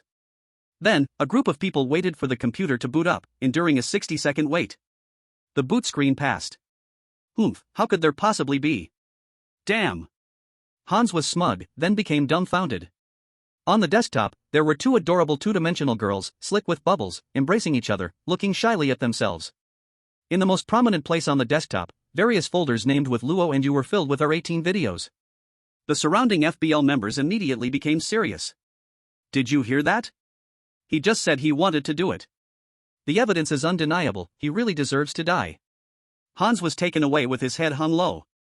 And the bank president, who arrived after hearing the news, had no objections and even spat. But since he was already there, he still had to put on a show. Hey, Hans's thing won't come out again, you'll be the manager from now on. Don't repeat the mistakes of that thing. The new manager's forehead was covered in cold sweat. By noon, all employees received an email, full attendance would be honored, with double pay. He personally guaranteed that he would never exploit employees and would leave work on time. At this moment, the true mastermind behind the incident slowly walked into the restroom, pulling out a booklet. Hee, such things can only succeed in games, what a real irony. Su Yan smiled freely at the mirror and then opened the Creed booklet. He fixed his gaze on the 2 sentences on the first page. Then, those 2 sentences seemed to fade away slowly, eventually disappearing from the page. Su Yan raised his head. In the mirror, George's face began to shift. The features on his face twisted, finally still maintaining George's appearance by 70%, while the remaining 30% strangely began to resemble Su Yan's face. This familiar yet unfamiliar face now carried a hint of confusion and unease. George's sense of unease plus 30%, current, 30%. Don't be afraid. Su Yan used a smile like an advertisement to dispel the unease and joked. What's going to happen next, even the collaboration can't handle. Su Yan flipped to the second page. By noon, the creed for the parent-teacher meeting began to appear. Su Yan left the employee floor, and this time he didn't even need to activate any skills. Macho Fish gains light and dignity. Regarding his change in appearance, others did not show any unusual reactions. He arrived at I Love Parents Money High School, and this time, there were no screams from Nong Mingyuan echoing in the streets. Rose, Dad. Interrupted. Parent-teacher meeting, let's go. Peter, this time. Interrupted. I understand. Su Yan sat in his seat, looked at Peter, and suddenly sighed regretfully. I'm sorry, Principal Peter, I might not be able to pay the fees you mentioned. What? Peter suddenly stood up, staring intently at Su Yan. Su Yan remained calm, speaking before the gray light could appear in Peter's eyes, because it seems I accidentally smashed your school's load-bearing wall. As soon as Su Yan finished speaking, Peter suddenly felt the floor beneath him tremble. What's the big deal about smashing a load-bearing wall? See, great after use, you will bear a huge debt in the instance, but you can designate the creditor. Right now, what I can give you is probably just a debt note, my dear creditor. Su Yan revealed a charming smile. What? Peter stood up in a panic. At this moment, in Peter's eyes, the identity of parent had completely been overwhelmed by debtor. Which building did you smash? He asked anxiously. His eyes were filled with pain. Money, oh, it was all money. After thinking for a moment, Su Yan smiled and said. All of them. Chapter 129, Devour the Wife. Thump. Peter fell to his knees, eyes vacant. His already impoverished logic could not grasp the feeling of discomfort removed by the skill. At this moment, he felt like the sky was about to collapse. At this moment, Su Yan delivered a timely blow. I didn't expect my daughter to perform so poorly, but I can't afford the academic compensation, I feel so hopeless. Su Yan said as he clutched his reading. Perhaps I should find a place to die. What? Peter, as if waking from a dream, jumped up from the ground in a panic, frantically blocking Su Yan. Mr. George, you must remain calm. Peter's voice was even more cautious than before. His face was filled with panic and despair. If one did not know better, they would think he was the debtor himself. Su Yan silently laughed, knowing that this C-grade skill did not disappoint him. Peter spoke again, his tone pleading. Mr. George, look at my head, how could I ask you for school fees? He cautiously tried to appease the George in front of him, his heart filled with fear. If George was not dead, at least he still had a debtor. If George died, then he would declare bankruptcy. So what do you think we should do? Su Yan asked knowingly. Your daughter is so talented, we won't charge any fees, and we will devote all educational resources. This time, Peter tearfully patted his thighs, moving Rosa's seat to the front row of the class and calling out all the teachers, earnestly instructing them. Su Yan glanced at Rose beside him, his smile seemed less hollow. But this had nothing to do with Su Yan, all he wanted was the result. Su Yan locked himself in a restroom and took out the Creed book once more. George's feeling of confusion plus 30%, current, 60%. Looking at the second Creed fading away, and the face in the mirror increasingly frightened, Su Yan was satisfied, using his small advertisement acting skills to make George smile. This was the secret of the Creed mechanism. Why was it that only when he opened the Creed book would the happiness be settled? Because there were actually 2 routes. The Creed only outlined his goal and action, but never mentioned the result. However, just like he and B, happy/bad ending, different results would also affect the way the Creed was settled. This was why the Creed was an active trigger rather than a passive one. One path was to follow the actions planned in the Creed, but under normal circumstances, one could not change any status quo, as everyone was covered by the same veil, and one would not have any special features. From this came a false sense of happiness. Another way is to change the status quo while following the creed, to dismantle the restrictions of the same cooperation from the core level. Ironically, when achieving the true situation one wants to see, it brings a feeling of confusion to the parties involved. Su-Yen looked in the mirror. At this moment, George's face again squirmed and faded. The face in the mirror already had 6 parts of Su-Yen's characteristics. Next, it is time to let the real me get in the game. Su-Yen left the school and walked toward the happy home. Ding dong. The doorbell chimed softly. Here comes someone, may I ask who it is? A gentle female voice came as the door opened. George's wife, Lena, pushed the door open and looked at Su-Yen, who stood in the yard, holding a bouquet of white flowers. George, why aren't you at work? Lena was very cold, frowning in suspicion. In the depths of her eyes, gray light flickered, seemingly indicating that if Su-Yen's answer was wrong, it would trigger the same cooperation. Su-Yen quietly stared at Lena's face and sighed. I'm afraid, madam, your role has been limited to being a housewife for too many years, causing you to gradually forget the love between you and George, to become tired of life, and to crave novelty. For someone like you, I don't have a way to handle it for the moment. And, I really don't want to say much to a biddy. So, I have no choice but to avoid the same cooperation this way. George, what are you saying? Lena looked at Su-Yen, feeling somewhat uneasy, while also seeming to trigger the same cooperation gradually. Su-Yen calmly stepped aside. Allow me to formally introduce my lovely summon. Behind him, a pink fluffy little circle blinked its big eyes and made a cute sound. Kirby. Kirby's appearance completely changed Lena's expression, her face turned cold, and her eyes filled with gray light. This was already destroying the same cooperation. But at that moment, the seemingly harmless Kirby suddenly opened its large mouth and made a cute sound. Ah. Kirby. Let's take a moment to review the setting of this pink devil. As a well-known game character from Nintendo, Kirby's image is that of a pink sphere with round little hands and feet. Of course, its most distinctive trait is that it can eat a lot. Whenever it opens its big mouth and makes the sound ah, an invisible gravitational force is created, swallowing items within a certain range in front of it. Most importantly, as long as Kirby sucks in an enemy, it can copy that enemy's abilities, gaining new forms. For example, when Kirby inhales a swordsman, it becomes Kirby Swordsman, and a sword appears in its hand, wearing a swordsman's hat. When Kirby inhales a chef, it will magically don a chef's hat and apron, becoming Kirby Chef. Of course, it's not limited to professions. Absorbing various special monsters can also gain representative abilities. Kirby Flame, Kirby Ice, Kirby Hammer.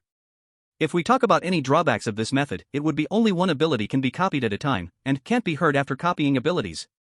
Of course, although it's called copying, the enemies that are swallowed will not return. And now, this pink devil opened its mouth wide, aiming at Lena.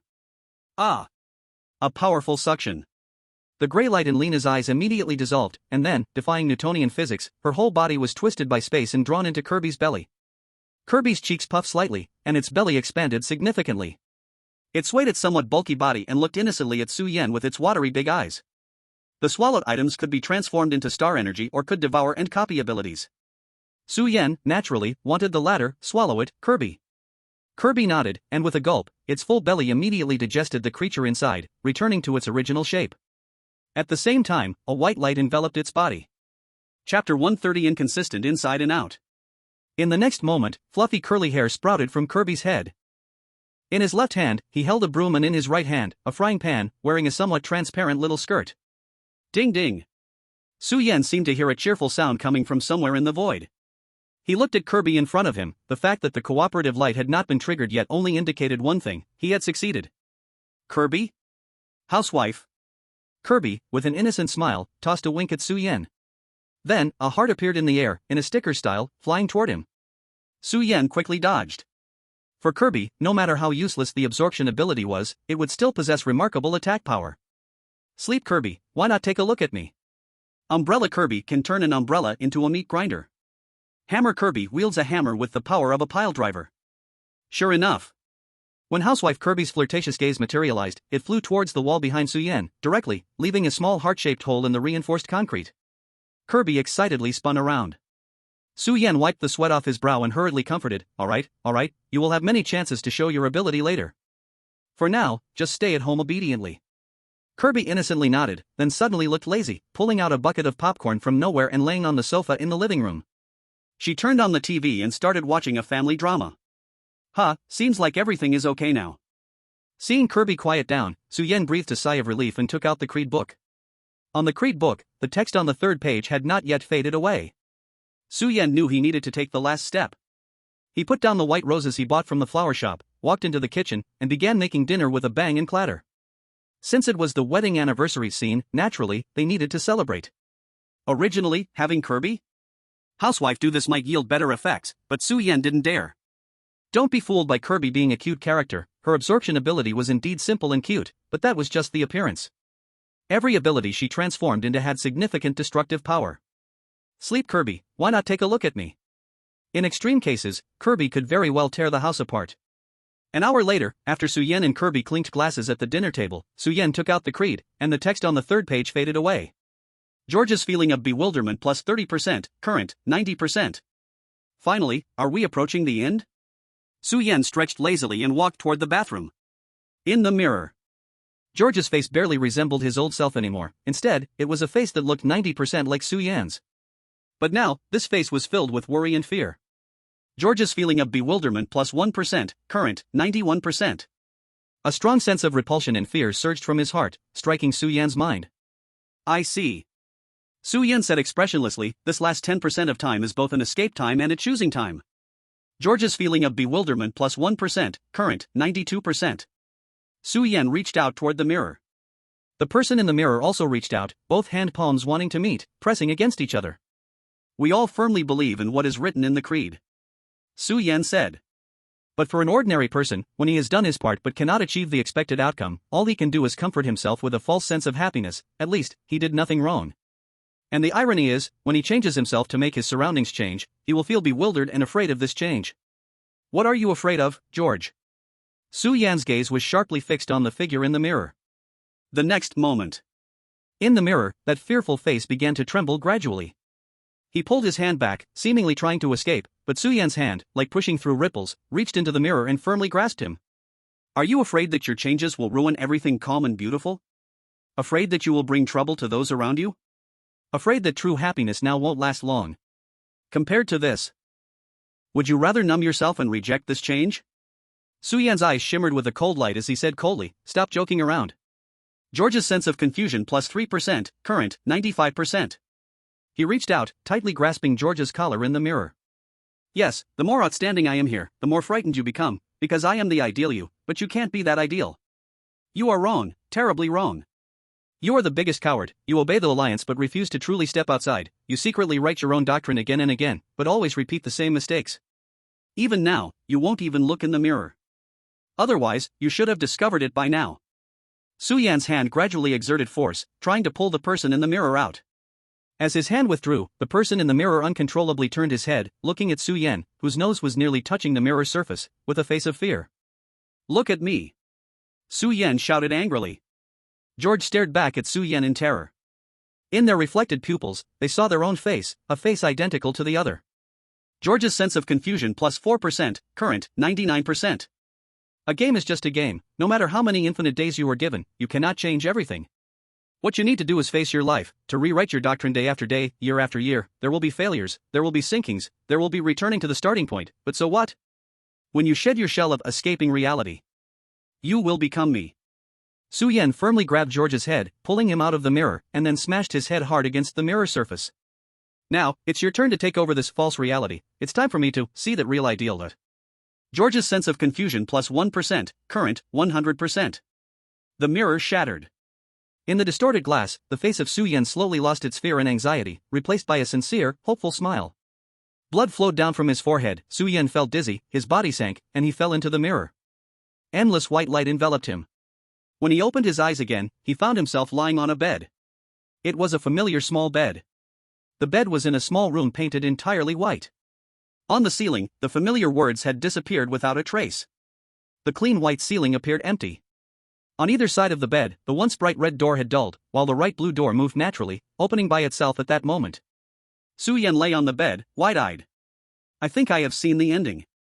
Chapter 131, The Watering of Nung Ming Yuan. Su Yan got out of bed and began to observe the room. Unlike the bright tones before, the current light seemed more like warm-colored lighting. If the previous room was in daytime, then now it is nighttime? Su Yan looked towards the blue wooden door on the right. The world outside was unclear, shrouded in light like the red door, but the blue side was deep and dark. This time, it seems there is no reminder telling me not to reveal special. Does this mean I have successfully avoided the alliance? Su Yan checked his backpack. In the equipment slot, Kirby had transformed back into a summoning card and returned to the backpack.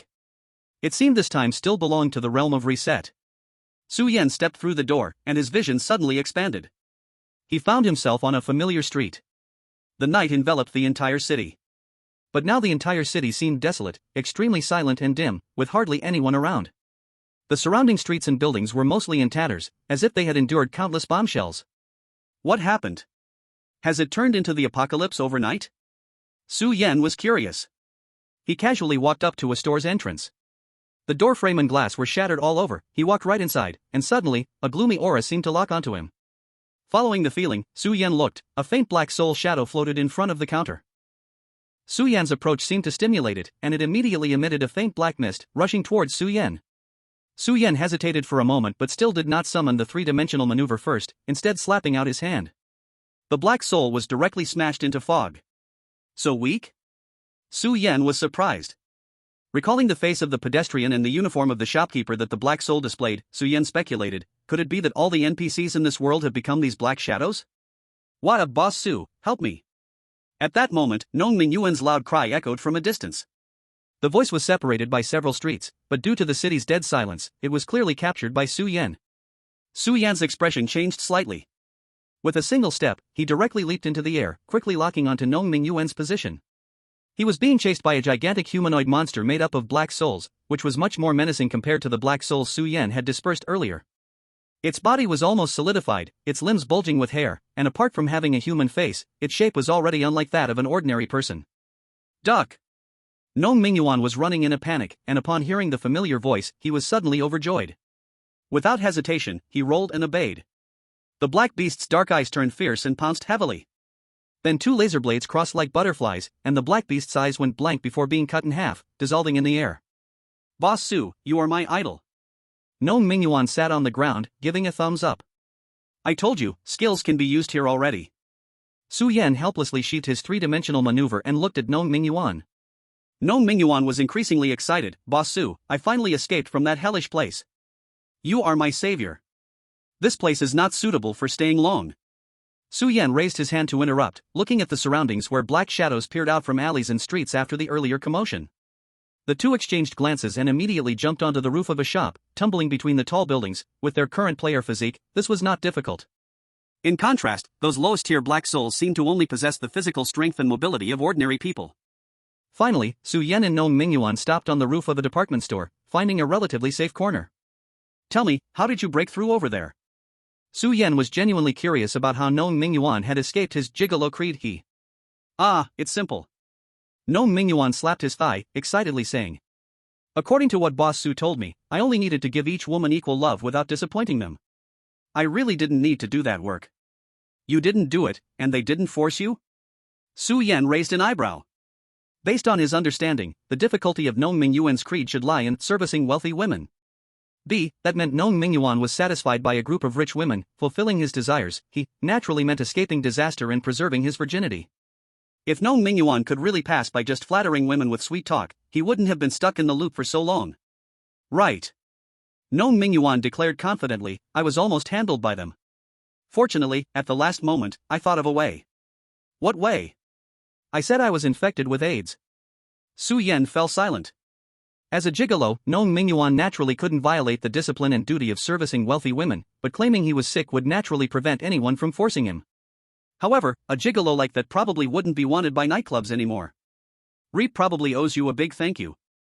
I'm not that amazing. Nong Mingyuan scratched his head and laughed. He looked around. By the way, Boss Su, where is this place? Still uncertain. Su Yan gazed at the streets below the department store, where many black shadows lingered. At the very least, it is closely related to the previous world. If we say the previous world was the outer world, we can call this place the inner world. At that moment, with a loud bang, the big door on the rooftop was suddenly flung open. 3 enormous black beastmen jumped out, as if attracted by the aura of the two people. These half-human, half-beast monsters had senses much sharper than ordinary dark souls in the city. However, in Su Yan's hands, they were still not enough to worry about. Just as Su Yan was about to take action, Nong Mingyuan suddenly let out 3 loud laughs. Finally, it's my time to shine. 3 instances. I have waited for 3 full instances. There's no need for Boss Su to step in for such monsters, just watch me. Nong Mingyuan's eyes sparkled as he jumped right into the middle of the 3 half-beast men, puffing out his chest and lifting his head high. Su Yan was curious. Nong Mingyuan, being a gambler, had few combat skills. Where did he get such confidence? He then saw Nong Mingyuan grabbing a golden dice from the air, radiating a special aura. A gifted weapon? Su Yan raised his eyebrow, sensing from the dice in Nong Mingyuan's hand that this guy's gifted weapon was not far from completing its budding stage. How did he nurture it? Even faster than himself. Heavenly spirits, earthly spirits. Nong Mingyuan, looking excited, placed the dice in his palm and shook it vigorously. 666, give me a 6. Chapter 132, Coach, I want to join the Survey Corps. Gifted weapon, law, budding stage. Traits, non-transferable, non-stealable, cannot drop. Effect 1, bet body to become law. Other effects, to be unlocked. Consumption, the energy of the gifted weapon will accumulate over time to a certain threshold. Additionally, you can accumulate weapon energy through all-in. Golden light condensed into a dark golden dice, except for the bloody strange 1 point, the other silver spots emitted a dazzling radiance. This experienced and hatched gifted weapon was no longer the useless item it once was. Now, let's take a look at the effects of bet body to become law based on Nong Mingyuan's own understanding. 6 points, consume 6% of one's blood energy, and according to the user's concept, condense a single target spell attack with a maximum power of 10 times the current mental strength. 5 points, consume 5% of one's mental strength, and according to the user's concept, condense a group spell attack with a maximum power of 5 times the current mental strength. 4 points, consume 4% of one's sensory acuity, sight, hearing, smell, taste, touch, and according to the user's concept, construct a consumable illusion skill. 3 points, consume 3% of one's satiety and apply a random property enhancement spell of 1 to 3 times. 2 points, consume 2% of one's rationality and apply a random property debuff of 0% to 50%. As for that final crimson 1 point, Nong Mingyuan had a feeling, he seemed to be able to control the outcome of rolling a 1, but if rolled, it meant death. He was a gambler, not a madman. So now, facing these 3 elite-level monsters, he just hoped to roll a 5 or 6. The dice rolled in the void and then stopped. 3 points, enhancement spell. Damn! Nong Mingyuan shouted, feeling a bit hungry. But then, the 3 silver points on the dice simultaneously emitted silver light and enveloped him, causing his eyes to shine brilliantly. This time, it was exactly a 3-fold enhancement. The enhancement was for all physical attributes. Ha, this is great, let them die. In an instant, Nong Mingyuan transformed into a muscular man and slammed his palm hard against one of the attacking half-beasts, throwing it over his shoulder to smash it onto the ground. Next, with the remaining 2 black beasts attacking, Nong Mingyuan remained calm, blocking their blows, and in less than 3 minutes, he snapped the necks of the 2 half-beasts. The 3 half-beasts dissipated into black gas in the air. Su Yan watched in astonishment. Compared to the wizard, Nong Mingyuan's every move was filled with killing intent and had a solemn and strict feel, his expression serious and resolute. He no longer looked like a gambler. Hee, Boss Su, I proved useful this time, right? When Su Yan looked over again, Nong Mingyuan's smile had returned to its original state. Feeling quite proud. Not bad. Su Yan nodded. He didn't know about the randomness of Nong Mingyuan's weapon talent, but the ability just shown was enough to keep him safe in normal game dungeons. But these damn monsters are so weak. Nong Mingyuan wondered. Thinking about how he had been chased down the street by such monsters because he was too scared to use his player abilities, he felt like punching a tree in anger. Clearly, these are just minions. Su Yan snapped his fingers. If we assume that all NPCs in this outer world were once players, then the strength of these monsters should relate to how much those players who couldn't enter the inner world were co-opted. If I'm right, then it should be. Boom! At that moment, the sound of a much stronger tremor echoed from a corner of the city. Look, a big one is coming. Su Yan spread his arms, and silver-white nanoalloy suddenly covered his waist. A few streets away. A whoa! A black beast shadow stood as tall as a 4-story building, letting out a piercing howl. This beast shadow was covered in pitch-black fur, and aside from a human face on its head, the rest was sharp limbs of a wolf-like beast. Compared to it, the players in front seemed extremely small. Run! Fatty! Hurry up! This desire entity has mutated into a large desire entity. The captain is dead, we can't fight it, we need to let other squads come. I know that. A chubby player fell to the ground, staring at the wolf-like beastman with trembling legs.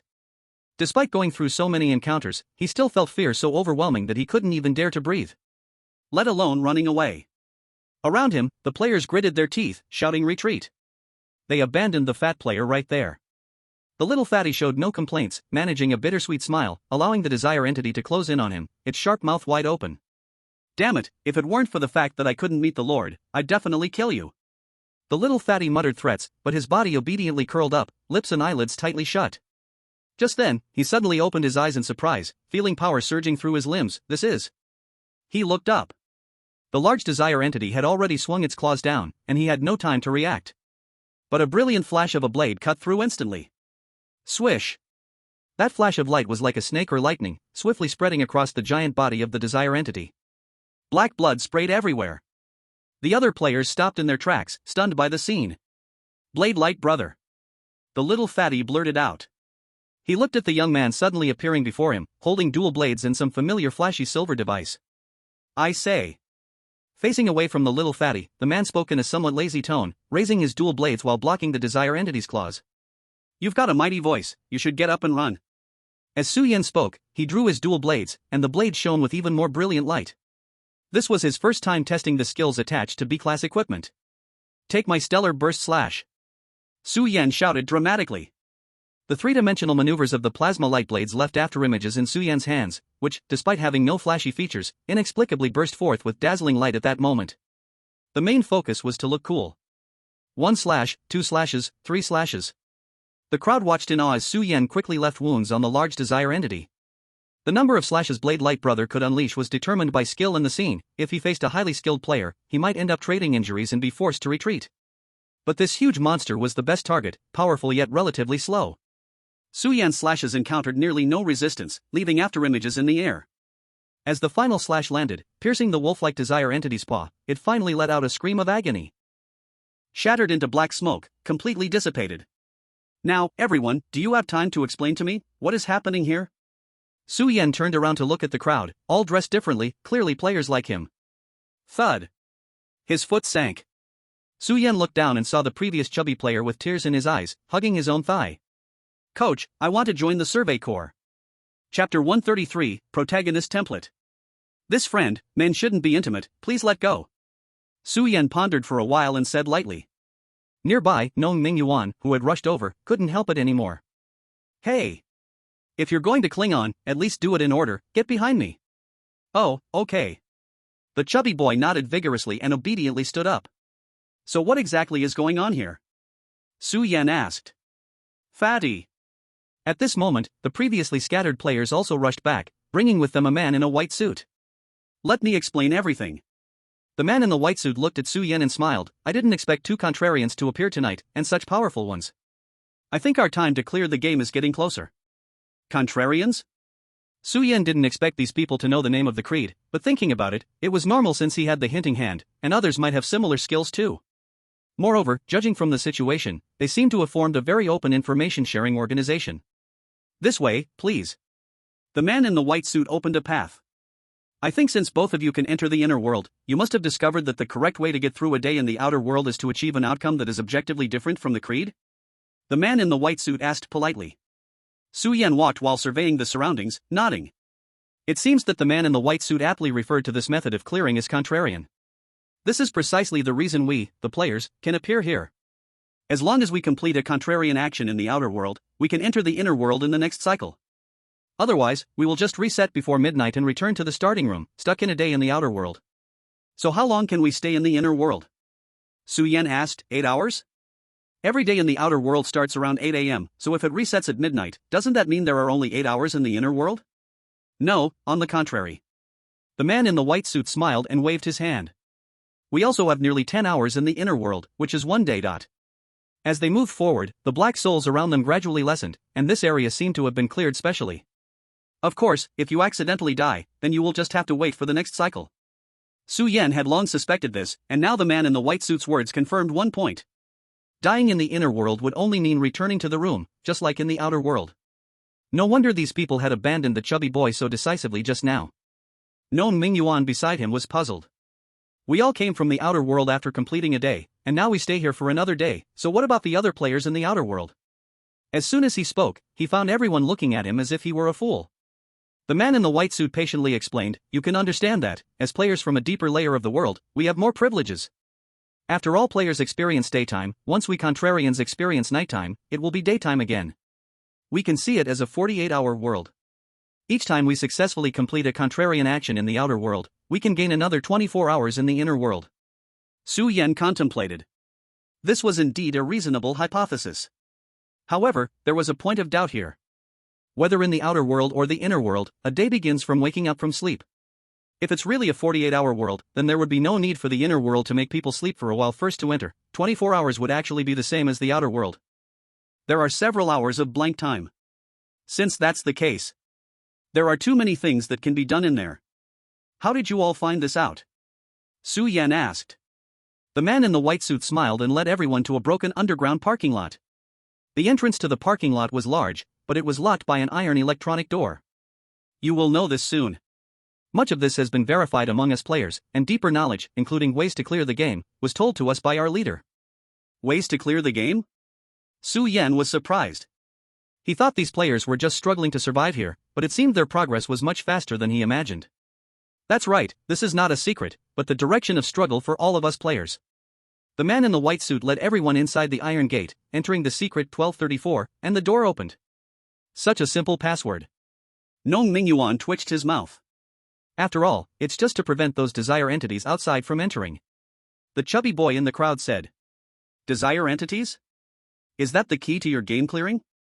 In an instant, Su Yan thought of many things. That's right, both of you. Do you remember the fate of those players who have been assimilated? The man in the white suit's tone became serious. Su Yan fell silent. Unlike Nong Mingyuan, who only had a vague understanding, he was sure that nearly 90% of the players in the entire city had lost their awareness in the external world. This meant they had been completely assimilated, and even the opportunity to play the game was gone. The power of assimilation constantly influences them, giving rise to desire entities in their minds, and these desire entities will appear in the inner world. But this is also a good opportunity for us to weaken the power of assimilation. As long as we eliminate 90% of the desire entities, the power of assimilation will no longer be able to control the players, and we will have a chance to escape. The man in the white suit was very confident. Su Yan was curious, then why don't you start from a more fundamental place, for example, that mountain in the distance? The man in the white suit's expression changed, then he shook his head. No, players absolutely cannot approach that mountain. Once, there were several times more players in the inner world than now. They organized an attack on that mountain, and guess what happened in the end? All players had their memories of the instance erased and returned to the starting room. What? Nong Mingyuan opened his mouth wide. If memory could be erased, wouldn't that mean they wouldn't even know when they entered the instance? So how do you know about it? Su Yan keenly captured a contradiction. I said, there are still survivors, who are our leader now. The man in the white suit led everyone to the underground parking lot. He retained the initial memories and told us everything. The space here was extremely spacious, filled with various furniture, like a temporary base. There were also some players moving around, curiously looking at the unfamiliar faces of Su Yan and Nong Mingyuan. Heh, that's really interesting. At this moment, Su Yan suddenly sneered. Everyone had their memories reset by assimilation, so what makes your leader so special? Why do you believe him and accept him as a leader, just because he knows all the information? What if he's a coward or a deceiver? Su Yan's questioning struck deep. Everyone suddenly went quiet, and the atmosphere became awkward. Let me answer you, my friend. At this moment, a calm and composed male voice echoed from behind. Su Yan and the others turned around, and the nearby players immediately showed a look of reliance. A man with a square face and a fresh, refined demeanor smiled as he walked forward. Just because of me. Approaching invincibility in this instance. Su Yan looked at the man approaching, his whole demeanor gentle, as if he walked out of a textbook, filled with leadership qualities and inexplicable brilliance. Let me introduce myself, I am Su Qingqi. Su Qingqi extended his hand. Talent, Protagonist Template. Chapter 134, The Mysterious One-on-One Challenge. Protagonist Template? Su Yan was stunned. What did this talent mean? Su Qingqi turned and looked at the man in the white suit, a new anti-tenant. It has been a long time since we've seen one? The man in the white suit nodded. This friend Su Yan is very strong. He dealt with a large desire entity all by himself. The other one seems to be a bit slow. Hey! Nong Mingyuan's forehead was bulging with veins. Do you want to pick a fight? Sorry, gentlemen, my subordinate is rather straightforward, Su Qingqi apologized. Then, he looked brightly at Su Yan. Friend, with your strength, you can totally lead a small team. Flattery. Su Yan returned to his senses and said lightly, the premise is that you can earn my trust. If eliminating the desire entities in this city could clear the game, then Su Yan wouldn't mind jumping in. But for Su Qingqi in front of him, Su Yan always felt something was off. In a game world that trapped all players, a savior who knew everything suddenly appeared? You just said your talent is protagonist template? But that doesn't seem enough for me to believe you, right? Su Yan spoke frankly. It's a bit difficult to explain. Su Qingqi scratched his nose and sighed. How about this, why don't you and I have a match? If you win, the position of leader will belong to you. This is so hasty? Su Yan was taken aback. And he had a feeling this kind of event felt very familiar, like something often seen in novels.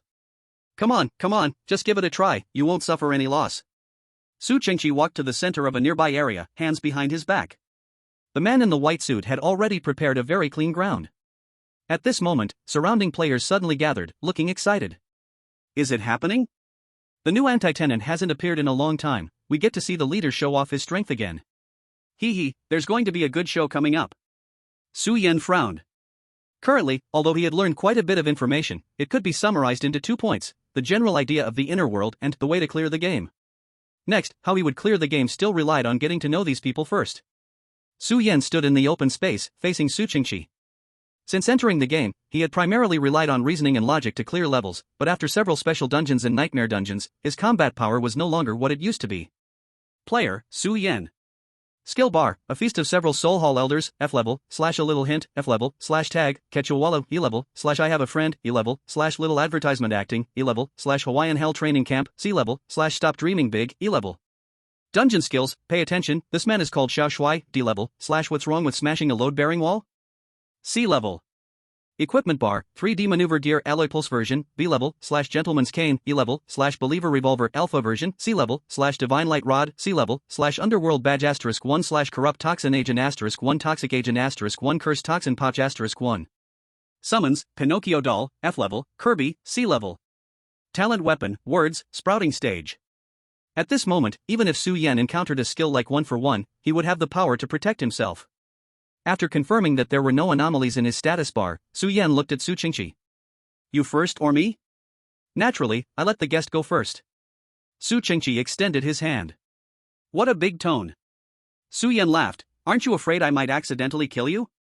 I said, in this dungeon, I'm close to invincible. Su Qingqi also smiled. All right, then I won't hold back. Su Yan said calmly, then suddenly widened his eyes in surprise. Who is that? Everyone unconsciously turned their gaze towards Su Yan. In the crowd, an ordinary person with a common face appeared. Pay attention, this man is called Xiao Shuai. He has appeared in an underground parking lot full of monsters. What will happen to him? Boom. At the moment the first line of commentary echoed. Su Yan revealed both daggers and charged towards Su Qingqi. Stealth attack. This combination of moves was truly despicable and shameless. The grass cutting is almost invincible. Pay attention. This skill can forcibly attract everyone's attention. And in a duel between masters, even a 1-second pause can determine victory or defeat. At this moment, Su Yan's eyes sparkled with cold light, not ashamed at all, the blade directly sweeping towards Su Qingqi's neck. He wanted to kill him here. This is the best way to prove a person's innocence. He didn't care about the unfounded protagonist template talent. In any case, dying here or passing one more day both returned to the initial room. As long as Su Qingqi is still a player, he could see him here next time.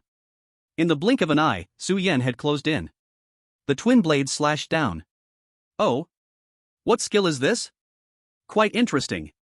Su Qingqi's voice surprised Su Yan. At this moment, he was completely not looking at Xiao Shuai, but rather interestingly gazing at himself. And at this time, Su Qingqi counterattacked. He drew out a golden long sword, filled with the aura of a king. In an instant, he intercepted Su Yan's plasma twin blades. 3-dimensional maneuver, special effect 2. Dual-sided plasma light blades can perform annihilating cuts on items below C-class. The opponent's hand must at least be holding a C-class weapon, or even higher. But Su Yan was no longer in the mood to care about this. He stared solemnly into Su Qingqi's calm eyes, and he understood one thing. This guy, even if he doesn't act as a leader, is certainly not comparable to an ordinary player. The skill Xiao Shuai has a characteristic. It attracts the gazes of people around for a certain period. Unable to escape, the attraction time is determined by the IQ of the individual involved. This can actually work as a skill to measure IQ levels. And just now, Su Qingqi almost blinked and got rid of the forced attraction. The opponent's IQ is extraordinarily high. Fortunately, the actual combat still lacked a bit. The power coming from the long sword gradually weakened. The opponent's physical quality was slightly inferior to Su Yan's. No wonder you're a player capable of soloing a large desire body, Su Qingqi praised. Su Yan didn't care about that, he twisted his body, raising his twin blades to create a storm. Additional technique, Blade Light Brother Slash. With one slash, he deflected Su Qingqi's long sword. With 2 slashes, he left a deep wound in Su Qingqi's abdomen. With 3 slashes, he sent Su Qingqi's returning long sword flying. The 4th slash, after all, the opponent was still a player. At this moment, he finally made the most correct reaction. After the long sword was sent flying, Su Qingqi's reaction speed seemed to have improved significantly. He agilely slipped out from Su Yan's twin blades, trying to strangle his neck. But Su Yan reacted even faster. At that moment, he activated master-level close combat technique. In Su Qingqi's unexpected gaze, he discarded his twin blades, quickly changed his move, and smashed a fist hard into Su Qingqi's abdomen. Boom! Su Qingqi was knocked back a full 3 meters, but ultimately, the fist didn't have enough killing power. He squatted on the ground, spitting out a mouthful of blood, and instead grinned. Friend, you are very strong. You're flattering me. Su Yan looked at Su Qingqi, putting aside the idea of using other means. With his current strength, he wasn't worth his attention. Unexpectedly, next, Su Qingqi suddenly changed his aura, bringing a hint of arrogance. He inexplicably quoted a classic saying. But, 30 years east of the river, 30 years west of the river. Su Yan, don't underestimate a young man in poverty. Chapter 135, The Invincible Protagonist. Su Qingqi stood up trembling. He waved his hand, and the previously dropped golden long sword had already returned to his hand.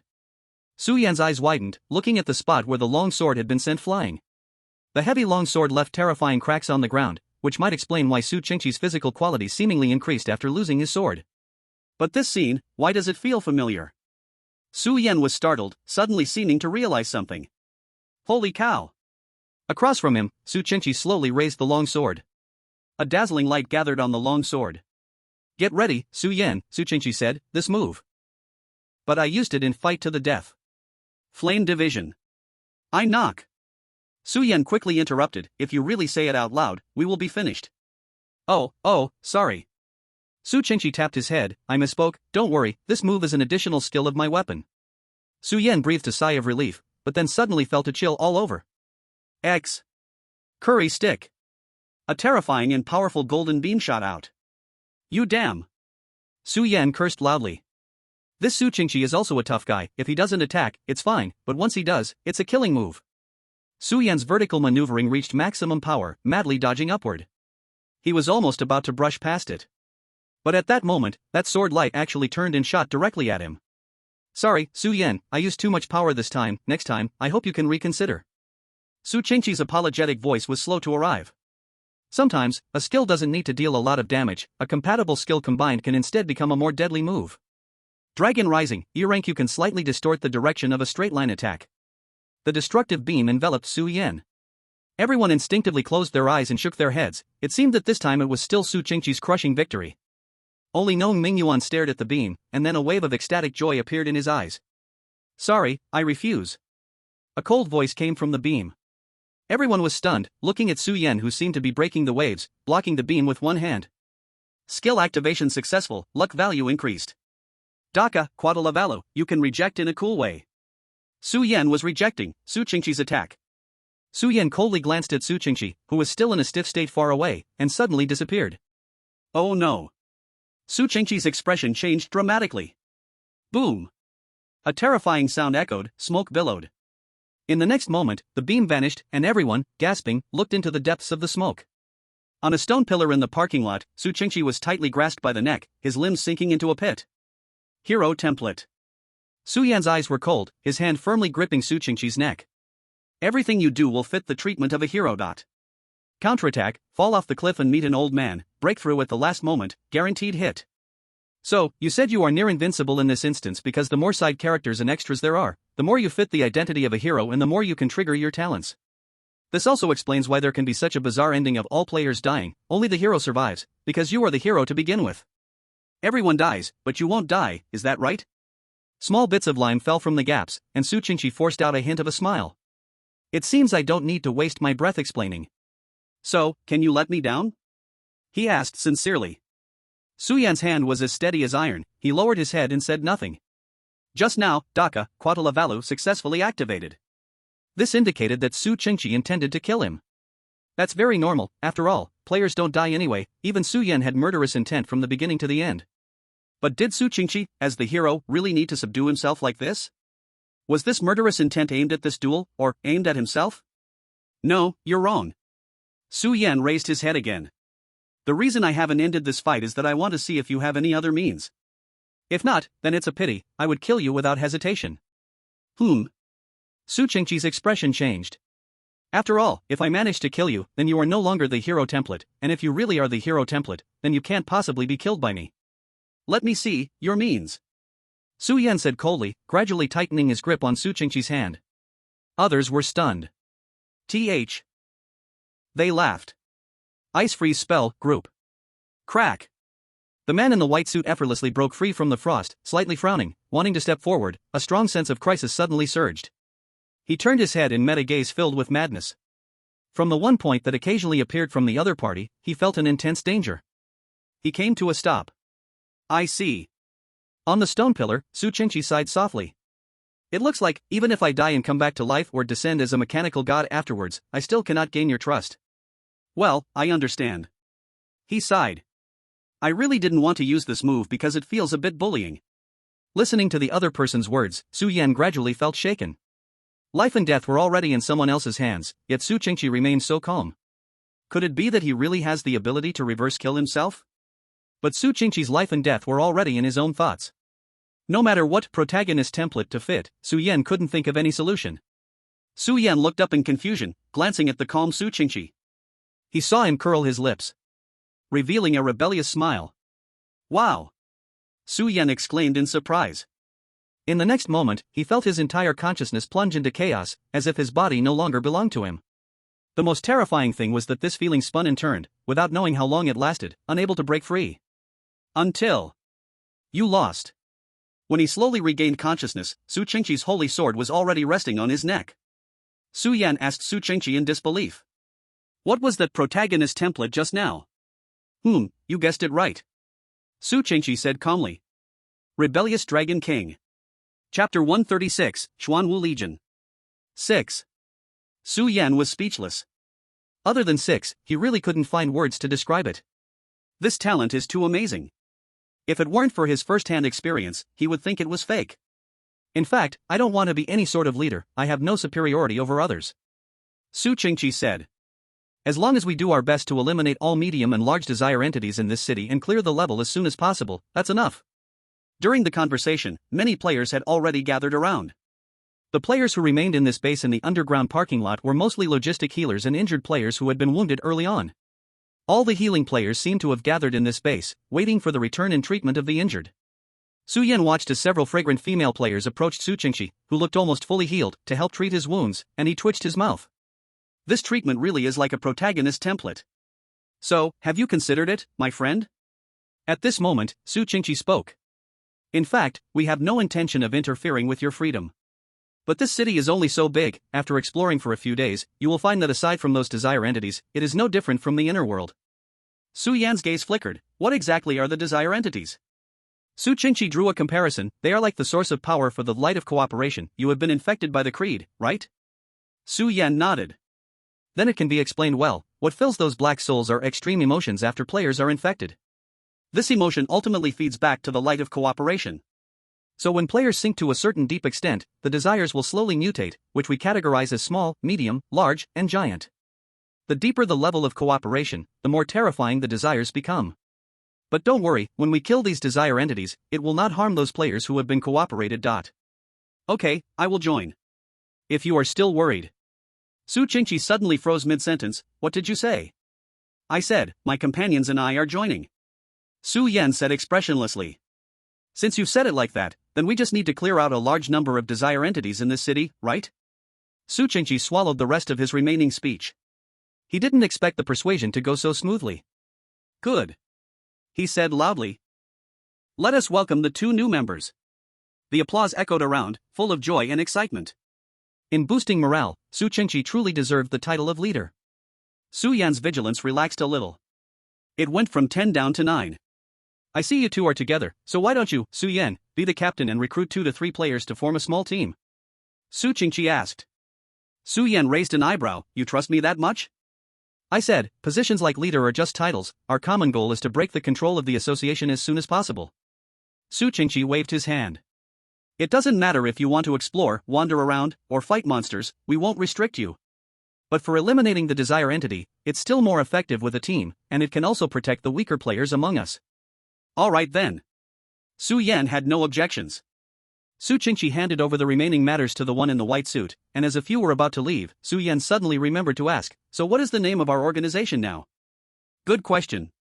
Su Qingqi smiled. "Although the name is quite ordinary, we all feel it has a good meaning, so everyone calls it the Brave Guild. What do you think? In the game, killing monsters and saving NPCs, right? It does fit the positioning." Su Yan praised without hesitation. A smile appeared on Su Qingqi's face, and their relationship seemed to become very harmonious. Su Qingqi walked away to handle other matters. Welcoming newcomers was just a small segment of today's agenda for him. The one in the white suit led Su Yan and the other person to a map. "You two, this is the complete map of our inner and outer worlds."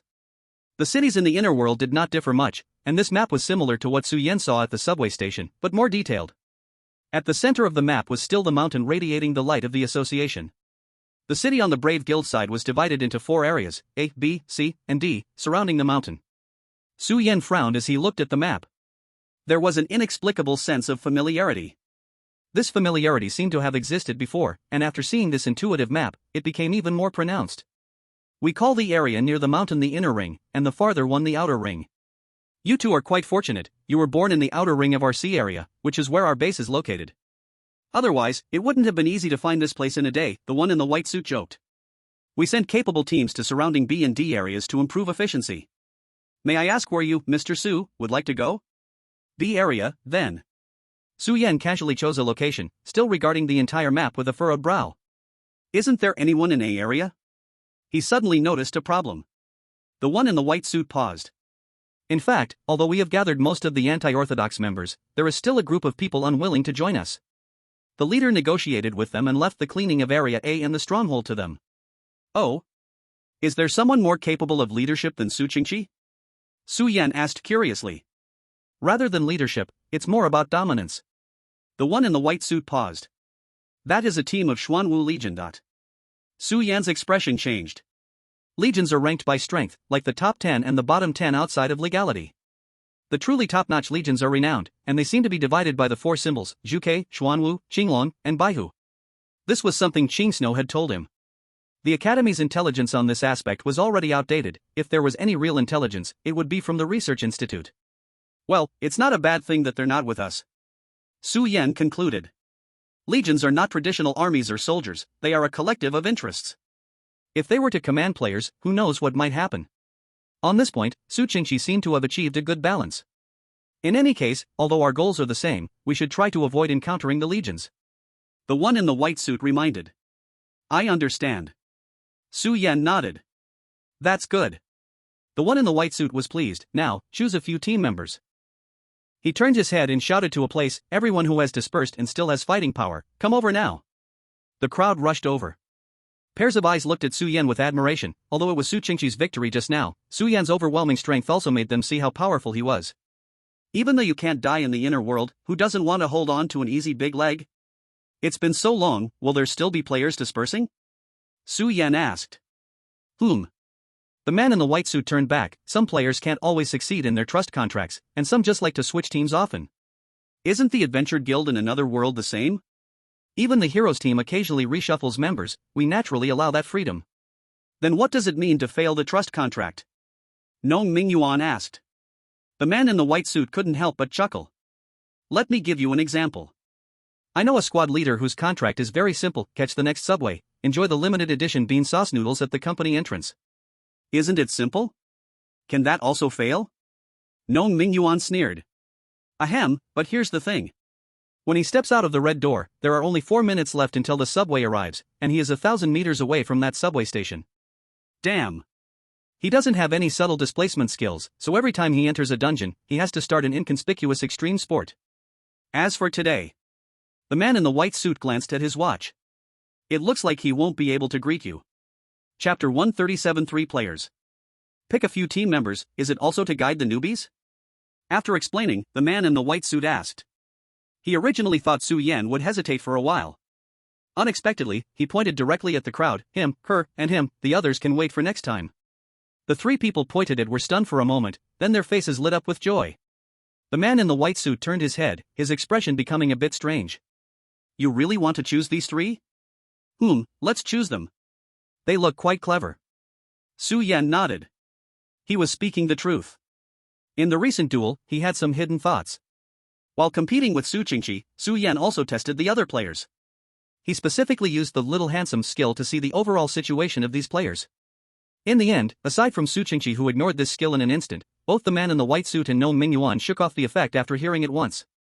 Moreover, it was these three players who performed similarly, recovering within 2 sentences. The others were much slower than Su Yan imagined, taking 10 sentences to refocus on the battlefield. By that time, Su Qingqi was just barely casting the Sword of Victory and Covenant. How about you change a few? The man in the white suit rubbed his face. He didn't want to speak ill of his companions in front of them. The ones you picked are quite capable players, but in this long-term dungeon, they might not play a significant role. Su Yan tilted his head, noticing the keyword in the white suit's introduction, long-term dungeon. Are their main fighting powers all restrictive? Su Yan asked. Player skills are also diverse. Some useful gifted skills often have time or usage limits. Just like Su Yan's 3D maneuvering gas quantity, if he hadn't leveled it up once in the horrifying observation station, even if he could use dual blades now, he would lose the displacement functionality. And the most classic lesson learned in the academy is a gift/skill can only be used once per game. These players obviously fall into this category. That's right. Picking one is fine, but the three you've selected are all power-limited players. I'm afraid they will hold you back. Interesting. Su Yan's gaze flickered. Could it be that such players have higher intelligence in the game? Su Yan became interested. No worries, I can take them with me. Alright then. Seeing Su Yan's nonchalance, the man in the white suit didn't linger. He took out a notebook and jotted it down simply. He handed Su Yan a portable map that matched the one on the table. You just need to go to Area B. The deeper you go, the stronger the desire entities become, so be careful. After all, it's the number of an entire city, so there's no need to rush. No matter how fearless you are, it will still hurt. If you're tired or injured, you can return to the base anytime. You already know the password. The Brave Guild truly lived up to its name, being loose yet extremely friendly. Su Yan nodded. He called to the other teammates and looked towards the long night outside the underground garage. In any case, let's give it a try. City, Area B, Deeper Ring. Su Yan and his 6 teammates found a large group of medium-sized desire entities gathered in the square.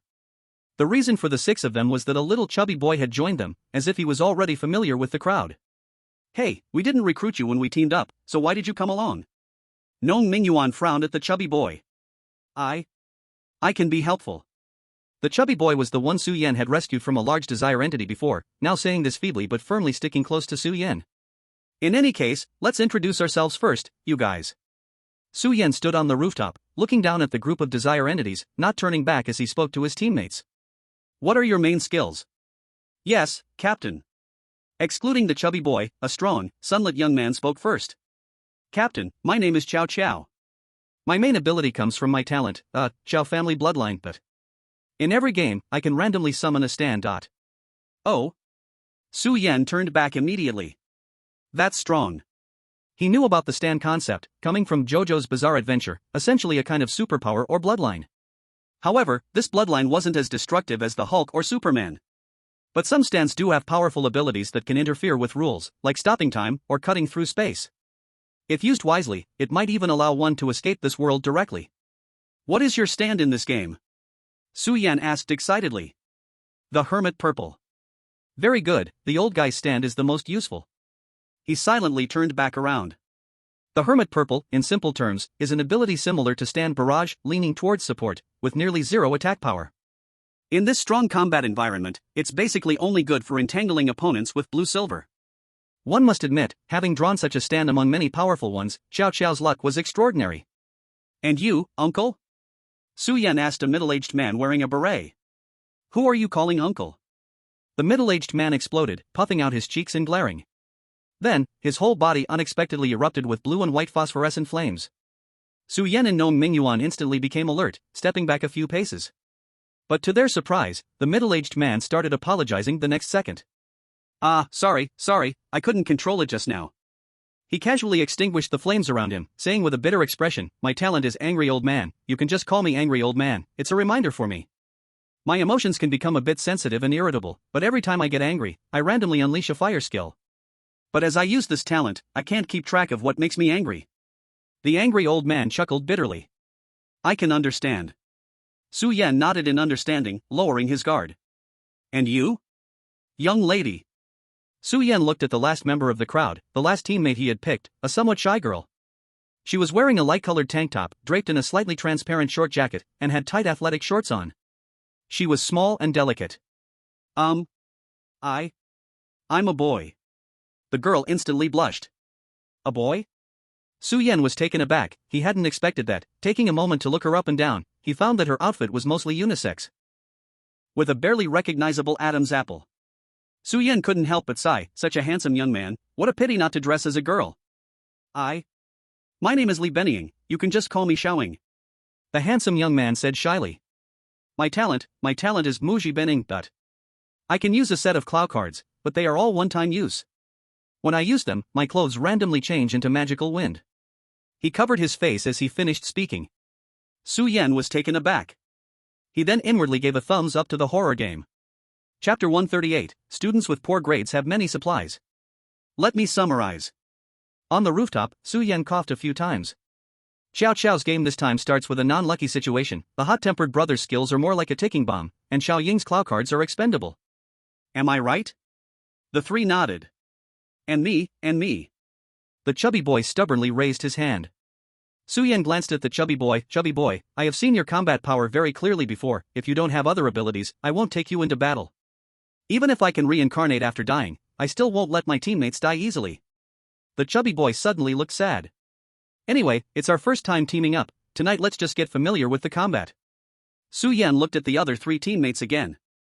Xiao Xiao, your combat power mainly relies on the doubles generated by each game, so you probably don't have a specific choice for skills and equipment. To avoid drawing ineffective doubles, you should have put most of your other abilities into self-protection items, right? So I suspect that you at least have a strong summon with limited uses or some life-saving gear, correct? Xiao Xiao said in surprise, clearly caught off guard. Su Yan looked at the hot-tempered brother. Hot-tempered brother, your skills have high limits, but the most important thing is your ability to control the triggering condition 100%. The trigger points may be different, but you should have a few strategies that are highly likely to trigger your talent. I guess, pain and items related to memories are good choices. Moreover, fire skills mostly have lethal power, and since you are rather impatient, striving to achieve your goals in one shot, you should have quite a few ways to amplify your power, right? The hot-tempered brother patted his thigh, surprised, you're right. Lastly, it's Xiaoying. Su Yan thought for a moment and said, the Clow cards are useful in any instance, so you should focus on the most economical use of the Clow cards. Your skills should be carefully calculated to support the use of Clow cards. Li Benying widened his eyes, a bit stunned. They didn't expect that Su Yan could guess their strengths just from their talents. Su Yan felt more assured inside. In the end, we have to eliminate the desire entities as our action target. Can I see the methods you each have? I'll follow the captain's orders. Xiao Xiao nodded briskly, full of energy. I can too. Li Benying said weakly. I might need some preparation time. The hot-tempered brother gritted his teeth and pulled out a large hammer from his bag. Su Yan blinked, okay. Hidden dark power. Xiao Xiao shouted, and several purple thorns appeared in his hand. Then he jumped down from the rooftop.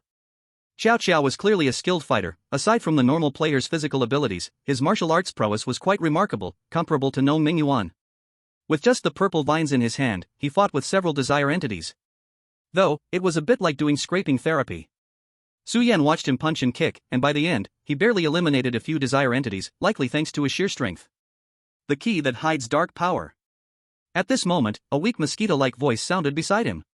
Su Yan turned his head to see Li Benying with a red face chanting a spell rapidly in high-speed divine speech, a brilliant white light shining. He conjured up a magic wand that resembled a pickaxe in his hand. His entire outfit then changed. He became a set of finely powdered white outfit, stepping in sharp-pointed clown shoes, with a floating silk checkered scarf tied around the collar. Jump card. He pulled out a card from the void, depicting a rabbit with wings, and waved his magic wand, forcefully pinning it onto the card.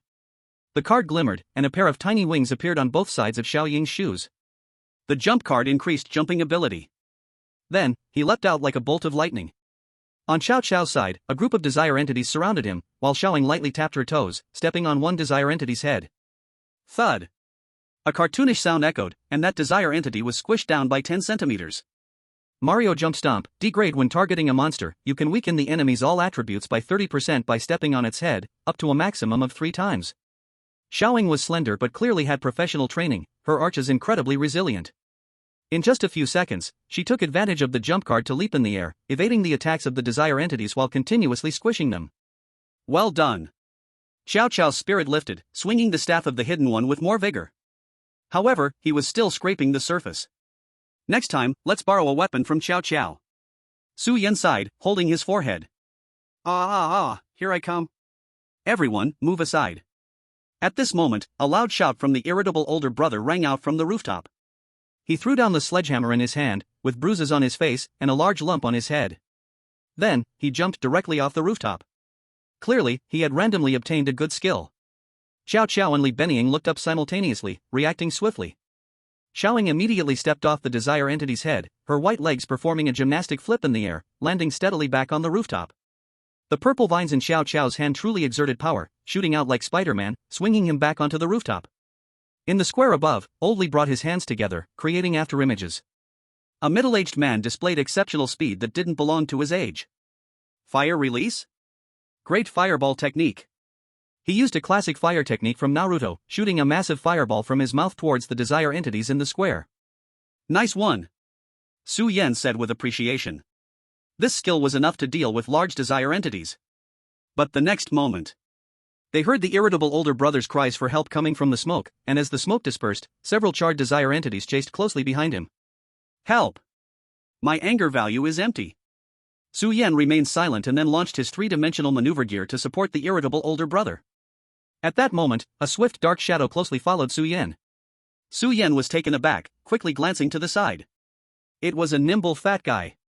Captain, watch me, the little fat guy shouted exaggeratedly. Then, he didn't do anything, just curled up his body and slammed down onto the ground where the irritable older brother was. In one hit, he crushed several Desire entities. Are you kidding me? You are the real final boss, fat guy, the late-coming gnome Mingyuan stared in disbelief. You're so strong, how were you almost killed in the night before reincarnation? Gnome Mingyuan's eyes flared with competitiveness. Looking at this, it seemed he was quickly becoming the weakest in the team, aside from Xiao Qiao. Xiao Qiao. Is that something you can say? The fat player chuckled awkwardly, glancing nervously at Su Yan. Care to share? Su Yan was also curious. What was it that could turn a frail fat guy into Superman? Oh my talent is, the poor student has many stationery. The little fat guy glanced at Su Yan discreetly.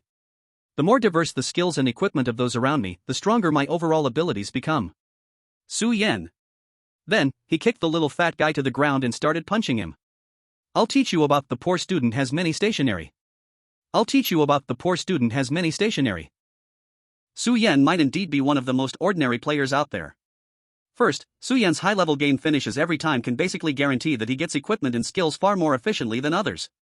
Second, other players, after a long time in dungeons, will more or less have their skills and equipment become less effective, but for Su Yan, it seems that any skill can have some effect. In this way, he really is like a struggling student with too many supplies. The corner of Su Yan's mouth twitched as he hit the chubby guy's soft flesh hard, only to find that the other's overall body quality enhancement was indeed outrageous.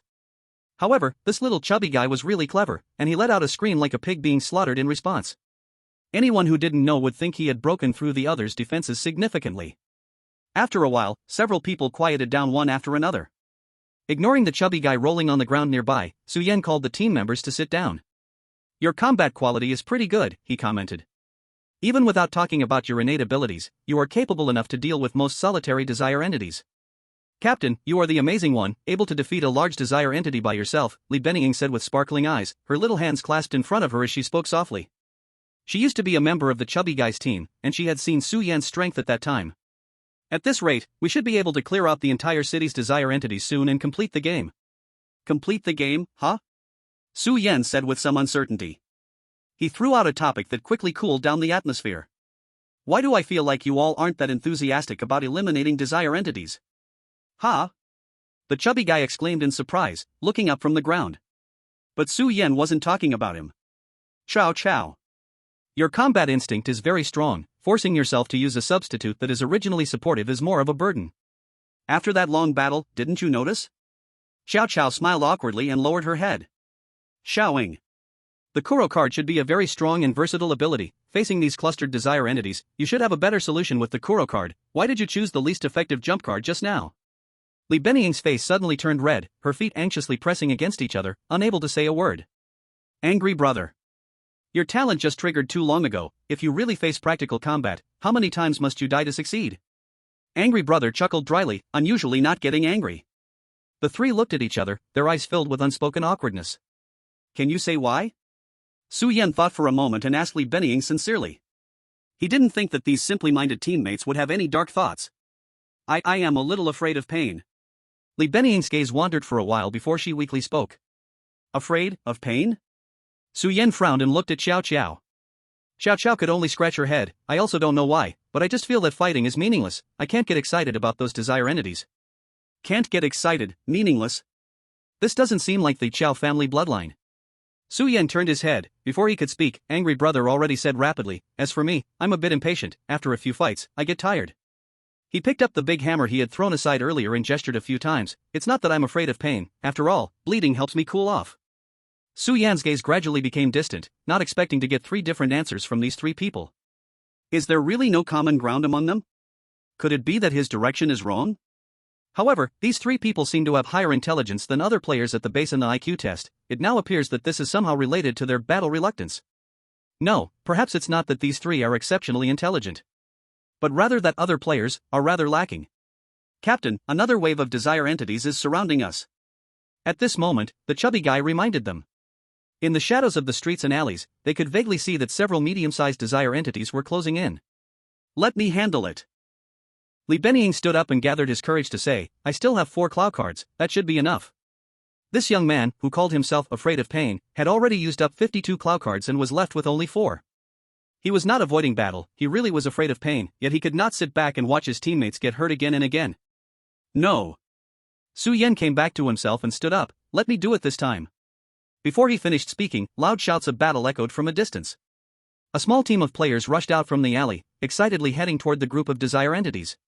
The leader was in a white suit, and upon seeing his group in the distance, he waved his hand to greet them. They are quite nice, their support came just in time. The chubby guy beside him breathed a sigh of relief. They had just experienced a major battle and hadn't rested well. If they really encountered danger, it would be a bit overwhelming.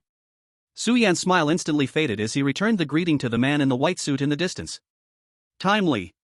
If only it were truly out of kindness. Coincidentally, in such a large city, the white-suited group was exactly in Area B, not far from their street. They were there to monitor him, to see if he was honestly eliminating the desire entities and leading his team members.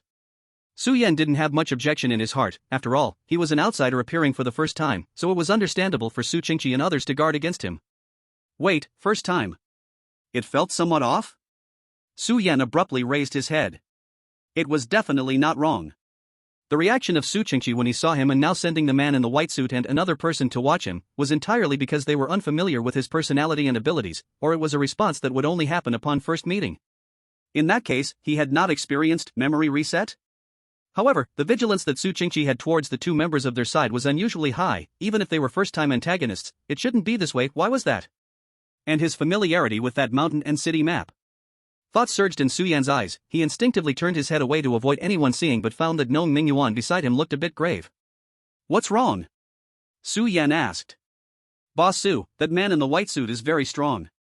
Nong Mingyuan said with a serious expression. Su Yan turned back. In the alley, the man in the white suit had already engaged the desire entities with his team members. His feet seemed to carry frost, and he could freeze a desire entity with just a casual kick.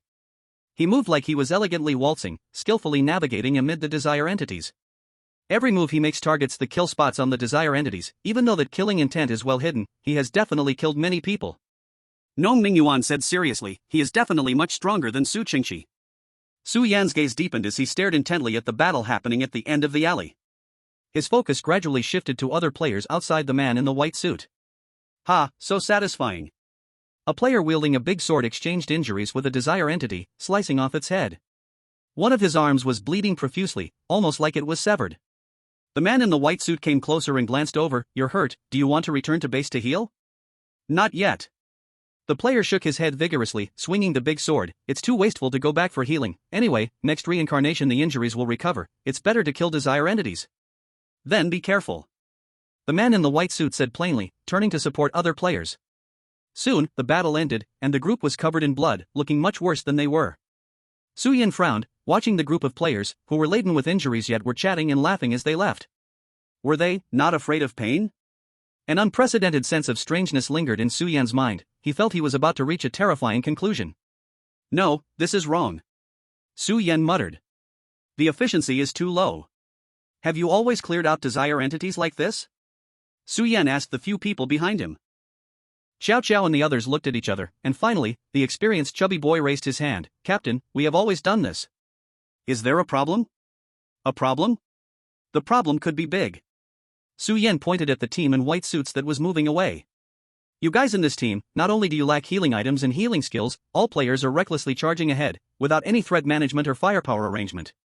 After a few battles, not to mention that combat power will be greatly reduced, surviving a day in the inner world is already tough. What are you people, crazy to kill? Chapter 140, those lines. Su Yan himself found it hard to believe what he was saying. He had seen medical players treating injuries for Su Qingqi at the base. But whether it was the team he rescued first or the team he had just seen. After the battle ended, these people hadn't received any treatment at all, or rather, they never thought about treating their injuries. What did they take themselves for? Hurt is hurt, right? The chubby boy tilted his head, somewhat confused. As long as injuries can be exchanged for injuries, they can eliminate these desire bodies. Then how long will it take to completely eliminate these desire bodies? Su Yan interrupted mercilessly. Ah. The chubby boy was stunned. How do you know that within the day you are reborn, the desire bodies won't replenish, nourish, or even reproduce? Su Yan questioned. Does your current extermination efficiency really exceed the growth efficiency of the desire bodies? How long has it been since you broke into the inner world? With every sentence Su Yan spoke, the chubby boy's face turned paler. Different from the other three, he had always been a member of the adventuring team. At the same time, he was the real undercover sent by Su Qingqi to monitor Su Yan. Although he always died quickly, he never felt there was a problem. Since everyone agreed on this way to clear the game, he just had to follow along. The ones who really needed to consider these issues were. The ones who really need to consider the game's progress are your leader, Su Qingqi. Su Yan's eyes were deep. But he happens to overlook something so crucial. There are so many medical support players flashing under his very eyes every day, could he be blind? Maybe, for insurance. The chubby boy swallowed hard, speaking dryly. Insurance? What insurance? Su Yan waved his hand. Those fanatical players are fearless, while the medical players cower in the back. Can there be trouble? Clearly, they could crush the entire area of desire bodies in a more efficient way, but Su Qingqi chooses the most radical and chaotic approach. And those auxiliary players he holds are kept idle as if they're free range. I am seriously doubting how many more places he overlooked. Impossible, this is impossible. The chubby boy's face gradually turned ferocious, suddenly standing up. His expression seemed strange at this moment. I don't believe it. The chubby boy roared at Su Yan. If even the leader is lying, if even the way to clear the game is fake, then who can take me out of this game? Behind him, Xiao Xiao and the others looked at the chubby boy with complex expressions, noticing how twisted his face had become. They finally discovered the chubby boy's abnormality. Su Yan stared at the chubby boy for a long time, sighed. Chubby, I know why you are clearly so clever, but your IQ is far lower than Xiao Xiao and the others. You overly depend on Su Qingqi for your value. This has nothing to do with IQ.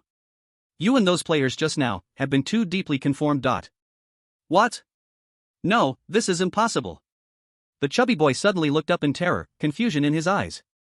This is the inner world, how could there still be the power of conformity? I'm just listening to the leader, constantly eliminating desire bodies. I am only here to clear the game.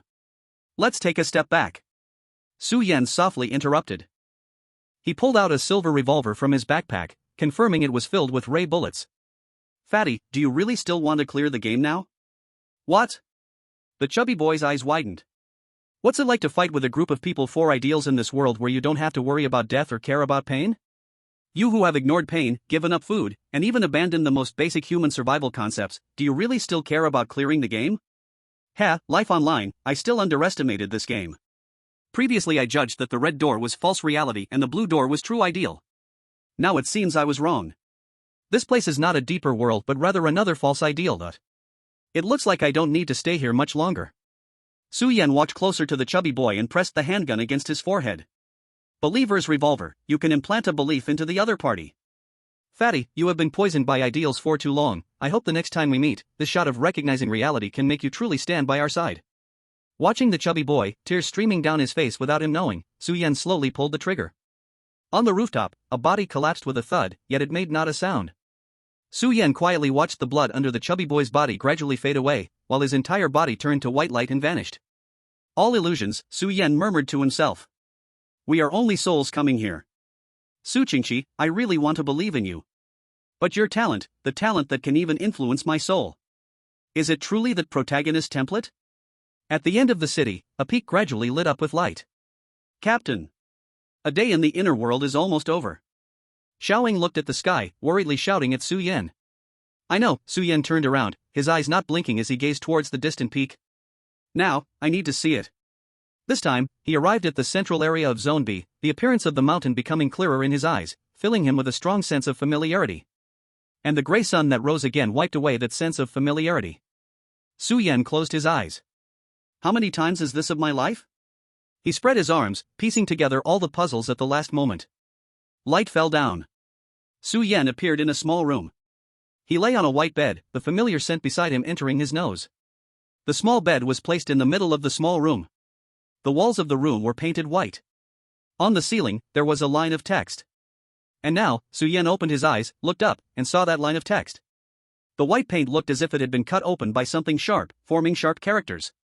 They have already discovered your special dot. Chapter 141, Refreshing Status.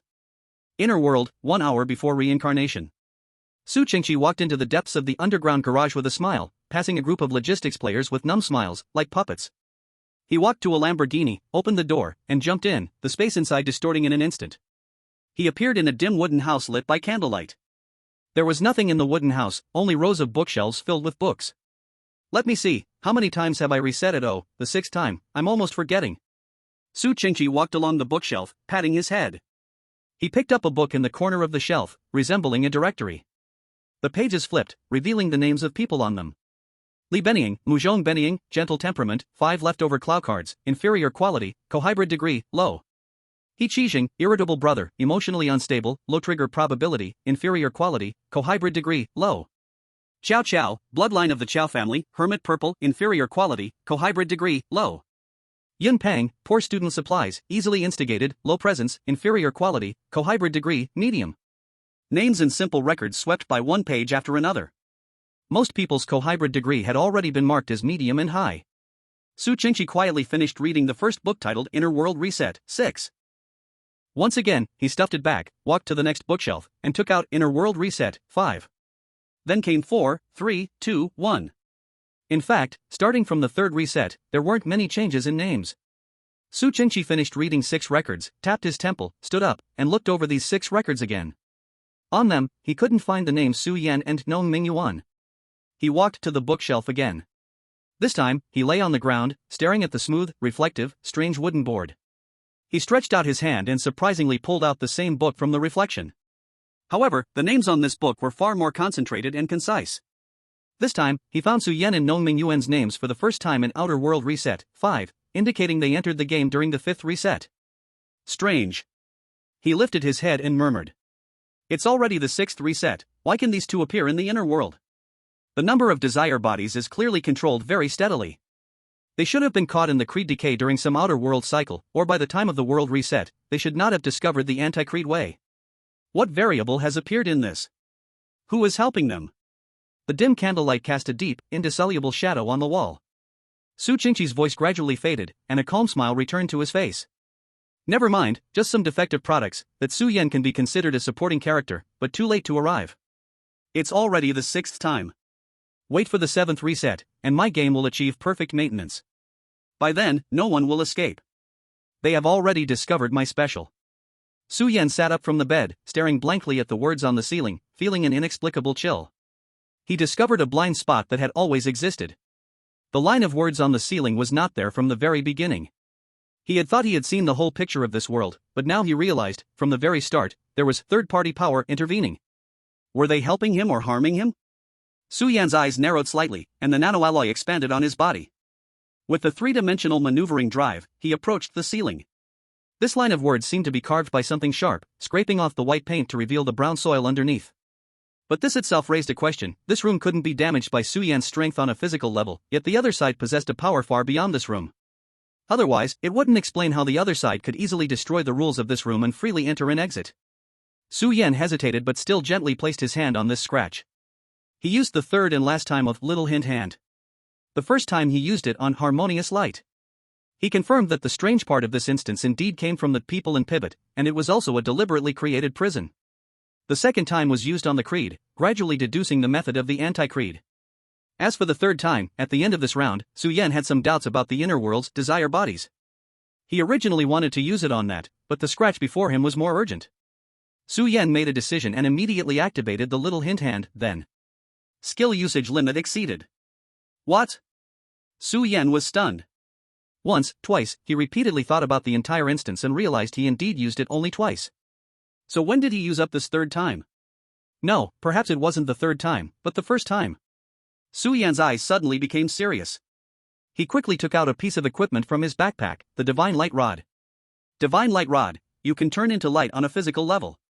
Duration, the average time it takes to fight a monster, cooldown time, 1 episode. This sea-level equipment, which he drew but had yet to use.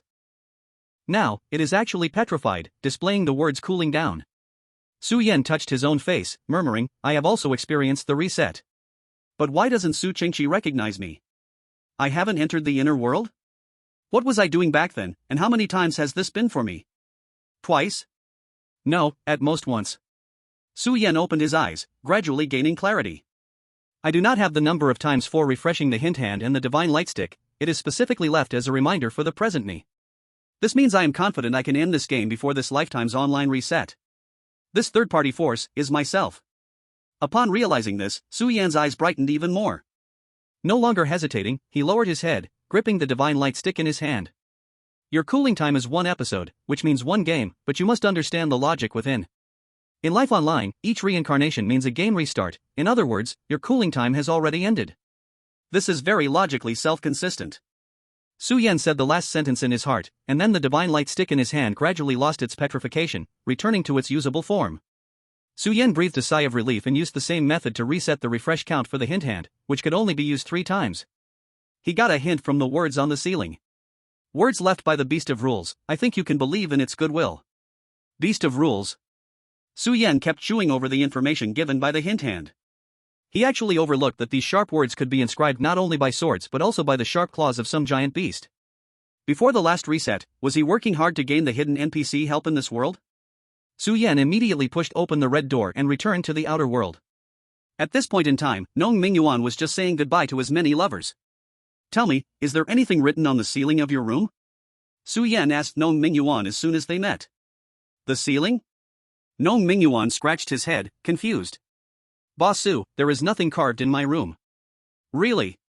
If there were, wouldn't I see it as soon as I opened my eyes? Ha ha ha. Chapter 142, that's someone. No words. Su Yan was stunned for a while, and finally, a huge stone in his heart fell to the ground. No wonder that line had to be carved on the ceiling, it was meant for him to see as soon as he opened his eyes. The other party was doing everything possible to help him. Do not let anyone discover your special.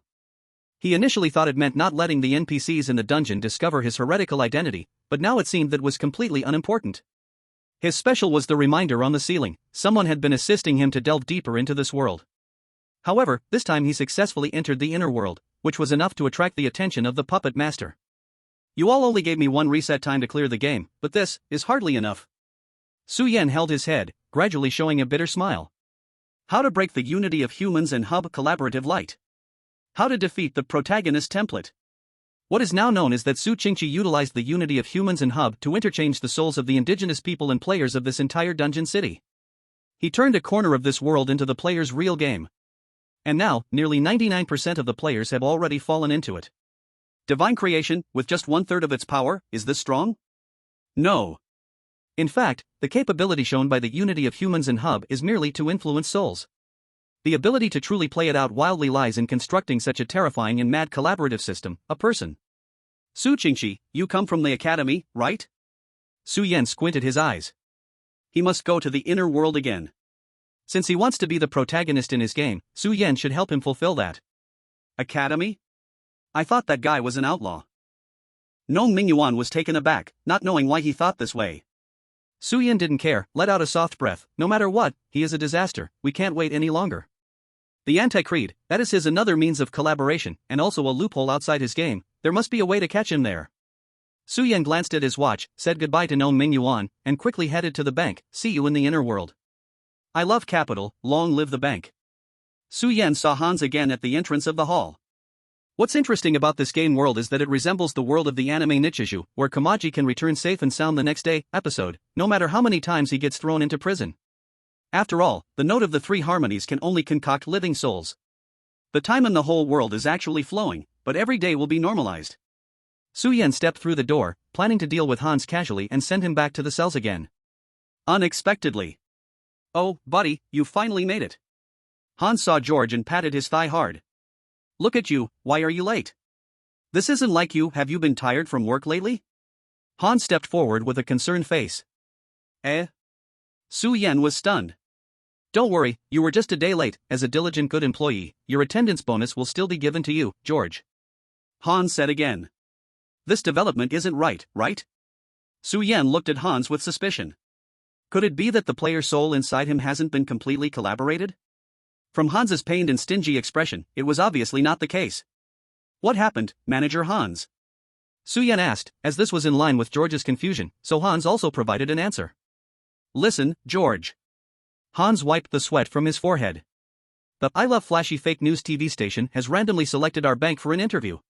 This time, the interview is led by the station manager herself. We are all part of the bank, so we must perform well, ensuring no scandals are leaked. Random interview? Su Yan's expression changed instantly. Was there this event in the previous cycles? This is impossible to happen. Excluding the variables caused by the sober players, the other indigenous people or collaborated players in this world would only go through each day according to the events on the creed, eliminating the regret of playing a role in life on that day and immersing in a sense of happiness. Such interview events could not randomly occur in one day unless the creed stated if only I had chosen a different location at the time. The greater possibility is that the participants of this event are players who have not yet been collaborated. This left Su Yan a bit puzzled. Clearly, he could think of many ways to anti-creed. Why would the other party choose such a grand and time-wasting method? Could it be that the other side hasn't discovered the way into the inner world? Just as he was thinking, Hans leaned out his head and changed his expression. Hurry, George. The TV station people have arrived, let's go greet them together. Hans pulled Su Yan, squeezing a smile as they approached the bank entrance and nodded eagerly to a group of people in suits. Welcome, everyone, I am the manager of this bank, Hans. Su Yan stood aside, watching this group from the TV station, wondering which one was the uncollaborated player. The group appeared to be ordinary foreign folks, but surprisingly, at the head was a female station manager, with blonde hair and blue eyes, exuding a cold aura of superiority. Su Yan squinted, feeling a strange sense of familiarity. Manager Hans, the female station manager, spoke, her voice oddly familiar to Su Yan. Thank you for allowing our station to conduct this interview, I believe we will have a valuable exchange ahead. Su Yan's eyes widened. This voice, isn't this someone familiar? After the pleasantries were over, the female station chief immediately turned cold. Although I don't have high hopes, your bank shouldn't have any embarrassing scandals, right? If there are any, I suggest you don't waste our time and obediently confess. There are. Of course, there are. A loud shout rang out. The room fell silent. Everyone turned their gaze towards the one who spoke, George. When Su Yan's eyes met the female station chief's, her expression changed the moment she recognized his voice. He didn't need a pie chart to understand, that was a score of 9 out of 10 in stable emotions. But now that other point seemed to carry a hint of confusion and joy. Ms. Qingxue, I need to report. Su Yan pointed his finger towards Hans beside him. This guy is refining copper. Hans gasped, looking bewildered. The female station chief took a deep breath. I understand. Also, my name is Mary, you can call me Ms. Mary. Okay, Ms. Qingxue. Su Yan said with a smile. Half an hour later. Hans, who was discovered to have a large amount of R18 material on the computer, was escorted away by the arriving FBI. Chapter 143, Playing Games and Playing Games. In the bank meeting room repurposed as an interview room. In the soundproof room, the two faced each other, neither willing to speak first. Finally, Su Yan rubbed his face and helplessly said, Qingxue? Su Yan. The familiar voice in front of him was none other than Qingxue, who had disappeared for a month or two. Forgive me for being straightforward. Seeing the other person still had that kind of personality, Su Yan sighed. He asked directly, how long have you been in this game? Qingxue had a blank expression. I have always been here. Always? Su Yan was stunned. He instinctively stood up. Are you referring to before the reset in the inner world, or every reset? Unexpectedly. Inner world? What is that? Qingxue raised her head, looking somewhat puzzled. What? Su Yan was shocked. This person didn't know about the reset, let alone the inner world? A thunderbolt struck through Su Yan's mind. He came to a rather bizarre conclusion. You wouldn't have been active in the outer world since entering the game, would you? Su Yan asked in disbelief. Is that not okay? Qingxue thought for a moment and said, however, I have indeed experienced some strange nodes, those should be what you call resets. Su Yan's breathing quickened slightly. He originally thought the chance to break the game and the core was in the inner world. Now it seems, could it be that the outer world was the key to victory? How did you do it? Su Yan asked sincerely. How did I do it? Qingxue pondered, looking troubled. I just followed the requirements in the booklet, and that's how I did it? Silence suddenly spread.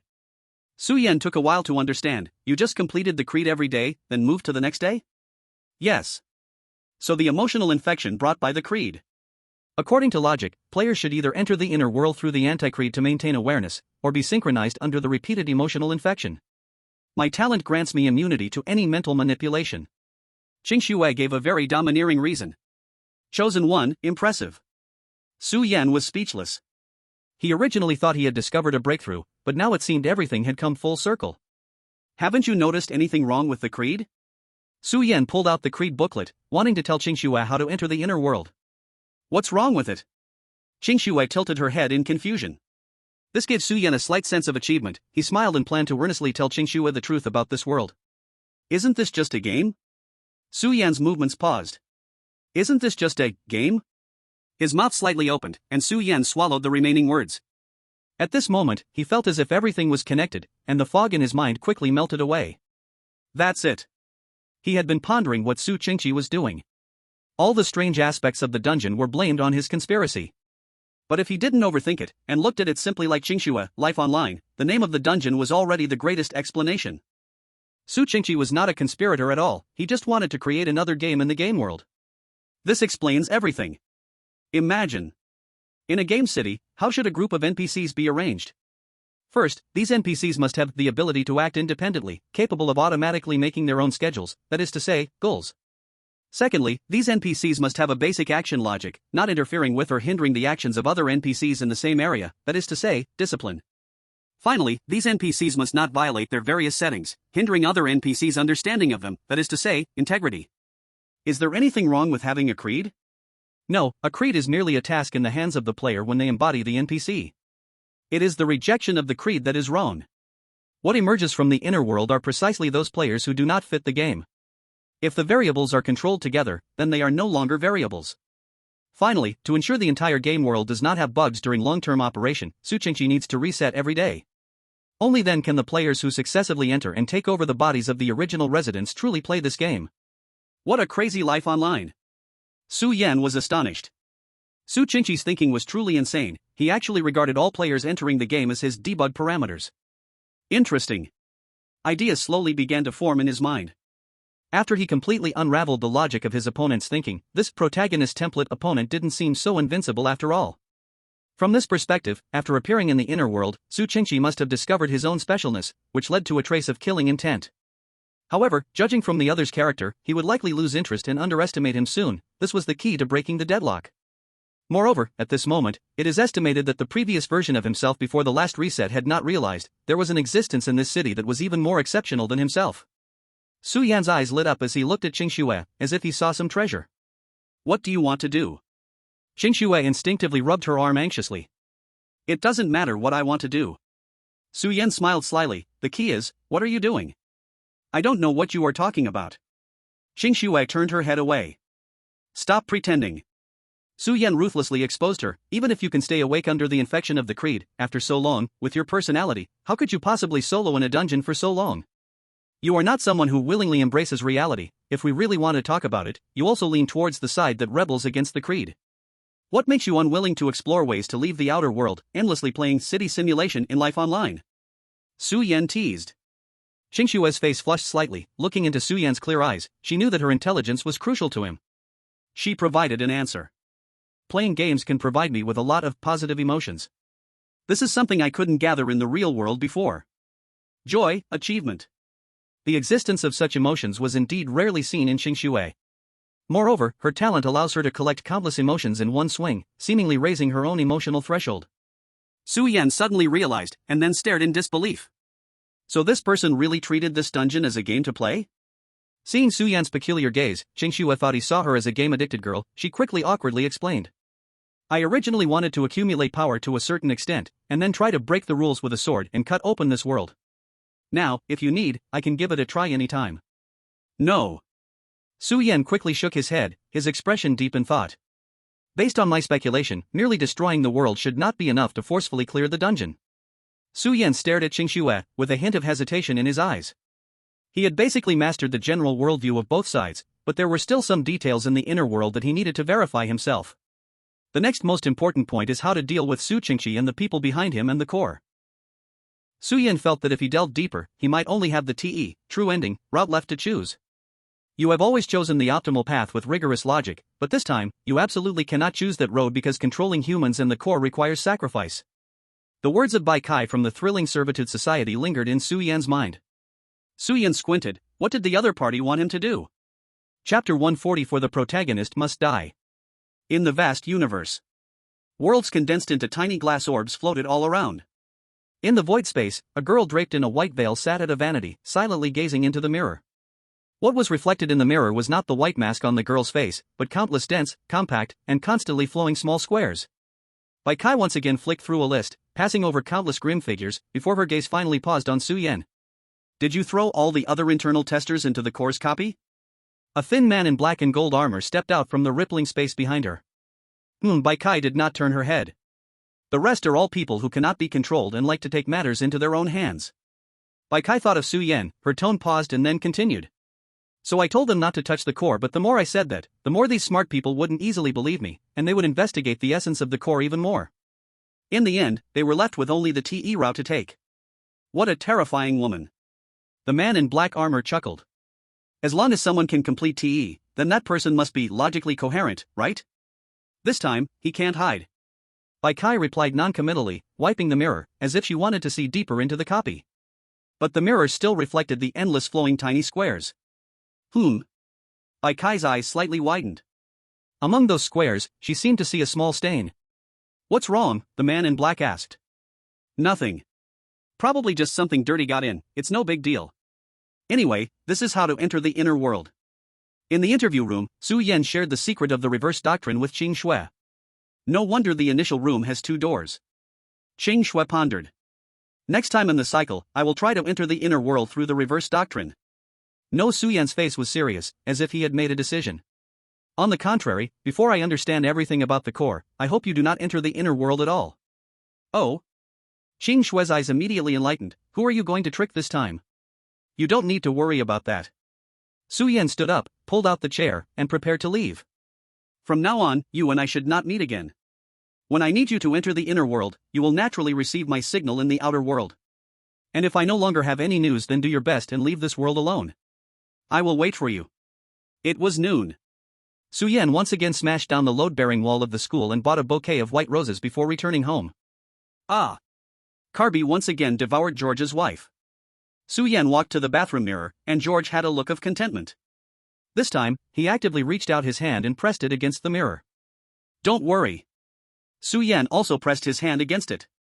Whether it's you or the players, I will give you both a real life. This time, Su Yan completed the reverse doctrine in just half a day. His soul was once again taken back to the initial room. Perhaps due to the high efficiency of completion, this time, for the first time, his consciousness perceived his sleep. Around him felt like countless chaotic flows rushing past. Su Yan almost felt like he was going to be torn apart by something swirling. Not knowing how long had passed, Su Yan opened his eyes, drenched in sweat. During the time players are asleep, what is happening in this game? Su Yan held his head, and the first thing he did was look up at the ceiling. The ceiling was extremely clean. It seemed that the Beast of Rules could not provide him any hints in the inner world. Su Qingxi, you protagonists need to explain yourself to me. Su Yan stepped into the blue door. Inside the world, in Area B of the city, near the inner ring, many medium-sized desire bodies were wandering around. Su Yan ignored them, standing on a hard-to-reach high point, occasionally gazing into the distance. Boss Su. Captain. At that moment, several voices called out in succession, and Su Yan turned around. Nong Mingyuan, Li Benying, Xiao Xiao, and the hot-tempered brother. This was the meeting point they agreed on before the last reincarnation team set off, and now everyone was present. Silence. Su Yan pressed his palm down to avoid attracting the desire bodies. The group immediately stopped, Nong Mingyuan, needless to say, and Xiao Xiao and the others looked at him with clear eyes. It seemed that after the last reincarnation, they had vaguely decided to part ways with the Brave Guild. Su Yan waited a bit longer and shook his head slightly after confirming that the little fatty still hadn't shown up. In his hand appeared a light silver revolver. He opened his palm, revealing 11 special bullets in his hand. The bullets for the believer's revolver would replenish over time and with dungeon resets, and now counting the 6 bullets he reset using logical coherence, he had a total of 17 rounds. That should be enough. Chow Chow. Here. Xiao Xiao answered without hesitation, Captain, just give the orders. In the last reincarnation, Su Yan revealed his attitude. What he received in return was the drive of these people. Su Yan waved his hand slightly, leaving the Brave Guild. The team has no reason to exist anymore, just call me Su Yan, or anything else. Xiao Xiao, use the purple of the seer and help me write out the locations of all large desire bodies nearby. I'm on it, Captain. Xiao Xiao insisted, finding a dusty spot and activating the purple vines in his hand. A large corner of the map appeared on the ground. Su Yan stepped forward with the others and counted, 12, 13? About right. Boss Su. Nong Mingyuan pounded his fist in his palm. He knew some effects of Su Yan's equipment. I've memorized the locations. Should we lure these things? No. Su Yan glanced at Xiaoying and the hot-tempered brother and shook his head. Besides Xiao Xiao, who could use the purple of the seer like Spider-Man, the others might not be able to avoid injury while being chased by large and medium-sized desire bodies. Moreover, making such a ruckus would be too loud. If Su Qingqi noticed the surprise he was preparing ahead of time, then it wouldn't be a surprise at all, would it? You all, stand back to back at the 4 corners. Su Yan commanded the 4 people to stand on the rooftop. Then Su Yan looked for where a large desire body might be and activated I have a friend, creating a friend's phantom above Area B to the north. Thanks to Xiao Xiao's suspicion facing north, he successfully teleported above a desire body. Then, the believer's revolver chamber turned lightly, and without hesitation, Su Yan pulled the trigger at that desire body. In a flash, the light hit a large desire body, unavoidable. Faith implantation. Next one. Su Yan did not linger and activated his skill again, appearing near another large desire body. Pew. Pew. Pew. Su Yan was somewhat grateful for the technological modifications from the terrifying observation station, which not only enhanced the firing rate of his revolver but also perfectly realized the silencing function. In just a minute, Su Yan completed faith implantation on 13 desire bodies around him. The entire process was incredibly swift. Su Yan blinked in the air once and shot ray bullets, vanishing without a trace. If anyone noticed the light in the sky and looked up, there would be no sign left at all. Even if there was confusion, soon they would have no time to worry about it. Because, the entire area B erupted with deafening roars. Su boss. Nong Mingyuan looked at Area B, which was starting to stir, and nervously asked. What faith have you implanted? What else could it be? Su Yan glanced at him. With an interesting smile, he revealed, the faith I implanted is. The protagonist must die. Chapter 145, Victory in Chaos. What's going on? Is there an earthquake? In the city block, the players in Zone B were shocked. Suddenly, a large desire entity jumped out of the alley, rushing towards them. That wasn't the worst part. The crucial thing was that as the large desire entity showed its hostility, the surrounding medium and small desire entities also swarmed in like a chain reaction. Oh my, run! Is this for real? Are these desire entities also doing a beast tide? Help! Ah! The team that happened to encounter the large desire entity panicked, at a loss where to escape, their faces showing despair. Wait a minute, these desire entities don't seem to plan to attack us? Soon, a player lying on the ground opened his eyes, looking confused. He turned his head and found that these large desire entities were completely ignoring him, just rushing past. The medium desire entities following closely spat at him dismissively as they passed. He too, eh? What's happening? This player wiped the spit off his face, bewildered. Captain, something's wrong. In the outer ring of Zone B, the white-suited team, rushing towards Su Yan, encountered the beast tide head-on. Everyone get out of the way. The white suit frowned, lifting his leg, freezing a patch of desire entities before him into glaciers. Terrifying coldness ravaged the area. However, the white suit suddenly looked up, only to see the large desire entity turning around, avoiding him and heading in another direction. The white suit showed confusion, followed by an immediate change of expression. They're heading for the base. Who stirred the hornet's nest? A strong killing intent surged in the white suit's eyes. Heroes Guild. Fat Cloud, how did Su Yen perform in the last cycle? Su Qingqi asked with a smile, patting the little fat boy's shoulder. You also know that for the stability of our guild, we need to observe a newcomer squad leader. The leader surely knows what's best.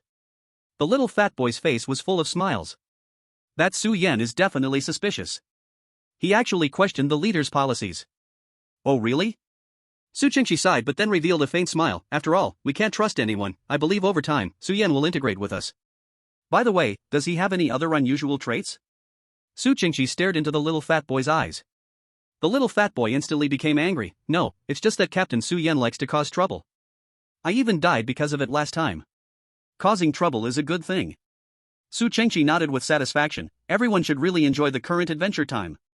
He lost interest in the little fat boy, ready to dismiss him with casual words. At that moment, a slight tremor seemed to come from the horizon, rapidly approaching. What's going on? Su Qingqi was stunned. An earthquake? That's impossible. The players created a ruckus? But why is it appearing in the outer ring? A sense of unease rose in Su Qingqi's heart, leading the remaining players in the underground garage to flee to the exit. Damn! Even Su Qingqi, who was usually calm, was shocked by the scene before him.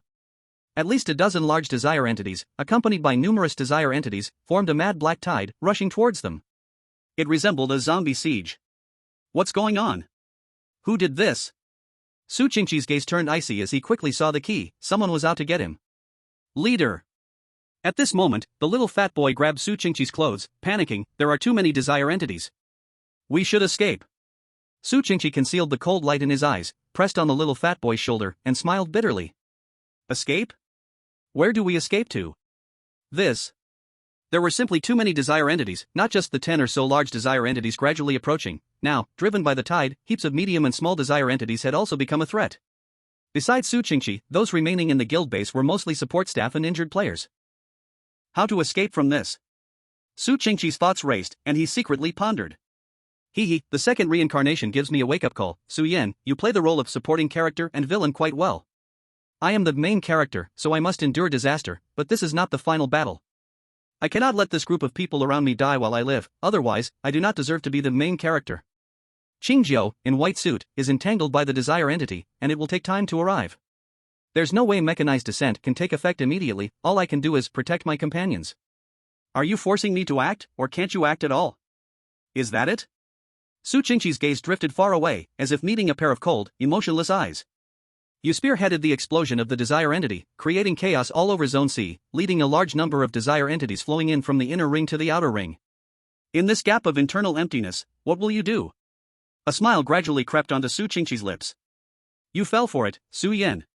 In the inner ring of the city, the desire entities were sparse, and an eerie silence floated over the streets. A shadow moved silently, darting swiftly through the streets.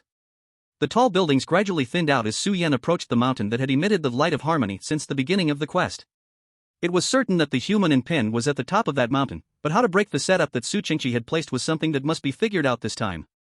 He bypassed a large desire entity gnawing on a building and slid to the edge of the urban area, looking up at the mountain peak. The peak was not high, nor did it have a mighty stature, but still, it was surrounded by the city like a tourist spot. At Su Yan's waist, nanometal silently spread, and the three-dimensional maneuvering unfolded, brewing an overwhelming force. In the end, he chose to come alone. Otherwise, he wouldn't dare gamble on how severe the consequences of the sacrifice of the human in Pin would be. At this moment, a vague authoritative voice came from the other side of the city, accompanied by dazzling golden light. EX curry stick. A earth-shattering sound spread from a corner of the city, seemingly destroying half of the city's ground. That was the true power of Su Qingqi's Sword of Victory and Covenant skill. It was at least an A-class weapon. If given the chance, he must get his hands on it. Su Yen rolled his eyes. It was hard to imagine, under such tight circumstances, that he still had the capacity to think of so many bizarre ideas, but it seemed to be a way for him to relax. This is the only opportunity. This time, I must tear off his main character mask. Su Yen took a deep breath, no longer hesitating. The three-dimensional maneuvering's dual sides vibrated with intense pulses, directly launching him like a cannonball toward the mountain peak. The full view of the mountain gradually came into Su Yan's sight. He increasingly felt that this mountain was both familiar and strange. This is... Just as Su Yan's memories began to stir.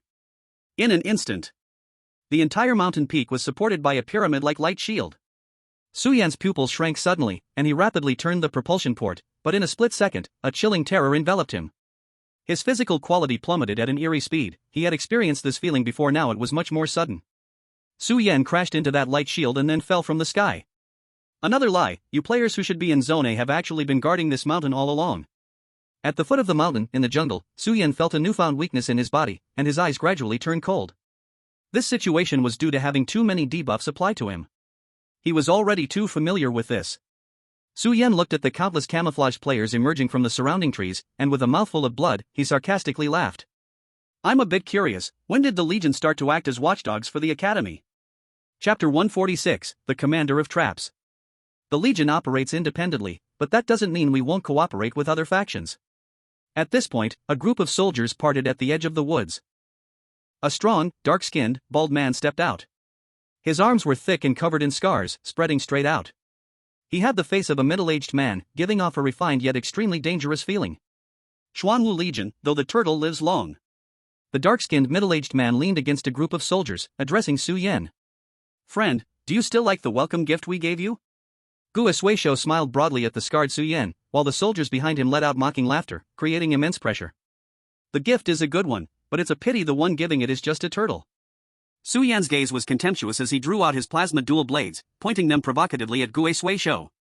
I originally thought your legion was deceived by Su Qingqi, which is why you have been trapped in the inner world for so long. But now it seems, as the commander of the legion, you clearly know Su Qingqi's conspiracy and still let your soldiers waste time here. What's wrong? Has your legion lost the courage to continue the game? Or is it that taking the people in Pivot from the mountain isn't appealing anymore? With so many people in your legion, you actually want to team up with Su Qingqi alone. You truly live up to the name of the Xuanwu Legion, just like a turtle hiding its head.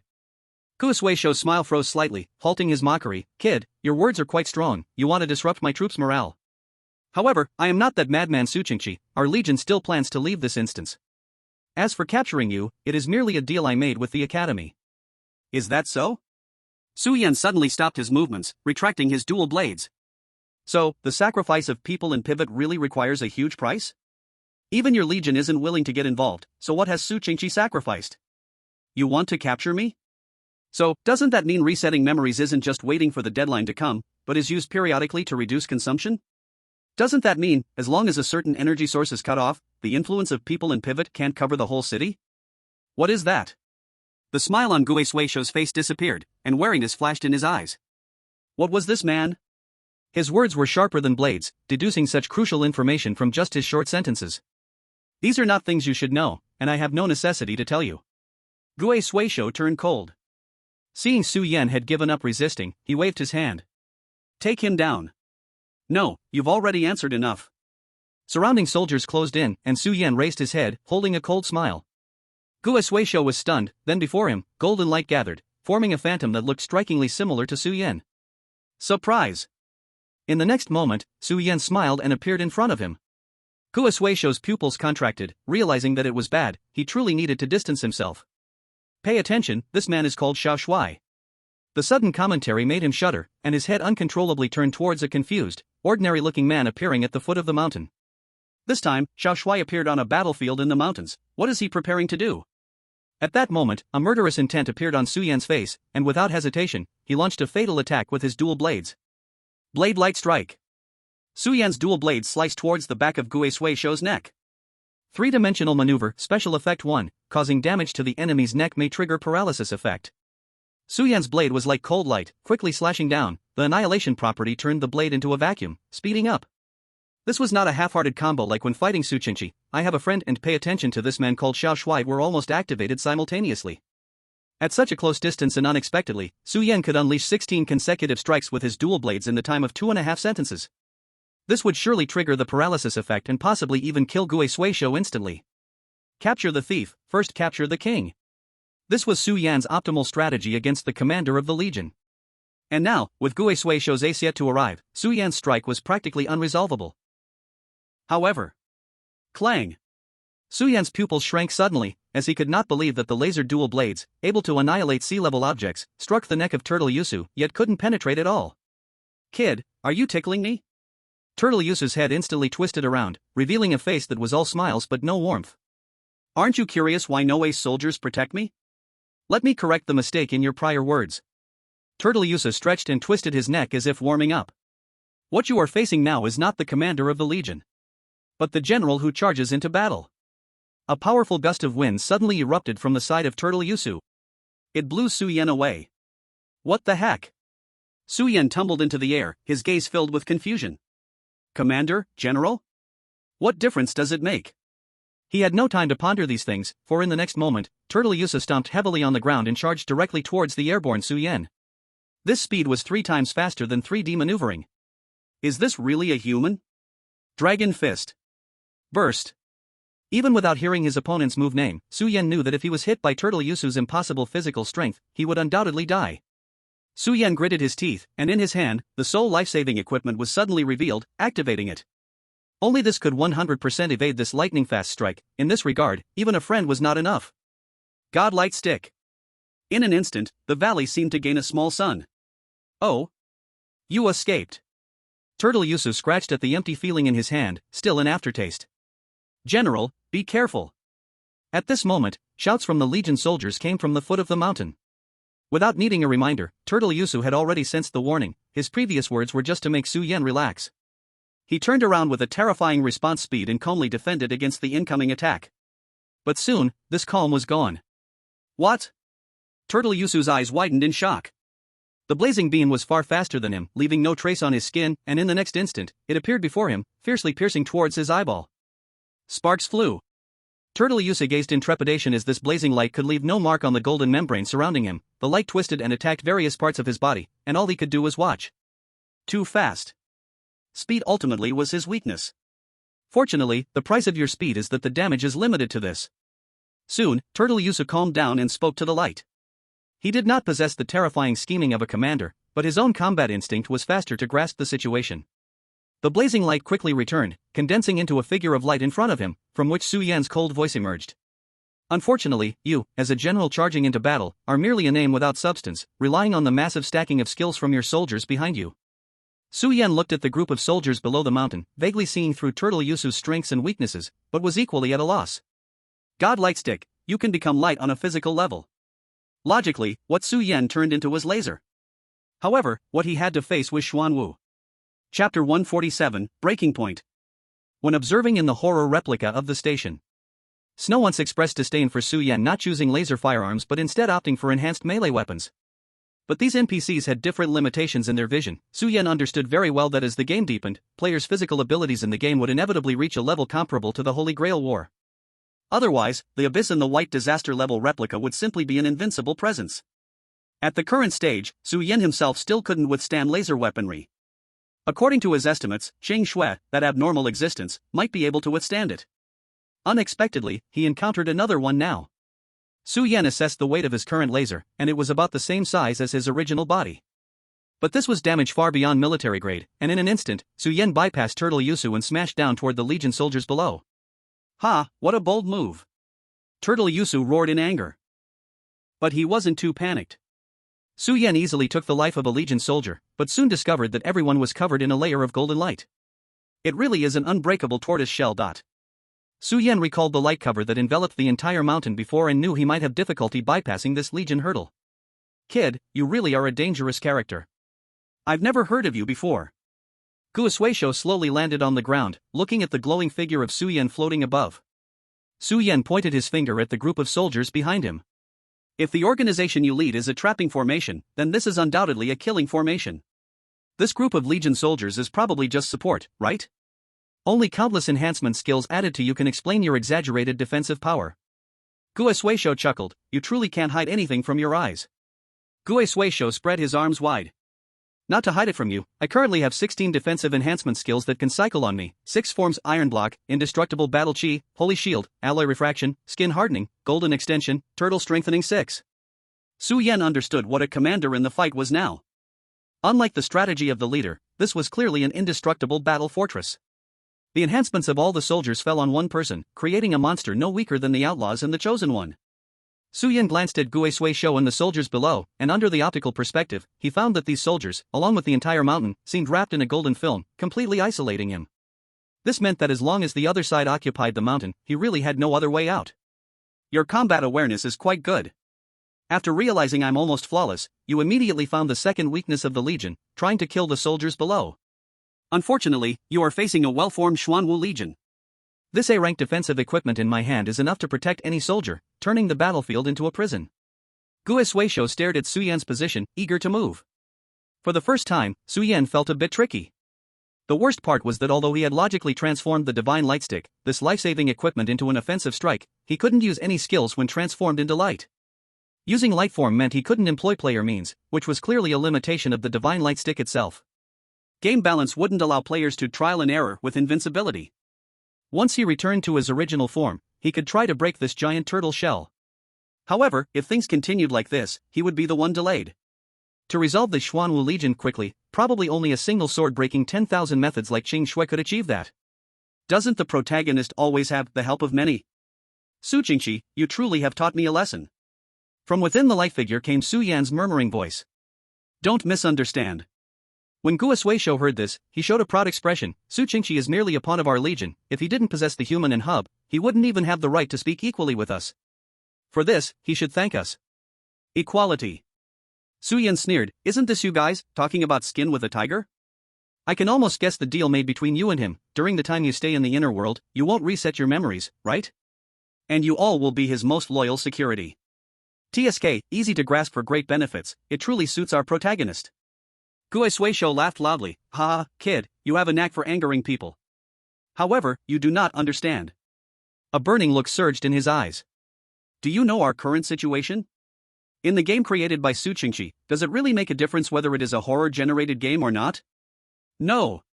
Not at all. We are merely toys of the gods. The turtle, though long-lived, roared with anger, we must resist. We must fight back. We must break free from our lowly position, only then can we possess the greatest power. One person may not be enough, then let it be a team. A group. When we, these ants, gather human strength in one place and create true gods, only then do we have the right to talk with them as equals. Is this what you want? Su Yan looked at the sturdy body of the turtle, recalling the legion goals mentioned by Bai Kai. To match gods with human strength. When one person's ability multiplies continuously, it seems indeed possible to reach infinity. This is certainly a good idea, but unfortunately, you are just a group of weaklings huddling together for warmth, Su Yan said flatly. Kid. The turtle took a step forward, cracking the mountain beneath him, unmoved. You are seeking death. Whether I seek death or not is not for you to decide, Xuanwu, you are always in a passive position. Su Yan's light gradually dimmed, knowing that the divine light staff was about to lose its effect. The turtle was clearly waiting for this moment. But Su Yan had already lost interest in talking to him, waving his hand dismissively as if sending away a small dog. Xuanwu, it's a good name, cherish the time you have now a bit more. You profit-seeking pests, stepping on countless players' corpses to rise, will not live to see the next dungeon. Next time, I will make you understand your insignificance. Next time? The turtle was stunned for a moment, then fixed his gaze on Su Yan's movements. You want to leave? On what basis do you think you can leave? Give it up, kid. The human and pivot are right in front of you. If you want to leave the dungeon, you cannot avoid the Xuanwu Legion. The turtle was somewhat disappointed. I didn't expect you to be a coward, scared of death. Su Yan said slowly, you and Su Qingqi have woven such a big net, do you really think I would be so simple as to fall for it? My points of breaking the situation are never just about the human and pivot. Su Yan gradually rose into the air, taking advantage of the residual heat of the laser, looking towards the direction of the Sea District's brave guild, smiling. You think I am surrounding way to save Zhao, but who can bet that I cannot capture the thief to capture the king? Su Qingqi, you have also been fooled. Ignoring the Xuanwu Legion beneath him, Su Yan transformed into a beam of light and shot away. Chapter 148, Su Yan returns. Brave Guild, entrance to the underground parking lot. The previously password-protected iron gate was completely destroyed, leaving behind many ferocious claw marks. Su Qingqi was drenched in sweat, putting down the long sword in his hand. In front of him was a vast empty space. After all, whether it is a medium or large desire entity, it turns to smoke and disappears after being defeated.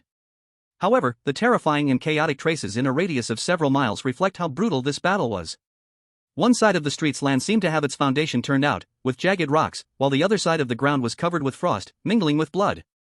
The man in a white suit walked up to Su Qingqi. Is there a change? Su Qingqi shook his head. Just minor characters, don't worry, the deal remains unchanged. 10 minutes after the outbreak of the Desire entity, the man in the white suit also returned to the base and showed formidable combat power. Afterward, players from other areas hurried back one after another. With their participation, Su Qingqi no longer had to bear so much pressure. Cooperating with other players, they ultimately withstood the Desire entity tide impact. Leader, we survived. This is the main character, your decisions are always the most correct.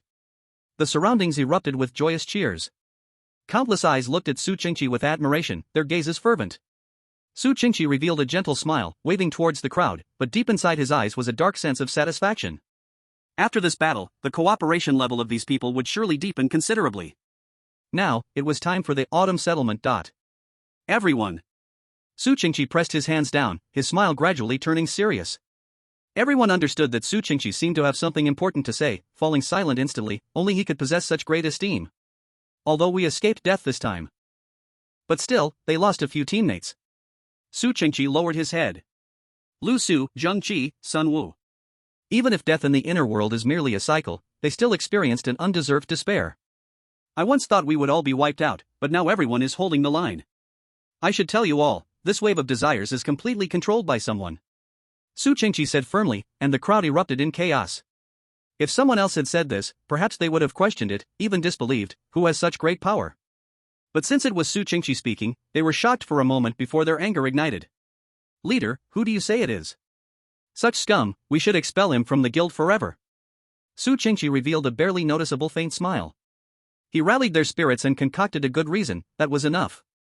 From the next cycle onward, he wouldn't allow Su Yan to appear in the inner world again.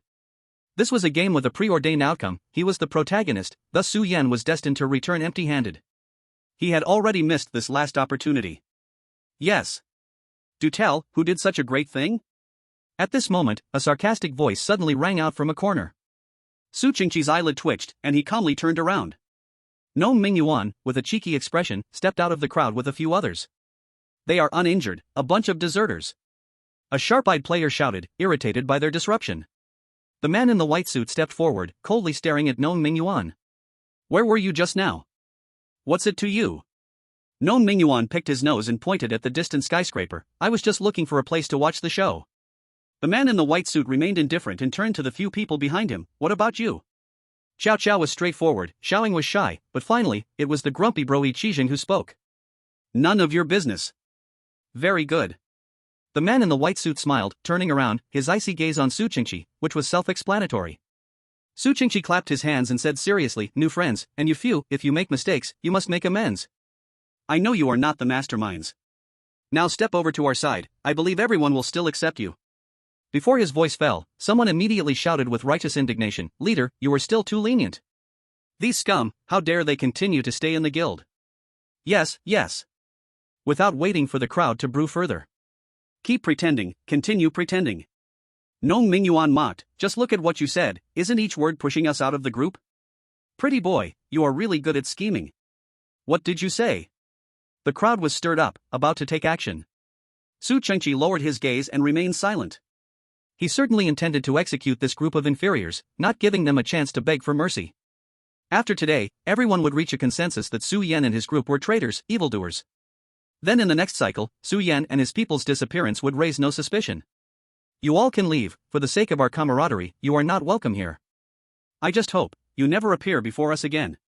Su Qingqi spoke. Gnome Mingyuan had no intention of leaving, and the few people behind him looked increasingly resolute, which made Su Qingqi a bit uncomfortable. He didn't care, since they didn't want to leave, they might as well die here.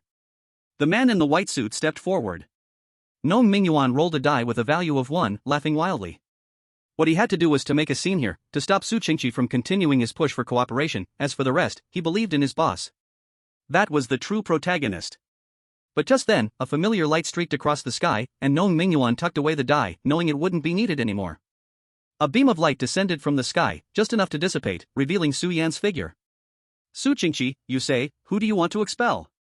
Su Yan stepped on a corner of a crumbling wall, appearing above everyone's heads, and called out.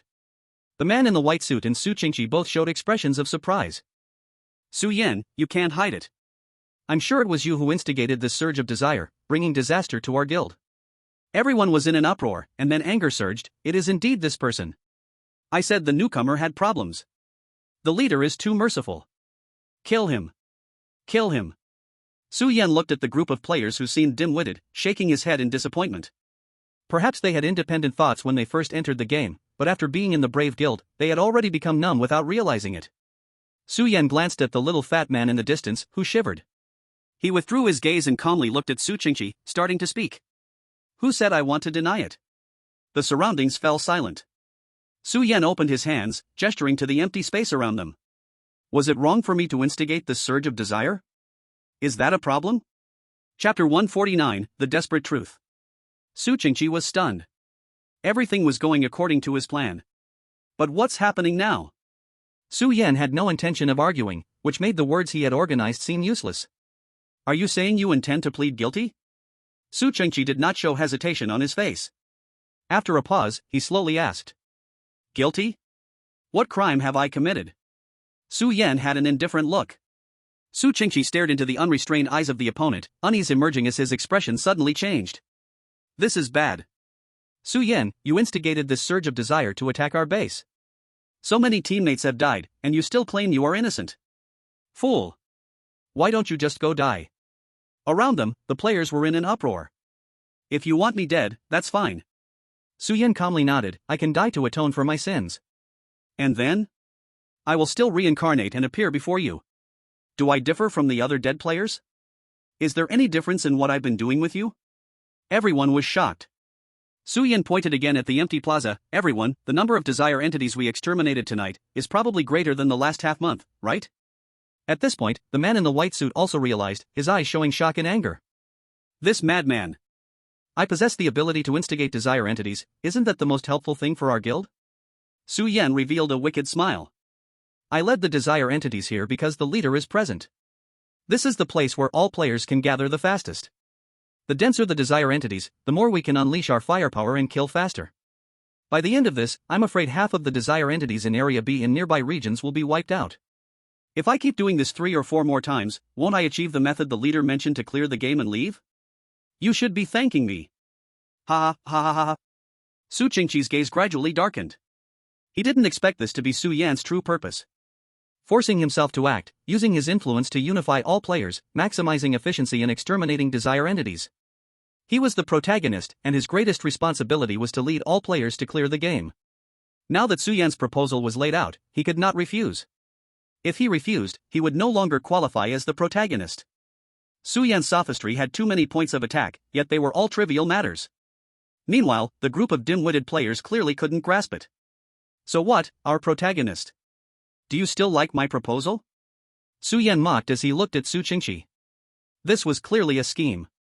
Su Qingqi had to accept it, and when he led everyone to exterminate nearly all the desire entities, the truth that could not lead to a clear path would tear apart his protagonist template. To seek a downfall, is this what you intend to do? Truly impressive, Su Yan. Su Qingqi thought quietly. If only you had come a little earlier before the reset, I would have been defeated by you as the protagonist. What a pity. My game has long completed the balance. Su Yan stood on the stone wall, staring intensely at Su Qingqi. He appeared calm, but his palms were already drenched in cold sweat. This is a gamble, betting on the number of cards in hand. You are right, my friend. Su Qingqi opened his arms and laughed heartily. I misunderstood you. With you here, surely we can quickly eliminate the desire entities in the inner world and complete the mission. Looking at Su Qingqi's clear eyes, as if he could see through everything, Su Yan felt a chill run down his spine. At this point, how could he still be so calm? Su Qingqi smiled as Su Yan wanted to show his cards, but the other side couldn't understand, unless he revealed the truth himself, otherwise Su Yan would forever be trapped in a blind spot. Because he is the main character, the villain would only be one step behind, before the main character. Just then, a chilling wind swept around. Thick, unbreakable black mist gradually gathered, forming a giant shadow. What's going on? Su Yan suddenly looked up. This was also unexpected for him. Su Qingqi clapped his hands in delight. My friend, you did well. Because of the massive deaths of desire entities, the giant desire entity hidden deepest in this city will also be drawn here. This is the most significant desire entity. Su Qingqi revealed a strange smile. Come on, while today's cycle hasn't ended, let's eliminate it. That would be nearly enough. Su Yan's pupils shrank. Su Qingqi's last words were unabashed, clearly meant for him. And other deeply cooperative players could not understand the meaning behind them. Enough? Enough for what? Desire entities, what exactly are they? A chilling sense crawled up Su Yan's spine, and his expression changed drastically. He realized a blind spot in his existence. These desire entities, which grew from small to large, resembling monsters, are they really to be eliminated? Where do the energies that reset all players' souls come from? He suddenly turned his head, as a wisp of black gas passed through his hand, gathering towards the giant black shadow on the ground. A hint gave the answer. Residual entity, made up of the self-struggle from the depths of completely cooperative players' souls. The more intense the struggle, the stronger the energy. Su Yan's lips trembled. Wrong, all wrong. Why does it always take until the last moment for him to realize the most fatal lies Su Qingqi tells? Each time it's as if he completely ignored the doubt or forgot it in an instant, leading to a dead end. Su Qingqi said that the desire entities are nourished by the light of cooperation. The deeper the cooperation, the stronger the desire entities. This is the biggest lie. These are the final residual thoughts of those who became cooperative. The more they eliminate the residual entities in this city, the more the energies for resetting accumulate. Players in the outer world sink repeatedly in reality, while players in the inner world become numb under repeated ideals. The cooperative players in the outer world give birth to residual entities, leading the players in the inner world to become cooperative through repeated killings. And the killings of inner world players completely erase the possibility of awakening for the cooperative players in the outer world. The balance of this entire game is already flawless. Su Yan turned his head in despair, looking at the dark mass of players below, and this chaotic open space. What they have been doing, is it all self-destructive killing? Chapter 150, Zhou Ming? There's no saving it. This world is beyond rescue. In an instant, Su Yan had the thought of completely escaping. He had been clearing the game all along, but now with entities controlling the balance of the game like the creations of gods involved, is this really something he can clear? No matter how special he is, how can he contend against the halo of the main character? Boss, what's wrong? Nong Mingyuan was startled and was the first to notice Su Yan's pale complexion. Nong Mingyuan, Su Yan pressed his head. We can't participate in this game anymore, it's too dangerous. He originally wanted to bypass the cooperative players and directly eliminate Su Qingqi. But the other party's talent was more bizarre than he could have imagined. If this continued, he can only touch the human and the core, a price that players could not bear. This. Nong Mingyuan's eyes were dazed, hesitating to speak, but soon his gaze became firm. Boss, we will all listen to you. When Su Yan heard this comforting remark, a hint of bitterness appeared at the corners of his mouth.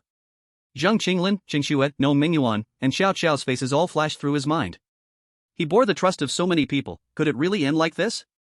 Then, Su Yan opened his mouth, and the surrounding dark energy began to take shape at this moment. Everyone, the giant desire body has appeared, let's take it down together. Su Qingqi's eyes shone, ignoring Su Yan and his group, raising his arm and shouting. Su Yan paused for a moment, quickly deciding to ignore it. Even if Su Qingqi destroyed the giant desire body, the reset would definitely not be an easy task. They still had a last chance to escape. Boss, something feels off. In thought, Nong Mingyuan beside him swallowed hard. He looked up at the huge black soul above him, puzzled. That giant desire body seems to be looking at you. Su Yan's pupils shrank. He looked up. He locked eyes with a ferocious orc face, the familiar brows and eyes completely stimulating Su Yan's nerves. Zhou, Teacher Ming. Su Yan's eyes widened in an instant. He never expected that the teacher from the academy, who had disappeared for so long in the real world, would appear like this at this moment. Right, so many missing players, if they were still alive, it could only be in this big city where the human and the core were. How could Su Yan forget? This was the teacher who imparted almost the fundamental knowledge for his game dungeons, this middle-aged man who said he might not survive to the next dungeon, this ordinary person who was always ashamed of his own professional ethics. Oh? Is this someone you know? Su Qingqi chuckled lightly in the open space. This just got interesting. Su. Shang. Xie. Su Yan raised his head, his eyes red with anger. What do you want to do? What do I want to do? Su Qingqi elegantly spread his arms, eyes filled with intoxication. As you can see, I am witnessing the most perfect game taking shape. Now, let's take action. The next sentence was directed at all the players in the open space. Countless prepared attacks instantly became a meteor shower rising against the heavens, striking towards Zhou Ming's residual desire body. No matter how powerful the giant desire body was, with only one left and unable to stand firmly, it soon let out a painful roar. Everyone stop. Su Yan shouted angrily, stop. Haven't you all realized that you are killing each other? All players seemed to be deaf, their eyes displaying a strange gray light, their lips raised in uniformity, a wild smile spreading across their faces. It's useless, Su Yan. Su Qingqi spread his arms, slowly walking up to him in his white suit, his eyes gleaming with joy. Humans are highly selfish beings. Since ancient times, it's been common for kindred, same race, and brother to kill each other. All for so-called benefits. In my game, everyone is equal. Isn't this the most crazy and interesting life you all long for? Damn it! Su Yan glared, gritting his teeth. Su Qingqi, you will pay for this. As soon as the words came out, Nong Mingyuan beside him hesitated not at all, immediately throwing a 3-point enhancement dice and reaching for Su Qingqi's neck. Cold air surged, and a long leg and white shoes blocked Nong Mingyuan's way, freezing one of Nong Mingyuan's hands solid. The expressionless figure in the white suit raised a leg and stomped, directly shattering Nong Mingyuan's right arm into bloody bits. Dog thing! Nong Mingyuan's eyes revealed fierce light, increasingly bloodthirsty. Save some effort, my friend. Su Qingqi was increasingly wanton. You can't do anything to me in a short time.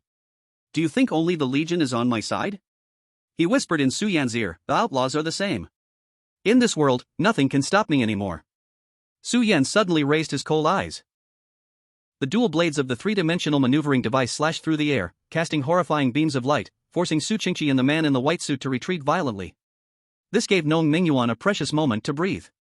He no longer cared about the two, but flew towards the wavering form of Zhou Ming above him. What a commendable loyalty! Su Qingqi casually clapped his hands. He turned his head, his back to Su Yan, gradually moving away.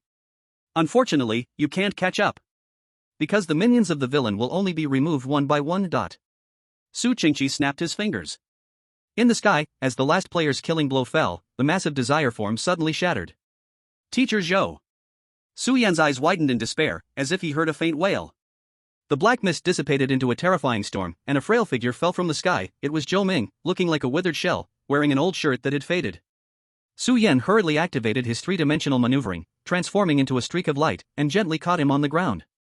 Zhou Ming, Teacher Zhou. Su Yan shook Zhou Ming's body, urging. Zhou Ming's face was pale, his eyes trembling constantly, and finally, he opened a tiny gap. Su Yan, I seem to hear your voice. Is it you? Zhou Ming whispered, his gaze dim. Where is this? Am I going to die? It's okay. We can get out soon. Su Yan squeezed Zhou Ming's hand tightly and urged. Listen to me, Teacher Zhou, this game is just a cycle, no one will die. Game, a game. I remember now. Zhou Ming gradually smiled, so I'm still in the horror game, I failed to clear it. In the end, I was wrong, terribly wrong. You did nothing wrong. Su Yan felt Zhou Ming's current state was strange and panicked. Listen to me, someone is playing tricks, there's no way to clear this game. I will take you out of this game, back to reality. Reality. Zhou Ming suddenly opened his eyes in fright, waving his arms in terror. It's too late. I can't get out anymore. Holding onto Su Yan's sleeve, in the next moment, this middle-aged man began to wail loudly. It's too late. Su Yan, it's too late. I remembered it all, I remembered it all. 50 years, I have already lived 10 years in this game. Boom. A thunderbolt struck through Su Yan's mind. 50 years? How is that possible? Chapter 151, The Death of Zhou Ming. The twisted sense of unease was completely unveiled at this moment, and Su Yan suddenly looked up, recalling the tearing sensation he felt when he got out of bed, as if something was flowing rapidly. His lips turned pale. The flow of time in the game world was far faster than in reality. What about when the players in the outer world, who had not fully synchronized yet, were all asleep? How fast would the real game world's time flow be? Su Yan, listen to me. Zhou Ming began to cough violently. Shockingly, he coughed up terrifying blood despite being in a supposed spiritual state. Please don't talk anymore. Su Yan hurriedly supported him. Zhou Ming revealed a desperate, tragic smile. Su Yan, my life is over. In the end, I just hope someone can write me an epitaph. Su Yan, do you know? I am just an ordinary person, although much older than you, I have lived more confusedly than you. I never knew how to live my life. I studied hard because they said it would lead to a bright future. I went on to read a master's and a doctorate because they said it was the only way for someone like me. Later, I returned to my hometown to work because they said there was less pressure, and then when I finally didn't have to listen to others, I realized I should get married. I met my wife during a blind date, we were well matched, and soon we were together, and we had a lovely child. It was only at that moment I felt a bit dazed. I have settled down and started a family, my life seemed to be on a stable path. But what exactly was I living for? This society is all gray. I cannot fall in love with this world, nor can I love myself. Zhou Ming tightly grasped Su Yan's collar, but his strength gradually weakened as he choked out his words. Su Yan, do you know? I am just a coward. I have woken up countless times in the morning sunlight, seemingly regretting something. I am so scared, I am really so scared. My life has always walked on the correct path. This seems to be my only value. But what if one day I take a wrong turn? I do not have my own life, all I have is the success that seems acceptable in their eyes. Until the emergence of that horror game. My wife and I were very lucky, we both survived. At that time, my heart was filled with secret joy. Could it be that because I have never made a mistake, I qualified to survive? Soon, it felt like I found something. I chose to become a teacher at the academy, educating and nurturing others. Actually, I just wanted to prove that I had a real-life thought. I deceived myself and lived like this for a few years, until I saw you and you guys, the students who returned from the horror game. You are all amazing, shining with a brilliance I could never reach. Su Yan, you are the brightest of them all. Zhou Ming weakly raised his head to glance at Su Yan and forced a smile. No, I am nothing special. Su Yan's lips trembled as he spoke. It's all your merit. No, I am just an escapist. Zhou Ming shook his head vigorously, feeling melancholic. What I have to face are the batches of students who died in the academy graveyard. I do not deserve to be a teacher, because from beginning to end, I joined the academy just to survive. Every day, I only start to doubt when night falls. What exactly have I taught? I have not done well enough, my teachings are too shallow. You are all living people, not tools for me to enjoy life. Only then did I realize, I have never lived a correct day. Zhou Ming's smile turned bitter. Su Yan, I am afraid, I am truly terrified. Moreover, I am old. A person's character is set in their 20s, and every day after that is just a repetition of their sights, actions, and thoughts, never having a turning point. Unfortunately, I brought this fear into the game. When I discovered that this life game kept repeating within a day, do you know what I thought? My heart was filled with ecstasy. I no longer have to be afraid, my life cycles eternally within a day. I have countless opportunities to reflect on what I have not done well, and I can change all the wrong parts to become the most correct version of myself. I do not have to be afraid anymore, I will make mistakes in my life. This is the life I long for, isn't it? Zhou Ming laughed, his laughter growing louder, tears in his eyes. I was wrong, I was completely wrong. Zhou Ming cried out again, but this time, he was almost out of strength to cry. His whole body gradually began to fade. No, Teacher Zhou, don't. There is still a chance, as long as you return to reality, you still have a chance. Su Yan desperately tried to hold on to Zhou Ming, but the sensation in his hands became weaker and weaker. Su Yan's heart was completely filled with despair. This was not a normal cycle, Zhou Ming's soul, squeezed rapidly in the flow of time, had reached its limit. At the last moment, Zhou Ming's breath grew faint. He tightened his grip again, struggling to bring himself close to Su Yan's ear. Su Yan, this is the last lesson. Life has not only reality and ideal as two big doors. Do you understand? Su Yan lowered his gaze, his eyes vacant, without answering. In his hands, there was nothing but emptiness. The last wisp of dark energy took Zhou Ming's voice away. What a surprise! Su Qingqi's voice of admiration echoed as footsteps approached from behind. It turns out that after the giant desire body was eliminated, the soul that has been co-opted will also be completely scrapped. Su Yan, your teacher has provided a very important piece of information, this data is quite valuable. Data? Su Yan's hunched back twitched, reacting to the words. He slowly stood up, staring intensely at Su Qingqi. He has his own name, not some empty data. No. Su Yan, do you not understand? Our life is a game, and we are the data in a horror game? Su Qingqi smiled. Contributing value to the game is the greatest honor for the data. You're full of crap. Su Yan roared loudly. He glared at Su Qingqi and then turned to the numb players behind him, screaming. Did you not hear? 50 years. Someone has been trapped for 50 years. Do you not see? What you killed was not some desire entity, it was the remaining consciousness, the remnants of the players.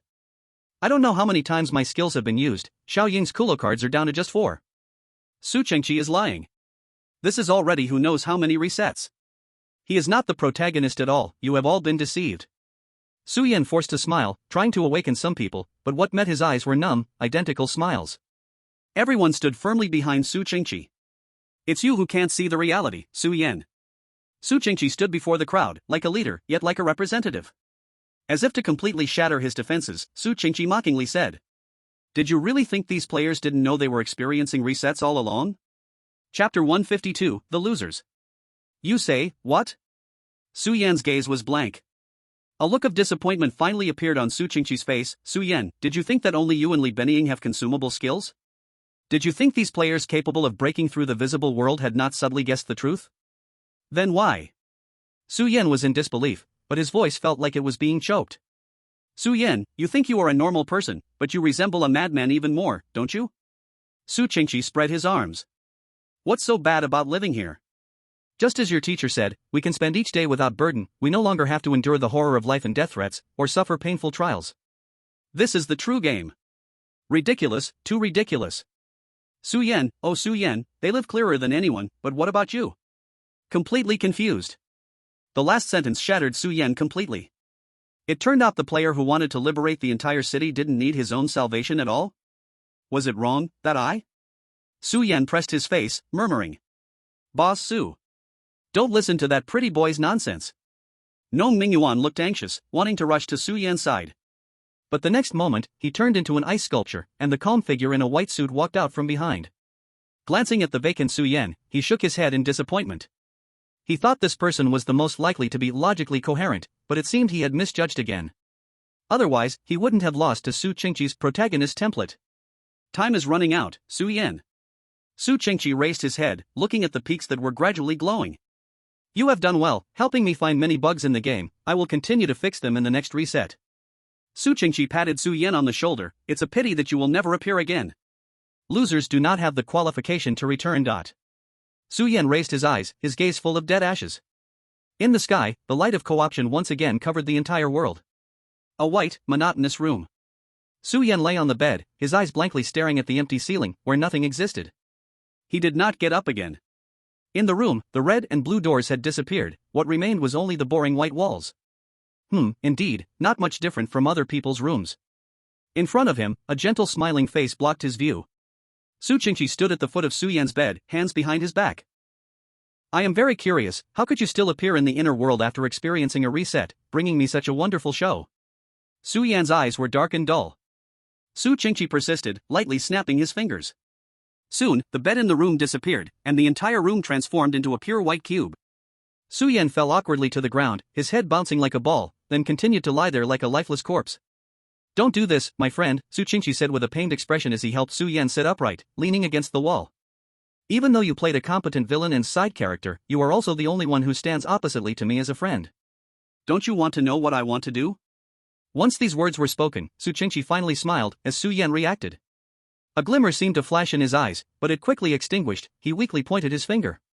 He pointed to where the red door used to be. There is the false reality. He then pointed to where the blue door once stood. There is the imagined ideal. Finally, he pointed at where the bed had been placed. Here is our life. Every day, we wake up from the bed, facing a colorless, unchanged, identical today. We flail around like headless flies, ultimately either seeking happiness in the false reality, or immersing ourselves in the imaginary ideal to pursue the self. In fact, our lives have never truly changed. Su Qingqi, you are playing a game, you are also becoming a god. You want to control everyone's life. Clap, clap, clap. Applause echoed in the room, growing denser, as if it would not stop. Su Qingqi's tone was filled with surprise. Indeed, the one who knows the protagonist best is often his opponent? Su Yan, you are indeed the most outstanding player. His head suddenly turned 180 degrees, staring directly into Su Yan's eyes. Since you have already understood everything, are you truly planning to stop here? In Su Qingqi's eyes, there was a stillness like a stagnant pool of water, suddenly radiating a predatory glow. Su Yan lifted his head without focus. I can't understand. What is the meaning of what you are doing? A pair of sharp eyes met a pair of weary ones. Su Qingqi did not answer, staring intently at Su Yan for half an hour. Finally, he let out a disappointed laugh. It seems you are ultimately not qualified, my friend. Do you still not understand? Horror has thrown all humanity into this crazy game, controlling everyone's life and death. It is the supreme god. But why, can't we be that god? Su Qingqi turned his back to Su Yan, like someone showing a last bit of pity to a toy played with until it was broken. Look, now everyone is living well, they do not have to accept crazy tasks, nor return to a fearful reality. I have now created a game, I stand above everyone, isn't that me being a god? Su Qingqi turned again, his gaze icy as he stared at Su Yan, who remained motionless like a powered-down machine. Su Yan, humans make mistakes. Or rather, humans are continuously making foolish mistakes without realizing it. But what if humans had countless opportunities to try and err, to become their best selves? As long as they can perfectly be a human for a day, they will have the chance to expand that time into a week, a month, an entire year. By then, what difference would there be between these perfect humans and gods? Su Qingqi mused. He glanced at Su Yan again, seeing that the latter truly had no reaction. He shook his head in disappointment. It seems you will never witness that moment. Su Yan, my friend, you are the greatest villain, so you will never escape. You will cycle in this empty life until death. As for the seeds you have planted, after this reset, everything will vanish into thin air. To prevent your soul from collapsing so quickly, let me leave you with a final bit of entertainment. Su Qingqi snapped his fingers with a smile. The white room gradually became transparent. Su Yan's eyes changed slightly. He saw everything outside the walls. There were countless identical small rooms, lined up side by side, just like his. Each room had the same arrangement, with the bodies of players inside. They waited to awaken, then to sleep again. As for who woke up quickly, who woke up slowly, what they did or didn't do in between. After countless cycles and resets, what meaning could it have? Ha ha ha ha.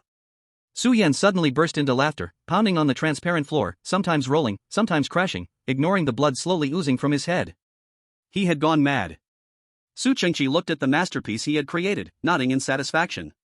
He snapped his fingers again and disappeared from the spot. In the room, only the endless sound of mad laughter remained. Chapter 153, Opening the Door. Life began to cycle once more. The surrounding rooms were not static. Su Yan saw different scenes every day. He saw Nong Mingyuan anxiously getting out of bed, then hastily rushing out the red door, only to walk despondently into the blue door. He saw Li Benying with tear-filled eyes, shuttling between the red and blue doors, helplessly hugging her legs, sobbing on the bed, waiting till she was exhausted from crying, wiping her tears, and walking out of the room again. He saw the irritable guy pacing back and forth in the room, finally sighing and walking out the wooden door.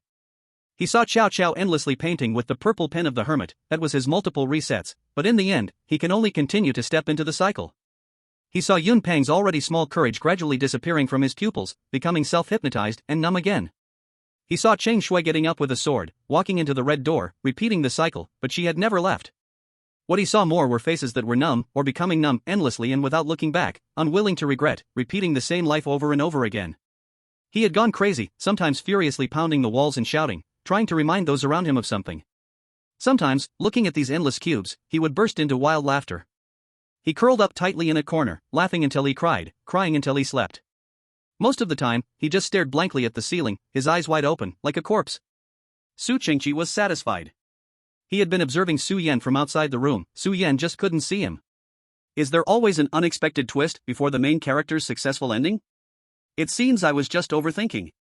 Su Qingqi opened his palm, and a hazy mountain appeared in his hand. It's almost time for the final reset. He suddenly vanished, returning to the game. At the same time, tens of thousands of cube rooms flashed with white light, and all players opened their eyes from the bed. Su Yan was no exception. He didn't know how many times he had opened his eyes numbly. This time, light gradually appeared in his eyes. On the ceiling, a line of words appeared. He has left. Su Yan's mouth exaggeratedly cracked open, the facade of advertising lifted, revealing an even more maniacal smile. Su Qingqi, the main character must eliminate evil completely. If you can't even do this, what right do you have to be the main character? This is illogical. Su Yan laughed and suddenly began to cough violently, clutching his throat, and then knelt on the ground with a thud. After dry heaving for a while, he finally spat out a finely crafted bullet that shimmered with silver. Su Yan could barely make out the engraved word faith on it. I will only lose to the main character.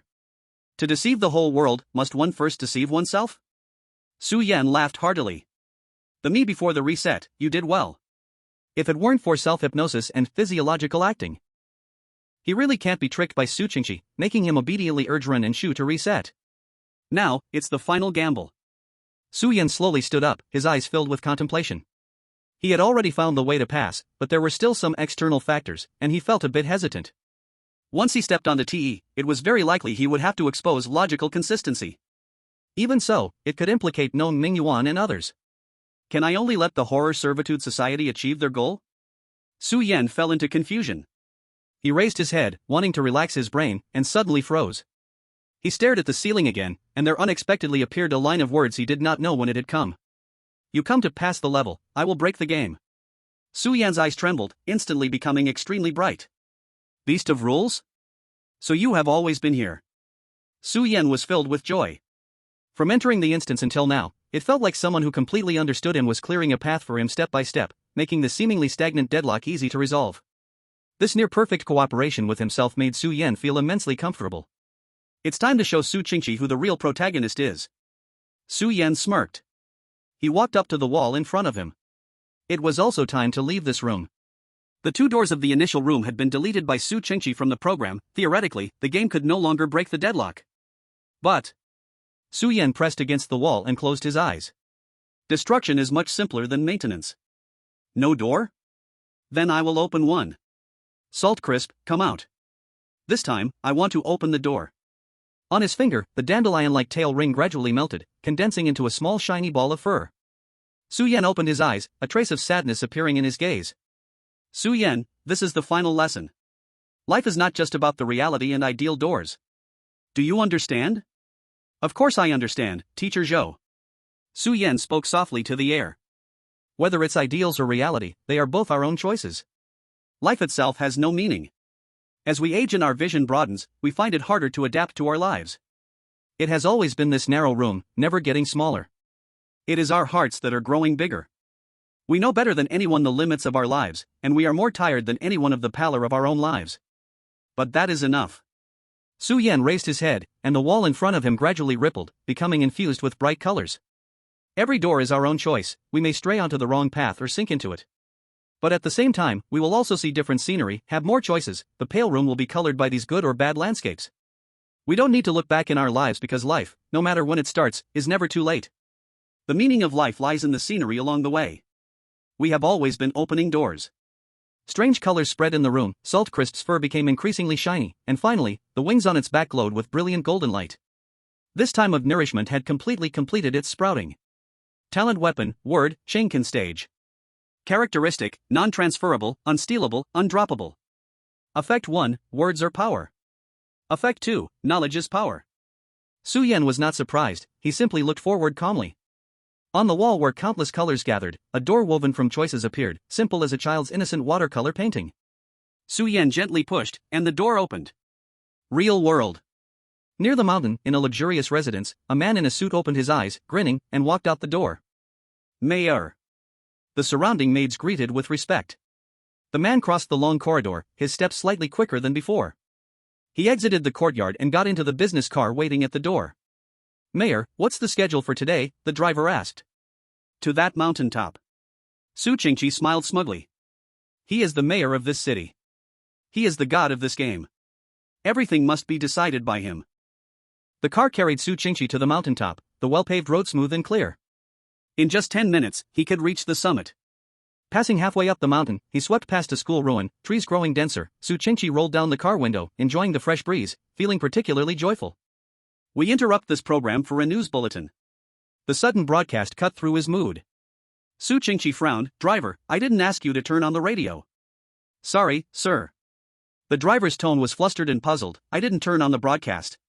It might be a mechanical glitch. Su Qingqi's eyes flickered, a strong sense of unease suddenly clouding his mind. He was the main character. Any unusual movement around the main character could never be an accident. Su Qingqi suddenly woke up, trying hard to extinguish the thought in his heart. But the most unexpected thing still voiced itself. Hey, a familiar and mocking voice, one that shouldn't belong to a broadcast, came through the channel. Can you hear me, my dear main character? Chapter 154, Consistency Inside and Out. Su Yan? This is impossible. Su Qingqi was furious and shocked. The villain couldn't possibly return. How had the other side done it? What happened? What did the other side want to do? Su Qingqi thought of the worst outcome, quickly opening his phone, his eyes icy cold. At this moment, the whole city. Various screens simultaneously displayed a strange man's face, with an exaggerated smile. Phones, radios, live broadcasts, televisions, all signals seemed forcibly interrupted, projecting the other's face. My dear main character, and my foolish players. The man on the screen smiled and spoke. I have returned. At the television station. Su Yan sat on a bench, legs crossed, looking out at the clear snow outside, surrounded by television station staff. On the streets and alleys, a large number of passers-by stopped in their tracks, anger rising like a gray cloud in their eyes. You are destroying Tongshe. From the far-off mountain, a flood of gray light poured out, descending toward the television station. Su Qingqi breathed a sigh of relief. He would reach the summit in less than 10 minutes, and Su Yan could not escape the light of Tongxie. He looked up towards the summit's light, his eyes blinking, suddenly showing shock. In the city, another light shone brightly. A gray light. In Yanliuxiang, Nong Mingyuan watched the strange movement at the mountaintop, bursting into wild laughter. Damn it, the true main character has finally made a grand entrance. He raised his hand, a small stick appearing in his grip. No one dares to disturb Boss Su. That was the godlight stick given to him by Su Yan. Nong Mingyuan transformed into light. Only, it was the light of Tongxie. The gray light shot upwards defiantly, crashing hard against the light of Tongxie at the mountaintop. How is this possible? Su Qingqi stood up in disbelief. How could the power of humans and mechanisms be replicated? The two lights converged together, neither extinguished nor crossing through, but fiercely sticking together, neither able to advance. On the streets, passers-by displayed bewildered expressions. Tongxie, which side is it really helping? Well, one episode of time is about up, let's cut to the chase. On the screen, Su Yan spoke again, attracting everyone's attention. In the car seat, Su Qingqi stared dead at Su Yan, suddenly jumping out of the car, indeed charging up the mountain. But that speed couldn't match light, nor could it keep up with words. Players in Life Online. Su Yan's expression was emotionless, as if looking down at everyone in the city through the screens. Is this game really that fun? The pedestrians on the street all paused, helplessness subtly appearing on their faces at this moment. You fear and are timid about failing in your own lives, so you regard this game as your refuge, but where does your struggle come from? This game, forever remaining at one day, granting you so-called perfect lives, really is it what you wished for? Su Yan's gaze seemed to pierce through the depths of these people's souls, cold and sharp. In this city called life, we need goals because we cannot just eat and wait to die. We need discipline because we need to blend into the group. We need our duty because we must behave ourselves. We need to follow cooperation. Because we cannot become heretics. Su Yan coldly stared at the screen, his expression gradually becoming fierce, and he suddenly leaned closer, gritting his teeth and saying, "You tell me, is this, damn it, what you want from life?" The deafening words echoed across the entire city. Suddenly, a passerby staggered and fell to the ground. Then another, and another, deep in their eyes, it seemed something was about to jump out, their numb expressions turning into deep anguish. That's right, it should be like this. Su Yan's expression instantly became extremely calm. The pain of reality is countless times more real and terrifying than what you feel now. You think you have found a paradise, but this city tells you with facts at every moment, even in a game, life is just like this. Can you really manage to deceive yourselves? Su Yan stood up. Sorry, you blind ants, even if you never wish for me to save you from this game, I will personally throw each of you out of this world. Use the rest of your lives to pay the price for today's foolishness. Remember, perfect reality only exists in dreams. In front of the camera, a huge hand quietly pressed down. And all dreams will eventually shatter. Boom. On the mountaintop, Su Qingqi, in a disheveled suit, joyfully arrived at the outside world in the hub. At this moment, he had no time to care about the protagonist's demeanor, rushing towards the hub like a tiger. But it was like encountering an illusion, he grasped at nothing. And in the next moment, the entire space began to distort. No, why? Su Qingqi's face twisted, this is clearly my game. Su Yan, what ability did you use? Day turned into night. Inside the world. One by one, players appeared in the underground garage of the Hero Guild, filled with dread. They all saw that scene from the day. What confused them more was that they had suddenly ended a day in the outside world and loaded into the inside world. What's happening? Did you see that madman just now? What did he do? A player asked in fear. The atmosphere of fear spread, stirring everyone as if they were filled with a bit of anger. Why, wasn't he supposed to be killed by the leader long ago? Before the words fell, a beam of white light condensed, crashing heavily onto the ground with a thud. Leader? Su Qingqi, with a grim face, clumsily got up from the ground, scanning the surroundings. A man in a white suit parted the crowd and rushed forward, urgently asking, "What happened? What are you doing?" Su Qingqi took a deep breath, ignoring the man in the white suit, quickly whispering, "It's okay, it's okay. I am the protagonist, so evil cannot triumph over good, I will eventually set things right." A glint of fierce determination flashed in Su Qingqi's eyes. "Xingjiu, it's time to fulfill the deal. Next, guard this place, don't let anyone out." The man in the white suit frowned, "What about you?" "I will get rid of Su Yan, he should be heading towards the hub now." "Then I." "No." Su Qingqi calmly interrupted, softly reciting, "You are just as foolish as a pig, even Su Yan has discovered that to disrupt my connection with the hub is to scatter the people's hearts. Not a single one of these people is allowed to contact the outside world." Ignoring Su Qingqi's insults, Xingjiu remained unfazed. He watched Su Qingqi head towards the Lamborghini in the garage, get into the car, and disappear with it. Qingzhou furrowed his brow, turned, and blocked the garage entrance, issuing orders, "Everyone is not allowed to leave." He slowly lowered the electronic gate. The darkness was deep, but strange muffled sounds came from outside the gate. Desire entity? Qingzhou was on high alert, but soon his expression changed drastically, quickly moving away from the gate. Boom! The terrifying explosion sound blew the gate far away. In Qingzhou's eyes, full of killing intent, Nong Mingyuan swaggered in with Xiao Qiao and the other two, looking quite pleased. Boss Su has given orders. He maliciously scanned the group of terrified players in the garage. The boss said, "You idealists can't be awakened by scolding, so from now on, it'll be my fists that wake you up. Sorry, but please all die here." Chapter 155, The Sentimental Swordsman and the Heartless Sword. Su Qingqi drove his Lamborghini through the skyscrapers, with the surrounding buildings appearing like illusions, his ride seemingly smooth on the ground. Su Qingqi clenched the steering wheel until his knuckles turned white, his eyes shadowed. "Useless Su Yan, you aren't as crazy as I am, you definitely wouldn't dare to control Ren and Shu. So as long as I find you, your death is certain." Su Qingqi repeatedly calculated his hidden cards in his heart, confirming he was still a step higher, before finally raising the corners of his mouth. A smile came forth that showed he had everything under control. Swish! Suddenly, a terrifying cold light seemed to slash down from the heavens. With a hint of spatial law, the Lamborghini was actually split in two. What? As he hurried to dodge, the sword energy grazed him, Su Qingqi's pupils suddenly constricted. It was a reaction one would have only when facing the unknown. Who are you? Su Qingqi's mouth felt dry as he stared at the ground the sword energy had cut through, comparable to an A-level gear's added skill in his hand. That sword energy spread out, stopping at the feet of a woman in an ice blue gown. Su Yan said he still needs to deal with some grievances with the Xuanwu Legion, so he asked me to stop you. Qing Shui twirled the sword tip, her indifferent eyes fixed directly on Su Qingqi. But that's too troublesome, it's easier for me to just kill you. What do you say? The aura of a near-peak weapon enveloped her, and Su Qingqi's expression turned grave, thinking of the kind of person who could be this strong. Chosen one? Qing Shui said nothing, merely slowly raising the sword tip. The Sentimental Swordsman, the Heartless Sword. In the underground garage, at the entrance. This is truly absurd. Qingzhou dusted off the grime from his white suit, staring at Nong Mingyuan with full killing intent. He brought a group of players, directly surging out of the garage, confronting the four across from him. You four lowly beings, dare to oppose us? No need for four. Nong Mingyuan turned his nostrils toward Qingzhou, 3 people are enough to deal with this mob. As for you, I will handle it. Interesting?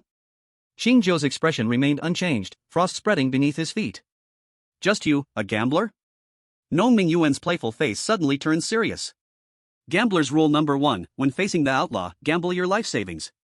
A blood-red light surged in Nong Mingyuan's eyes, a dark golden die spinning nimbly on his fingertips. Finally, it stopped on the blood-red one. Qingzhou, I want to gamble my life with you. Just afraid your life is too thin, too cheap. Qingzhou's eyes were icy, and with a step forward, sharp eyes surged toward Nong Mingyuan. Nong Mingyuan remained expressionless, gripping the die in his hand and crushing it to pieces. Shall we act too? Seeing Nong Mingyuan and Qingzhou engaged in battle, Li Benying nervously looked at the crowd of players in front of them, clenching his magic wand. Xiao Qiao nodded her determined face, we just need to clear these players, right? Hostility instantly surged within the crowd. In front of the 2 unknown figures, Su Yan and Nong Mingyuan, they were as quiet as mice, now seeing familiar faces, they became arrogant. You weaklings without combat power, still thinking of annihilating us? From Qingzhou's former squad in a white suit, a player wielding a big knife shouted. Xiao Qiao glanced at the person, shaking her head. The captain really wasn't wrong. Ha! With a steady aura, Xiao Qiao stepped forward, creating an unstoppable feeling. If it's just sad to be lost in reality, then you self-deceiving fools and ideals can only be called ridiculous. Pretending to promote righteousness, yet hiding in the cradle of starting over after failure, you want success while. Are you afraid of failing? Then why not just go die? What? The crowd erupted in anger, what are you? Do you believe we won't kill you? Let me tell you some news. Xiao Qiao wiped the spit that almost hit his face and looked towards the distant Nong Mingyuan and Qingzhou. This time, the inner world will no longer reincarnate. Everyone's life only comes once. So they are really betting their lives. WH? Now, what about you? Xiao Qiao turned to those blank faces and stepped forward again. Are you willing to bet your life for your ideal world? Why you, don't come closer. The lead knife player trembled, but recalling that Xiao Qiao was the weakest substitute, he suddenly became bold. He took advantage of Qiao Qiao's inattention and slashed forward with his knife. Wind of wound. The sharp blade light was enough to tear flesh apart. In the past, he would laugh madly while using this move to shred lots of small and medium-sized desires. But this time, he tightly closed his eyes, not daring to see a drop of blood. The world. He only heard Qiao Qiao's calm voice ringing in his ears. Then, the surroundings fell silent. The knife player opened his eyes in terror and found Qiao Qiao unharmed. What happened? What did you do? His legs felt weak. He realized he seemed to have been lifted to Qiao Qiao's front out of thin air. Qiao Qiao raised his fist. This punch, I believe, will help you understand the reality of dual A in strength and speed. The knife player screamed as his teeth flew out. He fell to the ground, immediately issuing a pig-like wail. Qiao Qiao had no intention of taking his life, but he was scared to the point of wetting his pants. He shouted in fright, "He's going to kill us, we must fight back, you all move now." Everyone shrank back, but in their fear, they really began to strike. Qiao Qiao frowned slightly, and a golden muscular phantom appeared behind him. "Let me go this time." Li Benying suddenly spoke from behind. Qiao Qiao turned his head and found that Li Benying had somehow changed into a fluffy light green dress, with a fluffy bear embroidered on his shoulder and a crystal necklace adorning his white collarbone. His face was slightly red, but he gradually raised his hand with determination. Countless Carraro cards flew out in the fearful gazes of the players. 30, 40, 54 cards? What's happening? Countless Carraro cards danced in the sky like butterflies spreading their wings. Every player's heart began to thump wildly. Before this, they had only seen this boy timidly using Carraro cards one by one in this long-term dungeon. The effect was minimal. Thus, they had never paid attention to how powerful a force was within this impoverished boy. Many easily overlooked one point, the terrifying power of 54 Carraro cards, which was actually a very strong talent. Discard cards, time cards, shadow cards, illusion cards. If it weren't for the limitations of one-time use, this would definitely rival A-grade talents. Right now, through the logic of Su Yan's refreshing, the Carraro cards in Xiao Ying's hands no longer needed to be used with caution. Raging wind, gale. Carefully picking out 2 Carraro cards, Li Benying gently pinned the staff onto them, whispering. A terrifying storm began to swirl around them. Chapter 156, Against the Enemy Legion. Under a long period of equality, a division of high and low emerged. And now, when this ridiculous class is broken by power, all players could no longer muster a thought of resistance. Terrified, the crowd fled in panic, causing Li Benying to frown slightly. He did not want to kill, but these people did not even have the courage to fight back, making him look down on them a bit. In any case, what Brother Su said, we should have already done it. Li Benying landed, and Xiao Qiao slowly nodded. Hearts gathered by false ideals are utterly weak. This world. It's almost over. That side seems to be ending too. Li Benying looked towards another battlefield. In the distance stood ice-cold and broken glaciers, covering a vast area for miles, with terrifying energy waves felt even from afar. In the ravaged grounds of the glaciers, horrific elemental fluctuations spread. Earth, water, fire, wind. Gnome Mingyuan summoned 4 single-target spell attacks, forming them into meteors, and fiercely smashed them down at one point. Izmita-style blood freeze path. From the smoke, Qingjiu's indifferent voice rang out. Absolute zero shield. A deafening crash echoed, but it was clear the opponent was unscathed. Gnome Mingyuan wiped the sweat from his brow, and suddenly felt the hairs on his neck stand up, quickly twisting away. With a body enhancement spell that tripled his strength, he barely evaded Qingjiu's chilling kick. If hit by that blow, half of his body would probably turn into an ice sculpture. No wonder its 9-level lawlessness, even reduced by 50%, it's still so terrifying. Gnome Mingyuan looked at Qingjiu. Your strongest technique is nothing but this. Qingjiu revealed his killing intent without hesitation. He glanced at the beads of sweat on Gnome Mingyuan's forehead, a powerful attack that can fire instantly without consumption. You can't maintain this state for much longer, right? Gnome Mingyuan replied with a smirk and wary eyes. Bet your life 1 point, burn your soul, to gain the right to squander other 5 points. There's only one cost, either kill the target enemy before your soul burns out to recover your state, or burn yourself completely.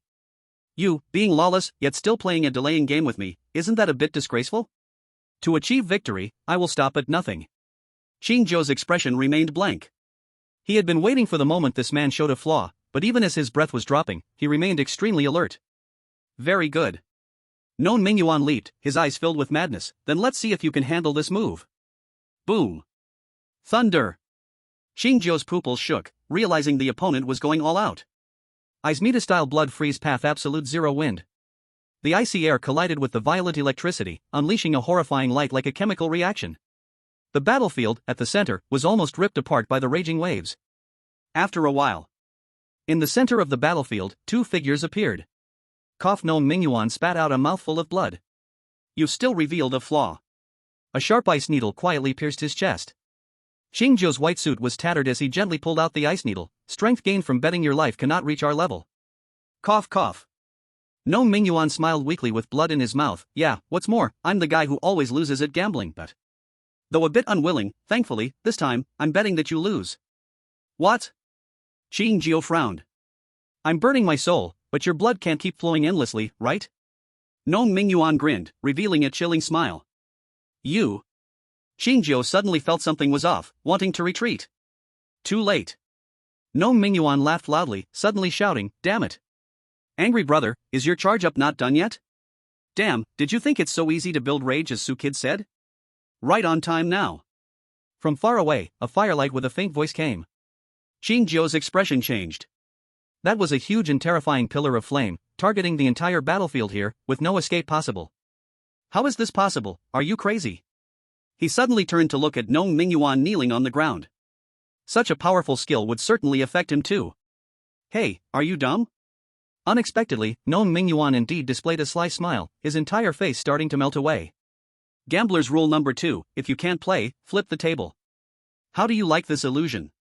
No Mingyuan disappeared from his spot, and in the next moment, he popped up from the pit at Xiao Qiao's feet, startling both of them.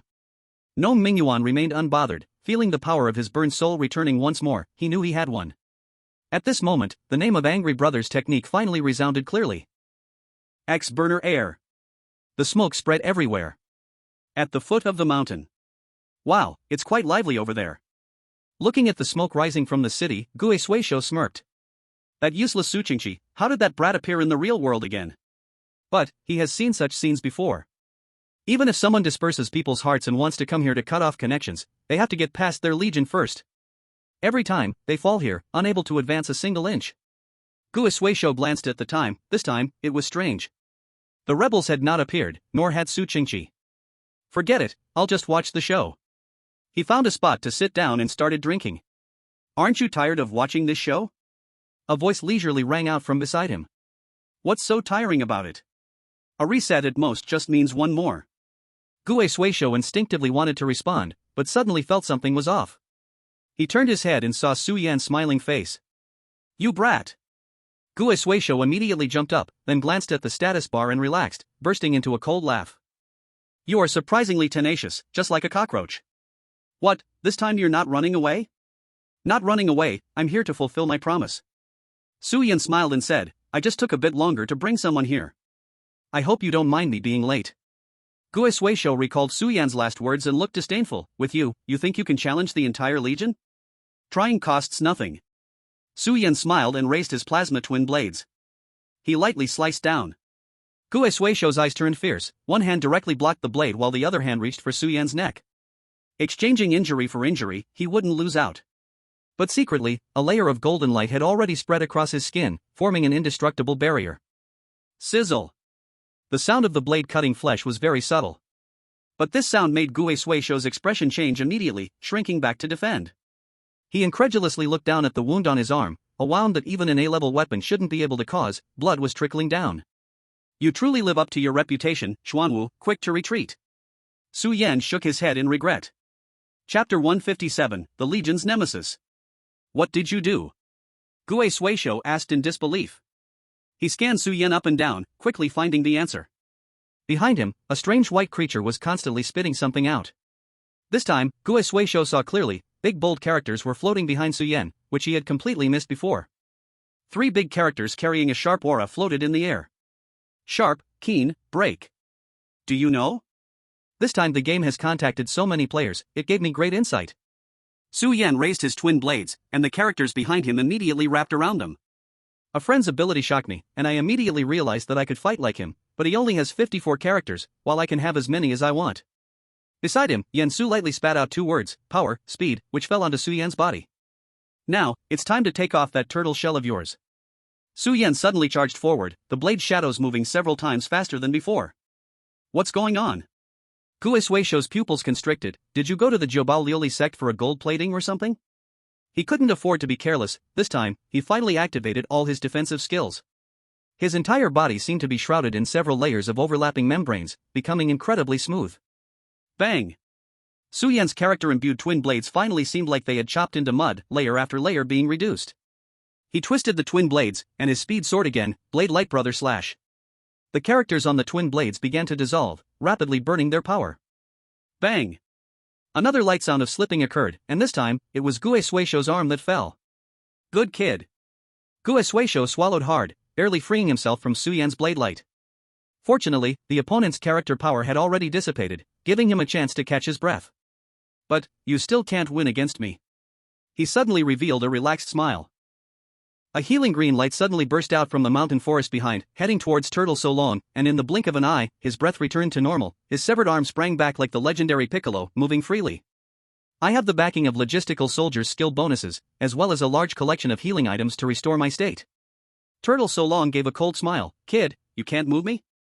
With nearly perfect skill combinations, I am almost immortal, infinitely close to the divine. Really? Su Yan's face was expressionless.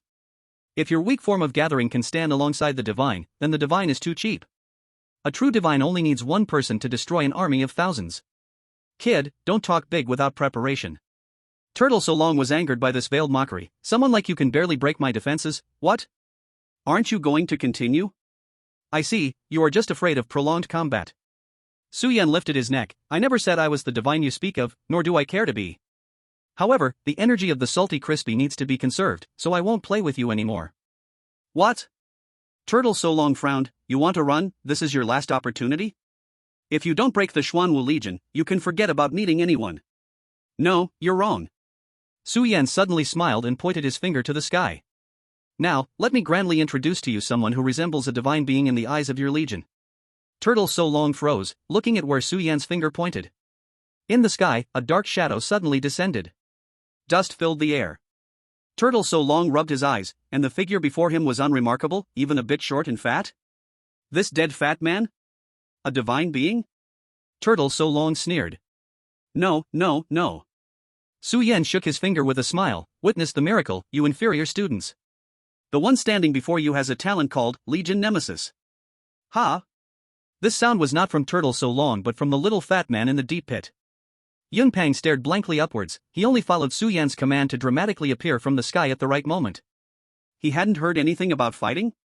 Moreover, the little fat man stared doubtfully at the dark-skinned Turtle So Long, not noticing the legion in the woods behind him. Captain, can I fight this guy? The little fat man asked suspiciously. I'm not very educated, don't lie to me. What a ridiculous joke. Su Yan pushed the little fat man calmly. Go ahead, you have one punch to solve this. This kind of trash, even hitting it twice would be disrespectful to your talent. Oh wow. Turtle So Long was completely enraged, laughing in a strange tone. I must say, Su Yan did a great job of drawing out the hatred for the little fat man. Legion Nemesis, huh? Turtle So Long glared at the oily fat man. I want to see how impressive you really are. He stepped forward boldly, seeing Su Yan standing far back, becoming even more arrogant. Dragon Fist Eruption. He brewed terrifying energy in his hand, wanting to teach Su Yan a lesson that not everyone can provoke the legion. Damn. Yun Pang was instantly terrified, shaking all over. This guy's aura looked really strong. He desperately closed his eyes. My life, it's over. Ha ha ha, go die, dead fat, Turtle So Long's confused voice echoed. His dragon fist landed on the fat man's stomach, which should have left a bloody hole, but instead, it was like hitting a tire, with no reaction at all. Eh? Yun Pang opened his eyes, filled with fear, looking down at the light force left on his stomach. Crap. Yun Pang was furious, disdainfully saying, I thought you were some impressive figure, turns out you're just a show-off. Get lost. He swung a slap towards Turtle So Long's head. Turtle So Long's eyes widened, fear rising from the depths of his pupils, sensing something was off. This defense, this punch wind, this speed in that brief moment, Turtle So Long clearly analyzed the power within Yun Pang's body. He also figured out his own date of death. Have you ever seen a watermelon split open? Now, it's like that. Damn. Yun Pang, covered in blood, was so scared he fell to the ground. Is this guy trying to scam us? He just wanted to give the other party a slap. How did it turn into killing someone directly? In the distance, a group of muffled groans came from the mountains and forests. As if being countered by something. Su Yan, with a face full of emotions, walked forward. No, it's none of your business. It's just that the stationary on the other party had more than a little. Su Yan smacked his lips, looking at Yun Pang, as if he had discovered a rare treasure. What a nemesis to the Legion. Even Qing Shui wouldn't have been so clean and efficient, right? Boss, it's so scary here, take me away? At this moment, Yun Pang, covered in blood, looked like a deflated balloon, with tears almost in his eyes. Sure. Su Yan said indifferently. If you're not afraid of dying, just come with me. He turned around, squinting slightly, and could vaguely see the light coming from the mountain peak. Su Yan took Yun Pang to stand in front of the mountain gate for the first time. After crossing a somewhat familiar path, he prepared to head towards the peak. My dear enemy. A cold male voice from behind made Su Yan stop gently. Where do you think you are going? Chapter 158, Self-Justification. Su Qingqi. Su Yan turned around, not surprised by Su Qingqi's appearance. Haven't you encountered Qing Shui? Su Qingqi chuckled lightly. Perhaps you should worry more about that woman's situation. That is your fate and the fate of the traitor behind you that is about to fall. Su Yan also smiled. Stop it, Su Qingqi. You must have tried, right? People in Shu can't affect Qing Shui. Your crooked-mouthed Dragon King is useless. Let me guess, you even changed your clothes on the way here. It seems you have just fled in disgrace. How uncharacteristic of a main character, Su Qingqi. Or is it that you are not a main character template at all? Ha! Behind him, Yun Pang's eyes widened in disbelief. Su Qingqi looked at Su Yan coldly. Su Yan continued speaking. At first, I believed you had this talent. After all, you rose step by step to become a leader in the inner world, so you must have corresponding means. But as your abilities became more ridiculous, your main character template is almost indistinguishable from the chosen one. Now I'm quite curious. Su Yan tilted his head. With such talent, why would a horror game need to pull you in? They could just let you complete the game directly. Su Qingqi laughed. Then in your view, what is my talent? Su Yan answered without hesitation. You have always insisted on maintaining your main character image, and then your fortune, your gains, everything happening around you all infinitely lean towards that of a main character. This can no longer be explained by logic. Your talent has always been in use, creating such a grand lie that you have truly become the main character standing undefeated. I guess, once this game is really finished, your next goal will probably be to become a god, right? Exactly, everything is as you wished, as you said. You become what you want to be. Su Qingqi. Su Yan gently raised his hand. If your talent is logical coherence, then everything makes sense. Ha ha ha ha. Su Qingqi suddenly burst into laughter, clapping his hands hard. Brilliant, too brilliant. Su Yan, you are indeed an extraordinary person. This is the first time someone has seen through my talent. Su Qingqi had a murderous intent on his face, but also full of joy. In the end, he shook his head. However, I don't have the exaggerated ability of logical coherence. It seems you know nothing of the terrifying side of that talent. But what you said is not far off. Su Yan looked at the regretful Su Qingqi, his eyes flickering. He began to understand where the murderous intent from Su Qingqi during their initial confrontation came from. He was unaware himself. At that time, I too carried a natural hostility. This is the instinctive reaction of two individuals who can sense each other's threat upon meeting. Su Qingqi was startlingly similar to him in talent. My talent is self-justification. A smile spread across Su Qingqi's face. Regarding my identity, just by stating it, it becomes reasonable. Su Yan's eyes shifted slightly, understanding the key to how the other managed to slip away from Qing Shui's grasp. This was an A-level talent. Su Qingqi was a chosen one. So, I am increasingly curious about how you escaped my confinement. Su Qingqi stepped forward, exuding a strong presence.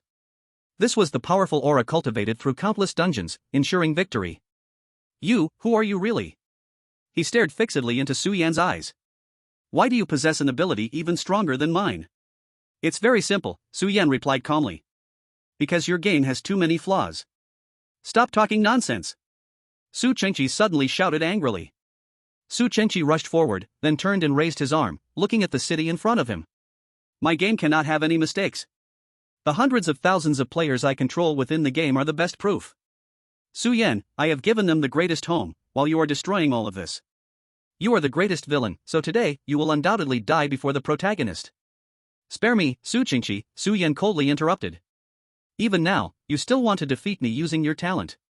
Haven't you truly noticed where you are mistaken? Su Qingqi's arm trembled.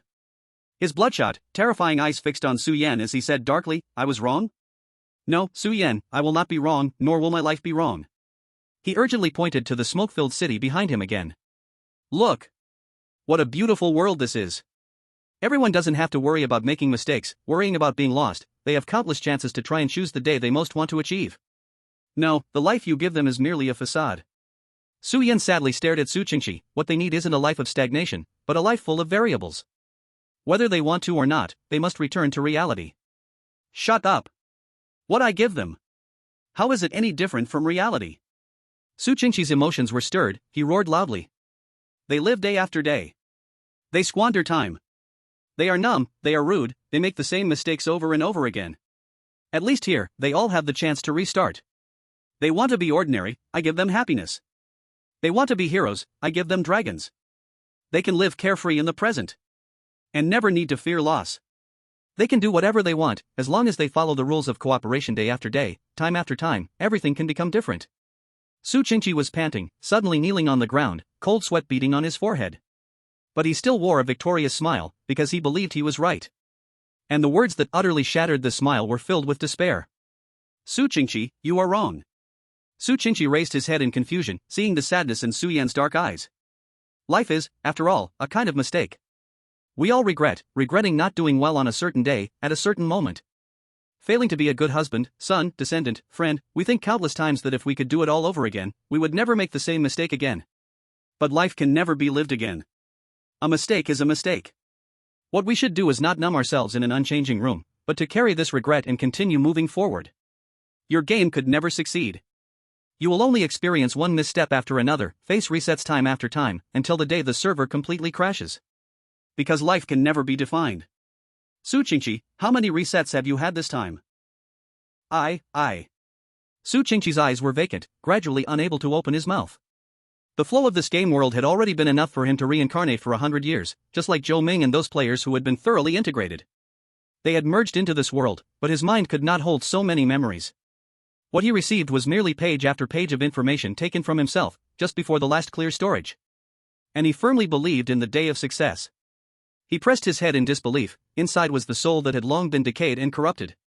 It seems you weren't able to escape at all, Su Yan sighed. Her sword is truly powerful, it cut directly into your soul, which is why it brought you back. You are already beyond saving. No, that's impossible. Su Qingqi staggered to his feet. Su Yan, you will never win against me. I am the protagonist, while you are just a supporting character, an ordinary person. He pulled out a long sword from his bag, trying to stab it towards Su Yan. Even Yun Pang couldn't help but cover his eyes. This sword, even he could easily block. However, this sword still carried the self-justifying protagonist hits trait, aiming for Su Yan's heart but was blocked by a hand. Breaking your protagonist identity is actually quite simple.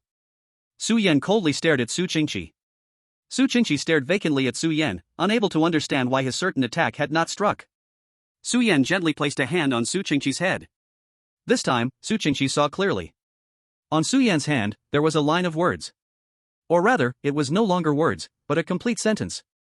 Everyone is the protagonist of their own life. He was absurdly pushed to the ground, like a passerby, gently falling down. Hee ho ho ho ho. Su Qingqi twisted his mouth into a smile, his gaze gradually becoming crazed, watching Su Yan and the others' retreating figures, bursting into mad laughter. It's useless. It's useless. Ha ha ha. Su Yan, you can't take anyone away. Once hearts are scattered, people in the hub need new successors. The cost of sacrifice is to remain forever in this game. Ha ha ha ha. He had gone mad. Terror and madness echoed in the woods, but Su Yan paid no mind, stepping forward towards the mountain path. There's one last puzzle. Su Yan navigated the strange yet familiar mountain path, gradually beginning to run. Since this is my first time entering the game, my first time coming to the inner world, where does my familiarity with the city map and mountain come from? Next, it's time to break the game. Who are you? How will you break the game? Su Yan ran faster, wanting to uncover the final piece of the puzzle. Passing by the site of an old school halfway up the mountain, his body suddenly stumbled, nearly falling to the ground. Captain? Are you okay? Yun Pang said nervously.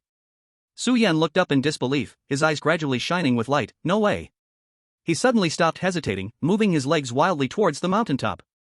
A deep sense of familiarity filled his whole body, and this time, he reached the top in just a few minutes. At the mountaintop, there stood a dilapidated shrine. And now at the center of the shrine, a strange object was emitting gray light. It was once a white porcelain statue that housed the soul of a pseudo-deity, now resembling an uncarved bone. Su Yan's body gradually trembled. He did not look at the people and hub nearby but instead searched around for something, his voice trembling gradually. Old Shui, is that you? After uncovering the truth, Su Yan, who had always been calm, became flustered in that moment. It was like this, it turned out to be like this, he should have thought of it earlier. Why did every time he opened his eyes, a line of words would suddenly appear in the room, while there was no trace around? Why, before the first reset, he clearly hadn't entered the inner world, yet seemed to understand everything better than he did. He had always felt that someone was helping him, but never thought, perhaps the other party had always been by my side. What kind of beast of rules is that? That is Schrodinger's cat. Here is the mountain where the godless village exists, years after unknown years. The silent wind flows. Su Yan stopped his excited shouting around, his voice gradually weakened. Yes. He murmured, you have always been by my side, all I need to do is stop observing that. Su Yan gently stretched out his palm and suddenly closed his eyes. Captain. Yun Peng's voice seemed to jump up in fright. It's haunted. What a huge cat. The little fat boy opened his mouth wide as a giant orange cat appeared before him, like a small mountain. This orange cat had gentle eyes, seeming to carry a human-like wisdom, bowing its head gently against Su Yan's palm after he reached out. Su Yan felt a warm flow into his fingertips, like a warm breeze passing by. When he opened his eyes again, the orange cat before Yun Peng suddenly vanished, as if it had never existed, leaving the little fat boy trembling. Su Yan looked down, where dust piled to form a line of words, along with a gray cat paw print. I am your special dot. Well done, old Shui. Su Yan's eyes sparkled as he turned to the human and pivot. The pure white pivot seemed to be made of blocks, sending a message as Su Yan approached. To control the human in pivot, one must form a contract with it at the soul level, never leaving the game world. This was the crazy choice made by Su Qingqi. Su Yan gently removed the human in pivot, then rubbed the ring of words on his little finger. After the second reset completed its germination, he had many logical ways to subdue the human in pivot, but that would surely expose him and be discovered by Bai Kai. But now, nothing was a problem. Then the rest is up to you, old Shui? Su Yan closed his eyes, softly asking as if to an old friend. Yun Peng stared wide-eyed, watching the orange cat reappear and nodding to Su Yan. The giant paw of the meatball slowly descended towards the human in pivot in Su Yan's hand. Brilliant light gradually emanated from the mountain top, spreading to the entire world. This time, it was dazzling orange light like the morning sun. Space began to twist. All players' physical bodies were trapped in the human in pivot. Now, the remaining souls were summoned back one by one, and unprecedented dazzling white light began to envelop everyone. Life Online, game conclusion. We will meet again. Su Yan opened his eyes, looking at the empty shrine before him, softly murmuring. The white light enveloped it. Life has never been able to stop. But who says an end is not a new beginning?